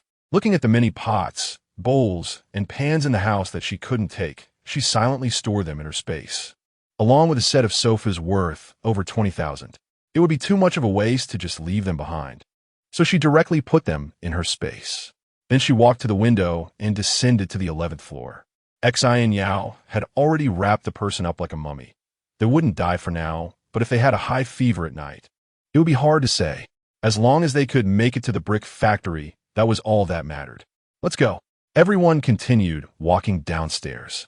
Fang Tingwan saw the tightly shut door and knew that the elderly couple had hidden inside, so she knocked on the door. Someone has jumped off a building. It was those two old geezers who actually jumped from my house. Damn it, this is so unlucky. They pooped right in front of my house, forcing my family to not be able to live here anymore. And now how can we sell our house? The man continued to wail.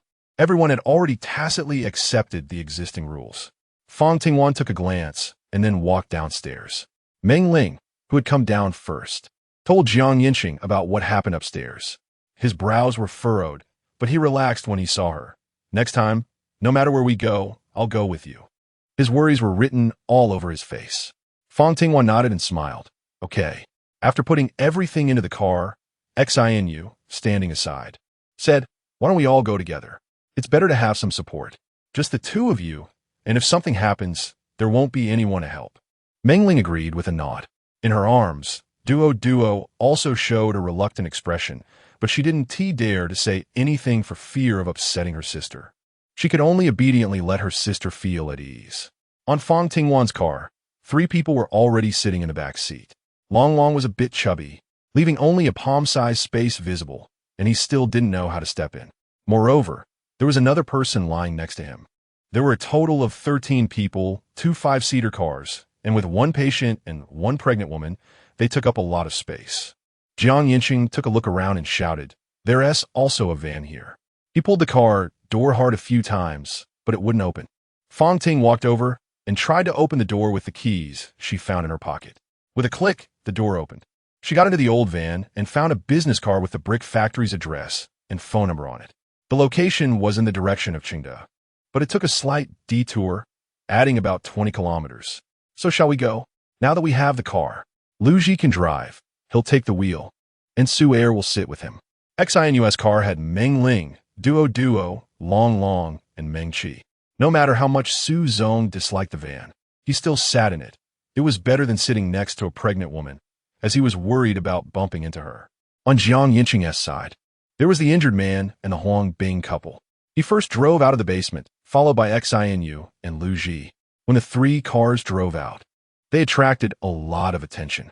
It was already 5 in the afternoon, and the sun wasn't so hot anymore. They drove over 30 kilometers in one go, entered a rural road, and after about 10 more kilometers, they saw a blue and white road sign, Jia Village. The village was located in a valley, partially submerged by a mudslide. The road ahead was just a layer of yellow earth mixed with gravel, with tire tracks visible. The closer they got to Qingda, the less affected they were by the mudslide. Following the tire tracks, Jiang Yancheng glanced at the Huang Bing couple in the rearview mirror. The road was bumpy, and no matter how slowly and carefully he drove, it would still be jarring. If it gets uncomfortable, just shout. Okay. Huang Bing's wife nodded and tightened her grip on Huang Bing's arm. As they entered the muddy land, the car started to shake. It was actually just a 2-story residential building, along with a large earth dam and an iron shed where brick-making machines were located. Next to it, there were several stacks of finished bricks. Just as the car turned off, a group of people walked out of the house. 2 men, 5 women, and 2 children. The 5 women looked like villagers, emaciated and hungry, appearing to be in their 20s or 30s. Who are you? The woman coldly shouted. The group behind her was taken aback, thinking she was going to be aggressive. Thankfully, the man was still unconscious. Xinu and Jiang Yancheng carried the injured man out, and upon realizing he was one of their own, the attitude of the brick factory workers immediately changed. Come inside. The room was very cramped. Apart from a stove, a pot, and a table with oil, salt, soy sauce, and vinegar, there was a brick bed that could sleep 7 or 8 people. Judging by the yellowed bedding and clothes, it seemed to be where the men slept. Xinu and Jiang Yancheng laid the injured man on the bed. Seeing how severely injured he was, the women immediately gathered around to take care of him. One man, who looked to be in his 30s, introduced himself as Lao Wan. With a weathered face and dark skin, resembling a man who had suffered greatly. He spoke in a hoarse voice. Thank you very much. I don't know what happened. What about the others? Fang Tingwan said without thinking. When we arrived, everyone else had been killed, and he was the only one left alive. We saved him, and he asked us to bring him here, saying he would give us food. She didn't even blink, emphasizing her sincerity. Lao Wan took a deep breath, seeming to come to terms with reality, and nodded. It's too late today. Otherwise, you could stay and rest for the night. And I'll prepare food for you to take tomorrow. I see that the bricks from your place are of no use. Can I take them? Fang Tingwan smiled. We won't rest tonight. We have things to do.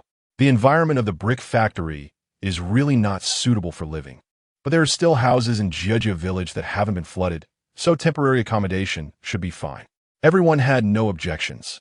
Lao Wan's eyes flickered, and he nodded with a smile. All right, the truck can still drive. Take as many as you need. Get to work, Fang Tingwan shouted, and everyone started moving. When she went around to the shed, she looked at the machine and stroked her chin. Chapter 100. The more honest, the more disgusting. Fang Tingwan nodded slightly, thinking while moving bricks about how she could take them away. There were only 2 men and a few women here, and they had no real strength. If Fang Tingwan wanted to forcefully take them, they wouldn't be able to stop her. However, they also had duo and a pregnant woman with them, so it wasn't appropriate to see blood. No rush. Yancheng nodded and continued to move bricks.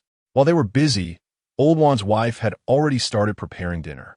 Living in the mountains, they never lacked wild game, especially after the mudslide when surviving animals appeared around. They had captured quite a few and kept them in captivity. To entertain their saviors, she took out a wild chicken weighing over 4 pounds. The chicken squawked loudly, attracting the attention of those moving bricks. It was a wild chicken. Xianu licked the corner of his mouth. It had been a long time since he had a good meal. Should we join for a meal? Old One shouted from the other side of the house. Saviors, please stay for dinner today. Everyone unanimously looked at Fang Tingwan. The food they ate every day was actually quite good, but compared to the wild chicken they usually couldn't have, the temptation was great. He walked to her side, and Fang Tingwan lowered her voice to remind her. Make sure the chicken is safe to eat. We don't want to be wiped out in one go. No wonder they called him to help with the cooking. Xianu nodded to acknowledge. The chicken was stewed over a wood fire, and soon the aroma wafted through the air, making mouths water. Suzong took a deep breath. It smells so good. It really was fragrant.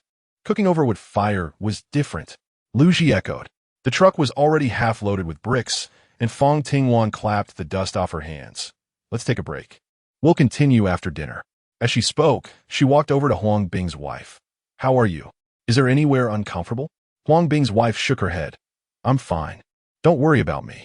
Her complexion looked quite good, rosy, but that big belly still made people uneasy. Fang Ting nodded slightly and walked under the eaves. Jiang Yancheng handed her a small stool, and she sat down to rest. Just as she took a sip of water, she heard 2 or 3 dry heaves coming from behind. She tilted her head to look at the woman who was dry heaving. She appeared to be around 25 or 26, with a pale complexion and a hint of pregnancy. Xiaoxi covered her mouth, freezing in place. Old Wan's wife frowned and asked in a deep voice, could it be that she's pregnant? But I never even put it in. Old Wan immediately explained, his gaze fixed on his wife, his face clearly saying it wasn't his fault. I really didn't. It might not even be mine. The implications of these 2 sentences were overwhelming, leaving Xianu and the others dumbfounded. Tomorrow, you go to the foot of the mountain and get a pregnancy test. Old Wan's wife said with a dark expression, her gaze toward Xiaoxi filled with hatred. Xiaoxi's face turned pale and green as she covered her mouth and rushed out of the room. Fang Tingwan got up and followed. Xiaoxi ran to the corner of the opposite wall, where there was a flat and smooth stone, looking like no one usually visited. She buried her head in her knees, her sobs intermittent, full of restraint and fear. Why don't you give it a try? Fang Tingwan handed over a box of pregnancy tests. Fortunately, she had taken a few when she went to the pharmacy earlier. Xiaoxi looked up to see what it was, her eyes red and swollen, and clenched her teeth as she headed to the restroom. Can you help me? Fang Tingwan sat beside her and reached out to pat her back. You say I'll try my best. Just a small gesture made Xiaoxi unable to hold back any longer, and she cried in Fang Tingwan's arms, her frail body trembling. She spoke in a desultory manner. Fang Tingwan understood. Xiaoxi was originally a villager from the foot of the mountain, and she came up here to escape from a natural disaster. Old One was a worker at the brick factory, and he and his wife were guarding the factory. He said he could take her in, but she had to sleep with him. To get food and to survive, she compromised. But when Old Wan's wife found out, she scolded and hit her, treating her like a dog. Now that she has a child, Old Wan's wife would definitely not let her off the hook. Thank you. You all should leave quickly after eating. Old One has already set his sights on you. Xiaoxi slightly raised her head, tears streaming down her face, looking very pitiable. No wonder she looked at me with that kind of gaze today. Fang Tingwan smiled and patted Xiaoxi's back. We're staying. We're worried that there won't be enough food here. With so many people, Old One definitely doesn't want everyone to stay. But you and the other two sisters can manage to eat for a year together. Xiaoxi took a deep breath. Thank you. She couldn't say too much, stood up, and walked out of the wall, just in time to see Old One coming. Old One opened his arms, and after seeing her obediently rush into his embrace. He stroked her back, his hand intentionally or unintentionally brushing against her chest strap, and smiled. Don't be afraid. Even if you have one, I will protect you. But the eldest sister. Before Xiaoxi could finish her sentence, Old One took her toward the wall. No, Fang Tingwan was not there in the evening. After Lao Wan pinned someone against the wall, his hands started to become restless. Let me see if you're really pregnant. I am. I just took the test. Xiaoxi struggled, but couldn't break free, feeling a tightness in her lower body. Her face flushed. Then I'll help you get rid of it. Then came some indescribable sounds, and Fang Tingwan's face turned both pale and red as she leaned against the wall. Hearing Xiaoxi's cries more clearly, she thought for a moment and decided to make some noise, clearing her throat. The sounds behind her abruptly stopped. Lao Wan stormed out in anger, and upon seeing Fang Tingwan, his gaze shifted evasively as he quickly walked towards the room. Xiaoxi then came out, gripping her clothes tightly. Thank you. I can't always help you. Fang Tingwan said frankly, once they leave, that little she is likely to escape a tragic fate. Little she responded dully and walked ahead. The chicken was stewed, and Old Wan's wife served the first bowl to Huang Bing's wife, looking at her rather large belly, smiling gently. Eat more to nourish your body. You've been pregnant for 8 or 9 months, right? Why are you still running around? She and Huang Bing still didn't know the truth of the matter. Everyone received a bowl of rice, a bowl of soup, and a few pieces of chicken. The women from the brick factory sat by the bed and began to eat. Xinu, Lu Ji, and a few others sat under the eaves to eat. Meng Qi's hot figure leaned against the wall. Another man from the brick factory, Old Shan, had not taken his eyes off her and leaned closer, handing her a bowl. Here, eat more. This is my woman. Keep your distance, Su Zong scolded, giving her food from his bowl. Chapter 101. Acting separately, this was the first time Meng Qi had seen Su Zong like this. She was taken aback and quickly refused. No need, Su Zong, you eat. Call me Su Zong. I'm your man now. I'm serious about getting the marriage certificate. When we get to Qingda, we will go get it. Su Zong said solemnly, standing in front of Meng Qi, blocking Old Shan's unkind gaze. The Civil Affairs Bureau should be closed by now, right? Meng Qi put chicken in her mouth, her emotions difficult to express. Then let's go to my house and bring your parents over to witness it. Anyway, I'm determined to marry you. Su Zong was not angry, nor was he jealous. He had thought it through carefully. Meng Qi neither refused nor agreed. After finishing the meal, it was almost dark. Old Wan warmly invited. It's dangerous to go down the mountain when it's south dark and the road is slippery, especially with children and pregnant women. Why don't you sleep here? I'll have someone tidy up for you. He looked at his wife. Old Wan's wife immediately took little Shi and 3 other women to the next room. The bed made of bricks was much cleaner than the one where the men stayed, and they changed into new bedding before going next door. Fang Tingwan and her 13 friends were squeezed together on this side. Huang Bing and his wife slept on the left side for convenience when getting up at night, followed by Su Er, Long Long, Xinu, Zhang Yancheng, and Su Zong. Next were Meng Qi, Meng Ling, Duo, and Fang Tingwan. By 10 o'clock at night, everyone was basically asleep. In the deep of night, when it was quiet except for the sound of snoring, things started to get noisy next door. The moans, growing louder by the minute, were clearly from several women together, making it hard to ignore how wild things were next door. This made the mixed-gender neighbors increasingly displeased. In the dark, a loud slap echoed, followed by Meng Qi's furious shout. What are you doing? I couldn't control my hands. Su Zong sat up, wishing he could cover his ears. He had liked Meng Qi for a long time, and after so many days without intimacy, listening to the sound from next door made it even harder to restrain himself. Su Zong immediately wanted to fight back. After all, He had never been beaten before. But times had changed, so he held back and softly apologized.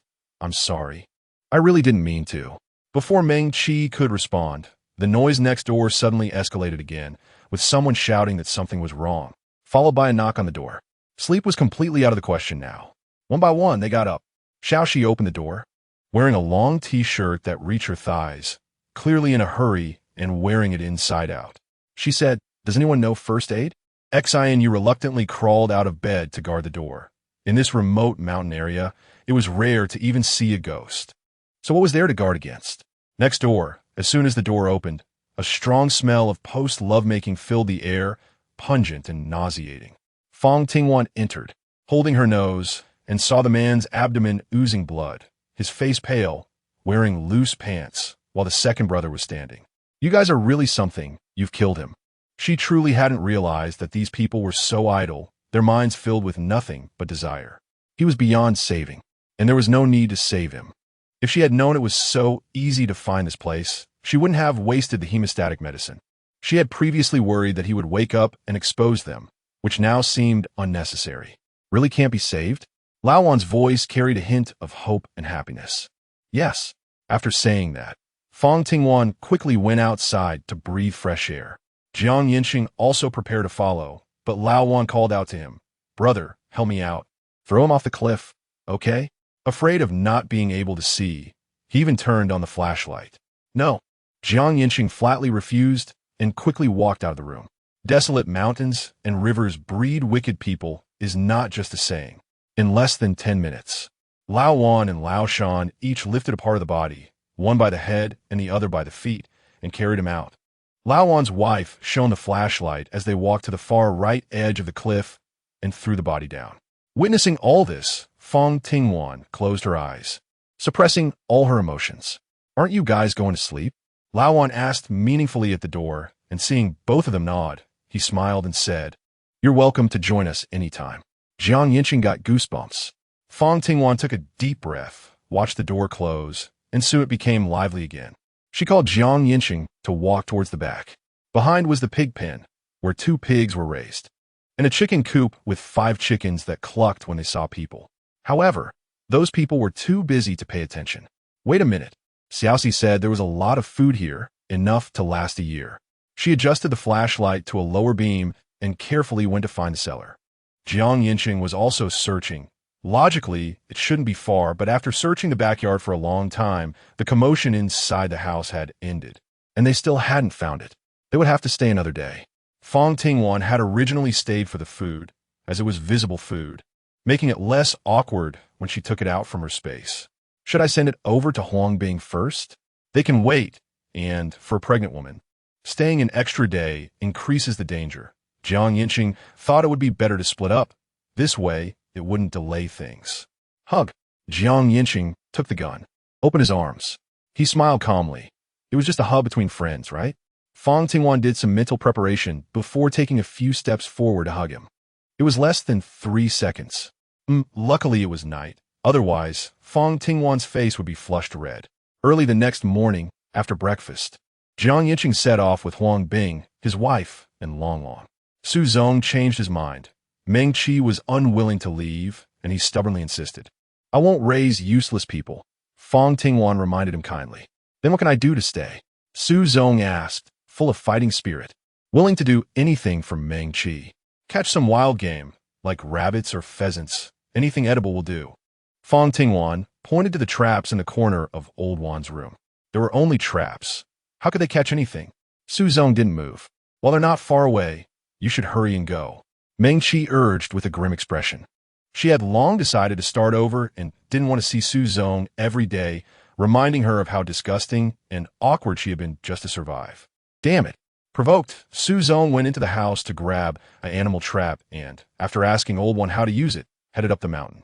The sun gradually climbed overhead, and the weather grew hotter. People either stayed inside or sought shade under trees.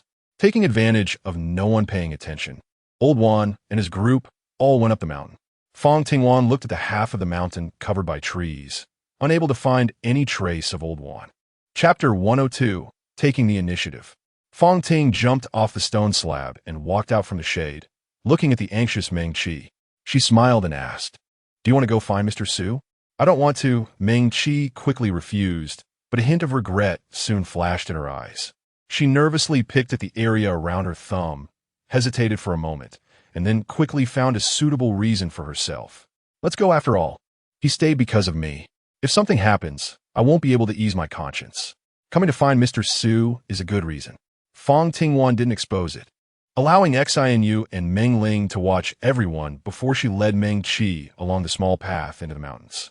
The cement road only reached the brick factory, and beyond there was a muddy path, with grass as tall as a person on both sides. As soon as you stepped in, you could feel the heat emanating from the grass, making it hard to breathe. "Wan, where are you?" "Up ahead." Fang Tingwan's voice was at least 20 meters away. She was standing in a somewhat open area where there was a fork in the road. There were no footprints on the ground, but the direction of the weeds indicated a path to the left. The right side had faint traces, likely the direction Su Zong went. Meng Qi took a while to catch up, leaning on her knees and gasping for breath. Wan, how much longer do we have to walk?" Fang Ting looked up. "We are still not even halfway up the mountain. It may seem like we've reached the top, but looking up, there's still another peak ahead, stretching endlessly. If we want to keep going, it could take us a whole day to reach the end."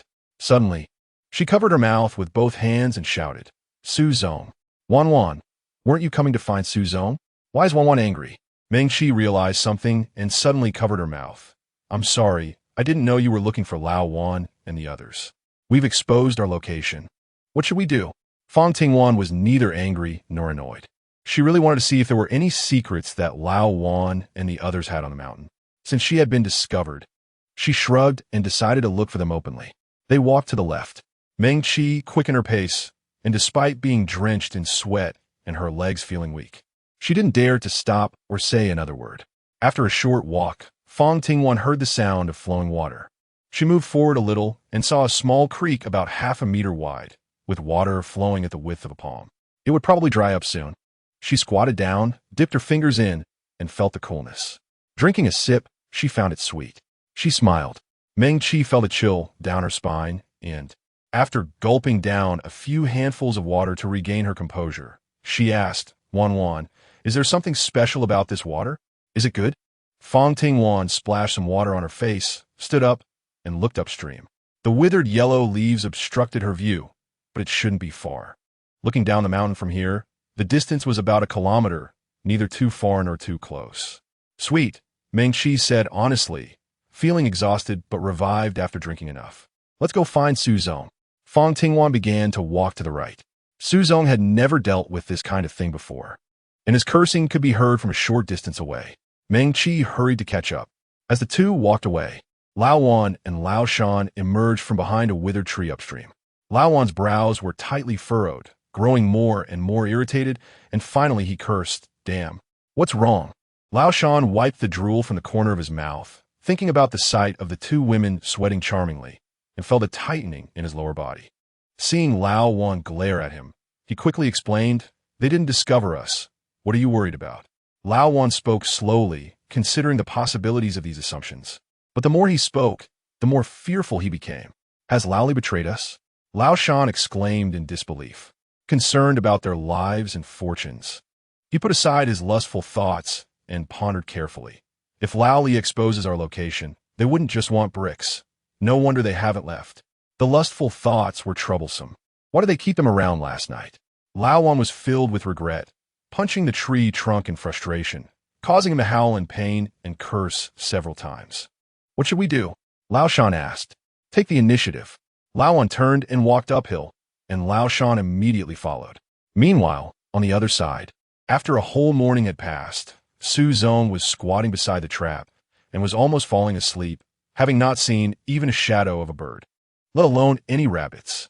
To stay, he gave up guarding the trap and began searching for rabbit holes and bird nests everywhere. Fang Tingwan passed by and saw the animal traps set in the pit. He wanted to praise Su Zong for knowing how to dig pits for traps, yet he didn't even cover them with a few leaves. Unless the little animals were blind and stepped in, it would be really hard to catch anything. Su Zong's screams echoed continuously. Meng Qi heard it and hurriedly rushed towards the source of the sound, almost instinctively saying, Suzong, are you okay? The running figure showed no signs of fatigue. Fang Tingwan was even faster.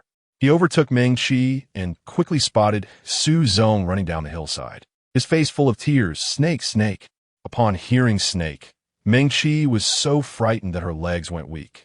Fang Tingwan's eyes lit up as she looked at the jet-black snake following Suzong, estimating it to weigh at least 4 pounds based on its size and length. This was a rare find. The snake regarded Suzong as food and chased him relentlessly. Fang Tingwan seized the opportunity, ran sideways, grabbed the snake's tail, and began to swing it around her head. After about 10 meters, she finally stopped. The snake was dizzy from being swung, and she grabbed it by the 7 inches, watching as its tail wrapped around her arm. She chuckled, extra meal tonight. From a moment Fang Tingwan caught the snake to when it was in her hand, only 3 to 4 minutes had passed. Meng Qi even forgot to breathe, gasping for air as she pointed at the snake, trembling as she spoke. Is it really that easy? Suzong watched Meng Qi's admiring gaze towards Wan Wan, and recalling his own recent embarrassing state, his head slowly drooped. A man's pride was lost. It's fine to get dizzy, but don't try it easily. It's poisonous. When Fang Tingwan was the hungriest, she just bit into it without fear. What would happen if she got bitten? Meng Qi moved closer, reaching out to touch the snake's body. The cold, hard texture sent shivers down her spine. Just 2 bumps. Chapter 103. Undercurrents. Meng Qi felt it wasn't that serious and reached out, eager to give a try. Fang Tingwan carefully took off the snake's tail and wrapped it around Meng Qi's arm, then positioned the snake's 7-inch mark for Meng Qi to hold. After she grasped it, Meng Qi took a deep breath and smiled. Actually, it's not that scary. Where did you encounter the snake? I want to see if there are any snake eggs left. This mother snake has been chasing you closely. It must have laid eggs. Fang Tingwan had almost forgotten what snake eggs tasted like. At this moment, Meng Qi's confidence surged, and she smiled proudly. No problem. As long as she succeeded, staying behind wouldn't be an issue. She had to make it happen. The two of them watched her walk down the small path before they started to head up. Suzong quietly led the way in front. After climbing about 100 meters up the mountain, he stood 5 meters away, pointing at a few large stones stacked together. I was standing on that stone when it emerged from inside. The snake's body was as thick as his forearm, and it suddenly popped out, causing him to lose 2 of his 3 souls. He was still feeling scared. Fang Tingwan moved closer, took out a small flashlight from her pocket, which she had just retrieved from her space. It was small enough to fit in her pocket, and Suzong shouldn't suspect anything, so she used it openly. If only there were a hoe or something, or if there weren't stones pressing down on it, there might be a chance. The way down the mountain was quick and not tiring. When Meng Ling and Xianyu saw Meng Qi coming down the mountain with a snake, they were all shocked, their mouths able to fit a chicken egg. Is this still the beautiful and enchanting Meng Qi? Everyone's impression changed instantly. Lu Ji gave a thumbs up. Sister Qi, that's awesome, such a big snake. I wouldn't dare to catch it. Little Qi, aren't you afraid? Although Meng Ling had experienced a lot, she still felt uneasy upon seeing such a large snake. Duo shrank into Meng Ling's arms, afraid to look, mumbling, Snake, snake. Xianyu, hurry up and deal with it. Xianyu looked at Meng Ling with a wronged expression. I don't know how to handle snakes. He didn't want to admit it, but he was really timid about it. Lu Ji and the others were city kids, had never eaten snake meat, and wouldn't know how to handle it either. They stared at each other in confusion. Did you catch a snake? Hearing the voices coming down the mountain, Old Wan and the others followed down, but after scanning around, they didn't see Fang Tingwan and the others, their expressions darkening. Where are they? Old Wan suddenly felt anxious. Were they after snake eggs or their food? He pulled Old Shan. You handle the snake. I'll go check on them. Don't let anything happen. There was an implication in his words. Old Shan received the hint, walked over to Meng Qi, and when he grabbed the snake's body with his calloused hand, he also grabbed Meng Qi's arm. If it weren't for the concern about the snake escaping, Meng Qi would have slapped them both. But thinking of being under someone else's roof, she suppressed her anger. Seeing that she didn't resist, Old Shan became even more excessive. Clearly just trying to handle the snake's tail, he groped her hand all over, and after reluctantly taking the snake's head, he leered at Meng Qi's fingers, long and fair, surely feeling good. Sister, come by the wall tonight. I'll treat you to a meal. No, thanks. Meng Qi quickly walked to the water pool, scooped water, and scrubbed her hands vigorously. Lu Ji helped scoop water. The place where the snake crawled was very smelly. But compared to old Shan, Meng Qi could accept the snake as smell more.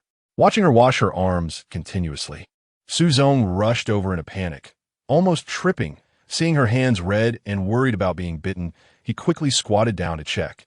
Don't bite. Where is it? I'll suck the poison out. You think this is a TV show? Lu Ji mocked, lowering his voice to explain. She wasn't bitten. She was touched by old Shan. Damn it, I'll cut off his hand. Unable to endure any longer. Su Zong hadn't even gotten up when he was pulled by Meng Qi. Don't ruin Wan's business. Meng Qi had been holding back all along for the greater good. Su Zong's anger immediately subsided when he saw Fang Tingwan walking over and asked, Do you have soap? Yes, come and get it. Fang Tingwan went into the house, took the soap from her bag for Su Zong, then walked out and washed her hands too. Old Shan and the others were old hands at killing snakes, nailing the snake's head to a wooden stake, cutting its throat, and then skinning it. Watching the fleshy snake body curl up, every movement of the muscles tensed made one feel uncomfortable. Meng Qi wanted to train her courage and forced herself to watch, her stomach churning. But she held back from throwing up. Su Zong, a man, looked distorted from watching, especially when old Shan took out the snake gall, directly scooping half a bowl of white liquor and tossing it into his mouth, swallowing a mouthful of white liquor. The visual impact. Meng Qi couldn't help but rush to the corner, supporting herself against the wall and dry heaving. Seeing her like this, old Shan laughed heartily. This is a good thing. Then he cleaned the snake's internal organs, brought a cutting board, saying that snakes couldn't be cooked at home. They would enter the house, so they cooked outside. Old Wan killed a chicken. Today we'll have dragon and phoenix soup. The wives of Old Wan cheered. Only Xiao, she looked gloomy, taking advantage of no one paying attention to her. She walked again to sit behind the wall, looking at the cliff just 10 meters away on her right. She slowly stood up, walked to the edge, and sat down. She could see the bottom of the cliff, 100 meters high, where a corpse lay. She wondered if falling down would mean not dying, but breaking her hands and feet, living in pain? What's wrong? Fang Tingwan leaned against the wall, smiling at her. When did you come? Xiaoxi was startled, but upon seeing her, she felt relieved. Everything was fine yesterday, and today you're talking about dying. Did old Wan's wife make things difficult for you? Fang Tingwan guessed randomly, but hit the nail on the head. Old Wan said he would help me, but he told his wife about my pregnancy. If I don't terminate this child, the brick factory won't keep me. I can only keep one, the child or her. She can abandon a child that shouldn't exist, but how can I terminate the pregnancy without getting into trouble? Suddenly, she looked at Fang Tingwan with hopeful eyes. Do you have any abortion pills? Fang Tingwan shook her head no. She had to rely on these people to live, and the possibility of betrayal was too low. She didn't need to continue wasting time and turned to leave. She hesitated, sat for over an hour, and when she heard the call for dinner, she still went out. The chicken and snake stew was delicious and flavorful. Everyone sat around the stove, eating, lively and cheerful, with no signs of the undercurrents. There was just a plate of cilantro mixed with century egg. Lao Wan and his people only took some cilantro. Chapter 104. Feasible. Fang Tingwan called Meng Ling softly, seeing her tilt her head in response, and reminded her in a low voice, don't eat the century egg. As for why she shouldn't eat it, Meng Ling tacitly did not ask, her smile deepening as she noticed old Wan staring at her. She slightly raised her voice. Don't worry, Lawyer Jiang will be fine. This was the truth. Fang Tingwan wasn't worried either. But thinking back to that night's embrace and the inexplicable sense of security that enveloped her made her ears turn red. Old Wan saw this and completely relaxed, especially when he noticed Fang Tingwan and Meng Ling both picking up century eggs. Although snake meat was fragrant, there wasn't much of it, and, as everyone ate, a small mountain of bones piled up on the ground. Old Wan's wife used a spoon to serve soup to everyone, and they ate cleanly. Everyone's stomachs were full, and they began to chat by the fire. Su Zong gritted his teeth, pulled someone into his arms, and kissed directly to assert his claim, we still need to go out and get married. Lao Shan awkwardly smiled, rubbed his chin where stubble had appeared, and suddenly said, I'm going to shave. Meng Qi's expression changed instantly. She usually wouldn't sleep this early, but today she clearly had plans. Lu Ji found it strange and wanted to call them to chat a bit longer, but was interrupted. You guys. Xiaoxi opened her mouth, seemingly wanting to say something, but before she could finish, she was pulled by Old Wan's wife and followed into the room. Su Zong was pulling Meng Qi along, and no matter how much she tugged, he wouldn't let go. Once they entered the room and sat down, he said, Xiaoqi, what would it take for you to agree to marry me? I've changed, haven't I? You don't even like me. Meng Qi lay down, wrapped herself in the quilt, tears streaming down her face as she softly sobbed. You're just driven by possessiveness. Bastard. Lu Ji and Su Er had also fallen asleep, and the three of them snored loudly. Xiaoqi, you didn't eat the century egg? Fang Tingwan didn't notice what was happening with Xiaoqi. She could only confirm that a Ling and Xin you hadn't eaten it either. Meng Qi lifted the quilt, wanting to sit up and speak. But her head felt heavy, and she directly smashed down onto the pillow, losing consciousness. This further confirmed Fang Tingwan's guess. Seeing shadows moving under the door, Fang Tingwan reminded the two to take a look, then yawned and climbed onto the bed. I'm so sleepy. Xinu and Meng Ling also quietly climbed onto the bed. Duo, who hadn't eaten century eggs, wasn't sleepy, her bright eyes looking at Sister Meng Ling on the left, then turning to Sister Wan on the right. If Old Wan and the others saw this, it would be a problem. Fang Tingwan reached out to cover Duo's mouth, making a shushing gesture, and lowered her voice. Let's play a game. Whoever opens their eyes first loses. Duo smiled, confident she would win. She turned her back to Fang Tingwan and closed her eyes, but not completely.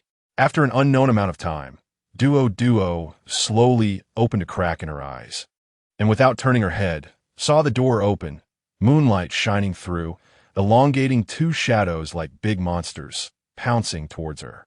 Scared, Duo quickly shrank back into the quilt, groping around until she held the hands of Sister Meng Ling and Sister Wan, feeling less afraid. Hey, just a little one left. Lao Shan asked. Can I try first? There was plenty of time later. They would deal with these men first. Old One didn't ramble. He had been feeling anxious all day, worried that if they delayed, something unexpected might happen. He directly took out a polished scythe from behind, aiming it at Xinu's neck, measuring it up and down. Xinu was almost in tears.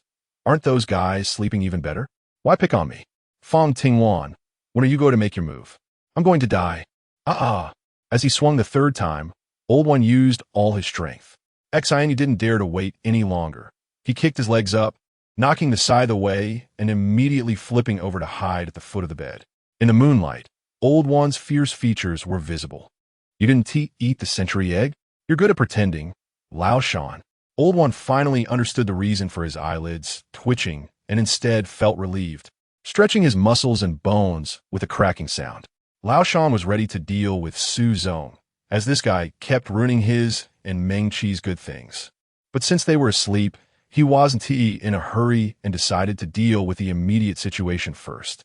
He jumped onto the bed, stepping directly on Su Zong's body. Su Zong only slightly furrowed his brows, showing no signs of waking up. The two surrounded Xinu, completely unaware that Fang Tingwan in the corner had already woken up. Go! Just as Old Wan finished shouting, he felt a chill around his neck. And after a sharp pain, hot liquid flowed down, burning every inch of his skin. Without Old Wan, Lao Shan alone was no match for Xinu, who kicked him off the bed and then jumped, his knee pressing against Old Wan's chest, the scythe now in his hand. He caressed the blade. TSK, what a hassle. So sharp now, you should suffer less later. How is that possible? I clearly saw you all eat the century egg. Old One thought he was foolproof.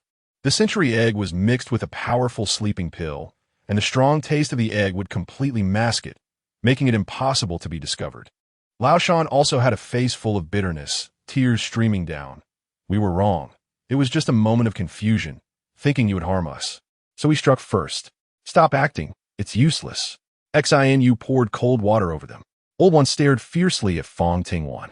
Fang Tingwan smiled, but the smile didn't reach her eyes. When her gaze shifted down and saw Duo curled up in fear, she momentarily flashed a look of panic and urged Xinu. Take them out. Being held captive, Lao Wan and Lao Shan left the room without struggling. The sickle in their hands was also thrown to the ground by Lao Wan. making a crisp sound. Under the moonlight, their embarrassment was even more apparent. Xianyu asked, "What do we do? Throw them off the cliff?" He thought it was a feasible option. Chapter 105. Reckless in the Nest. Fang Tingwan nodded slightly. "That's fine. Anyway, keeping them is of no use." As she spoke, she moved her saber, but before she could strike, the door behind her opened. Lao Wan's wife, Xiao Shi, and 3 other women, along with 2 children, rushed out, fully dressed and clearly not having slept. Lao Wan and Lao Dan visibly breathed a sigh of relief. Lao Wan's wife rushed out, pulling the little boy and kneeling before Fang Tingwan, her eyes already filled with tears, crying and wailing. "We provide you with shelter and food. Please, for the sake of our old, weak, women, and children, spare them. Without them, we can't survive. We were just scared that you would harm us first, and acted in confusion. We didn't truly harm you. Please have mercy." Lao Dan's wife, holding a child, also followed suit, bowing and pleading. Their voices grew louder and louder. Xianyu felt a chill run down his spine and coldly said, "The knife is about to cut my neck. If I were already unconscious, I would be dead by now. How can you say such things? This was just a failure. If it had succeeded, your people would be dead right now. We only sent your people here to get a few bricks and wait for someone. Why go to such lengths?" He couldn't understand, truly couldn't understand. "Nonsense. You want our food." Lao Wan shouted angrily, his gaze fixed firmly on Fang Tingwan, as if by throwing the blame on them, he could survive. Fang Ting held a knife in one hand and touched her nose with the other, pointing at the machine not far away. "I originally just wanted that, but you all are still greedy, wanting more." Lao Dan turned his head without saying a word. "Please, let them go. Without them, we women can't survive." Xiaoxi struggled with her feelings for a long time, her hand unconsciously moving to her belly, knowing that she had no choice. Fang Tingwan looked at her with a cold smile and said, "If I kill the 2 of them, I will leave you enough food. If I don't kill them, then I will take everything away. You choose." Considering the children, she left a glimmer of hope. Xiaoxi's heart stirred instantly. If there was food, what do they need the men for? But Old One made the choice first. The supplies are at the spring in the mountains. Just go up from where you drank water last time, and you'll see it. If you want that machine, you can have it. That broken machine can run on diesel. But who needs bricks now? Old Shan just wanted to survive. Seeing that the women were silent, Fang Tingwan called out, "A Ling, tie them up. We'll talk about it tomorrow." Meng Ling had not slept and, hearing the sound of rope, directly went to tie up the 2. "Why is it always me?" Xianyu glared at Old Wan and Old Shan, and in frustration, kicked one of them, sitting on the edge of the bed, unwillingly staring at them. Fang Ting slept soundly at night. Early the next morning, she heard the roar of the engine. Fang Tingwan hurriedly ran out and saw Yancheng getting out of the car. She couldn't help but take a few steps forward. Yancheng opened his arms and walked over. She thought, friend can hug too, right? The 2 embraced briefly before parting. Xianyu let out a sigh of relief, but still felt a bit uncomfortable thinking about the procedure. Fang Tingwan briefly mentioned the situation at the brick factory. Since they had made their choice, they would leave today. Lu Ji and Su Zong followed her and Yancheng up the mountain to get food. The others filled the truck with goods and loaded the machines onto it. Old Wan's wife and the others thought all night, but couldn't come up with a way to save Old Wan and the others, so they just waited until dawn, watching helplessly as their home was emptied. Fang Tingwan and the others walked upstream along the creek and saw a cave at the end. The entrance was 2 meters high, just enough for one person to pass through. Once inside, she opened the elevator and discovered a hidden world. It was about 10 square meters, quite spacious, and the water level had lowered, revealing a lot of food packaging bags on the exposed mud. The temperature here was a constant several degrees, cool enough for food storage. Although the creek was getting smaller, the water volume was still sufficient for 7 or 8 people to live. If it weren't for the fact that the creek would definitely dry up, living here would actually be quite nice. They took the bags, which contained meat and vegetables. Although they were somewhat spoiled, they were still edible. There were 5 large bags in total, along with a bag of rice. After bringing them down the mountain, they placed everything in the trunk of the car. Old Wan's wife came out with red eyes, pulling her 2 children along and pushing them forward. "You can take it all, but can you leave a little for the 2 kids? They're still small and growing. We can endure hunger, but the children can't." Xiaoxi followed behind her, holding her stomach as she had previously said, and softly pleaded, "Please leave some food. I'm pregnant. And if I starve, it will be death for both of us." Before last night, Lu Ji and the others felt sorry for these women, who sold their bodies for a bit of food, but after almost dying last night, they thought these women truly deserved it. If they hadn't helped with the drugging, Old Wan and Old Shan wouldn't have been so successful. Since they harmed others first, why should they be treated kindly? It didn't matter if they died, but they were all pitiful people. Old Wan's will to survive changed from last night. He lowered his head as if he wished to exchange his life for food. Xin was not going to indulge him. She swung her sickle directly. "That's fine. If you die, I will definitely leave food for them." Just as he was about to lose his head, Old Wan suddenly knelt down, trembling. "You can take it all." See me west no. Once everything was packed, everyone got into their cars. Jiang Yancheng drove the truck, going first. Next was the black SUV, the same one that had previously been filled with food. Xin drove it, accompanied by Meng Ling, Lu Ji, and Su Er. Fang Tingwan was driving the van, taking Su Zong and Meng Qi with her. Before leaving, Xiaoxi approached the bedside, wanting to say something, but it got stuck in her throat. Do it well. She had said what needed to be said. And Fang Tingwan started the engine. "Can you take me to the hospital in Pinkwan City?" Xiaoxi mustered her courage to speak, faintly hearing them mention Pinkwan City. "No." Fang Tingwan looked back. Lao Wan and Lao Shan had already been untied, their eyes filled with hatred as they stared at her. She took out a gun and waved it. "I better not see you guys again." The vehicle drove away, and Xiaoxi stood still. Lao Wan rushed over, gripping her neck tightly. "What were you guys talking about? Did you leak the information?" "No, it wasn't me." "It better not be." Ignoring her pregnancy, Lao Wan threw her to the ground. Lao Shan asked, "Should we chase them?" "Chase what? Can we handle them? Let's think about how to deal with tonight's food." Lao Wan didn't dare to cause trouble and just acted tough at home. Chapter 106. Untrustworthy, the buildings of the brick factory receded behind them as their convoy reached the foot of the mountain. What would happen on the mountain was not something Fang Tingwan was considering. Su Zong woke up in the morning and found something was off. His awareness lasted only until he was willing to change, but Xiaoqi was angry, very angry, and no matter how he tried to appease her all morning, it didn't improve. "Xiaoqi, get lost." Meng Qi coldly rebuked, distant and unapproachable. Reflecting on the past, the roles had reversed, with Su Zong needing to please her, continually hitting walls, throwing all pride and self-esteem out the window. He patiently and gently coaxed her. "I am sincere." Fang Tingwan glanced at the two in the rearview mirror, adjusted the car's built-in channel, and soon the speakers emitted a crackling sound before falling silent. "Dear citizens, this is the Chengda City Government Rescue Command Center. If you currently have no food, please head towards Chengda City Center, where food will be distributed daily to ensure your safety. Repeat. It has only been 2.5 months since the apocalypse, and the current natural disasters have only resulted in floods, sandstorms, plagues, and landslides in some areas.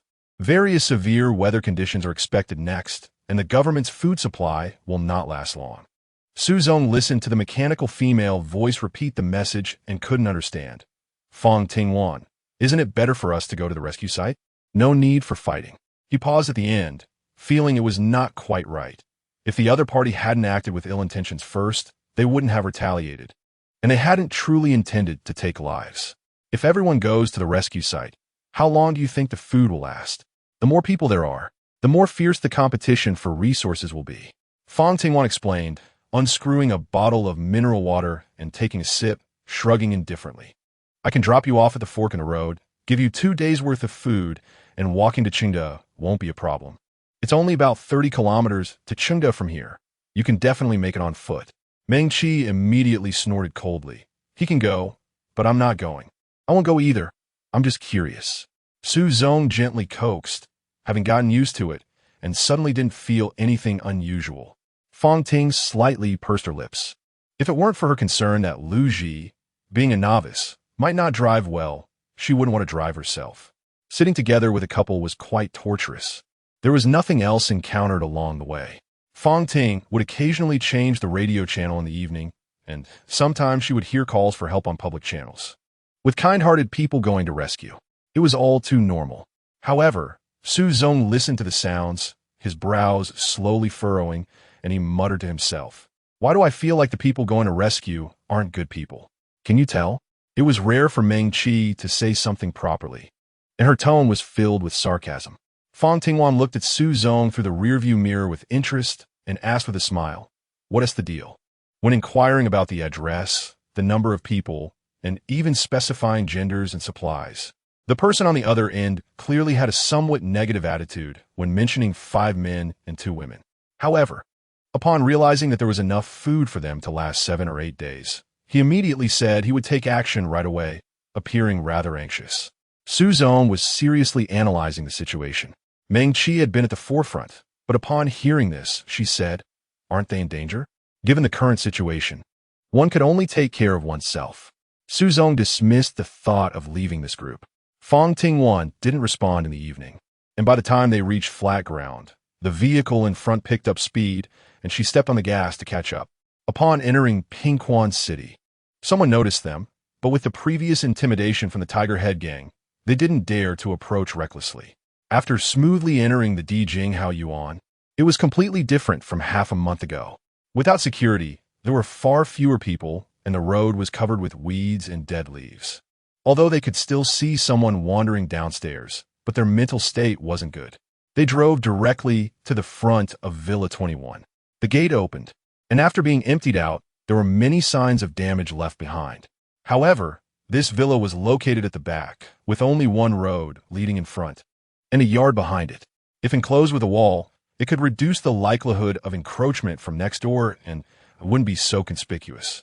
After 3 cars entered the backyard, Fang Tingwan got out of the car, and everyone stood still waiting.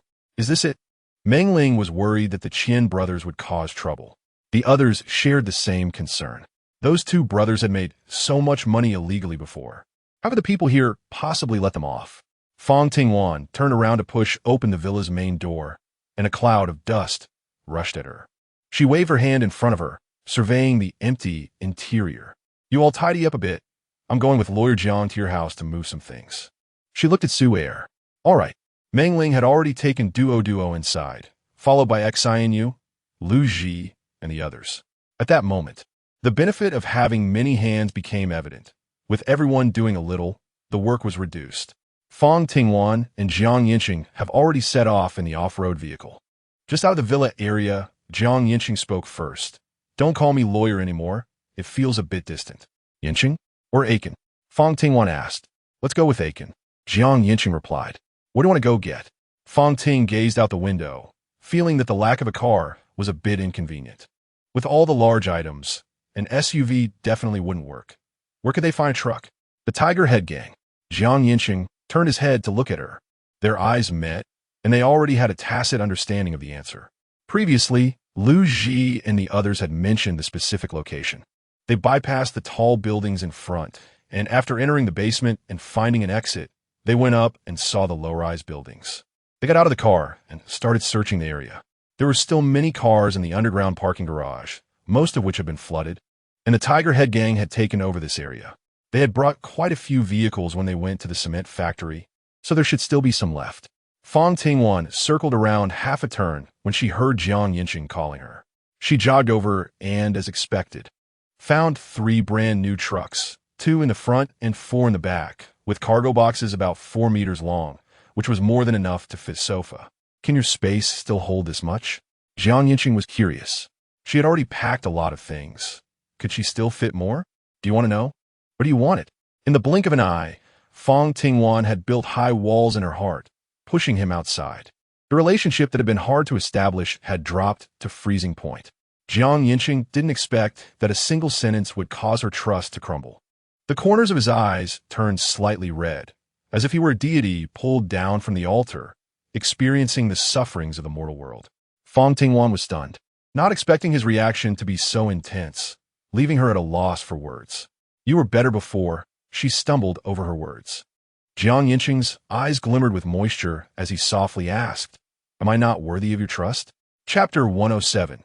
Aiken, once it involved space, it was Fang Tingwan's bottom line. She couldn't fully trust anyone, including Yancheng. But the sudden wagging of the tail left her unsure whether to scold or comfort him, especially since he rarely showed such a vulnerable side. She took a deep breath and reminded him, Don't ask about it in the future. That high wall was an insurmountable chasm. Yancheng nodded, okay. After saying that, he turned his back and walked straight ahead. Upon seeing the off-road vehicle that was no longer in place, he said nothing and stood waiting. At that moment, he resembled a begging golden retriever.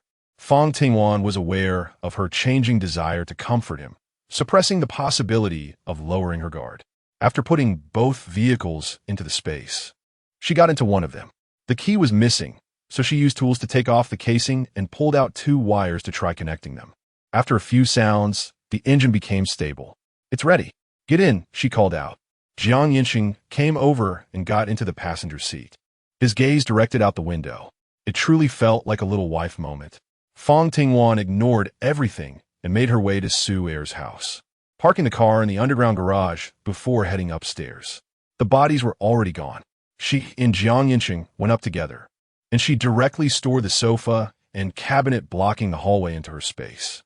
After going upstairs, she also put Su Er's bed and sofa into the space. The space was nearly full, and the area for the livestock had shrunk quite a bit. She needed more gold, but she wasn't sure if it was just her imagination. The belly of the ewe was round and seemed ready to give birth. The lawn appeared to be slightly larger. Could it be that, as the number of animals increased, the space would also expand? She estimated the distance, left a marker, then exited the space and called Yancheng to head upstairs. Once on the 28th floor, she took out the barbecue tools and charcoal. Shall we have a seafood feast? She felt tempted again. All right. Yancheng rolled up his sleeves, ready to go. The greatest benefit of him knowing about the space was that a pile of food had a chef to prepare it. He first opened the oysters, made a garlic sauce, then soaked the vermicelli and grilled that for her. Next came the scallops. Then he cleaned a fresh squid, skewered it on a grill, brushed it with his homemade barbecue sauce, and soon the sound of sizzling hot oil filled the air. Yancheng was really skilled at cooking. He was quick and everything tasted great. The bright red spicy sauce dipped on top made every bite a mix of sweet, salty, and spicy flavors. Soft and chewy. She could eat half of it and still want more. You eat too. After signaling him to join her, she took out the mackerel, made a wasabi soy sauce, and waited for the fish to grill before dipping it in wasabi to eat, instantly refreshing her palate. So good. Lying on the sofa, life felt simply wonderful. After eating her fill, she felt sleepy, hugging a cushion, and yawned before falling asleep. When she was less rational, she wasn't as guarded around Yancheng, as if her body had already adapted to his presence and even trusted him unconditionally. After analyzing everything himself, Yancheng felt much better, munching on oysters while pondering. If soft doesn't tea work, should he try something harder? As evening approached, the afterglow painted half the sky red, bright and beautiful like fire. Fang Tingwan felt the warm light before opening her eyes, looking at the clouds in the west, which seemed to be embedded with golden light.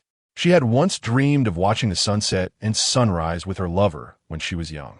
Has that now been accomplished? After finishing the last bit, she stored her belongings in her space. Before leaving, she also took the sofa with her, thinking that sleeping on it was quite comfortable.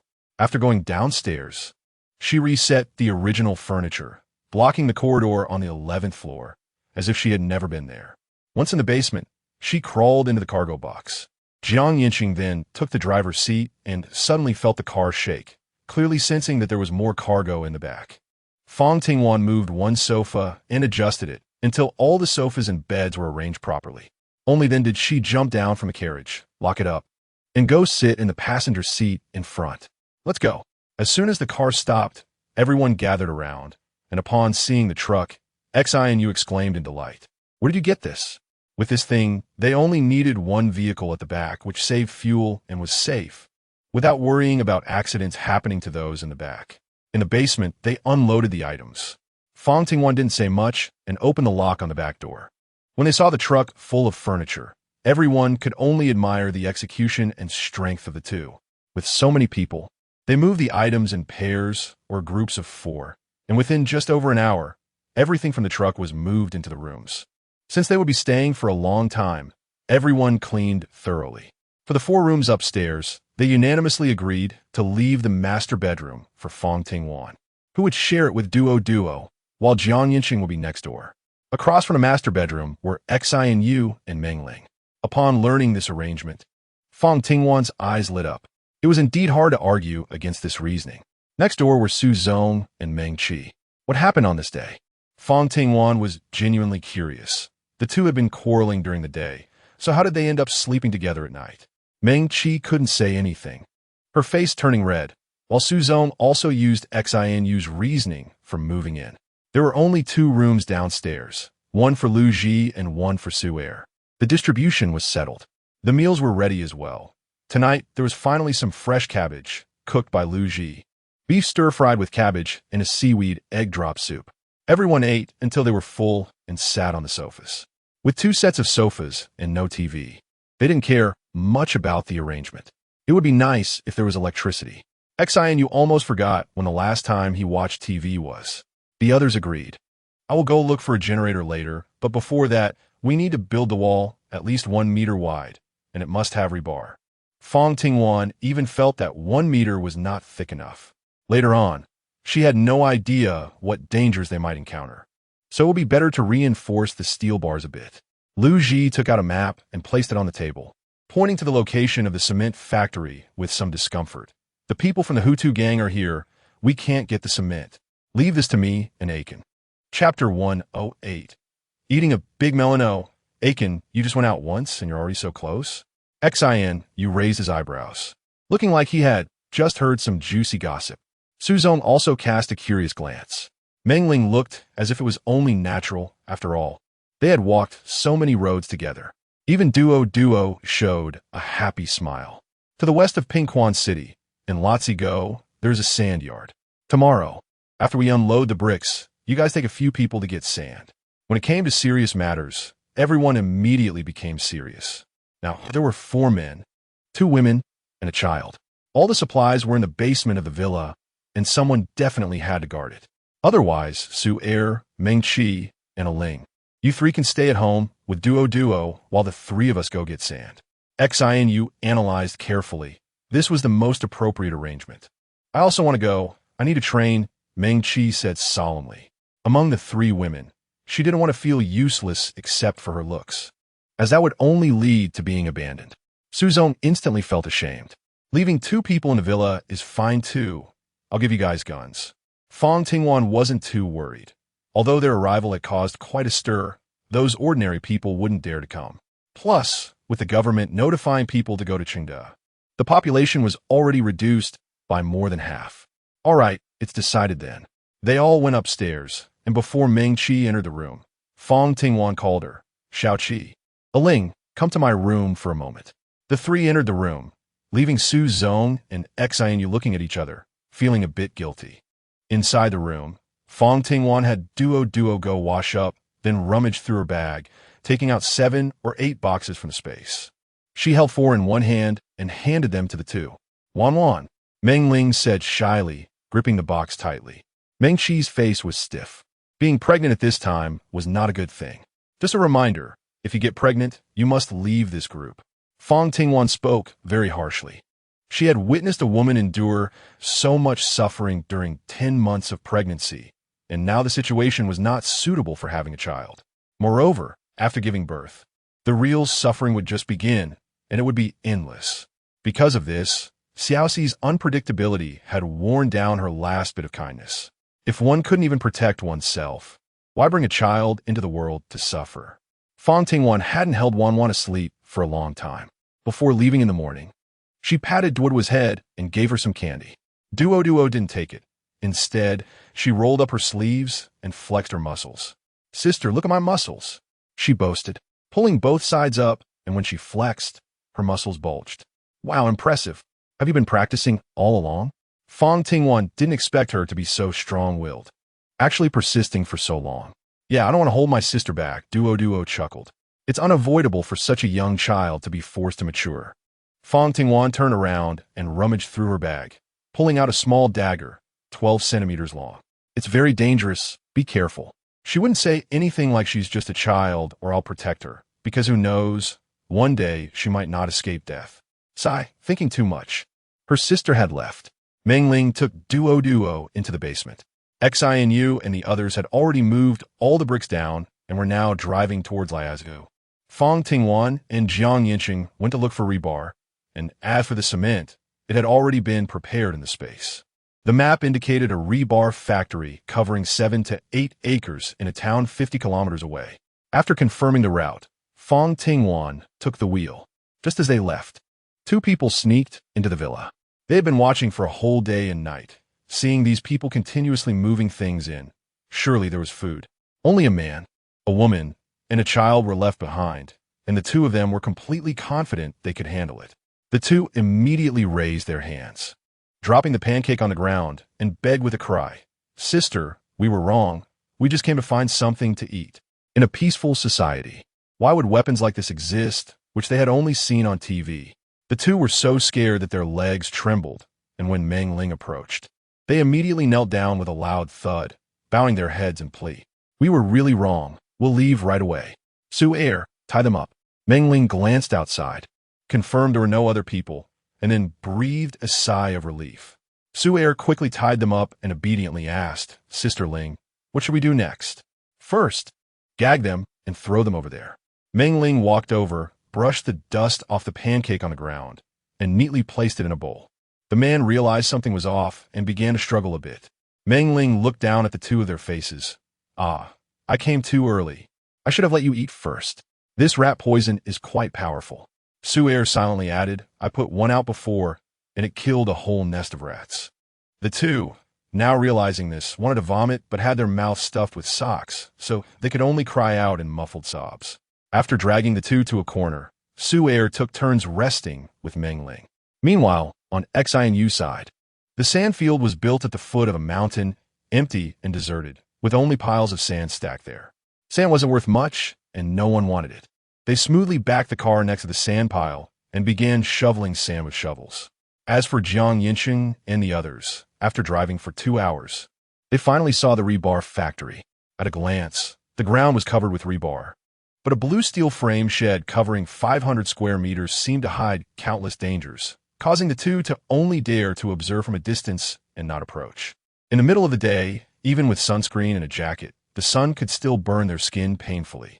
Fang Ting glanced at the temperature, which had already reached 50 degrees. It was scorching hot. She decided to find a place to cool off for a while and check the situation later before going in. Jiang Yancheng nodded, and after getting into the car, turning the air conditioning all the way up still felt somewhat ineffective. The fuel gauge was empty. He reversed the car. It was only about a kilometer back, and he wondered if any houses had been buried by the mudslide. After parking in someone's garage, they went up to the 5th floor. The building had long been abandoned, and valuable items had already been taken away, leaving behind a note that said, "Strangers keep out. This is my home." The door had been broken down a long time ago, and the interior showed signs of being vandalized. The 5th floor was better. It was just hot, but much cleaner. Fang Tingwan took out ice cream and shared one with him. Matcha flavor, a summer cooling artifact. While eating, she took out a telescope and focused on the situation at the rebar factory, catching a glimpse of a figure passing by. Someone. Chapter 109. Everything goes smoothly. Jiang Yancheng took the telescope and had a look. The person was a worker with the words Yuanshan Cement Factory printed on his t-shirt. He wandered around, found a wooden board about half a meter in both length and width, and then got some paint. It was unclear what he was writing, but soon he set up the sign on the rebar. The angle was directly facing the gate, and Jiang Yancheng and the others could also see it. 1 ton for 100,000. So expensive, usually just a few thousand. Fang Tingwan clicked her tongue, her eyes showing a smile. If it was just about spending money, that would be much simpler. She had nothing else, but the cash she had scraped together amounted to $1 million. Before it got dark, the 2 drove to the entrance of the rebar factory. As soon as the car stopped, a group of people came out, 11 men of various ages. Due to hunger, their faces were all waxy yellow. When they saw the 2 of them, their eyes lit up. The factory manager, leading the group, wiped his hands and extended both hands. "Welcome, welcome. Are you here to buy rebar?" Jiang Yancheng reached out to shake hands with the manager, nodding politely. "Yes." "How much rebar do you have left here?" "About 10 tons. Can you take all of it?" The manager was afraid that a big business would slip away, so he quickly pointed to the sign and explained, "If you take a lot, we can give you a 20% discount, and we'll throw in 200 pounds of wire." Fang Tingwan not only wanted to reinforce the walls, but also to build a basement and a villa. If possible, she wanted to create a perfect barrier. With an 80 discount, 800,000 would be more than enough for her. After thinking for a moment, she said, "I'll take all of it for 600,000. Although it was a lot of money, it might come in handy later, and besides, bargaining is a traditional virtue of the Chinese people." "Are you sure you want it all?" Everyone was stunned. 600,000 is still a lot. The factory director couldn't believe it. In this situation, if it weren't for everyone being short on food and wages, and with currency devaluation, they wouldn't have dared to quote such a high price. But here was a fool. Oh no, a gold master. They certainly couldn't miss out. The workers started the crane, which had not been used before, and there was still fuel. Outside, things were bustling with activity. Inside, the factory director brewed a pot of tea and, after inviting the two to sit down, smiled and asked, "What do you need so much rebar for? Do you still need workers? We can help out. Just pay us what you think is fair and provide food and accommodation." The two looked like they weren't lacking money or food. They'd been hungry for a long time, and if they joined them, they might fill their stomachs. "No need." Fang Tingwan coldly refused, not wanting to say more, and leaned back in her chair to rest her eyes. Yancheng was smiling, but his smile was distant. Knowing too much is not good for you. The factory director's face instantly stiffened. He chuckled awkwardly a couple of times, and went to supervise at the door. By midnight, everything was installed and secured. The workers were drenched in sweat. But when they came in and saw a pile of cash stacked high on the table, they instantly perked up. Thank you. If the two of you need any help, just come find us. We are always on standby." The factory director laughed and hurried them out. Fang Tingwan and Yancheng didn't plan to stay long. After counting the workers and confirming they were all present, they went to check the cargo box again. There was nowhere to hide in the packed cargo box, so they felt relieved to drive away. The cargo was too heavy, and Yancheng didn't dare to drive fast. Plus, the road was bumpy. It took them 10 minutes to cover just 1 kilometer. When they reached the town, no one paid attention to them. Fang Tingwan jumped out of the car to put the rebar into the space. The car felt instantly lighter. How nice it was. Yancheng sincerely sighed. Fang Tingwan didn't say anything, having not stayed up until 12:30 for a long time, feeling her eyelids were fighting each other. "I'll sleep for 2 hours and wake up to take your place." "All right." In the middle of the night, a truck slowly drove forward with its headlights on, maintaining a speed of 40. At 4 in the morning, Yancheng finally woke Fang Tingwan.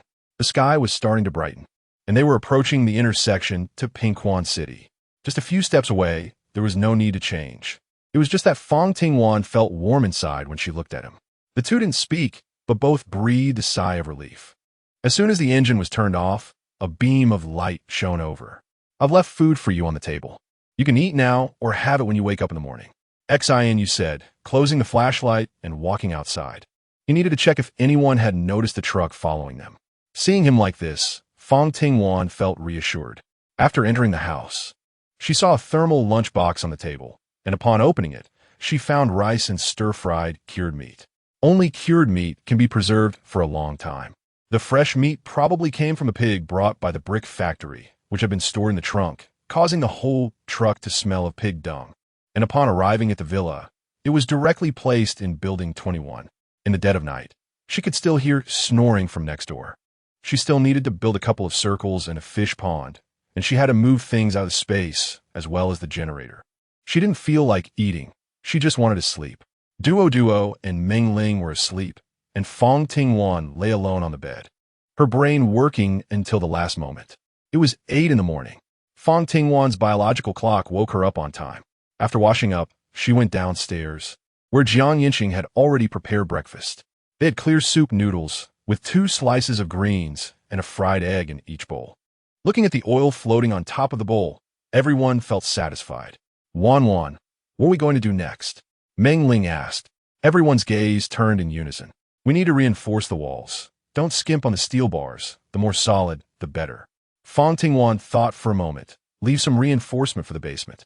If the upper part collapses, we can hide in the basement and then dig a tunnel, just in case." "Huh? Do we really need to go that far?" Su Zong scratched his head. It seemed too exaggerated, giving off a vibe of ancient emperors fearing assassination. seeing Meng Qi glaring at him.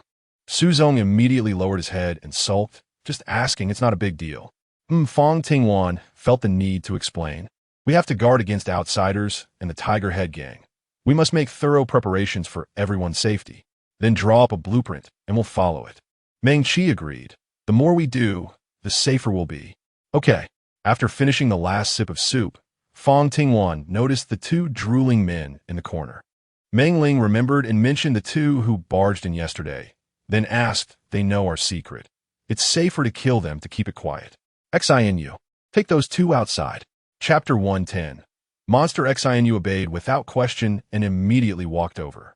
The two men were startled awake, struggling and whimpering. We can't handle all that work. Let us keep them here to help, Fang Tingwan thought for a moment. The workload was too big for just the 8 adults. They'd be working forever. The others had no objections. The two men, scared for their lives, also had no objections. To give them energy, Yancheng served them noodles. But without eggs.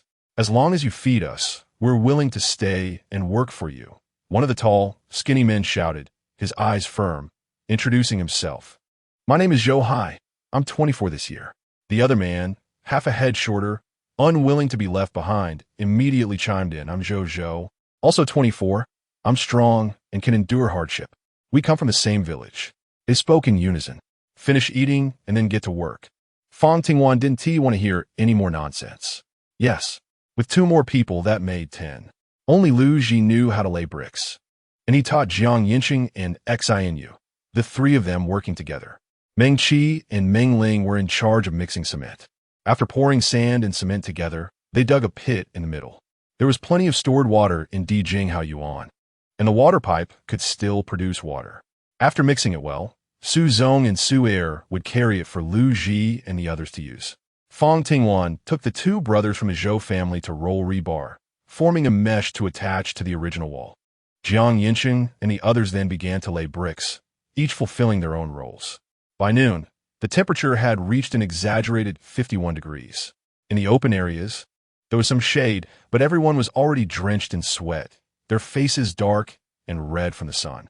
Meng Ling and Meng Qi dared not mix too much cement and just used up what they had when Fang Tingwan called for a break, saying they would continue in the afternoon.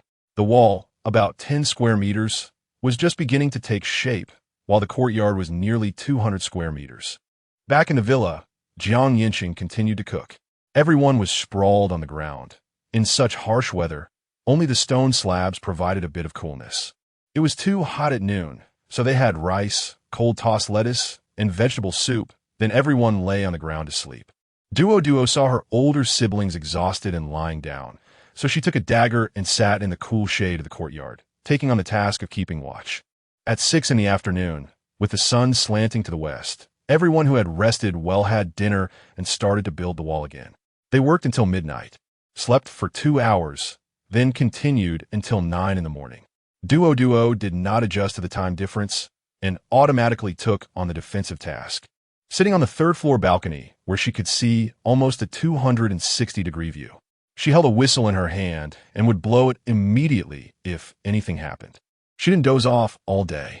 At 7 in the evening, everyone gradually got up to eat. Sister, there was no one during the day. Duo raised her little head, waiting for praise.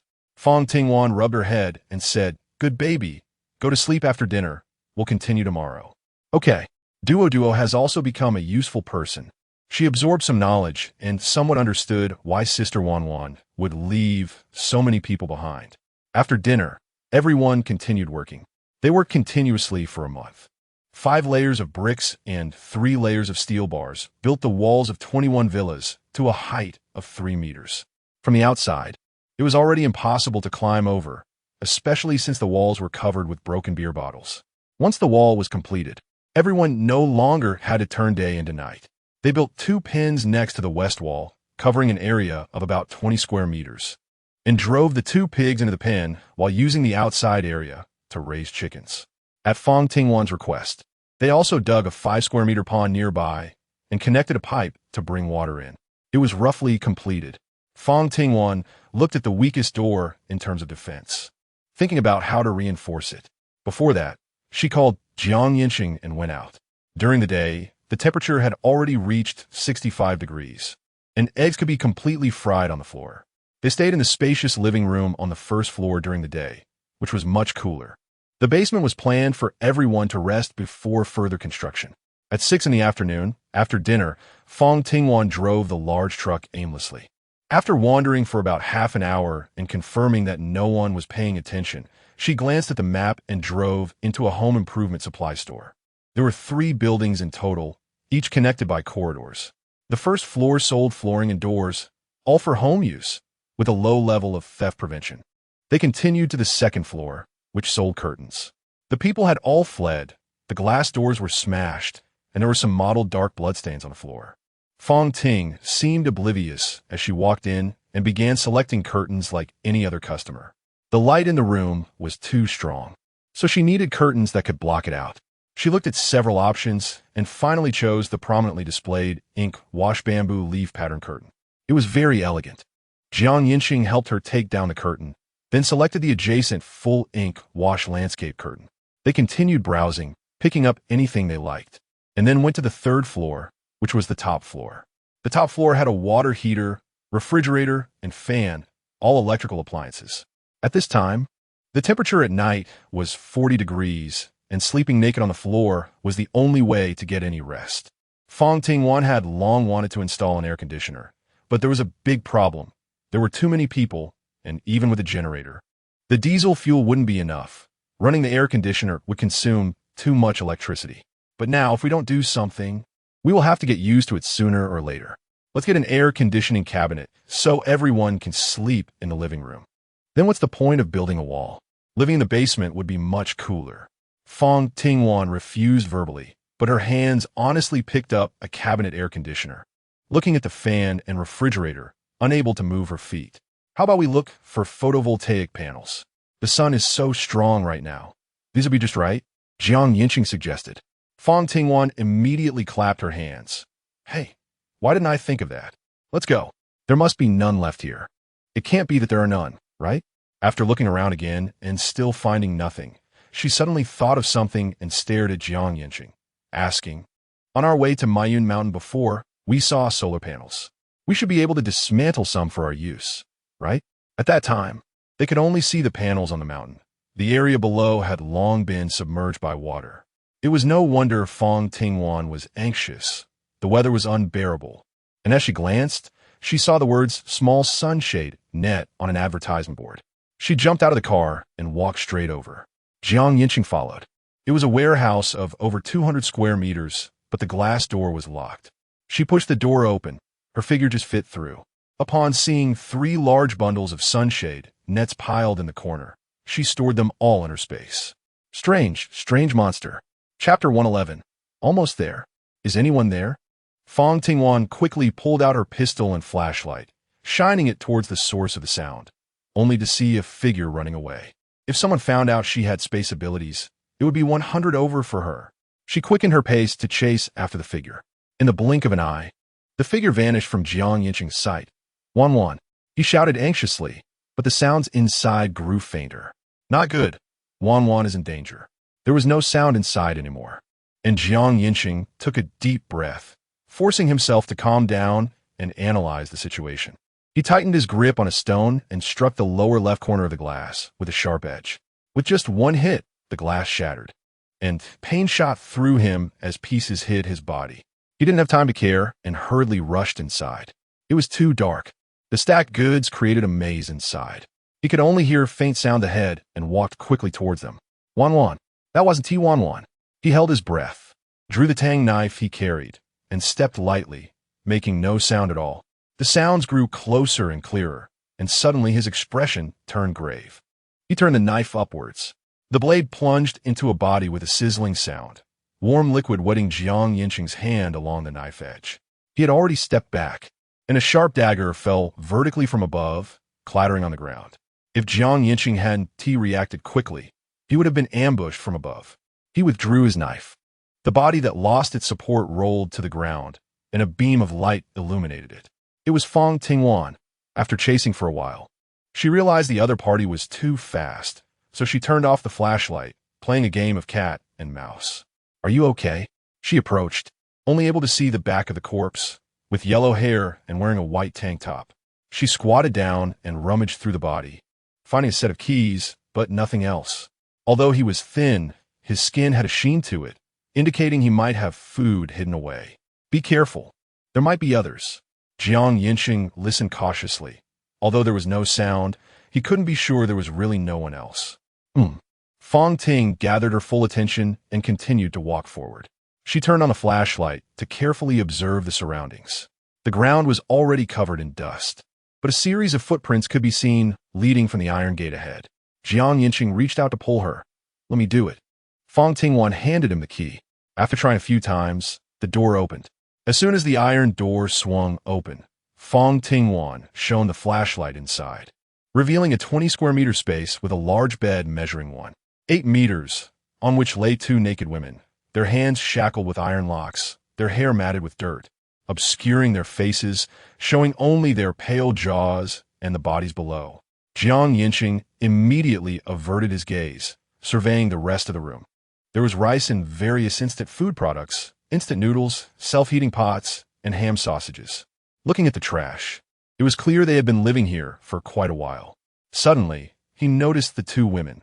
One of them had already lost her mind, staring blankly, playing with her toenails. Help me, I'm Wang Lisa, the owner of the curtain shop upstairs. My husband was killed by them, and I've been captured, tortured every day," she cried as she spoke. "If you save me, I'll give you money, any amount, 1 million, 2 million."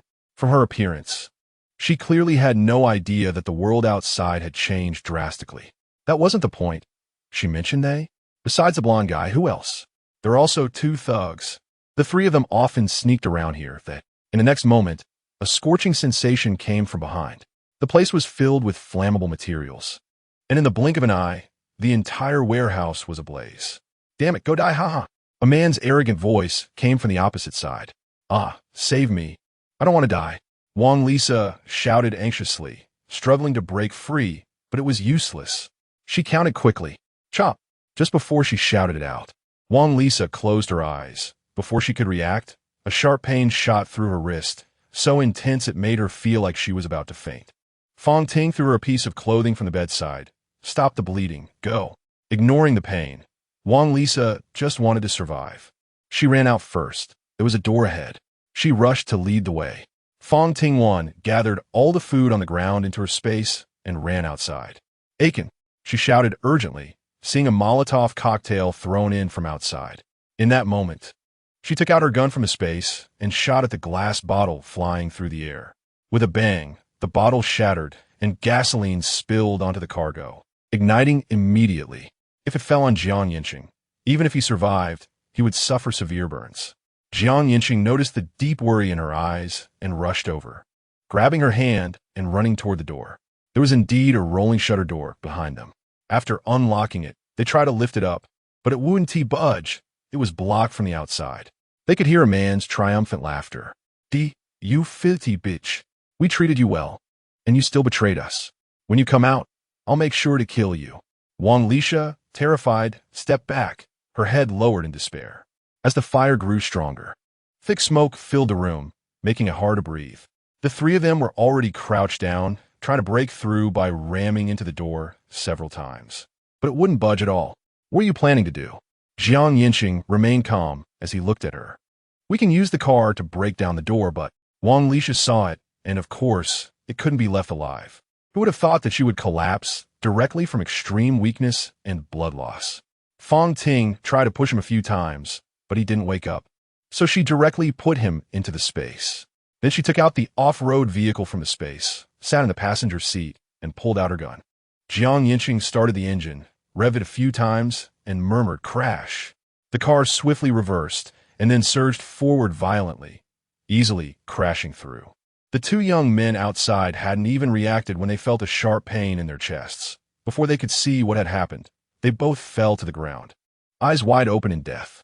Fang Tingwan was still angry and kicked the corpse. "Almost got stuck here." If it really went cold, Fang Tingwan could only say she was speechless, having been reborn with such good equipment. "It's fine now." Yancheng hugged her. Chapter 112. Unexpected Joy. Although she wasn't as scared anymore, Fang Tingwan didn't push him away, waiting for him to hold her for 3 or 4 minutes before Yancheng reluctantly let go. The fire was getting bigger, spreading from the first floor to the second, thick smoke billowing and turning half the sky black. Fang Tingwan put the car back into the space, went around to get on the truck, and then took Wang Lisha out of the space. She found hemostatic medicine to temporarily stop the bleeding from Wang Lisha's hand injury. After breathing in fresh air for half an hour, Wang Lisha finally woke up slowly. They were no longer in the building material city, only seeing thick smoke on the horizon. Wang Lisha didn't expect to be alive, and her hand was bandaged. After countless days and nights, she could finally smile sincerely. "Thank you. Where are you planning to go? Can you take me to Chengda? I'll have money when I get there." Fang Tingwan saved her mostly because she saw the shadows of those women imprisoned after the apocalypse and felt a bit of sympathy. That was all. "Do you know where to find solar photovoltaic panels?" Wang Lisha's chaotic mind thought for a moment and suddenly exclaimed, "There should be some at my family's place. Someone went there to install this thing before, and I even told my mom not to install it. Now that I think about it, if there's power generation, we wouldn't have to worry about power outages. They spent tens of thousands back then, and I talked to my parents about it for a long time. We saved you. As a repayment, take us there." Fang Tingwan didn't feel any problem with this kind of quid pro quo. Wang Lisha nodded. "I also want to see how my parents are doing. Let's go." The truck had only 2 seats, so Yancheng drove while Fang Tingwan squeezed into the passenger seat with Wang Lisha, following Wang Lisha's directions all the way. After leaving the city, they took the national road, drove about 20 kilometers, entered a rural road, and after another 10 kilometers, they saw about 22-story houses halfway up the mountain, all of which had solar panels installed on their roofs. As the sun set, the panels sparkled, as if silently beckoning. Fang Tingwan and Yancheng exchanged a glance, a flash of brilliance in their eyes. Breaking into one household was completely sufficient. They hadn't come to the wrong place, nor had they saved the wrong people. The car came to a steady stop on the cement dam in the center of the village, and a few of them got out. Wang Lisha pointed straight ahead. "That's my house. Let us go there to rest for the night and break in tomorrow. It's almost dark." "All right." With no better options, they walked directly to the house in front, which had an old wooden door that wasn't even locked. Wang Lisha pushed it open, calling out, "Dad, Mom?" From the moment they entered, something felt off. It was too quiet. The entire village had no signs of life. Wang Lisha suppressed her unease, relieved that her right hand was still intact. She rummaged through the TV cabinet and found some candles on the side. She could no longer see any faces, only felt the presence of someone in front of her. She asked, "Do you have a lighter?" "Yes." With no one in sight, Fang Tingwan took out a lighter from her space and lit it. Seeing the candles with Wang Lisha, she took one and lit it.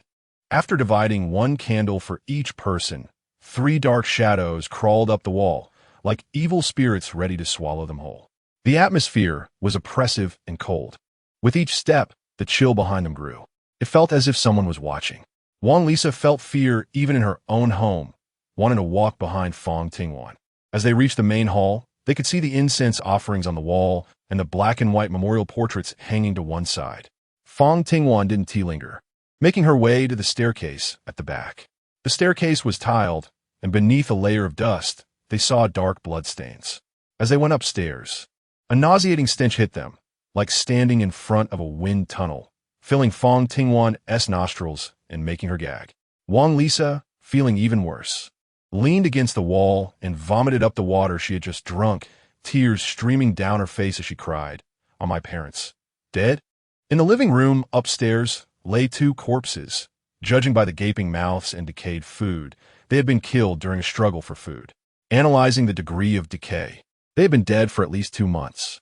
Wang Lisha leaned against the wall, slowly sliding down, her heart growing colder as she cried sorrowfully, "If I had known, I would have brought my parents to the city."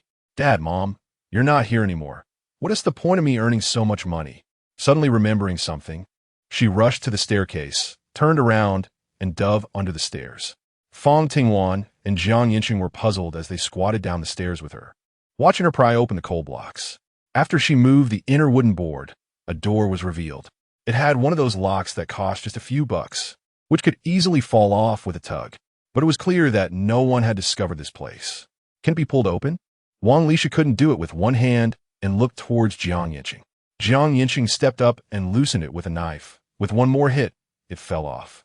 He pulled the wooden door open, revealing a staircase. It was too dark to see clearly. Wang Lisha was the first to enter, followed by Yancheng and Fang Tingwan. Inside was a cellar. It was a full 10 square meters, packed with 20 bags of rice filled with urea and preserved meats that wouldn't spoil, weighing at least over 100 pounds, along with 3 large bags of potatoes, 3 large bags of sweet potatoes, a bag of ginger, and stacks of cabbages piled up to half a person's height, each weighing about 7 or 8 pounds, totaling around 200 or 300 pounds. There were also large water buckets, each filled with 3 barrels of white wine. Everything was full. Your parents must have had food, and they were killed because someone had their eyes on it, Yancheng said. Wang Lisha couldn't hold back her tears again, saying, "My parents definitely didn't tell them that we have a cellar. Even if they gave them food, it wouldn't guarantee survival. I'm the only one left."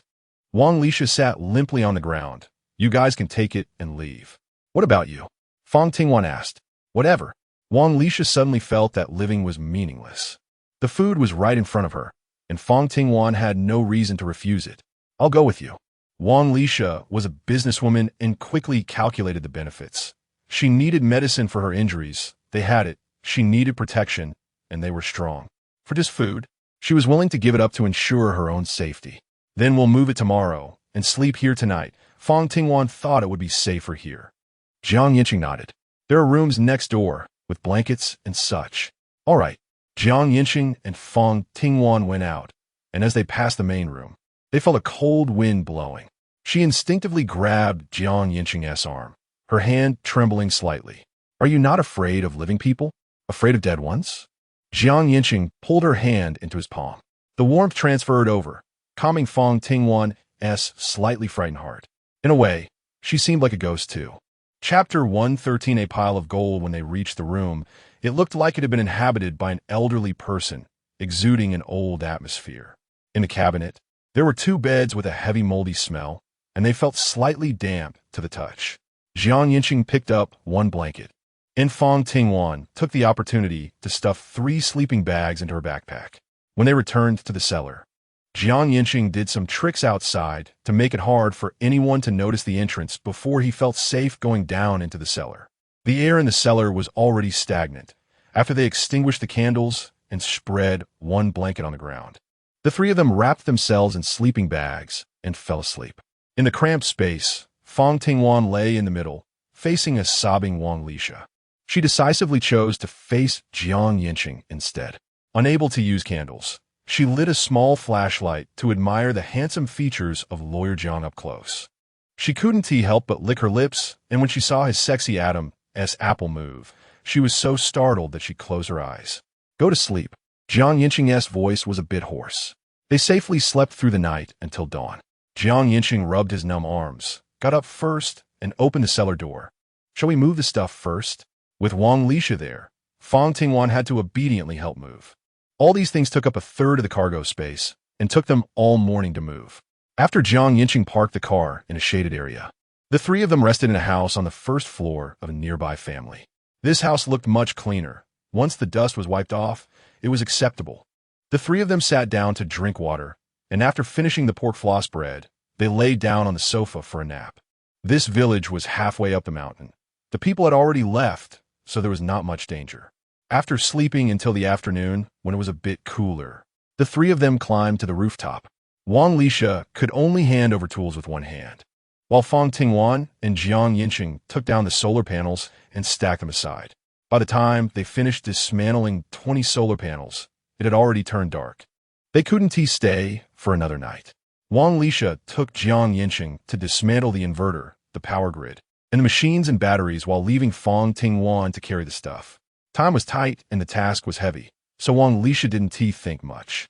Fang Tingwan directly stored the solar panels into the space, walked to the cargo box, and then released them all at once, finishing everything in one go. She then went to find Yancheng and the others. After entering the city, Wang Lisha suddenly asked, "Where are you going?" "Ding si villa." Fang Tingwan had no intention of hiding it from her, nor would it have mattered. It was precisely because she was busy making money that she didn't dare to get pregnant, and she didn't expect it would turn out like this. It's right ahead. Turn left at the third intersection, Jiang Yancheng said with a gentle smile when he saw Fang Tingwan's excitement. Wang Lisha focused on the road, and Jiang Yancheng drove according to her directions. They quickly arrived at a community building. It was unclear if there were people upstairs, but it was evident that this community used to be a high-end one. I live on the 8th floor. There was no elevator, so they had to climb the stairs.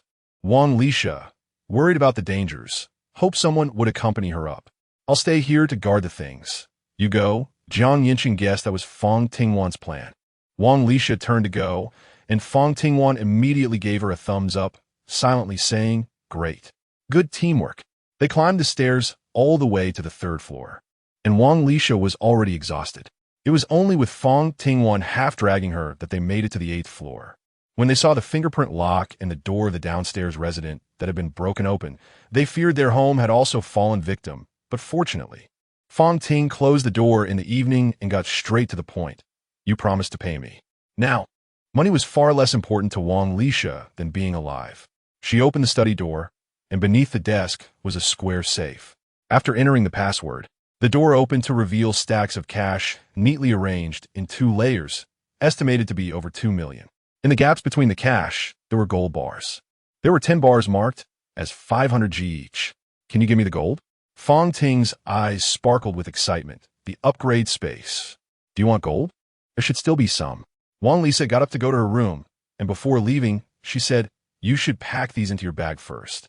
Fang Tingwan nodded slightly and directly stored the gold into her space.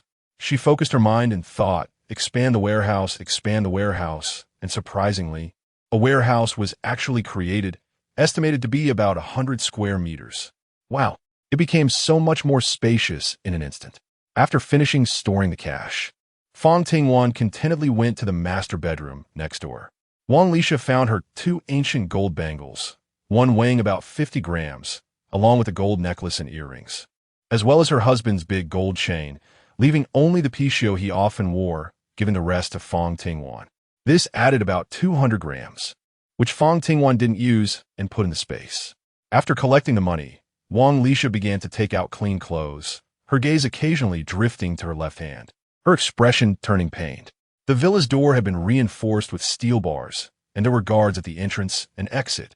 Tonight, it was Xianyu who opened the door. "She is?" Jiang Yancheng briefly explained the general situation and then had the goods unloaded. When they saw a cargo box full of items, after moving everything, they finally noticed the food inside. "Wow, so much. It would be enough for everyone to eat for a long time." However, with one more person, the rooms had to be redistributed. Originally, Lu Ji and Su Er each had their own room downstairs, but with the Zhou brothers around, it became 2 people per room. Upstairs, Fang Tingwan looked at the 2 couples who were unwilling to part, so Wang Lisha had to sleep in the attic on the 3rd floor. Wang Lisha had no objections, although she would have to use the public restroom on the 2nd floor. Carrying her luggage to the attic on the 3rd floor, Lu Ji voluntarily came to help her set up the bedding, then noticed the dirt on her body and smiled, reminding her, "The 2nd floor is empty now. You can take a shower." "Thank you, but my husband just died. I may never accept anyone else." Wang Lisha coldly rejected his kindness. Lu Ji was speechless. Everyone was busy with their own matters. He just thought she looked a bit pitiful without anyone to help her and wanted to lend a hand. But he meant no offense. He wasn't particularly interested in women. He didn't have a strong need in that regard. Not the type to get aroused just by seeing a woman. Clapping his hands, he went straight downstairs. Wang Lisha unconsciously looked at her left hand and then at a makeup mirror in the room, clearly seeing the dirt on her face. How could anyone possibly like her? Chapter 114. Comfortable life. Both Fang Tingwan and Jiang Yancheng's rooms have attached bathrooms. After a comfortable shower, they head downstairs where dinner is ready. Before this, who would have thought that the CEO of the company, Su Zong, would personally cook? He brought up a pot of mixed stew with pork ribs, potatoes, sweet potatoes, and pancakes. The pot looked red and enticing, and the aroma was quite pleasant. "Mr. Su, did you wash your hands to make soup?" Fang Tingwan joked.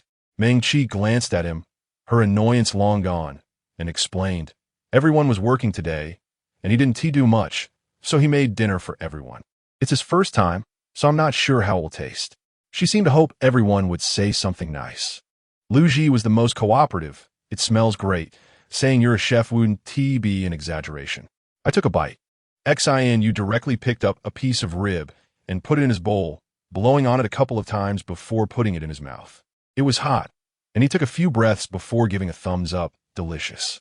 Su Zong smiled with satisfaction, feeling at least a bit useful. Especially when he saw Xiao Qi. Her sweet smile made his heart flutter. Xiao Qi, you should try some. Okay. Meng Qi also tried a piece and generously praised. Mr. Su is impressive, it's delicious. Then eat more, Su Zong said, patting his head. Su Air brought out the rice while Xin went to get chopsticks. Let us eat, Su Zong called out, looking toward the hallway. Everyone's gaze followed. It was Wang Lisha. She had cleaned her hair and face, revealing her exquisite and beautiful features, with curly hair cascading over her shoulders, looking gentle and intellectual.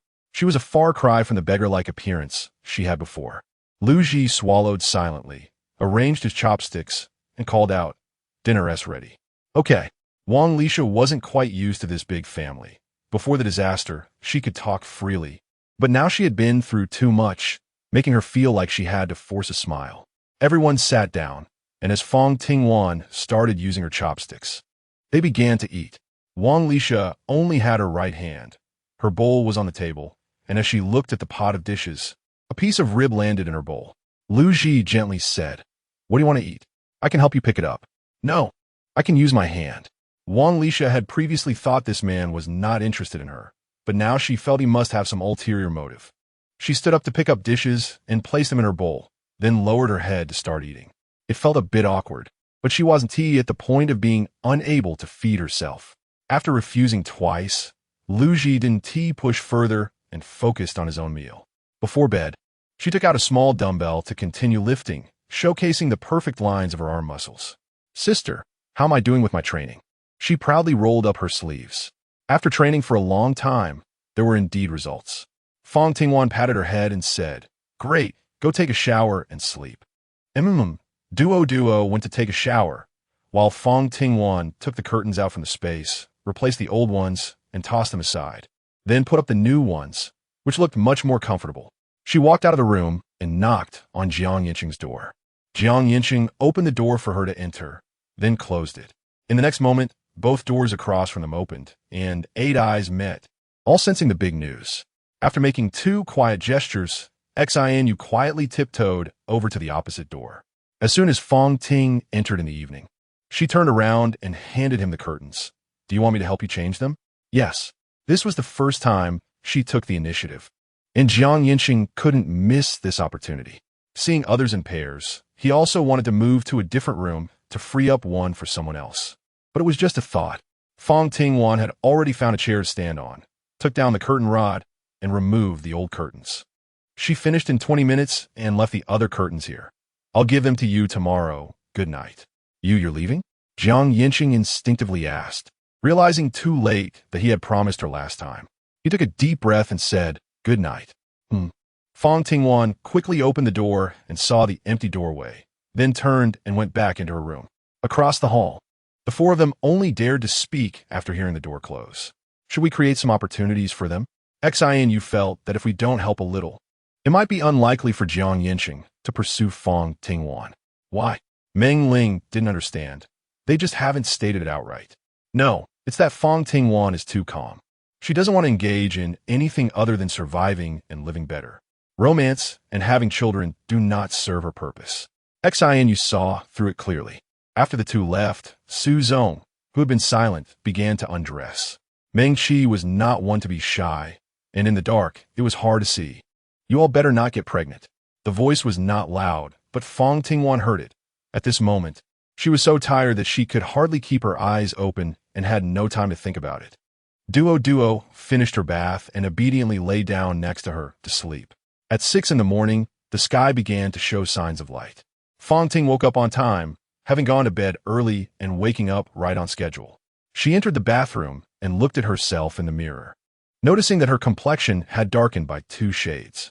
She found her facial cleanser from the shelf, washed her face, and then applied a mud mask, waiting 15 minutes before rinsing off the dirt. Her skin looked a bit brighter, and she then put on a sheet mask. After lying still for 15 minutes, she removed the mask and applied toner, lotion, and cream, making her face smooth and tender. It might not last long, but consistent use would definitely show results. Now, the villa just needed some things to be gradually completed, no rush.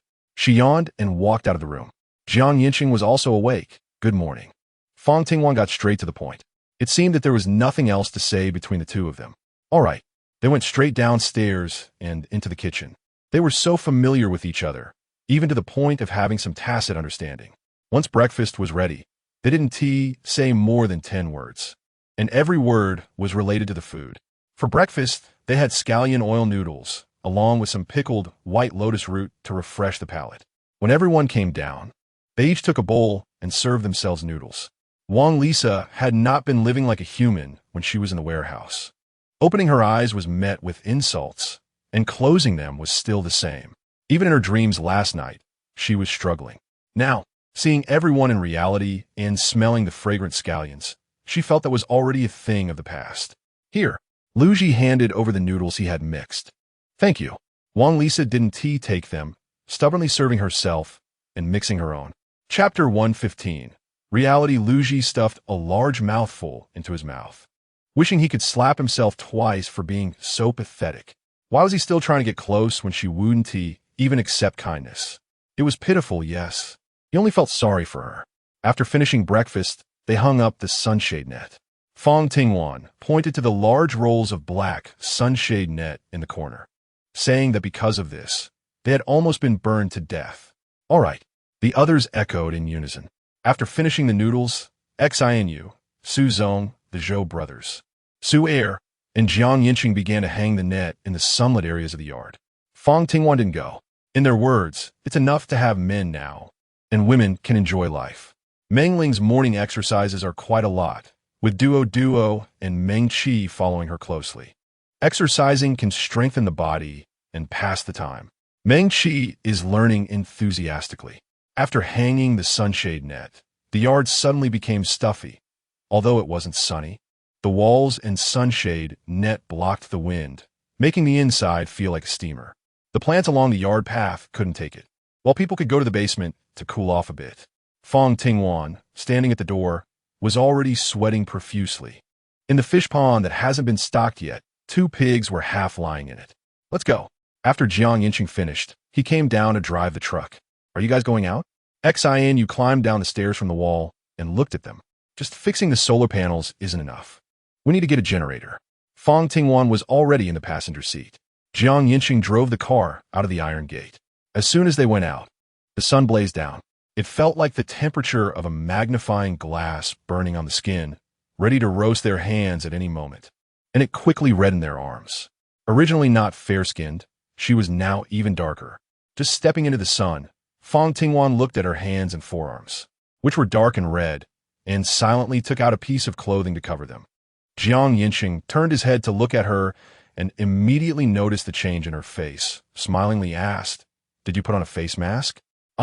Yeah, my skin hurts from the sun." Fang Tingwan, who normally doesn't like to dress up, didn't know what she was thinking in the morning. She just felt that compared to Ling and Xiao Qi, she was much darker, especially after Wang Lisa appeared. Her washed face looked clean and fair, as if she had never been in the sun. It made Fang Tingwan look like a piece of charcoal next to her. In her past life, everyone was dark, and she didn't care at all. Now she felt it was necessary to cover up a bit. "Do you have enough face masks saved? Can you give me some?" Yancheng was even darker than her. He didn't care, and because he often drove, his hands were already very dark, while his face looked much better. After saying that, the car fell into silence. As the car moved forward, the two didn't speak again.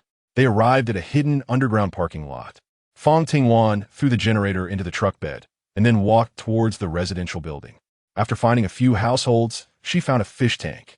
It was 1 meter long and 20 centimeters wide.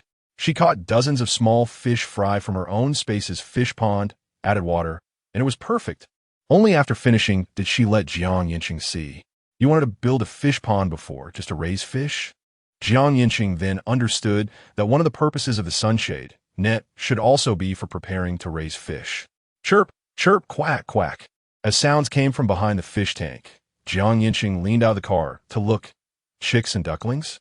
He was shocked and didn't know how to describe it. His expression gradually became serious. Fang Tingwan realized that his emotions were off and was prepared to draw his gun at any moment. A chill of killing intent suddenly appeared, and Jiang Yancheng noticed it, chuckling softly. If you can guard against me like this, aren't you afraid of being easily deceived by others? After understanding her concerns, he felt relaxed and happy instead. She didn't dislike him. She just didn't dare to trust, perhaps. He stepped forward. Fang Tingwan felt inexplicably confused, instinctively reaching for her Tang knife. As he approached her quickly, she drew the knife and pressed it against his neck. Jiang Yancheng, what do you want to do? I won't show mercy. The tip of the knife pierced his neck, and the scorching blood slid down the blade. The dazzling red harshly struck Fang Tingwan's eyes as she watched the knife go deeper and saw his resolute gaze. Suddenly, she yanked the knife away.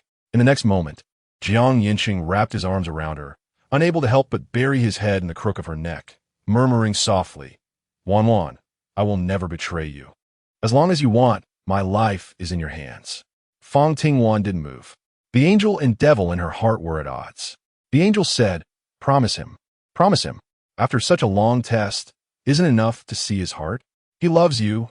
You love him. Now everything is stable. Living well together is also possible. Being in a relationship doesn't necessarily mean getting pregnant or having children. The devil said, don't challenge human nature. Haven't you suffered enough in your past life? He loves you now, but will he love you in the future? No, he won't. The two embraced for a while before he reluctantly let go. Getting into the driver's seat. All the way, the corners of his mouth kept rising. Fang Tingwan watched with delight as she returned to the villa in the evening. The clouds in the sky seemed to have been set ablaze, a bright red like blood. It reflected on the once lush through.Jiang Yuan, where dried leaves covered the ground, and life was gradually fading away. The lawn of the 21 villas was still okay. In the evenings, Meng Ling would water it, providing enough moisture to the plants so they didn't die as quickly. Fish, chickens, and ducks. Xianyu, who was helping move things, jumped down from the car, leaping a meter high in disbelief, looking at Fang Tingwan. Where did you find these? Not all of them are dead. We just stumbled upon them while wandering around. So we quickly put them in the pen, and there's also a generator, which we need to carry to the backyard. And bricks, cement, and rebar. After placing the generator, everyone pitched in and temporarily built a shelter for it against the wind and rain. Once they finished this work, Su Zong had also prepared the meals. It was another big pot stew. Seeing that everyone's enthusiasm was clearly not as high as yesterday, he scratched his head in frustration. This is all I know how to make. No problem. It's delicious. Having another meal is great. Xianyu generously scooped a large bowl of rice and then blinked at a few people, lowering his voice. Praise him more. Then he cook. With someone cooking, doesn't that make it easier for the others? Luji immediately chimed in. Delicious. Love it. Would eat it every day.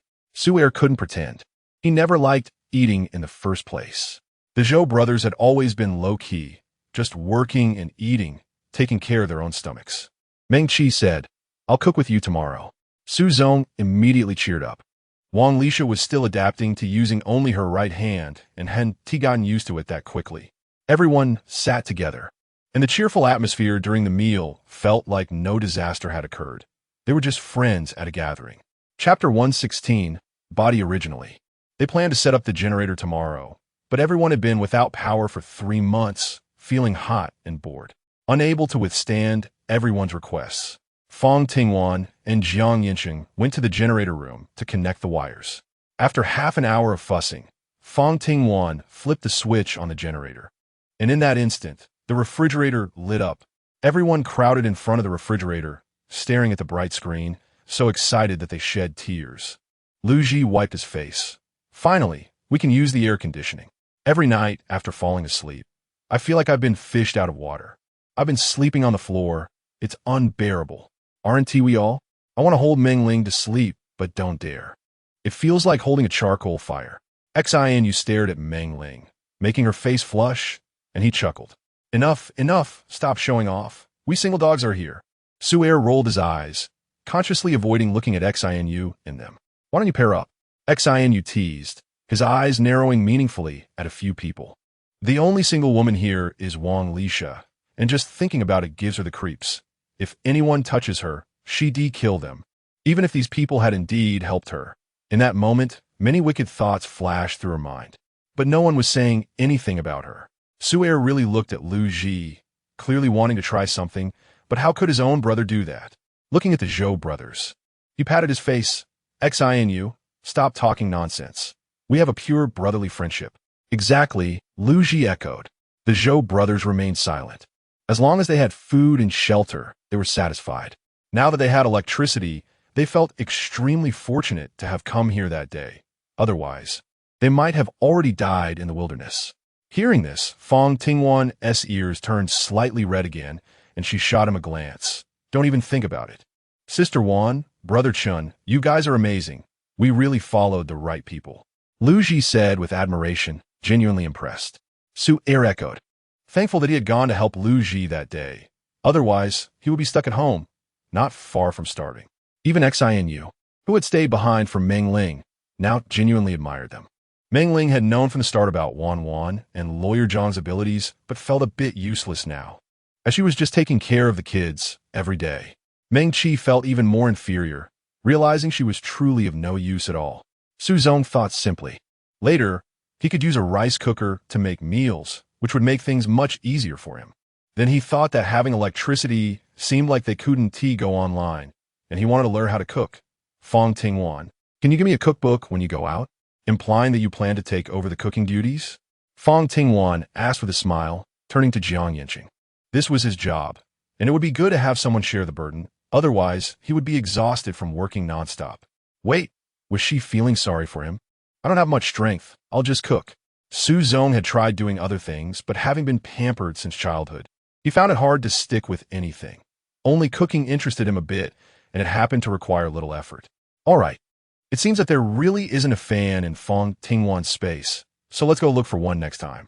At night, sleep with the fan on and avoid turning on the lights unless necessary. Fang Tingwan glanced at Wang Lisha, intentionally reminding her, especially since you were on the third floor. Wang Lisha's mental state has not been very good. At this moment, she seems a bit lost in thought and only nodded when she heard her name. Oh, this is indeed a little worrying. And Fang Tingwan looked at Meng Ling, receiving the hint. Meng Ling nodded. Anyway, Sister Wan can get the generator, so a fan shouldn't be a problem, right? There are also heavy blackout curtains. Lu Ji and the other three are sleeping with 2 fans directly blowing at them.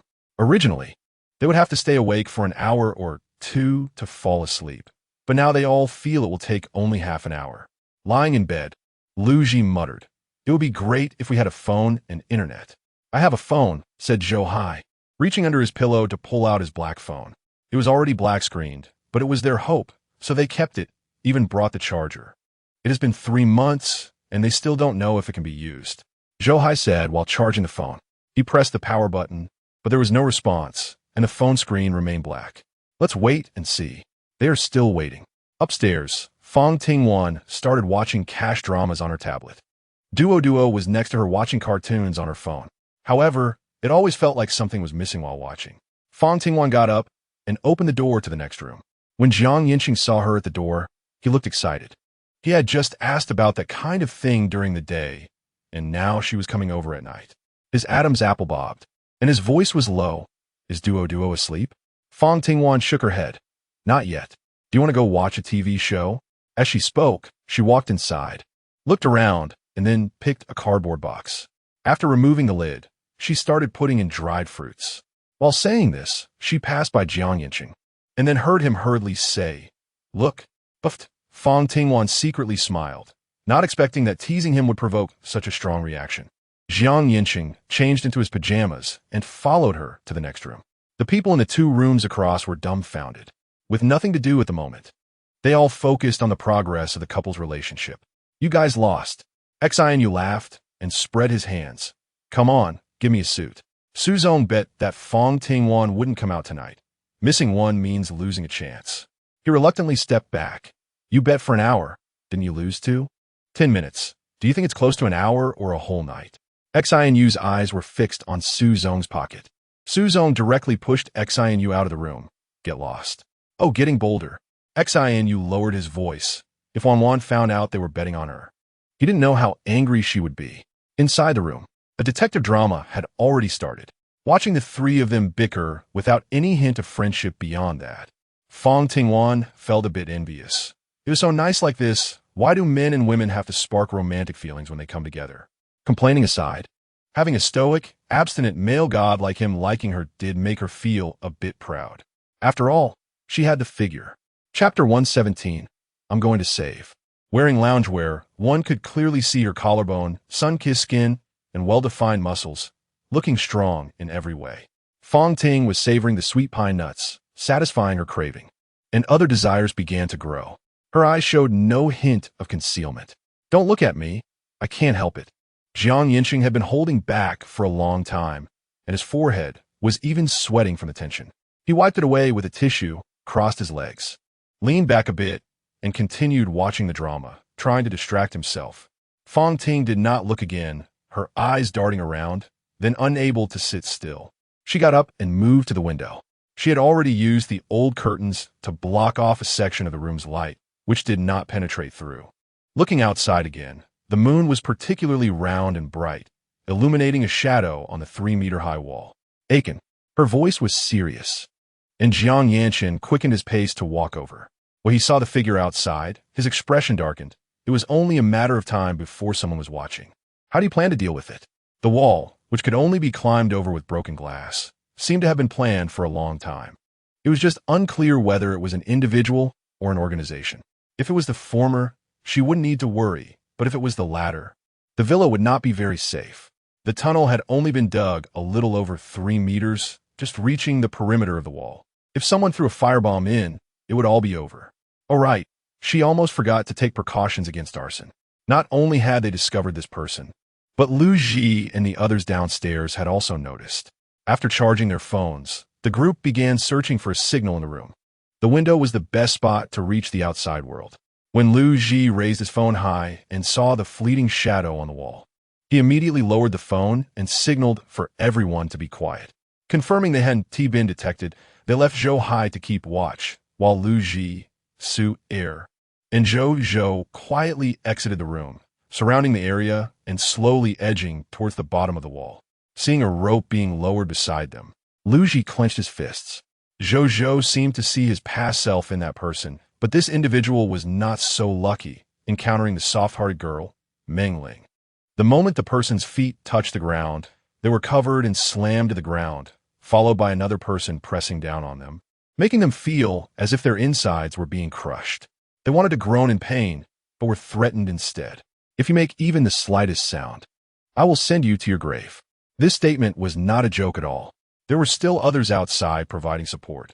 After a while, without hearing anything, worried about something going wrong, he put on thick sports shoes with height-increasing insoles, which were impervious to glass, and slowly climbed up the rope. Second floor. Fang Tingwan and Yancheng silently watched as the man climbed up the wall. Just as he was about to come down, a light suddenly flashed on the 3rd floor for just a second. But in that second, it was enough for the man to see that his little partner had been restrained. He hurriedly climbed down the wall. His speed was too fast, and in his panic, he got caught on the glass. He only grunted once before speeding up to run. Lu Ji, go chase him. Fang Tingwan shouted, quickening her pace to rush down. Yancheng immediately followed. Duo was watching a cartoon when she suddenly looked up and saw that everyone had vanished. She got up with her tablet and walked outside, just in time to see Sister Ling going to the 3rd floor. She knocked on the door across the hall. Sister Chi. After a while, Meng Chi, blushing and panicked, finally opened the door. Seeing Duo alone, she hurriedly picked her up. Where's Wan? Brother and sister went to catch the bad guy. I'm scared sleeping alone, Duo explained obediently. She turned on the light. Meng Ling was suppressing a belly full of anger. Despite having kept a close watch, there was still a mistake. Downstairs, there were continuous faint sounds. Meng Ling watched as Xianu walked out, and the two went downstairs together. Downstairs, the windows were already covered with curtains, and with the walls and sunshade nets, they turned on a dim yellow floor lamp. Although the light was not bright, it was enough to see the decoration of the villa. The man was wrapped in soft rubber, effectively preventing cuts from the glass. His first instinct was not to care about his situation, but to stare at the light, his eyes wide. You actually have electricity and cured meat, potatoes. Where did you get these? Zhou and Zhou Hai had tied him up, and seeing that he still couldn't distinguish a situation, they could only silently look at Meng Ling. Fang Tingwan is not here. Her voice is the loudest. Meng Ling slowly approached. How many of you are there? Where are you located? Meng Ling's expression was not good. There were only 4 of them, and if they went, they would be at a disadvantage in numbers. Plus, they didn't know the other side's weaponry configuration, etc. In the eastern part of the city, at Taoxi, the man continued, we can live together. We have food and weapons, and we're quite strong. The reason we came here is firstly to discuss cooperation, and secondly, to persuade you to surrender. TSK, how thick-skinned. You guys are climbing over walls in the middle of the night to talk about cooperation or to steal something? Besides, who do you think you are? XINU coldly mocked, knowing from the man's demeanor that this was another self-organized group, overflowing with confidence. Meng Ling didn't have time to think deeply. Hurry, let's go over. Leave them here? XINU pulled her aside. Do you trust Su Zongming and Qi and Wang Lisha, along with those 2 brothers? What if they lock the door as soon as we go out? What will we do then? These people had joined not long ago. They hadn't been through life and death together, so they couldn't be fully trusted. Meng Ling and he alone wouldn't be enough to intimidate them. So she could only take a deep breath. Understood. They have to defend the home. On the other side, Fang Tingwan and Yancheng quickly caught up with Lu Ji and Su Er. They looked at the figures running under the moonlight, constantly dropping equipment, with heavy objects tied to them, discarding items as they walked, guiding them along the way. Upon seeing the sign for Taoxi ahead, the group exchanged glances and sneaked inside. Taoxi consists of 8 buildings, each 21 stories high. In the darkness, faint sounds could be heard. Fang Ting walked in front, following the sound until she stopped at the entrance of Building 5. Be careful. She took out a Tang knife for self-defense. Yancheng also had his, as they almost never left it behind. Lu Ji and Su Er hadn't brought anything, but with the 2 of them around, they felt very safe. They found 2 sticks as thick as arms at the bottom of the stairs and followed Yancheng. 2nd floor, 4th floor, 8th floor. Fang Tingwan stopped and heard the voices from upstairs. What? Why did you guys provoke them? This voice sounded somewhat familiar. Didn't we run out of food? Xiao Bao and I were just thinking about seeing if we could borrow some from them. Who knew we would get caught? Yugo, what should we do? Will Xiao Bao die if they catch her? Li Jinyu looked at the person, feeling both angry and helpless. I'll go save her. Chapter 118. Reunion with an old acquaintance Wan. Li Jinyu saw a familiar figure stepping out of the darkness into the candlelight. As her face became clearer inch by inch, he froze in place. Losing all sense for that moment, just staring at her, a tear sliding down from his eyelid. He had changed quite a bit since they last parted, transforming from a rich young man into a strong man, wearing a white old man's shirt that couldn't hide his muscular build. His dark temperament exuded an even stronger sense of oppression, but a tough guy, crying just didn't seem right. Why are you here? Fang Tingwan's gaze passed through Li Jinyu and landed on Yan Dehai's family. Compared to before, the 3 of them were only a bit darker. Her eyes fell on Yang Jingwen's lower abdomen. Although she was only 2 months along, it was not difficult to see the glow of pregnancy on her face. Yang Jingwen hid behind Xiaoyu. The Jin brothers, Jinda and Jinhua, were also present, making a total of 16 people. Fang Tingwan suddenly thought of Wang Yin, not knowing whether he was alive or dead. Xia Jinyu had already eagerly invited Fang Tingwan to sit on the sofa, seeing Jiang Yancheng behind her in his pajamas. His mood became heavy. You 2 are together? In the past 2 months, he wasn't sure if something had happened. After all, they had been together every day. Jiang Yancheng also wanted to know the answer. He looked at Wan with an expectant gaze. Fang Tingwan nodded, noticing Jiang Yancheng's anticipation. She didn't want to disappoint him, and also wanted to put an end to Xia Jinyu's thoughts. There was no need to turn youthful affection into obsession. In these 2 months, Xia Jinyu had also experienced a lot, and after a brief bitter smile, he sat down next to the sofa. What have you experienced after you broke up? Knowing that they were acquainted, Jiang Xiang awkwardly touched his nose and then his head, relieved that they knew each other. Little Bao should be fine. He chuckled awkwardly. Playing dumb, Li Jinyu explained. After we arrived in Qingde, we found out that my family had all left. At that time, money could still buy food. So we bought enough for about half a month. When the government opened a relief station, we moved there to live. After about a month, there was a riot inside, and everyone couldn't get enough to eat. So we started to leave, and that's how we came to Tingwan City. Also, Fang Tingwan held her forehead, instantly feeling a headache. Not just us. However, we encountered workers from the cement factory fighting for food on the way. I took a look. The cement factory was built quite impressively, but unfortunately, they don't accept outsiders. Xiaojinyu seemed a bit regretful. What do you mean by impressive? It was different from what Fang Tingwan had expected. It's over 70 degrees now. Can people still live in the cement factory exposed to the sun? They built an arched fortress and then dug underground. According to the workers from the cement factory, it's quite cool down there, but only those who contribute can live inside. Xiaojinyu seemed to have opened the floodgates, wanted to talk endlessly. He was interrupted by Xiao Zhou. Fang Tingwan, you guys are living there now. You should still have food, right? We're all acquaintances. Please help us. Xiao Zhou was no longer considering Xiaojinyu and directly asked to borrow. Once we find some, we'll share it with you. Living in a villa with food was undoubtedly a big temptation. Besides them, others were also eager to act, especially Jiang Xiang, who had seen what the villa was like and yearned for it even more. At this point, Fang Tingwan felt there was no need to continue the conversation. She stood up and walked over to Yancheng, coldly sweeping her gaze over everyone. Considering our acquaintance, I will take good care of your brother. What do you mean? Xiao Zhou pressed on. Xiaojinyu also stood up, intending to follow, wanting to be with Wanwan. What I mean is, let's not interfere with each other. Fang Tingwan turned to leave, but was reprimanded. If that's the case, don't blame us for not giving brother you face. With Xiao Zhou's voice rising, 10 people immediately surrounded them. This situation clearly indicated they intended to act forcefully. Xiaojinyu did not struggle and looked at them in disbelief. You guys aren't listening to me anymore? The crowd fell silent. The answer was evident. Fang Tingwan saw through Xiao Zhou's scheme and wanted to use Xiaojinyu to soften her heart, but that was impossible.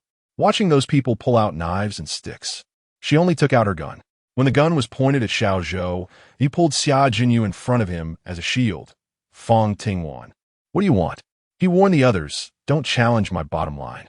Fang Tingwan chuckled lightly, intentionally or unintentionally glancing at Yang Dehai's family, especially you guys. Yang Dehai's family had no doubt that she would pull the trigger. When Fang Tingwan and the others came out, Lu Ji and the others followed. However, just as they left, Xiao Zhou brought Xiaojinyu and 7 or 8 brothers after them. When they reached the first floor, the moment the 2 of them stepped outside, it was empty. Under the moonlight, there wasn't even a ghostly shadow. Damn, Xiaojinyu, your affection is really worthless, of no use at all. Xiao Zhou spat, pushing Xiaojinyu upstairs. Regardless of anything else, Yang Dehai's family and Xiaojinyu were the only possible leverage against Fang Tingwan, and they couldn't be discarded unless absolutely necessary. After they went upstairs, the few people hiding on the first floor finally came out. Little Bao was tightly bound, leaning against the wall and sitting up straight. Woo. What did they do? Fang Ting glanced at him and said softly, just throw him at the door, give him some water and food, and make sure he won't starve to death. After she finished speaking, Xiaojinyu took the person to the door, worried that he might run away. So he added another rope. Then he closed the door to the first floor, leaving only their own people inside. Fang Tingwan explained to everyone about encountering Xiaojinyu and the current crisis. They're eyeing our villa and food, and we don't know when they might suddenly attack. We need to dig the tunnel quickly, regardless of whether it will be useful or not, having it as a backup plan. She must ensure that everything is foolproof. As for the outside, she has a plan. Starting tomorrow, no one is to leave the villa. We need to prepare defenses first. Yes, everyone agreed in unison. After returning to their rooms, everyone continued to sleep soundly. Chapter 119. Agreeing to the conditions with the deterrents in place. Xiao Zhou and the others will not launch a sudden attack, no matter what. Fang Tingwan slept soundly and woke up at 6 in the morning, just as dawn was breaking.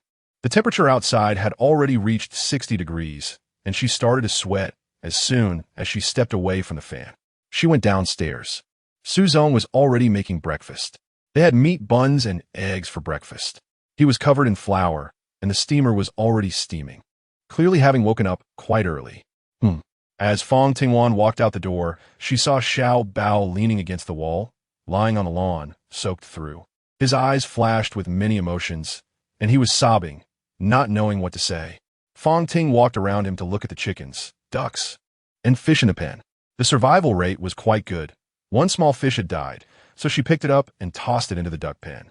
Watching the ducks eat the fish, she grabbed 2 more fish from her space and threw them in. Time to eat, Yancheng called her. In the living room, there were 30 fish-sized meat buns on the table, white and fluffy. When torn open, they were filled to the brim with meat filling, and the aroma was enticing. Taking a bite, the combination of the bun and meat instantly opened her appetite. Not to mention, Mr. Su, your skill in making these buns is really quite impressive. Xin purposely called him Mr. Su, giving him a thumbs up. Hearing the teasing tone, Su Zong was used to it and chuckled foolishly, saying, "As long as you like it." He may not be skilled in many things, but after seeing the buns a few times, he had gained some experience. In another plate, there were 12 boiled white eggs, 1 for each person, with 2 for duo. Listening to the sound of eggshells cracking, Xiao Bao outside the door was despairingly slumped on the ground, just waiting to be fed, but after they finished eating, no one even glanced his way. Fang Ting greeted Lu Ji and Su Er to reinforce the gate with steel bars. This time, unless they come with a tank, ordinary cars won't be able to break through. Woo-woo. The noise of the machinery was very loud, lasting all morning. Xiao Bao was extremely hungry, unable to even crawl, resembling a dead fish with eyes rolled back. Fang Tingwan finally gave him a glance. "You better be honest.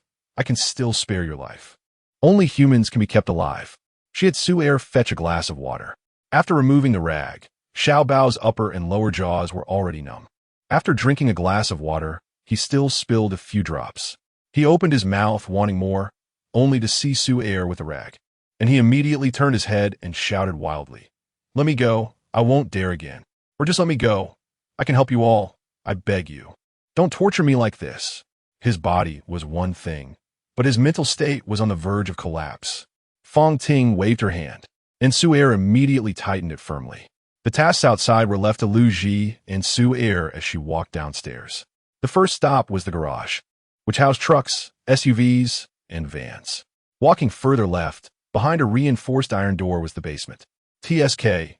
It needed some decoration to cover it up, otherwise, it always felt like there was something hidden here. She pushed the door open and walked in.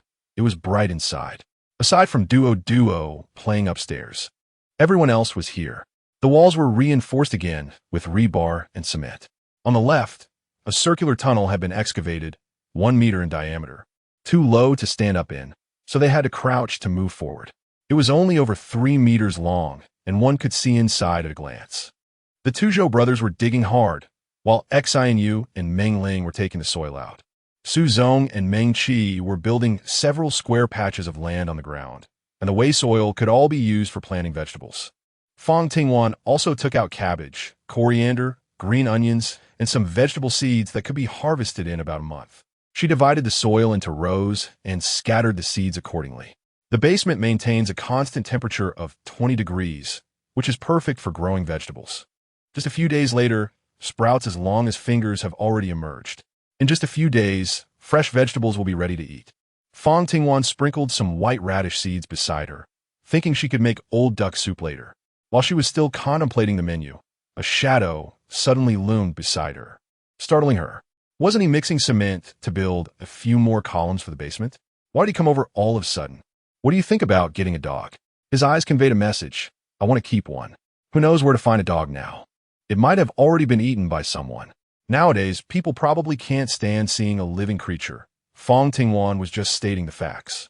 Yancheng naturally thought of that too. "I think having one to guard the house would be nice, but it might also expose our location. Let's leave it to fate." Everyone had their own tasks. Fang Tingwan worked alongside Yancheng.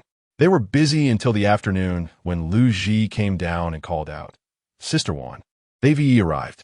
It was expected, but they came later than Fang Tingwan had anticipated. Su Zong was cooking, while Lu Ji and Su Er helped out, and the others were picking vegetables, each sharing a bit of the workload. Fang Tingwan and Yancheng arrived at the gate. The iron gate was wrapped with steel bars, And from the inside, they could see that everyone outside had arrived, but those outside couldn't see clearly inside. Xiao Zhou leaned in close, surveying the villa with a strong sense of possession in his eyes. If we take it, we won't have to worry about food and drink, he murmured softly. The dozen or so people behind him heard clearly and immediately echoed, Brother Zhou, we'll follow your lead. Right? Worried that Xia Jinyu would cause trouble. He had left people at Taoshi Garden to guard the house. When he saw Fang Tingwan and Yancheng come out, he immediately took a step back and put on a friendly smile. Fang Tingwan, let us cooperate, otherwise it's not good for you to keep hiding inside. Xiao Zhou had been observing all day. They were clearly afraid to come out, and as long as they were afraid, it would be easy to negotiate. What are the conditions?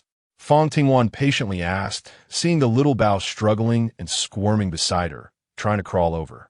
With a glance, Yancheng took the person to the backyard. It became quiet. Xiao Zhou had heard it. With one less person, there was one less mouth. And wasn't there a reason for them to come to the villa? You give us food, and your people come out to look for things. How about we provide protection? This statement, understood differently, meant that after Fang Tingwan gave them rice, it was equivalent to her finding food for them. Saying something about protection was just another way of saying she was finding food for them. She smiled. Since they were so insincere, let it be. Seeing the person turn to leave, Xiao Zhou quickly shouted, You carry. Fang Ting turned around and said leisurely, I can only give you 10 kilograms of rice. As for the rest, we can look for it together and split it equally. As a gesture of sincerity, I hope you can find me a dog, any breed. But I want a puppy. This condition is really harsh. Xiao Zhou gritted his teeth and saw the person about to leave, immediately shouted, All right, I agree. Okay, I'll wait for you. Fang Tingwan walked over to Yancheng and whispered an explanation. I'm afraid they will join forces with others to target us. Chapter 120. Run away. She never fights unprepared battles and doesn't want to offend anyone right now, leaving no way out. In the living room, everyone looked at the two with worried expressions. Xinu was the first to speak. What do you mean? Yancheng glanced at Fang Tingwan, knowing she was burning with anger, and explained, We are in the light while they are in the dark. For now, let's coexist peacefully. Starting tonight, the two of you will take turns keeping watch, and I will provide you with weapons. Fang Tingwan glanced at the Zhou brothers, feeling distrustful. She took out the gun, needing to guard against threats from outside as well as inside. If the gun fell into the Zhou brothers' hands, they might not even know how they would die. Moreover, there was also Wang Lisha, who was currently lost in thought. Zhou Hai, who was a bit older and had seen many people, could tell from her expression that she was worried. We have food and shelter now. We're not greedy and don't want things that don't belong to us. Although everyone listens to you, you haven't made any strong demands on us, and you've always been the ones going out, risking danger to find things for everyone. Based on this, we won't have any inappropriate thoughts. The others naturally had nothing to add. Fang Tingwan didn't say whether she believed it or not, just nodded. Eat. It had been a day and night, and Xiao Bao hadn't eaten anything except for 2 bowls of water. He was so hungry that his head was spinning, and his lips were all cracked. Leaning in the backyard, he could smell the aroma of the dishes. He wriggled on the ground like a maggot, and after a lot of effort, he finally wriggled to the door. He raised his hand and knocked weakly. The sound was not loud, but for the alert ones, it immediately stopped their actions. Xinu ran over to open the door, saw Xiao Bao, and kicked him down. Behave, and you might survive. I beg you. Give me a little food. He regretted it. If he had known climbing over the wall would be so painful, he would never have come in. I'll behave. I'll do whatever you ask. Xiao Bao's voice could still be faintly heard. For the day in between, whether it was Xinu or Su Zone, they left them to arrange things themselves. After dinner, Fang Tingwan scooped out half a bowl of rice, poured a little soup on it, and walked to the backyard. The grass in the backyard had been flattened by Xiao Bao rolling on it. He lay on the ground, chewing on grass with his head raised, and his eyes instinctively flashed with hatred. But when he realized this person was their boss, the hatred quickly faded away, turning into weakness. Eat. Fang Tingwan put down the bowl, released his hand, and sat beside him watching him eat. The rice with soup was a bit too little for even a 2-year-old. He barely took 2 big bites before the rice was gone, and he was reluctant to put down the bowl. After licking the soup clean, he leaned against the wall and asked, Are you going to keep me locked up like this? What's the point? Keeping me here is useless. That's right, Fang Tingwan replied, following his words. Seeing the hope in Xiaobao's eyes, she smiled meaningfully. This place isn't somewhere you can just enter if you want. Of course, I won't let you die. Just hanging on like this is fine. You. Before Yancheng could curse, she covered his mouth, kindly reminding him, I don't want to cut out your tongue. That's too bloody. Xiaobao, who had been whimpering, instantly fell silent, believing they could definitely do it. The world grew quiet. Fang Tingwan glanced at the bowl, not feeling any desire to touch it. It was still Yancheng who took it away to wash it clean and put it away. They all fell asleep, and Fang Tingwan and Yancheng were on the balcony of the third floor, able to see most of the villa at a glance. The remaining part had windows that could be seen directly. In the loft was Wang Lisha, who, after the incident with the lights, hardly spoke anymore and went to bed early at night. Fang Tingwan was no longer worried about being discovered. After setting up a table and chairs on the balcony, she took out various snacks, along with the braised pig's trotters she had prepared earlier. The reddish-brown pig skin looked soft and glutinous when she took a bite. The sauce burst in her mouth, truly whetting her appetite. There were also spicy pickled chicken feet, which were both spicy and fragrant, a must-have for stimulating the appetite. She set up her tablet, dimmed the brightness to the lowest setting so it wouldn't be noticeable in the moonlight. Seeing her eat spicy food, Yancheng had already prepared watermelon juice for her to counteract the heat. Everything should have been fine, but some discordant sounds came from downstairs. The sounds rose and fell. Although they were deliberately suppressed and covered by the noise of a variety show, Fang Tingwan still unconsciously amplified them. And now she was with Yancheng. It was so awkward she could practically dig a 3-bedroom apartment. Yancheng also heard it and asked in a low voice, Do you have headphones? The way he cut the watermelon was a bit stiff, especially with someone he liked sitting next to him. He was still young after all. Fang Tingwan quickly found 2 pairs of headphones from her space, but the variety show could only connect one, so she could only link 1 pair. Then each of them took 1 headphone and turned up the volume. Finally, they managed to suppress those sounds. She shifted her attention to the tablet. After about an hour, the noise downstairs finally stopped. The food was also prepared, and the 2 of them ate while watching the variety show, occasionally discussing a few things, deliberately avoiding the awkward situation that had just happened, enjoying a leisurely night. When the sky brightened, the balcony returned to its original state. Yancheng followed her downstairs, and on the upper floor, they ran into Su Zong and Meng Qi. You're up early. Fang Tingwan rolled her eyes and entered her room. Meng Qi looked at Su Zong. Did Wan just roll her eyes? Su Zong noticed, and his gaze fell on Yancheng. What's going on? Keep it down at night. Yancheng had already opened the door, maintaining the action of entering as a reminder. Don't call us unless it's necessary. We're catching up on sleep. The door closed with a snap, and Meng Qi's face instantly turned red. She pinched Su Zong's arm hard. It's all your fault. I didn't know they were upstairs. Su Zong felt like crying without tears. This was a classic case of running into someone you see all the time. The 2 quickly went downstairs to make breakfast. Xianu and the others followed downstairs. After breakfast, the Zhou brothers, who were supposed to go to the basement to dig a tunnel, went down. Luji followed Su Air shortly after. After Xianu and Ming Ling fed the pigs and chickens, they carried water down to the basement to water the vegetable garden. The seedlings had grown a bit taller and had developed leaves the size of fingernails. In the courtyard, only Xiao Bao was alone. He had spent the whole night making rope, which had broken, but he still had another one. His hands were cramping from overexertion, and the lack of strength made his eyes slowly close as he fell asleep. He won't run away, will he? Yang Jingwen asked. Chapter 121. Not accompanying, how could that be? Xiaozhou didn't believe it, but instinctively wanted to go in and take a look. If he really left, wouldn't that be a gain for them? He still hoped for such good fortune to happen. Take one more step. Don't blame me for not reminding you. Fang Tingwan yawned on the balcony, irritated by being woken up from her nap. Let us go. We agreed to look for food together. After 10 minutes of eating, the 2 unlocked the door and went out, then locked it again. Xiaozhou brought 5 people, Yang Dazai's family and Jiang Xiang. You're bringing her, even though she's pregnant? Fang Tingwan looked again at Yang Jingwen's small belly, which was only 2 months along and not showing yet. She kindly reminded Yang Dazai and Li Guizhi. You need to take care of her for the first 3 months. You really let her be this active? The two didn't speak and looked at Xiao Zhou. Xiao Zhou gazed affectionately at Yang Jingwen and sighed. I don't want to either. She insists on sticking around. Afraid I'll leave her. Yang Jingwen didn't say anything, tacitly agreeing, as she thought that if Xiao Zhou could betray Xia Jinyu, what was she to him? Moreover, she couldn't do anything now that she was pregnant. Xiao Zhou's attitude towards her had already been very poor. She had to do something. Just don't hold me back. Let us go. Fang Tingwan got into the van. They came in, directly sitting in the last row. Jiang Yancheng followed.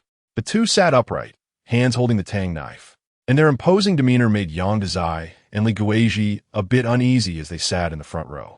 Jiang Xiang drove, with Xiao Zhou in the passenger seat, while Yang Jingwen looked at the remaining seat next to Jiang Yancheng with confusion, glancing at her parents. The two elders intentionally looked out the window, pretending not to see.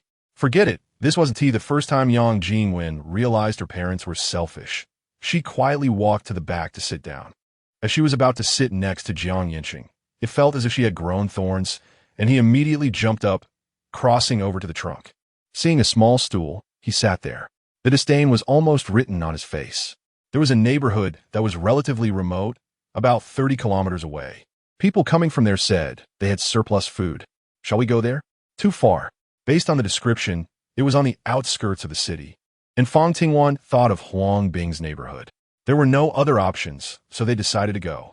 Xiao Zhou just notified them, and the van continued to drive without any intention of slowing down. Once they left the high-rise city area, they drove along the main road. Residential houses and neighborhoods appeared occasionally, becoming increasingly remote.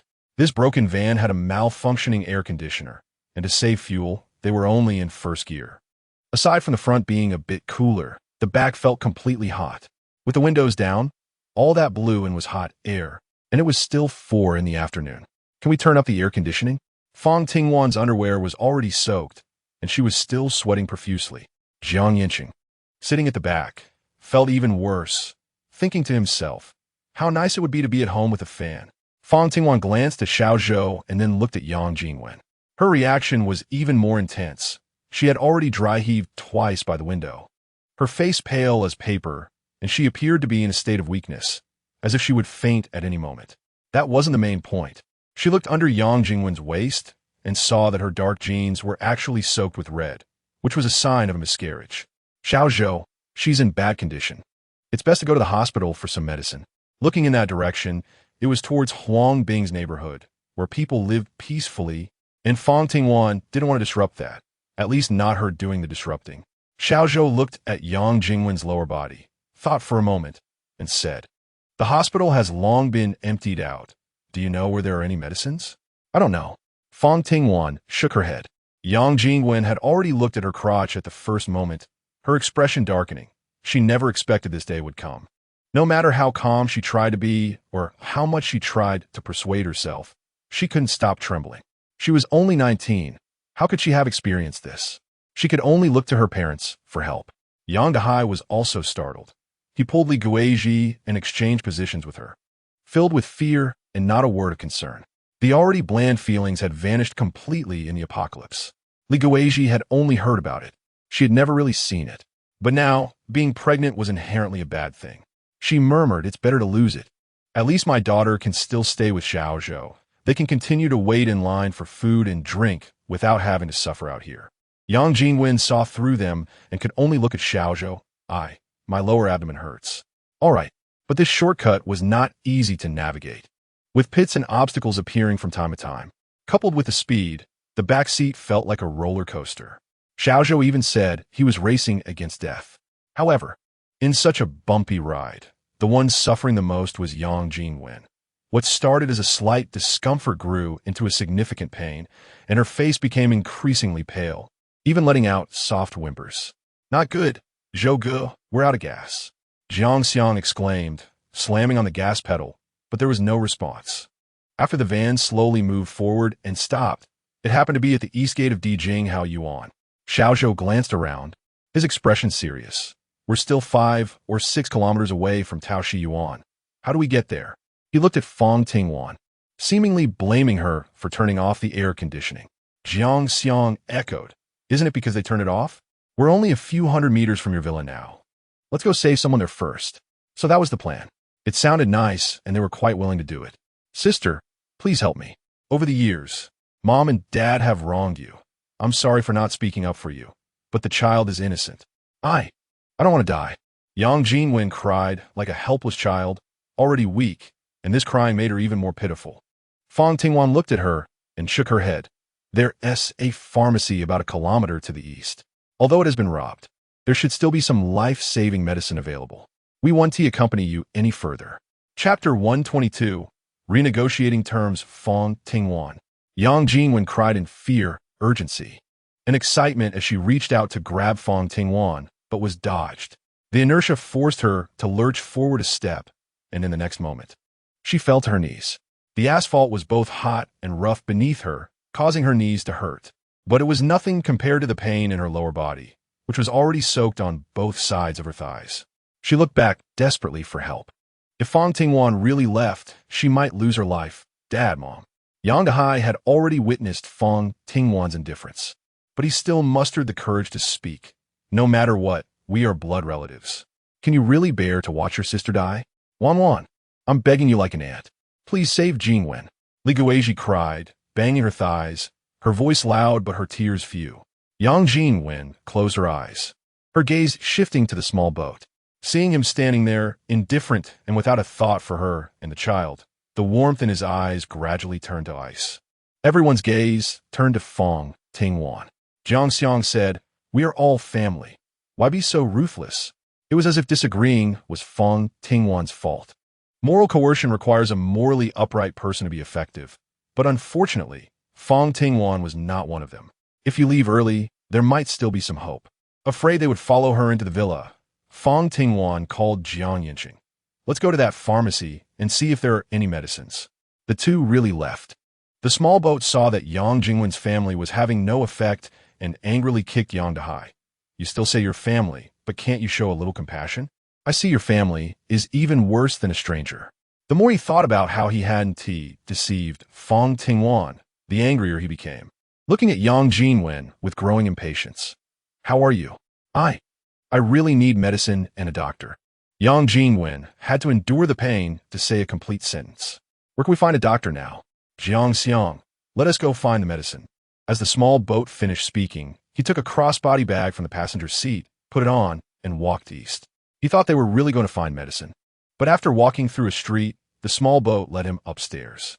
On the third floor, at just the right distance, they could see Yang Jingwen's family. Bro, aren't we going to find the medicine?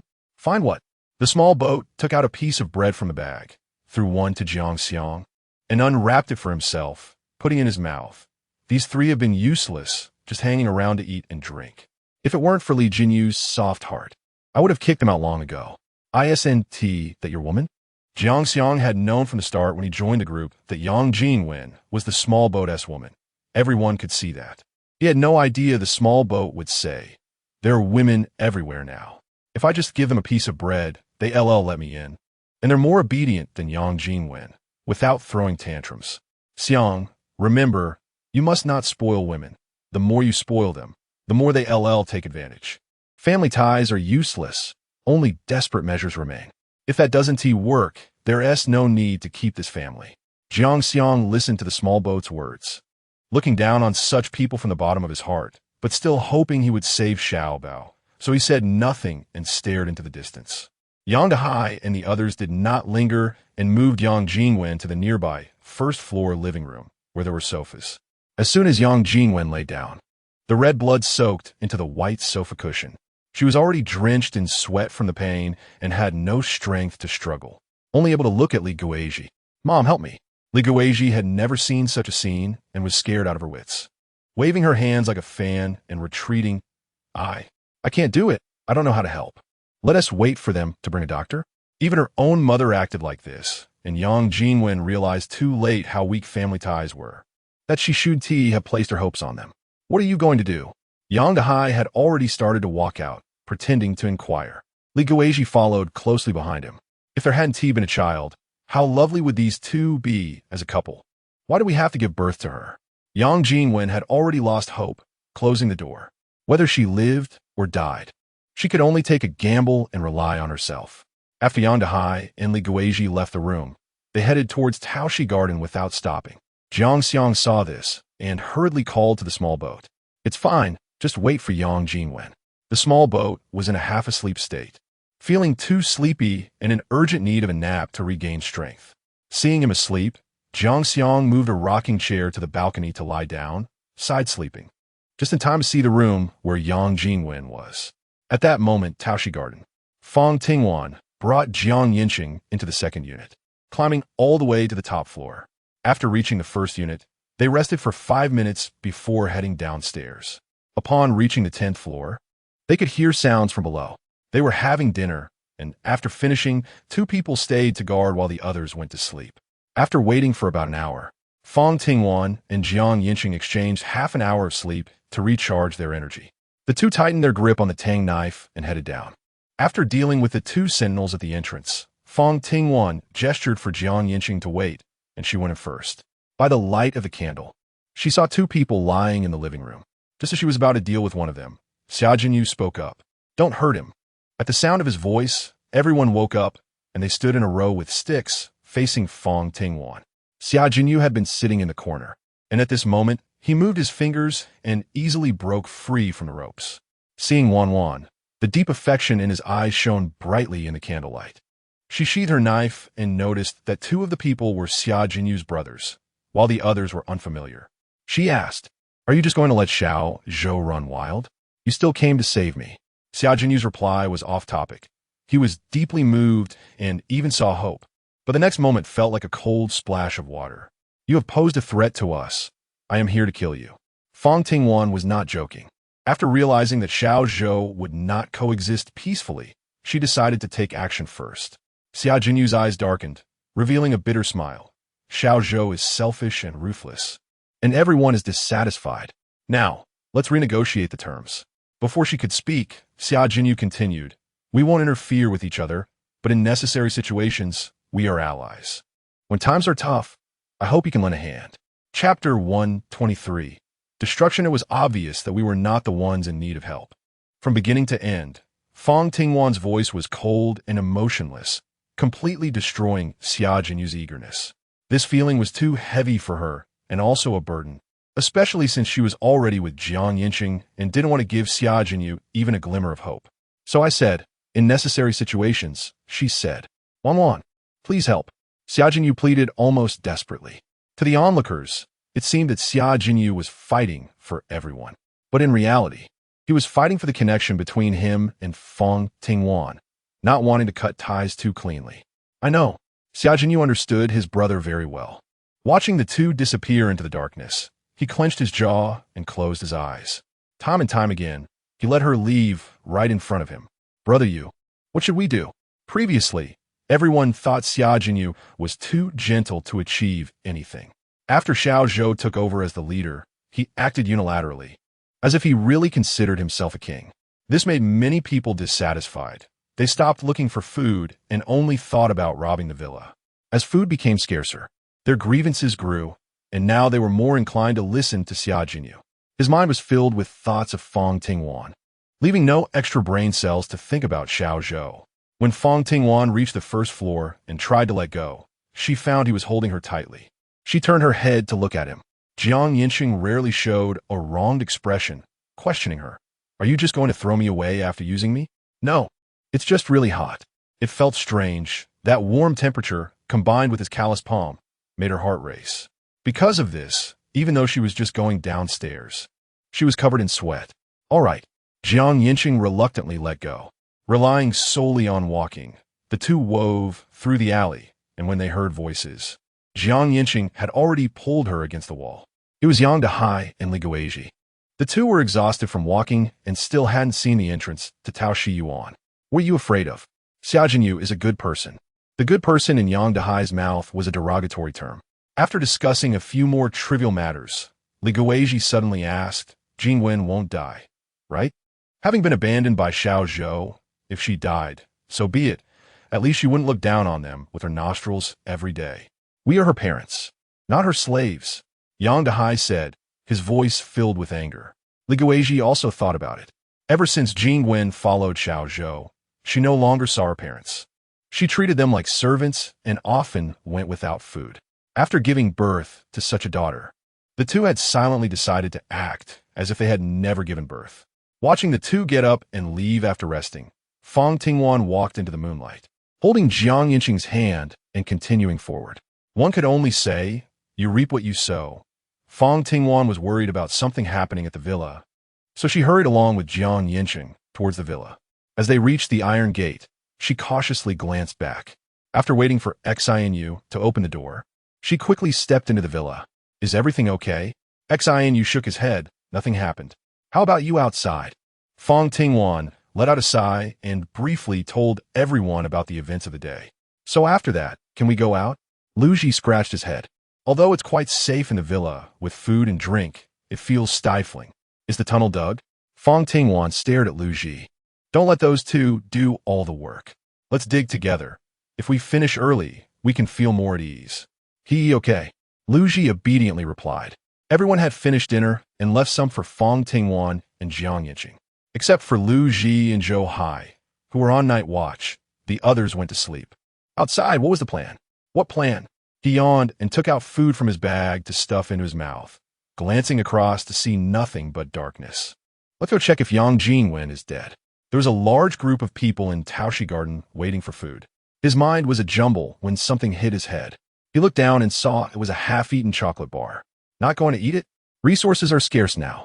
He had enough food in his bag for 5 people for 3 days, which was a significant portion of the team's supplies.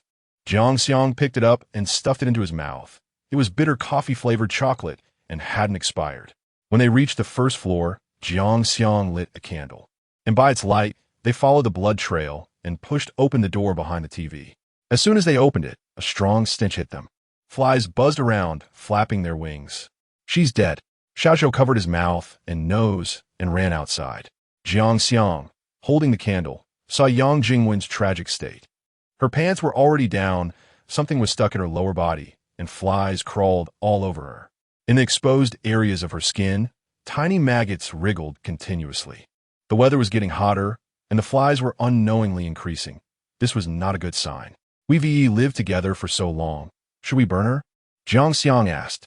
If you want to burn her, go ahead. I won't touch her. Xiaozhou expressed his disgust, even rushing out onto the road. Just inhaling another breath felt like he would vomit up the food he had eaten over the past few days. The smell was truly nauseating. But Jiang Xiang wrapped the body in bedding and dragged it outside onto the road, then used the candle to ignite it.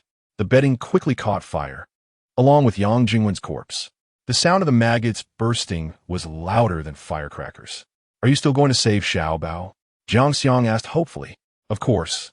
Let's go save him now. Xiaozhou smiled and took Jiang Xiang to find beer bottles, pulling out some gasoline he had hidden and filling each bottle halfway. Since he couldn't get it, he would destroy it. Chapter 124. On fire after a tiring day. Fang Tingwan first took a shower and then began her skincare routine. After sticking to it for a few days, her face had changed a lot. Her skin was much fairer and more hydrated. It couldn't compare to before the apocalypse, but she was already very satisfied. When she came out, she noticed Duo wasn't in the room. She must have gone to someone else's room. Thinking of little Zhou, Fang Tingwan felt uneasy and decided to go downstairs to check. Sister Lan, why are you down here? Lu Ji was coming in with a bowl and cup. Xiao Bao hasn't eaten all day, only given 2 bowls of water. He is not doing as well physically or mentally as yesterday, but he is still begging. I couldn't sleep, so I came down to check. He didn't voice his worries, and wasn't sure if little Zhou would come over. He didn't want to cause them panic. What a coincidence.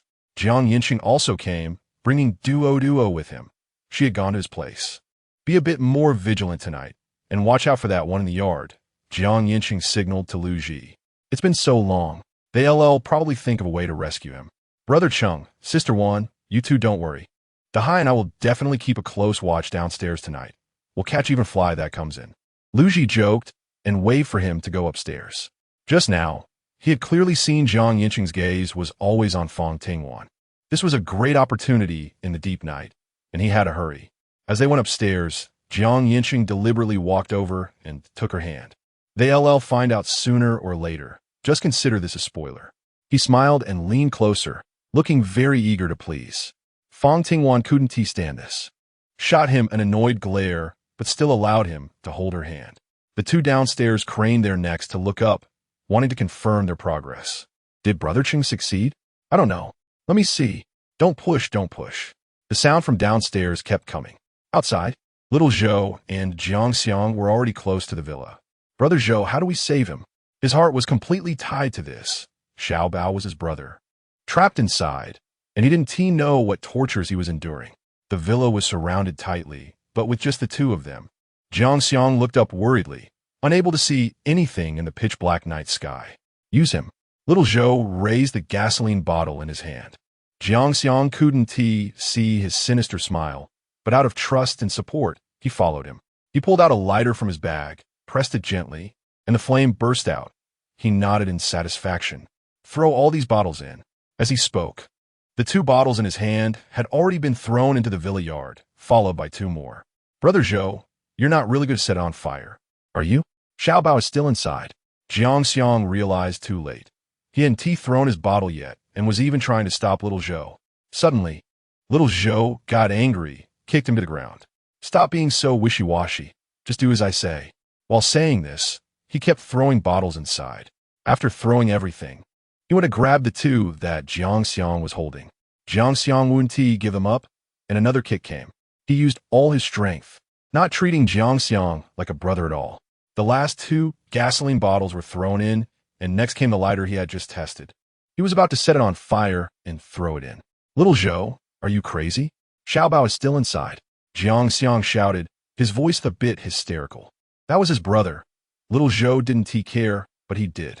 In that moment, Jiang suddenly erupted, snatching the lighter from little Zhou's hand. Brother Zhou, I beg you, let us go in and check first. We can't hurt Xiao Bao. What nonsense. It's surrounded like a tin can.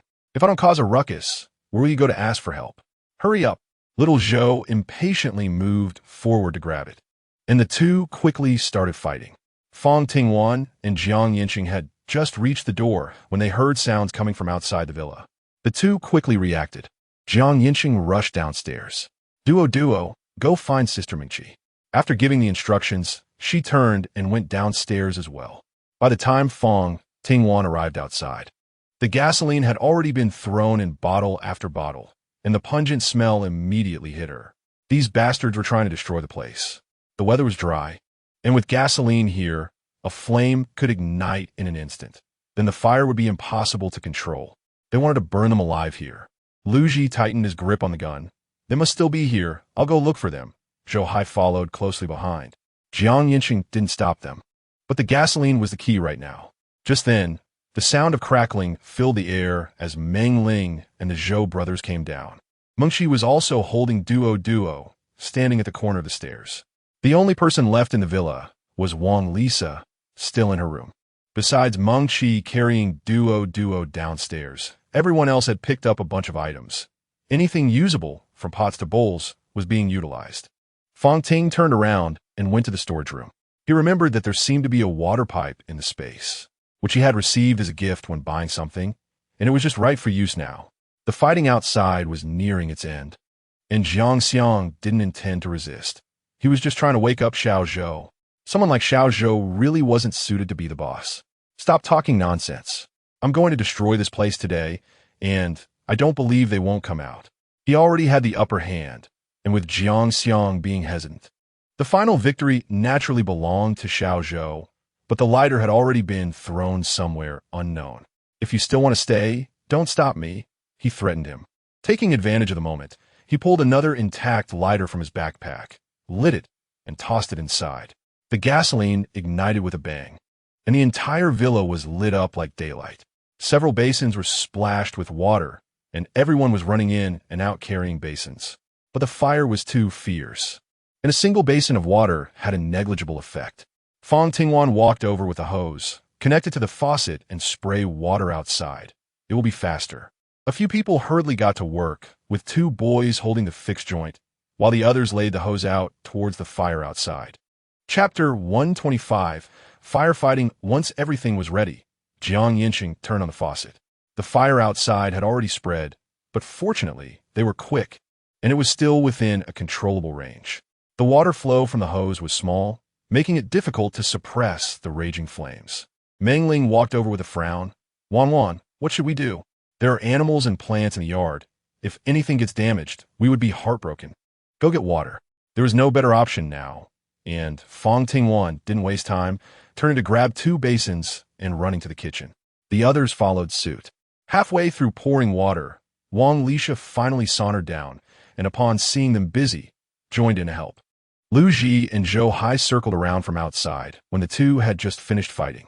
Jiang Xiang flipped over from the ground. When are we going to rescue Xiao Bao? No rush. Wait for them to come out. He found a spot to sit cross-legged, waiting to take advantage of the situation.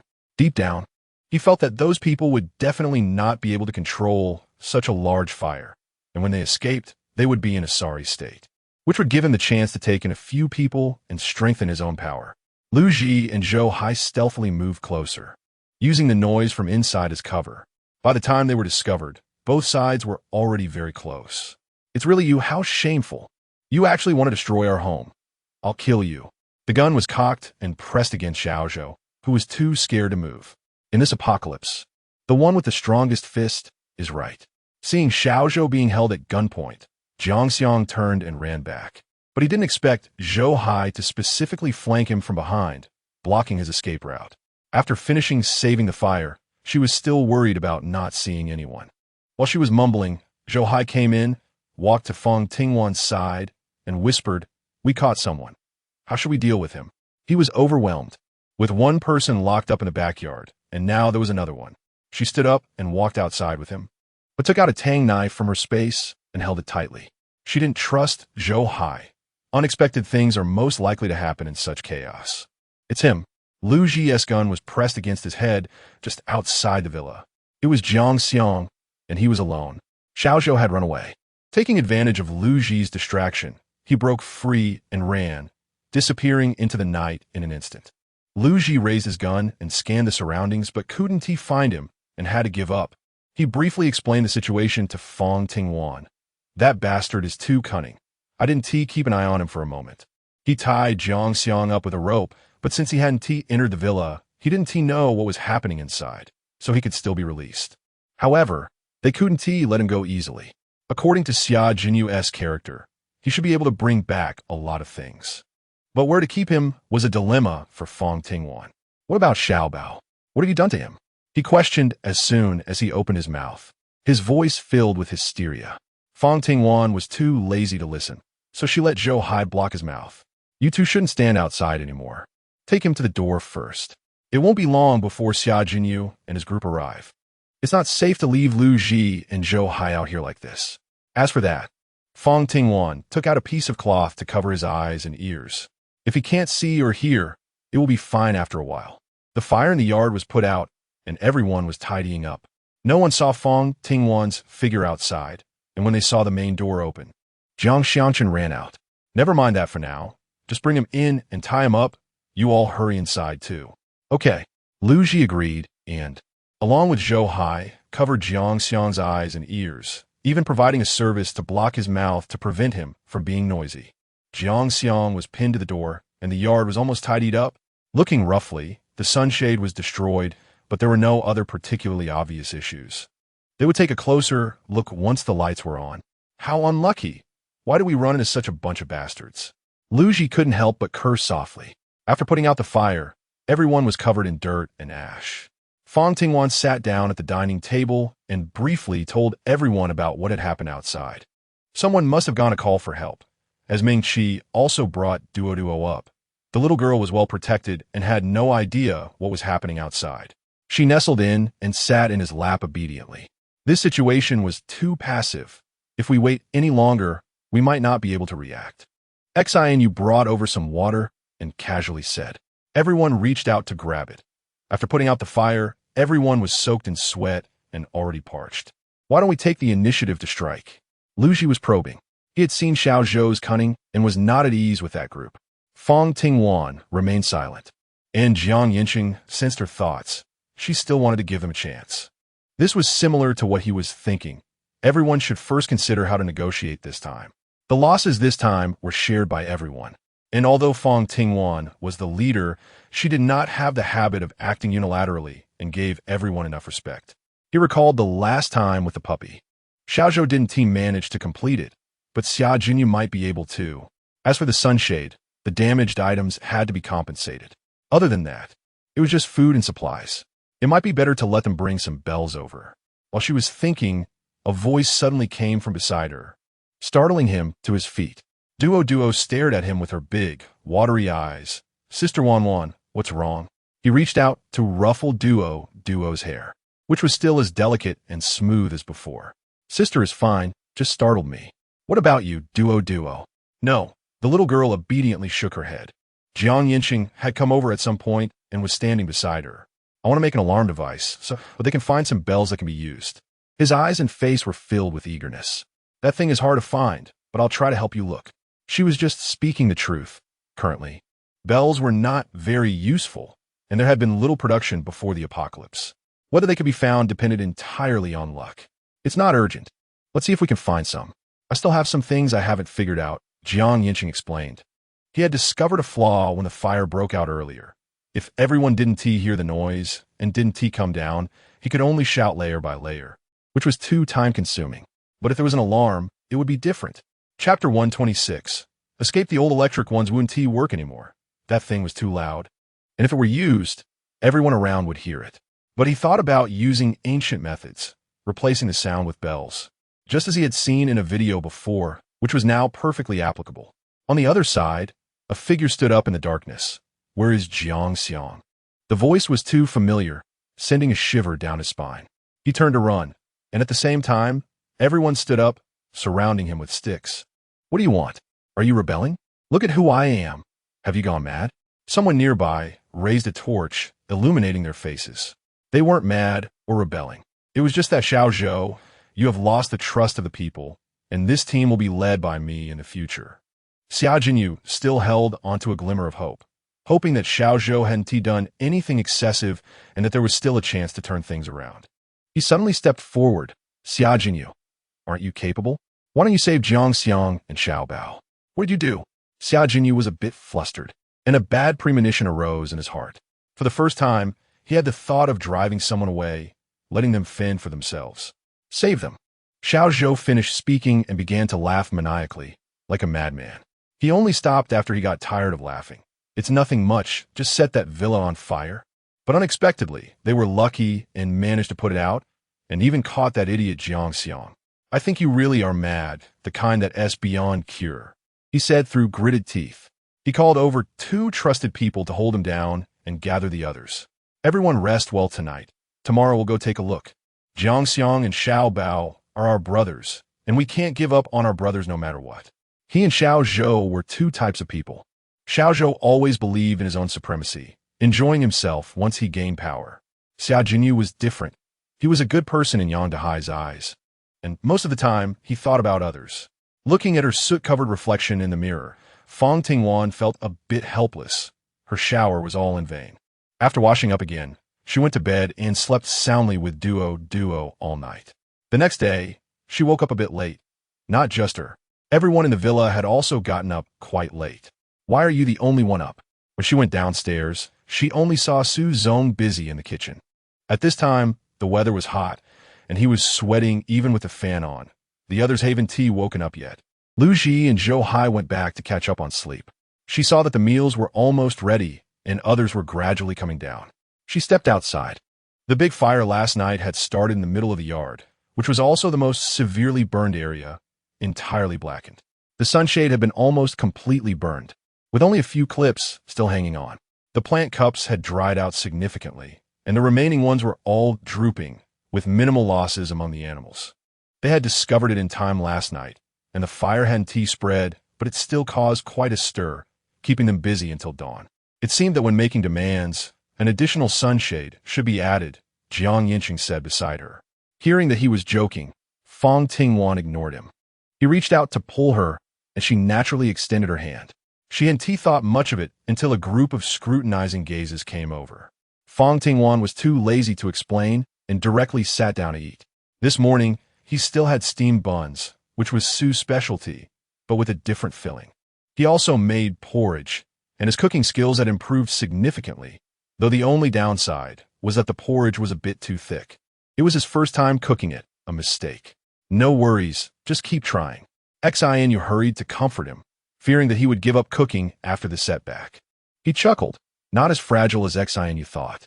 After finishing breakfast, he called for someone to tidy up the yard, only to remember that there was a little treasure they had forgotten about, left outside for a whole night.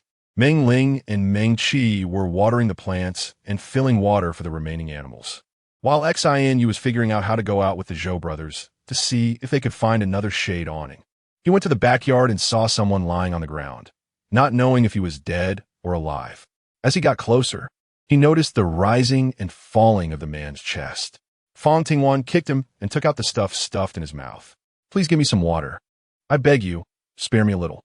Under the scorching heat, his lips had already peeled, and they were unnaturally red. The whole person lay there like a dying fish, devoid of any vitality. He asked Yancheng to carry the man to the cool place downstairs and fed him a bowl of water, which finally restored a bit of his vitality. As long as he wasn't dead, he couldn't be bothered. He took a detour to the front yard, where there was another one. The person kept shouting, not knowing what to say. Be careful when you go over, Meng Ling reminded softly as she approached him. Fang Tingwan also heard it. His voice was clear as he approached from behind. Yancheng carried half a bowl of water and walked ahead. Yang's mouth wasn't blocked, so it was much easier for him to drink water. What do you want in order to let me and Xiaobao go? Just say it. As long as I can do it, I will definitely try my best. Xiang couldn't see clearly and kept shaking his head.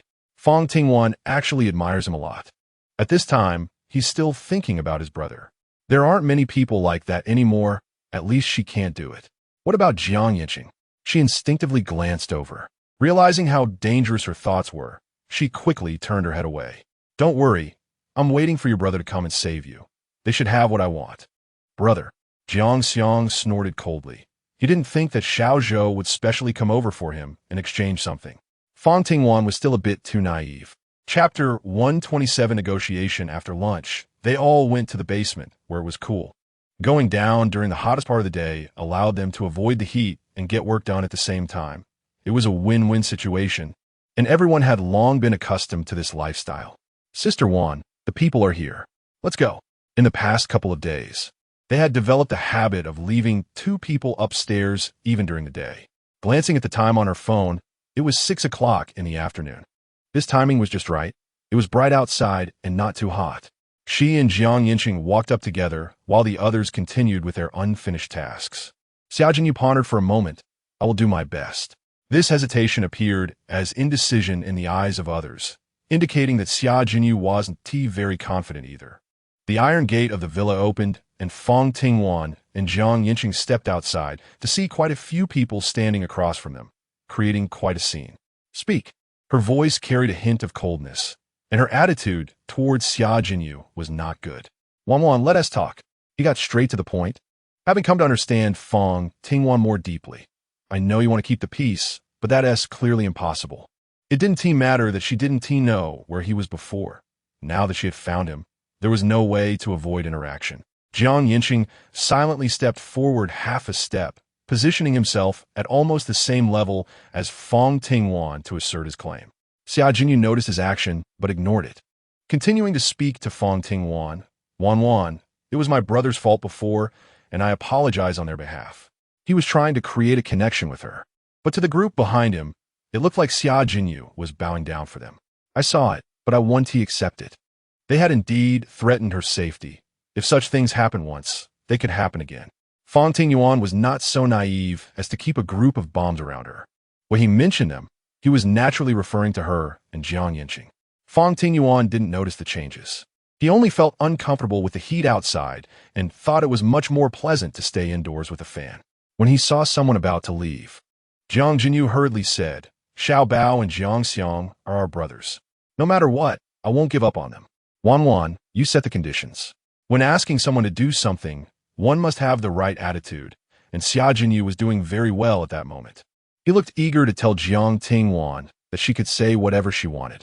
Naturally, he hoped she would say more, as the more she spoke, the deeper the entanglement would become, leading to a day when they couldn't untangle themselves. The brothers couldn't understand his thoughts. so they naturally thought he was acting out of loyalty. It was undeniable that what Xia Jinyu said earlier was true. As for the sunshade, although Xinu and the others didn't find one today, he still had some in his space, which he had prepared for extreme heat. He planned to find an excuse to go out tomorrow and take it out. It was hard to find such things. Waiting for Xia Jinyu would only waste time, so she didn't mention it. After thinking for a moment, she added, "Also, a bell that can ring will do. You can bring it over whenever you find it." She was paying attention to his thoughts, but she didn't notice. It was almost enough. As long as they disturb him less, that would be fine. He had his own selfish motives and didn't want Xia Jinyu to keep coming over under various pretexts. He still hadn't figured out what to do with Xiao Bao. If he hadn't seen what he shouldn't have, he would have preferred to let him go. Keeping him was just a hassle. "No, you must let Xiao Bao go." As soon as the words fell, a group of brothers behind Xia Jinyu raised their hands in rebellion. Wan. Xiao Bao was confused for a moment. "I guarantee he won't come near the villa again. Your guarantee is useless. I will naturally let him go when I have made up my mind." The negotiations had gone on for long enough, and Fang Tingwan was too lazy to waste words, directly shutting him up. "I have already stated my conditions. If you want to save someone, bring the items over." Xia Jinyu hesitated and was reluctant to leave, but he didn't care and directly pulled Jiang Yancheng's hand to leave. When the villa door opened, Jiang Xiang suddenly rushed out, flailing his arms and legs. A group of people outside looked anxious, but when they rushed over, the door was already tightly closed. The previous scene was intentional by Fang Tingwan. The group outside kept talking about brotherhood, yet they would betray Xia Jinyu without hesitation. He couldn't trust them and certainly wouldn't believe in their so-called brotherly bond. But this absolutely couldn't be in their hands. They could only witness his miserable state. After returning, he immediately went upstairs to take a shower. He had stood outside for so long and had sweated quite a bit. His body felt sticky and extremely uncomfortable. After coming out of the bathroom, he was only wearing a loose nightgown. Taking advantage of Duo not being there, he entered his space. The chickens, ducks, and geese inside had grown fatter, and since he had taken out a couple of months ago, there was now plenty of space. The vegetables he had planted were growing well, with sufficient nutrition and fertile soil, all lush and green. Thinking this, she exited the space. Wan. It was Jiang Yancheng's voice, knocking on the door outside. He went over to open the door and asked, "What's up?" He was also wearing a nightgown, and his hair was still a bit damp, clearly just finished showering. "Do you have any more face masks?" He awkwardly asked. It seemed a bit off for a grown man to specifically come to ask for a face mask. But after seeing Xia Jinyu today, he didn't seem so dark anymore. He didn't feel anything particular. He just felt a bit uncomfortable inside. Chapter 128. Going out, the man raised his eyes, and the hot gaze fell on the person in front of him, instantly making his face flush. Fang Tingwan followed his gaze, her loose pajamas too baggy, and to stay cool, she had deliberately unbuttoned the top. From Jiang Yancheng's direction, one could catch a glimpse of a beautiful view. She had stocked up on various kinds of skincare products, but mainly focused on hydration and repair. She selected 2 items from this batch and went outside to hand them to Jiang Yancheng. He had returned to normal, taking the 2 boxes of masks and tossing them gently in the air. "Maybe I should go inside after all. I just happen to have something to discuss with you." At this moment, flaunting 2 boxes of face masks in public was indeed inappropriate. Originally, she had planned to find Jiang Yancheng. Xiao Zhou was like a ticking time bomb, and she needed to think of a solution quickly. She didn't expect him to come looking for her first. Is it about Xiao Zhou? The two seemed to have a tacit understanding, as Jiang Yancheng was also thinking along those lines. He had come over not only to grab the masks, but also to discuss Xiao Zhou. Just then, he thought of a plan. "Come in." She stepped aside to make way, and Jiang Yancheng walked in as the door closed behind him. At the same time, someone across the way opened their door, and the 2 of them widened their eyes and exchanged smiles. They caught a whiff of gossip. It seemed promising. "That small generator is with you, right?" His gaze was intense, and Fang Tingwan instantly understood his thoughts. "Let's go out tomorrow." She answered his question indirectly, but she already had an idea in mind. It seemed there was quite a bit to collect this time. Moreover, they had to go out, influenced by Xia Jinyu and Xiao Zhou.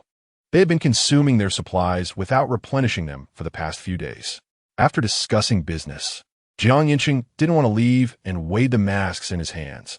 "I'll just use them here. Thinking about it, flaunting 2 boxes of masks in public was a bit excessive, so she didn't stop him. As Yancheng applied the mask, she pondered her ideas.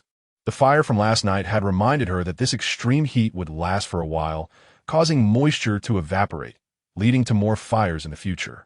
The villa was now lacking a fire-extinguishing device. She planned to make one for him. After Yancheng finished applying the mask and taking care of his skin, he looked at himself in the mirror. His face indeed appeared much whiter and more hydrated, with a slight sheen, seemingly not as dark as before. Sister. Since it was daytime and Yancheng was still in the room, she didn't lock the door, and Duo opened the door and walked in. Brother. He didn't expect Yancheng to be in the room, but he was especially happy to see him. Brother, hug. He stretched out his small hands and waved in front of Yancheng. His little demeanor was exceedingly adorable, and Yancheng picked him up, carrying him downstairs. It was about time Suzong had finished cooking. This big boss was quite reliable. He had taken on the cooking duties and really cooked seriously every day. 3 meals a day were prepared on time, and his culinary skills were quietly improving. Suzong, what as for dinner tonight? Xin teased, while holding a bowl. And Suzong wasn't annoyed. My specialty, big pot stew. Oh, Xin was somewhat unenthusiastic. It was indeed a specialty, but it had become a bit too frequent. However, he still quite liked it. The aroma of various ingredients mixed together was very appealing. As more people arrived, Meng Qi got up to serve rice, and Suzong lifted the lid of the pot, revealing braised pork ribs with potatoes and some dried and rehydrated green beans. It was also a big pot stew. It was somewhat different from what he had made before. As the dishes were served and cooled down, the aroma quickly filled the room. With Fang Tingwan moving her chopsticks, everyone began to eat. The vegetables in the basement are growing quite well. Once they get a bit bigger in a few days, I'll cook them for you. In the apocalypse, vegetables were the most precious. While meat could be stored long-term, vegetables exposed to such weather would wilt in no time. Although they didn't worry about food, fresh vegetables were hard to come by. In fact, Suzong had been thinking a lot about those vegetables. There was no way around it. He had been lacking dietary fiber lately. Today, not feeling tired, she accompanied Duo to watch a bit of the tablet before sleeping. After a good night's sleep, the next morning, he finished washing up and went downstairs for breakfast. Just as Yancheng opened the door, the two happened to bump into each other. What a coincidence. He rubbed his sleepy eyes and greeted him. Have you thought about where to go? He followed Yancheng downstairs. Anywhere is fine. After all, most things are taken from a space. Fang Tingwan didn't mind and didn't think much of it. Moreover, it had been 3 months since the apocalypse, and many people lived nearby. They had probably scavenged most of what could be scavenged. Let us go outside the city. He wanted to check the mountains and conveniently gather some vegetables. Okay, Yancheng agreed without hesitation, and by the time they reached downstairs, they were already talking. We're having noodles today. Suzong had cooked hanging noodles, made some sauce, and boiled eggs. They wanted to go out, so they ate a bit faster than usual. At noon, it was impossible to walk outside. They could only find a place to rest, which greatly affected their progress. So every time they went out, they tried to leave early. After the two finished eating and drinking, they tidied up and prepared to head out. Fang Tingwan had a habit of tightly gripping her Tang knife every time she went out. This time, they drove an off-road vehicle because it was morning and didn't turn on the air conditioning. Both windows were rolled down to the bottom, and hot air blew in. Let us turn on the AC. In no time, both of them were sweating profusely. If they continued like this, even if they reached their destination, they wouldn't have the strength to look for things. Fang Ting sat in the passenger seat, close to the control panel, and casually turned the air conditioning to the maximum setting. A cool breeze instantly swept over her, and at that moment, she felt refreshed from head to toe. He often exhaled a breath of stale air, feeling much more comfortable. As they looked out towards the outskirts of the city, they would occasionally stop to check on places they needed, but most areas nearby had already been cleared out. After visiting 2 locations and finding nothing useful, they decided not to waste any more time and drove straight out of the city. They hoped to find something over there. The car was moving quickly, but the further they went, the worse her premonition became. The originally lush trees had long since shed their leaves due to the high temperatures. Some were even in a state of desiccation, clearly dead. Chapter 129. The withered trees, such conditions were normal in the city. Those trees had been planted for ornamental purposes. And before the apocalypse, someone had cared for them daily, allowing them to thrive. But now, neglected, they had withered away. Unexpectedly. Even the woods outside the city were in the same state. Aside from a few deeply rooted large trees, the rest could be used as lumber. This was a scene Yancheng hadn't anticipated. Let's keep looking. She tightened her grip on the Tang knife and walked deeper into the woods. It was much better deeper in. In some areas, she could see a few patches of green, and as she ventured further, the greenery became noticeably more abundant. Finding a secluded spot, she entered her space and picked some vegetables. Looking at the light green vegetables in the bag, she was extremely happy. It seemed they could have a good meal tonight. As she moved forward, the greenery was significantly more abundant. There should be signs of animals living there. Survival was not easy for everyone in the apocalypse. If they hadn't provoked her, she wouldn't eliminate them entirely. Deep in the woods, there was a patch of green land. The surrounding area had mostly dried up, and many trees were dead. The two of them were taking different routes, but what they saw was basically similar. Fang Tingwan walked towards a car, and Yancheng went to pull her back. Wan's. Stay a little longer alone.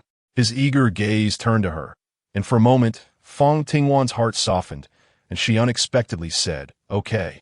The corners of her mouth couldn't help but rise, and her mood was particularly good as she leaned closer to Fang Tingwan. He didn't refuse, and, taking advantage of the moment, hugged her tightly. When will this kind of day end? He reached out to push her away, but she rubbed against his neck, just for a little while, a tiny bit. It won't be long, so we all need to have a firm confidence to keep living. He wasn't worried about himself. Even if he swam against the current, he would live well. He also wasn't worried about Yancheng. He definitely didn't look like someone who would take his own life. The extreme heat might not last long, and there would be various natural disasters ahead. Food would become increasingly scarce, and people's hearts would become harder to gauge. Extreme heat. Would there be extreme cold? He suddenly recalled that in his previous life, he hadn't survived the extreme heat and was unaware of what followed. If that were the case, he looked at the dense trees around. Yancheng poked her head out from his embrace. Are you thinking? Yes. If there really was an extreme cold, those trees they had cut down would be very useful. There was just enough space, and they could start storing them little by little. But he didn't know if the space could absorb those trees. Yancheng never imagined that one day she would turn into a lumberjack. Yancheng went to cut trees. There was an axe in the car, and Fang Tingwan quietly stepped back, finding a spot out of sight, opening the space to absorb the already cut wood. She felt anxious, but it seemed to really work. Albeit slowly. There were still quite a few dead trees in that forest, and Fang Tingwan planned to come back another day to take some away. There were residential buildings ahead. Should they go in and take a look? He wanted to design a drainage system, but there weren't enough materials in the space. So he thought about checking his brother's place. On the way out, he mentioned it to Yancheng. Unexpectedly, he really remembered it. Let's go take a look. They parked by the roadside, and Fang Tingwan got out and walked directly into the nearby building. After searching a few places, they found some pipes. Although the lengths were limited, they could still be used. These places had long been abandoned, and some rooms had been ransacked so many times that almost nothing was left. Fang Ting didn't linger in the evening and went to find a few more households. After moving some long and short pipes away from pile, he turned and went downstairs. Yancheng almost came out at the same time as him, and besides the pipes, he also brought down a doghouse. Wan, come help. He called to her. The doghouse was quite large, seemingly prepared for a big dog like a husky, complete with a sunshade and ventilated windows. It looked like the owner of this house really loved dogs in their lifetime. Fang Tingwan went to help him lift the things in the evening. The car could barely fit everything. It all depended on fate, whether they could find what they were looking for. At this time, living things were not easy to find. The two chatted lightly while moving everything from the car down. Among the items were some tubes and some bread and chocolate, part of which Fang Tingwan took from her space, and the rest was found outside. There were also some meat and rice. The supplies in the villa were probably running low, and he was too lazy to fuss about it, so he decided to gather everything at once. You go in. After a busy day, you must feel uncomfortable. Go take a shower and then have dinner. Suzone was indeed punctual with cooking, and here they could see him busy in the kitchen. With him around, Yancheng saved a lot of effort. Brother Chang, you should go up too. We'll handle the sunshade. Xin, you was already working on the sunshade. They all really admired Fang Tingwan and Yancheng. All right, you all take care of it. I'll go up first. He felt uncomfortable and just wanted to hurry up and take a shower, so he didn't refuse Xinu's kind offer. She knew she couldn't rush over to hug them at this moment, because Sister Wan had told her before, so she obediently stood in front and observed the two of them. The little girl, with her big eyes, looked especially cute as she constantly scanned them. Chapter 130.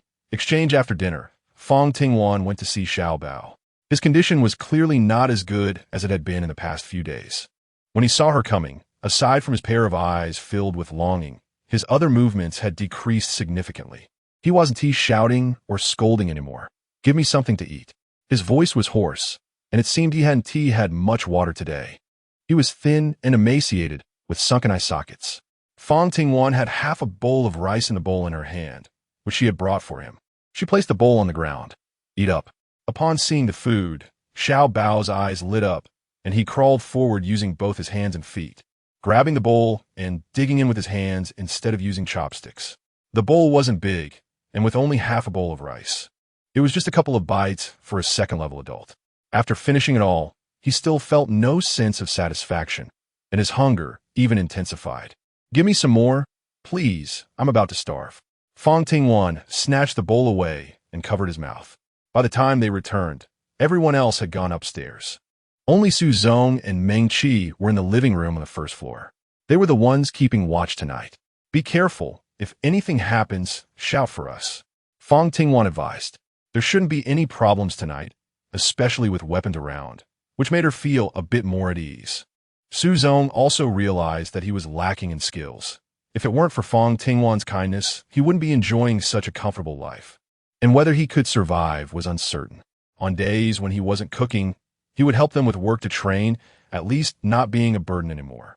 Fang Ting didn't say whether she believed it or not and went straight upstairs. Duo was watching cartoons while holding a strawberry bear. Although the lights were on in the room, it was still dim and there was nothing else to do. She was already wearing a tank top and shorts, and with her arms exposed, her muscles bulged when she exerted herself. The two lumps of muscle that Fang Tingwan noticed seemed to have grown a bit. Duo is really impressive. Receiving praise. The little girl was especially happy and pulled him towards the bedside. Sister, the knife you gave me, I've been practicing with it. Wait until I grow up. Then I can protect you. He followed her, bumping along the way. Although he tried to avoid some things, he knew the dangers outside and understood that his sister had always been protecting her. All right, sister, wait for Duo. There seemed to be a glimmer of moisture in his eyes, a feeling of kinship that had never been experienced in 2 lifetimes. With a sprout breaking through the soil in his heart, he rubbed Duo's head. Sister's going to sleep now. It wasn't too late, but he was tired and wanted to have a good sleep. Duo wanted to sleep with her sister. She closed the tablet and fell into his arms. After a good night's sleep, he woke up the next day at 8 o'clock, which was Fang Tingwan's normal schedule. Since he didn't need to go out, he slept until he naturally woke up, feeling relaxed and comfortable. When he went downstairs, the meals were already prepared, and everyone else had come down too. For breakfast, they had sandwiches with eggs and ham in the toast, along with milk. There was no lettuce, so it wasn't included in the sandwich, but he stir-fried some cabbage, which could be added to the sandwich for better taste, for those who could accept it. Su Zong chuckled. It was already quite good. No one blamed him. After washing his hands and sitting down to eat, just as Fang Tingwan sat down, Zhou ran in. Sister Wan, there are people outside. It's that group from Taoshi Garden. He had just gone out to feed the poultry and saw the silhouettes of people outside through the crack of the door. So he crouched by the door to take a look. There were about 5 or 6 people on the other side, and the leader was someone he recognized from the last negotiation. Aside from the lack of lettuce, the taste of this sandwich was just like the ones bought outside before the apocalypse, especially since the egg was the sugar heart type he liked. At this time, Zhou Jinyu came over to exchange, which was annoying. Yancheng noticed she wanted to eat and handed over his portion. I'm going out. Xia Jinyu was tiptoeing to look inside, thinking that his bowl should be there at this early hour. Just as he was thinking, a shadow flashed by, and he quickly stepped back. Yancheng opened the door and went out, followed by Xinu, Su Zong, and Lu Ji. For against 5, didn't seem weak in form. But there was also a dog on the other side. Coincidentally, that was the dog Zhou Jinyu encountered yesterday while looking for food with his brothers. He and the other three had put in a lot of effort to catch it. The dog was skin and bones, clearly having not eaten for a long time. But they didn't mind since it was meant to be used for barter. When Zhou Jinyu saw Yancheng coming out, his expression fell. "Why is it you and not Wan? You let me come out. Just say what you need to say to me." Yancheng spoke confidently, his heart steady. "You go call Wan. I'll talk to her." He had tidied up a bit this morning just to see Fang Tingwan. He was holding the dog, knowing why he was there, but it was impossible to see Fang Tingwan. "Brother, you, save the person first." They knew their leader was a romance-minded person. The newer brothers had heard of it too, but they didn't expect him to be this infatuated. "How did you find what we want?" Yancheng didn't want to listen to his nonsense. The longer they dragged it out, the worse it would be for her. "One dog and a few bells for one living person. Our conditions are already very reasonable. If you continue to linger, we don't recommend adding more conditions." They all supported Yancheng's position, and they didn't have a good impression of Xia Jinyu either, so they naturally helped him. "Brother, you, hurry up and exchange the person. Xiang is our brother." Although Xia Jinyu usually looked careless, he was actually very loyal. Just don't let him encounter Fang Tingwan, or his romance-mindedness would kick in. He was unwilling, but being held by so many people, he could only handle the main business first. When he came over holding the bag, he saw, "This is Wan's bell." You took it, opened the bag to take a look, and found a total of more than 10 bells of various sizes. He tried each one, and the sounds weren't very loud. Yancheng took a glance and didn't mind. He did have this idea, but it was still immature and needed further research. Time was sufficient, and he could pay attention to the bell matter himself. The important thing was that dog. Finding a living creature at this time wasn't simple, as it was something that could be eaten. "Thank you." Yancheng personally went to take the dog. Taking the leash from Xia Jinyu's hand and provocatively spoke, "I told her I wanted the bells and the dog." He wanted to prove his status and weight in Fang Tingwan's heart so that Xia Jinyu would retreat. Chapter 131. Rescued as long as Wan is happy. "I'm willing to do it." The items were already in hand, and Yancheng directly ignored him. "Go bring the person out." Lu Ji and Yu quickly ran inside, and in no time, they brought the person out. "This is your person. Take him away." Yu really disliked Xiang, just because of that night's actions. He almost dragged them to accompany him in death. Lu Zong went to take the dog leash and placed it in the doghouse, while Yancheng kept the bells for himself. Xiang was completely covered up, and when he came out of the villa, his face mask was just lifted, but his mouth was blocked and his eyes covered, yet he could still be recognized. "Xiang, how are you?" Xia Jinyu's people rushed over to help him remove the eye mask and mouth blockage, as well as the ropes on his body. This is too inhumane. How could they torture Xiang like this? He had clearly lost a lot of weight, his cheeks sunken, and he no longer had the spirit he once had. He was actually fine. He had spent a short time in the villa and had eaten more than Xiao Bao. It couldn't be said he was full, but he wasn't starving too much either. "What was the villa like?" someone asked, while others held their breath. After being covered for so long, when he suddenly saw the light, his eyes were unaccustomed and stung painfully, making him close his eyes for a long time before slowly opening them. Just a bit of light, and it took a long time to adapt, followed by another bit, and it took a full 3 to 5 minutes to fully adjust. "I don't know," he said, feeling somewhat dejected. "When I was outside, they blocked my eyes and ears. I couldn't see or hear anything. Damn it." Someone cursed. They had worked hard, not only to rescue Xiang, but also to gather information about the villa situation. Now it seemed like a wasted effort. But with Xia Jinyu present, he didn't dare to curse too excessively, so he only vented a few words to express his anger. There was no time to waste. He still had to go out. Unlike Fang Tingwan, they had enough stock with food and drink. They had eaten most of their supplies before, and the last bit had been squandered by Xiao Zhou. Now the remaining rations were insufficient, and they had to take risks to go out every day.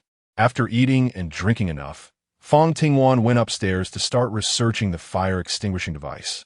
The places he found yesterday had been moved to the basement to keep them cool, preventing the pipes from deforming. What he needed to do was simple: connect the pipes and place them next to the seldom-used faucet at home. In case of an accidental fire, they could connect it immediately, and the other end of the pipe could quickly release water to extinguish the fire. This method was simple, so he could start working on it quickly. He was in the basement connecting the water pipes when Meng Qi and Meng Ling also came down to help. With lawyer Jiang watching upstairs, we came down. Meng Ling came over to help him connect, while Meng Qi went to water the vegetables. The vegetables that were planted earlier had already sprouted. The cabbage and cilantro, along with the first batch of vegetables, had grown tall and would be ready to eat in just a few days. The white radishes that were planted later had also started to emerge. Feeling bored, the two began chatting. Xianyu had taken people out, and Lu Ji and Su Zong followed. Su Song wanted to train himself and decided not to keep anyone useless tonight. Just cooking wasn't enough. Yes, it's good to go out. One can't just sit and eat away. He had things in his space, but it wasn't possible to keep taking them out. Zhou also went out. Meng Ling felt a bit worried. The person he caught was kept due to the special circumstances at the time. He didn't take everyone, but divided them into several groups, leaving some individuals separate. The locations of the fires were different, so the lengths of the pipes used would also vary. They could make them on-site when the time came. She was just being cautious. This stuff might not even be needed. After finishing, they placed some items on both the first and second floors. After doing this, the group went downstairs. Zhou and Jiang Yancheng were in the living room, while Duo was cuddled next to Jiang Yancheng drawing. Wang Lisha was probably still in her room. She rarely came down except for meals. She signaled, and Jiang Yancheng followed her upstairs. A few pairs of eyes downstairs stared up at them. Even Duo ran over. Where did brother and sister go? To sleep. Aren't you supposed to sleep at night? Is sister very tired? Meng Ling hurriedly went to dance, and Meng Qi also realized she had misspoken. What was he teaching a little child? Yes, sister is very tired. Duo's little head was full of big question marks. Obviously, sister slept well last night. The solar panels. His intuition told him the thing might be useful.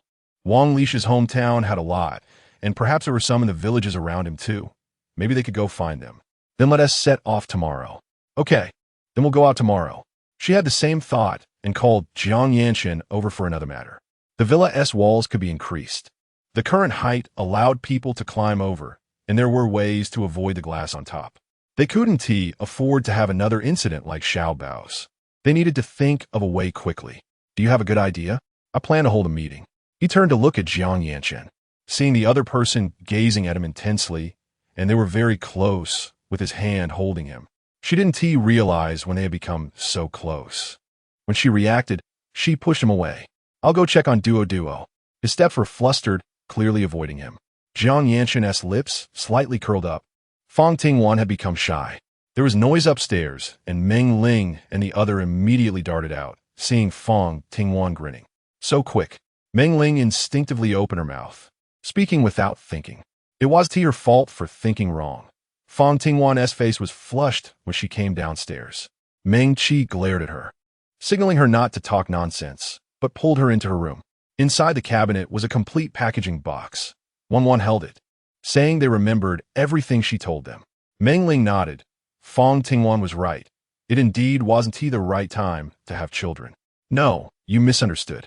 He refused and didn't take the thing Meng Qi handed over, blushing as he left. The two looked at each other, assuming she still had it. Chapter 132. Finding Fruit. Su Zong wasn't around. During lunch, Jiang Yancheng cooked, making braised pork with cabbage and rice. Wang Lisha was still the same, eating quietly without speaking. In the morning, Jiang Yancheng had fed Xiaobao some water, and after lunch, she went to feed him too.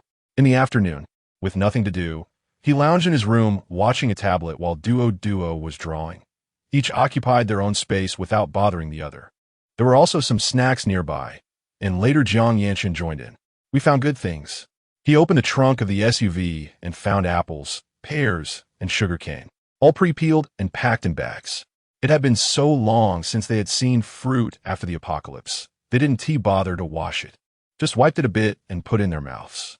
Today was lucky. They found a seller. Xianyu was happy and wanted to share with everyone quickly, not stopping his work with his hands. That was supposed to be a cold storage, but everyone pried it open, taking everything worthwhile. It was still Su Zong who was meticulous and found the cellar door. When they went inside, they discovered a lot of fruit. The other perishables had mostly rotted, leaving only these. The group quickly carried out 3 or 4 boxes of fruit. Just experience. I used to do such things too. Those who do business always like to leave a backdoor for themselves. He just searched with this idea in mind and indeed discovered the cellar. Seeing the fruit, Fang Tingwan remembered that there were still many fresh fruits in her space and possibly some seeds. Maybe they could grow a few plants. Yancheng went over and patted their shoulders. We saved you some food. Go eat quickly. She didn't want to be blind, since they had done it. They had to do it well. The villa only had a few weak lights on, plus strong blackout curtains, so nothing could be seen outside. This way, they could feel at ease. The next day, after breakfast, the two set out. They walked from the national road to the rural road, finally arriving at the previous small mountain village. The roads in the village were unfamiliar to them, so they could only start from this place. Inspired by Xinu, he looked at each family's cellar, which had basically been emptied out. There was no harvest, and the two prepared to leave. What bad luck to have taken on such a job. In this godforsaken place, where we find what we need. Is someone there? The two quickly hid against the wall. Last time they came, there were no people living in this village. It seemed these people were also outsiders. It was all that new person's fault for insisting this place had solar panels. But look, there isn't a single one here. The two cursed as they walked away, and when they were sure the sounds had disappeared, they came out from behind. They were also here for solar panels. It seemed they weren't the only ones thinking about it, but they didn't know who the others were. It looked like they needed to speed up. From what those two said, the other party should also be a group, probably not small in number, and likely sent many people out to look for these things. Fang Ting walked towards the front yard, which was spacious and close to the roadside and the edge of the village, making it the best spot to park the car. As the two of them left, they saw a black SUV parked by the roadside in the distance. It should belong to the two people from earlier. The field stretched out on both sides of the road, which had likely been filled with crops before, but now appeared vast and barren, with an unobstructed view. When will these days come to an end? When will crops grow again? Nowadays, people are plundering the few remaining grains, and these resources will only diminish further. If the harsh weather does not improve, humanity will truly be heading towards extinction. Noticing him looking at her, Fang Tingwan said, "I don't know. I know, just feeling emotional." He replied. He had asked her and believed in her. The sudden reconstruction of order in this apocalyptic world seemed to evoke no other emotions from him. If you feel uncomfortable, just shout it out. Don't hold it in, he said. He chuckled, "Don't worry, I'm fine." He realized that one shouldn't dwell on useless thoughts, as they could easily be misunderstood. Soon, they spotted the shadow of the next village. From this distance, they could also see a few solar panels, though there were only a handful, but it was still a gain. Fang Tingwan drove the car to the nearest house and stopped. He knocked on the door, which was open, and the room door was also ajar. The yard was in disarray. It seemed to have also fallen victim to a malicious act. He felt the same way. It wasn't just this house. As he entered the village, the first 5 or 6 houses were in the same condition. Let's go in and stay for a while. He pulled Fang Tingwan inside. It was the hottest time of day, and going up on the roof was definitely not a wise choice. The walls of this house were slightly thick, and the two opened all the doors and windows. But the relentless heat still washed over them, making even the air they exhaled feel sticky. It might be an illusion, but Yancheng felt that the temperature seemed to have risen a bit more in the past few days. I'll go look for a cellar. He turned around, and Fang Tingwan took out a fan from his space and handed it to him. Here, fan yourself with this. Also handed over was an ice cream. Yancheng took it and began searching each room, focusing on the kitchen. Families in rural areas often like to keep a cellar like this for storing food.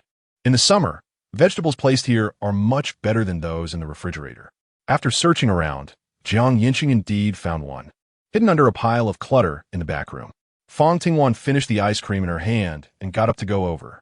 I'll go. The entrance was small, only allowing one person to pass through. It was said to be a cellar, but it was actually just a large pit dug out, only a few square meters in size. Inside were potatoes, sweet potatoes, and a few cabbages and green beans. There weren't many, but once Fang Tingwan saw them, she wouldn't miss the opportunity. The cellar was small, and without needing any external help, she jumped straight in. The temperature inside was different from outside. As soon as she entered, a cool breeze hit her, making her feel completely refreshed. Yancheng got up voluntarily, took a few steps forward, then turned his head around. Only after confirming that no one was watching him did he absorb everything inside into his space. He then came back up. Since it wasn't high, he couldn't stand up straight while in the cellar, but it was easy to leave.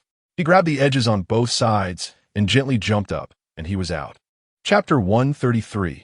Liyuan Base, alright. Yancheng stood with his back to her until he spoke before turning around. It was cooler here than in other places, and Fang Tingwan planned to eat something while waiting for it to cool down before going out. Yancheng stood still, seemingly with the same intention. It seemed that the two of them were becoming more and more in sync. What to eat? Yancheng was very confident in the supplies they had. How about sandwiches? Thinking of the sandwiches made by Manager Liu, she was eager to try them. Yancheng should be able to make them even better, right? With only the two of them, she particularly enjoyed it, setting up a table and chairs, laying out the necessary ingredients, and even taking out 2 cups of cola. The cola had ice cubes in it, and in this weather, taking a sip made her feel refreshed and utterly satisfied. Yancheng started making the sandwiches, which were extremely simple to prepare. He fried ham and eggs, added chicken fillet, washed the lettuce, placed it directly on, squeezed in some sauce, topped it with another slice of toast, and a sandwich was complete. He first handed one to Fang Tingwan, then started making the next one. She was satisfied after eating 3 sandwiches, and while she was leaning against Yancheng, she took out another cup of cola, sipping it slowly while waiting for him. He had been busy making sandwiches, and it was only now that he started to eat. When her cola was almost finished, she turned around and handed him another cup. Just as if anticipating each other's movements, Fang Tingwan turned her head, and he did too. Then T asked about the space again.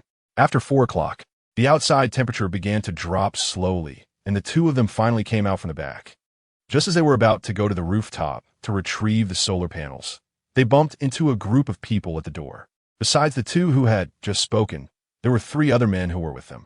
All 5 of them were large men, one of whom was significantly bigger and bulkier than the others. His body was covered in muscles, and just looking at him was intimidating. Such people were always in demand in the apocalypse because they could fight better than ordinary people. Hey, there's a woman. Looks like we're lucky, the bearded man said with a lewd grin, his gaze making her extremely uncomfortable. To them, it seemed like a gift, with 2 men and 1 woman on their side. The bearded man took a few steps forward, seeing Fang Tingwan looking a bit wary, and tried to reassure her. Don't be scared, little sister. We're from Liyuan Base. It's very cool there, and there's food. I can take you over. The term base wasn't unfamiliar. She had heard it mentioned in her past life. But was it a bit too early? The disaster had only happened for a little over 3 months, and a base had already appeared. Everything had changed. The early appearance of the base was within reason. If it's so good, why did you come out? Fang Tingwan glanced over and blurted out. The man was momentarily speechless, and after a while, he regained his composure and continued. We need to collect materials for electricity at the base. No wonder they were eyeing the solar panels. It was just as he thought. So, little sister, how about considering going to the base with your brother? Yancheng was curious about what was needed to go to the base. Not much. The man stroked his chin while sizing them up. As long as you hand over the physical items outside and this little sister, I'll take you there. Mr. Jiang clenched his fists. This group of beasts couldn't be let off. The first 2 he could tolerate, since he hadn't planned to really give them up, but the last one was unacceptable. Hearing them casually discuss Fang Tingwan made her furious. They had no idea that danger was approaching, still calculating their little schemes. These 2 men looked healthy, and with a car, it was obvious they weren't lacking food, plus this little girl. Once they had enough fun, handing her over would be a significant contribution. What they didn't mention was that life in the base required contributions to stay, and the more contributions, the better the living conditions. The man's expression grew more lewd the more he thought about it, making her feel physically uncomfortable. So, little sister, come with your brother. I promise I'll treat you well. Fang Tingwan felt nauseated by his disgusting behavior and wanted to vomit. She grabbed his outstretched hand, twisted it hard, and with the Tang knife in her hand, she struck up and down, and the person lost their breath. The other 4 were originally chuckling, but they were cautious and had already formed a circle surrounding the 2. When Fang Tingwan dealt with the man she was fishing for, Yancheng also dealt with the closest man. Soon after, each person took one, and the last person, seeing that the situation was not right, turned and ran away. Fang Ting didn't waste any time and directly pulled out her phone to give the woman a bullet. Let's go. Take down the panels. She remained composed and calm. Not at all like someone who had just killed someone, especially with the body still in the yard, and didn't pay it any mind. Yancheng was even calmer than her. Having done this many times, he was already familiar with the process. With the experience from the last time, dismantling the solar panels this time was much easier. There were a total of 5 households in the village that had installed solar panels, and they managed to take them all down in no time. This time there were no outsiders around, and he stored everything in his space tonight. Since he had considered the possibility of extremely cold weather in the future, he had been intentionally absorbing wood and coal. Why are you two here? Tonight should be. Fang Tingwan calculated that tonight should be the night watch for him and Yancheng, but they were not there. It's fine, we'll take the watch first. They had privately discussed and felt that Fang Tingwan and Yancheng could skip the night watch. The kitchen had left food for you. If you don't want to come down, you could take it upstairs to eat, Meng Ling said while going over to get it, handing one portion to him and one to Yancheng. Xin was over there helping to unload the car.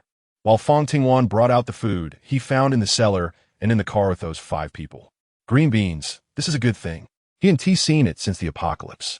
Sure enough, following Fang Tingwan not only meant having enough to eat, but also eating well. All right, then I'll take it upstairs to eat.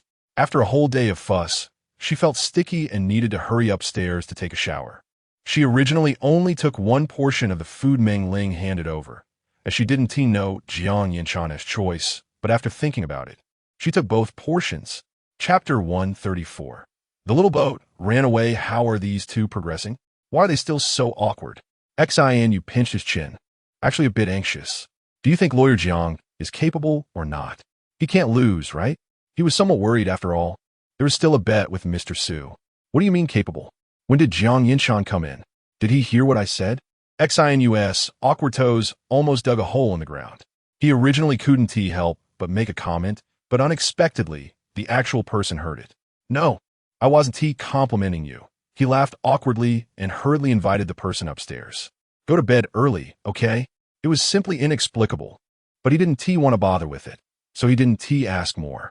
He opened the door a crack and slipped out, diving into Yancheng's arms. Yancheng picked him up and naturally noticed the bowl he was holding. Is this for me? Duo then remembered his task, having forgotten it in his excitement upon seeing Yancheng. He stuck out his little tongue. It's what sister asked me to give to brother. Afraid brother would be hungry. He looked up at the door, which Duo had just closed, seeing nothing. But based on what he knew about Fang Tingwan, she should be taking a shower. After holding him for a while, Duo obediently got down from Yancheng, knowing his brother was tired and wouldn't be willful. Fang Ting came out in the evening and saw Duo fast asleep, her big eyes blinking cutely. He lay down and hugged Duo to sleep together. The next day at 8 o'clock, he woke up on time, but Duo was not by his side. However, he could hear the sound of water coming from the bathroom. Fang Ting stretched lazily outside the hall, then went into the bathroom to wash up with Duo. Sister, you're awake. Did Duo wake you up? The little girl mumbled while brushing her teeth. I woke up on my own, not because of Duo, Fang Ting explained. Downstairs, Su Zong was making breakfast, and he was particularly diligent about this. Whenever he was in the villa, he cooked all 3 meals. Meng Qi occasionally helped, but only as an assistant. Today they were having Su Zong's specialty buns and milk. Meng Qi was covered in flour, but couldn't hide her happiness. She grabbed the milk and felt a twinge of jealousy. Why are we suddenly having milk? This was definitely a luxury item now. She glanced at the packaging box. Oh, Lu Ji understood and was also happy. Fang Tingwan was pondering whether it might be expired, and sure enough, the next moment she heard Meng Qi say, "This milk still has 3 days before it expires. It would be a shame to throw it away." He was indeed right. One by one, others came down, and breakfast began. He picked up a steamed bun and took a bite.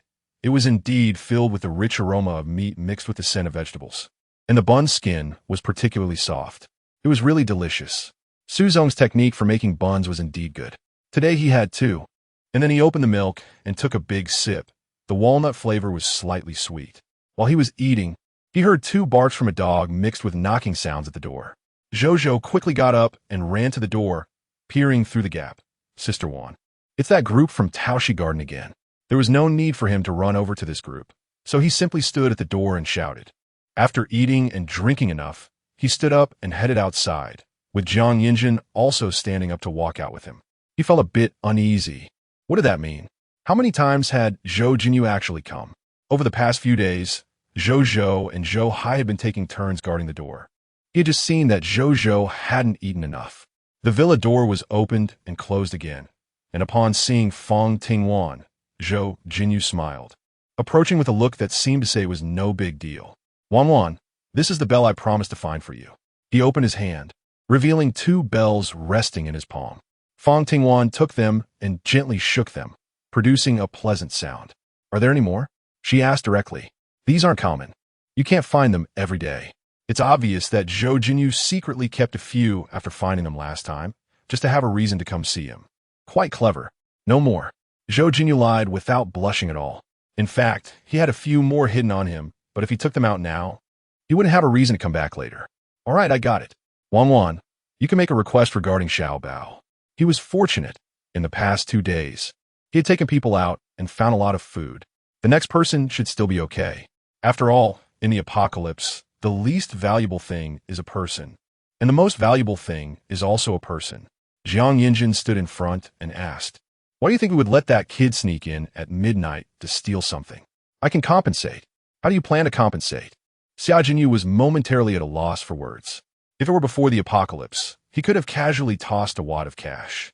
But now, the little food the team had was only enough to last a few days, if the other party asked for too much. Why don't you make a request? No deal. Jiang Yinjin refused without a second thought. He would rather deal with the trouble than engage with Zhou Jinyu. Wan Wan, you make a request, just as he didn't want to deal with Jiang Yinjin either. Zhou Jinyu, do you have electricity? She suddenly blurted this out, causing Zhou Jinyu's brain to momentarily crash. Do you want to buy a generator? He asked deliberately quietly, so only the people on this side could hear. Zhou Jinyu's few subordinates could not hear. He retorted, do you have any? Fang Ting nodded. What can a low-power one do? Your requirements. I need a high-power one. This thing will break after being used for a long time, and there aren't many stocks in his space right now, so having an extra one is quite good. Zhou Jinyu hesitated. It's hard to find a generator now, and even if you find one, fuel is a big issue. Moreover, exchanging a large one for a small one is simply a fantasy. Fang Tingwan could guess his thoughts. A big one for a small one, plus a little treasure. Zhou Jinyu's eyes lit up.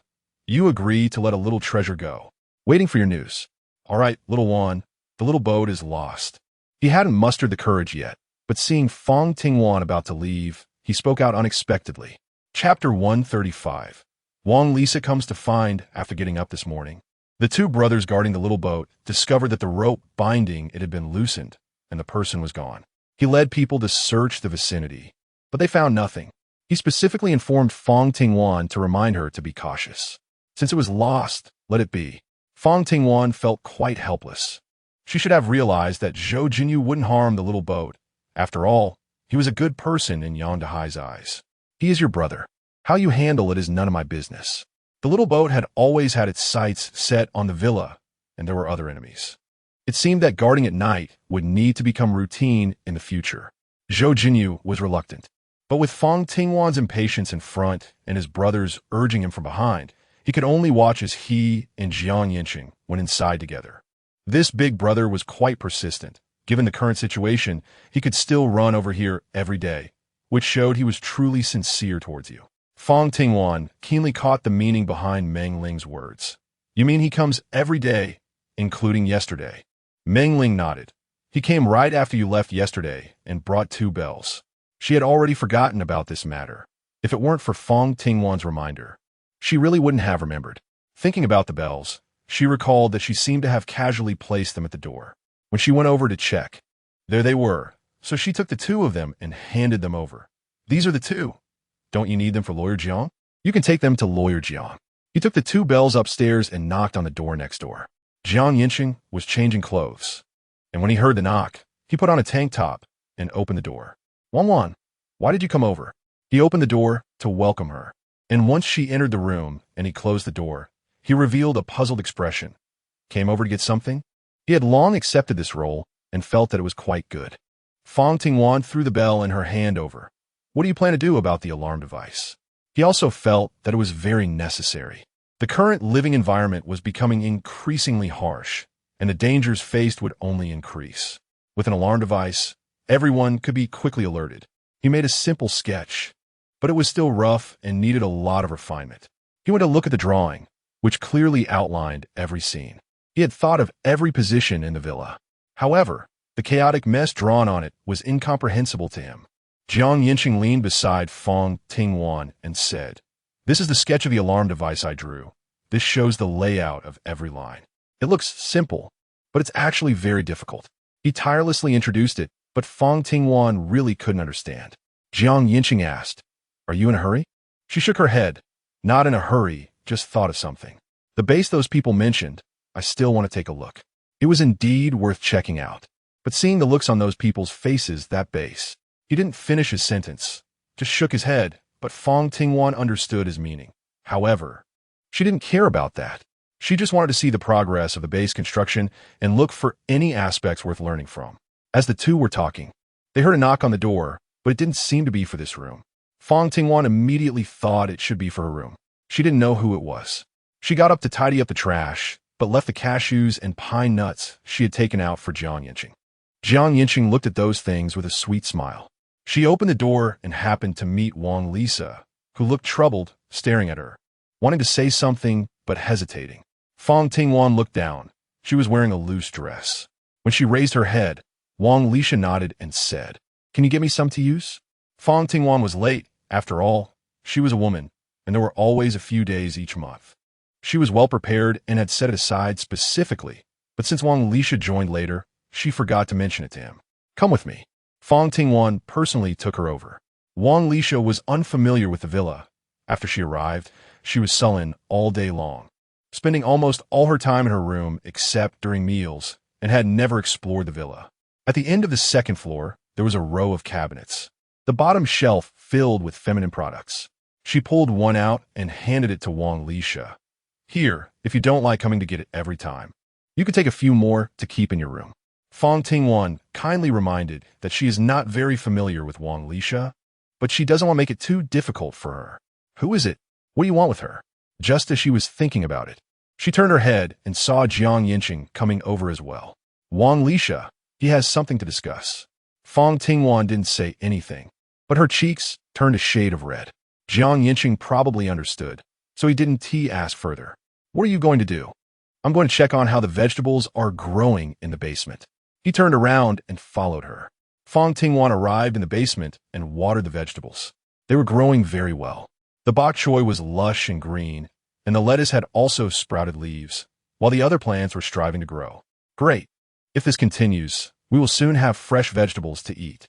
Duo, who had been playing on the first floor, also ran down. Seeing them, she spread her small hands and ran over, hugging Fang Tingwan with her little legs, taking advantage of the others not noticing. She pulled out a piece of candy and handed it to Duo. It was orange-flavored. The little girl's south eyes curved into crescent moons when she smiled. "Is it sweet?" "Sweet." Fang Ting gently rubbed Woodwa's head and pulled him upstairs. After checking the vegetables in the basement, she planned to go to the first floor to see the poultry she was raising. These were all his hard work, although there were still some in the space. It was ultimately inconvenient. Keeping them nearby was the most reliable option and provided a legitimate reason. Fang Tingwan thought as she arrived on the first floor, where only the Zhou brothers were present. One was inside the house, while the other was guarding the door outside. Chapter 136. The temperature rose again. Mengqi often changed the water, and the ducklings were swimming especially happily. A few piglets were also getting fatter, but the weather was too hot, and they lay there lazily, unwilling to get up. As noon approached, the weather outside became increasingly hot. Just standing there made sweat continuously flow down. "Mr. Liu, you've worked hard." "Indeed, Mr." Liu was cooking again, and even with a fan running nearby, it was still hot and he was drenched in sweat. "This damn weather is getting hotter and hotter. It's going to dry people out. The recent weather has indeed been hot, and it's getting hotter. Could the temperature still be rising?" Fang Tingwan thought about going upstairs to take a shower first. As the water fell on her body, the sticky feeling was washed away, bringing a refreshing sensation. Jiang Yancheng's shower gel was used up, so she took out her stash of camellia-scented shower gel. After using it, a faint fragrance lingered at her nose. When she sweated a lot, she liked to use it twice, wrapping her whole body in it until she smelled nice. And even the air around her was filled with that scent before she would stop. After rinsing off, she changed into a loose, sweat-absorbing pajama set. Duo was very well behaved, training herself to play during the day and sometimes helping her older brothers and sisters with their tasks. Fang Tingwan had just come out of the bathroom when she heard a sound at the door, and then Duo's little head peeked in. "Sister, are you done? Let us go eat together." She was small but clever, and she had noticed that getting real food was not easy. Whenever the family cooked a good meal, they would always think of Fang Tingwan. "Okay, let's go down together." Fang Tingwan's hair was still wet. He had only used a towel to dab some moisture, but hadn't dried it completely. Many times, Duo would imitate him and do the same things. The two of them went downstairs, and the dishes were already served on the table. Originally, Duo intended to go up and call for you, but upon seeing it, she ran up by herself. Just thinking about Fang Tingwan made him unable to help but swallow. There was also the pickled cabbage he had made himself, which was refreshing, crunchy, and sweet-sour, whetting the appetite. Luji served himself some rice, and paired with the dishes, it was so delicious that he gave a thumbs up. Chef Su's cooking skills were getting better and better. He should continue to work hard. He spoke sincerely. Not bad. Su rarely compliments others. But what he said was definitely the truth. When everyone sat together to eat, it was always particularly joyful. Everyone chatted and laughed, and time passed quickly. After lunch, Fang Tingwan went outside under the sun to feel it again. The temperature was indeed high, frighteningly so, with the wind blowing and carrying warmth. Have you noticed that the weather has been getting hotter lately? Is the temperature still rising? Duo obediently followed Jiang Yancheng, waiting for him. "Sister, it's so hot. Let's go back up." "What did you just say?" Jiang Yancheng's good-looking brows furrowed together, but he also felt it. He opened the door to go outside, and even before leaving the house, he was already sweating, but he stubbornly made his way to the yard. Fang Tingwan took Duo upstairs, and Jiang Yancheng caught up from behind. In private, he whispered, "The weather is indeed hotter than before. How high will the temperature rise?" Just as they reached his room, Fang Tingwan opened the door and Jiang Yancheng followed her inside. Duo hurried to turn on the fan, asking, "Sister, is it cool now?" "It's fine." Duo let go of the fan and ran off to draw.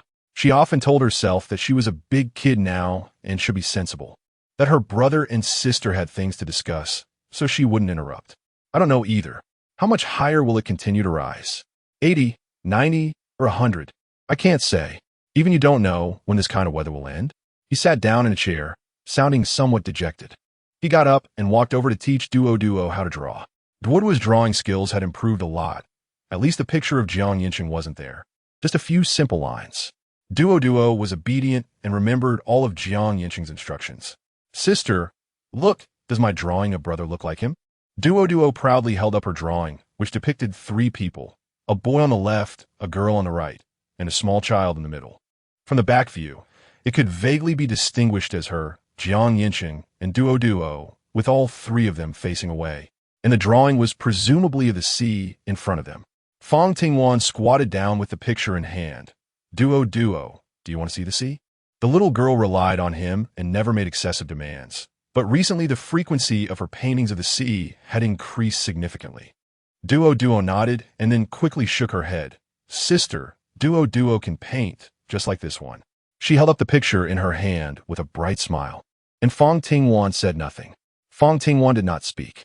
The weather was extremely hot, the climate dry, and the water level was rapidly decreasing.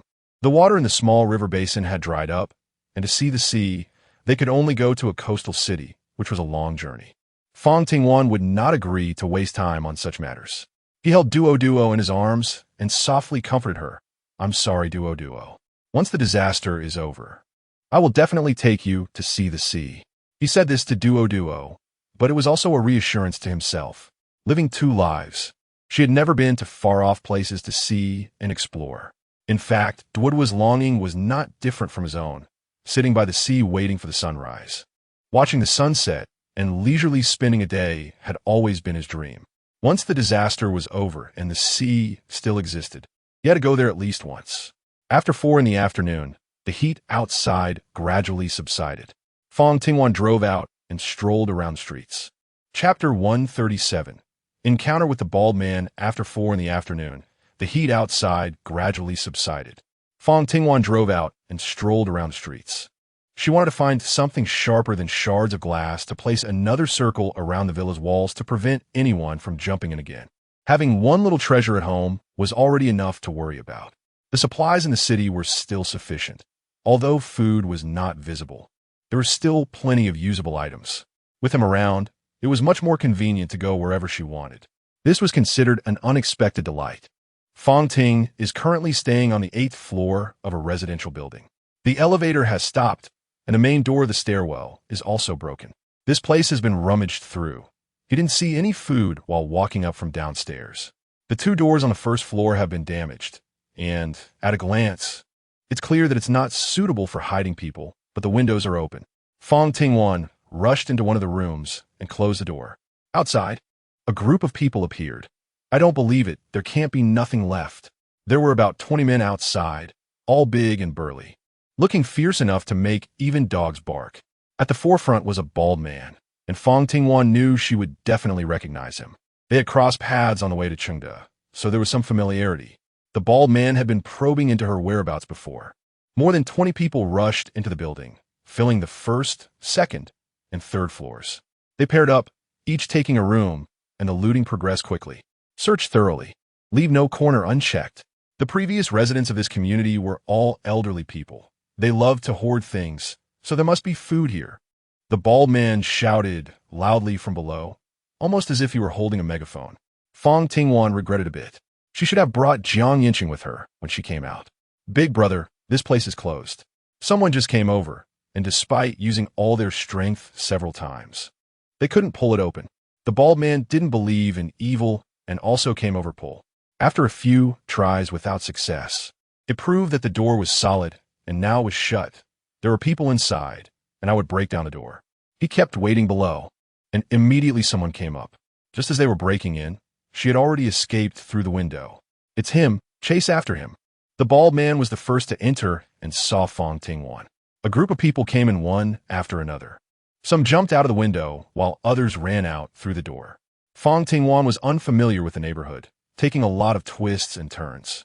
With Xia Jinyu in their group, just having people around was enough. The villa area couldn't be discovered by outsiders anymore.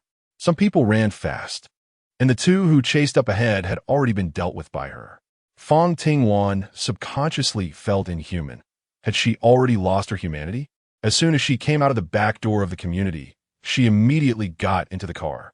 A person who had chased after her grabbed the car door, but she shook it from side to side, throwing the person off, and then drove away. The bald man who chased out had a face like black coal. You damn bitch, if I catch you, I won't let you go. Someone nearby drove over. It was their car. Boss, get in. There were also a few cars parked in the parking lot, scattered around. Fang Tingwan drove the car inside, taking advantage of no one being around to store the car in her space, along with herself.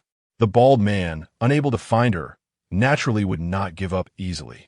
He planned to wait until these people left before coming out again. Not long after she entered, the bald man and that group from summer vacation drove in as well. Where is everyone?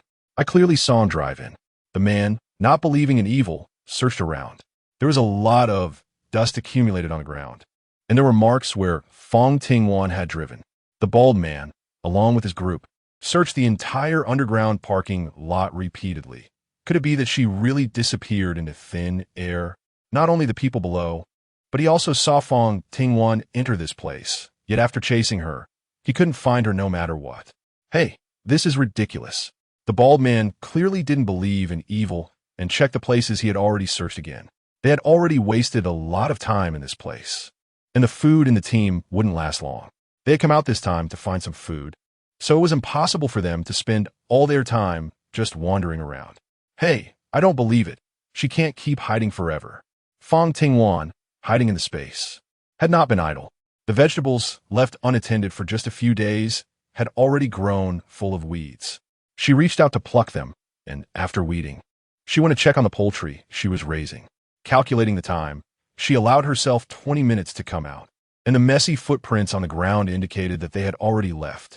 Fang Tingwan took the car out of the space and got in. The bald man had been waiting outside for so long, and she was worried that they hadn't left yet. When she went out, the car slowed down significantly. She indeed saw someone wandering outside, and Fang Tingwan had no choice but to turn off the engine and wait at the entrance.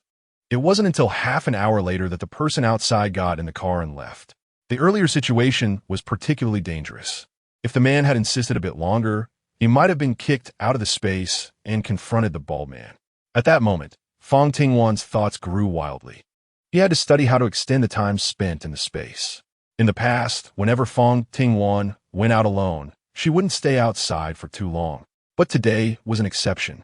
There was an unexpected incident on the road, so she went in. Fang Tingwan briefly told the two of them about the bald man she encountered outside.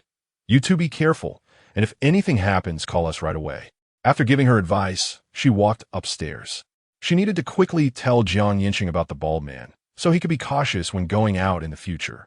Of course, she didn't intend to keep it that way. Chapter 138. Misunderstanding after coming out of the bathroom, with her hair still dripping wet. Fang Tingwan took out a towel to dry her hair and stood at Yancheng's door. Once her hair was mostly dry, she draped the towel over her shoulder and raised her hand to knock on the door. The response from inside was quick. By the time she raised her hand for the third time, the door had already been opened. She was a bit surprised. As he stepped aside to let her in, "Duo is at Meng Ling's. You don't need to worry." "I know. I came to find you for something." "Have you eaten?" Yancheng asked. "Not yet." Fang Tingwan just remembered that she hadn't eaten anything tonight. She was preoccupied with the events of the day, which explained why her stomach felt empty. "I'll go get it for you. Just wait." She still preferred to stay on her side, thinking that the night wouldn't end too early, so she decided to let Yancheng come over too. He opened the door, and they went out together, just in time to meet someone from the opposite door as it opened. Outside, it was getting dark, and Duo kept looking outside. Yancheng was home, but her sister Wanwan was not there, which made her particularly worried. "Sister." Duo rushed over and hugged her. The little girl was stubborn, but was now shedding tears. Meng Ling had completed her task and planned to leave. "Duo has to sleep with you tonight." She got straight to the point, waiting for Meng Ling to turn around. "I have something to discuss with Yancheng tonight. I can't take care of Duo," he explained, but Meng Ling interpreted it differently, believing that there couldn't be anything important at such a late hour, unless it was something between the two of them. I understand. Don't worry. I definitely won't let Duo go over tonight." That said, the smile at the corner of his lips remained. You thought it was hard to find things outside, and didn't he think much of it? He often went out and knew more about the situation outside. Food had been mostly scavenged, but if he was lucky, he might find some. There was fruit on the bedside table, from the batch he had found earlier. Wanwan said she was going to discuss something with the lawyer tonight.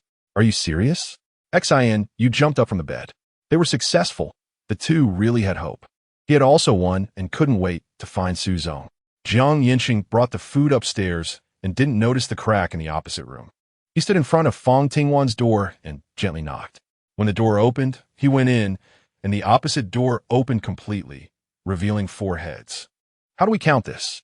There wouldn't be less time for dinner, so they could watch a little longer. The door was closed again, leaving only a small gap, and only one person remained at the door waiting. An hour passed, then 2 hours. Suzong reluctantly took something out of his pocket, wondering how he lost. He had already lost 2 to Xianyu, his chi-chi. On the other side, Yancheng brought the food in and placed it directly in front of Fang Tingwan, watching him gobble it down. "Did you call me over for something?" While walking downstairs, he heard her conversation with Meng Ling. Duo had been sent out. What could that important matter be? Yancheng felt a bit restless. Could it be that he really had to move rooms? "I ran into that bald man in front of the gas station." One sentence extinguished all her fantasies.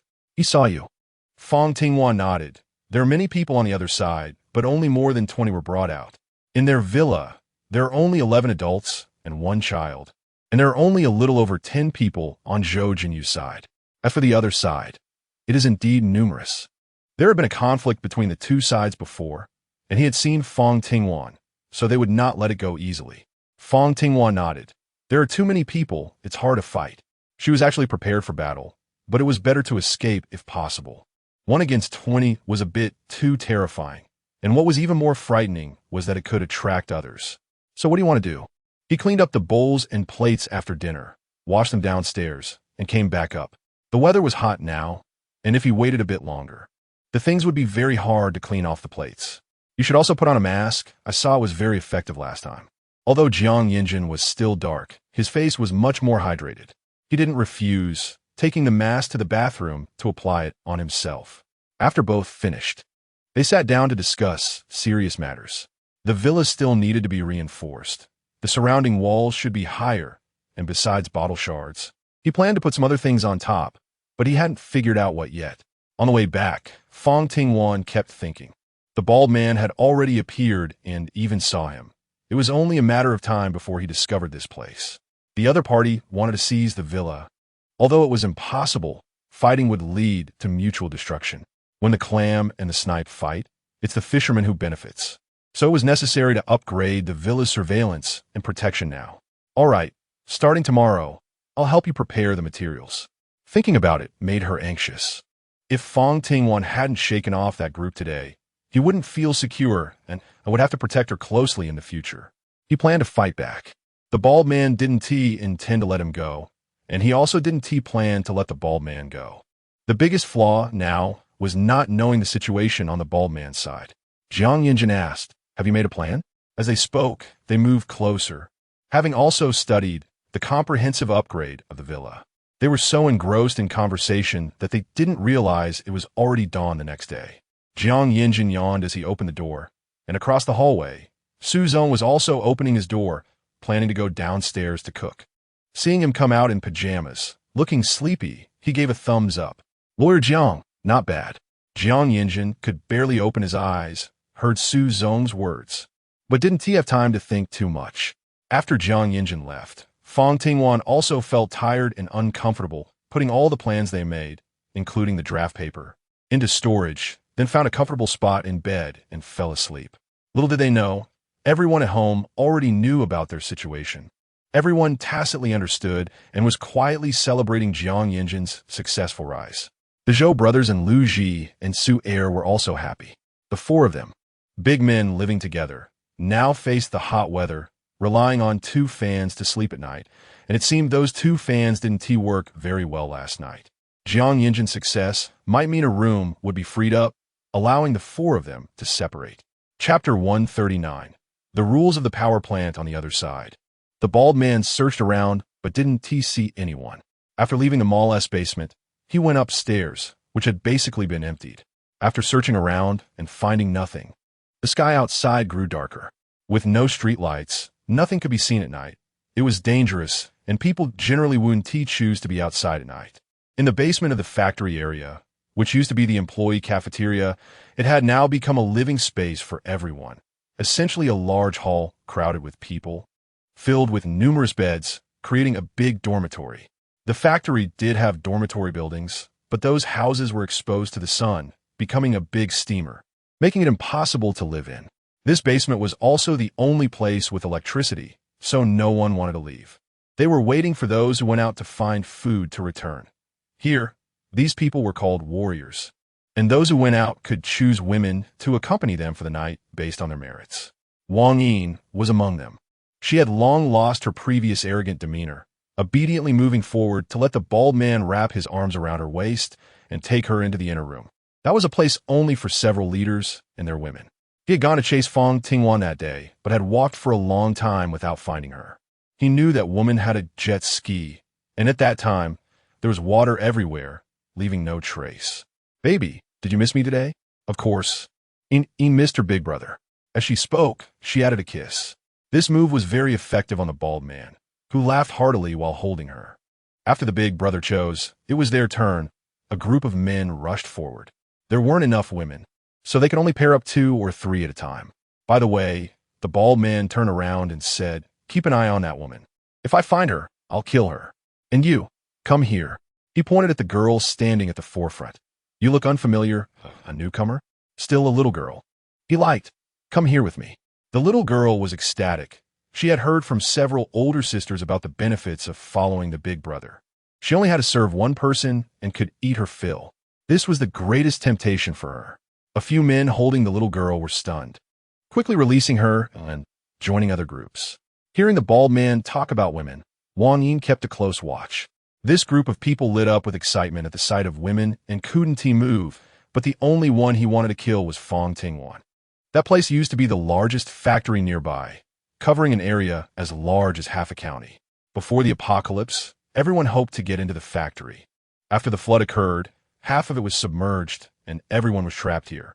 With many people and little food, fights broke out quickly, and after the flood receded, only a few remained. With food almost exhausted, everyone chose to leave.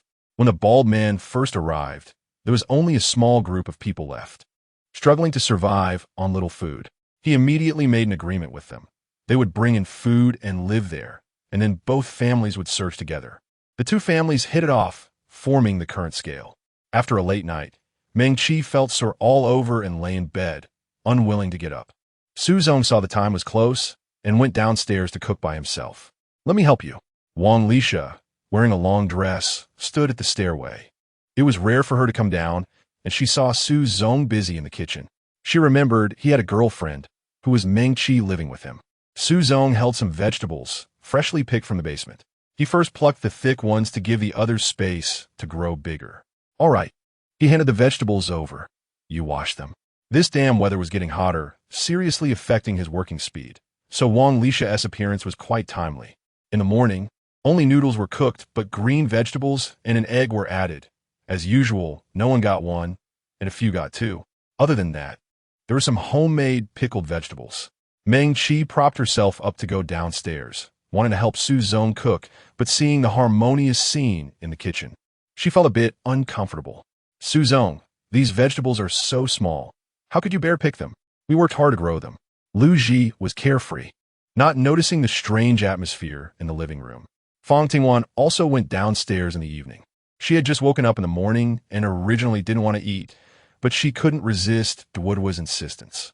In the morning, the maid saw Su Zong with some vegetables and ran up to teach Fang Tingwan. Although they didn't lack food and drink, they hadn't eaten such fresh vegetables in a long time. The vegetables were planted too densely and could no longer absorb nutrients. They needed to be thinned out so that the remaining plants could continue to grow. Otherwise, if they kept growing, they would become older and rot. "Is that true?" Lu Ji asked, half convinced. Wasn't Su Zong the big boss? Did he really understand this? "It's true. If you look at the fields in the countryside, there will always be a certain distance left between each seedling to absorb nutrients and air. Wang Lisha's hometown is in a village where they usually farm, so she understands this." Su Zong smiled wryly, but patiently explained, "My grandfather liked to eat what he grew himself, and when I was young, he would take me to plant together, so I know these things." To prevent them from overthinking, he added, "Don't worry, the remaining vegetables will grow bigger, and when the time comes, we can just eat the outer leaves. We can also indulge ourselves, but I think we can set up a few more ponds. Plant some seeds, and by the time we finish this batch, the other ponds will have grown as well, perfectly taking over." One must say this is a good idea. Before Fang Ting noticed anything, Su Zong had already accomplished something, and he quietly noted it in his heart, planning to take action on this matter after dinner. The two of them were in perfect harmony, and Meng Qi felt increasingly jealous. When Su Zong passed her the bowl full of noodles, he was met with a fierce glare, leaving her confused about what was wrong with Xiao Qi. Fang Tingwan was unusually tired in the evening. Drowsily, she had a bowl of noodles and then went to bed. Wang Lisha took the initiative to stay behind and clean the table, while Su Zong turned to wash the dishes. Meng Qi felt empty-handed, growing angrier as she watched, and turned to head upstairs as well. Chapter 140. The water flow decreased. He knocked on the door, but didn't call for Meng Qi, instead attracting the attention of those nearby. Su Zong has been kicked out. Xianu peeked his head out, bored, and saw someone putting on a show. Meng Ling was also drawn over. They had a fight. Someone spread their hands, looking helpless. "I don't know either. Everything was fine last night." Remembering how Meng Qi had pleaded for mercy last night, calling him Brother Su, he wondered if he had gone too far. "Xiao Qi, open the door and let me in. I promise I'll be gentler next time," he shouted loudly. And besides Fang Tingwan and Yancheng, who were deep in sleep, everyone in the villa heard him. Even Duo came to open the door, to see the commotion. The little girl didn't understand the situation. She just thought about how intense it sounded when Dad hit Mom, and assumed Sister Chi was also being hit. Her little face puffing up with tears. Brother Suzong, hitting people is wrong. Don't hit Sister Meng Chi anymore. Suzong was confused, wondering how he had become the domestic abuser.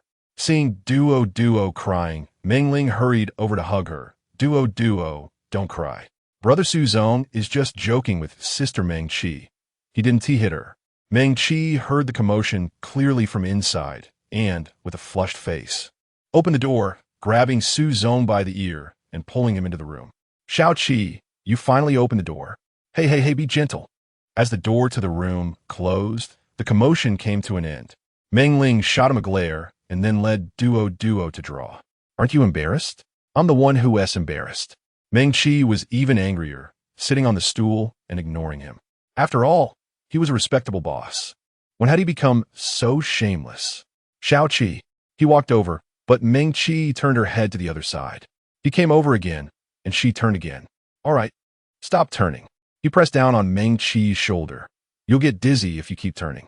You should at least tell me what I did wrong. I see that you're upset. Suzong realized he had been too much last night. His relationship with Meng Chi was different now, and he couldn't just think about himself. Meng Chi was both angry and embarrassed. Maybe they were just helping each other, and it was all in her head.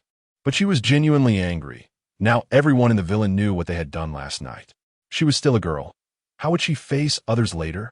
Fang Tingwan was unaware of what had happened outside. However, she felt refreshed after a good sleep, and the first thing she did upon waking was head to the basement.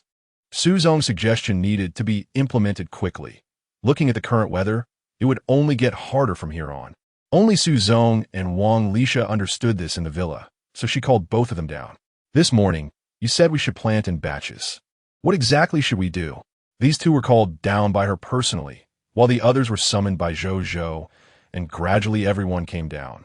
In fact, the current crops were doing well.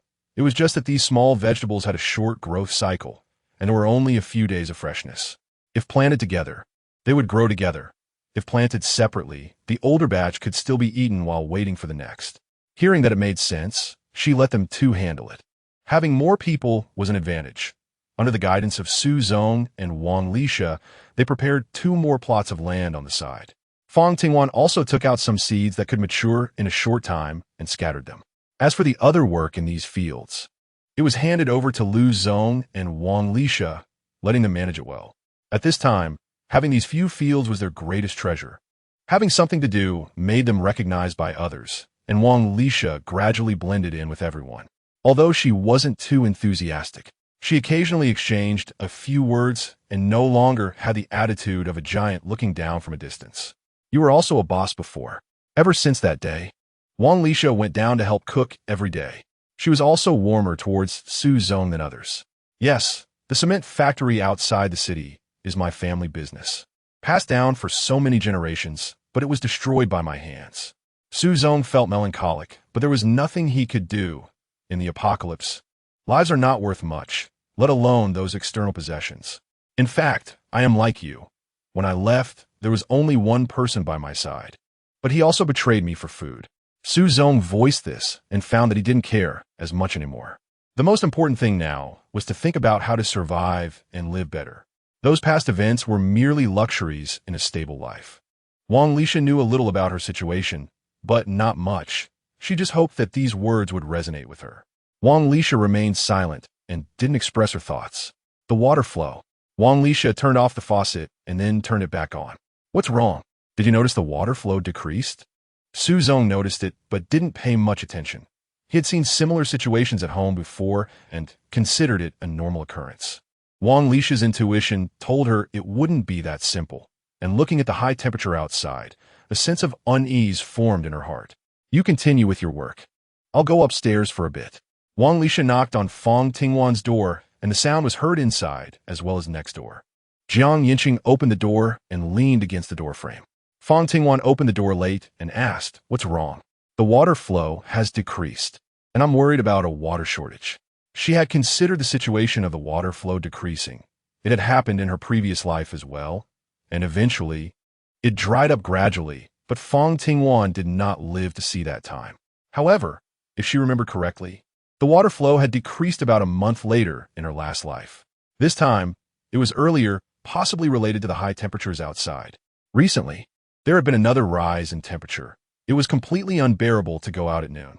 If the temperature continues to rise, the ground won't be livable anymore. The soil layer and the villas above can effectively insulate against the high temperatures. I just noticed something was off and came to inform you. As for what to do, it still depends on your thoughts. Wang Lisa placed herself in a very low position. Chapter 141, Release Little Bao. Fang Tingwan did not pay attention to it, nor would she offer any advice. Overcoming that mental barrier was one of the things he needed to do. Now everyone was exhausted from fighting day in and day out, and no one had the time to be a psychologist. Taking advantage of the lunch break, Fang Tingwan held a brief meeting, focusing mainly on expanding the escape routes and reinforcing the villa. Since Xiao Bao was able to get in, others would likely follow. So I planned to raise the walls higher. In addition to shards of glass, I would place some steel needles on top. The third-floor balcony offers a view of most of the villa, and with the windows open, other areas are visible too. I intended to set up a lookout point there, along with surveillance to monitor the entire villa. Simply reinforcing the villa from the outside would only provide protection. They also needed to cooperate well. She even considered placing a telescope there to observe the situation in the distance. But since the walls couldn't be raised too high, that would make the telescope too conspicuous. So she had to abandon that idea. It would also be wise to store more water. With the current hot weather, surface water evaporates quickly, and there might be a water shortage later. We have bottled water, so we don't have to worry about it in the short term. Fang Tingwan has always been straightforward with them. If anyone has any ulterior motives, they can leave on their own, and she won't try to keep them. Everyone understands that the situation outside will only be worse than here. After finishing lunch, everyone rushed down to the basement to work, leaving one person upstairs to watch over the place and feed Xiaobao water. This task ultimately fell to Lu Ji. The wasteland was being dug up more and more, and they had even opened up a few plots of land, considering digging a few holes on the other side to keep the chickens, ducks, and pigs from outside down there. That would be their food supply, and it couldn't go wrong. No way, I don't want to sleep every day smelling pig manure. If you dislike it so much, don't eat it. Meng Ling's words reminded Fang Tingwan that they also needed to dig a few pits in the yard to keep those poultry safe. They couldn't let them die from the heat. They worked until 5 in the evening when Duo ran down. Sister, someone is here. Everyone was busy, so she took a small knife and went to the third-floor balcony to take a look. It was Lu Ji who had just called her down. Fang Tingwan brushed off the dirt on her body. These things couldn't be seen by Xia Jinyu and his people. Yancheng followed closely behind her. Let's go together. It's safer. He wasn't happy about meeting alone with her. Why isn't he out yet? How long do we have to wait? The heat was unbearable, making people irritable. Standing under the sun for a while was already exhausting. Everyone shut up. Xia Jinyu's expression was not good, and he only fell silent after being reprimanded. The villa's door opened and then closed again as Yancheng and Fang Tingwan walked out. Wan, I brought what you wanted. Look at Xiaobao. 2 people from the car behind Xia Jinyu brought a generator and placed it in front of her. Yancheng tried it, and it worked well. You found the solar panels, right? She had told Xia Jinyu to look for them before leaving. Yes. Wan, I remember everything you said. Xia Jinyu leaned closer, looking like a child seeking praise. She turned to look at him, and he nodded towards the inside of the door. Just wait, they're going to get it. Remember to keep your people in check. Lu Ji first brought out the small generator. You can try it out. If it's fine, take it away quickly. Someone over there who understood came over, examined it, and confirmed it was usable. Wan, where's Xiaobao? He seemed a bit anxious, as Xiaobao was the key this time. As soon as he finished speaking, Xianu led Xiaobao out by the collar. The person wouldn't die, but would definitely lose weight. This is too harsh. The person leaned closer, looking at the emaciated Xiaobao, not even daring to touch him. If we hadn't discovered it in time, this villa would have already become yours. He voiced everyone's thoughts. Who wouldn't want to live in such a good place? Enough nonsense. Just get the person and leave quickly. Don't wait for me to change my mind. Others felt indignant, but feared her changing her mind, so they hurriedly took Xiaobao away. Letting Xiaobao go was unavoidable. There were many people on Xia Jinyu's side, but they weren't united. Xiao Bao couldn't be killed. He didn't want to attract a lot of trouble, and he couldn't keep her in the villa forever. So, she exchanged with Xia Jinyu.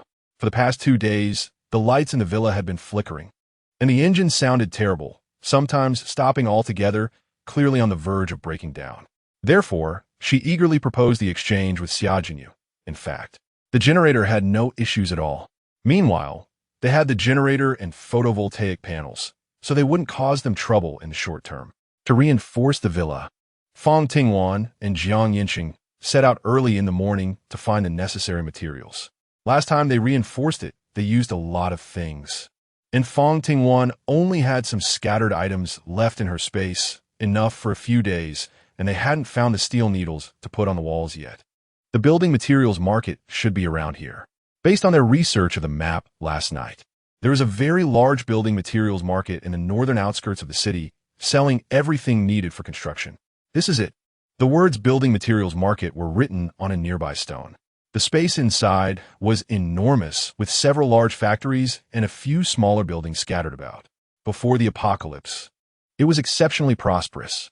Most of the surrounding construction materials came from here, with large trucks loading and unloading all day long.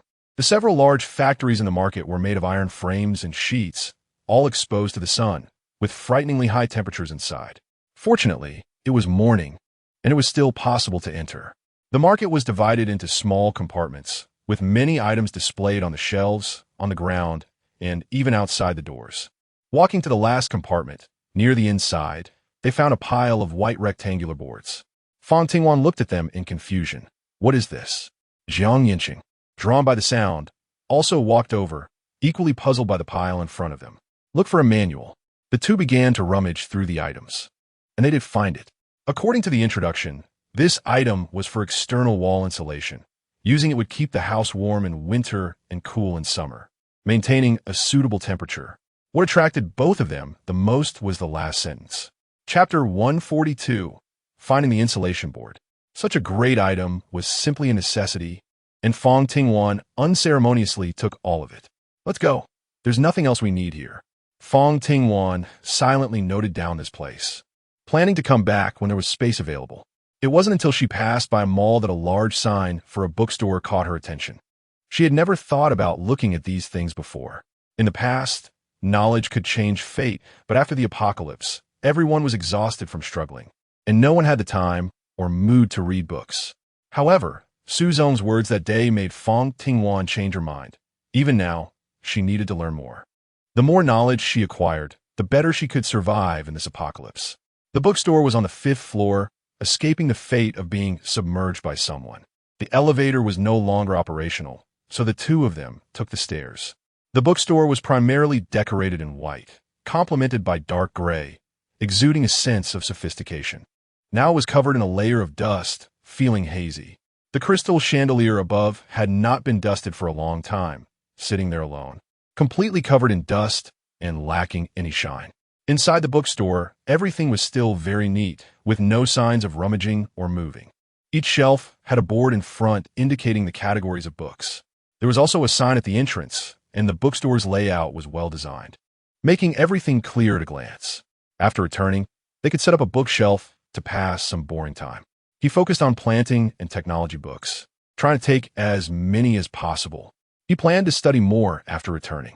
Once the weather stabilized, they could find a suitable place to grow vegetables and grains.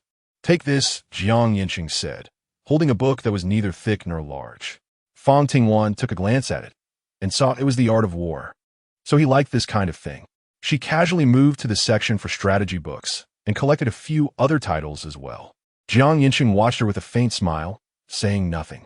Yancheng did not get out of the car, but when he felt the vehicle become heavier, he knew the items had been placed inside. By now, he was already accustomed to Fang Tingwan's skill. When they arrived at Villa 21, it was already dark. It had been over 4 months since the apocalypse, and all the electricity in the city had been cut off. Without streetlights, once night fell, people could hardly see anything. Xinu stood on the 3rd floor balcony with night vision binoculars, an excellent vantage point equipped with the device, allowing him to see most of the surroundings of the villa. The approaching car looked familiar. He recognized it at a glance, but didn't move, waiting for the person to get out of the car to confirm completely. Come out and grab the stuff. Fang Tingwan was shouting outside, and Yancheng also got out of the car. The villa's gate opened, and Yancheng got back in the car to drive it inside. Lu Ji and the Zhou brothers came out together, and when they saw what was in the car, they were greatly shocked. Sister Wan, Brother Cheng, you two are amazing. How did you manage to get this? Lu Ji had a childhood friend whose family was in the building materials business, so he had seen insulation boards before and knew their use. Seeing this, he couldn't help but give a thumbs up, while the two Zhou brothers were already moving things into the villa. Fang Tingwan hoped that not only the exterior walls of the villa could be insulated, but if possible, she wanted the basement to have insulation as well. Lu Ji was busy moving and called out to him, "Don't ask so many questions, come help us move." With more hands, the truckload of boards was quickly moved. The books and some miscellaneous items on the ground floor were also moved. Su Zong and Wang Lisha came over to help after finishing cooking. Although there were many items, they were small, and each person could carry a lot at once, making the moving speed much faster than with the insulation boards. "I'm starting to suspect you two have some kind of cheat system to get all these things," someone joked. This suspicion was somewhat accurate. Fang Tingwan didn't speak and walked inside. It was just a coincidence. There was no cheat, just overthinking it. Yancheng had a calm expression, making it hard to tell if he was lying. The others knew it was a joke and didn't take it to heart. After working outside, everyone was sweating, and considering that everyone needed a shower, the dishes were left in the pot. Others were also heading to their rooms. Su Zong put his arm around Meng Qi's waist and said, "Sister Wan said we should save some water, so let's wash together." Meng Qi shyly didn't respond.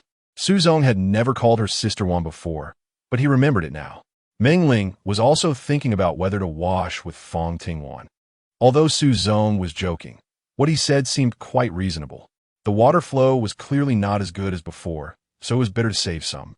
Just as she was thinking, someone grabbed her hand. "Come to my place." Fang Tingwan had already considered this matter. The two turned to look at Wang Lisha, who just nodded slightly. The three of them went into the house, and when they came out, they all felt refreshed. Lu Ji and the other big guys washed quickly and were already sitting downstairs. Yancheng also came down, but didn't see Su Zong and Meng Qi. In the end, Su Zong is the lucky one, unlike us big guys. Lu Ji always liked to make jokes, but he was just speaking casually. He was unreliable in general, but when it came to finding a wife, he was more reliable than anyone else. "Why don't we take in a few girls another day to pair everyone up?" Fang Ting quietly thought to herself that the contraceptives locked away in the space seemed to be insufficient. It looks like she needs to find some more in the future, as these things are useful. Wang Lisha didn't like this kind of topic, so she silently got up to serve the dishes. For dinner, they stir-fried shredded potatoes and made a small bok choy soup, using the exceptionally fresh bok choy grown in the basement. Fang went to the basement yesterday and saw that the vegetables were growing exceptionally well. The remaining greens were getting bigger and bigger, with just one outer leaf being equivalent to several previous plants. They really understood what they were doing, and the exchange was indeed correct. Just after finishing the shredded potatoes, Meng Qi came down. "Don't move, I'll do it." Chapter 143, Xiao Bao is changed. He let go of his hand and ran over here, completely unaware of Meng Qi's unpleasant expression behind him. Su Zong picked up the whole pot of bok choy soup with both hands and poured it into the basin. The steam rose and dispersed, bringing with it a delicious aroma. Su Zong's cooking skills were getting better and better. We would be in for a treat in the future. After a whole afternoon of fussing around, and with no special meal today, Fang Ting was already hungry. He took the rice that Wang Lisa handed over and started to eat heartily. He wasn't sure if it was just his imagination, but he felt that tonight's meal was incredibly fragrant. Meng Ling took a bowl, didn't let anyone serve her rice, and then found a clean iron basin, scooped rice into it, added some dishes, and carried it upstairs. Everyone understood without saying a word that it was for XINU. This seemed pretty good too. Fang Tingwan didn't stop eating, but her gaze couldn't help but glance at Yancheng beside her. Meng Ling finished delivering the food and joined everyone for the meal. Fang Ting ate quickly in the evening and was the first to finish.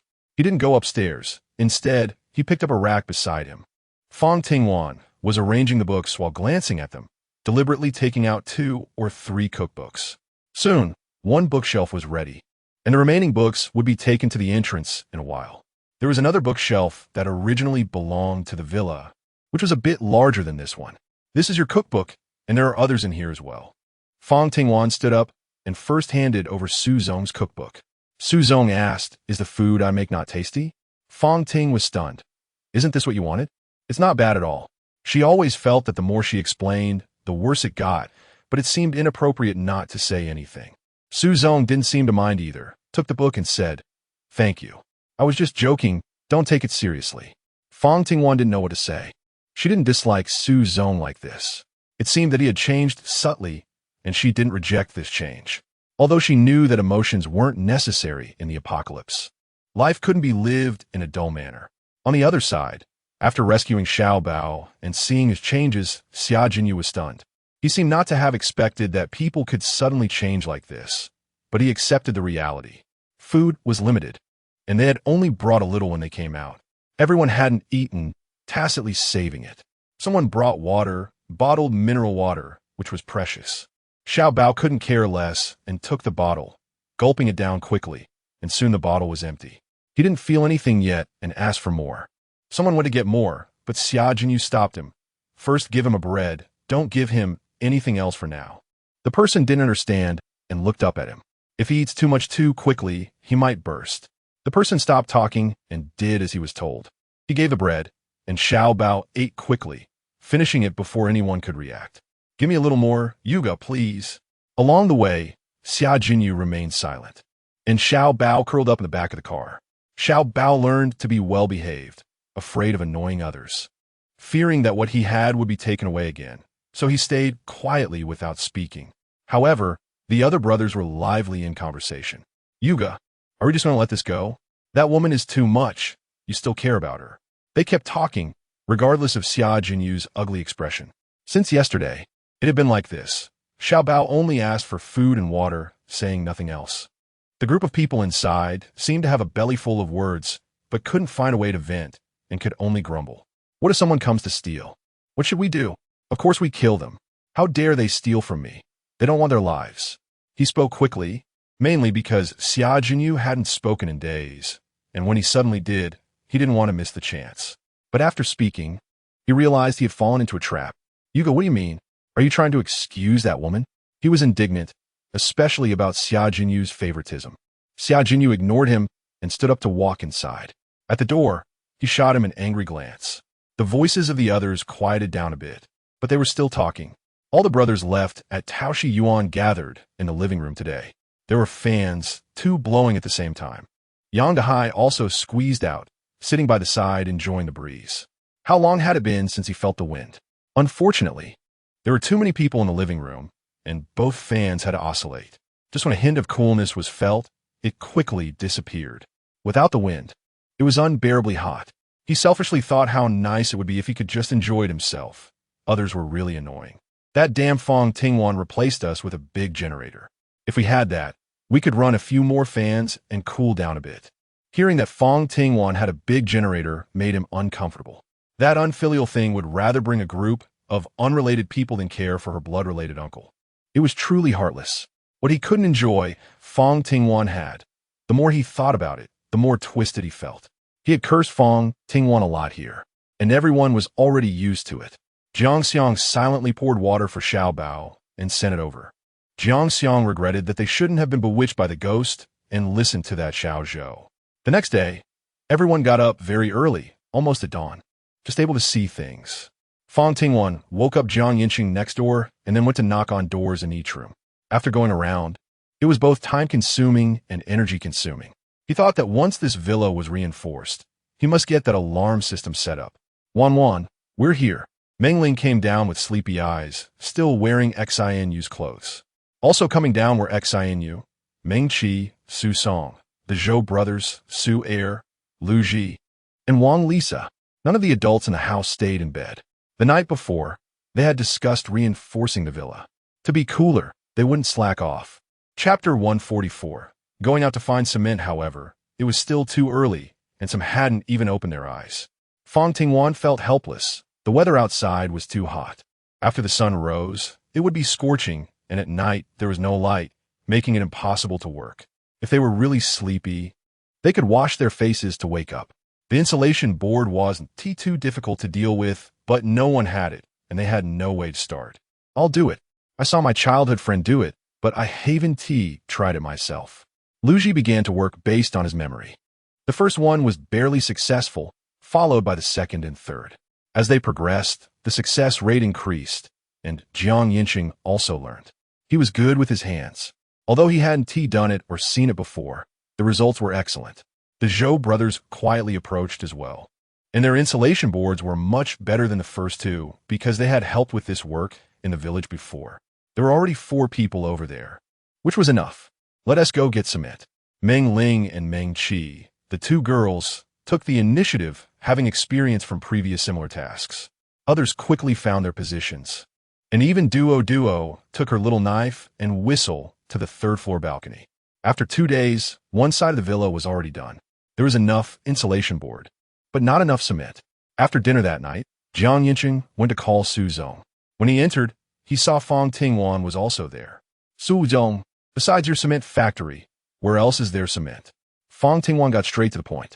She had discussed this with Yancheng. The risks of the cement factory were too high and couldn't be prioritized. All the cement around here comes from my cement factory. There hasn't been any production within at least a 5-day travel distance. Su Song's business was surprisingly large, which was indeed unexpected. But I have distributors under me. Before the flood, a batch of distributors took a lot of cement from me, so maybe they will have some left. Su Zong said as he asked Fang Tingwan for paper and a pen, writing down 7 addresses and handing it over. These are the ones I mentioned. He also wrote down a few more addresses. These are from an earlier batch. They should have some left too. Su Zong put the paper away and capped the pen. The places I crossed out are likely to have suffered from flooding. You can check other places first. After he finished speaking, he cautiously asked, "Can you take me out?" He had long been accustomed to this way of life, and now wanted to exercise and enrich himself even more. "I'm sorry, Su Zong." Fang Tingwan doesn't plan to take it. The cement bag is very heavy, and he doesn't intend to move it one by one honestly. So he can only apologize to Su Zong. "Next time, for sure, I will take you out." Fang Tingwan didn't plan to frame him, but she was also ready to take him along when she went to pick up something that wasn't heavyweight. He couldn't tell whether he was angry or not. His expression had not changed throughout. After Su Zong left, the 2 quickly mapped out a route. The next morning, the others were busy in the yard, while Fang Tingwan and Yancheng drove the truck out, following the pre-marked route to find their destination. The first stop wasn't far away, south of the Emperor's View Villa. There was a small warehouse on the outskirts of the city. The warehouse door was locked, and nothing could be seen from the outside. Yancheng didn't want to waste time and drove straight into it. Inside, there were rows of shelves with wheels at the bottom, and the shelves were filled with cement. It seemed that it had been sold out. Yancheng glanced inside and said, "Some of those shelves are still quite full. You can start." He skillfully walked outside, and after about 10 minutes, he shouted inside, "Wan, how's it going?" After finishing the last shelf of cement, he thought that the shelf looked good. So he brought one into the space. "Come in." He casually placed it in the empty space outside, planning to arrange it properly later when there was time. As he walked out, Yancheng came in to greet her. "Where's the next place?" The income here was pretty good. At least it would last them a day or 2. Su Song had marked all the areas that were not flooded, and there were basically only these 5 locations within that range, with 2 batches of cement combined. Fang Tingwan was a bit worried. The 2 quickly got into the car and arrived at the second location, the same type of warehouse, but it was not as shocking as the first one. There were boards laid out below, and layers of cement were being poured up, but the cement here was clearly more than before. Fang Tingwan gathered all the income, not even letting go of the damp and clumped ones below. Then came the next few places, with the amount of cement being roughly the same, except for the last one, which was an exception. It seemed they hadn't had the chance to sell it yet, which was a bargain for the few of them. After finishing with these 5 places, it was just noon. The outside was scorching hot, and even with the air conditioning on, the car couldn't handle it. So the 2 found a shady spot to stay in. "What should we eat?" Fang Tingwan asked, as he had no idea today. "Is there cold noodles?" "The kind with ice cubes." He felt embarrassed to refuse every time, but after trying a few bites, he found he quite liked it, especially in summer. Having a bite of such cold noodles was just perfect. Fang Tingwan knew the kind of cold noodles he was talking about. Considering the high temperature, She specifically stocked up a few bowls, but not too many. She took a few steps forward and turned around. All right. When she turned back, the table and chairs were already set up with cold noodles on them. Feeling that it wasn't enough, Fang Tingwan also took out a plate of crab and sauce and marinated shrimp.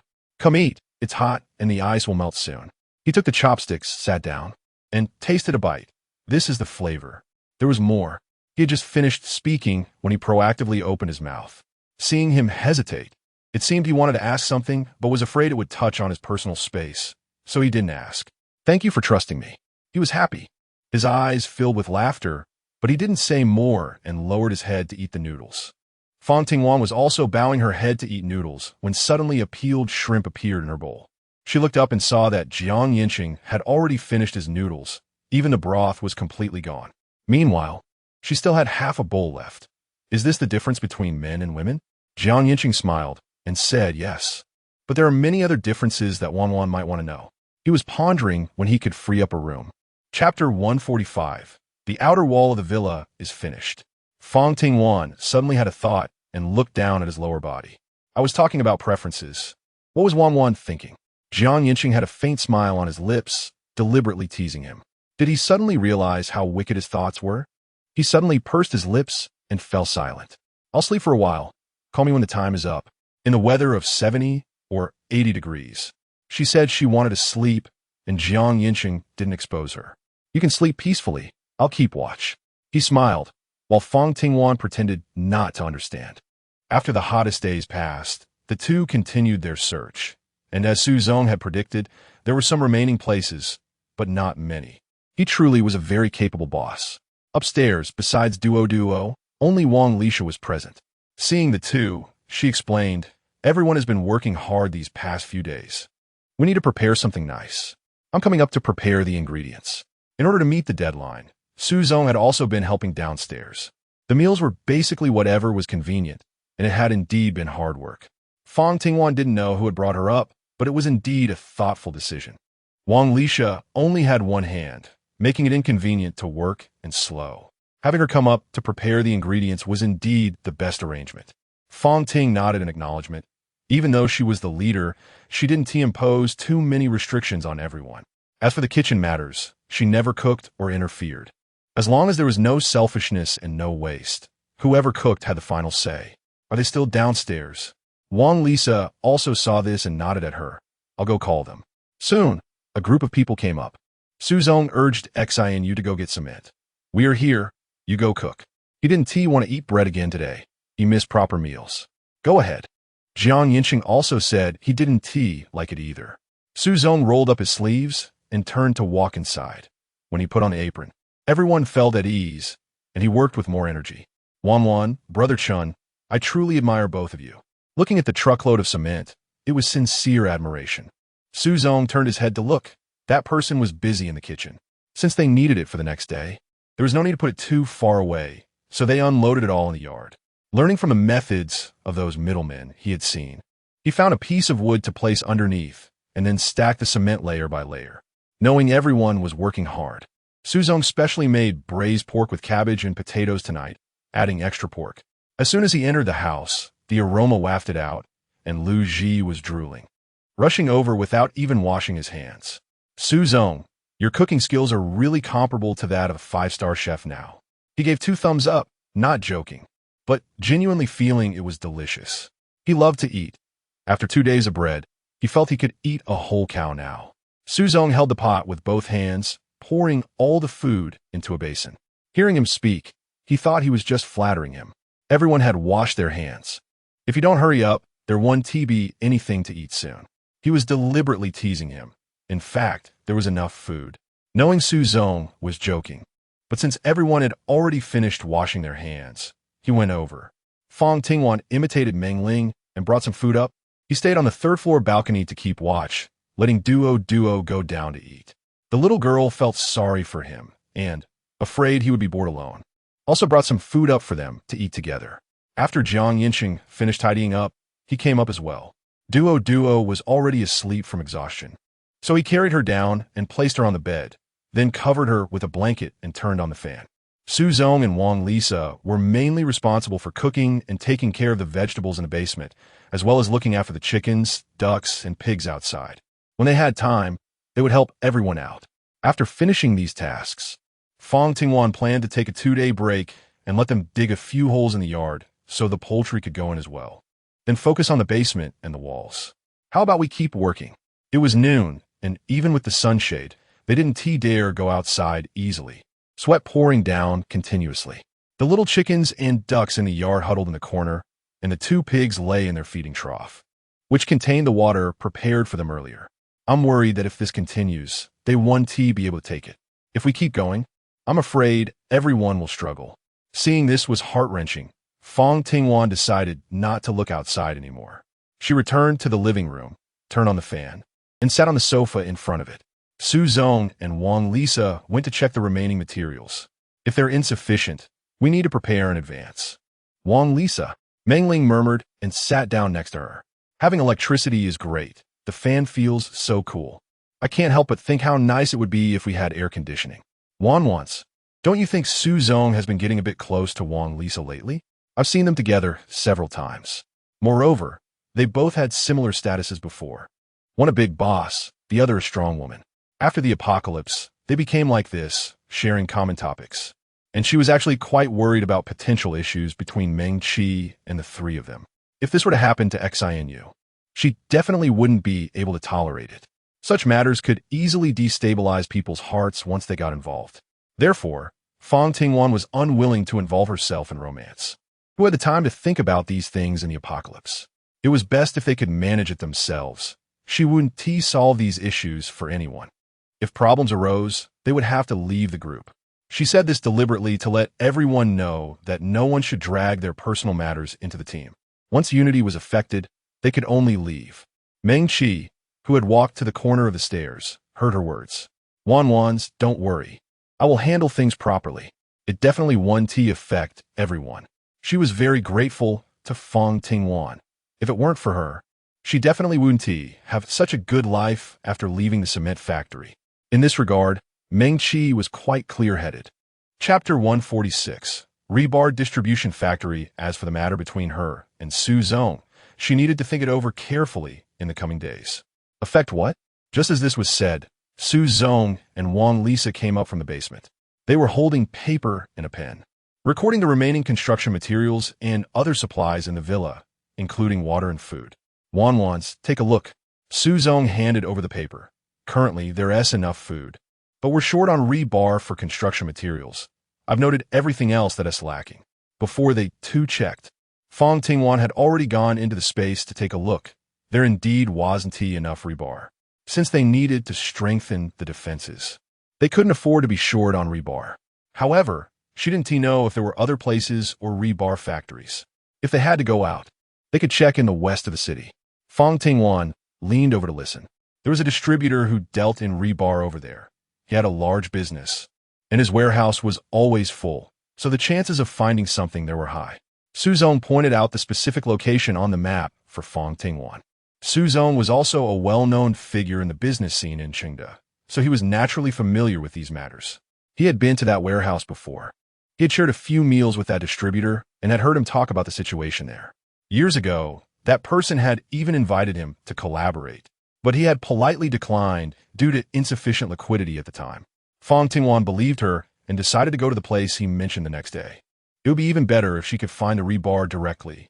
After staying in the living room for a while, Fang Tingwan went up in the evening. When she went down, she saw Duo going to his side. When she knocked on the door, Yancheng was teaching Duo to read. By the time Duo went to read, she wouldn't be left behind by others. How is she doing? Fang Tingwan knew that Yancheng was teaching Duo to read.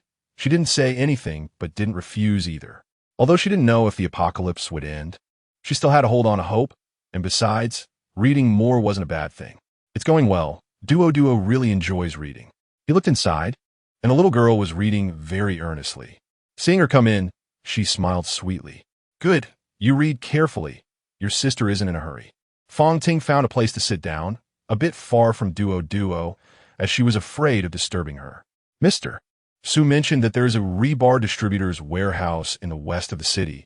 and I was thinking of going to take a look tomorrow. Is it this way? Since there is a designated route, they brought a map when they left. However, this thing doesn't look good. Everyone had been using electronic navigation before, and Fang Ting had never looked at the map even once at night, so she was really unfamiliar with it. It should be just here, drive slowly. He kept staring, afraid of taking a wrong turn. Yancheng stopped the car by the roadside, took the map from his hand, and looked at it carefully. It's right here. We're almost there, Wan. Sit tight. The area was filled with various factories, all built with cement and steel plates. The two of them searched from one building to another until they finally found the place Mr. Su mentioned. There was only a worn-out sign at the entrance that read Yancheng Rebar Distribution Factory. The factory was very quiet, with a thick layer of dust on the ground, and there were many footprints, making it quite messy. Fang Tingwan squatted down to observe carefully and found the footprints, some new and some old. Yancheng also crouched down, and the two exchanged glances. It seems there are people here. As soon as the words fell, the factory door opened from the inside, and a burly middle-aged man walked out. Who are you? What are you doing here? This place is remote and filled with construction materials. Since the flood, the population has dwindled, and many people inside the factory have left, leaving only a few still struggling to hold on. It has been 3 or 4 months, and no outsiders have come here. Noticing the man's wariness, Yancheng explained, "We are here to buy rebar. Do you have any rebar available?" The man glanced at them, and their faces turned red. They likely weren't short on food, unlike them, who had very little left and were saving every bite. He had long forgotten what a full meal tasted like. While they spoke, a few more people came out, both men and women, all looking emaciated. They were all wearing the same clothes, dark blue work uniforms with the factory's name on them. It seemed these people had previously been employees here, likely trapped when the flood struck, and unable to leave. However, this place, with its factory buildings exposed to the sun, must have turned into a steamer inside. It's hard to imagine how these people lived. "We have rebar. What do you plan to use to buy it?" The middle-aged man responded to them. He turned to discuss with a few other partners about how to sell it. Money is now worthless, and it might not even buy anything. After some negotiation, the middle-aged man looked up and asked, "How much rebar do you want to buy? How much do you have?" The situation here had been mentioned by Su Zong before, so the rebar stock should be considerable. He lowered his head to negotiate again, and after a while, he looked up. "We can sell you 5 tons of rebar, and we only want 200,000, but you have to provide food and water." 5 tons? That doesn't seem right. Looking around, there were 3 factory buildings occupying 2/3 of the entire factory. The rebar stock couldn't possibly be that little. But those people were only willing to sell 5 tons, clearly planning for a protracted battle. Upon hearing they agreed, the others were particularly happy, with food and water. They could eat a bit more each day instead of enduring hunger like now. "All right, we'll wait for you to come, but only today. If you can't make it, we'll renegotiate the conditions tomorrow." Chapter 147. Yancheng's acquaintance. This is the outskirts of the city, not far from the woods, and Fang Tingwan planned to take a look. It was a good opportunity to see if the trees continued to wither and whether there were still water sources on the mountain. The mountain roads were difficult to navigate, and Yancheng drove extra carefully. Similar to what the two had seen before, the outer trees were mostly dead, with a few resilient ones also stripped of leaves, their bark wrinkled and clearly lacking water. As they moved forward, they finally saw normal trees, but most of the leaves had fallen off. The two didn't venture deep into the woods, but looking around, the greenery inside was noticeably more abundant, though the dangers would also be greater. Plus, time was limited, so they only found a shaded spot with tree cover. How about cold noodles? Fang Tingwan thought of the supplies in her space. She hadn't eaten cold noodles since putting them in. She used to often eat this snack with classmates during school, and she had bought some store that day. Sound good. Yancheng wasn't picky about food. As long as it wasn't inedible and could fill his stomach, he was fine.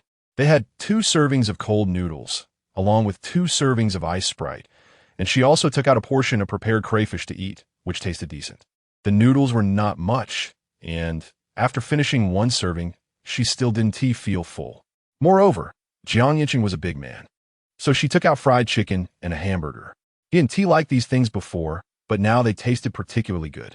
Yancheng ate quickly and then started to help her peel shrimp. By the time Fang Tingwan finished eating, There was already a small pile of peeled shrimp on the table. He didn't refuse and leisurely started eating with chopsticks. The two of them went back and forth. Finally getting through the hottest part of the day, Yancheng went to drive, while Fang Tingwan packed up the table, chairs, and leftover trash into her space. Don't worry, I have a sense of proportion. Almost at their destination, Fang Tingwan took out some food and water from her space and put them in the car. There were 2 boxes of mineral water, 2 bags of rice, and some potatoes, sweet potatoes, and corn. The last few items could all be produced in the space. So he didn't feel too distressed about it. After this visit, more people came out from that side, including some in work clothes and others in their own clothes. Although they came out together, they were clearly divided into 2 groups. Is the rebar ready? Where will you take us? Fang Tingwan won't meddle in others' affairs. He only needs rebar now. 5 tons of rebar isn't much, and there's no need to drive over. I'll have someone deliver it to you.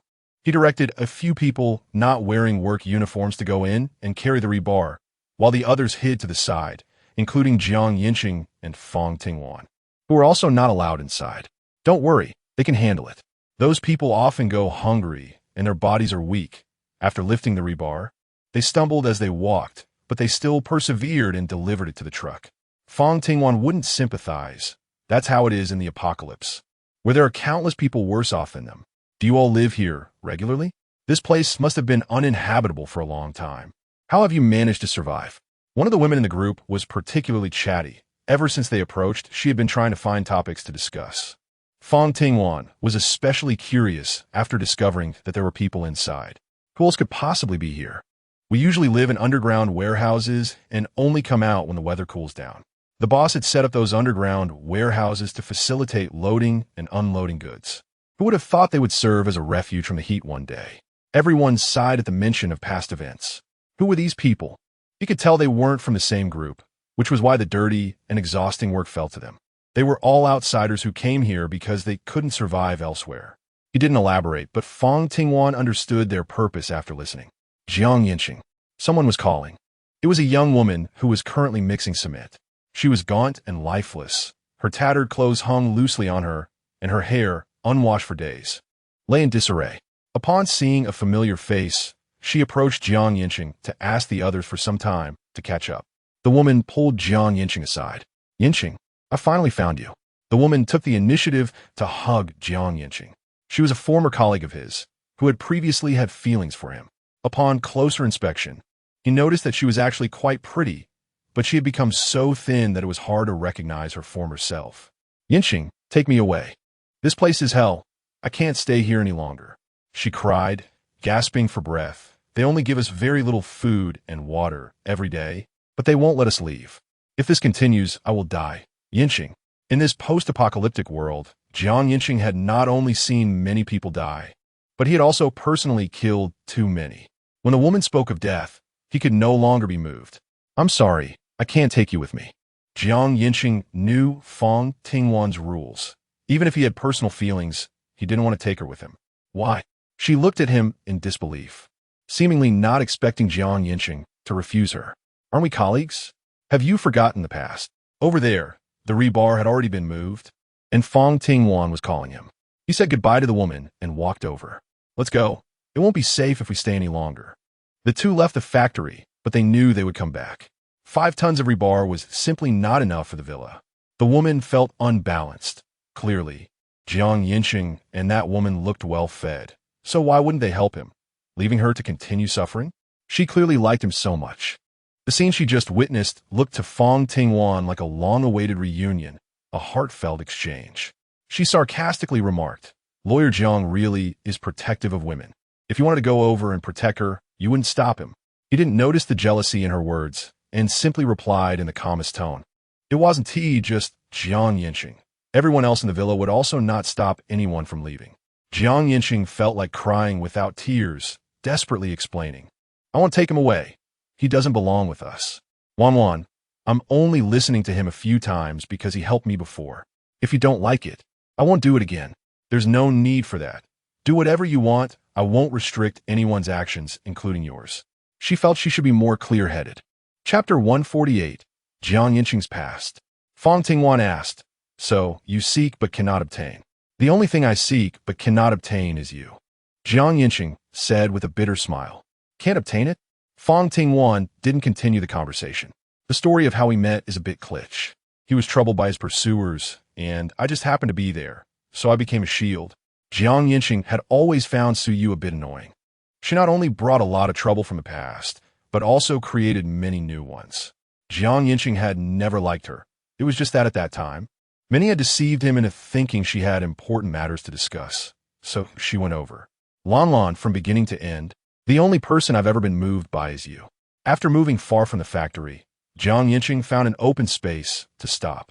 Fang Tingwan stored the rebar in the space, which significantly lightened the load on the car. The weather outside was hot. This car had been on the road all day, and both the engine and tires had sustained a lot of damage. He didn't know how much longer it could last. It was already 5 in the afternoon, and even with the air conditioning on, it still felt somewhat hot. However, as soon as they stepped out of the car, a wave of heat hit them, and Fang Tingwan felt every pore sweating. The weather was getting hotter. This was not a good sign. Fang Tingwan handed over a bottle of water. She had just taken it out from the space, and it was still cold. When would this heat finally end? At this rate, the ground would soon be uninhabitable. The temperature had risen quite rapidly these past few days. Today it was at least 5 degrees higher than 4 or 5 days ago. If it continued to rise at this speed, they would soon have to move to the basement. Let's go. The car started again and drove on. After passing 2 intersections, there was a very narrow road that could only accommodate 1 car. Just as they were nearing the end, Yancheng slammed on the brakes. The sudden impact, combined with inertia, caused both of their bodies to lean forward involuntarily. Fortunately, they had seen the blockade ahead and had already prepared for it. However, Fang Tingwan's head still bumped against the car's frame, instantly swelling up in a large area. There was no time to deal with the wound. Over 20 fierce-looking men were already walking towards them. The leader was someone they had seen before, the bald man. Was this what they called a narrow road for enemies? It seemed that fate had intertwined their paths, and there was no escaping it. Get out, hand over the goods, and I can spare your lives. When there are many people, talking becomes arrogant. It's just too cliché. Even soap operas don't say it like that anymore. Fang Tingwan rubbed her forehead. It really hurt, and she would make that bald man experience it too.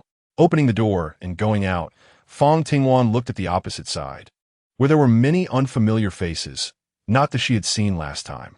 She didn't know if these people were new arrivals or more subordinate to the bald man, as they seemed to take turns coming out each time. The former was fine, but if it was the latter, Fang Ting didn't dare to think about it. Over there was also Lufeng, where the cement factory was located. The bald man finally saw her clearly, first taken aback, then he laughed happily. Several brothers who had come out with the bald man last time also recognized her. Someone leaned in to take a closer look. This girl looks good. She can pay for herself. This group of people was not only disgusting, but also lewd. After the apocalypse, all they had left in their minds was that kind of thing. Fang Tingwan was too lazy to waste time with them, but she was curious about the bald man's mention of Jiangwan. From the situation, it seemed that the bald man was calling her. But who told him her name was Jiangwan? The bald man didn't notice anything. He hadn't even found Fang Tingwan, and she was somewhat dazed, wishing she could just say all the harsh words in her mind. Last time you ran away, quickly. I searched for you in the north for a whole day and night without finding you, but this time you can't escape. I'm going to get my revenge.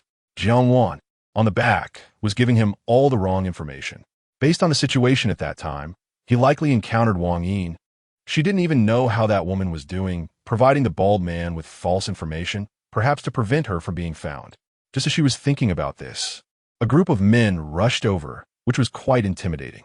However, at such close range, neither guns nor knives could showcase her abilities. Run. As Fang Ting finished speaking, she had already dashed out, and Yancheng almost ran out with her. The place they were in was located in the middle of 2 residential complexes. They turned left and wound their way through, eventually arriving at the outermost building of one of the complexes. Fang Tingwan advanced swiftly, with Yancheng closely following. The bald man's underling entered right behind them, and Fang Tingwan turned around, driving the Tang knife into the man's body, slicing open a long gash in his abdomen. The man who had run in just half a step later was also stabbed in the chest by Yancheng's Tang knife. Someone reached out from behind, and, without hesitation, Fang Tingwan pulled the knife out of the previous man's belly and severed another man's wrist. In a short while, 2 people had already died on the bald man's side, with several others injured.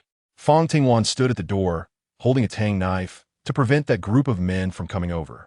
This is an old community, and the entrance is not large. Only 2 people can enter at a time, so it doesn't matter how many people they have. Only in this way can the 2 of them handle it. Don't move. The bald man shouted urgently to stop them. The situation at the power plant is also unstable. He and the opposing leader haven't even spoken yet, but the people below are already in a heated argument about who the real leader is. Although he hasn't spoken, he still feels that the opportunity should be given to their leader. As for those people from the power plant, they aren't even worthy of carrying his shoes. Chapter 149, Looking for Opportunities. Fang Tingwan and Jiang Yancheng's ruthlessness, he had witnessed it. They were 2 demons, killing without blinking. The brothers under him were accumulated bit by bit, and they absolutely could not fall here. They were all guarding outside, and he didn't believe that the 2 of them could stay inside without coming out. The bald man's subordinates had all retreated, but the entrance was tightly blocked, making it impossible to get out from there. Fang Tingwan wouldn't entertain such thoughts. As for the possibility of jumping out of the window, it was also slim. Behind this building was the community wall. There was a road separating the 2 floors, and there was no place to gain leverage around. Even if the 2 could get up there, there might be someone guarding below. As soon as they went out, they would be immediately discovered. The bald man had long scouted the terrain here, which was why he had his people retreat. I'll go up to get something, and I'll be back soon. Jiang Yancheng instructed to head upstairs. Jiang Wan, I advise you to stop struggling. Your man doesn't even want you to walk out on your own. A group of people laughed, venting their twisted psychology. As long as you come out now and hand over the food and crawl past me, I'll leave you alive. I advise you to think carefully about whether you want to live or die. Outside, half the group was watching her while the other half went to stay in the shade. The idle group started eating, and Fang Tingwan glanced over. They were eating all sorts of things: bread, instant noodles, steam buns. Some people had dark items in their hands that were unrecognizable. Over here, the bald man was enjoying a sausage and bread. This was the rule of the apocalypse. Whoever had greater strength could obtain better things, while others could only watch enviously. Fang Tingwan rubbed her belly. She wasn't very hungry after a good lunch. She heard some noise behind her and turned to look. Jiang Yancheng was pushing the sofa from the house on the left side of the first floor down the stairs. Wan closed the door and hid. What are you doing? Blocking the door. Someone outside also saw this scene and shouted at the bald man. Fang Tingwan quickly shut the door and then swiftly hid in the corner by the door. Jiang Yancheng placed the sofa by the stairs and kicked it hard. The sofa tumbled down the stairs. Fang Tingwan then pulled the sofa to block the door. The 2 switched positions, with Jiang Yancheng guarding the door, while Fang Tingwan went to each household, collecting sofas, beds, tables, and all the large items available into the space, then piled them all at the entrance of the staircase. After everything was ready, they ran upstairs. Outside, the bald man also sensed something was off. Stop eating. Guard all the windows for me. Any place where a person could exit, keep an eye on the chimneys. He personally led a team to the back, surrounding the entire building, but they didn't see anyone. Bro, they can't be planning to just stay in that building, right? Why don't we just surround it and wait until they run out of food, then they'll come out on their own. That makes sense. And those 2 fierce-looking guys are hard to deal with. All right, you stay on guard. If they dare to stick their heads out, just chop them down. The bald man ordered them to keep watch, and they did just that. They wouldn't be able to leave for a short time, so the 2 of them didn't want to waste time with the group below and casually found a room to go into. Fang Tingwan took out a portable stove and a grill pan and set them on the table. She also brought out various ingredients and seasonings, including beef, pork belly, grilled sausages, and shrimp, filling the entire table. There were also spicy kimchi, lettuce, and perilla leaves, which were 3 essential items for her when eating barbecue. Having long realized his intentions, Jiang Yancheng placed the grill pan on the stove and turned it on. As steam began to rise from the grill pan, he arranged the slices of pork belly on it. Under the heat, the pork belly sizzled, changing color as the fat was rendered out. Fortunately, they had just closed all the windows in the room. Otherwise, the aroma would have wafted outside, likely attracting the group downstairs. He picked up the cooked meat and placed it on a plate, then took the beef to start grilling. Fang Tingwan was not being polite. He first took a perilla leaf, placed some spicy kimchi and green peppers on it, then picked up a piece of pork belly, dipped it generously in sauce, and placed it on the perilla leaf before rolling it up and taking a bite, savoring the flavor. Soon after, he had a second and third piece, during which he also remembered to feed Yancheng a few bites. Everything that had just been placed on the table was grilled by Yancheng and then eaten by the two of them. And when the last piece of mushroom was consumed, it marked the official end of the meal. Feeling full made him particularly happy. Lawyer Jiang, your cooking skills are getting better and better. Luckily, I didn't meet you too early, or I would definitely have been fed fat by you.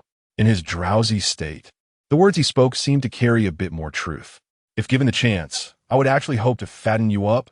Round and healthy would be best. Fang Tingwan opened one eye to look at him. No wonder this man didn't even have a girlfriend before. He deserves it. She didn't speak and leaned against the side to nap for a while. When she was called up, the sky outside was already completely dark. Wan, we can go. Yancheng pulled her quietly to the room behind the second floor. He opened the window on the left side and laid the ladder he had taken from the space across the windowsill and the wall.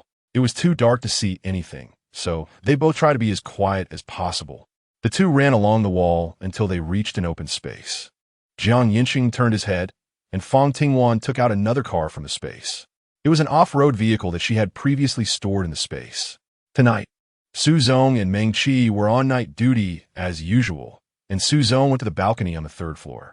Duo was unusually restless and refused to sleep, staying with Meng Qi on the first floor. Meng Qi led Duo out, his car. I picked it up on the road.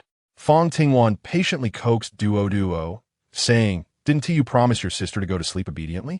In Chapter 150, Drilling Wood to Make Fire, the little girl instantly blushed, lowering her head and sobbing.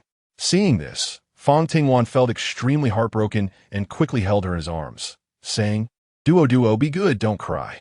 The little girl cried even harder in his embrace, saying, Duo, I senti disobedient. I'm just scared, and I don't know why. Fang Tingwan heard from the elders when she was young that there's a kind of telepathy among family members when the younger generation encounters difficulties. The elders can sense it. In the past, she thought these were just tales to amuse children, but now she finds it quite reasonable. Existence is justified. Having just finished eating barbecue, her stomach is completely full, but she can't let her beloved wife see her and casually say, "I'll take some up to eat." After calming down Duo, Fang Tingwan briefly told Meng Qi about today's situation. There has been another robbery, and the outside is in chaos. After the apocalypse, Meng Qi has had little opportunity to go outside. Previously, she was protected by Su Zong at the cement factory, and after coming out with them, they arrived at this villa. She has seen very little of the dirt outside, and it's hard to say whether it's good or bad. Fang Tingwan asked, Chi, do you want to go out and take a look?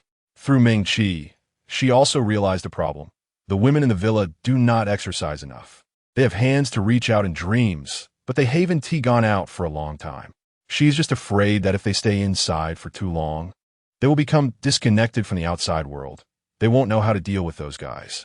However, she thought it might be a good idea to ask Meng Ling and Wang Lisha for their opinions. If they agree, then next time when Xianyu and the others go out, they can take a woman with them. With several big men around, if something really happens, they can act as the deputy director.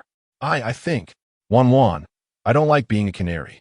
Fang Tingwan thought for a moment. He seemed to have said this before. I understand. The two of them carried the food upstairs, while Duo obediently followed beside them. Once they reached upstairs, Fang Tingwan coaxed Duo to sleep and then went to Yancheng's room. Don't get me wrong. I just want to put this food away. It's too conspicuous outside. So let's pretend we finished it here. I know. Please help me put mine away too. He was very cautious, placing the 2 portions of vegetables into other containers in the space. While the 2 bowls were put on the table in the room, go down and take it to Meng Qi. It's so hot outside. If we leave it down there, it might attract bugs. Have you thought about what to do with the truck we left behind? Yancheng had the same thought. Perhaps the bald man still hadn't realized that the 2 of them had run away, but this situation wouldn't last long. At most, they would be discovered by tomorrow morning. I remember when we went to get that truck, there was another one next to it. That one looked a bit bigger than this one, but it wasn't new. But it didn't matter, as long as it works. The bald man's men indeed guarded downstairs all night, but no one noticed that the people inside had already left. What should we do, big brother? Should we keep guarding? It's not safe outside. If they stay like this, it would be easy to become someone else's target. Go get some branches, light them up, but don't let it catch too big of a fire, and then throw it in. The younger brother immediately raised his head. Both thumbs up. Big brother, you're awesome. Flattery is the best way to get by. And with his mouth, he was doing well under the bald man. Next to him was a boy about 17 or 18 with messy hair clumped together. Who knows how long it had been since he last washed it. You could probably hatch chicks if you put 2 eggs on top of it. His face was dark, whether from being sunburned or dirty. It was hard to tell what he originally looked like. Big brother, I can start the fire. Before the apocalypse. He was still a student and had heard the teacher talk about the method of drilling wood to make fire. You can? The bald man's face turned serious, which made him look very scary, and the young man shrank back a couple of steps. I can, big brother, I can. He was just given a light glance and then set aside. Without a magnifying glass, he broke a glass bottle, taking only the thickest part at the bottom. She asked for a knife to come over and scrape it on the tree. That's enough. That's enough. Many hands make light work, and soon there was quite a pile of wood shavings beside him. He aimed his homemade magnifying glass at the wood shavings he had scraped off earlier. The weather was hot, and the sunlight was sufficient. Soon there was a reaction. Faint smoke began to rise, and before long, there was a flicker of firelight. When he was done with this, he took a branch. The skin on it was dry and just lying on the surface. This is just right. He carefully peeled off the outer skin bit by bit and placed it all on the pile of wood shavings. As the fire grew stronger, he tried placing the branch on top, and it worked. Perfect. This is the effect the bald man wanted. Next, it's up to you. That thing had just undergone high-temperature roasting, so it definitely couldn't be held in hand. After some discussion, they found an iron sheet and placed all the charred wood on it. Then a few of them carried it all the way to the entrance of the community. Although the main gate was blocked, they forgot there was a window beside it. Chapter 151. The block staircase, throw it all in. I don't believe they can still stay in there. The charred wood was still emitting thick smoke, and in some places, red sparks could still be seen. Throwing such things in could easily cause a fire, but the bald man didn't consider this at all. With past experiences as a lesson, other younger brothers also went to find suitable tools. Some had toy carts, some had shovels. All of them went to scoop up the wood and throw it in. This group had never done such things, and the ones thrown in were purely by chance. The others that weren't thrown in all fell down, one by one, like it was raining. He watched from the side, his face turning red with anger. Only one got in, and it was already out of fire. Afraid of being hit, the people below scattered. There were indeed no one getting burned, but in this hot weather, with the fire going and the physical exertion, everyone was sweating all over. If it continued like this, they would surely collapse. They were really quite foolish. How did their brains come to this point? Fang Tingwan and Yancheng sat across from each other on the upper floor, watching the comical scene unfold. The two had come out after finishing breakfast, driving the same SUV from yesterday. This large vehicle consumed a lot of fuel, although she didn't lack for it now. There would be more places needing it in the future, so it was better to conserve. She wondered if that group of people had noticed they had left. Otherwise, they could go take a look. Since the bald man was lurking nearby, he might live in the vicinity, and would be great if they could find his old lair. Being watched was an uncomfortable feeling, and with so many enemies around, it had already affected her appetite in the past few days. On the other hand, there was no issue with Xiajinyu, but the cement factory posed a threat. It was quiet there now, but it could become active at any moment. However, the bald man was a troublesome matter. He was determined to kill them. So Fang Tingwan didn't mind taking action first. Ice cream or a drink. She touched her head and realized she was indeed sweating. She felt uncomfortable. It would be nice if there was air conditioning. A Coke, then. Yancheng held the binoculars, observing carefully. He adjusted the distance and got closer, even able to see the unwilling expression on the bald man's face. He had overlooked a step. Fang Tingwan turned around to grab 2 cups of ice cola, keeping one for herself and handing the other to Yancheng. This drink could be a lifesaver at critical moments, just like now. He seemed to want to mimic the effect of a military smoke bomb. but forgot that the wood emitting thick smoke was hot and didn't consider that her subordinates hadn't received professional training and couldn't achieve the outcome he desired. Fang Tingwan suddenly remembered that she had seen the thing on TV before, and its effects were indeed amazing. It would be great to have a few of those for emergencies. If it had been in the past, I would have stopped you. But now, we could give it a try. The jokes over there are pretty much over, and everyone has left. It's fortunate for them. A few people got lightly burned, but it's not serious. Yancheng took a sip of the cola, drank half of it, and placed the remaining half on the windowsill, while she sat down next to Fang Tingwan. Actually, her method could also work, but it would require a change in approach. How to use it? In a closed space. Putting a few of them inside would definitely be effective, but there are too many restrictions, making it difficult to manage. Fang Tingwan took the binoculars from her hand and looked across at the factory. The bald man was standing with his hands on his hips, contemplating what to do next. A tall, skinny guy ran over, his whole body lanky, with high cheekbones and a pair of narrow, long eyes. Boss, a window on the second floor at the back just opened. I suspect they've already escaped. He had been standing at the edge, and the moment the hot wooden beams fell, he had desperately run back, which was when he saw it. The main issue was that the window was positioned right next to the outer wall of the neighborhood. If something was used as a foothold, it would be difficult to escape quietly at night. The bald man ran to the back and, upon seeing the place the tall guy pointed to, cursed inwardly, realizing they might have actually gotten away. Bastard son of a bitch. He probably swore every dirty word he knew in his life, cursing everyone's mother as well. Since the unit door was closed by Fang Tingwan yesterday, it hadn't been opened again. Now, seeing the scene inside, a group of people were so shocked they couldn't utter a complete sentence. After a long while, someone finally gasped, "Are those two even human? This must have taken all night. It shouldn't even be necessary." The entire hallway was piled high with things. Even flies and mosquitoes would have trouble getting in, thanks to the gaps in between. The moment the door was opened, the original balance was disrupted, causing the first few sofas and stools to tumble down, with some people getting trapped underneath and others getting bruised. "Quick, move the stuff aside." There were many people on this side. 3 or 4 lifted a sofa, while others grabbed stools and tables. As they moved, everything became unstable. They had to be careful not to let anything fall from above and hit them.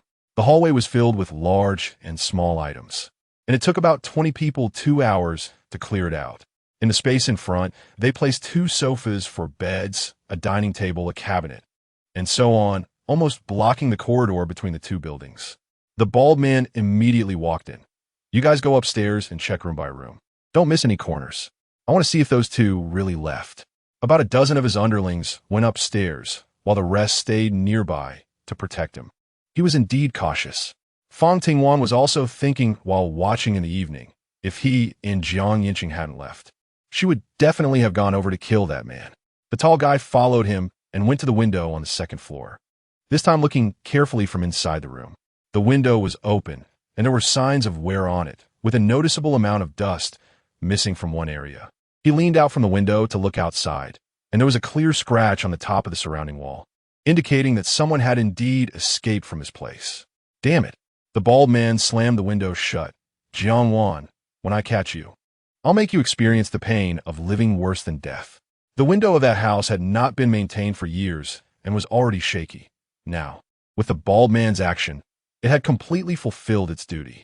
The bottom of the window frame was deformed, and the glass above shattered with a crash, falling to the ground and turning into a pile of glass shards. At the same time, the younger brothers who went up to check also came down one after another. Everyone lowered their heads. "Big brother, we didn't find anything." Chapter 152. The bald man's lair. Although the outcome was expected, the bald man still got very angry when he actually heard it. "Useless, a bunch of useless trash. What good are you to me?" He cursed, and the younger brothers below all lowered their heads, not daring to speak. There was no system now. If the boss got angry, he would kill someone. "Speak up. What should we do now?" Things have been getting harder to find lately, and there were already complaints in the power plant. "Boss, should we go check that car?" The tall guy said. This community was not far from where they had placed the spike strips yesterday, and there were no sounds of cars starting at night. So that car should still be in the same place as yesterday. They had checked that car yesterday, and there was nothing inside, Looking through the car window, they didn't see anything in the front either. It was basically an empty vehicle. The only valuable thing was the fuel in the tank. After that group left, Fang Tingwan and Yancheng also went downstairs. They weaved through the community and went up to another building, where the view is open, allowing them to see the ambush spot from yesterday, as well as where they had left and in which direction they were headed. This area was close to the suburbs, and by confirming the direction, they could also determine the approximate location of the bald man's lair. Big brother, the car is still there. I'll go take a look. The tall guy stepped forward with a mineral water bottle, which was the best tool they could find now. The fuel tank of such a truck was generally at the bottom, with a screw for draining the fuel on top. If they unscrewed it, the fuel would flow into the water bottle automatically. However, such a small bottle couldn't hold much, so someone had to guard outside, passing empty bottles and while taking the filled ones out. The two worked well together and outside, for bottles were already filled with fuel, and the fifth bottle came out with the tall guy. Big brother, there's no more fuel. The bald man was originally sitting there gnawing on a chicken leg, the kind sold in plastic packaging. Hearing that there was no fuel left, he almost dropped the chicken leg in anger. Is this a joke? The tall guy was also helpless. Big brother, not a drop left. Upstairs, Fang Tingwan, who was watching the commotion with binoculars, was actually even more curious than them about how much fuel could be released from that car. The two had discovered yesterday that there wasn't enough fuel in the car. They had originally planned to refuel in a more open area, but who knew they would be robbed halfway? 4.5 bottles of fuel? Well, it wasn't too painful. The bald man didn't believe it and personally crawled underneath to take a look. The screw on top of the fuel tank hadn't been screwed back on, but there was indeed no fuel left, not a drop. He crawled out and kicked the car. What bad luck. How much food do we have left? The guy with the chicken coop head came out. Big brother, there are only 2 steamed buns left. He held up the 2 hard buns. We only brought food for 1 day. It's really not enough.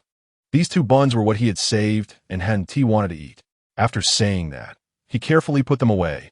Although the buns were hard, they were very filling, and half a bun with a bottle of water was basically enough to fill up. The rest, he could save for later. However, there wasn't much left outside, in case they were reluctant to share, watching the direction they left, until they walked farther and farther away, and the binoculars could no longer see them. Fang Tingwan finally put them away. When they got near the villa, Fang Tingwan took the off-road vehicle out of her space and put the steel bars onto the truck. Yancheng didn't move, waiting for Fang Tingwan to start the car and drive away successfully before following behind. When they arrived at the villa, Lu Ji shouted from below, and everyone came down. But she understood in her heart that this couldn't go on, otherwise her position in the power plant would be hard to maintain. After lunch, everyone went to the basement, which was still very cool and didn't need a fan to keep from getting hot. Fang Tingwan first went to check on the vegetable pools, which were growing even better. However, the first batch planted looked a bit old now. These vegetables had grown for some time, and he was planning to finish them off before the next batch came in. Wang Lisha had the seeds that Fang Tingwan gave her, and she could decide when to plant what. Since it had already been handed over to her, Fang Tingwan would not interfere. He also looked at the nearby radishes, which were getting big and could soon be used for radish and duck soup. Just thinking about it made him hungry. Let's go. I have some questions to consult you about. Su Zong had also come down. The two of them used to do business together and were quite familiar with the local situation, especially Su Zong, who was practically a living map, something Fang Tingwan had only recently discovered. In the southeast of the villa area, Yancheng pointed out the approximate location on the map. They disappeared from here and should have gone southeast. Anticipating that Fang Tingwan would inquire about Su Zong at this time, he specifically brought a map when he came down. Su Zong stroked his chin. There are factories built by outsiders nearby, and it's quite complicated inside with all sorts of businesses. But if we're talking about places where people live, given the current weather, only 4 families can meet the conditions. He took the map and studied it for a while. If I'm not mistaken, there should be a ranch in there that used to produce milk and yogurt, a winery, and a curtain factory, which Lisha is quite familiar with. Next to that, there's a power plant.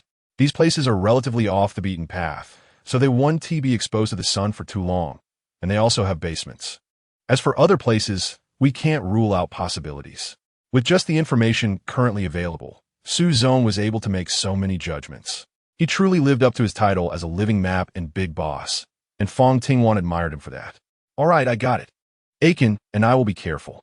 It seemed they needed to check out that area when they had time. They might be able to find the bald man's hideout. However, this matter couldn't be rushed. It was better to understand the situation there thoroughly before taking action. Chapter 153. Alarm system during dinner that evening, seeing that everyone was present. Lu Ji took the initiative to speak up.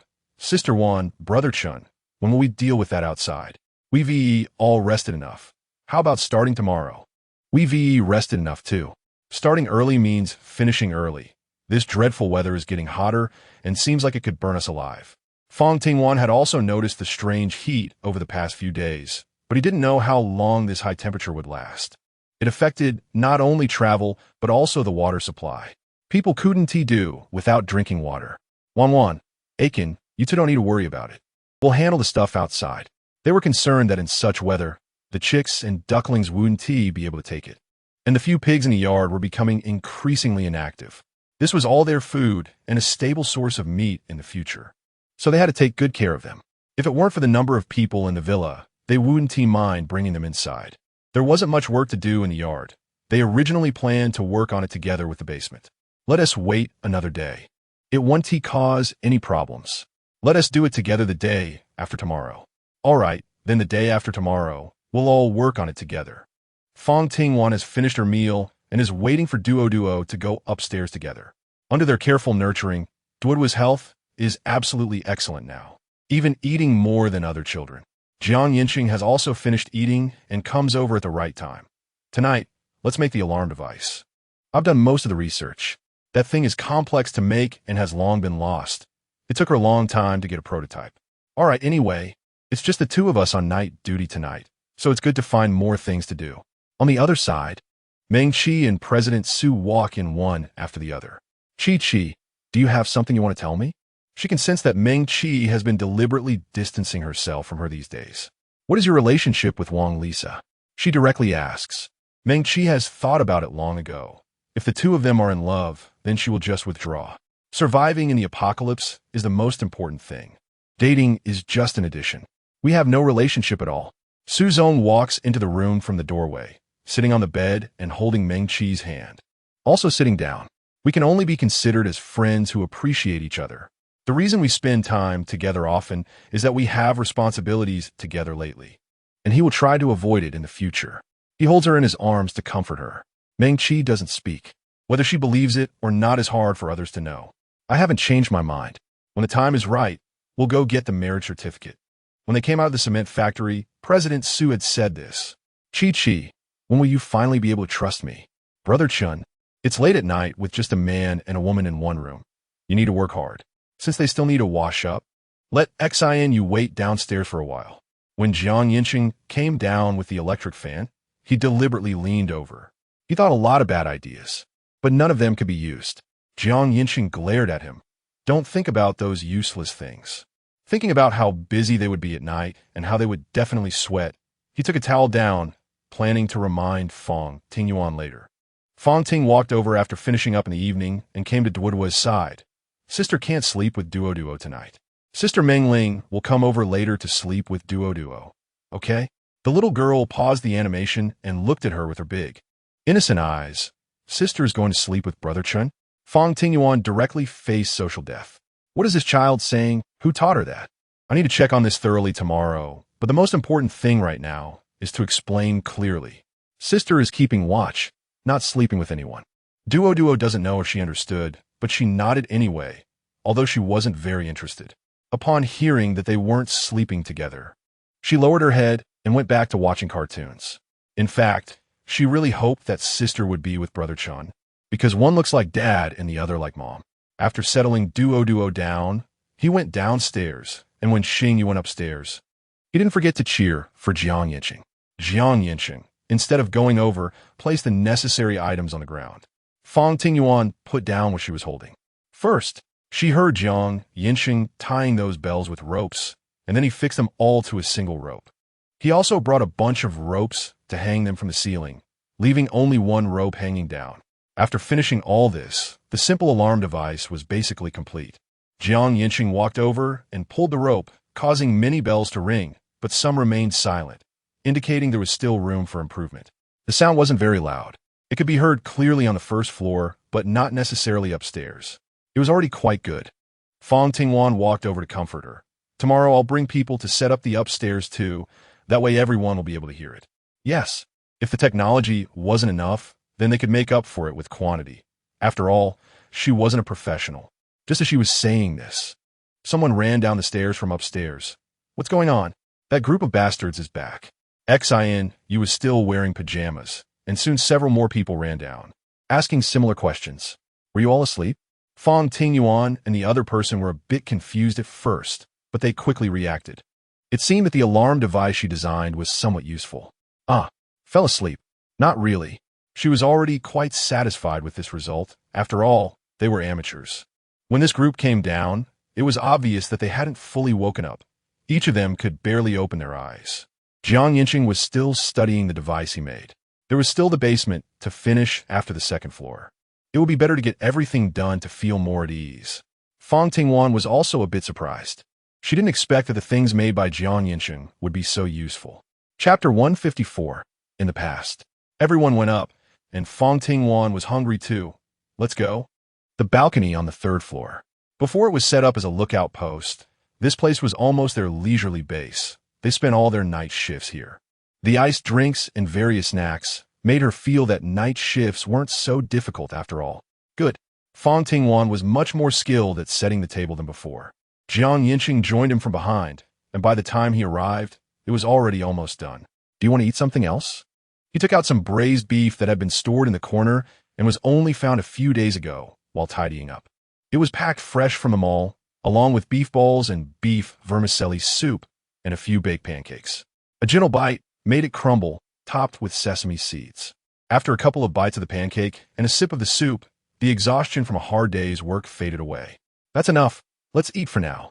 Yancheng was also hungry, and it was rare for the two of them to eat seriously without talking during their night shift. Is there more? Bring me another pancake. Yancheng asked, looking up.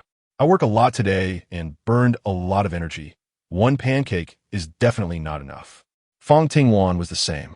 He turned around and took out 2 pancakes from a space, one for each of them, finally filling their stomachs. The remaining trash was naturally collected by her into the space. As usual, she took out the tablet and headphones, but put them down the moment she put them on. She couldn't help but curiously glance down.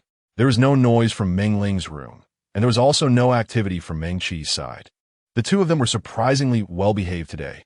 Unaccustomed. Yancheng smiled at him. He knew that tonight, it would just be the two of them on night duty.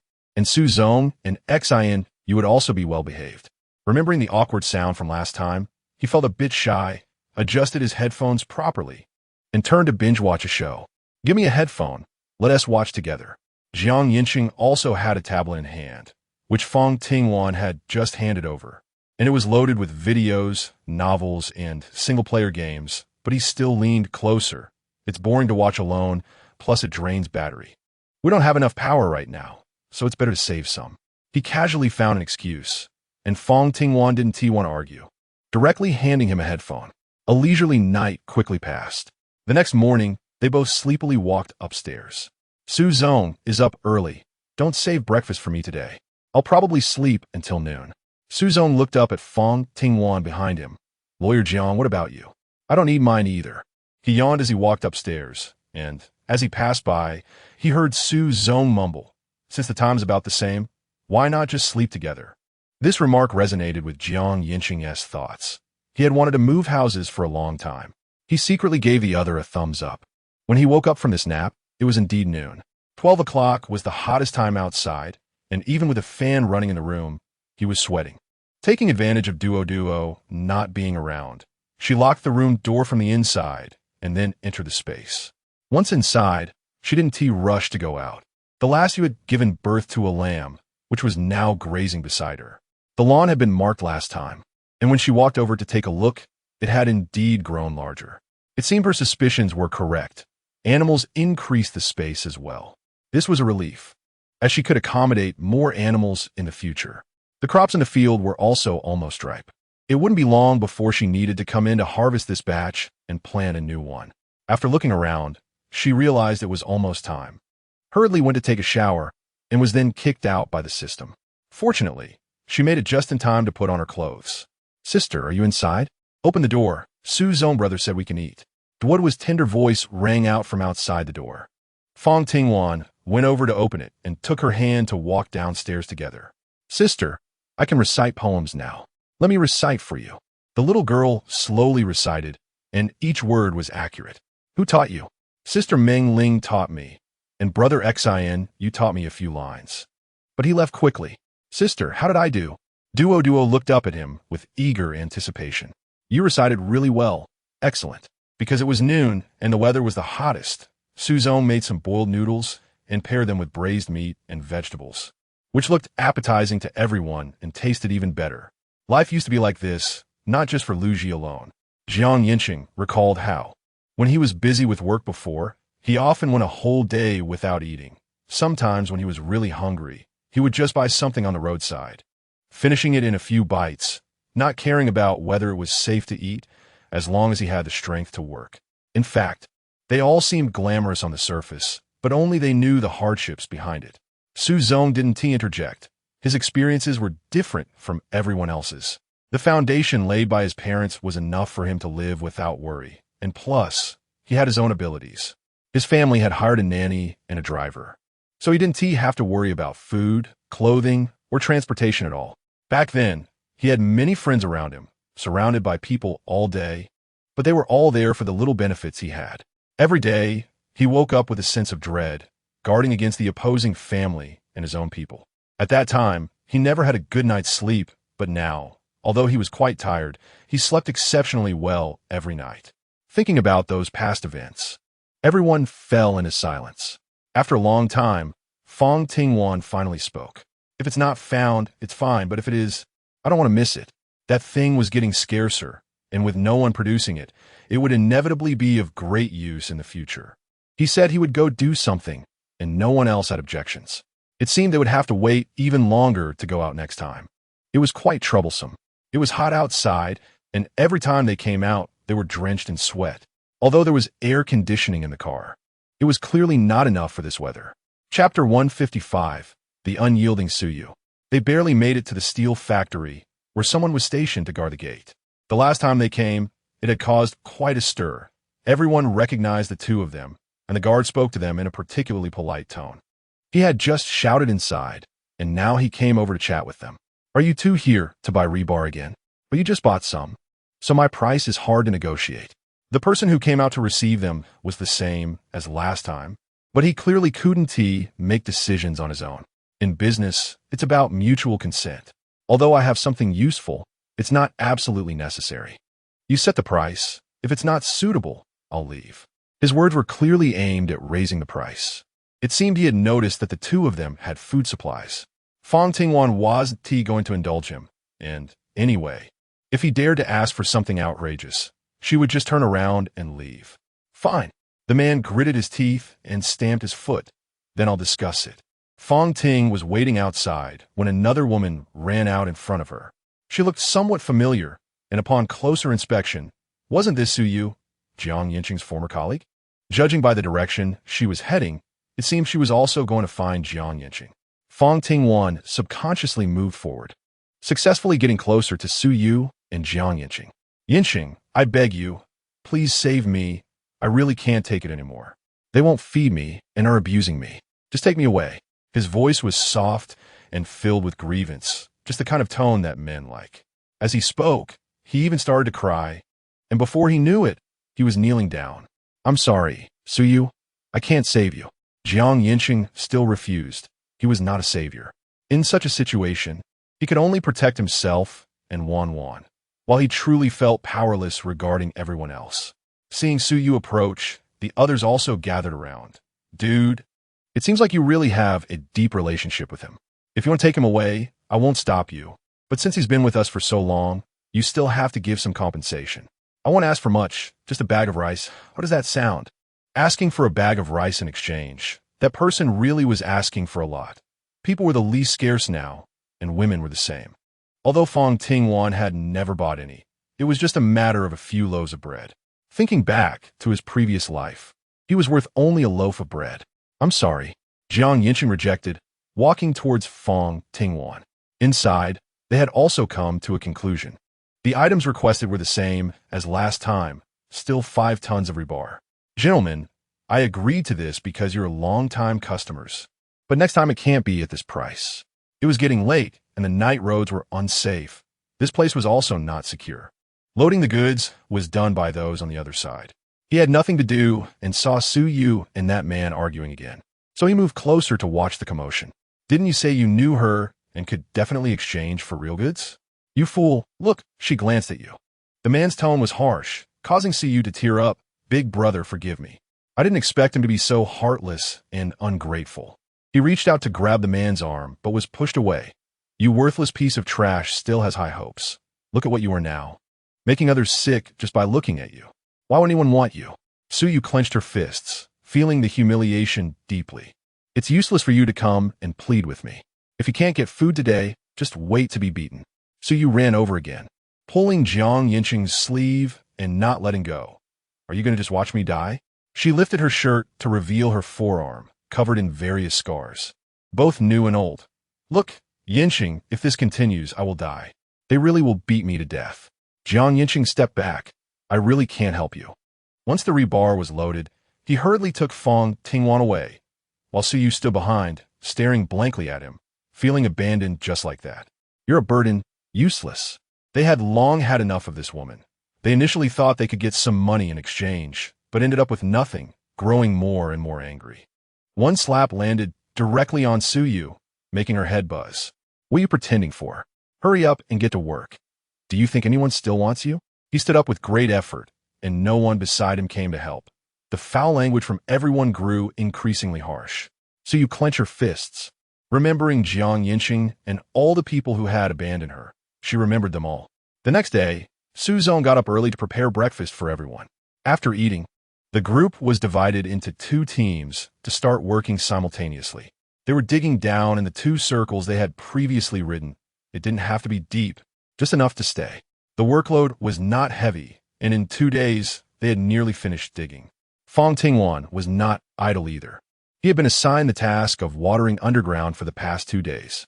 Just after finishing watering, he was carrying a bucket and planned to go upstairs when he happened to run into Zhou Zhou at the stairway.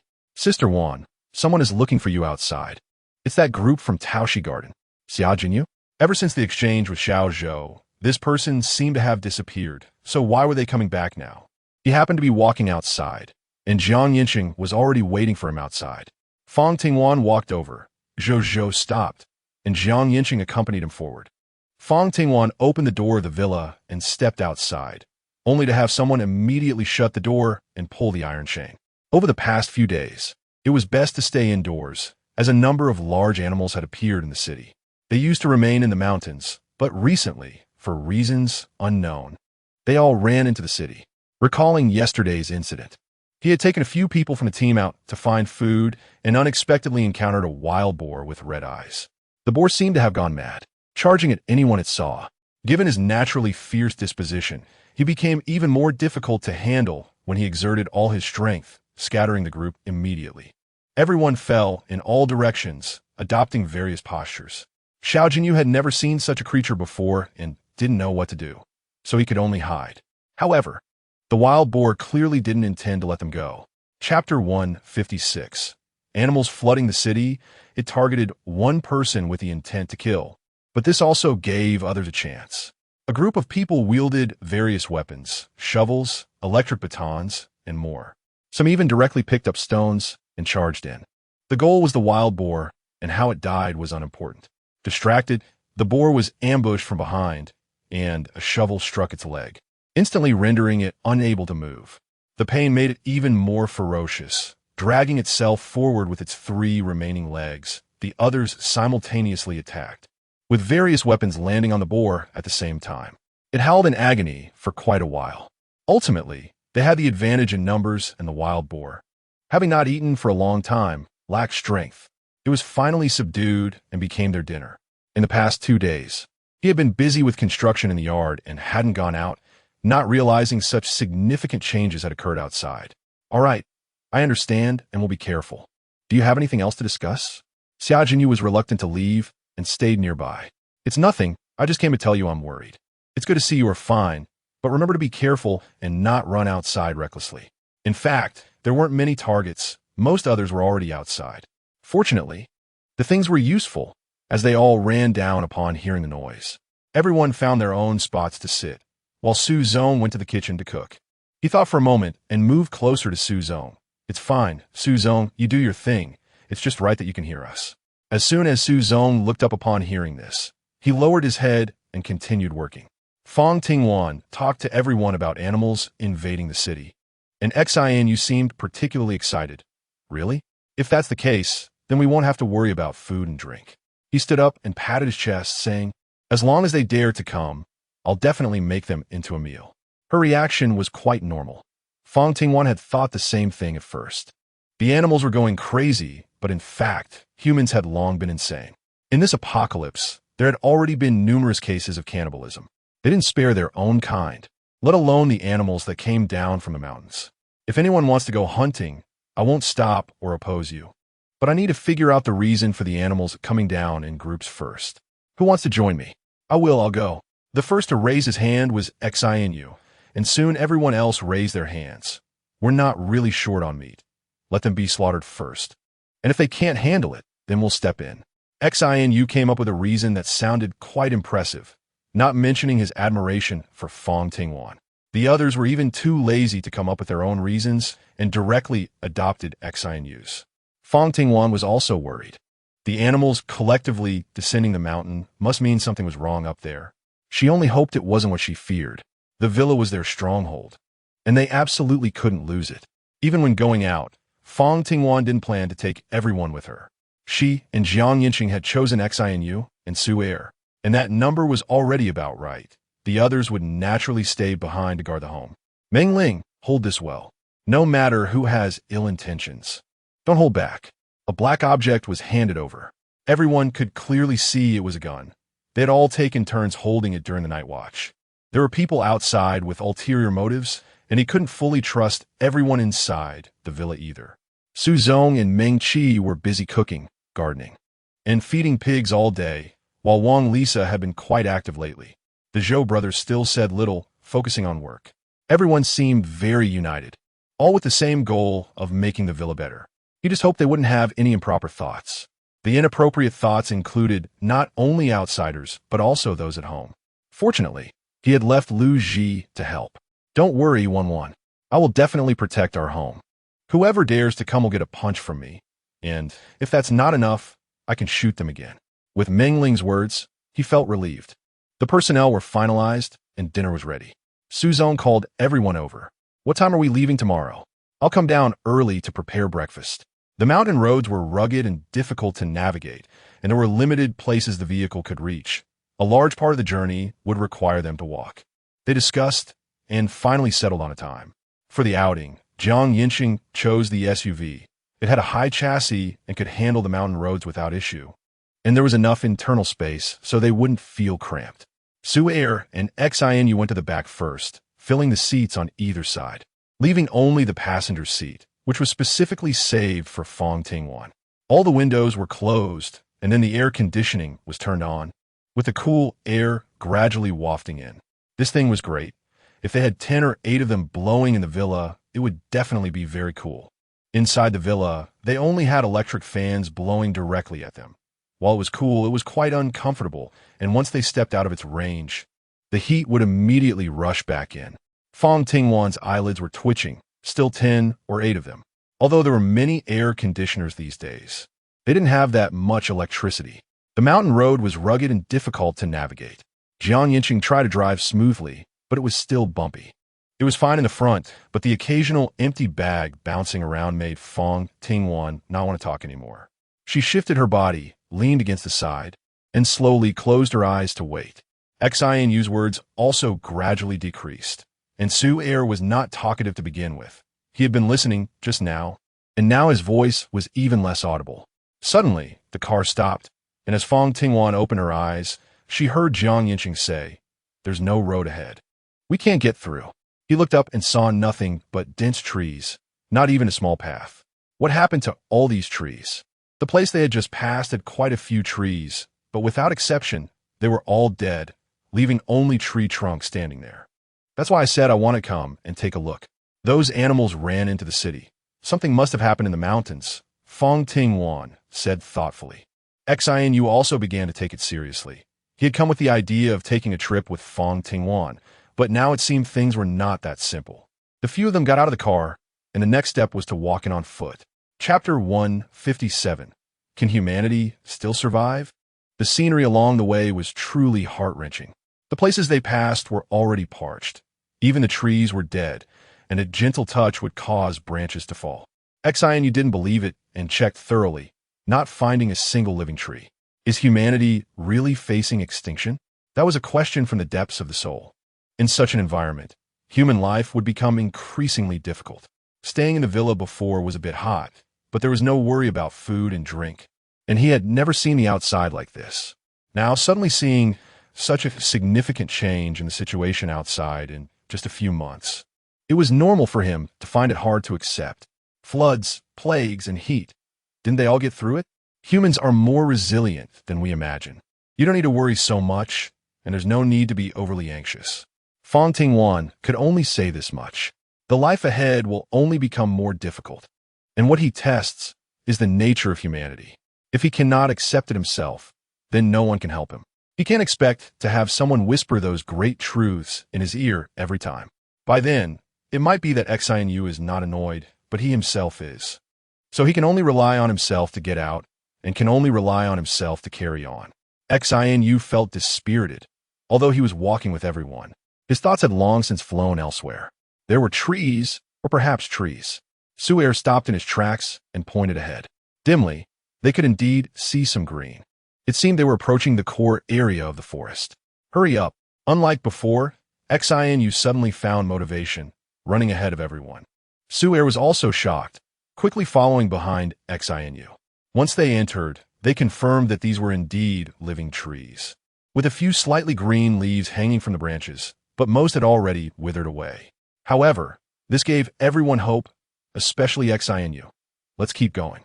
Fang Tingwan knew that the situation ahead would only get worse, and perhaps they would even see a patch of green shade.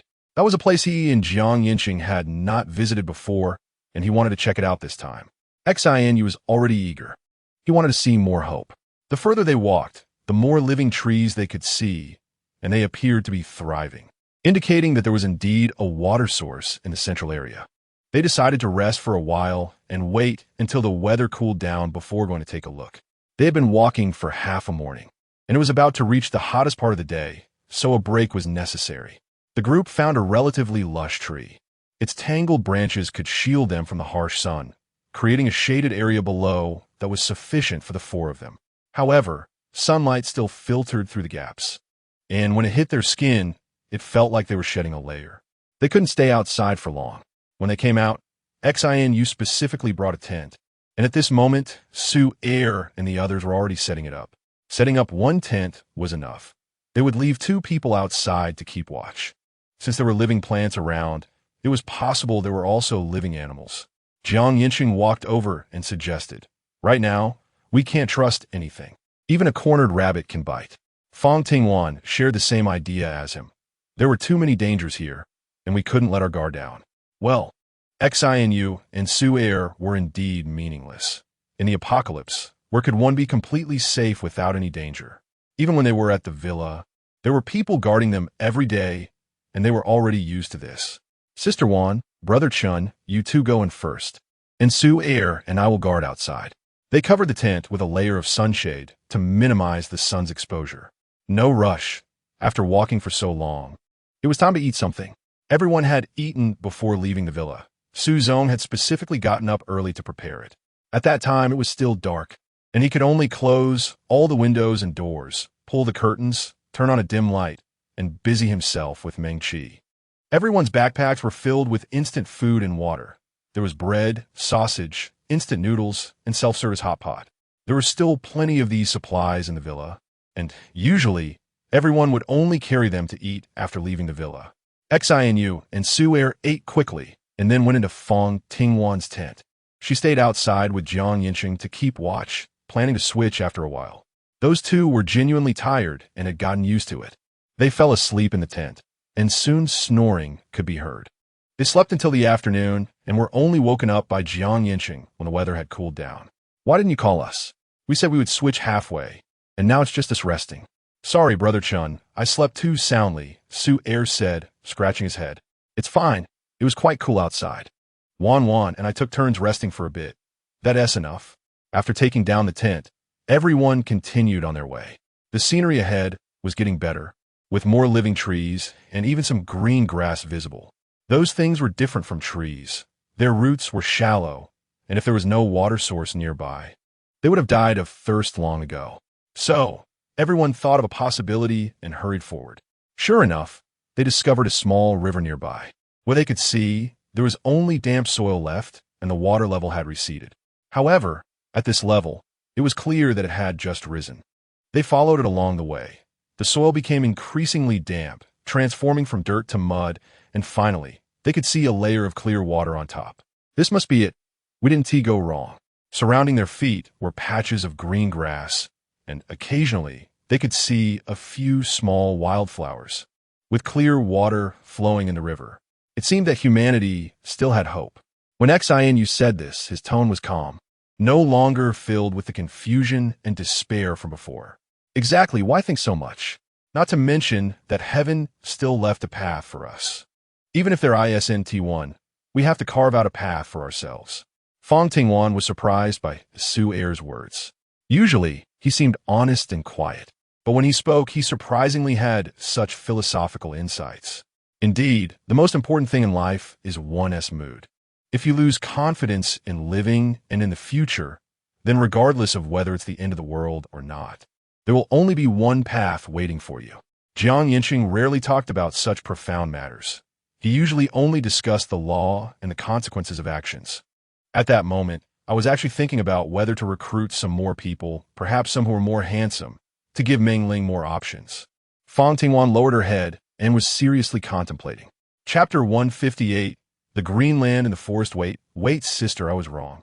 Xian admitted his mistake quickly, and his attitude was good, which was commendable.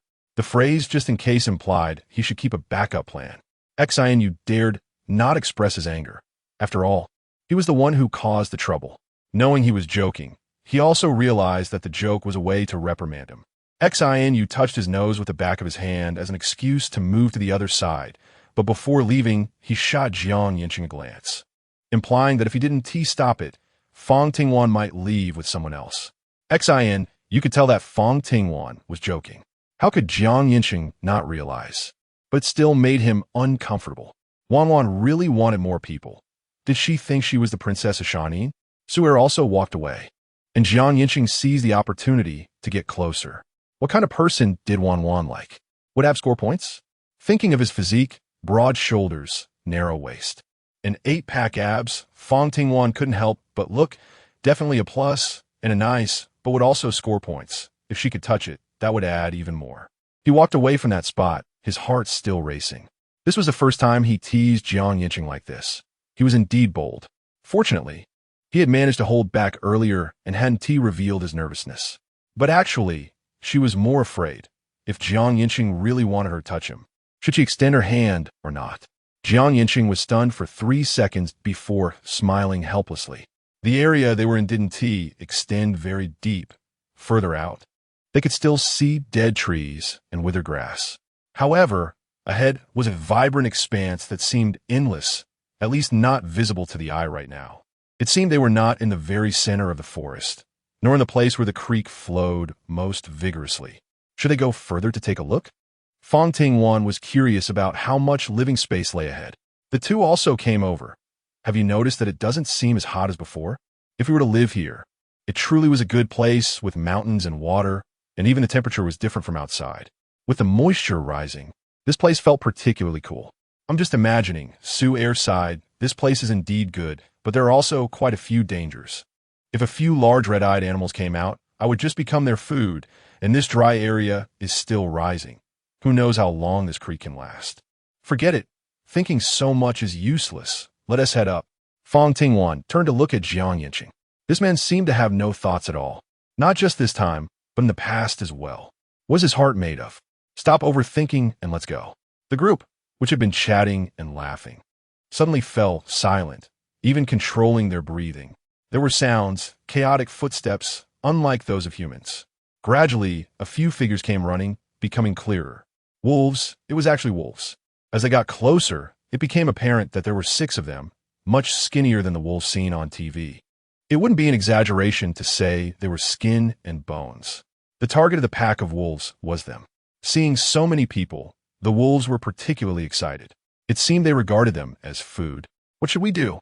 Xianyu and Su Er tightened their grip on their knives, while Fang Tingwan and Yancheng also held their Tang sabers tightly, ready to strike without mercy when the wolves charged in. There was no way to run now. In front of them was a slope, blocking their line of sight, and by the time they noticed, the 6 wolves were already very close. Even so, everyone felt uncertain. For people against 6 wolves, and those were starving wolves, there seemed to be no chance of winning. There was no time left. Charged together. The foremost wolf had already lunged at them, and Fang Tingwan reacted quickly, urging everyone to move. The other 3 also responded and leaped to the sides. The lead wolf's attack failed, and the 5 wolves behind it surged forward, blocking all 4 of them. They couldn't regroup, and could only focus all their efforts on the wolves charging at them. Lanlan, are you okay? Yancheng swung his knife, forcing one wolf to take a step back, and seizing the opportunity, he ran towards Fang Tingwan. After just 2 steps, another wolf came and blocked his path, so he could only grip his Tang saber tightly and continue to fight. The 6 wolves appeared scattered, but in reality, they supported each other well. Their cooperation was already quite mature. Don't worry about me, just kill them first. At this moment, they could only fight desperately. It was either you die or I die. Fang Tingwan seized the moment, thrusting her Tang Dao fiercely as the wolf lunged at her, blood gushing forth instantly, wounding the beast. She didn't care, gripping the Tang Dao tightly. The pain invigorated the wolf even more.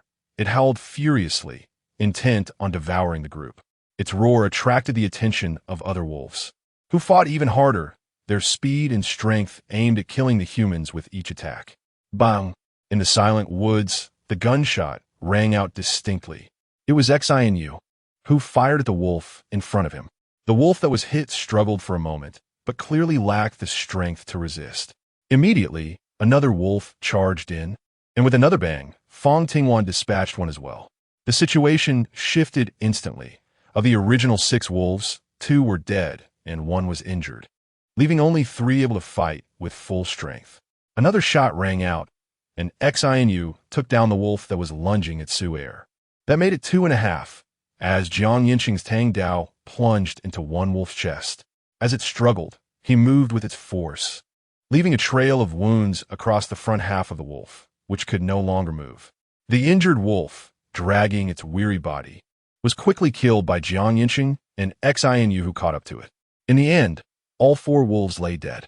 The 4 of them were stained with blood, like vengeful spirits crawling out of hell, coming to claim lives. What should we do? Do we want the bodies of these creatures? Although they were thin, they were still meaty. However, wolves travel in packs, and they feared that if they took the bodies, the rest of the pack might return. Let's go. If we want something from a city. Yancheng urged everyone to leave. They had just killed 6 wolves, and the danger here was too high. Survival was the priority. All right. Fang Tingwan made her choice almost instantly. Although she wanted to see more ahead, she valued her life more, wanting to live well. Chapter 159. The truth about animals entering the city. Unfortunately, the woods were vast, and the group couldn't escape before nightfall. Should we continue walking? The 4 of them stopped, asking for Fang Tingwan's opinion again. What do you think? She looked at Xianyu, who was more experienced than she and the others in this regard. He was an outdoor enthusiast and knew how to choose the best option for them. Xianyu thought for a moment, holding up 2 fingers. We have 2 choices now. One is to keep moving. We brought flashlights so we can still go, but it will be riskier since animals see better at night than we do, and there are many broken branches and stones on the ground, which could lead to slips and falls. And the second option? Su Er asked eagerly. The second option is to set up camp, find a way to start fire, and leave 2 people on watch. If there is any movement, everyone can wake up. However, There is a high chance the tent might be left behind and could attract attention. In any case, both options have their dangers, so I can't decide alone. Let us think about it together. The second option, Fang Tingwan and Yancheng almost simultaneously expressed their choice. They were already exhausted, and even if they forced themselves to run, it would only deplete their energy further. If they encountered real danger, they wouldn't be able to resist. So it was better to stay here, rest, and eat something to regain their strength. All right, then let us stay. He no longer said much and went with Xi and Yu to set up the tent, this time only putting up one tent. You two go in and rest first. Su and I took a good nap at noon, so we're not as tired. This time, Fang Tingwan didn't hold back. Their time was precious, and there was no need to waste it on such matters. When she woke up, it was already late at night. The two of them had built a fire not far away, and the area was cleared to prevent the fire from spreading. Although it would be hotter with the fire, it effectively reduced the chances of attracting wolves. You two can go in now. We'll call you when it gets light. Su and Xi and you were already exhausted, dozing off in their seats, having walked around several times. Okay. After they fell asleep, Fang Tingwan finally took out the ice cream. It was still inconvenient to carry. She handed one to Yancheng, who accepted it. Yancheng looked at her and smiled. He had noticed long ago that whether in the car or during lunch, Fang Tingwan wanted to eat something different. It seemed that one shouldn't indulge themselves too much. Resisting was truly difficult now. Although the tent was set up, both ends were open, and anyone inside could see them easily if they opened their eyes. Fang Tingwan didn't dare to indulge too much and only had one ice cream before stopping. Since she had a good night's sleep, she didn't feel too tired. The two chatted until the next morning when dawn just broke, and they called everyone to get up.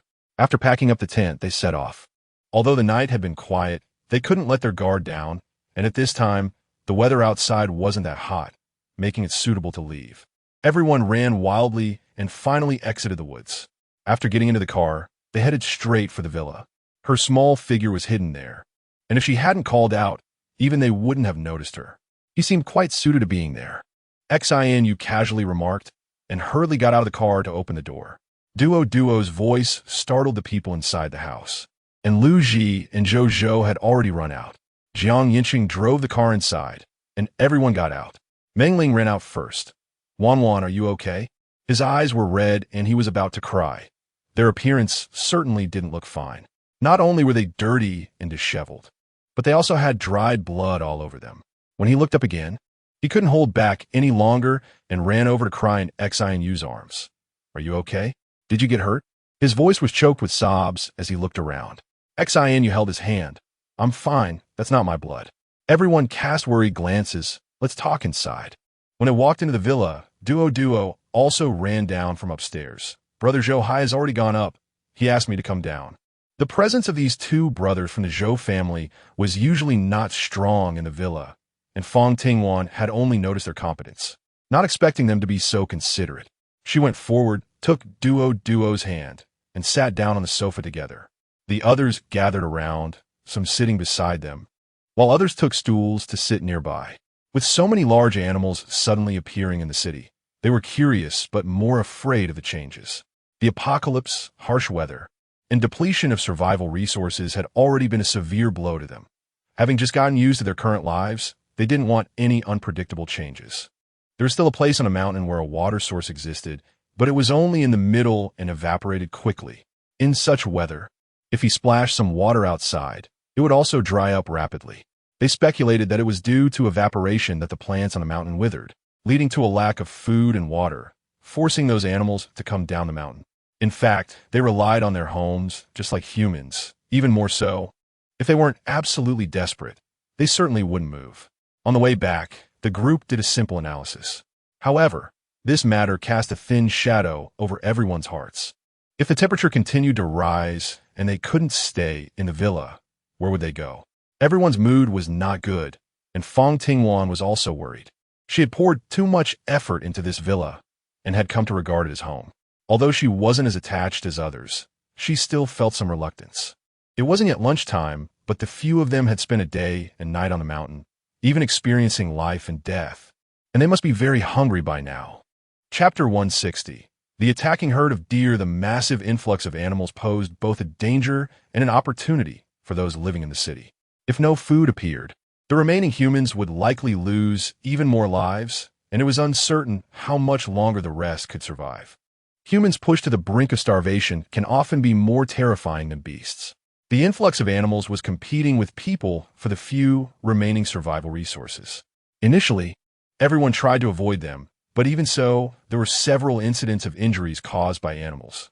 Soon, everyone turned against them, and a group of people regarded them as an opportunity granted to humanity, leading to a wave of hunting. In recent days, many people flooded the streets, including those who usually hid in the shadows, afraid of being discovered. Most animals were solitary or grouped by species, and with an understanding of their habits. People quickly gained the upper hand in this war. Sister Wan, this is enough for us to eat for a long time, Lu Ji said excitedly, pointing at the meat that filled every available space in the car. Indeed, it was enough. So much meat could have set up a stall in the past. Fang Tingwan never expected that just going out to look around would yield so much. When Lu Ji saw it, he was stunned. This thing can actually attack people. Truly unheard of and unseen. Deer are timid by nature and prefer quiet, often staying away from crowds. Indeed, in the apocalypse, humans are not like humans, and things are not like things. Enough with the nonsense. If you stay calm any longer, we'll all be eaten. Deer are social animals, and whenever they appear, they come in groups. This time, apart from Fang Tingwan and Yancheng, there were also Lu Ji and Su-er. To be honest, Fang Tingwan somewhat regretted bringing Lu Ji along. This guy talks too much. I know, don't speak, let me calm down a bit. Su-er ignored him and couldn't hold back anymore. I'm a bit excited. How much meat is this? It turns out what he saw was this. Fang Tingwan thought he was scared seeing so many deer attacking. The deer herd had already launched their attack, and Fang Tingwan tightened her grip on the long knife and charged forward. Attack their legs, Yancheng shouted. These animals usually rely on their forelegs to move, so if they get injured here, they will definitely lose their ability to move. Fang Tingwan was not afraid of danger. She knew very well that every instance of danger was a training for herself. The deer that were stabbed in the legs with knives and daggers had all lost their ability to move. Although many in the group were still struggling to get up, the pain in their legs made them fall back to the ground. All right, that's a wrap. A dozen deer was quite a haul. Yancheng skillfully gutted them, cleaned off the blood, and washed them with clean water, which was both clean and water-saving. Then he sprinkled a large amount of salt on them. If one layer wasn't enough, he'd add another layer and then secure them with rope. The transportation had long been paralyzed, and even if they stacked 10 or 8 layers, no one would care. The weather was too hot. If the meat was fresh, it would easily rot, but cured meat wouldn't, and they could be preserved for a long time. Carrying so many things, there was no concern about being out on the road. Nowadays, there were many animals in the city, and everyone was busy hunting, who would come over to steal. In this world, humans were much more dangerous than animals. Today, the driver was Lu Ji, while Yancheng still sat in the front seat. The two of them were the first to notice something unusual over there. Everyone tightened their grip on their knives. There was movement at the villa entrance, and they planned to walk over shortly. Lu Ji also parked the car in an empty villa nearby. The yard, which used to have flowers and plants, had withered away due to lack of maintenance over a long time. A few of them circled around to the back and exited through a small door, then entered Villa number 17, heading straight to the 3rd floor. This place wasn't far from Villa number 21, and they could see everything from upstairs. Below, a crowd was gathered, holding 2 animal corpses. The person coming out should be Meng Ling, who was speaking to someone. That's that grandson of Xia Jinyu. Scare me to death. I thought someone was causing trouble at the villa, Lu Ji said, relaxing and sitting down on a nearby bed. Yancheng reminded him and followed behind to catch up with Fang Tingwan. The truck was carrying those dozen deer, which was no small number, right now. The animals were plentiful, and the other party didn't care for them. But as they kept killing, there would eventually be less left, and the meat would have to be consumed one day. He was afraid those people would get ideas about those deer after seeing them, just like the little boat before. He didn't trust Xia Jinyu, nor did he trust the group behind him. Villa number 17 allowed them to observe their own situation, which Lu Ji had scouted out earlier. Although it was just the main entrance, Fang Tingwan didn't want to expand outward. No one was informed, not even the others in the villa. Xia. As she walked to the back of the crowd, Fang Tingwan called out, taking the opportunity to move forward while he turned his head. The people parted automatically upon seeing her. When she came over, she saw that there were 2 goats that had already been processed. No need, we will hunt ourselves. If Xia has the time, he might as well kill more. So there is no worry about having nothing to eat later. Yancheng quickly stepped forward to block Fang Tingwan, just in time to shield her from Xia gaze. Chapter 161. Only their villa has water. Wan. Make a condition. I need water. As the 2 were about to enter the villa, Xia hurriedly said. He had no choice. So many people were waiting at Taoshi Garden. Fang Tingwan stopped in her tracks, exchanging a glance with Yancheng. With the situation at hand, no one was jealous anymore. What do you mean? After asking, she felt something was off, so she rephrased, is the water cut off at Taoxiuan? It has been intermittent. Since yesterday, no water has been released. It's likely to be cut off soon. As far as I know, it's not just here. Many places in the city can't release water anymore. We went to the nearby, small river, and it's dry. Since this is a villa area, I thought I'd come here to see if I could get some water. The water is indeed cut off. So after the extreme heat, what we face is a shortage of water resources. She looked at Meng Ling, who shook her head helplessly. We don't have any here either. When I came down to cook this morning, there was only a very thin trickle left. I could only collect half a basin, and then it stopped. It really turned out there was no water. He looked at Xia and said helplessly, did you hear that? I'm powerless here. He stepped back, and then shouting came from behind. Bullshit, I don't believe your nonsense. Lesson to take a look. The voice came from behind Xia. It must be one of the little brothers he brought. With a shout, the others gained courage, and about 5 people all came forward. Are you stupid? Why go in if you can't come out? This villa is so nice. The water just stopped. Everyone can still endure it for now. Who knows what will happen later? Though he said this, he was calculating how to get everyone to prepare more water. This idea could be thought of by others too. The water storage here was also low. With everyone rushing in, it probably wouldn't last long. There's water in the space, but getting it out is a hassle. As she thought about this, she had already walked into the villa. As she closed the door, she could still hear the shouting outside. Do you think I don't want to? I've run through all the villas, and not a single one has water. They're all dry. It seemed this group of people had their eyes on their water supply. She couldn't be bothered to care, leaving someone to guard the door. They could fuss around outside, as long as they didn't come in. It's fine, there are things in the car. I asked them to wait outside. Yancheng took off his sun protection jacket, drenched in sweat, and Fang Tingwan was in the same situation. The cotton linen short sleeve clung uncomfortably to her skin. Is there still water left? Meng Ling asked curiously, what do you need water for? To wet a towel and wipe off. In a situation with insufficient water, that was the only option. In a few days, I'm afraid even that treatment won't be available. Meng Ling chuckled, no need. You 2 should just take a shower. That was a lie to them. Actually, there is still water in the villa. That is not right. Fang Tingwan stood up, feeling that something was off. When she came in, she heard them say that the other villas couldn't release water. Those people shouldn't be lying. There is nothing wrong. We turned off the water valves to other places in the water room earlier. Now, our villa is the only one still with water in the entire villa area. Dingjing Haoyuan is one of the most luxurious villa areas locally, and its biggest selling point back then was having an independent water supply system, said to be the purest natural water. So it's true that they can't release water. When did you do this? Fang Tingwan couldn't help but wonder. She really didn't know anything about it. Just a few days ago, when the water flow in the villa was getting smaller, I mentioned it to you. Fang Ting felt a bit more energized. Who came up with this idea? Xuya. Xinu unexpectedly mentioned a name. That day, you mumbled something, and I thought you knew and agreed. At that time, he had just woken up, still a bit dazed. If I had known, I would have brought it up with you in the morning. I don't think straight right after waking up.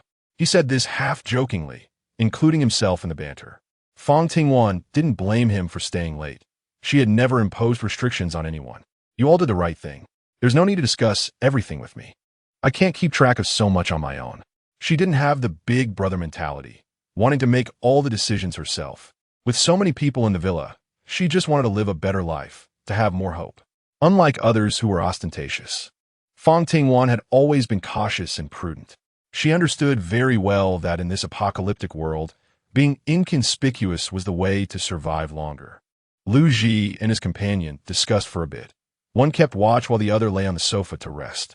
However, the room was too hot, being on the third floor with the entire roof exposed to the sun. Even with the windows open, the room felt like a big steamer. Without a fan, he couldn't stand the heat after lying down for a while. He went downstairs to search for a suitable place to rest, but couldn't find one. So he decided not to sleep and just keep watch together with his companion. Over there, Fang Tingwan had clearly already entered the villa, but that Xia Jinyu still refused to leave, not knowing what he was waiting for at the door. This guy was quite annoying, always staring at Sister Wan. What was his business? Sister Wan had Chingu by her side. Liu Ji was definitely a die-hard fan of the two, wholeheartedly supporting Fang Tingwan and Jiang Yancheng being together, while he had never liked Xia Jinyu. Are you forming a group?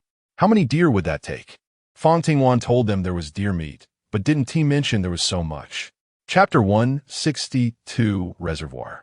The car was covered with layer upon layer, all processed.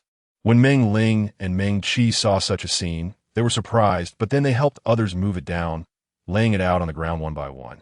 Next to them was an iron frame with a horizontal iron pipe on top, and the pipes connected on both sides were deeply embedded in the ground. When bumped, it swayed gently but wouldn't fall. It resembled a clothesline in the countryside, made by the two brothers of the Zhou family. When the two were tinkering with it, no one paid attention, but no one thought this thing would be of any use. What are you doing? They couldn't understand and asked. The two brothers of the Zhou family took a knife and made a hole in the middle of the deer's neck, then threaded a rope through it. After everything was done, they brought the deer under the pole. The brothers were skilled, and without needing help from others, they finished quickly. Hanging it up will dry faster. Zhuhai et lai. Zhouhai took a ladder and placed it next to the pole. He climbed to the top, and Zhou below handed him a deer. After receiving it, he tied the previously threaded rope to the pole. After tying up 3, Liu Ji understood a bit and pushed Xianyu to get the ladder. Hurry up, I'll pass it to you from below. They had made quite a few ladders before to build the wall, which were stored in the garage. He set the ladder up and climbed up, while Liu Ji passed things from below. He also learned from Zhou Hai and hung them up one after another. Once everything was done, the two came down, looking at the full pole of deer meat, feeling particularly satisfied. So this pole is for this purpose impressive. Xianyu genuinely admired it, without any joking. The two brothers had joined later. Although they lived under the same roof, there had always been a gap between them, making it hard to integrate. This was the first time they felt valued. It's nothing. Every family in the village has this. We've just seen a lot. It's not just meat. Other things can be hung up too, and they dry faster in the wind, Zhou Hai said modestly, scratching his head. When they came down that evening, they had already finished, and seeing the pole, she was also quite surprised. Over there, Su Zong had finished cooking and called everyone over to eat. It was bacon stewed with cabbage, along with a plate of cold tossed lettuce. The vegetables in the basement were growing better and better, now flourishing, so eating them every meal didn't feel too painful. Should we make some dry food to save for lunch? Su Song had studied for a long time, and his notebook had notes on dry food that could be stored for a long time. As the weather got hotter, he could only cook in the morning and evening, usually eating something simple at noon. But the outside temperature was still rising, and if this continued, he didn't know how to cook meals later. In the past, during the march, when it was inconvenient to cook, everyone brought dry food, and he wanted to emulate their method. There was quite a bit of dried meat in the villa, so eating for a month wasn't a problem, and vegetables could also be eaten raw. But there was no staple food. Fang Tingwan took the notebook, which was indeed detailed. It recorded all kinds of steamed buns and pancakes that had been stored for a long time, along with analyses of their preservation methods and durations. What does everyone think? Fang Tingwan passed the notes around, and others had little to add. They could try making some. After all, no one ever has too much grain. The others gave their suggestions, and Su Zong knew what to do. After lunch, Fang Tingwan asked Su Er to point her toward the water room. Taking advantage of the cooler weather, she and Jiang Yancheng quietly went over. Although the water gates in other places were closed and Xia Jinyu's people confirmed there was no water in the villa, one could never be sure if anyone had thought about the independent water room in the Dijing Haoyuan.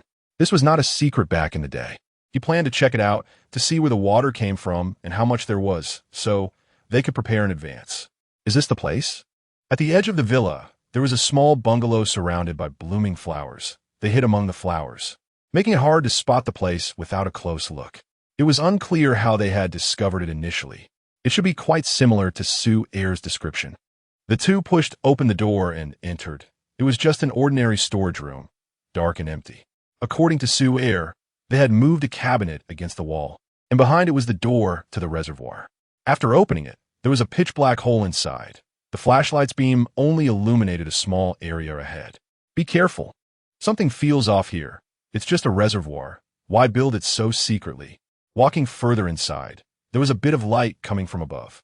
Only upon entering did they realize the ceiling of the water room was entirely made of glass. This place looked somewhat familiar, but Fang Tingwan had no time to dwell on it, focusing all her attention below. It was nothing special, just an ordinary water room with water tanks and various filtration systems. But the pipes were buried deep underground, and they still didn't know where the water was coming from.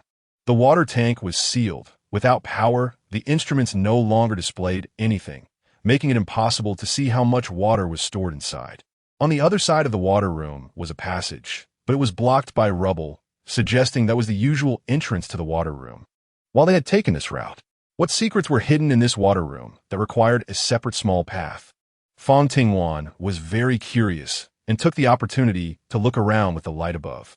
The entire water room was not large, and everything visible was laid out in plain sight. If there were really secrets hidden here, they definitely wouldn't be in such an obvious place. Yancheng could guess his thoughts. He was actually quite curious about this place as well.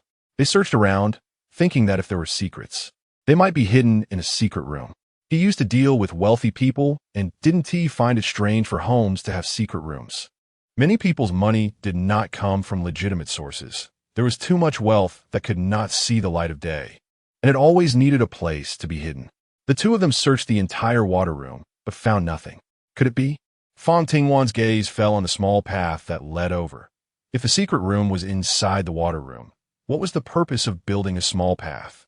That path was completely dark, and nothing could be seen, making it the best place to hide a secret room. She remembered that there was a strong flashlight in the space, which had been bought for use at night. Chapter 163. The secret room inside the water room. The visibility of a strong flashlight was much greater than that of an ordinary flashlight. Even in the pitch-black passage, it could illuminate a glimmer of light. It could be confirmed that the walls of that passage were all marked with signs of human excavation. It was like this from start to finish, and it didn't seem like there was a hidden door. Could it be that we guessed wrong? And this is really just an ordinary water room? Yancheng stroked his chin and thought. Things shouldn't be this simple. The two of them felt there was something they were overlooking. What exactly were they hiding? So concealed. Should we search again? Since they had come this far, it would be a waste to give up. Based on their previous analysis, the focus was still on that passage. The two went over and checked it again, more carefully than last time. On the bare wall, there was a very small bump. As Fang Tingwan pressed down, the entire cave trembled. After a rumbling sound, a large amount of dust fell, and half the wall opened, revealing a dim yellow light inside. They found it. It seemed like a twist of fate. At first, he didn't think that was a switch. It was just a slight bump that even a pebble could create. But they actually used this thing as a switch, which was indeed quite secretive. Let us go. Yancheng was also attracted by the sound. At that moment, his eyes were filled with shock.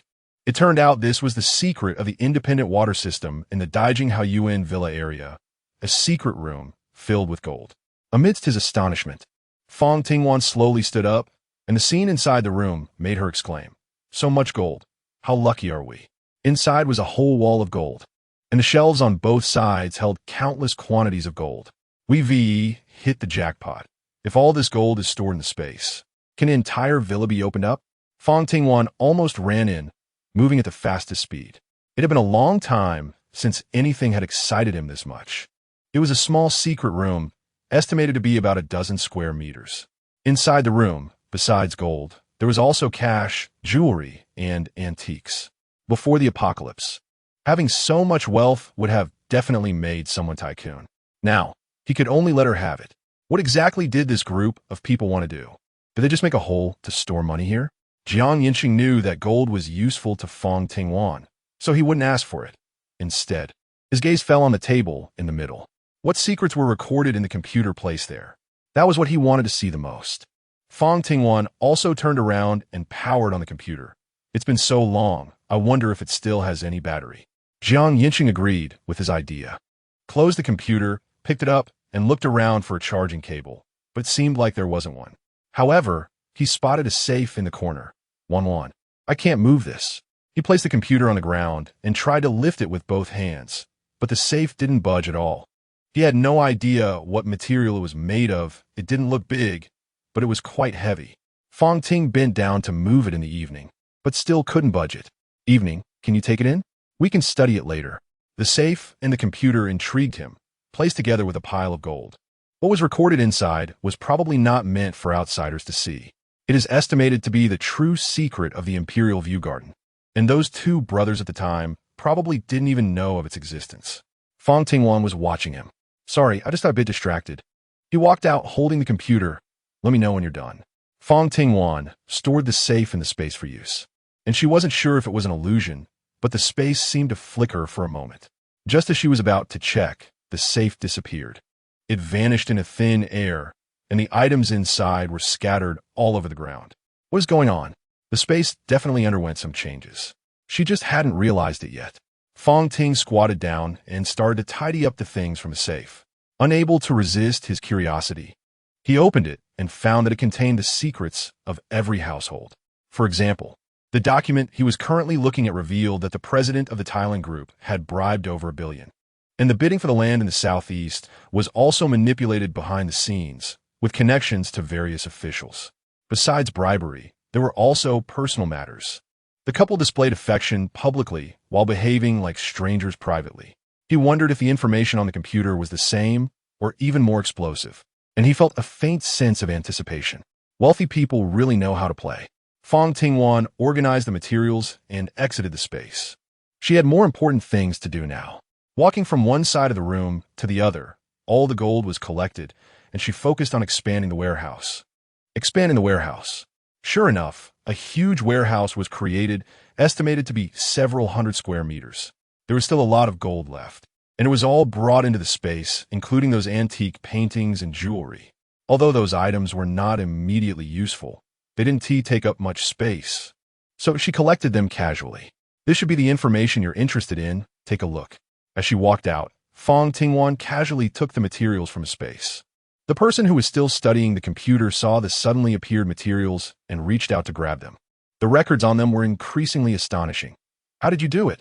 At this moment, Jiang Yancheng's feelings could no longer be described as simply shocked. How could a box that couldn't be moved be opened? He was genuinely curious about these materials or the space itself.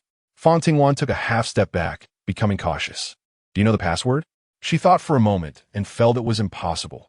If he knew, wouldn't he have asked her to open it together? So it was his space that did this, truly a magical thing. It seemed he wouldn't have to worry in the future. Wan, don't misunderstand. I was just curious and thought you opened it with a password. Wanted to ask how you cracked it. Maybe it could also be useful on the computer.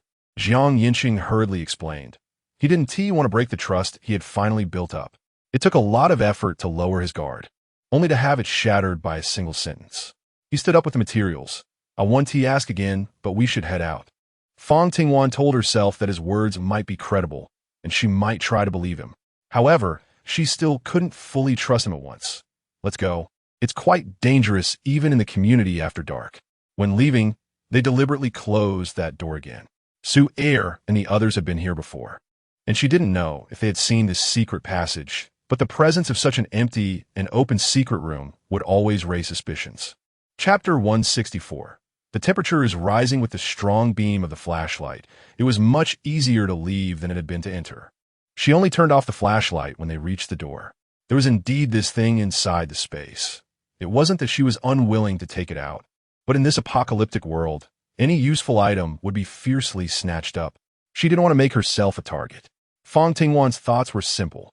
Just survive, live well. She didn't know if it was an illusion or if it was because the underground was cool, but as they came out, the contrast was so great that the closer they got to the door, the higher the temperature felt in a suffocating way. This was clearly not just his illusion, as Yancheng also felt it. Could the temperature have risen again? He asked, while also answering his own question. They hadn't noticed it underground, but now the feeling was becoming stronger. After coming out of the small door, the two could basically confirm that the outside temperature had indeed risen. Moreover, it was rising rapidly. Now it was at least dozens of degrees higher than when they had entered. As soon as that hidden small door opened, a wave of heat surged in. The current temperature was similar to that of a typical noon, and what was even more terrifying was that this temperature had not stopped rising and continued to climb, with no one knowing how high it would reach. Fang Tingwan tried to take out the thermometer to measure the temperature and saw the needle quickly rising, eventually stopping at 83 degrees, then 84 degrees. Almost every time they delayed a little, the outside temperature would rise by 1 degree. Hurry up! Yancheng pulled a slightly slow-reacting Fang Tingwan towards Villa number 21. Being exposed to such temperatures in the sun was definitely a way to seek death. On the other side, the people inside Villa number 21 also noticed the abnormal temperature. Normally, they could sleep with the fan on, but now they were all sweating profusely, and the chickens, ducks, and little pigs in the yard had also gone into the holes they had dug earlier. Meng Ling rushed downstairs and rang the bell that Yancheng had made. That was the coolest place in the entire villa. At this time, everyone was still awake, and Wang Lisha, who was alone on the 3rd floor, also heard it. No, you go downstairs. I'll wait here for Wan and Lawyer Jiang. In this weather, it was easy for everyone to suffer from heat stroke, and Meng Ling was not at ease leaving her up there. Stop talking nonsense. Hurry down.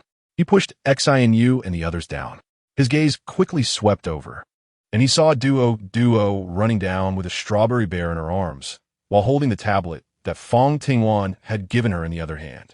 Lu Ji was also rushing down as fast as he could, carrying the electric fan and a blanket from the living room sofa. What's going on? A group of people rushed downstairs, and when they arrived, they all collapsed on the ground, gasping for breath.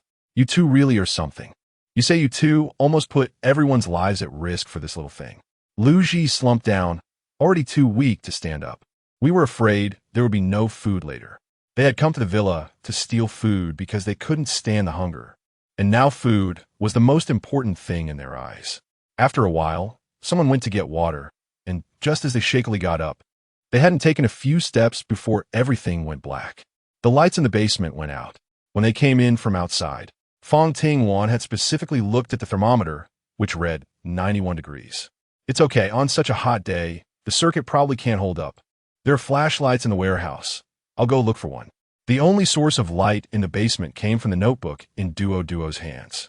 The little girl was smart. Before he could get there, she handed it over and said in a cute voice, Sister Wan here.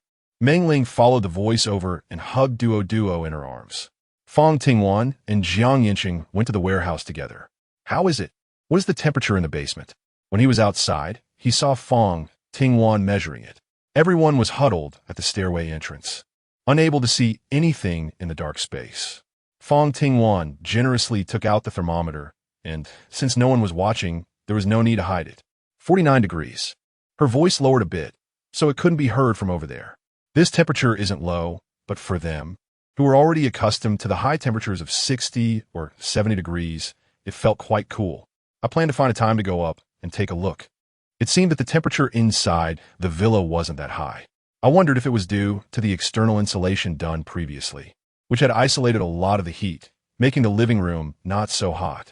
Moreover, with so many people gathered downstairs, eating and living had become a challenge. So I still needed to go up and bring those things down. All right, I'll go with you in a bit, I said. What was called a warehouse was actually just a small room that had previously been empty when they arrived. Being underground, the temperature was suitable and food wouldn't spoil, so it was used as a storage area. At that time, Fang Tingwan had even specially found a few shelves to place there, and since then, no more had been bought. It had always been managed by Meng Qi. I didn't expect her to keep it so tidy. The shelves were neatly arranged on the ground, and the distance between the two shelves was calculated just right. The items on the shelves were arranged in an orderly manner, and when the light shone on them, only a thin layer of dust could be seen. In such dry weather, dust was everywhere, and to achieve this level of cleanliness showed that she wiped them down every day. The items on each shelf were also placed according to their use. and there were wooden boards indicating what each shelf contained. The paper next to it clearly recorded every item, including their weights. It turned out that all of this was done by Meng Qi. Her organizational skills were impressive. Unintentionally, Fang Tingwan seemed to discover everyone's strengths. When they came over, Meng Qi had told her that the flashlight was on the shelf with miscellaneous items at the very back of the second tier. Following her guidance, Fang Tingwan quickly found a total of 7 flashlights, neatly arranged in 2 piles. One pile was for rechargeable ones, and the other for those that required battery replacements. Next to the flashlights that could be battery-operated were the batteries themselves. There were 3 rechargeable flashlights in total, which Fang Tingwan took with her as she walked out. Her thoughts were simple. This kind of weather would eventually pass, and when it did, she would find a way to restore power, at which point these flashlights would still be useful. As for the battery-operated ones, they were consumables, and she didn't have many stored in her space. Chapter 165. The basement room. After taking the items, the two of them walked out. With the flashlights brought over, a glimmer of light finally returned. The Zhou brothers were huddled on the ground, groaning slightly. Ugh. Fang Tingwan noticed something was wrong and immediately shone the flashlight over. The two were flushed and covered in sweat. They hurriedly ran over, and Xi and Yu also went over to touch their faces. How are you two? Are you feeling unwell? Zhou Haiming tried to open his eyes, but quickly closed them again. Ugh. He might have wanted to speak, but the discomfort in his stomach was quicker than his voice. It looked like he was suffering from heat stroke. Go get some water, he said. Lu Ji got up to fetch it, and Fang Tingwan threw one of the flashlights over. There's Huaxiang Zhengqi water in the warehouse. I'll go get it. Meng Qi also got up. Besides the flashlight they were using, there was one left, which Fang Tingwan also threw over. She took out 2 bottles and handed them over. There's a lot of this. Everyone should drink some. At that time, they were in a hurry and didn't check carefully. Even Xianyu was unclear, as it was Meng Qi who noticed it later when she organized things. She handed over a box, and no one refused. In such hot weather, getting heat stroke is no joke. Meng Ling took 2 bottles, opened the first one, and handed it to Duo. Duo, be good. This medicine doesn't taste good, but it's good for your health. He had noticed that Duo wasn't in great condition either, although not as severe as the Zhou brothers. Her face was slightly flushed. After drinking the medicine, she should recover quickly. The little girl obediently took it, but after drinking a little, she wrinkled her nose and asked, Sister, do you have candy? She wanted to eat candy. Meng Ling didn't have any on him, and they were still busy over there. He remembered there was some in the warehouse. Duo, be good, drink the medicine first, and I'll go over later to get you some candy. The medicine was too hard to swallow, which was why she wanted candy. But he could see that everyone was busy. It's okay, sister. Duo want to eat candy. Duo will drink the medicine. She wrinkled her nose and gulped down an entire tube of Huaxiang Zhengqi water. Many adults couldn't stand the taste, but the little girl forced herself to swallow it. How is it, Duo? Duo didn't speak, just nodded lightly and reached for another tube of Huaxiang Zhengqi water from Meng Ling, bringing it to her lips. This meant she wanted her to drink the medicine. Meng Ling obediently drank it too. The taste was truly indescribable, especially when first opened. The flavor was even stronger. No wonder Duo wouldn't speak. The Zhou brothers' symptoms were a bit severe, so Fang Tingwan asked Meng Qi to bring another box of Huaxiang Zhengqi water, pouring half of it down the 2 of them, while leaving the remaining half outside for emergencies. After doing all this, he and Yancheng each drank a bottle. After running so far outside, he still felt a bit dizzy. After resting for a while, he had Lu Ji and Su'er keep an eye on the Zhou brothers. He checked the 2 underground levels. The temperature on the first floor was noticeably higher than on the second, but it was still livable and convenient to access. There were only a few small rooms on the 2 underground levels, previously used as a study and wine cabinet and a music room. Now, they were empty, and putting in beds would make them livable. She checked and found there were a total of 5 rooms. The 2 couples definitely couldn't be separated, leaving 3 rooms. He was indeed in a bit of a dilemma about how to arrange them, if he and Duo stayed in one room. The remaining 2 obviously wouldn't be enough, but if they added Wang Lisha, it would be inconvenient for her to take things from space. She couldn't just go in and out, especially since she wanted to study how to use the remaining gold they had just collected. Forget it. Let us decide together. In fact, Yancheng was also thinking the same. He had been considering moving rooms, but not like this. The heavens were only focused on fulfilling wishes, not on after-sales service. In the corner of the first floor, there had previously been a living room, and by the time they arrived, most of the things had already been moved out. The sofa was big and wide enough for 2 people to sleep comfortably. Luji felt a bit envious. These 2 brothers had found a great spot. It was spacious and airy, with no one crowding them. What do you mean? Are you 2 planning to stay outside? He had that thought, but when Yancheng asked, he changed his mind. No. Is it better for us to have a room? Wang Lisha counted carefully. This way, there were still 2 rooms left. I want to stay alone. That meant only he, Duo, and Yancheng were left. And 3 people in 1 room was still under everyone's watchful eyes.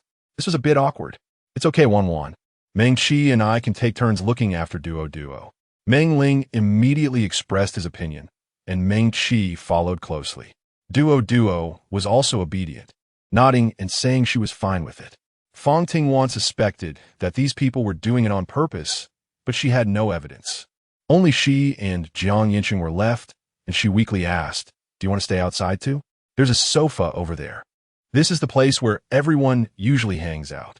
If Lord Jiang lives here, what will we do? We need this space for meals and meetings. The resources are getting scarcer, and he has been restraining himself lately. If he wins this bet, he plans to reward himself a little. Wan, do you want me to sleep on the floor? How should I put it? This shouldn't be the tone and expression that Yancheng showed. He had never looked this wronged, even when the apocalypse was approaching. But what he said made sense. Everything that could be occupied had been taken. Where else could they stay? He raised his eyes to Lu Ji, who was waving his hands faster than a rattle. Sister Wan, please spare us. That tiny room is already the limit for 2 people. If Brother Chung comes over, no one will be able to sleep. Okay, Fang Ting agreed in the evening. It's just sleeping together, right? It's nothing new. They had slept together before, hadn't they? Moreover, just living together doesn't mean anything has to happen. At least Jiang Chun knows about the space issue, so she doesn't have to hide anything. Chapter 166. Moving into the basement, the others went to their respective rooms to move things out and clean up. The 5 rooms in the basement are not very large, and they have to move out everything that can be moved in order to barely accommodate people. Wang Lisa was alone, so she automatically chose the smallest room, which was previously used for storing wine, surrounded by cabinets. After the Li Jinghao Yuan was breached, everything inside was cleared out, and the wine in the cabinets was also taken away, but the cabinets remained. The space was so small that there was only a spot in the middle. With such a small area, there was no room for a bed, so she thought about just laying out a mat instead. Fang Tingwan and Yancheng did not participate. The 2 of them took a flashlight upstairs. The bedding, clothes, and some commonly used items in each room all needed to be taken downstairs. I'll start from the 3rd floor. I'll go to Wang Lisha's room, and you go downstairs to Lu Ji and the others' rooms. When he came up, Wang Lisha told him which items to take and where they were placed. Women are always attentive, and the items were neatly organized. She picked up what she needed according to the places Wang Lisha had mentioned. The rest could be moved down next time. After checking everything, the bell rang below, and he dragged the pile of items downstairs. In the basement, a group of people had already cleared out 2 rooms. They were working quickly, and they should be able to gather all the supplies before dark. Fang Tingwan and Yancheng took a brief break downstairs before heading back up. The second time they went up, they went to their respective rooms. I've already taken quite a few things down. There's not much left. So I'll check other places. You just focus on getting your things.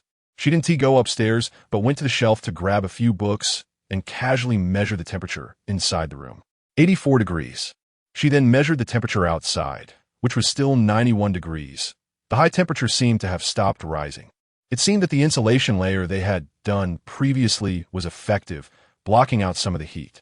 Besides those few books, she ran to the kitchen. She figured it would be impossible to cook in such weather, so she simply grabbed a few bowls for emergencies. After placing everything at the foot of the stairs, she went back upstairs to get the remaining items. She used the trick Yancheng had taught her, wrapping all the things in the largest bedsheet and carrying it down. She had used it when taking Wang Lisha's things, and it was indeed very labor-saving. When she brought the items out, Yancheng also came out. Have you got everything? I still have space over here. The back of the list was empty. There was indeed a lot of space. Is that all you have? How could that be? I didn't take my luggage. There shouldn't be enough room for 2 sets in the room. Never mind. Just carry the things downstairs. After sending the items down, they rested for a while before going back up. In the remaining 2 couples' rooms, they quickly finished their tasks with clear division of labor. When they went down, the 5 rooms downstairs were nearly tidied up, and the sky outside was slowly starting to brighten. The basement had light wells around it, so they could see some things vaguely without a flashlight. The 5 rooms had been assigned, leaving the largest one for Yancheng and Fang Tingwan. It had previously been used as a study, and the room was big enough, with only a row of cabinets built on the innermost wall. It was enough for the 3 of them to sleep without feeling crowded. There was no bed, so everyone spread their luggage on the floor. In such hot weather, it wouldn't feel cool anyway. Yancheng worked quickly, finishing most of the tasks without needing Fang Tingwan's help. Wan Meng Ling came over to find him. Her room had previously been a small storage room. After moving everything, it was completely full, but it was too small, and after spreading the quilt, there was nothing left. That room was at the very edge, directly across from Fang Tingwan's side. Looking through the crack of the door, you was busy inside. You hold this. I don't have much left either, but you mentioned that at this time, you absolutely cannot get pregnant, especially you. Meng Ling leaned over next to him, speaking softly, holding the box he had given her earlier, still in its original packaging. You and Lawyer Jiang just started. Take it easy. The 2 of them were deeply in love and spent all day together. How could there be so much self-control? Just like when he and you first got together. They wished they could stick together every day. Fang Ting looked at the thing without accepting it, while Meng Ling was urging her, and Meng Qi had also come over. Wan, I don't have much left. I've kept some for myself, but you can use this for now. He brought over a whole box that was also unopened. Fang Tingwan was completely rejected. What are you 2 doing? Who said that I and Aiken? Forget it. You wouldn't understand even if I told you. In any case, I won't use this thing. The 2 exchanged glances, understanding each other without words. Wan still had some in her hand, so they didn't have to worry about it. Of course, Fang Tingwan was unaware of this thought, and he went upstairs again. The temperature on the first floor was gradually rising. It had just been measured at 87 degrees, and outside it was also increasing, reaching 94 degrees. Fang Tingwan put on 4 layers of sunscreen clothing, took 2 buckets of water, and carried them into the yard. The few pigs in the yard were already too hot to bear and ran underground. Although they were still uncomfortable, at least they were alive. She pushed the feeding and drinking bowls forward in the pen to ensure they could reach them easily. Most of the fish in the pond had died, and she scooped out the fry but didn't bother with them anymore. The fish pond could be kept for later. After the weather stabilized, they could raise fish again, as there was still space available. Fortunately, there was plenty of this stuff, enough to go around. Otherwise, they couldn't afford to drink so much. Yancheng handed over a damp towel. Wipe it first. It will feel much better. He turned to wait outside when you happened to open the door. Hey, Jiang, what are you doing here? Wan is changing clothes. I'm just waiting outside. He leaned closer. Come on. You 2 shouldn't be so innocent. It's just changing clothes. What's there to be shy about? He just couldn't understand how Yancheng could hold back with a beauty beside him. Chapter 167, Giving Advice Unless. He looked down, and Yancheng directly grabbed his chin. Don't look around. In fact, he also wanted to be a real couple or husband and wife with Wan. Although they couldn't get a marriage certificate now, he still longed for it, something he hadn't considered before the apocalypse. Don't talk nonsense. Wan and I aren't at that stage yet. He remained calm and would definitely follow Fang Tingwan's thoughts on this matter. All right. I can't understand you 2 anyway. As long as I have a ling, I'm satisfied with food and drink. As soon as he finished speaking, Su Zong also walked over. Did you 2 get kicked out by your girlfriend? Why are you all gathered outside? Meng Qi followed behind him, coming over to join the fun. Yu's heart, which had been suppressed, stirred again, and he called Su Zong over. Wan is changing clothes. Jiang is waiting outside. He seemed much calmer. At first, everyone is shy. You will get used to it. Meng Qi leaned in to listen, catching only Su Zong's words intermittently. Just like me and Chi-Chi, we were both shy at first.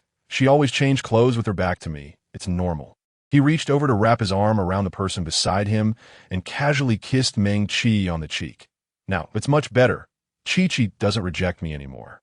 Meng Chi shot him a glare and ignored him. After getting familiar, Su Zong became more carefree. The deepness and restraint he had when he was a big boss were nowhere to be seen now. Su Zong was only focused on giving Jiang Yancheng advice. Women can't stand men who are too aggressive. You see, I used this method when I pursued Chi-Chi. And now we're both so happy. Why don't you give it a try? Jiang Yancheng didn't respond. And Su Zong continued chattering away. Sometimes being assertive works better than just trying to please. Who knows, after Wanwan has experienced that, she might like it. Be assertive? What kind of advice is that? Jiang Yancheng's face involuntarily turned red. It seemed that Su Zong would have a tough time ahead. The place didn't have soundproofing, and they needed to keep their voices down. The two were so engrossed in conversation that they jumped when they heard a sound from behind. Wanwan, you're out. I didn't tea. Feeding wasn't difficult, but in such hot weather, it was definitely a torment. And Fang Tingwan was doing it on purpose.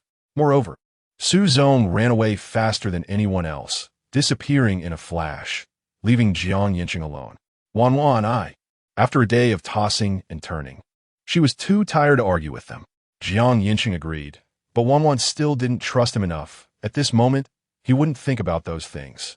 The basement had no windows, and now that there was no electricity and no fans, she didn't sleep well. After tossing for a long time, she finally dozed off, only to wake up in the evening. When she woke up, Jiang Yancheng was watching her, and they were very close to each other. Jiang Yancheng, I said no crossing the line. She sat up abruptly, her hand tightly gripping the Tang Dao. Wanwan, I'm on my side. Weak, pitiful, and helpless, these words, when applied to Jiang Yancheng now, seemed perfectly fitting. Moreover, it was you who placed your hand on me first. I didn't dare to move. Following his hint, she looked down and found her hand resting on Jiang Yancheng's thigh. She wanted to ask if she had done anything inappropriate, but the word stuck in her throat and wouldn't come out. It's fine. You kissed my face last night, not my leg, so you don't have to be shy. Fang Tingwan was petrified on the spot. Was this still called nothing? What had she done? Last night, Duo took away the strawberry bear, and without it to hold. I didn't mean to, I'm sorry. She got up faster than ever, wishing she had more hands and feet. No need to apologize if Wanwan likes it. We can't. Get lost. When she walked out, her face was still flushed, and she happened to bump into Meng Chi. What's wrong with you? You and Lawyer Jiang. Meng Chi looked gossipy. Nothing, what are you thinking? We just ran out of rooms. She pretended to be calm. Try to look like nothing happened. I know, but Wanwan, why are you in such a hurry to explain? It's not like you're feeling guilty. Meng Chi had a knowing look. They must have made significant progress last night. Fang Tingwan was usually calm and composed. When had she ever lost her cool? What guilty conscience? Don't talk nonsense. I didn't do anything with him. Meng Chi quickly picked up on the key point. Oh, so you did something to Lawyer Jiang? After trying to cover it up for a long time, he was too lazy to explain further. I told you I didn't do anything. Stop guessing. Both floors of the basement have bathrooms, so washing up and using the toilet isn't a problem. At this moment, apart from her and Meng Chi, everyone else was still asleep. As the gossip continued behind her, Fang Tingwan took the initiative to claim the bathroom. When they came out, Jiang Yancheng also arrived. When he looked over, he still seemed somewhat awkward, deliberately avoiding eye contact, which made Meng Chi even more certain their suspicions were right. Something definitely happened last night. She chuckled. In fact, it was already afternoon, but last night's sudden situation had turned their days and nights upside down. Since there was nothing to do now, it was likely just sleeping left. Su Zong called everyone over. The sofa on the second floor had replaced the dining table on the first floor, and meals and meetings were held here. Chapter 168. Records in the computer. Things happened too quickly and suddenly. My preparation was insufficient, and I only had these rations. A stack of pancakes, a stack of steamed buns, and some jerky. I just hope this excessive heat passes quickly. After solving the food distribution issue, he mentioned the weather above. According to measurements, the highest temperature during the day would reach 100 degrees, equivalent to putting a person in a steamer in no time. They could be cooked. At night, the lowest would still be 90 degrees.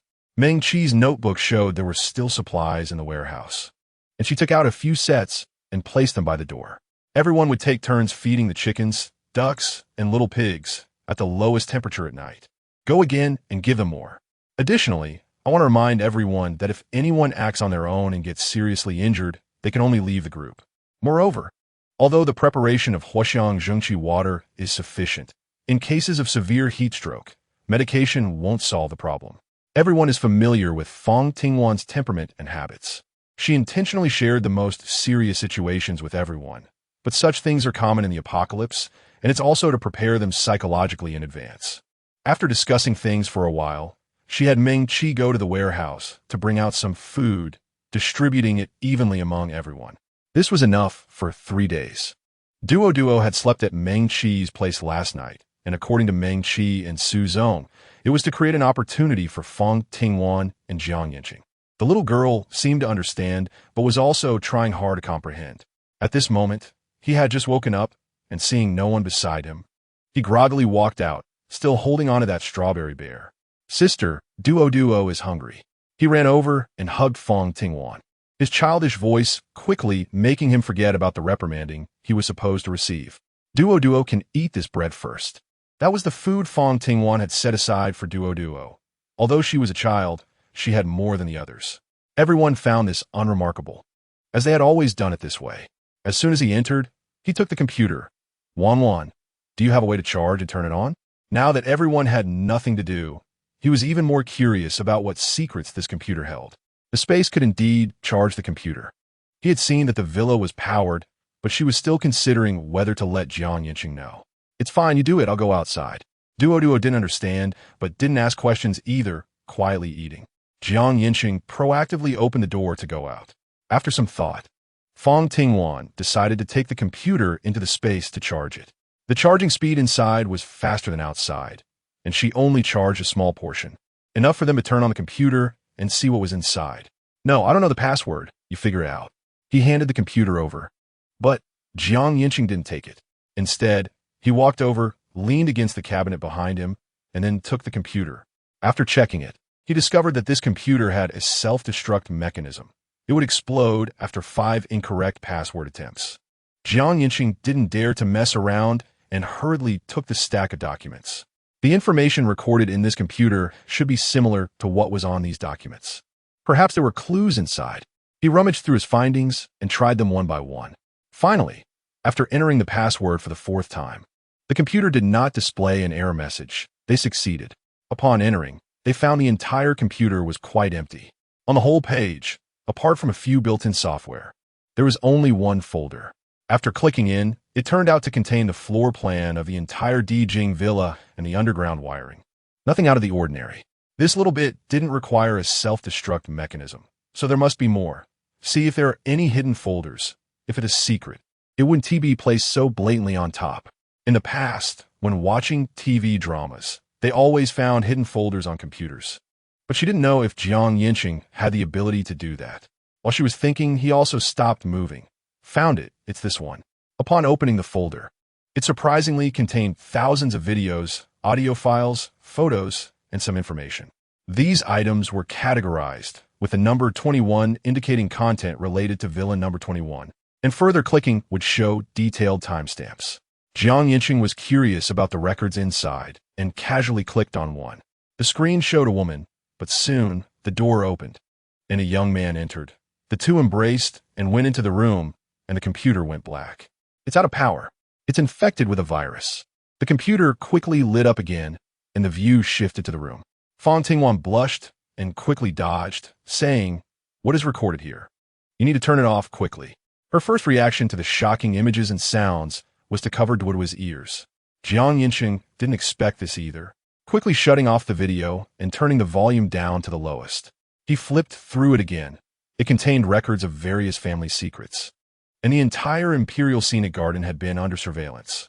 Every move of these wealthy individuals had been monitored, so the money, jewelry, and gold must have been acquired through threats.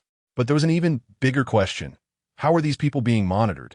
These wealthy individuals are very conscious of their privacy and would not overlook this. It seems that this upscale villa area still harbors shocking secrets, which have been uncovered by the two of them with the arrival of the apocalypse. One evening, Fang Ting brought over a pair of headphones. Look at it later. Put this on. It involved quite a few illegal matters, and Yancheng was definitely curious. It was his profession, and the illness was untreatable. Since that day, every night, after finishing listening, he would take the computer into the space to charge. Because the computer had an automatic power-off protection, he wasn't worried. When he woke up the next morning and took out the computer, it was fully charged. Whenever Yancheng had free time, he would stay in the room studying it. He would also take out paper and pen to organize notes, and after about half a month, everything was sorted out. There were indeed many records inside, including couples who appeared loving on the surface but were actually despicable and indifferent, instances of bribery or bribing others. The most recent case involved a piece of land in the southern part of the city, which was also acquired through bribery and underhanded dealings. Chapter 169. Time and the space extended. The extreme heat lasted for a whole month. No one dared to go out, whether it was day or night. After dinner, Fang Ting prepared to sleep as usual, while Yancheng was pulled into a chat by Su Zong and Xinu. With no electricity or light and unable to go out, everyone was feeling bored, so they spent more time together. They talked about funny stories, the past, and childhood, and they had pretty much exhausted everything they could talk about by now. Fang Tingwan was thinking that when the time came, and there was really nothing to talk about, it might be better to let a few of them get together to write a book. A novel, a biography, anything would do. It wasn't for publication, just for everyone to read and have some fun. Bored while lying down, she was pondering whether to have a late-night snack. Boom! A loud noise came from outside, followed by a continuous series of sounds. Fang Ting got up late, and she could tell that the sound was coming from outside. It sounded a bit like thunder, but with the temperature at 100 degrees, how could there be thunder? Just as she was thinking about it, the door was opened, and Yancheng appeared outside. It seems like something has changed outside. Do you want to go take a look? Fang Tingwan nodded, stood up, and went out with Yancheng. Everyone was particularly curious about the mysterious sound, and a group of people gathered at the staircase. Even Duo, who usually didn't like to join in the fun, was tiptoeing to look outside. It was pitch black outside, with lightning illuminating everything from time to time, only to disappear in an instant. It was thunder. Was it going to rain? It had been half a year since the apocalypse, and after heavy rains, not a single drop of rain had been seen. Even the rivers had dried up. Boom! Another loud thunderclap startled everyone into a huddle. You all wait here. I'll go take a look. The sound of pattering had already come from outside. It should be raining now, and a slight chill had also entered the house. He grabbed a flashlight, first found a broom, and after reaching the door, he didn't rush out but instead extended one side of the broom outside. Even so, Fang Tingwan couldn't fully relax. Before going out, she stretched out her hand, feeling the raindrops landing in her palm, cool and ticklish. With a bit more certainty in her heart, she tried to step out little by little as the rain suddenly poured down on her head and body. The others held their breath as well. The rain was heavy and urgent, and it actually hurt a bit. Once he stepped outside, his whole body was instantly drenched, his wet clothes clinging to him, revealing his graceful curves. How's Wan? Yancheng handed over his clothes, signaling her to put them on. This sudden rain in such weather made him worry it might be acid rain or highly corrosive. Come back and quickly, Yancheng urged her. Outside, the thunder and lightning had not stopped since the first clap. The lightning struck one after another, brightening the entire night sky. It was uncertain how long this rain would last, leaving one person upstairs to keep watch in case of unexpected situations. Yancheng recalled the flood at the beginning of the apocalypse, when there was also a heavy rain during the day, with dark clouds blocking all light. He hadn't paid much attention back then, but since that rain, the world had changed. In the hot weather, everyone loved water. Some were timid, only daring to peek their heads over the dam, while the bolder ones had already rushed in. It really is rain. I didn't expect it to rain in such weather. This abnormal weather is strange. After the apocalypse, there was hardly anything normal. Who cares? Just don't think too much about it. Just enjoy it while you can. Who knows what comes next? Don't you feel it? The weather isn't as hot now. Regardless of whether it was a flood or extreme heat, or some other extreme weather, he was ready to face it. Holding a bowl in one hand and a flashlight with a faint light in the other allowed him to see the thermometer. The indoor temperature was 42 degrees, about the same as the temperature outside. The rapidly rising temperature quickly dropped again. Let's see how long it lasts.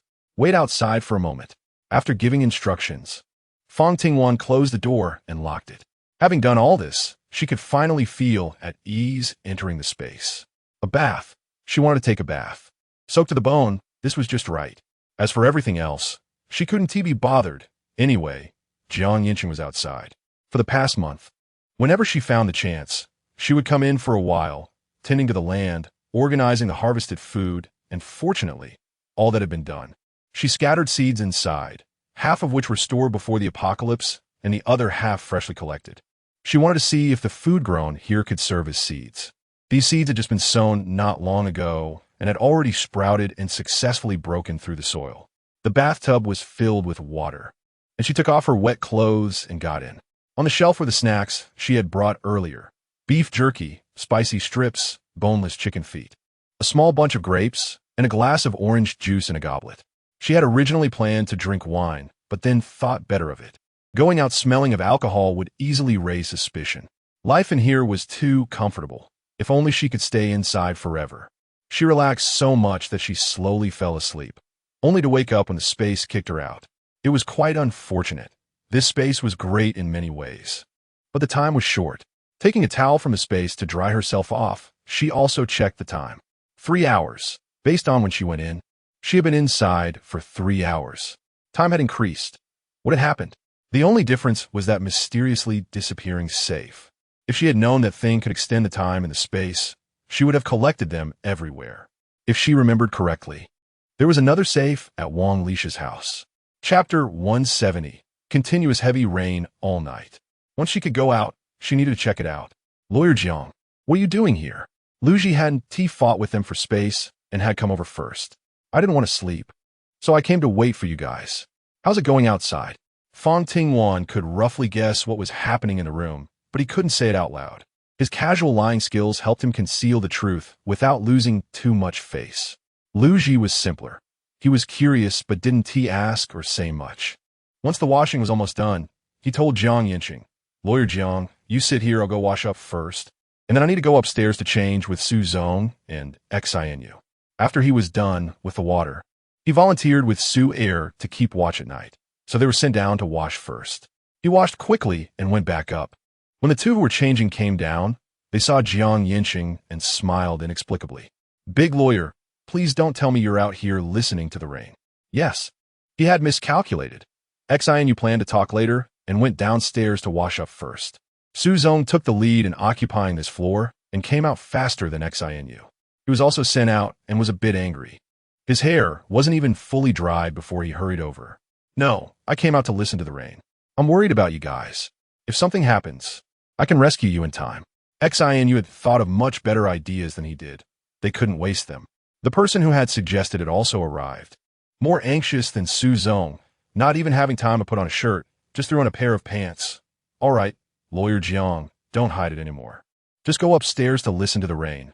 What is there to listen to here? What you said makes sense. Yancheng somewhat agreed. The sound upstairs is clearer. I'll go upstairs now. The two who were left behind were unwilling, having not asked anything. Su Zong glared at Xinu. You're just talking nonsense. Xinu didn't have time to pay attention to him. His gaze was fixed on Yancheng. She was also running forward quickly behind him. Su Zong was also unwilling. Having more of certain things could reward himself a few more times. The number of people on night watch changed from 2 to 5. Lu Ji also joined in, and only Su Er was uninterested, lying honestly at the door to observe the situation. To be more comfortable, they had just moved a small sofa over. When Lu Ji left, Su Er monopolized it, his feet resting outside, but he could still lie down. The thunder and lightning outside hadn't stopped, one sound after another, each louder than the last. The high temperature combined with the water quickly created a layer of mist. When Fang Tingwan came out, the outside was very empty, and she couldn't see Yancheng's shadow, only occasional sounds coming from upstairs. She couldn't hear clearly, just knew that someone was having a heated discussion up there. As she walked up the stairs, the voices became clearer. We're still waiting. You and Wanwan should hurry up and get together. When the apocalypse ends, let's arrange a marriage for the kids. It was Xinu's voice. She couldn't believe he came up with such an idea. This kind of thing was something through.Jiang did every day. They didn't find it annoying, but rather became more invested. They just didn't know when the apocalypse would end and if they could survive until then. While he was reflecting on this, Fang Tingwan poked her head out. I see you two are full of energy. Your voices can be heard downstairs, so just stay up for the night watch. So you don't disturb everyone else's sleep. Upon seeing her, Yancheng felt relieved and got up from his chair to head downstairs. Hey, wait. It's not our turn for the night watch tonight. When lightning lit up the room, there was no one at the door anymore. Luji had also run upstairs at some point. It's your turn now. Fang Tingwan pulled Yancheng downstairs, leaving the two stunned individuals standing there. The heavy rain lasted all night, accompanied by thunder and lightning. The two of them talked back and forth. Although they couldn't see downstairs, they could hear the noise, which was quite annoying. So Fang Tingwan took out earplugs, gave one to each of them, and after putting them in, the noise was much quieter, allowing them to finally get a good night's sleep. The two upstairs were not so lucky, with the flashing lightning and the rumbling thunder. It felt like they were in a nightclub. They were tormented all night, and neither of them slept well. The next morning, they woke up at 6 o'clock, and the weather was no longer so hot. Especially in the basement, Fang Tingwan checked the temperature. It was 20 degrees, cooler than before the extreme heat set in. She was curious about the temperature upstairs. There was no time to do anything else, so she quickly put on a piece of clothing and went up. The lightning and thunder had only stopped half an hour ago, and the two upstairs had just fallen asleep. This was just in time for Fang Tingwan. She measured the indoor temperature, which was 45 degrees, a bit higher than last night, and would be even higher at noon. However, based on the current situation, everything was cooler than before the extreme heat arrived. She went outside to measure and found it was 49 degrees, just a little higher than inside the house. Mengling also came up. Wan, how are the chickens and ducks? He was most worried about those kept in the yard. Throughout the month of extreme heat, she hadn't given up on them. Last night, she had even specially used plastic to shield them, having put in so much effort. She absolutely couldn't let anything happen to them. Fang Tingwan only then remembered the things raised in the yard and walked over first since he was closer. The chickens and ducks were scattered in the pen, and the plastic covering them was all damp with moisture. She pulled it all down, and a wave of steam rose up, but there was no water in the basin. What happened? Are they okay? Fang Ting didn't know either. She had never raised them. The temperature in the space was suitable, and as long as the chickens, ducks, pigs, and sheep were put inside, they could live well. The little chickens and ducks, as well as those pigs, all drooped their heads, looking listless. Even when water and food were provided, they didn't come over to eat. When Mengling went down, Wang Lisha had just woken up, and she directly pulled her up, explaining the situation as they walked. Fang Tingwan stood outside with some anticipation, as the food was about to be ready. She wanted to eat fresh meat, steaming hot rice, and vegetables. How about it? Is there still hope? She and Mengling anxiously circled around, and Wang Lisha looked at them and said, "It should be fine, they are just suffering from heat stroke." "But do we have any medicine?" she curiously asked. In this apocalypse, there are hardly any animals left, so who would need veterinary medicine? Perhaps we could go out to find some. There are plenty of veterinary shops in the countryside. It should be easy to find. Chapter 171. Celebrating New Year in advance, there is Huaxiang Zhengqi water in the basement, Fang Tingwan blurted out. They had stocked up too much before, and in the past month, they hadn't consumed much at all. They only took some at the beginning, and after adapting, they basically stopped eating it. Is that okay? After saying that, she weakly asked again. After all, it is medicine meant for humans. I don't know if it would work on animals. We can give it a try. The elders in the family have done this before, and it was effective. Mengling ran off quickly. By the time Wang Lisha finished speaking, she was already at the door. The commotion outside finally woke up the two who were sleeping at the entrance. "Aling, where are you going?" Su Zong asked groggily, reaching out but missing her. Su Zong rubbed his eyes and got up unsteadily. The others downstairs also came up one after another. Duo was even more cheerful than usual, taking on the task of passing out medicine. Yancheng took a few people to the kitchen to cook. After a month of dry rations, who wouldn't he miss a proper meal? However, the equipment was a bit of a challenge because the high-tech products in the kitchen couldn't be used due to the power outage. Mengqi planned to go down to get a gas stove. There were still 2 canisters of gas downstairs, which would definitely be enough for cooking. Qijia, Chengge, can we give it a try? The usually quiet Zhou brother spoke up. We have self-studied electrical engineering before. Yancheng stepped aside and let them have a go. It couldn't get any worse than this, could it? After a while of tinkering, they actually succeeded. They also brought up the generator that had been left and used downstairs. But only the small area of the kitchen had electricity. There were still problems with the wiring in other areas. After hearing this, they planned to let the two of them take a look after dinner, hoping to get the whole villa powered up. With more people, the cooking was done quickly, and before long, it was ready. It was a pity for Su Zong and Xinu, who had just fallen asleep and were called up again. The two of them were sleeping in Jiang Yancheng's room, and now the entire upstairs only had their luggage left in that room.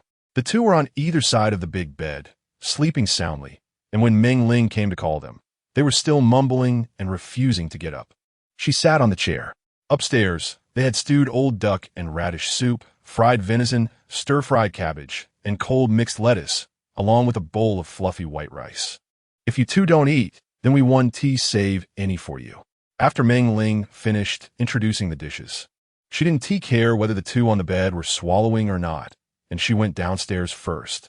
The others had already gathered in the kitchen, just waiting for Jiang Yancheng to lift the lid off the pot, bringing dishes to the table one after another. When Xinu and Su Zong came downstairs, there were already 2 meat dishes on the table. Zhou was carrying the cold, mixed lettuce over. Actually, the lettuce had been blanched. It was supposed to be topped with minced garlic sauce and steamed again, but they had no garlic now, so it was just simply mixed. Even so, everyone couldn't help but drool at the sight.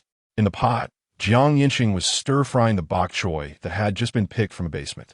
The high temperatures of the past month hadn't wilted them. Wang Lisha had been watering them daily. Now was the best time for growth, and they wouldn't feel sorry for eating as much as they wanted. The vegetables in the pond were also starting to sprout. For dishes, it's like celebrating the new year. Xinu's swallowing sound could be heard. All right, let us treat it as an early New Year celebration for you. Jiang Yancheng came over with a bowl of rice and handed one to each person. Today, they wouldn't count the cost. They could eat freely. Although there were many supplies stored in the villa, they had been rationing before, but today, that rule was temporarily set aside. After a bowl of rice went down, they took another bowl, with 4 dishes and 2 pots of rice. Everyone finished everything, even licking their lips, wanting more. The basement was cool, but it was not ventilated, and the space was small. Even during the day, there was only a faint light. If it weren't for necessity, no one would want to live in such a lightless environment. The others also echoed this sentiment. In fact, Fang Tingwan thought the same. The sudden change in weather had exposed many problems in the villa, and she planned to go up and study them, addressing these shortcomings one by one. But at the same time, she had another thought, unsure if she should say it. Just as she was hesitating, Jiang Yancheng tugged at her sleeve and nodded. I'll handle it. Everyone was curious, and he spoke up. I discussed it with Wan before. The current weather cannot be thought of with common sense. Since there is extreme heat, could there also be extreme cold? Everyone thought of it, and Zhou Hai was the first to voice it. Heavy rain, pestilence, extreme heat were all unexpected. What else might happen afterward? No one could be certain. Indeed. So, Wan and Lawyer Jiang, do you both think we should start stocking up on things to deal with extreme cold? Su Zong's mind turned quickly and soon grasped the meaning behind Jiang Yancheng's words. Jiang Yancheng shook his head. No, it should be said not just that. I say this to make everyone think about what other disasters might occur. We can start preparing now. No need for anything special. Just do it as we go. The villa was not large, and there was a multitude of natural disasters to face. It was impossible to prepare for each one in advance. I remind everyone, even if we are to prepare, we must do so cautiously, without drawing attention. Otherwise, once a disaster truly strikes, we will surely become targets. A society without the rule of law is like this. Everyone will compete against each other to survive. Just like the Zhou brothers, Su Zong, Xinu, and everyone in the villa, he discovered strengths in them that he did not possess, and he was also thinking about preparing together. Perhaps there would be pleasant surprises when the time came. We understand, don't worry. Fortunately, there are no other situations arising yet, so there is still time to prepare slowly. After the meeting, Xinu couldn't wait to go out. Su Zong, Lu Ji, and the Zhou brothers all wanted to follow. But if that were the case, there would be fewer people left in the villa. Chapter 172. Being followed. You guys go ahead. I will stay with Achun. Fang Tingwan had no plans to go out today. The temperature had just dropped, and there were many others who were more eager to go out than she was. She didn't want to join the commotion. It was easy to attract attention when going out now, and besides, she had things to do, so there was no hurry. Last night, the thunder was too loud, and everyone didn't sleep well. After dinner, most of them went to catch up on sleep. Meng Ling was thinking about the chickens, ducks, and a few pigs in the yard. After everyone returned to their rooms, she went out to check on them. The medicine she had given them was taking effect, and they were already much more spirited. When they saw her coming, they even made a few sounds. Since they were fine, Meng Ling was no longer worried and yawned as she returned to her room. Fang Ting slept well last night and is not feeling sleepy now, while Duo is so tired that she can't keep her eyes open. Gaga fell asleep as soon as she went upstairs. She took out some paper and a pen to write down a few urgent matters, and seeing that Duo was sleeping soundly, she went next door to knock on the door. Yancheng opened the door and, seeing her, stepped aside to let her in, then closed the door. I just came over to grab something to eat. Duo is sleeping, and I'm afraid I'll wake her up. Yancheng understood and voluntarily turned around. The person behind him was unceremoniously grabbing snacks.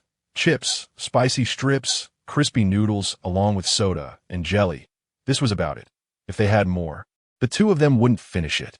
He told Yancheng it was enough, and only then did he turn around.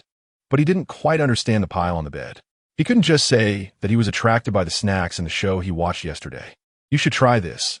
The flavor of these chips is really good. She casually handed him a bag, which was her favorite cucumber flavor. No need. Yancheng rejected her, saying, I'm not interested in snacks. Fang Tingwan was not annoyed and continued to eat, while Yancheng took a book and sat by the window to read. After finishing the meal, he collected all the garbage into his space. I noticed that the Zhou brothers had quite a bit of knowledge about wiring and electricity, so I thought it would be better to let them connect the wiring for the villa. Having lights at night would be more convenient, and everyone could also use the fans. Those few were particularly fond of the fans. On the third day of the extreme heat, they secretly came up just to take the fans down. Fang Tingwan got off the stool and walked around the room, but couldn't find what she wanted: water. She was thirsty. She had placed a set of cups here, but he didn't see any of them. Over there, Yancheng opened a nearby cabinet, which was filled with cups and water bottles. He took one, drank a cup, and then poured another. Those snacks were too dry, and he felt uncomfortable with thirst. Yancheng poured himself a cup as well and sat down opposite Fang Tingwan. Is this stable temperature a good thing or a bad thing? Wanwan? Have you considered hiring more people? He had thought about this before, but there were drawbacks to both hiring and not hiring. The possibility of fighting alone in the future would decrease. After all, humans are social animals, and they would automatically seek out their own groups. So, there would be more and more groups in the future. Their combat effectiveness might not be high, but there would be many people. Moreover, those people would be unreasonable, relying on their numbers to do anything they dare to do. In fact, she was worried that they wouldn't be able to win against them. People? She also fell into a dilemma. Don't think too much, that's too far away. She had also considered Yancheng's concerns, but things hadn't reached that point yet, and he didn't know what to do. Maybe just go with the flow. Since there were no thoughts, that was all they could do. Lunch was made by Fang Tingwan. She simply boiled some noodles and prepared a dish of vegetables. When Yancheng went downstairs, he saw this and wanted to help, but she stopped him. No need. I can handle it myself. I haven't cooked in a long time, just need some practice. Yancheng didn't say much, went upstairs to call the others. But those few hadn't gotten up yet. After knocking on each room, he went downstairs. Meng Ling was already waiting downstairs, while Duo was sitting on a chair reading a book. On the stairs, Meng Ling and Wang Lisha were also coming down. He was just about to go for that bowl when the villa's front door sounded. Everyone immediately went on high alert, and Meng Ling even picked up the kitchen knife on the table. It's us. Hurry and open the door. It was Xinu's voice. Meng Ling turned to take a look and ran out holding the kitchen knife. When the villa door was opened, Xinu saw her holding the knife. Aling, I haven't done anything to wrong you. We don't need to do this, right? The others behind him were also confused. Meng Ling quickly put down the kitchen knife and said apologetically, Sorry. It was a reflex. I thought someone was here to cause trouble. Fang Ting and the others also came out, just in time for dinner. The Zhou brothers and Su Zong, who were covering their retreat, kept looking back. Xi and Yu explained helplessly. Someone noticed us, and we ran all the way to finally shake them off. There wasn't much in the car. All that could be seen were a few blankets. The people over there probably thought they were hiding something valuable, which is why they pursued us relentlessly. We acted impulsively and didn't expect there would be so many people outside today. He felt a bit regretful. Yancheng pulled the others aside, making way for them. Let us get inside first. Standing out here is too conspicuous. Lu Ji drove the car inside, and the others followed. A group of people took down all the blankets from the car. At the bottom were wooden boards, about 30 or so, which were also unloaded.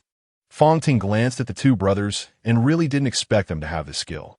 In fact, they weren't very skilled. They just managed to do it clumsily. Zhou quickly explained. Everyone gathered together to finish their meal, and Xi and Yu and the others talked about the situations they encountered after going out today. A few people were excited to go out, not only because they had been cooped up for too long, but also because they wanted to see the situation outside, especially the rivers and water sources they had cleared and the animals in the city. When he shared his thoughts, others agreed. Raising these animals not only meant they could eat fresh meat, but they might also breed, which would allow them to achieve self-sufficiency, relieving their worries. However, they never expected that after going out, they would encounter very few animals and see quite a few people instead. Chapter 173. Wild conflict not far from the door. They saw an off-road vehicle. There were 4 men and 2 girls in the car, and it seemed that the girls were being forced and were particularly unwilling. When they saw the group, they expressed a plea for help. Such things would have been intervened before the apocalypse. But now everyone was just trying to take care of themselves, and no one was willing to get involved in this murky water. After just a glance, they turned the car around and left, and at that moment, no one paid much attention to the incident. After leaving, they drove directly to the outskirts of the city. The small streams and rivers they had cleared before were once again filled, although not with much water, but according to animal habits, they would definitely come by. Now all the places were barren, and they could only find a low-lying area to take turns guarding. After guarding for about 2 hours, a group of goats actually came by. There weren't many, and they were quite thin, but for the group, this was the best opportunity. They just needed the goats to walk into the traps they had set up in advance, and they would succeed. However, no one expected that halfway through, the other side struck first. When the dark green net rose, the group of goats was almost surrounded. Outmatched, they were preparing to wait for the next round when 4 goats ran over. Although not many, they didn't mind and gathered the net to prepare to leave. However, the other side disagreed. The first to emerge was a burly man wearing a dark green short-sleeved shirt, his chest and abs subtly visible. Those are goats. As long as you hand over the goats and the food on you, I can let you go, he said, deliberately clenching his fist to flex his muscles. He was indeed big. This was a blatant intimidation, but they had picked the wrong person. Just because they looked small didn't mean they were incapable. Hey, don't get too arrogant. Those 4 goats are the ones you couldn't keep. How can you threaten us with your muscles now? It seemed he had done this kind of thing many times. The people behind the muscular man stood up calmly, and 2 of them looked familiar. He remembered seeing them in the car earlier. The guy with the yellow hair and the one in the tactical jacket were among them. There were 6 people in the car earlier, plus the muscular man, making at least a dozen on their side. No wonder they were so arrogant. Kid, I see you're asking for trouble. Angering me won't do you any good. When they ignored him, 2 more people stood up behind the muscular man, making 8 visible.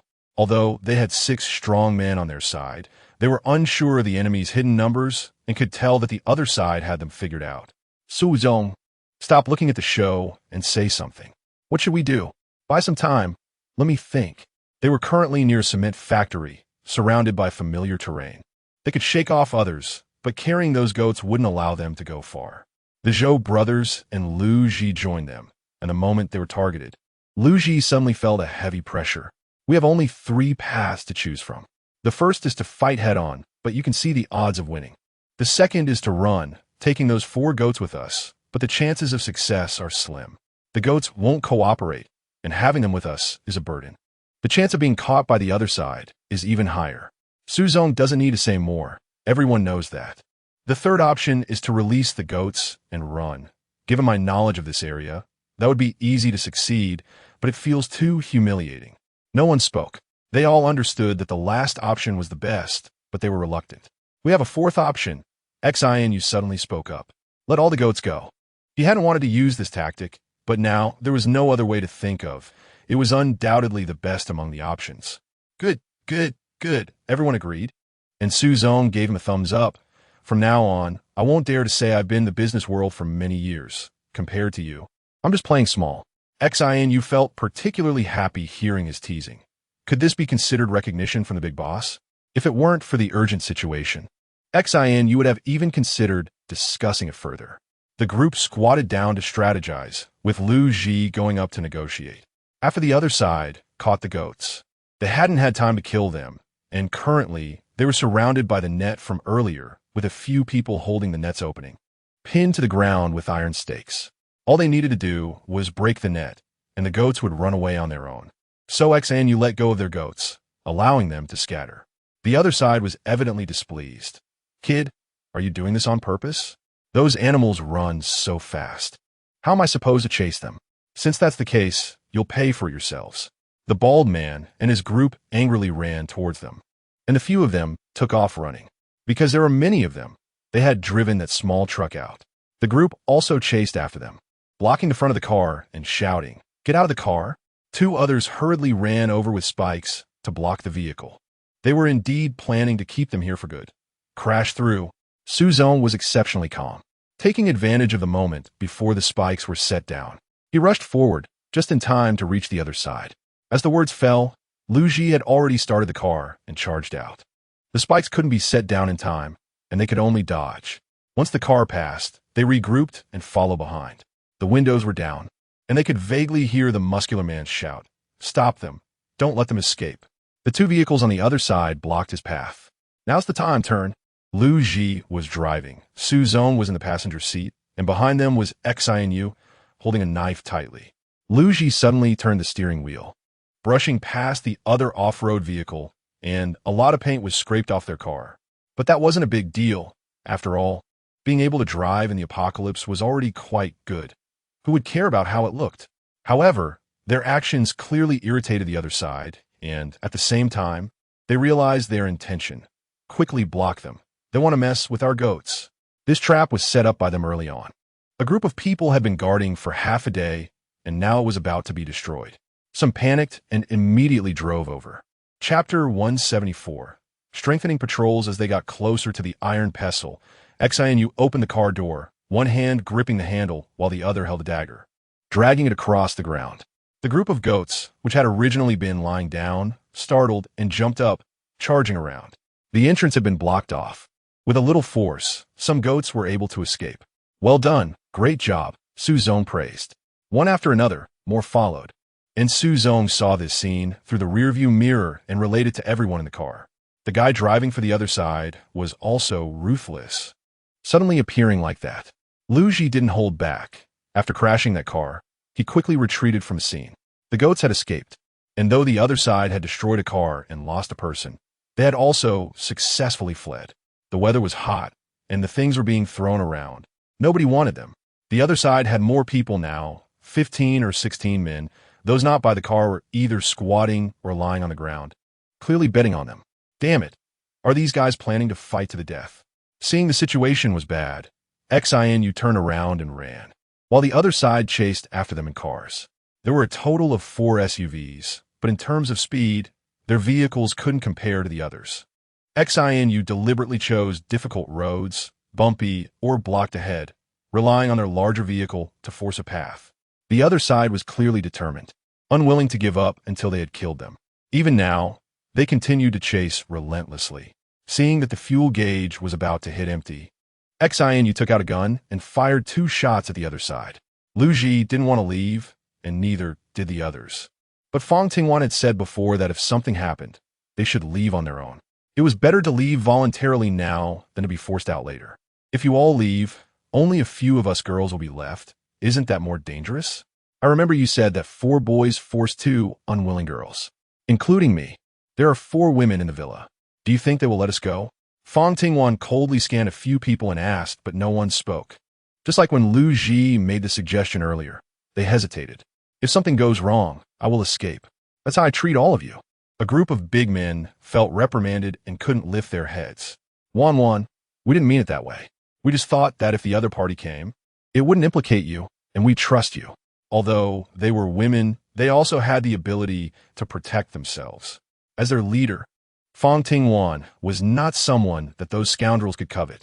Fang Tingwan chuckled coldly. It has already caused trouble. So now is not the time to hide or run away. The other party probably wants more than just us women. They will want this villa as well. He could also learn from their wishes and let them leave. But this villa has been invested with so much effort, and he has saved quite a bit. It's not for those beasts. She didn't have the determination to hold on to each other, but she wouldn't easily give up until the last moment. One shouldn't panic when something happens. It's better to study how to deal with it first. Yancheng called everyone over. Although this matter was tricky, it was manageable. The other party sounded more like a rabble, likely unable to create much of a storm. The only issue was the number of people on the other side, which might waste some effort in dealing with them. The villa's defenses were already very solid now, and I didn't plan to make any changes in the short term. The walls had been raised twice, and the gate was secured with chains on it now. Unless they used heavy weapons, they wouldn't be able to get in any time soon. So, he didn't need to worry about the defenses here. The only thing to consider was internal issues. Besides night shifts, daytime patrols also needed to be strengthened. From the third-floor balcony and the windows on the back of the second floor, one could see the villa and everything around it. In the future, it should still be 2 people in a group, checking every hour. Once anyone is seen approaching the villa, everyone should be notified immediately. She had long noticed the visibility from the third-floor balcony, and as for the second floor, it was inspired by the villa in front. Fang Tingwan only discovered it when Meng Ling showed it to her. All right, then today, it will just be the 2 of us first. Meng Ling volunteered, pulling Xinu along. It didn't matter who was in front or behind. Everyone took turns. Also, everyone needed to improve their physical fitness. The dangers ahead would only increase. Besides the group that Xin Yue encountered, there would be many more like that.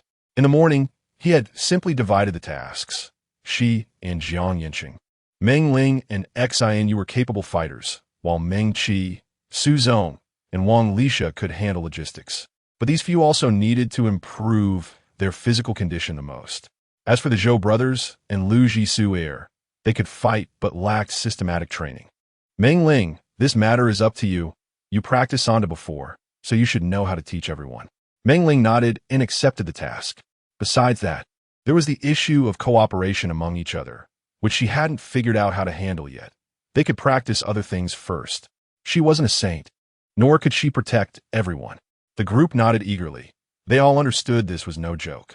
Moreover, in the apocalypse, the only thing one could rely on was oneself. By training their bodies well, they could better protect themselves. So no one opposed Fang Tingwan's plans. Instead, they all accepted them. Zuhai, since you 2 brothers can do carpentry, then make a rack for knives at the door. List what materials you need, and I'll go find them. She had just thought of this idea. When Xinu knocked on the door, everyone had no weapons, and Meng Ling was so anxious she even lifted a kitchen knife. In a moment of distraction, she even saw Meng Qi lift a broom. If it came to a fight like this, they would be at a disadvantage. With a knife rack at the door, anyone going in or out could easily grab one. The Zhou brothers didn't ask why, since Fang Tingwan said to do it. They did. Chapter 175. Shovels for fighting shovels. Prepare a few more shovels. Those things are handy in a fight. The Zhou brothers said a bit shyly, but luckily no one paid them any mind. The 2 brothers were young and couldn't bear to swallow their anger when things happened.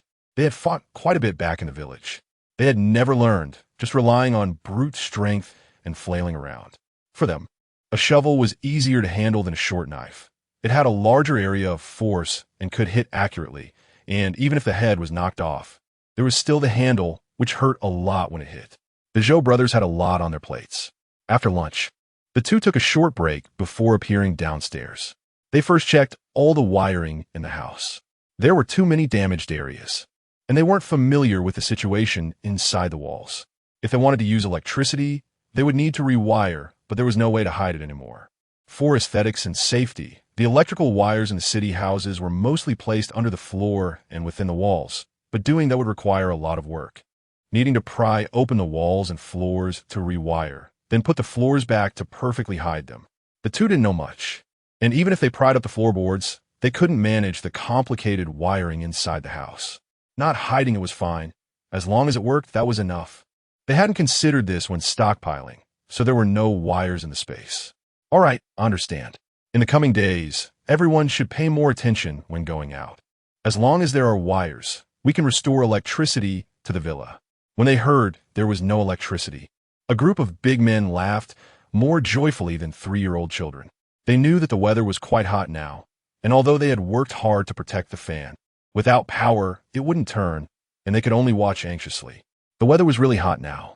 After checking the wiring and finishing their research, it was almost evening. Suzong voluntarily took on the cooking task, and Yancheng happily went to the backyard. The dog that Xia Jinyu had found before was being kept there. At that time, Yancheng had even specially built a doghouse. The dog really listened to his words. He didn't let it bark, and it actually didn't. He had never raised a dog and didn't understand his little guy's habits. But before the apocalypse, many families had dogs, and they were everywhere on the streets. Yet he had never seen one so obedient. It was probably very intelligent. He found it hard to believe how well-behaved this little guy was. Yancheng played with the puppy, while Fang Tingwan sat quietly beside them, enjoying the moment with one person and one dog. She was also happy, unconsciously smiling along. What brought you here? Is there something going on? No. Fang Tingwan stretched lazily, sitting contentedly on the steps beside him. I'm bored, just came see him. She looked up at the little dog. In the apocalypse, peaceful moments were so rare, and she always cherished them. Sister. Duo ran over from the front of the villa, while taken care of by Meng Ling and Meng Qi. Now, every day, besides exercising with Meng Ling, she either sat on the third-floor balcony reading or came over here. What brings you here? Did Suzong brother make food? The little girl ran up to him, looking eager and not tired at all. No, Suzong brother's food will take a while to be ready. Duo wants to come and play with Tingwan for a while. Tingwan was the name of the dog raised by Yancheng, not one that Duo had chosen. Little kids like these things more. The time he spent with Tingwan was more than what Fang Tingwan and Jiang had combined. Duo walked over, and the little dog ran out of its pen. The two quickly rolled together, laughter echoing throughout the yard. If only Duo could always be this happy. Just finished listening, and suddenly felt a connection with Duo. He saw in her the things he had missed out on since childhood. Yes, the apocalypse will eventually pass, and we will all return to normal life. Will it really? Duo and Tingwan played for a little while, and Meng Ling came over to find them. You guys are so leisurely. How did you end up here? Duo and Tingwan said goodbye, waving their hands with bright smiles. That bookshelf is really worth it, especially the cookbook on making dishes. Suzong's cooking has been getting better and better. The radish is cleaned, cut into pieces, and stewed with cured meat until translucent. At this moment, the radish is infused with the broth. Taking a bite, the unique flavor of the cured meat and the refreshing fragrance of the radish burst in the mouth. Fang Tingwan likes both making old duck soup and stewing cured meat. She enjoys both. There is also a dish of cold, bitter lettuce, which is soaked in warm water for a while to remove some of its bitterness, then mixed with her homemade oil and vinegar dressing. One bite is refreshing and delicious. Not bad. Sue, your culinary skills are almost on par with a 5-star chef. When the apocalypse is over, let us open a restaurant together. We'll definitely make a lot of money. Sounds good. I'll take that as a good omen. Suzong casually agreed and turned back to his work. Lu Ji was thinking about the future, and after hearing this, Xinu curiously asked Meng Ling, what will we do after the apocalypse ends? And Meng Ling felt a bit lost. She had never thought about what would happen after the apocalypse ended. Ever since the heavy rain, everything in her life had been shattered. She was saved by Fang Tingwan, and after the plague ended, she only had time to see her parents for the last time. Then she found Fang Tingwan and came to this place with them. She had been busy but never thought about the future. In fact, many times she felt like there might not be a future. So she cherished every day of life in the present. How about we farm? Even if the apocalypse ends, there should still be a shortage of food. It would be great to raise a flock of chickens, ducks, and geese, and a few pigs. Or we could continue living like we do now, as long as it's stable and as long as we're together. Lugia had just said this offhandedly, but didn't he expect everyone to start discussing it seriously? It seems that everyone is looking forward to the end of the apocalypse. Fang Ting didn't speak in the evening because she knew very well that the apocalypse wouldn't end so soon. But she also didn't intend to disturb everyone's thoughts. They always needed some hope, right? When she left the next morning, it was still early, and Su Zong was halfway through making breakfast, directly taking 2 eggs over to eat on the way to avoid hunger. Chapter 176, The Unusable Safe. Seeing Su Zong like this, she couldn't help but recall the mother of a classmate from back in the day, who gently prepared food for her daughter and said similar things to her. Although she rarely ate those things, with Yancheng, the great chef, there were simply too many choices, but it was always necessary to do this. It seemed she had to think carefully about what to have for lunch later.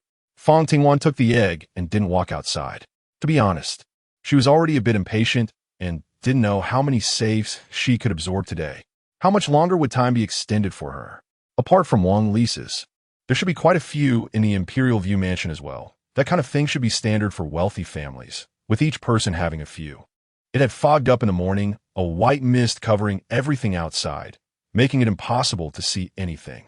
This was the first time such a situation had occurred since the end of the world. The others in the villa were curious. Early in the morning, Fang Tingwan's door was knocked on. A group of people surrounded her, chattering until the fog slightly dissipated before they left. She felt so tired that she lay down and slept for a while. Now looking outside, the fog had mostly cleared, though it was still a bit misty 10 meters away, but it didn't hinder them from driving. Wang Lisa's previous house was not far from the Imperial View Mansion, and relying on memory, the two accurately found a house. The door was locked, intentionally done when Wang Lisa left last time. She just wanted to give her home, even if it was once an extra layer of protection. Did you ask for the password? Yancheng had already removed the outer protective cover and was ready to press it. I didn't ask. She didn't know how to bring it up, mainly because she felt embarrassed to say it. Not only had she taken the person's gold, but she also had her eyes on the safe. Then how about we just break it? There was no other way now. They were already here. That wouldn't be necessary. Fang Tingwan quickly stopped him. Let me try first. I was next to her when she entered the password last time. If I still can't unlock it, you could take action. The password lock emitted a sound, reminding him that he had pressed the wrong button. Fang Tingwan thought for a moment, then adjusted the order in numbers, trying 5 times in a row but still getting it wrong. It was clearly similar to what Wang Lisa had pressed before. How could it be wrong? The alarm bell rang, and the door was locked. The first round ended after 3 minutes. With no other options, the two had to stand by and wait. When the second round started, the password was pressed by Yancheng, and after pressing it 3 times, the door lock was supposed to open.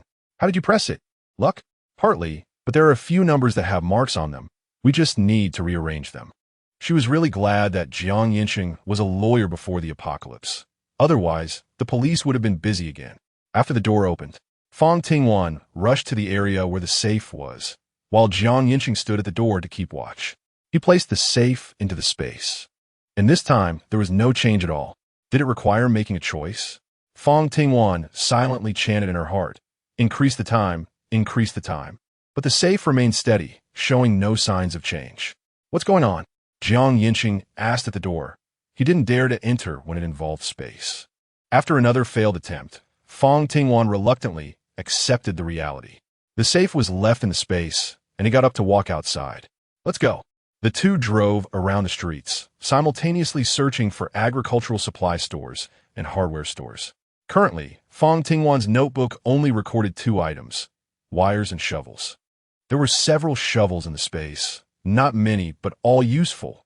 She didn't want to take them out for now if she could find more. The situation outside was just as Xin Yue and the others had said. There were indeed many people, and vehicles passed by from time to time. Fortunately, these people were busy and had no time to pay attention to others. They found a hardware store in a semi-basement, a row of shops with various styles. Located in the corner, several residential areas were nearby, and each shop had been damaged. This one was no exception, but the items inside were neatly arranged. Almost nothing had been touched except for the bar area. The store wasn't large, with cabinets installed on both sides and a glass bar in front, allowing anyone standing outside to see everything inside. Besides wires, she also collected some sockets and cutters. Let's take these two. Maybe Tang Yuan and the others can use them. Yancheng said, pointing to a pile of iron racks on the ground. The space was sufficient, so Fang Tingwan directly stored them inside. The agricultural supply store was not far from here, connected to several others. The shovels were definitely enough. He also casually picked up a few dogs and forks, thinking that Xiaoyan could use them. Most of the shops here were also in semi-basements, which could block quite a bit of sunlight during the hot weather. Let's go with this one. The two found a tea room because it had small compartments. Once they closed the door, no one would know what they were doing inside. She quickly set up the table and stools, placing the portable stove and related ingredients aside. Fang Tingwan wanted to eat chicken pot. She saw in a video yesterday and couldn't help but swallow. Yancheng was making it, and she wandered around. This place was relatively untouched, with only a few boxes of tea taken from a whole wall. It makes sense.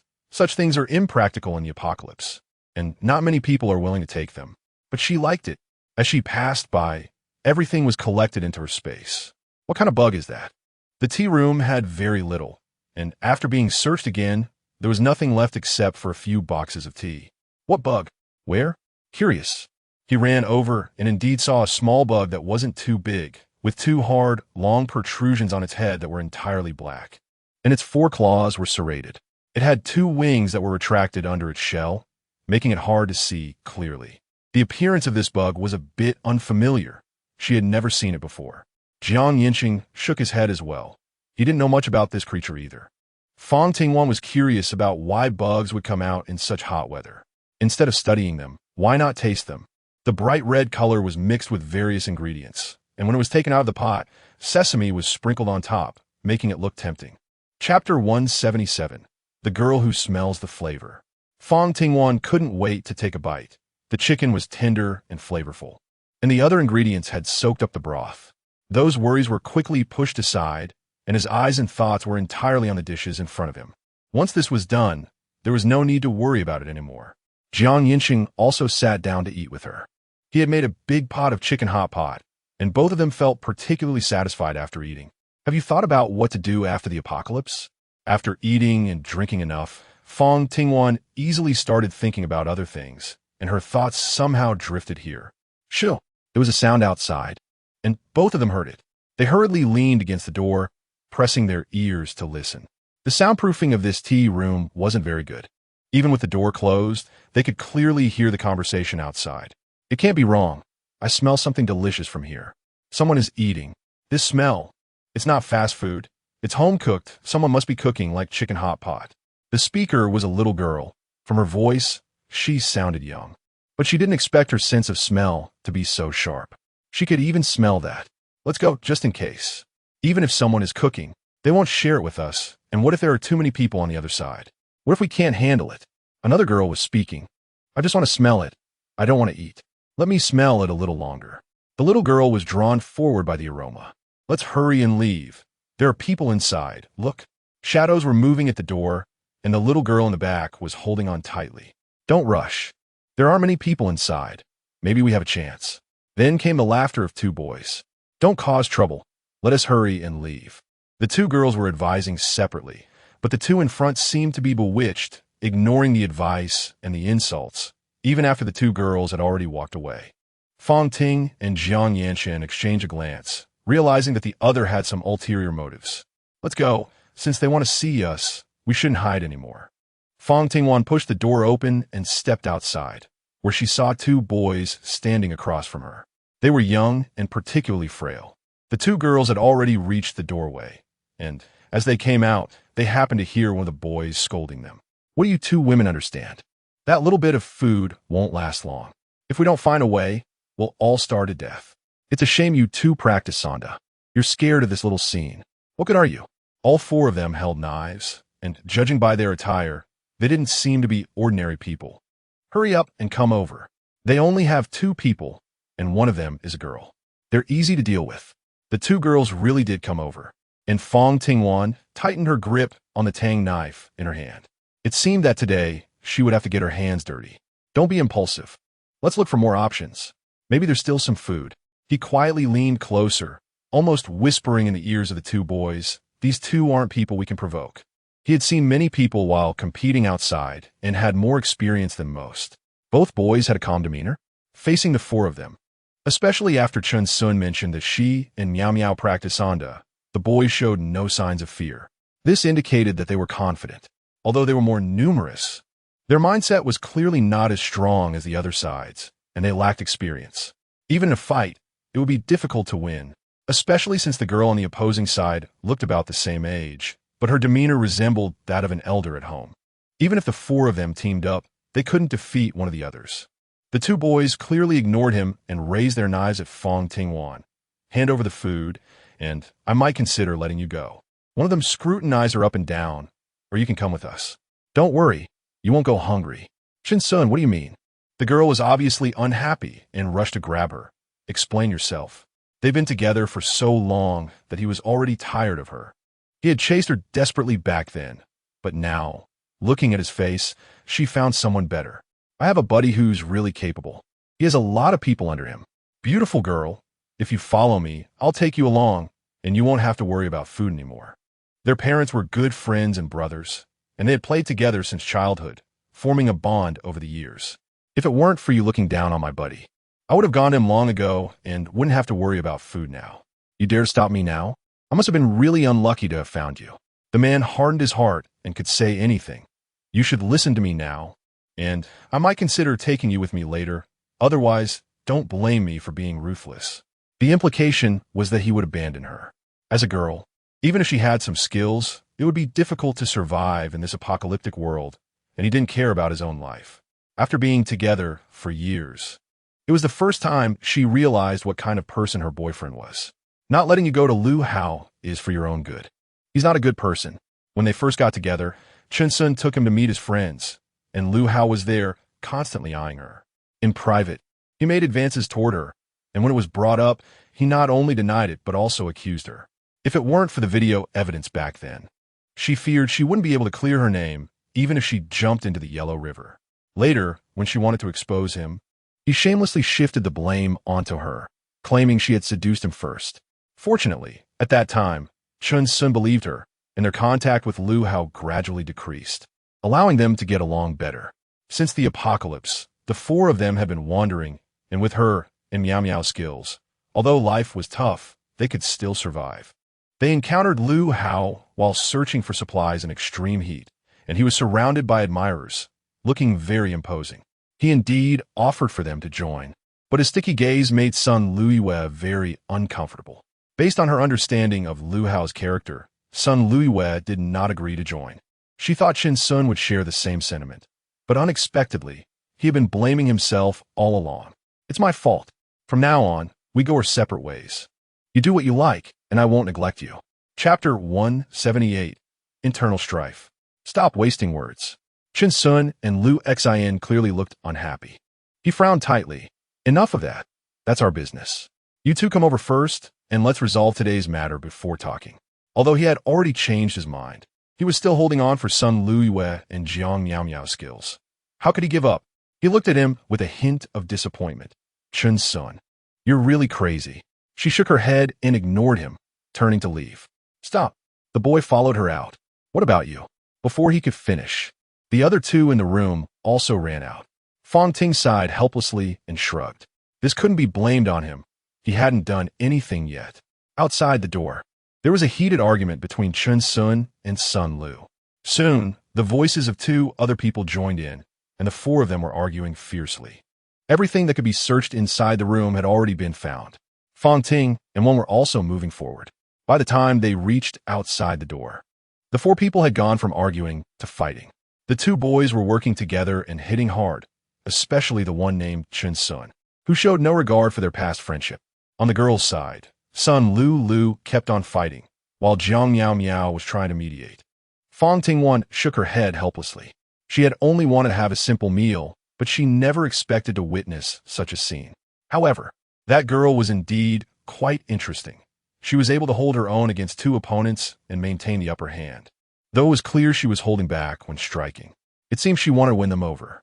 The girl named Sun Luiyue had good skills and temperament, quite similar to Fang Tingwan, which probably led to a sense of mutual admiration. Forget it, let us go. The fight ahead was nearing its end. Jiang Miao's intervention led to Sun Luoyue's eventual defeat. In her moment of distraction, she was taken down by two boys who combined their efforts to bring her to the ground, with one pressing down on her while the other attacked her with punches and kicks. She had sustained varying degrees of injury on her body and face. "You dare to fight me? I'll kill you." Chen Sun's foot landed directly on him, continuously kicking. After the apocalypse, there were too many instances of couples turning against each other. Fang Tingwan had seen and heard enough of these situations and had long gotten used to it. The sudden shouting made Fang Tingwan turn her head in confusion. And when she looked over, she found another car had arrived, with about 6 or 7 men inside. Chen Sun and Lu Xian were waving at each other. So, Chen Sun hadn't suddenly turned against them. He had already been prepared. This should be the good brother he mentioned. The car stopped, and several big men got out. The one at the front seemed to be around the same age as Chun Sun, but had a more sinister look and a higher status about him. "Aksan, you finally contacted me." The two greeted each other with a big hug. Those two definitely had something tangible on them. I could smell that they had just eaten something fresh. After saying this, I swallowed hard. Fang Tingwan was not far from the other party, but not close either. He could only see Chen Sun and the one called Lu Hao talking, but he couldn't hear the content of their conversation. "You contacted him." Sun Luo couldn't believe everything she heard. She thought it was a coincidence, but it turned out he was also the one who had been schemed against. "Your girlfriend seems very disobedient," Lu Hao teased, which made Chen Sun feel embarrassed. "Shut up. When did it become your turn to speak?" "She is no longer my girlfriend." "How's you?" He had just noticed that Lu Hao's eyes kept wandering over to Sun Luo. Although he felt uncomfortable inside, it was a good thing for him.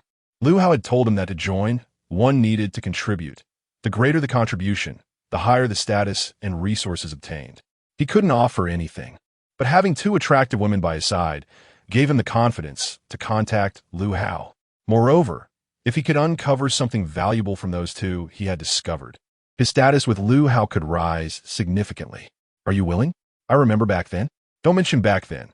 I was young and naive, completely fooled by that bitch." He had been thinking about Sun Luo for many years. "Bastard Chen Xian, you bastard." Sun Luo shouted in despair, wanting to break free. But the other side already had two strong men restraining her. "Let's not talk about that for now. The main business is important." They moved forward, and the group behind Fang Tingwan also moved ahead. He stayed not because of Chun Sun shouting or because he wanted to watch this drama unfold. Mainly, both the front and back paths were blocked. He couldn't leave even if he wanted to and could only be forced to watch their performance. "Stop struggling. Just hand over the things and come with us. I guarantee you won't suffer a loss." This line sounded very familiar. No wonder they were two brothers who grew up together. Their deceptive rhetoric was the same. Fang Tingwan stopped, and there were already people standing in front and behind them, trapping the two of them in the middle. "Should we leave a way out?" Yancheng tightened his grip on the Tang knife, leaning back against her. "Norus, let's see how it goes while we kill." As the words fell, the enemy's people charged in. Fang Tingwan struck with her knife, the Tang knife plunging directly into one person's body. More people appeared behind her, but she hesitated not at all, pulling it out and immediately swinging it towards the head of that person. She had become quite adept at using the Tang knife now. Those rushing at them were either dead or injured, each one covered in blood, and the same was true for Yancheng's side. Demons, devils. The two of them were not human. The situation in front was too grim, and the brothers who had charged forward were so frightened they went weak at the knees. A foul smell wafted in, and when everyone looked over, a patch of the ground was already wet. "Damn, we've run into trouble. Let's leave first." He stepped back and got into the car, followed by the other little brothers. "Brother, what about me? If you want to come with me, hurry up and get in. Don't waste time." Chen Sun and Lu Xian ran towards the car without hesitation. "Lulu, let us go too. There's no way for just the two of us girls to survive in this apocalypse." She had already lost faith in her sister and boyfriend. "You go ahead. Don't worry about me anymore." Over there, the crowd was almost at the car, and Jiang Miao, afraid of being left behind, said no more and turned to run that way. Chapter 179, Going to Get Food. The people surrounding them had all run away, and Fang Tingwan clapped her hands and tucked the Tang knife at her waist. There were too many of them. Otherwise, he really wouldn't have let them escape. Brother. Sister. Sun Lu had rushed over at some point and stood not far behind them. Seeing them turn around, she suddenly knelt down. Brother, sister, please take me with you. Fang Tingwan felt curious and, hugging her shoulders, asked, what benefits can you bring to us if you stay? I can fight really well. That was the greatest usefulness he could think of. She also noticed that it had always been Fang Tingwan who called the shots between the two of them. So she shuffled her legs forward, grabbed Fang Tingwan's hand, and said, Sister, please keep me here. I still have food and some gold. I can give it all to you. I just hope you will keep me and give me a chance to live. Gold. Fang Tingwan was indeed interested. She didn't expect the girl to have these things in her hands. Where? He had already decided to keep the girl. The gold is hidden by me, and the food is at my place. Suddenly, she grabbed Fang Tingwan's hand again. Sister, let's hurry, or we might be taken away by that Lu Hao. Fang Tingwan also thought of this. The four of them were together, and the food was likely together as well. He said no more and pulled the girl towards a car. The place where the four of them lived was also in a villa area, to the north of the Emperor's Garden. It had just been built, and many of the houses were still in their rough state. The one they lived in was one of those. When they arrived, there were indeed 2 cars parked at the entrance, the same 2 that Lu Hao had just driven. Lu Hao didn't go in. Chun Sun was chatting with him about something, while on the other side, he was surprisingly holding Jiang Miao Miao in his arms. Chun Sun was such a jerk. Lu Exine, he actually. At this point, she thought of Chun Sun and herself, but it was the same situation. In that moment, she suddenly didn't know what to say. Forget it. Everything was her own choice. He couldn't be involved. Fang Tingwan had been watching the girl. She seemed very open-minded. Whether it was betrayal or something else, she could always quickly detach herself from the situation. Well, if they waited any longer, there would really be nothing left. When Lu Hao saw them, he had just finished kissing Jiang Miao Miao and was looking up. What are you doing here? He quickly became alert. Chun Sun also noticed the 3 of them and shouted at Sun Lu. What did you bring them here for? A traitor wants to share food with others. Sun Lu, I warn you to give up on that thought. That food is ours and has nothing to do with you. To get food and to be able to leave together, she had just compromised herself to Lu Hao, and this embarrassing act was seen by Sun Lu. She was angry. She felt she had lost her dignity, and all of this was caused by Sun Lu. The expression on the girl's face gradually changed from shyness to anger. What do you mean, your things? Chun Sun did not admit it. I am the leader. I decide how things are handled. After a moment, she stared at Chun Sun for a while before speaking. Without me, what do you think you are? This remark inexplicably struck a nerve with Chun Sun. Among the 4, he seemed to be the boss, but in reality, it was still Sun Lu who made the decisions when things happened. Being overshadowed by a woman, he felt increasingly dissatisfied. Lu Xin and Jiang Miao Miao were laughing at him behind his back, and his resentment grew larger. Now, being confronted directly was even less acceptable. He raised his hand to hit. I'll beat you to death.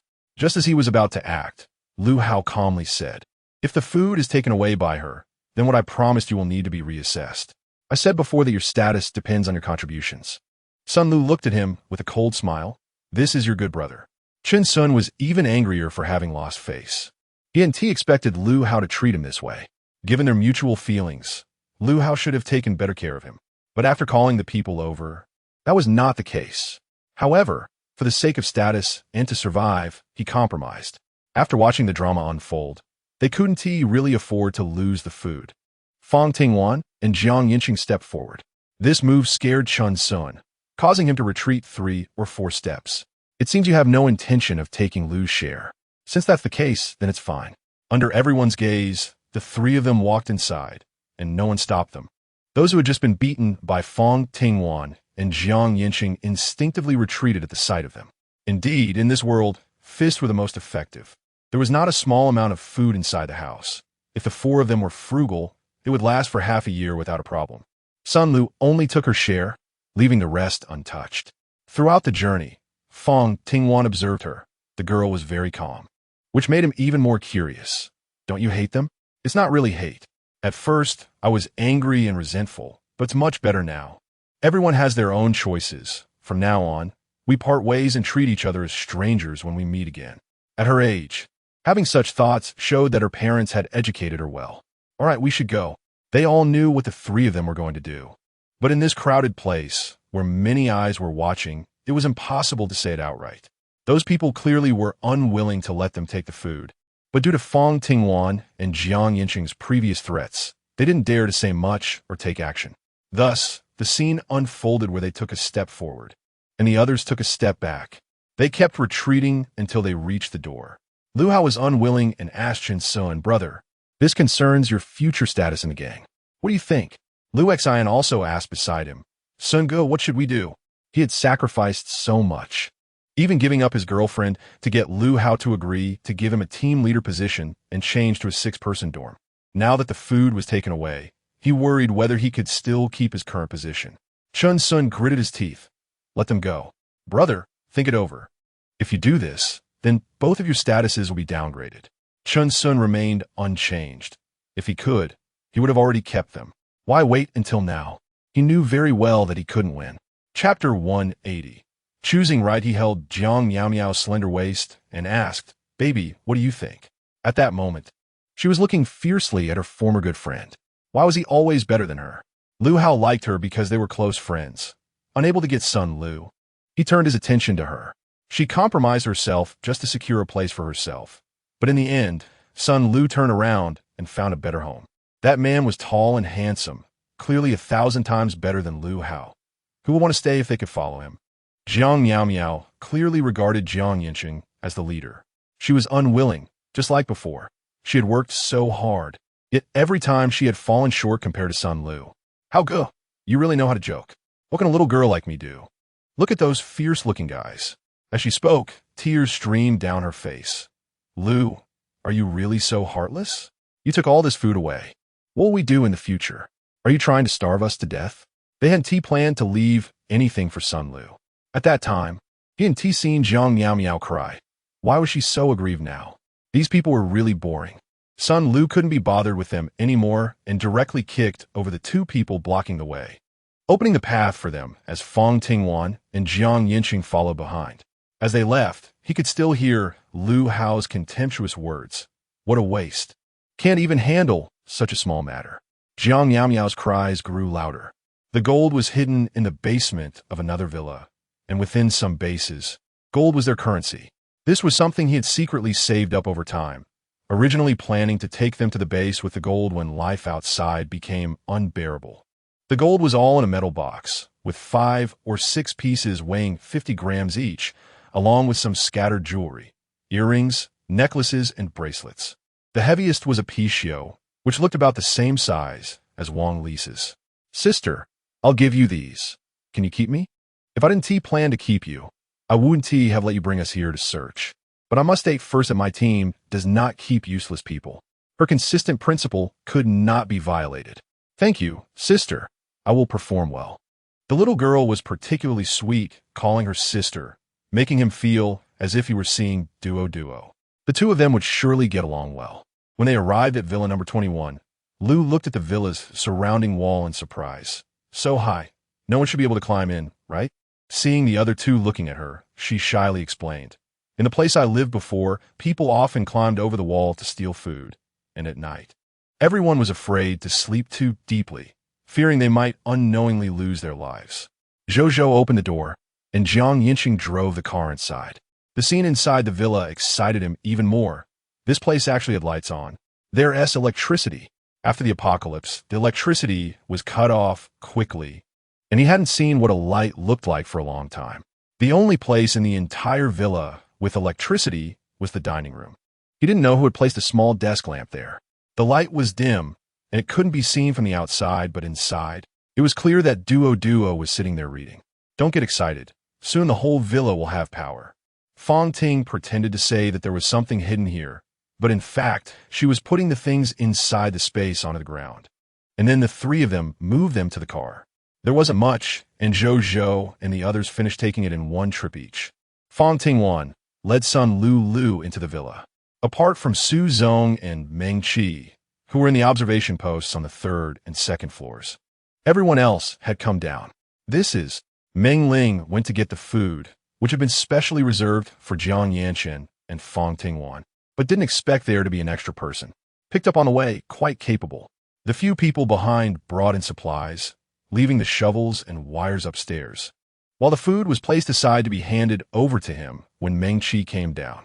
For dinner, there were shredded potatoes and lettuce with eggs.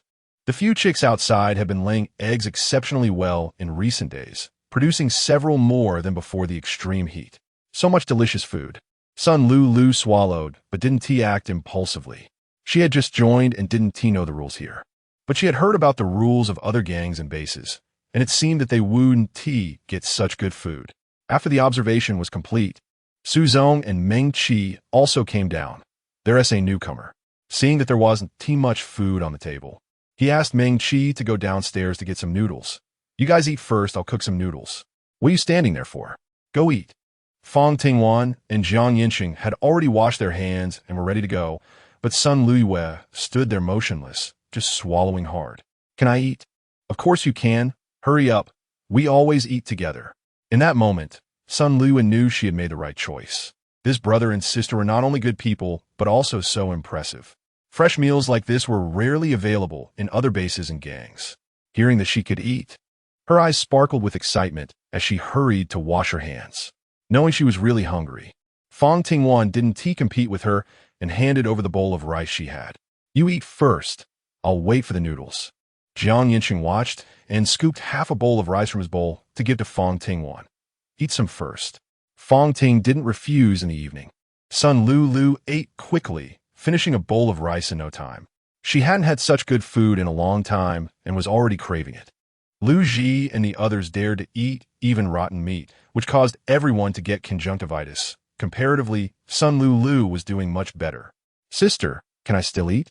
He regretted eating so fast, not savoring the flavors. If you want to eat, just eat. I said I wouldn't let you go hungry. So good. In that moment, he felt like he had arrived in heaven. Chapter 181. The vegetables were eaten by bugs after eating half a basin of noodles. Sun Lu couldn't eat anymore and reluctantly put down her chopsticks. The villa has few rooms. There's no space left you. It's fine, sister. I can sleep in the living room. He knew he wouldn't sleep well since someone would be on night duty. And what he really meant was for Sun Lu to sleep in the basement first, and they could discuss the rest later. Just as he was in a dilemma, the young girl continued, Sister, don't worry, I understand the rules. I can go outside. So that's how it was. Having a room was already good enough for her.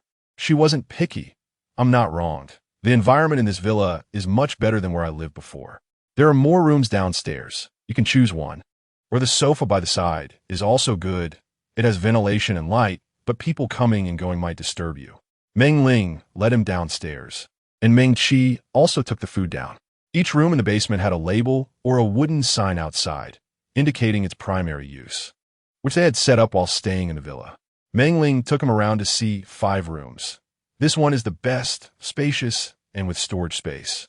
It was previously occupied by Wan and Lawyer Jiang.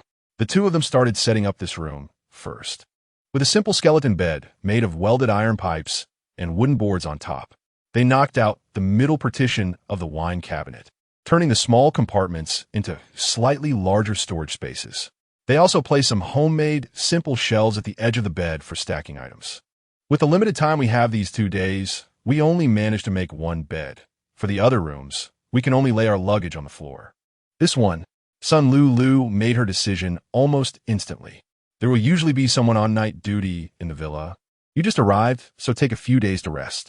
After a few days, we can discuss it again. Pay attention to the bell. When there's something, someone upstairs will ring it. That's about it. You don't need to worry too much, just relax. Meng Ling explained some things about the villa to her. It wasn't much. A few simple instructions were enough. Meng Qi called over the Zhou brothers to ask Shirley to bring over supplies. If you ever need anything in the future, remember to tell me. Sun Lu hurriedly nodded in agreement, realizing that everyone in the villa was very nice. They were almost done here, and everyone went back upstairs. The electricity in the villa would probably be connected by tomorrow. Everyone had hoped the Zhou brothers would finish it today, but it was getting late, and they were afraid of making mistakes, so they decided to wait.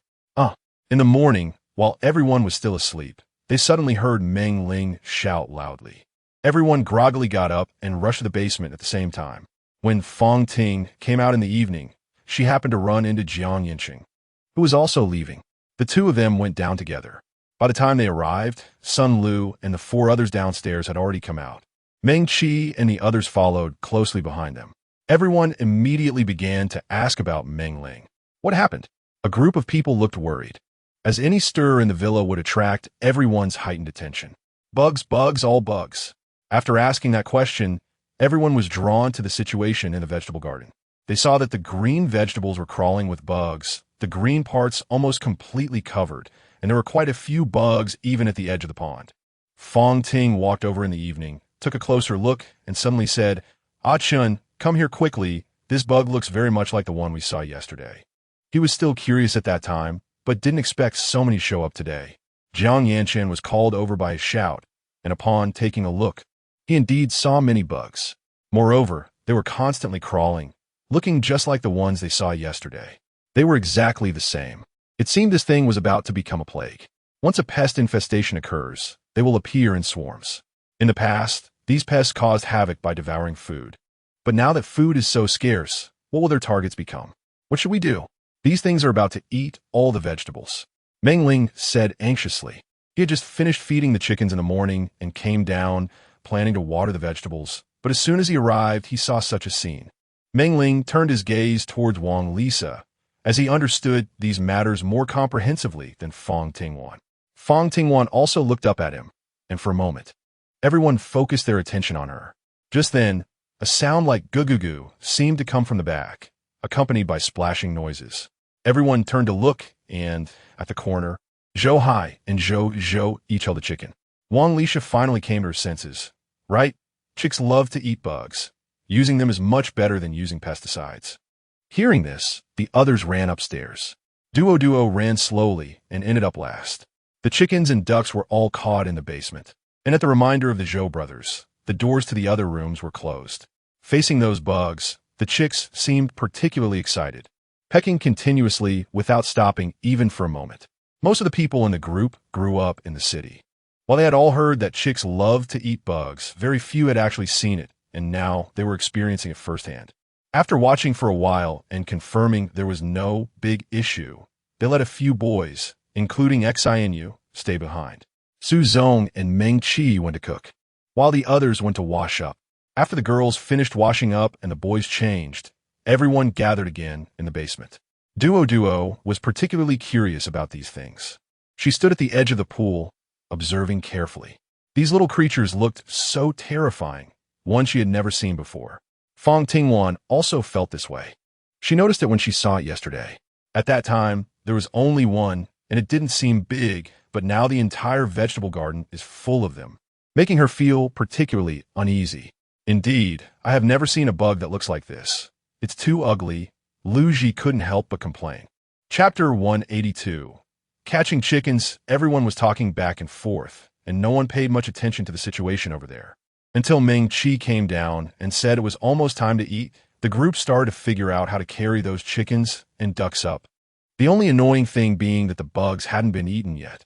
They were densely packed in the vegetable garden, and they were afraid they would crawl to other places. After breakfast, they would find an excuse to go out and deal with it. The line was already formed. Zhou and Zhou Hai, the two brothers, were responsible for catching them, while others surrounded and blocked, each person carrying one to take it up. A group of people suddenly surrounded them and got closer, causing the chickens and ducks to panic, flapping their wings and running in all directions. The Zhou brothers were quick and skillful. One caught one and handed it to the nearest person. They caught another one and passed it on again. This repeated itself. Whoever was closer to the chickens and ducks would find a way to get over. As a result, the few chickens and ducks were quickly caught, leaving only 3 on the ground. Zhou Hai originally wanted to catch 2 at once, but unfortunately, he kept missing and only caught 1. Zhou had the same idea, but also failed. The only remaining little chick seized the opportunity to fly past Duo. "Sister, save me," Duo shouted loudly. She was quite bold. When the little chick flew over, she didn't dodge, but even reached out to grab it. Her fingertips touched the little chick's body, but due to her height, the little chick managed to escape. Everyone stopped caring about the chickens and gathered around Duo, with Fang Tingwan, Meng Ling, and Meng Qi standing in the front, each checking a different part. How is it? Is there any injury? At the age of 5 or 6, still just a child, she was forced to do these things, and everyone felt heartbroken. Fang Tingwan encouraged him to be strong, but in front of her, she would definitely find a way to give Duo the best. I'm fine, sister, but the chick ran away. Her voice carried a hint of regret, slightly disappointed that she hadn't succeeded just now. She nodded emphatically, then let's hurry, sister. The checks for the other two were also completed, confirming they were all fine. And they each took her by one arm, with the others following behind. The chick had run to the farthest corner, where there was a light well, and it was flapping its wings trying to fly up, apparently planning to escape from there. It was severely startled, and as soon as the others approached, it flapped even harder. Everyone raised their hands to catch it, but it was quick to react, and the whole group missed. Even the usually most capable Zhou brothers failed. Catching this creature was too exhausting. Some people were sitting down, some were half squatting, and others stood there coldly watching, but no one reached out. They didn't try to catch it, and the chick also stopped moving. A group of people and a single chick share the same thought. Take a moment to regain their strength and try to catch it later. After resting a bit, everyone stood up for another round. But this chick, whether in alertness or stamina, was superior. After 2 rounds, only a few could even get close to it, let alone catch it. I must catch it today and take it upstairs for Mr. Su to make soup. They had raised this chicken for a long time, and none of them had killed it yet. They had only gotten plenty of eggs. This idea was good. The aroma of fresh chicken meat was too enticing. And Fang Tingwan also wanted to eat it. Just listening to everyone made them swallow their saliva. Sun Lu was even more exaggerated, gulping several times. After the 3rd round of chasing, Su Zong had personally come down to call out, but the chick was still huddled in the corner. What should we do? A group of people couldn't make up their minds, and Fang Tingwan hadn't figured out how to handle it either. How about we eat first? They had wasted a lot of energy trying to catch it all morning, and now their stomachs were growling. Forget it. Let's try to catch it once more. And if it still doesn't work, we'll go eat first. Xinu was also hungry, but still unwilling to give up. They had experienced the apocalypse together. How could they be stumped by a little chick? So everyone stood outside, slowly inching forward, trying not to give an escape route. Under Xinu's command, everyone found their positions, and as he raised his hand high and then lowered it, the group moved forward quietly, resembling a thief in their own home. At first, the chick didn't notice, but as the crowd got closer, it reacted, flapping its wings and running in all directions. Quick, quick, it's going over there. Meng Qi was reminded and only then noticed that when she crouched down to catch the chick, it had run away to the other side. Wan Wan, catch it. It's getting away, hurry. Fang Ting bent down and caught the little chick, but it slipped out of her hands, leaving only a few feathers behind. The little chick also took the opportunity to escape from the encirclement. Run, run, it's right behind you. Xinu turned around at the reminder of others, but he was still not as fast as the little chick. He quickly ran to the corner on the other side to secure himself. Thus, the 3rd chase ended in failure, and the group no longer obsessed over catching the chick. They all resignedly went to eat. Su Zong steamed buns today, stir-fried shredded potatoes, and bean curd skin, along with some pickled vegetables he made himself. In the pot over there, porridge and eggs were also being cooked. The recent production had been plentiful, so they basically made it every day. How rich! Sun Lu thought the food he had last night was already quite good, but this morning's meal refreshed his understanding. It turned out that some people were eating so well. It seemed he was right about the chicken pot he smelled that day. Sister Wan and Brother Chun were indeed eating. He didn't understand why the two were eating quietly. Was it because there wasn't enough food? But it didn't seem like it. Fang Tingwan's perspective couldn't detect this, but Jiang Yancheng did. He quietly noted the scrutiny of the little girl in his heart. What's wrong? What are you looking at? When Xinu passed by and saw him staring at Sun Luoluo, she curiously leaned over and said, Lawyer Jiang, you wouldn't have some improper thoughts, would you? Chapter 183. Surrounded. Jiang Yancheng directly elbowed her. Don't talk nonsense, just keep an eye on him a bit more these days. Speaking of serious matters, he became earnest. Are you suspicious of her? Jiang Yancheng's attention to Sun Luoluo was a bit excessive, which forced him to have such suspicions. When Wang Lisha joined in, he hadn't paid her this much attention. Maybe I misjudged, just watch a bit more. The others had already taken their seats, and Jiang Yancheng didn't explain further. walking over as well. After breakfast, he found an excuse to take Yancheng out, while the others stayed in the villa with the Zhou brothers to connect the wiring and power. Son Luo, you take more care. I noticed he was sizing you up yesterday. Not sure what he's thinking. After pondering, Fang Tingwan felt she still needed to inform Fang Tingwan. The other party was clearly targeting her. She needed to be on alert. I know, don't worry. Where are we going? The steering wheel was in his hands, but he didn't mention the address. Let's take a turn around the vicinity of the farmer's market. Generally, that place would have pesticides. Yancheng had never dealt with these and was unaware, nor did he offer any suggestions. She asked others in the villa, and the Zhou brothers stammered out a location, but the others truly had no idea. There were still quite a few people near the farmer's market. Although the food stored there had been raided time and again, everyone still held on to hope. In the apocalypse, it wasn't just food that was scarce. All kinds of resources were in short supply. Most people had come on foot, wearing tattered clothes, and their shoes were already worn out. In contrast, Fang Tingwan and Yancheng were not only driving a car, but also got out without a single drop of sweat on their heads, indicating the air conditioning was running inside. The two had rosy complexions and clean clothes, forming a stark contrast to the desperate crowd. Upon seeing the two of them, the people who were originally lost in thought all looked up and stared at them. Their eyes were red, filled with a strong sense of possession.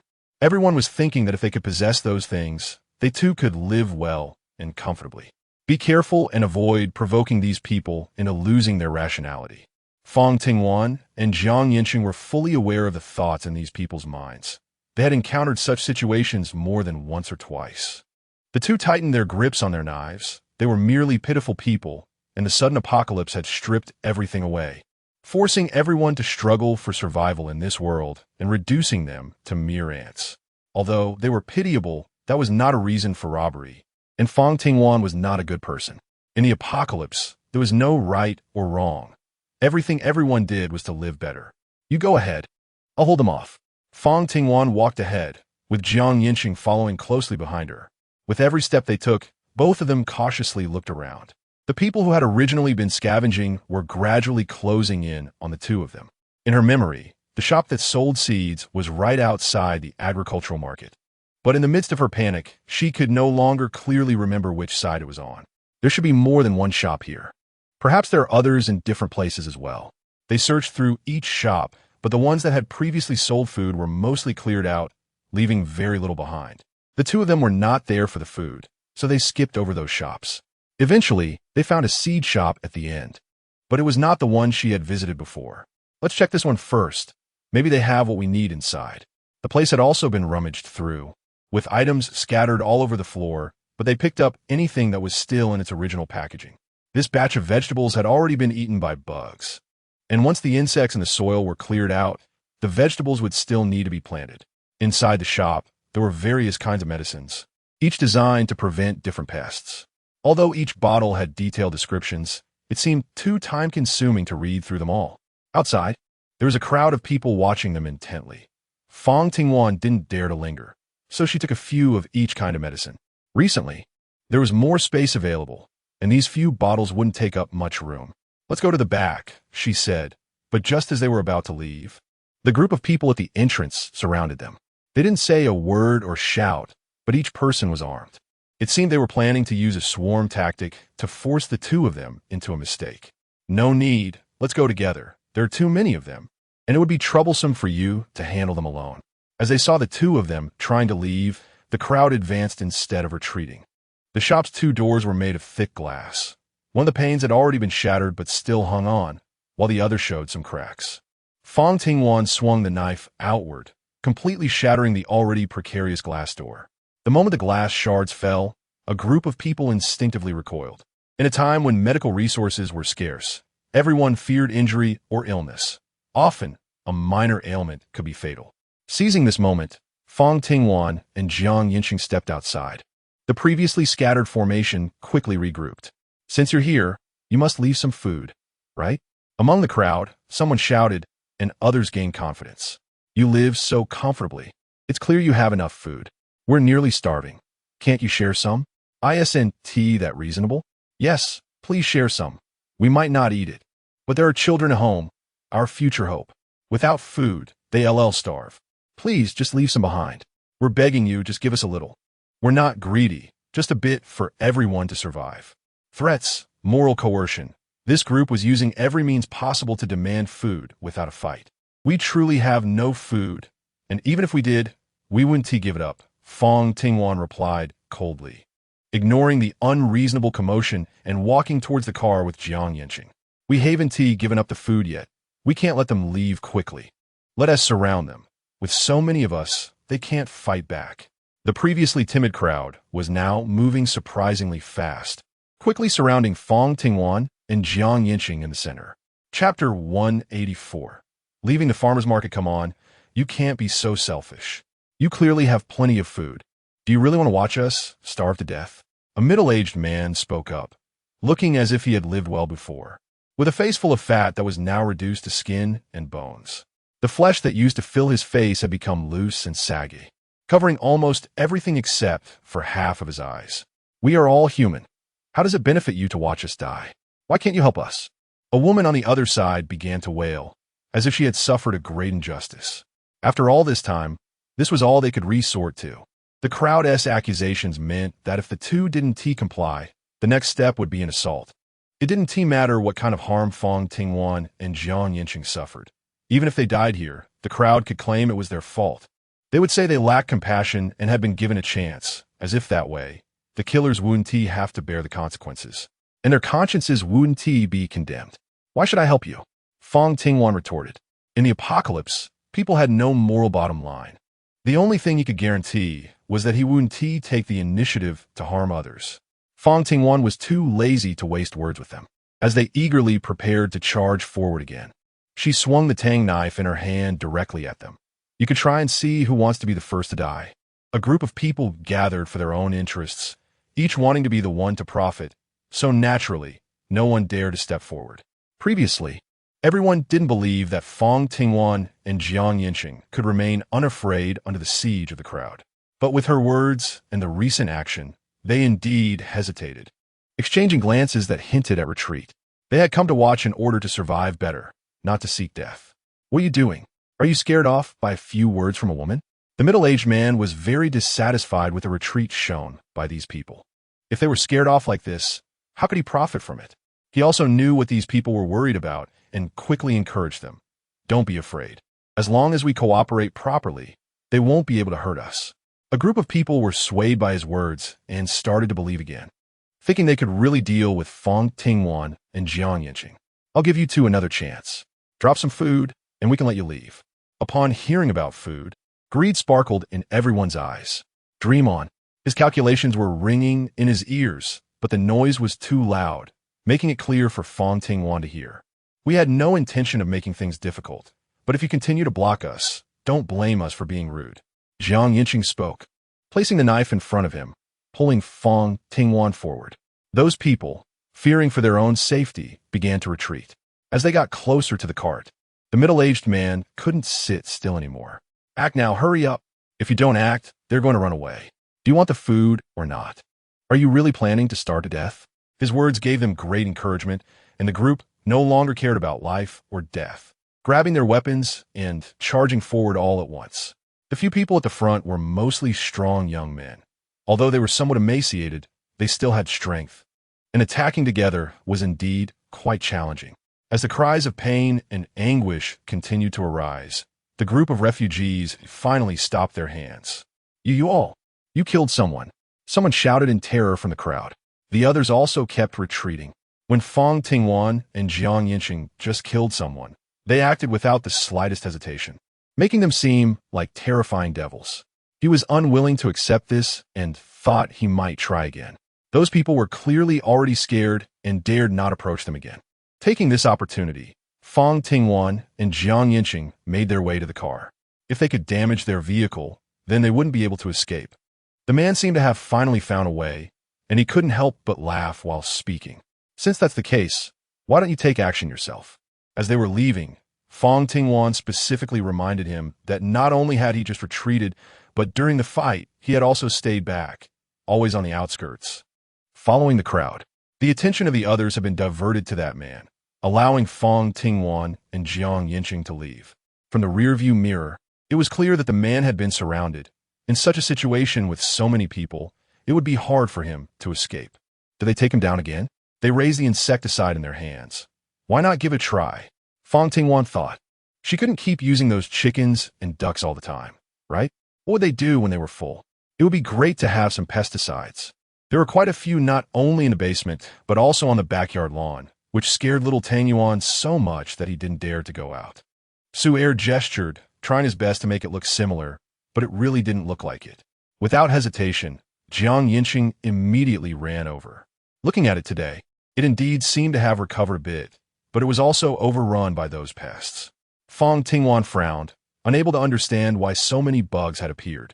It seemed that he and Yancheng hadn't seen any outside just now. Could it be that only their family had them? Yancheng ran over to the little Tang Yuan, and there were bugs in the doghouse as well. It was struggling against the invading bugs. The little guy had sharp claws and was quick in its movements, catching a bug and tossing it out in just a few swipes. Then starting on the second and third. After Yancheng entered, he realized that the small circle was densely packed with those bugs, which had already surrounded the little Tang Yuan, and a few had even crawled onto him, biting him. Chapter 185. The bugs have increased. Yancheng obediently picked up the little Tang Yuan and cleared off the few bugs on him. Fang Tingwan took the insecticide and sprayed it directly inside. It was as if she was venting her frustration, not caring about the amount.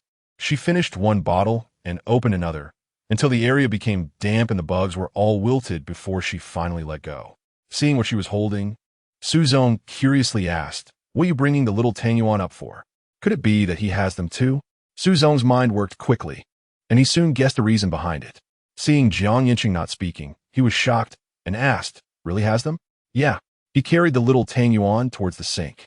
The little guy had gotten dirty from the earlier struggle, and although it was fine outside, he was worried about bacteria spreading in the villa. When Meng Qi and the others came up, they had nothing in their hands, which truly echoed the saying that the men in the house were enough to keep the women from working. By the time they entered, Yancheng had already bathed and dried the little Tang Yuan. While he was doing it, Duo had been busy following him around and was now playing with the little Tang Yuan. "Sister Wan, Brother Chung, can we keep the little Tang Yuan in the house from now on? I want to play with him." The little girl was negotiating with them, her eyes full of expectation. "Sure, sister can let the little Tang Yuan stay in the house, but can Duo take good care of him?" Fang Tingwan walked over and rubbed the little girl's face. There was only one child in the villa. Although everyone was taking care of her, children also had their needs.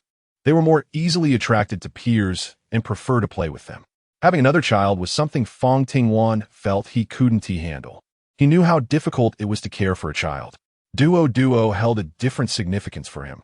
He didn't see her as a burden. On the contrary, he already considered her family. But other children were different. He couldn't accept them or treat them the same way he treated Duo. Really? When the little girl heard that the little Tang Yuan could stay, she immediately jumped up to hug Fang Tingwan and gave her a kiss on the cheek. "Sister is so nice. I really like sister." Children have a simple nature and do not hide their emotions. Their happiness is genuine, and their sadness is also truly sad. Fang Tingwan deliberately teased her.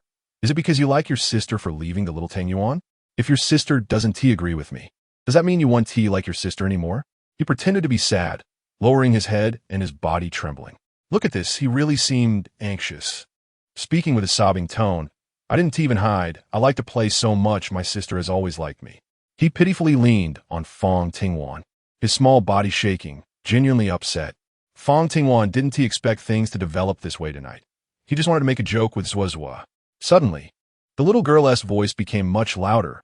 "Sister, don't be unhappy. Duo will listen in the future. I will definitely be very obedient and not make my sister angry. Sister, please don't abandon Duo." The little girl cried harder and harder, and no matter how Fang Tingwan tried to comfort her, it was useless. He knew that Duo was thinking about her mom and dad. She thought Duo had already forgotten about them, but she forgot that Duo was just a small child, and children are sensitive. Many things are not so easily healed. Fang Tingwan put Duo down on the ground and stood face to face with her. "Sister needs to apologize to Duo first. It's my fault. I wanted to tease Duo, but didn't consider her feelings." The little girl shook her head vigorously, but Fang Tingwan still said seriously, "I'm sorry." Duo mimicked Fang Tingwan's gesture and apologized. "Sister, I'm sorry. Duo knows you are good to Duo, but Duo doesn't know what happened. Duo is very scared." The little girl cried, her eyes red like a little rabbit, making everyone feel especially heartbroken. Meng Ling and Meng Qi also rushed over, all surrounding Duo to comfort her. What was the situation in the basement? They had been so focused on comforting Duo that they had overlooked this matter. "Sister, there are still many bugs down there, and the chicks won't eat them," the little girl said, her voice thick with a nasal tone, but she was still trying to express what she knew.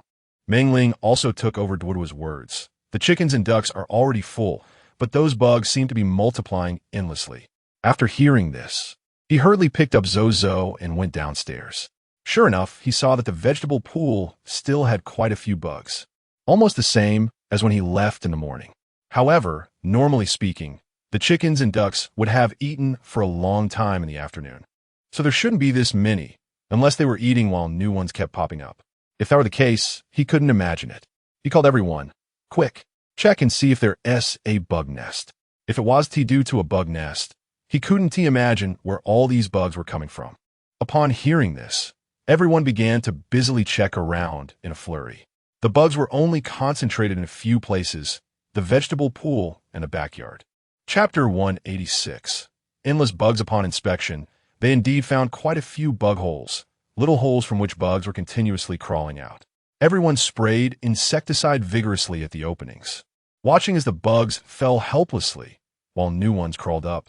And they continued spraying until the openings were clean and no more little bugs crawled out before stopping and moving on to the next area. They cleaned out every bug hole they could find in the villa, and after finishing, they mixed some cement to seal all those openings, ensuring that they wouldn't crawl back up. Even with everything so clean, Fang Tingwan still felt worried. He always thought that clearing these bugs wouldn't be so easy. That night, he dreamt of bugs, one after another, densely packed. He woke up before dawn. Duo was still sleeping, so he didn't turn on the light and casually grabbed his phone from the bedside to turn on the flashlight. He quietly made his way to the basement, where the pools were very clean.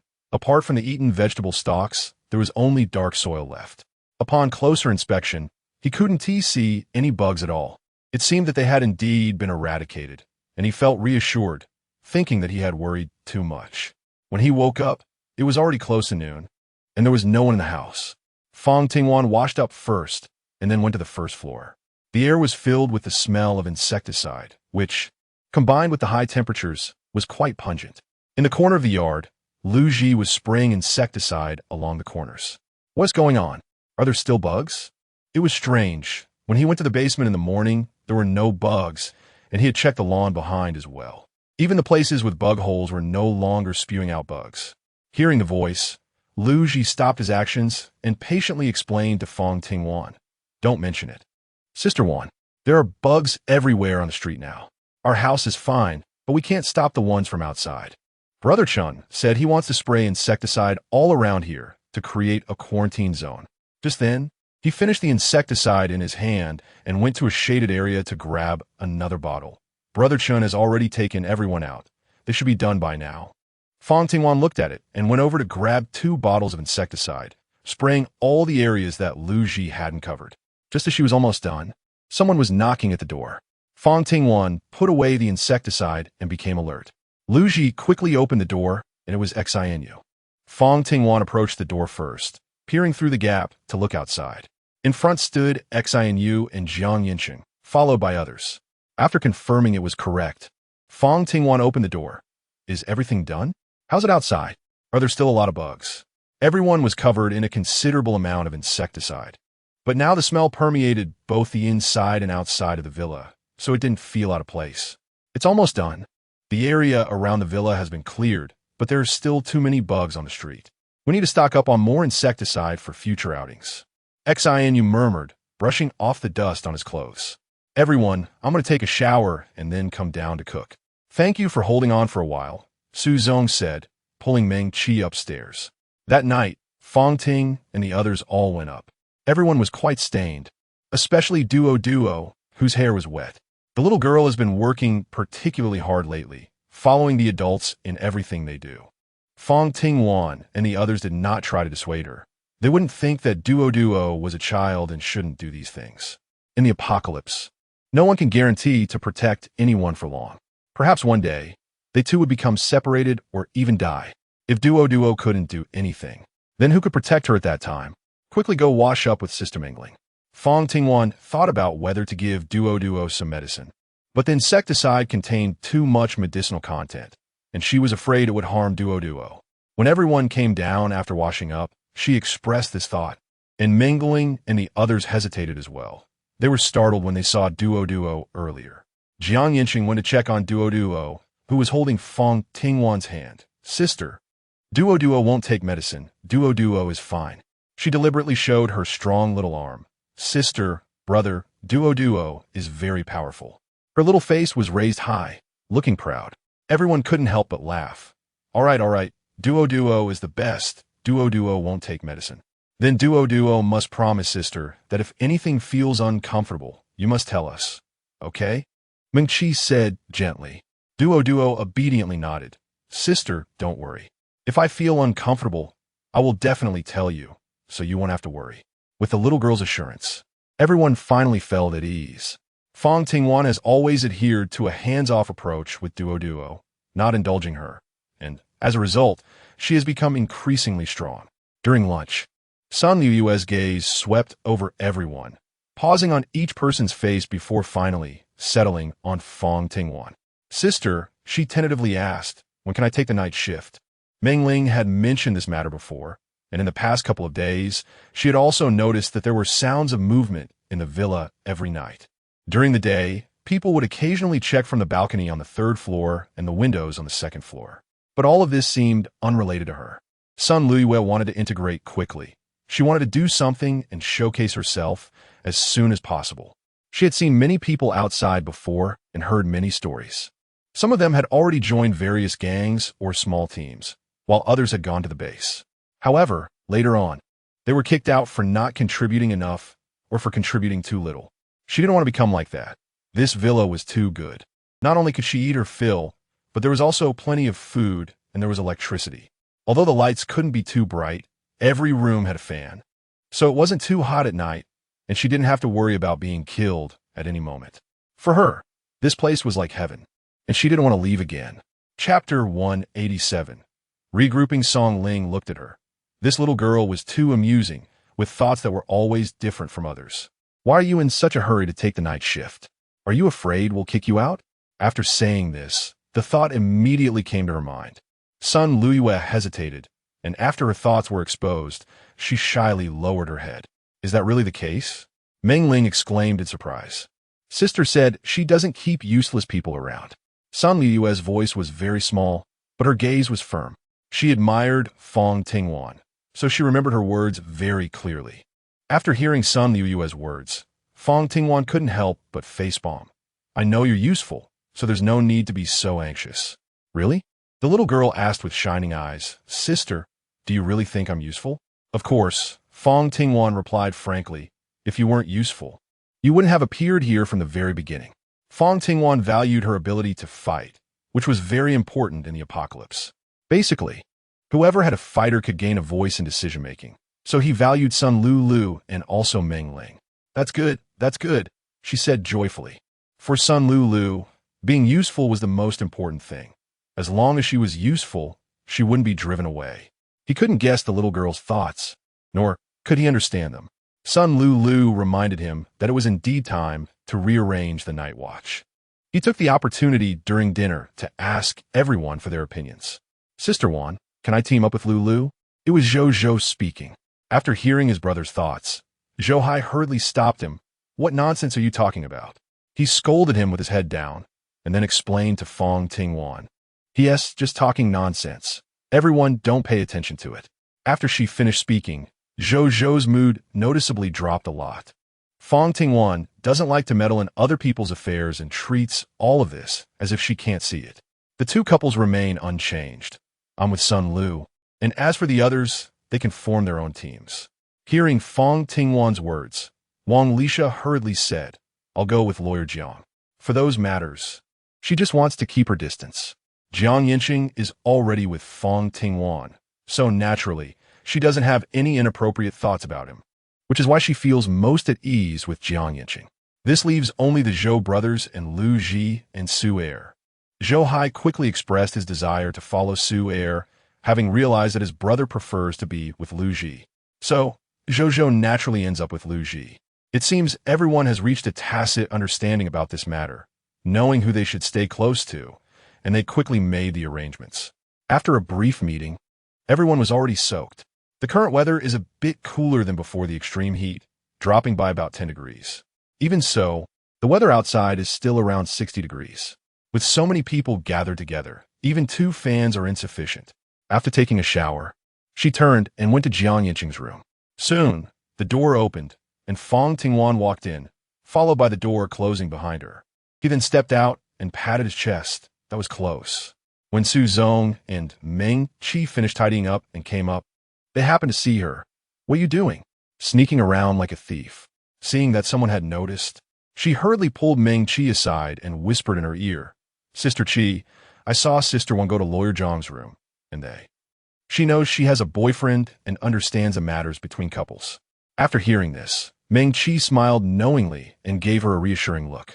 "Did you come up for something?" "Ask me. Your Sister One is busy. Don't disturb her." She quite enjoys helping others, especially Jiang Yancheng. After all, the 2 of them have been so ambiguously stuck for a long time, and they feel anxious watching them. Fang Tingwan was unaware of what was happening outside. When she came over to Jiang Yancheng's side, she casually handed him an ice cream, which had almost become a tacit understanding between the 2. Basically, every time she came over, she would bring him something to eat, whether it was ice cream or chilled drinks. Sometimes there would be other snacks, but rarely. It was usually whatever was cool and refreshing.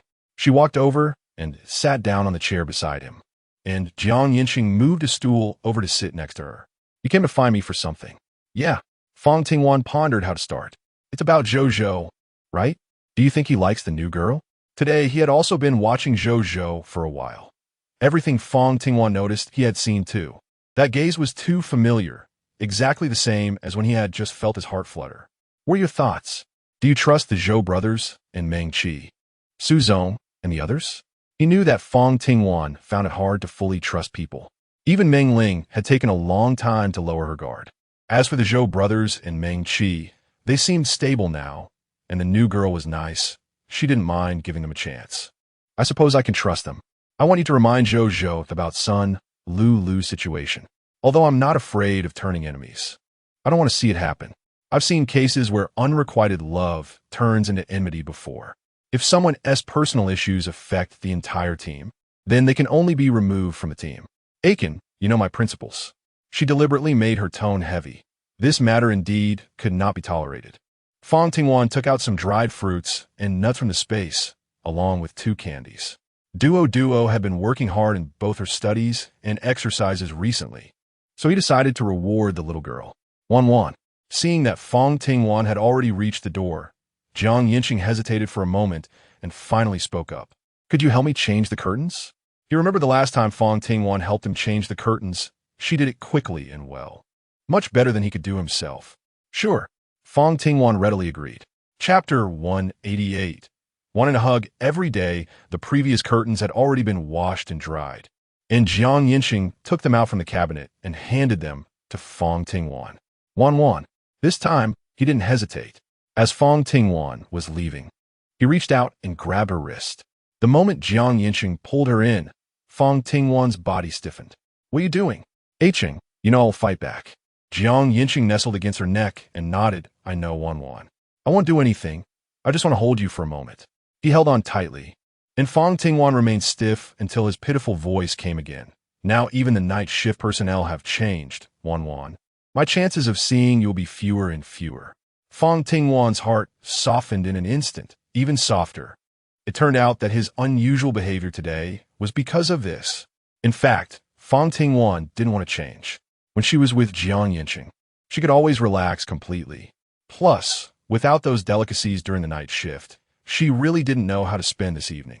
Her body gradually softened, and she reached out to pat him. Jiang Yancheng was reluctant, but he still let go. until Fang Tingwan hugged him from the front. Since she wanted a hug, she might as well hold on a little longer. She didn't know what was wrong with her. Suddenly, she became very bold, but at the moment she embraced him, those worries disappeared. Actually, she must really like Jiang Yancheng, the kind of liking that was genuine. Wan, can we? Close your mouth. Was she really too anxious? He indeed couldn't control his feelings, but he really wanted to move. If Zhou and Sun Lu really got together, they couldn't let the little couple live in the basement, right? Thinking of this, he felt that there were really too few rooms in the villa.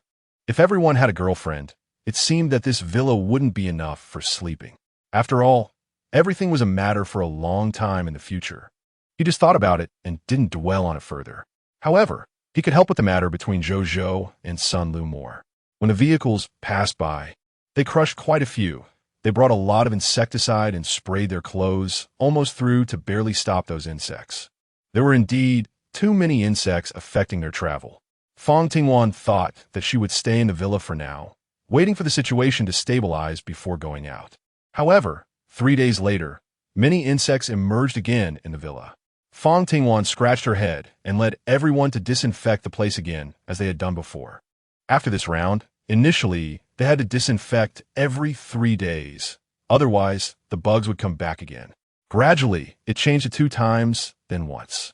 The effectiveness of the insecticide was diminishing, but the chickens and ducks at home were thriving, now plump and healthy, with a significantly increased egg production. The doorbell of the villa rang, and Fang Tingwan stood on the 3rd-floor balcony, clearly seeing the situation at the door through her binoculars. There were a total of 5 people. 1 was left on each floor, while the remaining 2 were assigned to night duty and patrol. The walkie-talkies for patrol were placed on the bookshelf, ready to be picked up whenever someone needed them. After observing the situation on the 3rd floor and finding no issues, she went down to the 2nd floor, where Sun Lu was waiting for her. Let's go down and see what the situation is today. When he went down, the other 3 had gone to wash up. Lu Ji had gone to Jiang Yancheng's room, while the Zhou brothers occupied the restrooms on the 1st and 2nd floors. Su-er had intentionally stayed behind, standing at the door. It was becoming increasingly difficult to find supplies. Places that once had some left were now occupied by bugs. They had spent a small part of the day searching, but found very little. This was not surprising. After the apocalypse, without productivity and farming ability, everyone relied on what was left from before, and those supplies would dwindle until they had to find ways to grow food or gather from nature. If only there were no bugs, these potatoes would be perfect for planting, and then we could have a continuous supply of potatoes. This was a good thing in the apocalypse, easy to store and tasty. Wang Lisha's words reminded Fang Tingwan that since they couldn't plant on the ground, perhaps they could find other places to grow.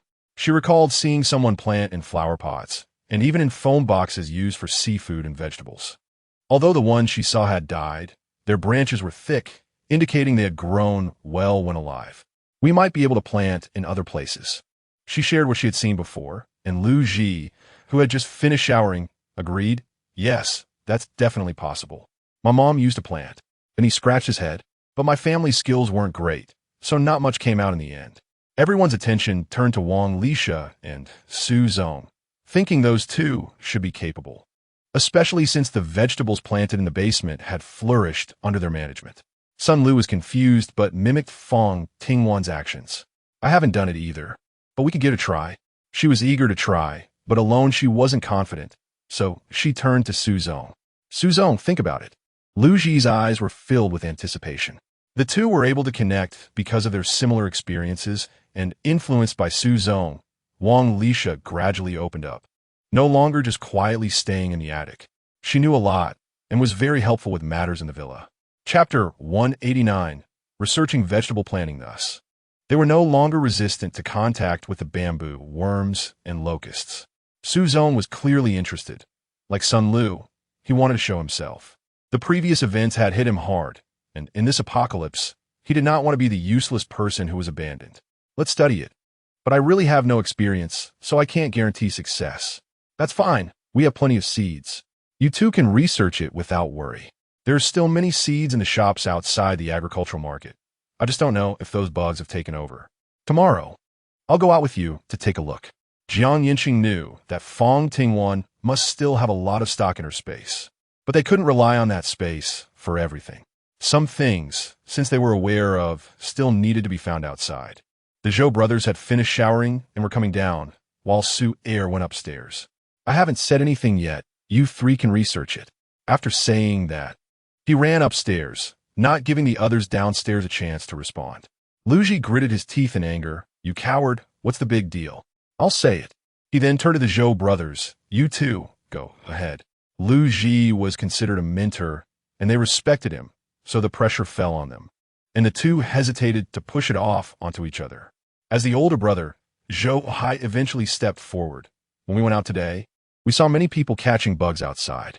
In fact, they had seen some people catching bugs before. It was just a small group, and they thought it was to drive the bugs away.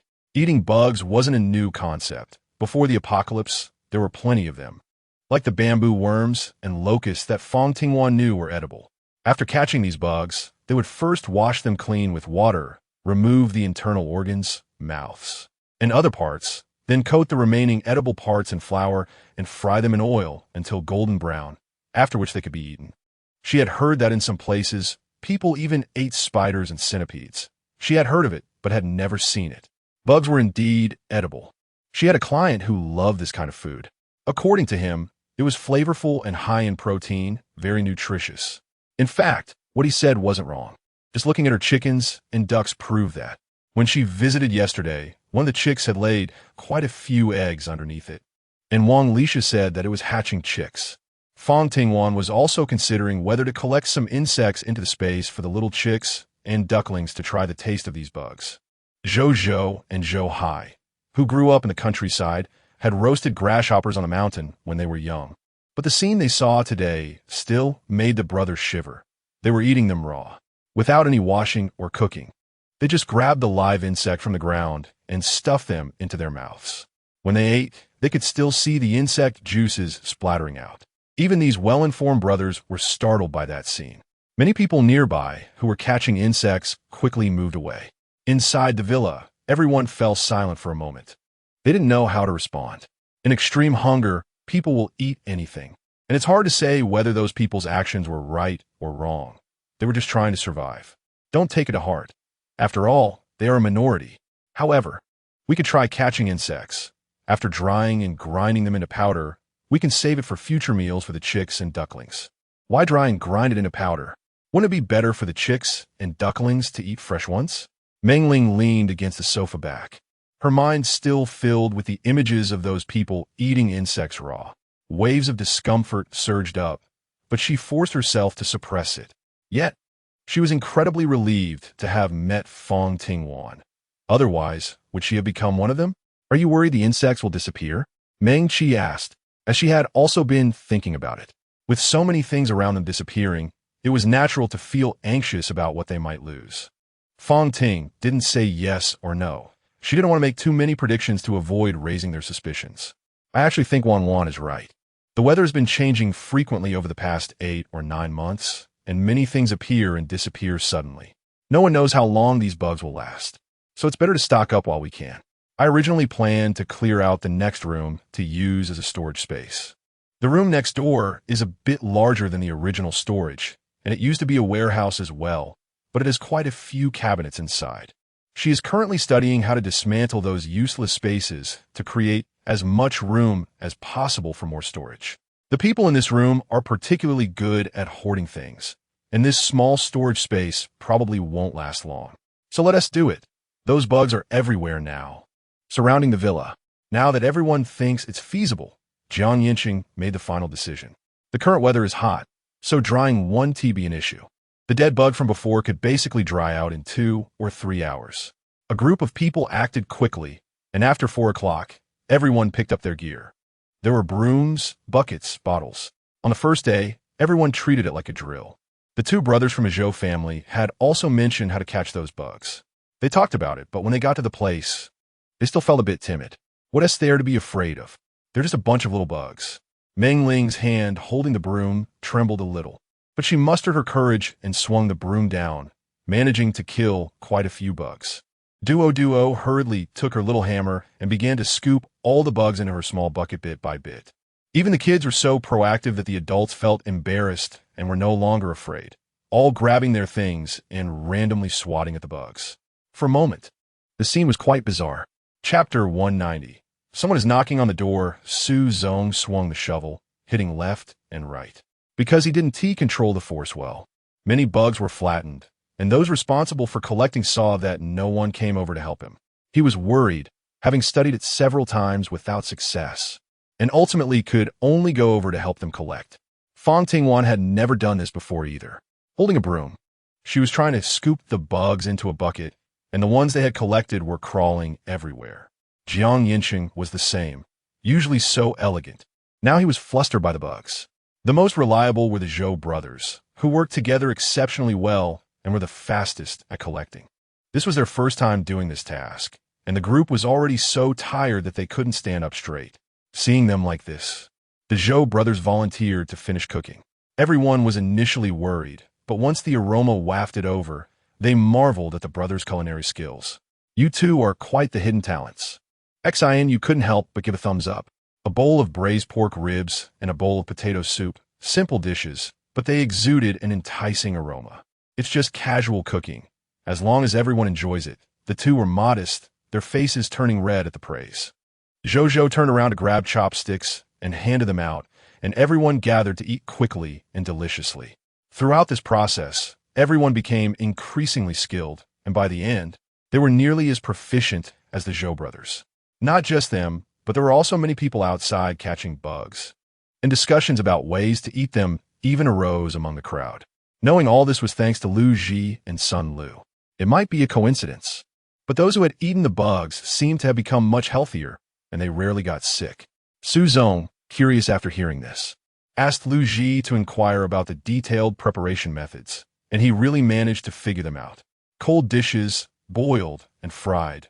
The variety was quite complete. At first, everyone couldn't accept such dark cuisine. However, Su Zong not only frequently made it, but also encouraged everyone to try it, and gradually, they became more accepting. While everyone was happily eating breakfast, the door of the villa was suddenly knocked on, the loud banging echoing. It didn't sound like a normal knock. It was more like someone was kicking it or throwing something at it. I'll go take a look. Zhou ran over faster than a rabbit, crouched down, and peeked through the door. Since they moved into the villa, nothing like this had happened before, and everyone was on high alert. Fang Tingwan and Yancheng followed behind him. Who is it? Do we know them? Zhou slowly shook his head and said uncertainly, "This should be unfamiliar. That person has never come here before." His position obstructed his view, and he could only see the one leading. From Fang Tingwan's perspective, there were quite a few people on the other side, and they seemed well equipped. Seeing that they were slow to open the door, the other side lost their patience. A tall guy next to them picked up a loudspeaker, pressed the switch, and handed it to the young man in the middle. He raised the loudspeaker and shouted loudly towards the villa. "People inside, listen up, hurry up and get the hell out. Are you planning to hide in there for the rest of your lives after injuring my brother?" The young man at the front yelled very loudly. That person was someone Fang Tingwan recognized, a good brother of Sun Lu's ex-boyfriend, whose name seemed to be Lu Hao. He and Yancheng had met this man a few times before. They felt wronged back then, and now they had come looking for trouble. It seemed that a fierce battle was unavoidable today. This was an outright provocation, and the insults were so harsh that everyone inside couldn't stand it, and all ran out. Xianu and Lu Ji also walked over to look outside through the gap. Hiss! The two exchanged glances and nodded at each other. It was them. The ones blocking us outside the villa were that little yellow-haired guy and the big guy beside him. Those two stood out prominently behind Lu Hao. It truly was a case of enemies crossing paths. It turned out that the two we had offended were actually a group. But this also made things easier. We wouldn't have to deal with them one by one.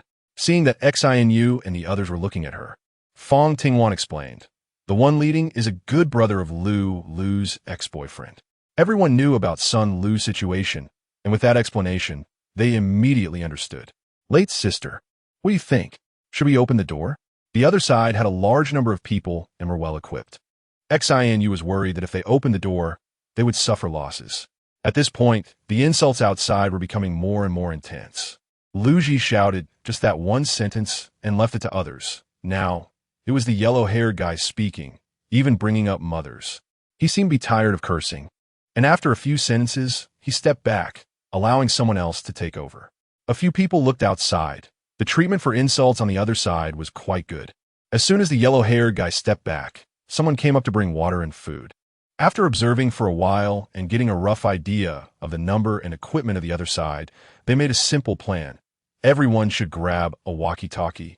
Let Duo guard the third floor and communicate any situation through the walkie-talkie. Let Wang Lisha go to the second floor.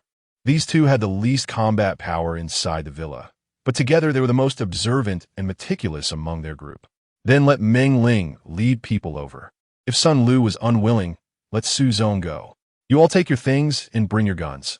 I and Ah Chun will go first. Protect yourselves. A few of them calculated. The other side had at least 5 fighters, plus several strong men to back them up.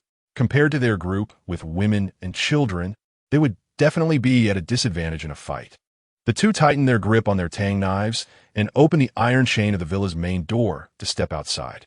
As the sound of the iron chain clanked, the cursing from the other side stopped, and 18 pairs of eyes turned to look. When they saw that only a man and a woman had come out, they burst into laughter again. They thought they were so impressive, but in the end, only 2 people came out to die. It looked like they were scared and didn't dare to come out. That group of guys hiding inside would be useless. Once I take care of these 2, I'll drag them out. Hey, you 2, have you been bullied into silence? How about this? That girl is pretty good. Let her come over to keep our boss company, and we'll let you off the hook. Chapter 191. False brotherly love. The large group of brothers on the other side was particularly happy, but Lu Hao's eyes remained fixed on the 2 of them. Shut up, all of you.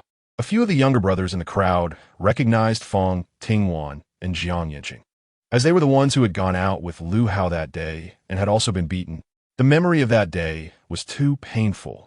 They couldn't forget it even if they wanted to. Some of the confused brothers were still shouting below. What's wrong, big brother? Do you know those 2? Lu Hao ignored them, his face twitching in anger as he gritted his teeth. Damn, I ran into these 2 plague gods again. Lu Hao had brought many brothers with him today, and there were quite a few fighters, which gave him confidence. He was no longer as afraid of Fang Tingwan and Yancheng as before. Listen up, everyone. These 2 are not easy to deal with. Take them seriously. Lu Hao was arrogant and overbearing. Apart from a few gang leaders, he had never taken anyone seriously. These 2 were the only ones he treated with caution, even though one of them had no younger brothers behind them. As a result, the others didn't dare to shout anymore. They were not fighters to begin with. They could handle a few ordinary people, but when faced with real, tough opponents, they would immediately back down. What is going on?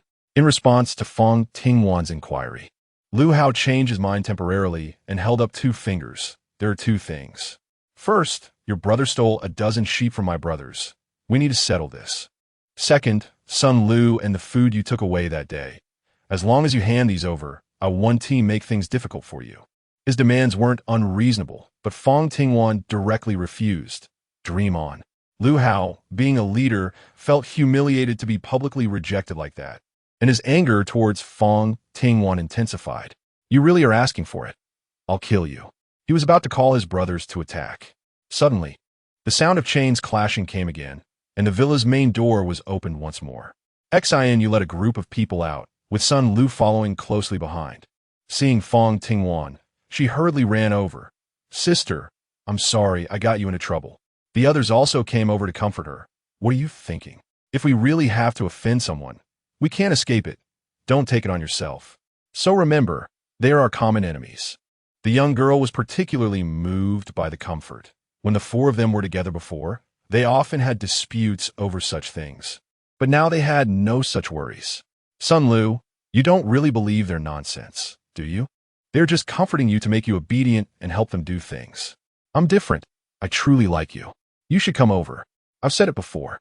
As long as you come over, I will definitely treat you well. And Shin Sun, I know you're still angry with him. As long as you come over, I'll bring him to you, and you can deal with him as you wish. Aren't he and Chun Sun brothers? Selling him out like this is pure plastic friendship. His feigned affection was written all over his face as a calculation. Want to win Sun Lu over with a few sweet words. Not only would he get a beautiful woman by his side, but he could also gain a fighter. A plan that kills 2 birds with 1 stone. He couldn't help but admire himself. Sun Lulu only felt that this person was out of their mind. Those few sweet nothings, he wouldn't have believed them even before the apocalypse, and now they expect him to believe them? What else could it be but a sign of madness? He looked down on them. Sun Lulu only threw a disdainful glance, looking both cool and handsome. Now the two sides were completely aligned. The situation over there was similar to what they had analyzed before. As long as there were no guns, there was nothing serious to worry about. On Fang Tingwan's side, there are a total of 13 people in the villa. Duo and Wang Lisha are observing from the second and third floors, while Meng Ling is with Su Zong at the back. Currently, in addition to Fang Tingwan, there are Sun Lulu, Xianyu, Meng Qi, Lu Ji, Su Er, and the Zhou brothers in front. The numbers are 1 to 2, and they are still short of one fighter, so it seems they have no chance of winning. Safety, safety, safety. As Fang Tingwan raised her hand, 3 voices came through the walkie-talkie. First was Duo, followed by Wang Lisha, and finally Meng Ling. This was a prearranged code, indicating that apart from the front area, the rest of the villa was safe. Under these circumstances, Meng Ling and Su Zong would also come over, changing the odds to 11 against 18, giving them a better chance of winning. Lu Hao was originally hesitant, but now regretted attacking late, giving them time. They heard the voices from the walkie-talkie, and if 3 more people joined in, the fight would likely become difficult. They absolutely could not wait for him to signal, prompting his followers to charge in together. He also picked up a knife. The 2 groups quickly got into a scuffle. Right from the start, a thug surrounded Fang Tingwan with 2 strong men, and the same situation occurred on Jiang Yancheng and Sun Lu's side. It seemed the other side was aware of their situation, but still overlooked Xianyu. After quickly taking down the man in front of him, he hurried to assist Lu Ji nearby. Zhou Hai was in a similar situation. His thug was particularly tough. Zhou Hai wielded a shovel, managing to hold them off for a while, but it wasn't long before he was found vulnerable and the shovel was seized. Realizing something was wrong, he attempted to escape, running around the villa. The person chasing him was out of breath, but still tried to catch him. His situation was relatively better. Having done similar things back in the countryside, he needed to take a moment to catch his breath. If you don't chase me, I want to run, he thought. After a brief pause, the 2 started again, one running and the other chasing. 3 big men surrounded Fang Tingwan, but didn't advance. And she couldn't break through for the moment, having to maneuver around them. Chi-Chi, Su Zong, and Meng Ling came out through the door and ran straight to her side, changing the situation instantly. The 2 coordinated with Meng Ling to take down that thug. With Xianyu around, the others could hold out a bit longer. The few of them waited for Zhou Hai, and when he arrived, they dealt with the thug behind him together. Chapter 192. A disgraceful escape. By the time they got there, Xianyu and Lu Ji had already taken down the ones dealing with Su Er and Zhou. Fang Tingwan and the others found an opportunity to disrupt the formation of the 3 people. With the help of others, soon, among the 18 opponents, some were dead and others were injured. Lu Hao also got hurt. His wrist was cut, and he took a punch to the face, causing one eye to swell up, losing all the arrogance he had when he arrived. Lu Hao not only suffered defeat in this battle, but also suffered heavy losses, with 2 of his 5 henchmen dead and 3 seriously injured, likely no longer usable. The threat he posed was completely disregarded by the others. They were here to survive, not to settle scores or engage in fights. Once most of the opponents had left, Meng Ling hurriedly pulled him towards the villa. Sister Chi, I'm going with you. He ran quickly, handing the walkie-talkie to Fang Tingwan. Sister, they're all gone. I just checked, and there are no other people around. As soon as he took it, Duo's voice came through. Duo, you're great. Keep watching for a while longer, and if there's nothing, you can come down. The little girl was especially happy after being praised. I know, sister, I'll watch for a bit longer.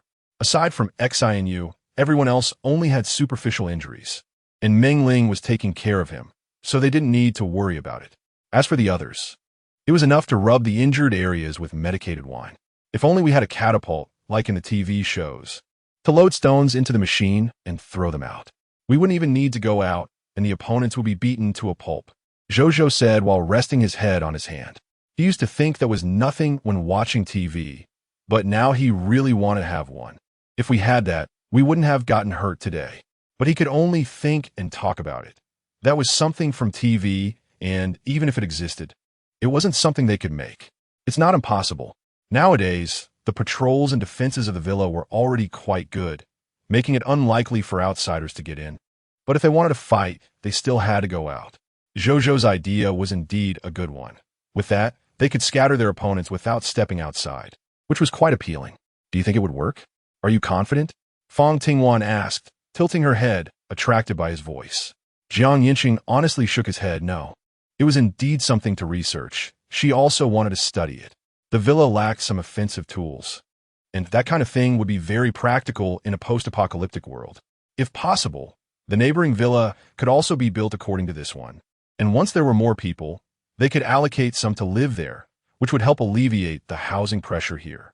Some of the things that had been found were already crossed off, but there were still quite a few things missing in the villa. Lu Hao fled a long way in a sorry state. Fang Tingwan indeed had this idea, but both he and Xianu realized that there were still quite a few people on Lu Hao's side. If they really kept everyone behind, the people coming afterward would only make things more difficult for them.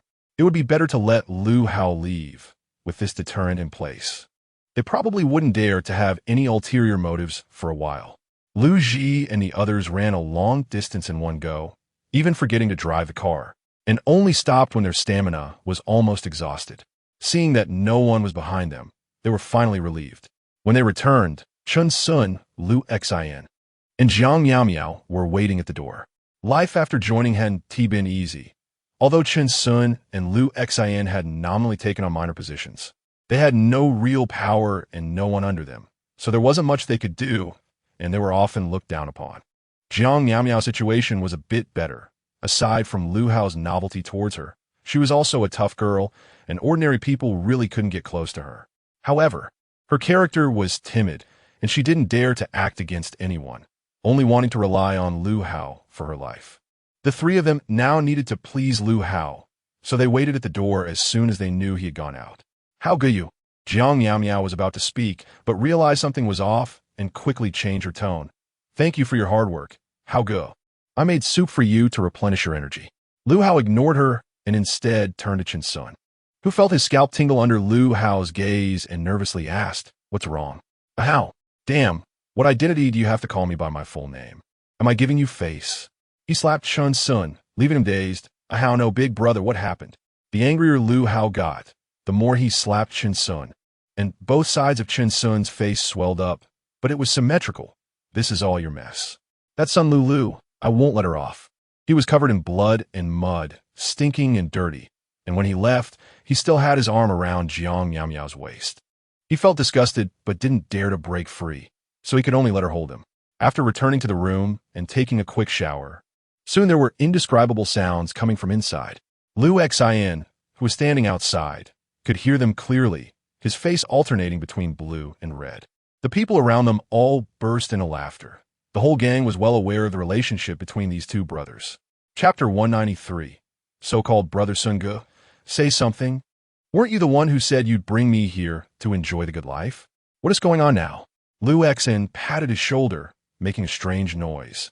He didn't dare to offend the people around him who were mocking and ridiculing him, so he poured all his resentment into his tone. Joining in was Chun Sun's suggestion. He had hesitated at the time, but Chun Sun had persuaded him for a long time, saying that his brother was doing well and that following him would lead to a good life and a chance to be someone important. He was drawn in by the future Chun Sun painted and agreed to his request. But now he had lost his girlfriend, his life was worse than before, and he had to watch other people's faces. Plus, there were people around him who mocked and ridiculed him all day long. Chun Sun didn't understand. He couldn't see through what had happened. He and Lu Hao had grown up together as brothers, having a very good relationship. When they were young, both their families were busy with work, so they would gather to eat together. Lu Hao had a bad temper and didn't like studying. When they were kids, Chun Sun helped him with his homework, and every time they got into trouble, it was Chun Sun who helped cover for him. Thus, the two of them had been the best of friends since childhood. Later, they both got into college. But Lu Hao ended up at a private university with no real value, and after the incident with Sun Lu, their contact diminished. But they had secretly kept in touch until the end of the world. This meeting surprised him, so he disregarded Sun Lu's objections and even found her annoying. Risking everything to come, He had selfish motives, thinking that after their past feelings, Lu Hao would take good care of him, just like he had taken care of Lu Hao when they were young. But everything turned out to be completely different from what he imagined, and he decided to ask Lu Hao about it. Over there, Lu Hao had just come out, his injuries had been treated, but he still looked shocking, especially his face, which had deep purple bruises from punches, a striking mark that was very noticeable. He was about to speak when he remembered Lu Hao's warning and quickly changed his tone. Big brother, can we talk? Perhaps there was just a misunderstanding between them, and once they talked it out, everything would be fine. He approached with this thought, but Lu Hao just scanned him with disdain from head to toe. Were you? You dare to give me orders? Do you think you're still the young master everyone has to revolve around? Before, he still pretended a little. But now that the facade had been broken, he didn't even want to pretend anymore. Aren't you great? Since childhood, my parents praised you and told me to learn from you. Do you think they would still want me to learn from you after seeing you like this? He laughed scornfully and wantonly, completely disregarding Chen Sun. After saying this, he felt quite relieved. In the past, his parents often told him to learn from Chen Sun, saying he was obedient and sensible, and he had suffered a lot because of Chen Sun. Back when he was in the karaoke business, his parents also strongly opposed it. But since they couldn't stop him, they gave him a small investment. If it weren't for his collaboration with a few good brothers, how could he have had such a good life after the end of the world? Seeing Chen Sun reminded him of those days when his parents scolded him, and he felt angry inside. The previous invitation was just a casual remark. Who would have thought that the fool would actually come? If he could have brought son Lu along, that would have been fine, but he didn't. He remembered the investment matter and had even talked to Chen Sun about it. But this guy not only didn't bring money, but also lectured him like an elder. At that time, he wanted to step on him and humiliate him fiercely. How can you say that? I really regarded you as a brother. Have you forgotten our friendship growing up? Chen Sun wanted to explain, his expression agitated, his tone slightly raised. Lu Hao felt annoyed listening to him and kicked out. Who is your brother? I don't have time to listen to your useless talk. Lu Hao gradually walked away, and Chen Sun collapsed on the ground, realizing that what son Lu said was true. He really shouldn't have come, but now it was too late for everything. The next day, when he woke up and went down to the living room, Su Zong was already busy. When he saw her coming down, he greeted her enthusiastically. Breakfast will take a while. Please sit down and wait for me. Fang Tingwan yawned as she walked outside. No rush. I'll go check on the bugs outside. These things were basically disinfected daily to ensure that no bugs would appear in the villa. She went to a few places outside where bugs were most likely to appear. Sure enough, there were faint signs of bugs coming out, but they weren't as dense as before, just sparse. This had been the case for the past few days. It wasn't a sudden decrease, likely related to the large-scale capture by people. Even the crayfish couldn't escape their fate. So it was no surprise that these bugs were the same. After noticing this, she didn't panic too much. After all, anything related to food tends to disappear quickly. He sprayed pesticide around Chengdu and, after a while, collected the dead bug bodies to dispose of them. Halfway through, Yancheng also came out to help him clean up. She thought about making a comfortable cage for Tingwan to place inside the house. She had asked everyone earlier, and Wang Lisha mentioned that there used to be a pet supply store in the mall where she ran her shop. She planned to go take a look later. She had already promised Duo that Tingwan could stay in the villa to play with him. These days, busy with catching bugs. She had simply set up a nest for him in the villa, using a high-quality silk quilt taken from another villa. Although it was nice and Tingwan was quite comfortable, Yancheng still needed to make him his own home. There was no need to dismantle the current setup. Just placing it next to him would be fine. In the end, it would be Tingwan's choice where to stay. Great. It was also a good opportunity to see if there were suitable boxes for planting vegetables. If it was possible, he planned to plant some other things like corn and potatoes. As staple foods, these two ingredients could be stored for a long time. After the two finished cleaning up the bugs, they took out the hose to water the lawn in the backyard. The heavy rain after the extreme heat had given the earth a new vitality. The previously dry grass had been removed, and new shoots were now sprouting from the ground. Albeit few, but one could still see specks of green. Duo came over after finishing her tasks and called out to the two of them. Sister Wan, Brother Chun. It's time to eat. Chapter 194. Resuming planting in the morning, they made spring pancakes. Su Zong was worried that everyone might not be used to it, so he specially cooked porridge and eggs. During the meal, He asked Xinu and the others if anyone planned to go out. Everyone expressed that they had no intention of going out. The group was particularly interested in the catapult that Zhou mentioned yesterday, and all planned to stay and study it. As for the girls, Ming Qi found 2 boxes, and they planned to research planting vegetables. Only son Lu hesitated and raised her hand. Sister Wan, can I go out with you? Sure, after we finish eating, you can get ready to go out with us. There were still quite a few bugs outside, but compared to before, when there were 2 or 3 bugs piled on top of each other, it was much better. There were still many people catching bugs. On the way, they saw several groups, all busy with their heads down. Following their memory, the 2 arrived at the mall where they had saved Wang Lisha. This place sold high-end goods, and apart from the supermarket in the basement, there were no other food items, so it was well preserved. After a few of them went up, they first visited the stores they had been to before. Here are curtains and bedding. Lulu, take a look at what you need. The variety of items here was dazzling, and he was so focused on selecting that he didn't even notice when Fang Tingwan left. With son Lulu around, it was inconvenient, but now that she had left, he could safely start storing things in his space. Fang Ting turned and went upstairs. This floor was filled with home appliances. As he passed by, he grabbed a few grinders and put them in his space, along with an air conditioner, which would be useful during the extremely cold weather later. In the corner, he also took a few small lamps labeled as gifts. Finally, he went to the back warehouse, which was scattered with numerous foam boxes, some deep and some shallow. He chose a few that were of similar depth to put into his space. And on his way out, he casually picked up a few more items that he thought would be useful. Time was running short, so he hurried downstairs to meet son Lu and Yancheng. Sister Wan, where did you just go? I didn't see you, he said, with a pile of bedding and 2 curtains at his feet. After all, he was still a young girl. And he even brought back a large white rabbit doll that was used as decoration, along with some decorative cushions. Fang Tingwan glanced around lightly, wandering around to see where the pet supplies store was. No rush. Let us leave it here for now and come back to pick it up later when we leave. The pet supplies store wasn't too far, just a couple of shops down the road. It was said that before the apocalypse, their business was quite good, and now the shelves looked like they were running low on stock. Yancheng immediately noticed the dark green dog cage placed right in the center, which even came with a thoughtful cushion inside. Hearing him say this, son Lu no longer felt inferior and carried the dark green dog cage outside. The 2 exchanged smiles. The young girl was simple-minded, and if it weren't for the apocalypse, he would have lived a very happy life. There wasn't too much food around, and there were few people coming by, so there wasn't too much worry about son Lu's safety. They continued to browse in the store.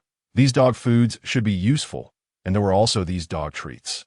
After coming out, Yancheng had already packed the smaller items like the treats into a bag, and he was carrying the white dog cage on his shoulder. Let us head down. Yancheng had already taken care of the other items, and Fang Tingwan reached out to grab the black dog cage, and the 2 headed downstairs. On their way out, he also conveniently went to the area where the bedding and curtains were piled up and grabbed a few items. Due to the lack of electricity, the elevator had turned into stairs. Son Lu happened to come up and wave at the 2 of them from downstairs. The 3 of them carried the dog cages down and coincidentally ran into Xiaojinyu, who was coming over with his brothers. Wan Wen, what are you doing here? Upon seeing the dog cage in his hand, he immediately understood. After all, he was the one who helped find that dog initially. You came to pick up a dog cage too? I did as well. When I was helping you find a puppy, I kept one for myself, very well behaved. I named him Pudding. Do you remember? Back in school, Fang Tingwan particularly liked eating pudding, and when Xiaojinyu thought of a name for the puppy, he casually called it Pudding. I like eating pudding, so you named him Pudding. Tingwan inquired, feeling a bit of a chill thinking about it. Over there, they hadn't noticed anything wrong and cheekily approached. Wan Wen, do you want to come take a look? But that was all. It couldn't go any further. I heard that everyone over in the east of the city is fighting for land. Aren't you going to take a look? Fang Tingwan listened in confusion and asked, what are we fighting for? Fang Tingwan frowned, thinking about resuming planting. The temperature had only recently stabilized, and no one could predict what would happen next, even though this life was slightly different from the last. However, the extreme cold weather that appeared last time should also come, and the pest disaster had not ended. Chapter 195, Information Lag. It's uncertain whether other extreme weather events would occur later, so planting now was clearly too early. She didn't know who proposed such an idea or what their purpose was. She didn't care about such trivial matters. She just felt that the previously researched planting plan and catapult needed to be expedited. Once such an idea appeared, others would follow one after another to seize those with land, and their villa area would become a key target. She had witnessed the terrifying nature of humanity in the apocalypse twice. Even for a small piece of land, people would kill mercilessly. As for resuming planting, she felt it was impossible. If the weather really stabilized, the authorities would undoubtedly take action. Okay, I got it, thank you. Do you need to dig a well over there, Wan? Seeing him about to leave, Xia Jinyu hurriedly asked, "What digging a well?" Fang Tingwan felt that she couldn't quite understand what Xia Jinyu was saying today. Xia Jinyu explained, "A group of people has come to Chengdu recently, and they have professional equipment that can go deep underground for hundreds of meters." Fang Ting finally understood that this is what is called well drilling. In recent days, the water level of the surrounding river has indeed lowered quite a bit, and some areas have started to experience water shortages again. Combined with the previous water cut, it's natural for everyone to feel anxious. Right now, doing business is indeed the best choice. However, well drilling doesn't sound very reliable. How do they quote their prices? How many people are there on their side? There are probably more than 30 people in total. Fang Tingwan felt that something was off, and, after asking a question, she indeed discovered a clue. Their numbers were not few. Just Lu Hao's group that came to find trouble yesterday probably had more than 30 people, not to mention the Tigerhead gang and those small bases they had mentioned before. No matter which group you looked at, they had more people than they did, and they were carrying that machine, which had not been robbed so far. There was only one possibility. They had someone backing them. As for the purpose of these people, she had some guesses, but not entirely. "Thank you for the information. Now that we've finished talking, we should be leaving," Yancheng said with a dark face as he pulled Fang Tingwan towards the exit. As they passed by, Xia Jinyu smiled at the three of them. From the look on his face, he seemed to want to say something else, but Yancheng blocked him in the middle, cutting off his words. "Don't you think our intelligence is too poor? We have to rely on others to tell us everything." Fang Tingwan pondered. She had previously thought of just living her life peacefully, not wanting to get involved in external matters, but it seemed that this idea was not feasible. Since they were living in this apocalyptic world together, she could not remain aloof. When it came to a point where there was nowhere to go, even if she didn't care about others, they would care about her. "It seems a bit like that," Sun Lu said, somewhat belatedly. "When food was scarce, we went out almost every day, and back then, no matter what happened outside, we would know in a short time. But now, she felt that life had become too comfortable, so she had overlooked the situation outside, yet she also liked this comfortable life very much. Maybe in the future, we can sneak out to gather information." After hearing Fang Tingwan's words, Yancheng also noticed this issue. "Perhaps we can also collaborate." Fang Tingwan looked at Yancheng. She didn't believe he hadn't thought of this method. The fact that he intentionally chose not to mention it suggested that he knew the partner for this collaboration would definitely be Xia Jinyu. "It doesn't have to be me who makes contact. Lu can do it too," he said. Upon hearing this, Sun Lu quickly chimed in, "Sure, I can go." No matter whether it was Fang Tingwan personally making contact or not, he didn't want to get involved with Xia Jinyu's group. That guy could be described as a good person in a nice way, but he didn't trust the people under him. One little Zhou was already enough. If another one appeared, he wouldn't mind getting rid of them together. "Your uncle's family is still with him.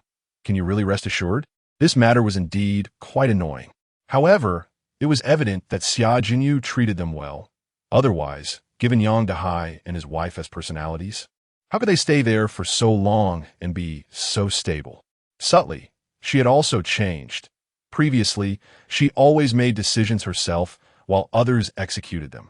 "I guess we need to come to this mall in the future," Yancheng said, his voice carrying a hint of sigh. Xia Jinyu's brothers would probably clean out everything inside. This mall had some good stuff, and he now regretted not taking more before. He should have had Fang Tingwan store everything from the mall in their space. Sun Lu didn't quite understand and leaned over to Fang Tingwan, asking Sister Wan, "What does Brother Qing mean by that?" Upon hearing Yancheng's words, Xia Jinyu's originally smiling face instantly turned to anger. "Shut up. Wan is not what you think." He wanted to explain, but then thought better of it. Knowing Wan Wan's goodness was enough for him. Even if he said it out loud, these brothers wouldn't understand. Regarding this matter, the brothers below had grievances. Xia Jinyu was too infatuated with Fang Tingwan, and the group of brothers had long been unable to stand it, but he also protected her fiercely, leaving the brothers with no way to act. All right, let us hurry inside. Seeing that they had previously secured dog cages, bedding, and curtains, everyone was eager to try. Chapter 196, The Sketch of the Catapult. He didn't have a generator, and there was already electricity at home, but he still didn't dare to turn on the lights at night, fearing being seen by others. However, if they had those strong blackout curtains, they wouldn't need to worry about being seen. With these thoughts, everyone felt motivated. Fang Tingwan was curious and intentionally went over to take a look. She couldn't help but doubt. Is this thing really useful? No wonder he would have such thoughts. The drawing looked like a cross, with legs added on both sides fixed to the ground, and a scoop on the head of the other side. Is this a catapult? Is it that hasty? He also watches TV shows and hasn't seen a catapult that looks so sloppy in them. The several men who had studied for a whole night were embarrassed and covered their eyes. They didn't really know what that thing looked like. They just drew it according to their own understanding. It hasn't been successfully researched yet, so Sister Wan, you go wash up first. Zhou quietly pulled away the conversation, saying it wouldn't work like this, but the others didn't listen to him at all. What's that? I want to see it too. Sun Lu was especially curious and ran over excitedly. Hey, where is it? Not seeing anything, he was naturally unwilling. And when he saw everyone's eyes occasionally drifting toward Zhou, he walked over too. Is it with you? Can you show it to me? She eagerly reached out, but Zhou held onto the drawing and refused to take it out no matter what. It's drawn very well. What is there to be afraid of? Fang Tingwan didn't forget to add fuel to the fire at the right moment. Zhou looked to Yancheng for help, but he didn't expect him to also support from the side. It's pretty good, just take it out. In an instant, everyone's expectant gaze fell on Zhou, who was under pressure, gripping the drawing tightly. What is there to hide? Hiding it so deep. Sun Lu seized the moment and snatched the drawing from his hand, and by the time he reacted, it was already opened over there. Is this a big pendulum? This metaphor is quite appropriate. Fang Tingwan covered her mouth and laughed. Yancheng couldn't help but laugh out loud, and Sun Lu laughed even more unabashedly. When Zhou turned to seek help, Su Zong and the others had already quietly distanced themselves, trying hard to show that they had nothing to do with this matter. What are you all doing? A few women had also finished their research and came up from the basement. Aren't you making that catapult? Let me see how the drawing turned out. Meng Ling and the others were also curious about that thing. Before they could stop it, Sun Lu had already presented it like a treasure. This is the result of your morning's work, Meng Ling asked incredulously. Immediately, a burst of hearty laughter erupted. Everyone in the villa laughed for a long time that day, and none of the big men escaped. This sparked their competitive spirit. No need to mock us. Although our drawing isn't good, at least we can recognize it. From today on, we will make a catapult according to this drawing. Besides that, he also mentioned the matter of gathering information. It's not difficult to say. Everyone can just go ask a few questions. The few of them went out, and basically, it was Lu Ji who asked. In fact, things weren't as easy as he said. After all, this is the apocalypse, and people are reluctant to say much. It's okay to go out, but gathering information isn't something just anyone can do, Su Zong said helplessly. He indeed wasn't good at this. Basically, everyone else retreated except for Lu Ji. Since that's the case, I have another way. Perhaps she had already guessed that the result would be like this. Her face full of a triumphant smile. We can collaborate with Xia Jinyu. They can provide the information, and we can provide water and food, or other things. As for the information, there's no need to say everything. I will discuss the specific situation with them. I oppose that person's unclear intentions, as it might be detrimental to us. As Fang Tingwan's voice fell, Yancheng hurriedly spoke. He glanced at the other people present, but no one said anything. They understood Yancheng, but this time they couldn't help anymore. In the end, the situation described by Fang Tingwan prevailed. Now that she had learned 2 pieces of news, she wasn't in a hurry and planned to wait a few days before discussing cooperation with Xia Jinyu. After listening to them, she felt it was about time. In the basement, especially under the light well, quite a few foam boxes were laid out, filled with soil, soaked with water, and then seeds were planted. It was divided into two parts. One part was for growing vegetables, using the previous method of planting some first and then planting the rest once they grew. On the other side, she planted corn and potatoes, foods with longer growth cycles. Whenever she had free time, she would go catch bugs, and time passed quite leisurely. Knowing that the men had successfully researched the catapult, they specifically rang the bell on the first floor. When everyone went down, they saw a giant object placed in the yard, with the men gathered around it. "Sister Wan, we did it. Do you want to take a look?" Zhou's proud expression was the first time he had shown such enthusiasm since entering the villa. Once everyone had gathered, they placed a stone and a large spoon in front of them. "Everyone, it will be more intuitive to go outside and take a look." That said, they were still anxious to launch the first stone. It really flew out over the raised wall, and when everyone went to the door and peered through the gap, they saw no one outside. Duo, on the third floor, also opened the intercom. "Sister, you can go out and take a look. I've observed, and there are no enemies nearby." This term was taught to her by Sun Lu, who said that anyone coveting their things was an enemy. Although she was young, her memory was quite good, and since then, she had been calling those who were unclear about the situation enemies. While everyone was busy, he went alone to the third floor to observe everything around. The windows on the second floor were monitored by Wang Lisa. He and Duo worked very well together. Nothing around the villa escaped their eyes. Fang Tingwan has thought about cultivating the two of them in this direction. In the apocalypse, reconnaissance ability is also a very important skill. Chapter 197. Successful production of a catapult. In many cases, having a teammate who can scout increases their chances of winning significantly. Clearly, this is not the time to think about this matter. He opened the door, and everyone followed him out. The large stone was indeed outside, about 10 meters away from them. Shenji Xiao estimated that it was roughly the same distance as the first few rows where Lu Hao and the others were that day. It's good, but if they are standing too far away, then we will be powerless. Fang Tingwan mentioned that they had also considered this point. Currently, they could only achieve this distance, but they planned to continue their research, and perhaps they could extend the distance even further. This time, the few men felt a little proud. Just as they were feeling pleased, a voice came through the walkie-talkie. "Big brothers and sisters, 2 men are approaching the villa. They are sneaking around, and we don't know what they are up to." The group quickly ran to the big door and looked out through the gap, and sure enough, there were 2 figures slowly approaching, not far away. The others looked over curiously and puzzled, but Fang Tingwan and Yancheng exchanged a knowing smile. The 2 men soon arrived outside the villa. "Lulu, are you inside?" This voice was so familiar that even if he turned to ashes, Sun Lu would recognize it. Not to mention outside, the 2 men curiously peered at the villa, and according to what that person said, it should be this villa, surrounded by high walls and a big gate. They were indeed at the innermost part of the entire Imperial Scenic Garden. They hadn't made a mistake. Thinking of this, the 2 men became excited. Their new life was about to begin. After the excitement, one of the men suddenly knelt on the ground. "Lele, I am Chen's son. I was wrong. Please give me another chance." As he spoke, he slapped his own face. "I'm a jerk. I didn't know how to appreciate your kindness. I'm sorry." He really slapped himself hard, making a loud sound. Who is this? Putting on such a tragic act?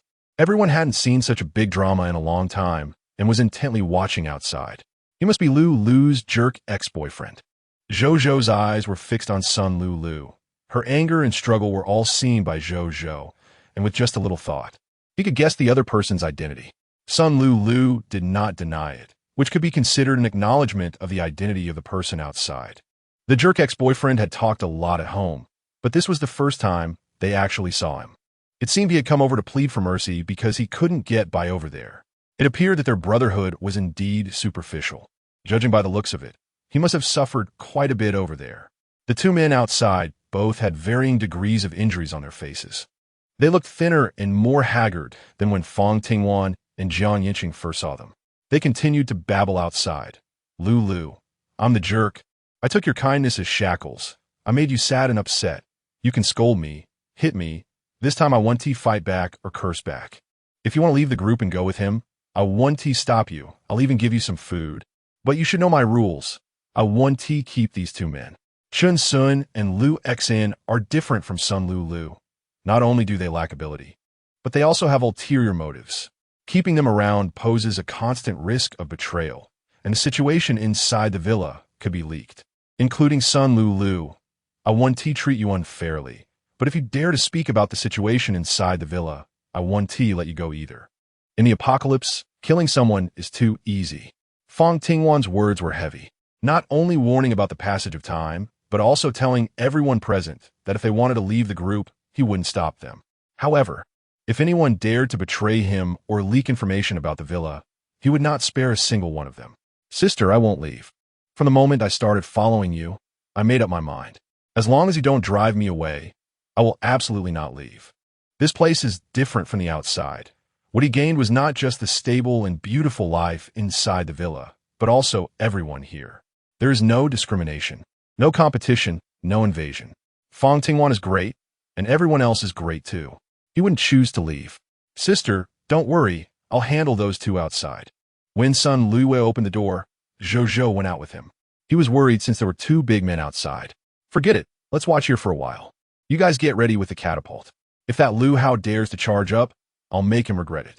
When Chun Sun saw his son Liu come out, he rushed over and hugged him, exclaiming, "You finally came out, Liu. I knew you care about me the most. You wouldn't bear to see me continue to suffer."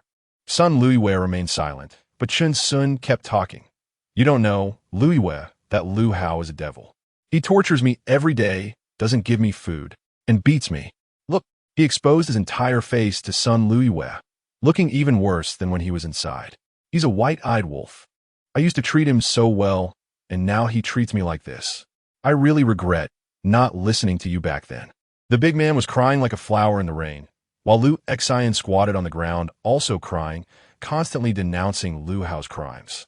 Sun Liu still didn't say anything, and after a while, the two of them finally noticed something was wrong. Chun Sun didn't let go, but raised his head high. Speaking with a sob, "Liu, what's wrong?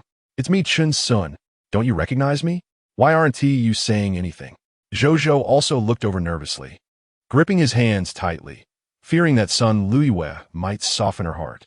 If the person she liked was crying like this in front of him, he wouldn't be able to bear it. "Have you finished? If you're done, let go of me." His tone was flat, as if he were facing a stranger. Liu, what is going on?" Chun Sun, already feeling uncertain, became even more scared seeing Sun Liu like this. He stood up, staring into Sun Liu's eyes, seeing a stranger there. This can't be. He was just trying to play on Sun Liu's soft spot, thinking that by coming over to complain, he could earn her forgiveness, just like he had done before. But this time, he saw a different Sun Liu. He suddenly called someone over, leaned close to her ear, and declared passionately, "Liu, I love you. I can't live without you." Chapter 198.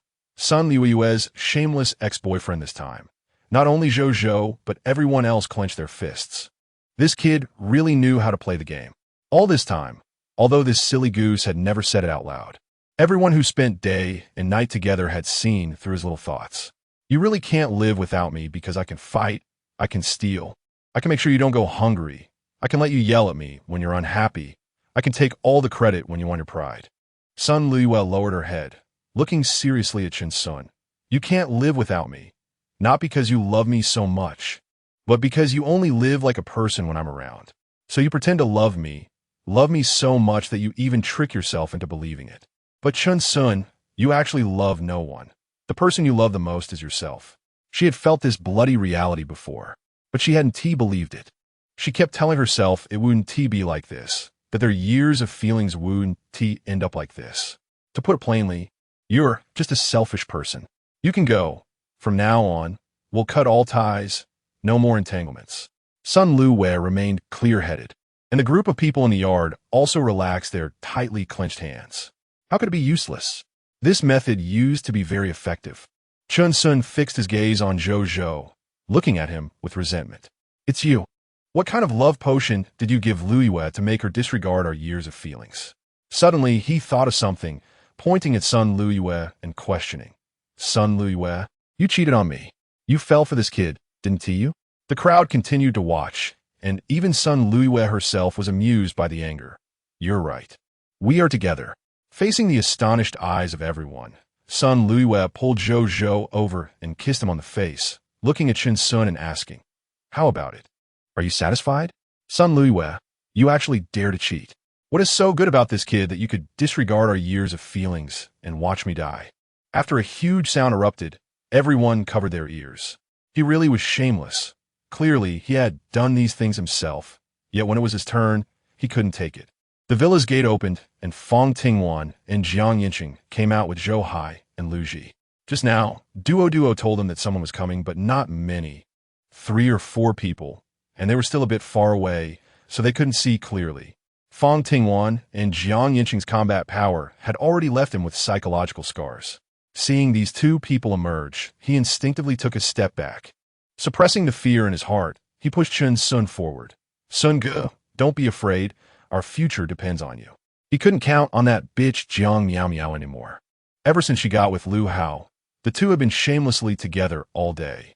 Passing by, he could hear indecent sounds coming from inside 8 out of 10 times. And sometimes it wasn't just the 2 of them. How about we come back another day? Sun Ge, you forgot we snuck out. If Lu Hao's people catch us, we're done for. The 2 thought their whispers were discreet, but in reality, Fang Tingwan heard everything. He understood what those people were there for. Cowards are indeed cowards no matter where they are. Lulu, I know you're angry with me. I had no choice at that time. I know Lu Hao is interested in you. I originally wanted to go ahead, establish a foothold there, and then bring you over. I did that to prevent you from suffering with me. He cautiously stepped forward, and seeing no one blocking him, he became bolder. Lulu, forgive me. I truly love you. Just as he was about to get closer, Fang Tingwan reached out and pulled him down. He was still afraid, directly squatting on the ground. Holding his head, "Don't hit me, don't hit me." This was a stress response formed after long-term abuse. His days with Lu Hao were indeed not easy. He only stood up after realizing he was no longer with Lu Hao. Fang Tingwan pointed behind him and said, "Someone is here to pick you up." 3 burly men came running, panting heavily, and naturally, there were familiar faces among them. They were aware of the combat abilities of the few people in this villa. "Forget it. 2 scumbags aren't worth our effort." Yancheng directly stepped aside to make way for the 3 men.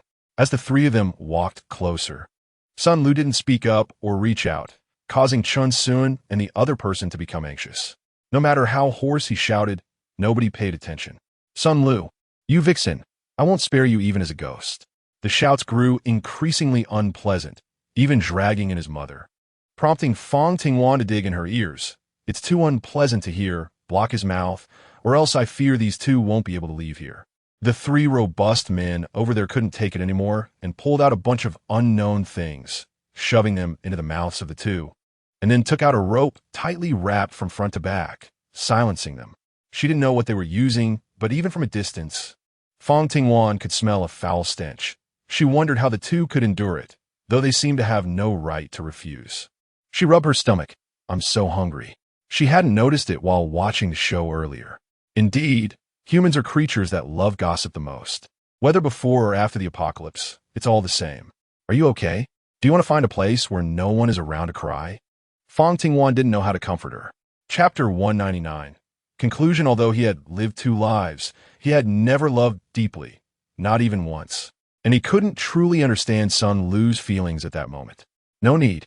He took a deep breath and paused for a while. "I'm fine now, sister. Let's go inside." "So soon?" In fact, Fang Tingwan was still a bit hesitant. "Let's make a few more. Put them in the corners of the villa. If someone really comes, we won't have to take action ourselves." He smiled as he thought of this apocalypse fortress, feeling inexplicably at ease. The group moved quickly, and shortly after he finished speaking, they got it done. They made 4, adding to the previous catapult, totaling 5. They placed 2 in the front yard and 3 in the backyard. This time, the catapults were upgraded, with 2 mainly responsible for close range and the other 2 for long range. This way, the area around the villa could be covered within a distance of more than 10 meters front and back. Fang Tingwan was contemplating having them build 2 more catapults, placing 1 on each side, so that when the time came for an attack, they could strike from all directions without leaving any dead angles for the enemy. However, 7 catapults would require at least a dozen people, and if they were to do that, he wouldn't even have enough manpower. For now, it was just a thought. Recently, everyone's attention had shifted to the land outside the city. The eastern part had been almost completely divided, with only the western and southern parts remaining. The temperature was gradually stabilizing, and in recent days it had dropped a bit more, slowly approaching the temperatures before the apocalypse, which was a good thing for people. The discussions had become so frequent that even those in the villa began to believe that the apocalypse was about to end. Watching their enthusiastic conversations, Fang Tingwan kept quiet. Perhaps it really would come to an end. After all, this life was so different in many ways, an extreme cold might not arrive, ending people's suffering. What was he thinking? Seeing him lost in thought, Yancheng walked over and boldly hugged him from behind. Wan, after the apocalypse ends, let's get married. No matter what happens in the future, he had already decided on this girl. The body he embraced stiffened for a moment. What did you say? Coming back to his senses, he smiled again. Do you also think the apocalypse will just end like this? End? Yancheng didn't know either. He just felt moved by what everyone was saying. I don't know, but how about we get married whenever? Let's get a marriage certificate, and you could be my real wife. Yancheng was a lawyer, and an excellent one at that. He had always upheld the law and regarded it as his highest principle. In fact, many times he was more persistent than Song and wanted that marriage certificate even more than him. Downstairs it was noisy. The gradually stabilizing weather lifted everyone's spirits. And Duo came over to call her. Sister Wan, Brother Chung, it's time to eat. The two walked downstairs, where everyone was already seated at the table. Suzong had stewed a little chicken today and also stir-fried some vegetables. In these days of good spirits, he had specially killed a chicken to celebrate. The vegetables were from the boxes that Fang Tingwan and a few others had planted. The first batch had already matured, and now the second batch was starting to sprout. The potatoes and corn he had planted had also grown quite a bit and would be ready to eat soon. Everyone had been enjoying their meals lately. Although they usually had enough meat, fresh meat like this was rare. By the end of the last night, everyone seemed to have a tacit understanding to leave some for Duo. He was idly watching everyone in the room. The situation between son Luo and Zhou seemed a bit different. After dinner, he noticed Zhou go into the basement and, out of curiosity, he quietly followed him when no one was paying attention. This habit of yours isn't good. What did you learn to sneak a peek? A faint sound came, and a slight breeze brushed against his ear, with Yancheng's face already leaning in from behind. Aren't you here too? Why are you blaming me? Fang Tingwan mumbled unhappily, but his gaze was still on the two people below. They seemed to be saying something, and suddenly Zhou excitedly hugged son Luo. Fang Tingwan covered her mouth. This was a good sign for them. The next second, her eyes were covered. The current scene might not be appropriate. Do you still want to watch Wan?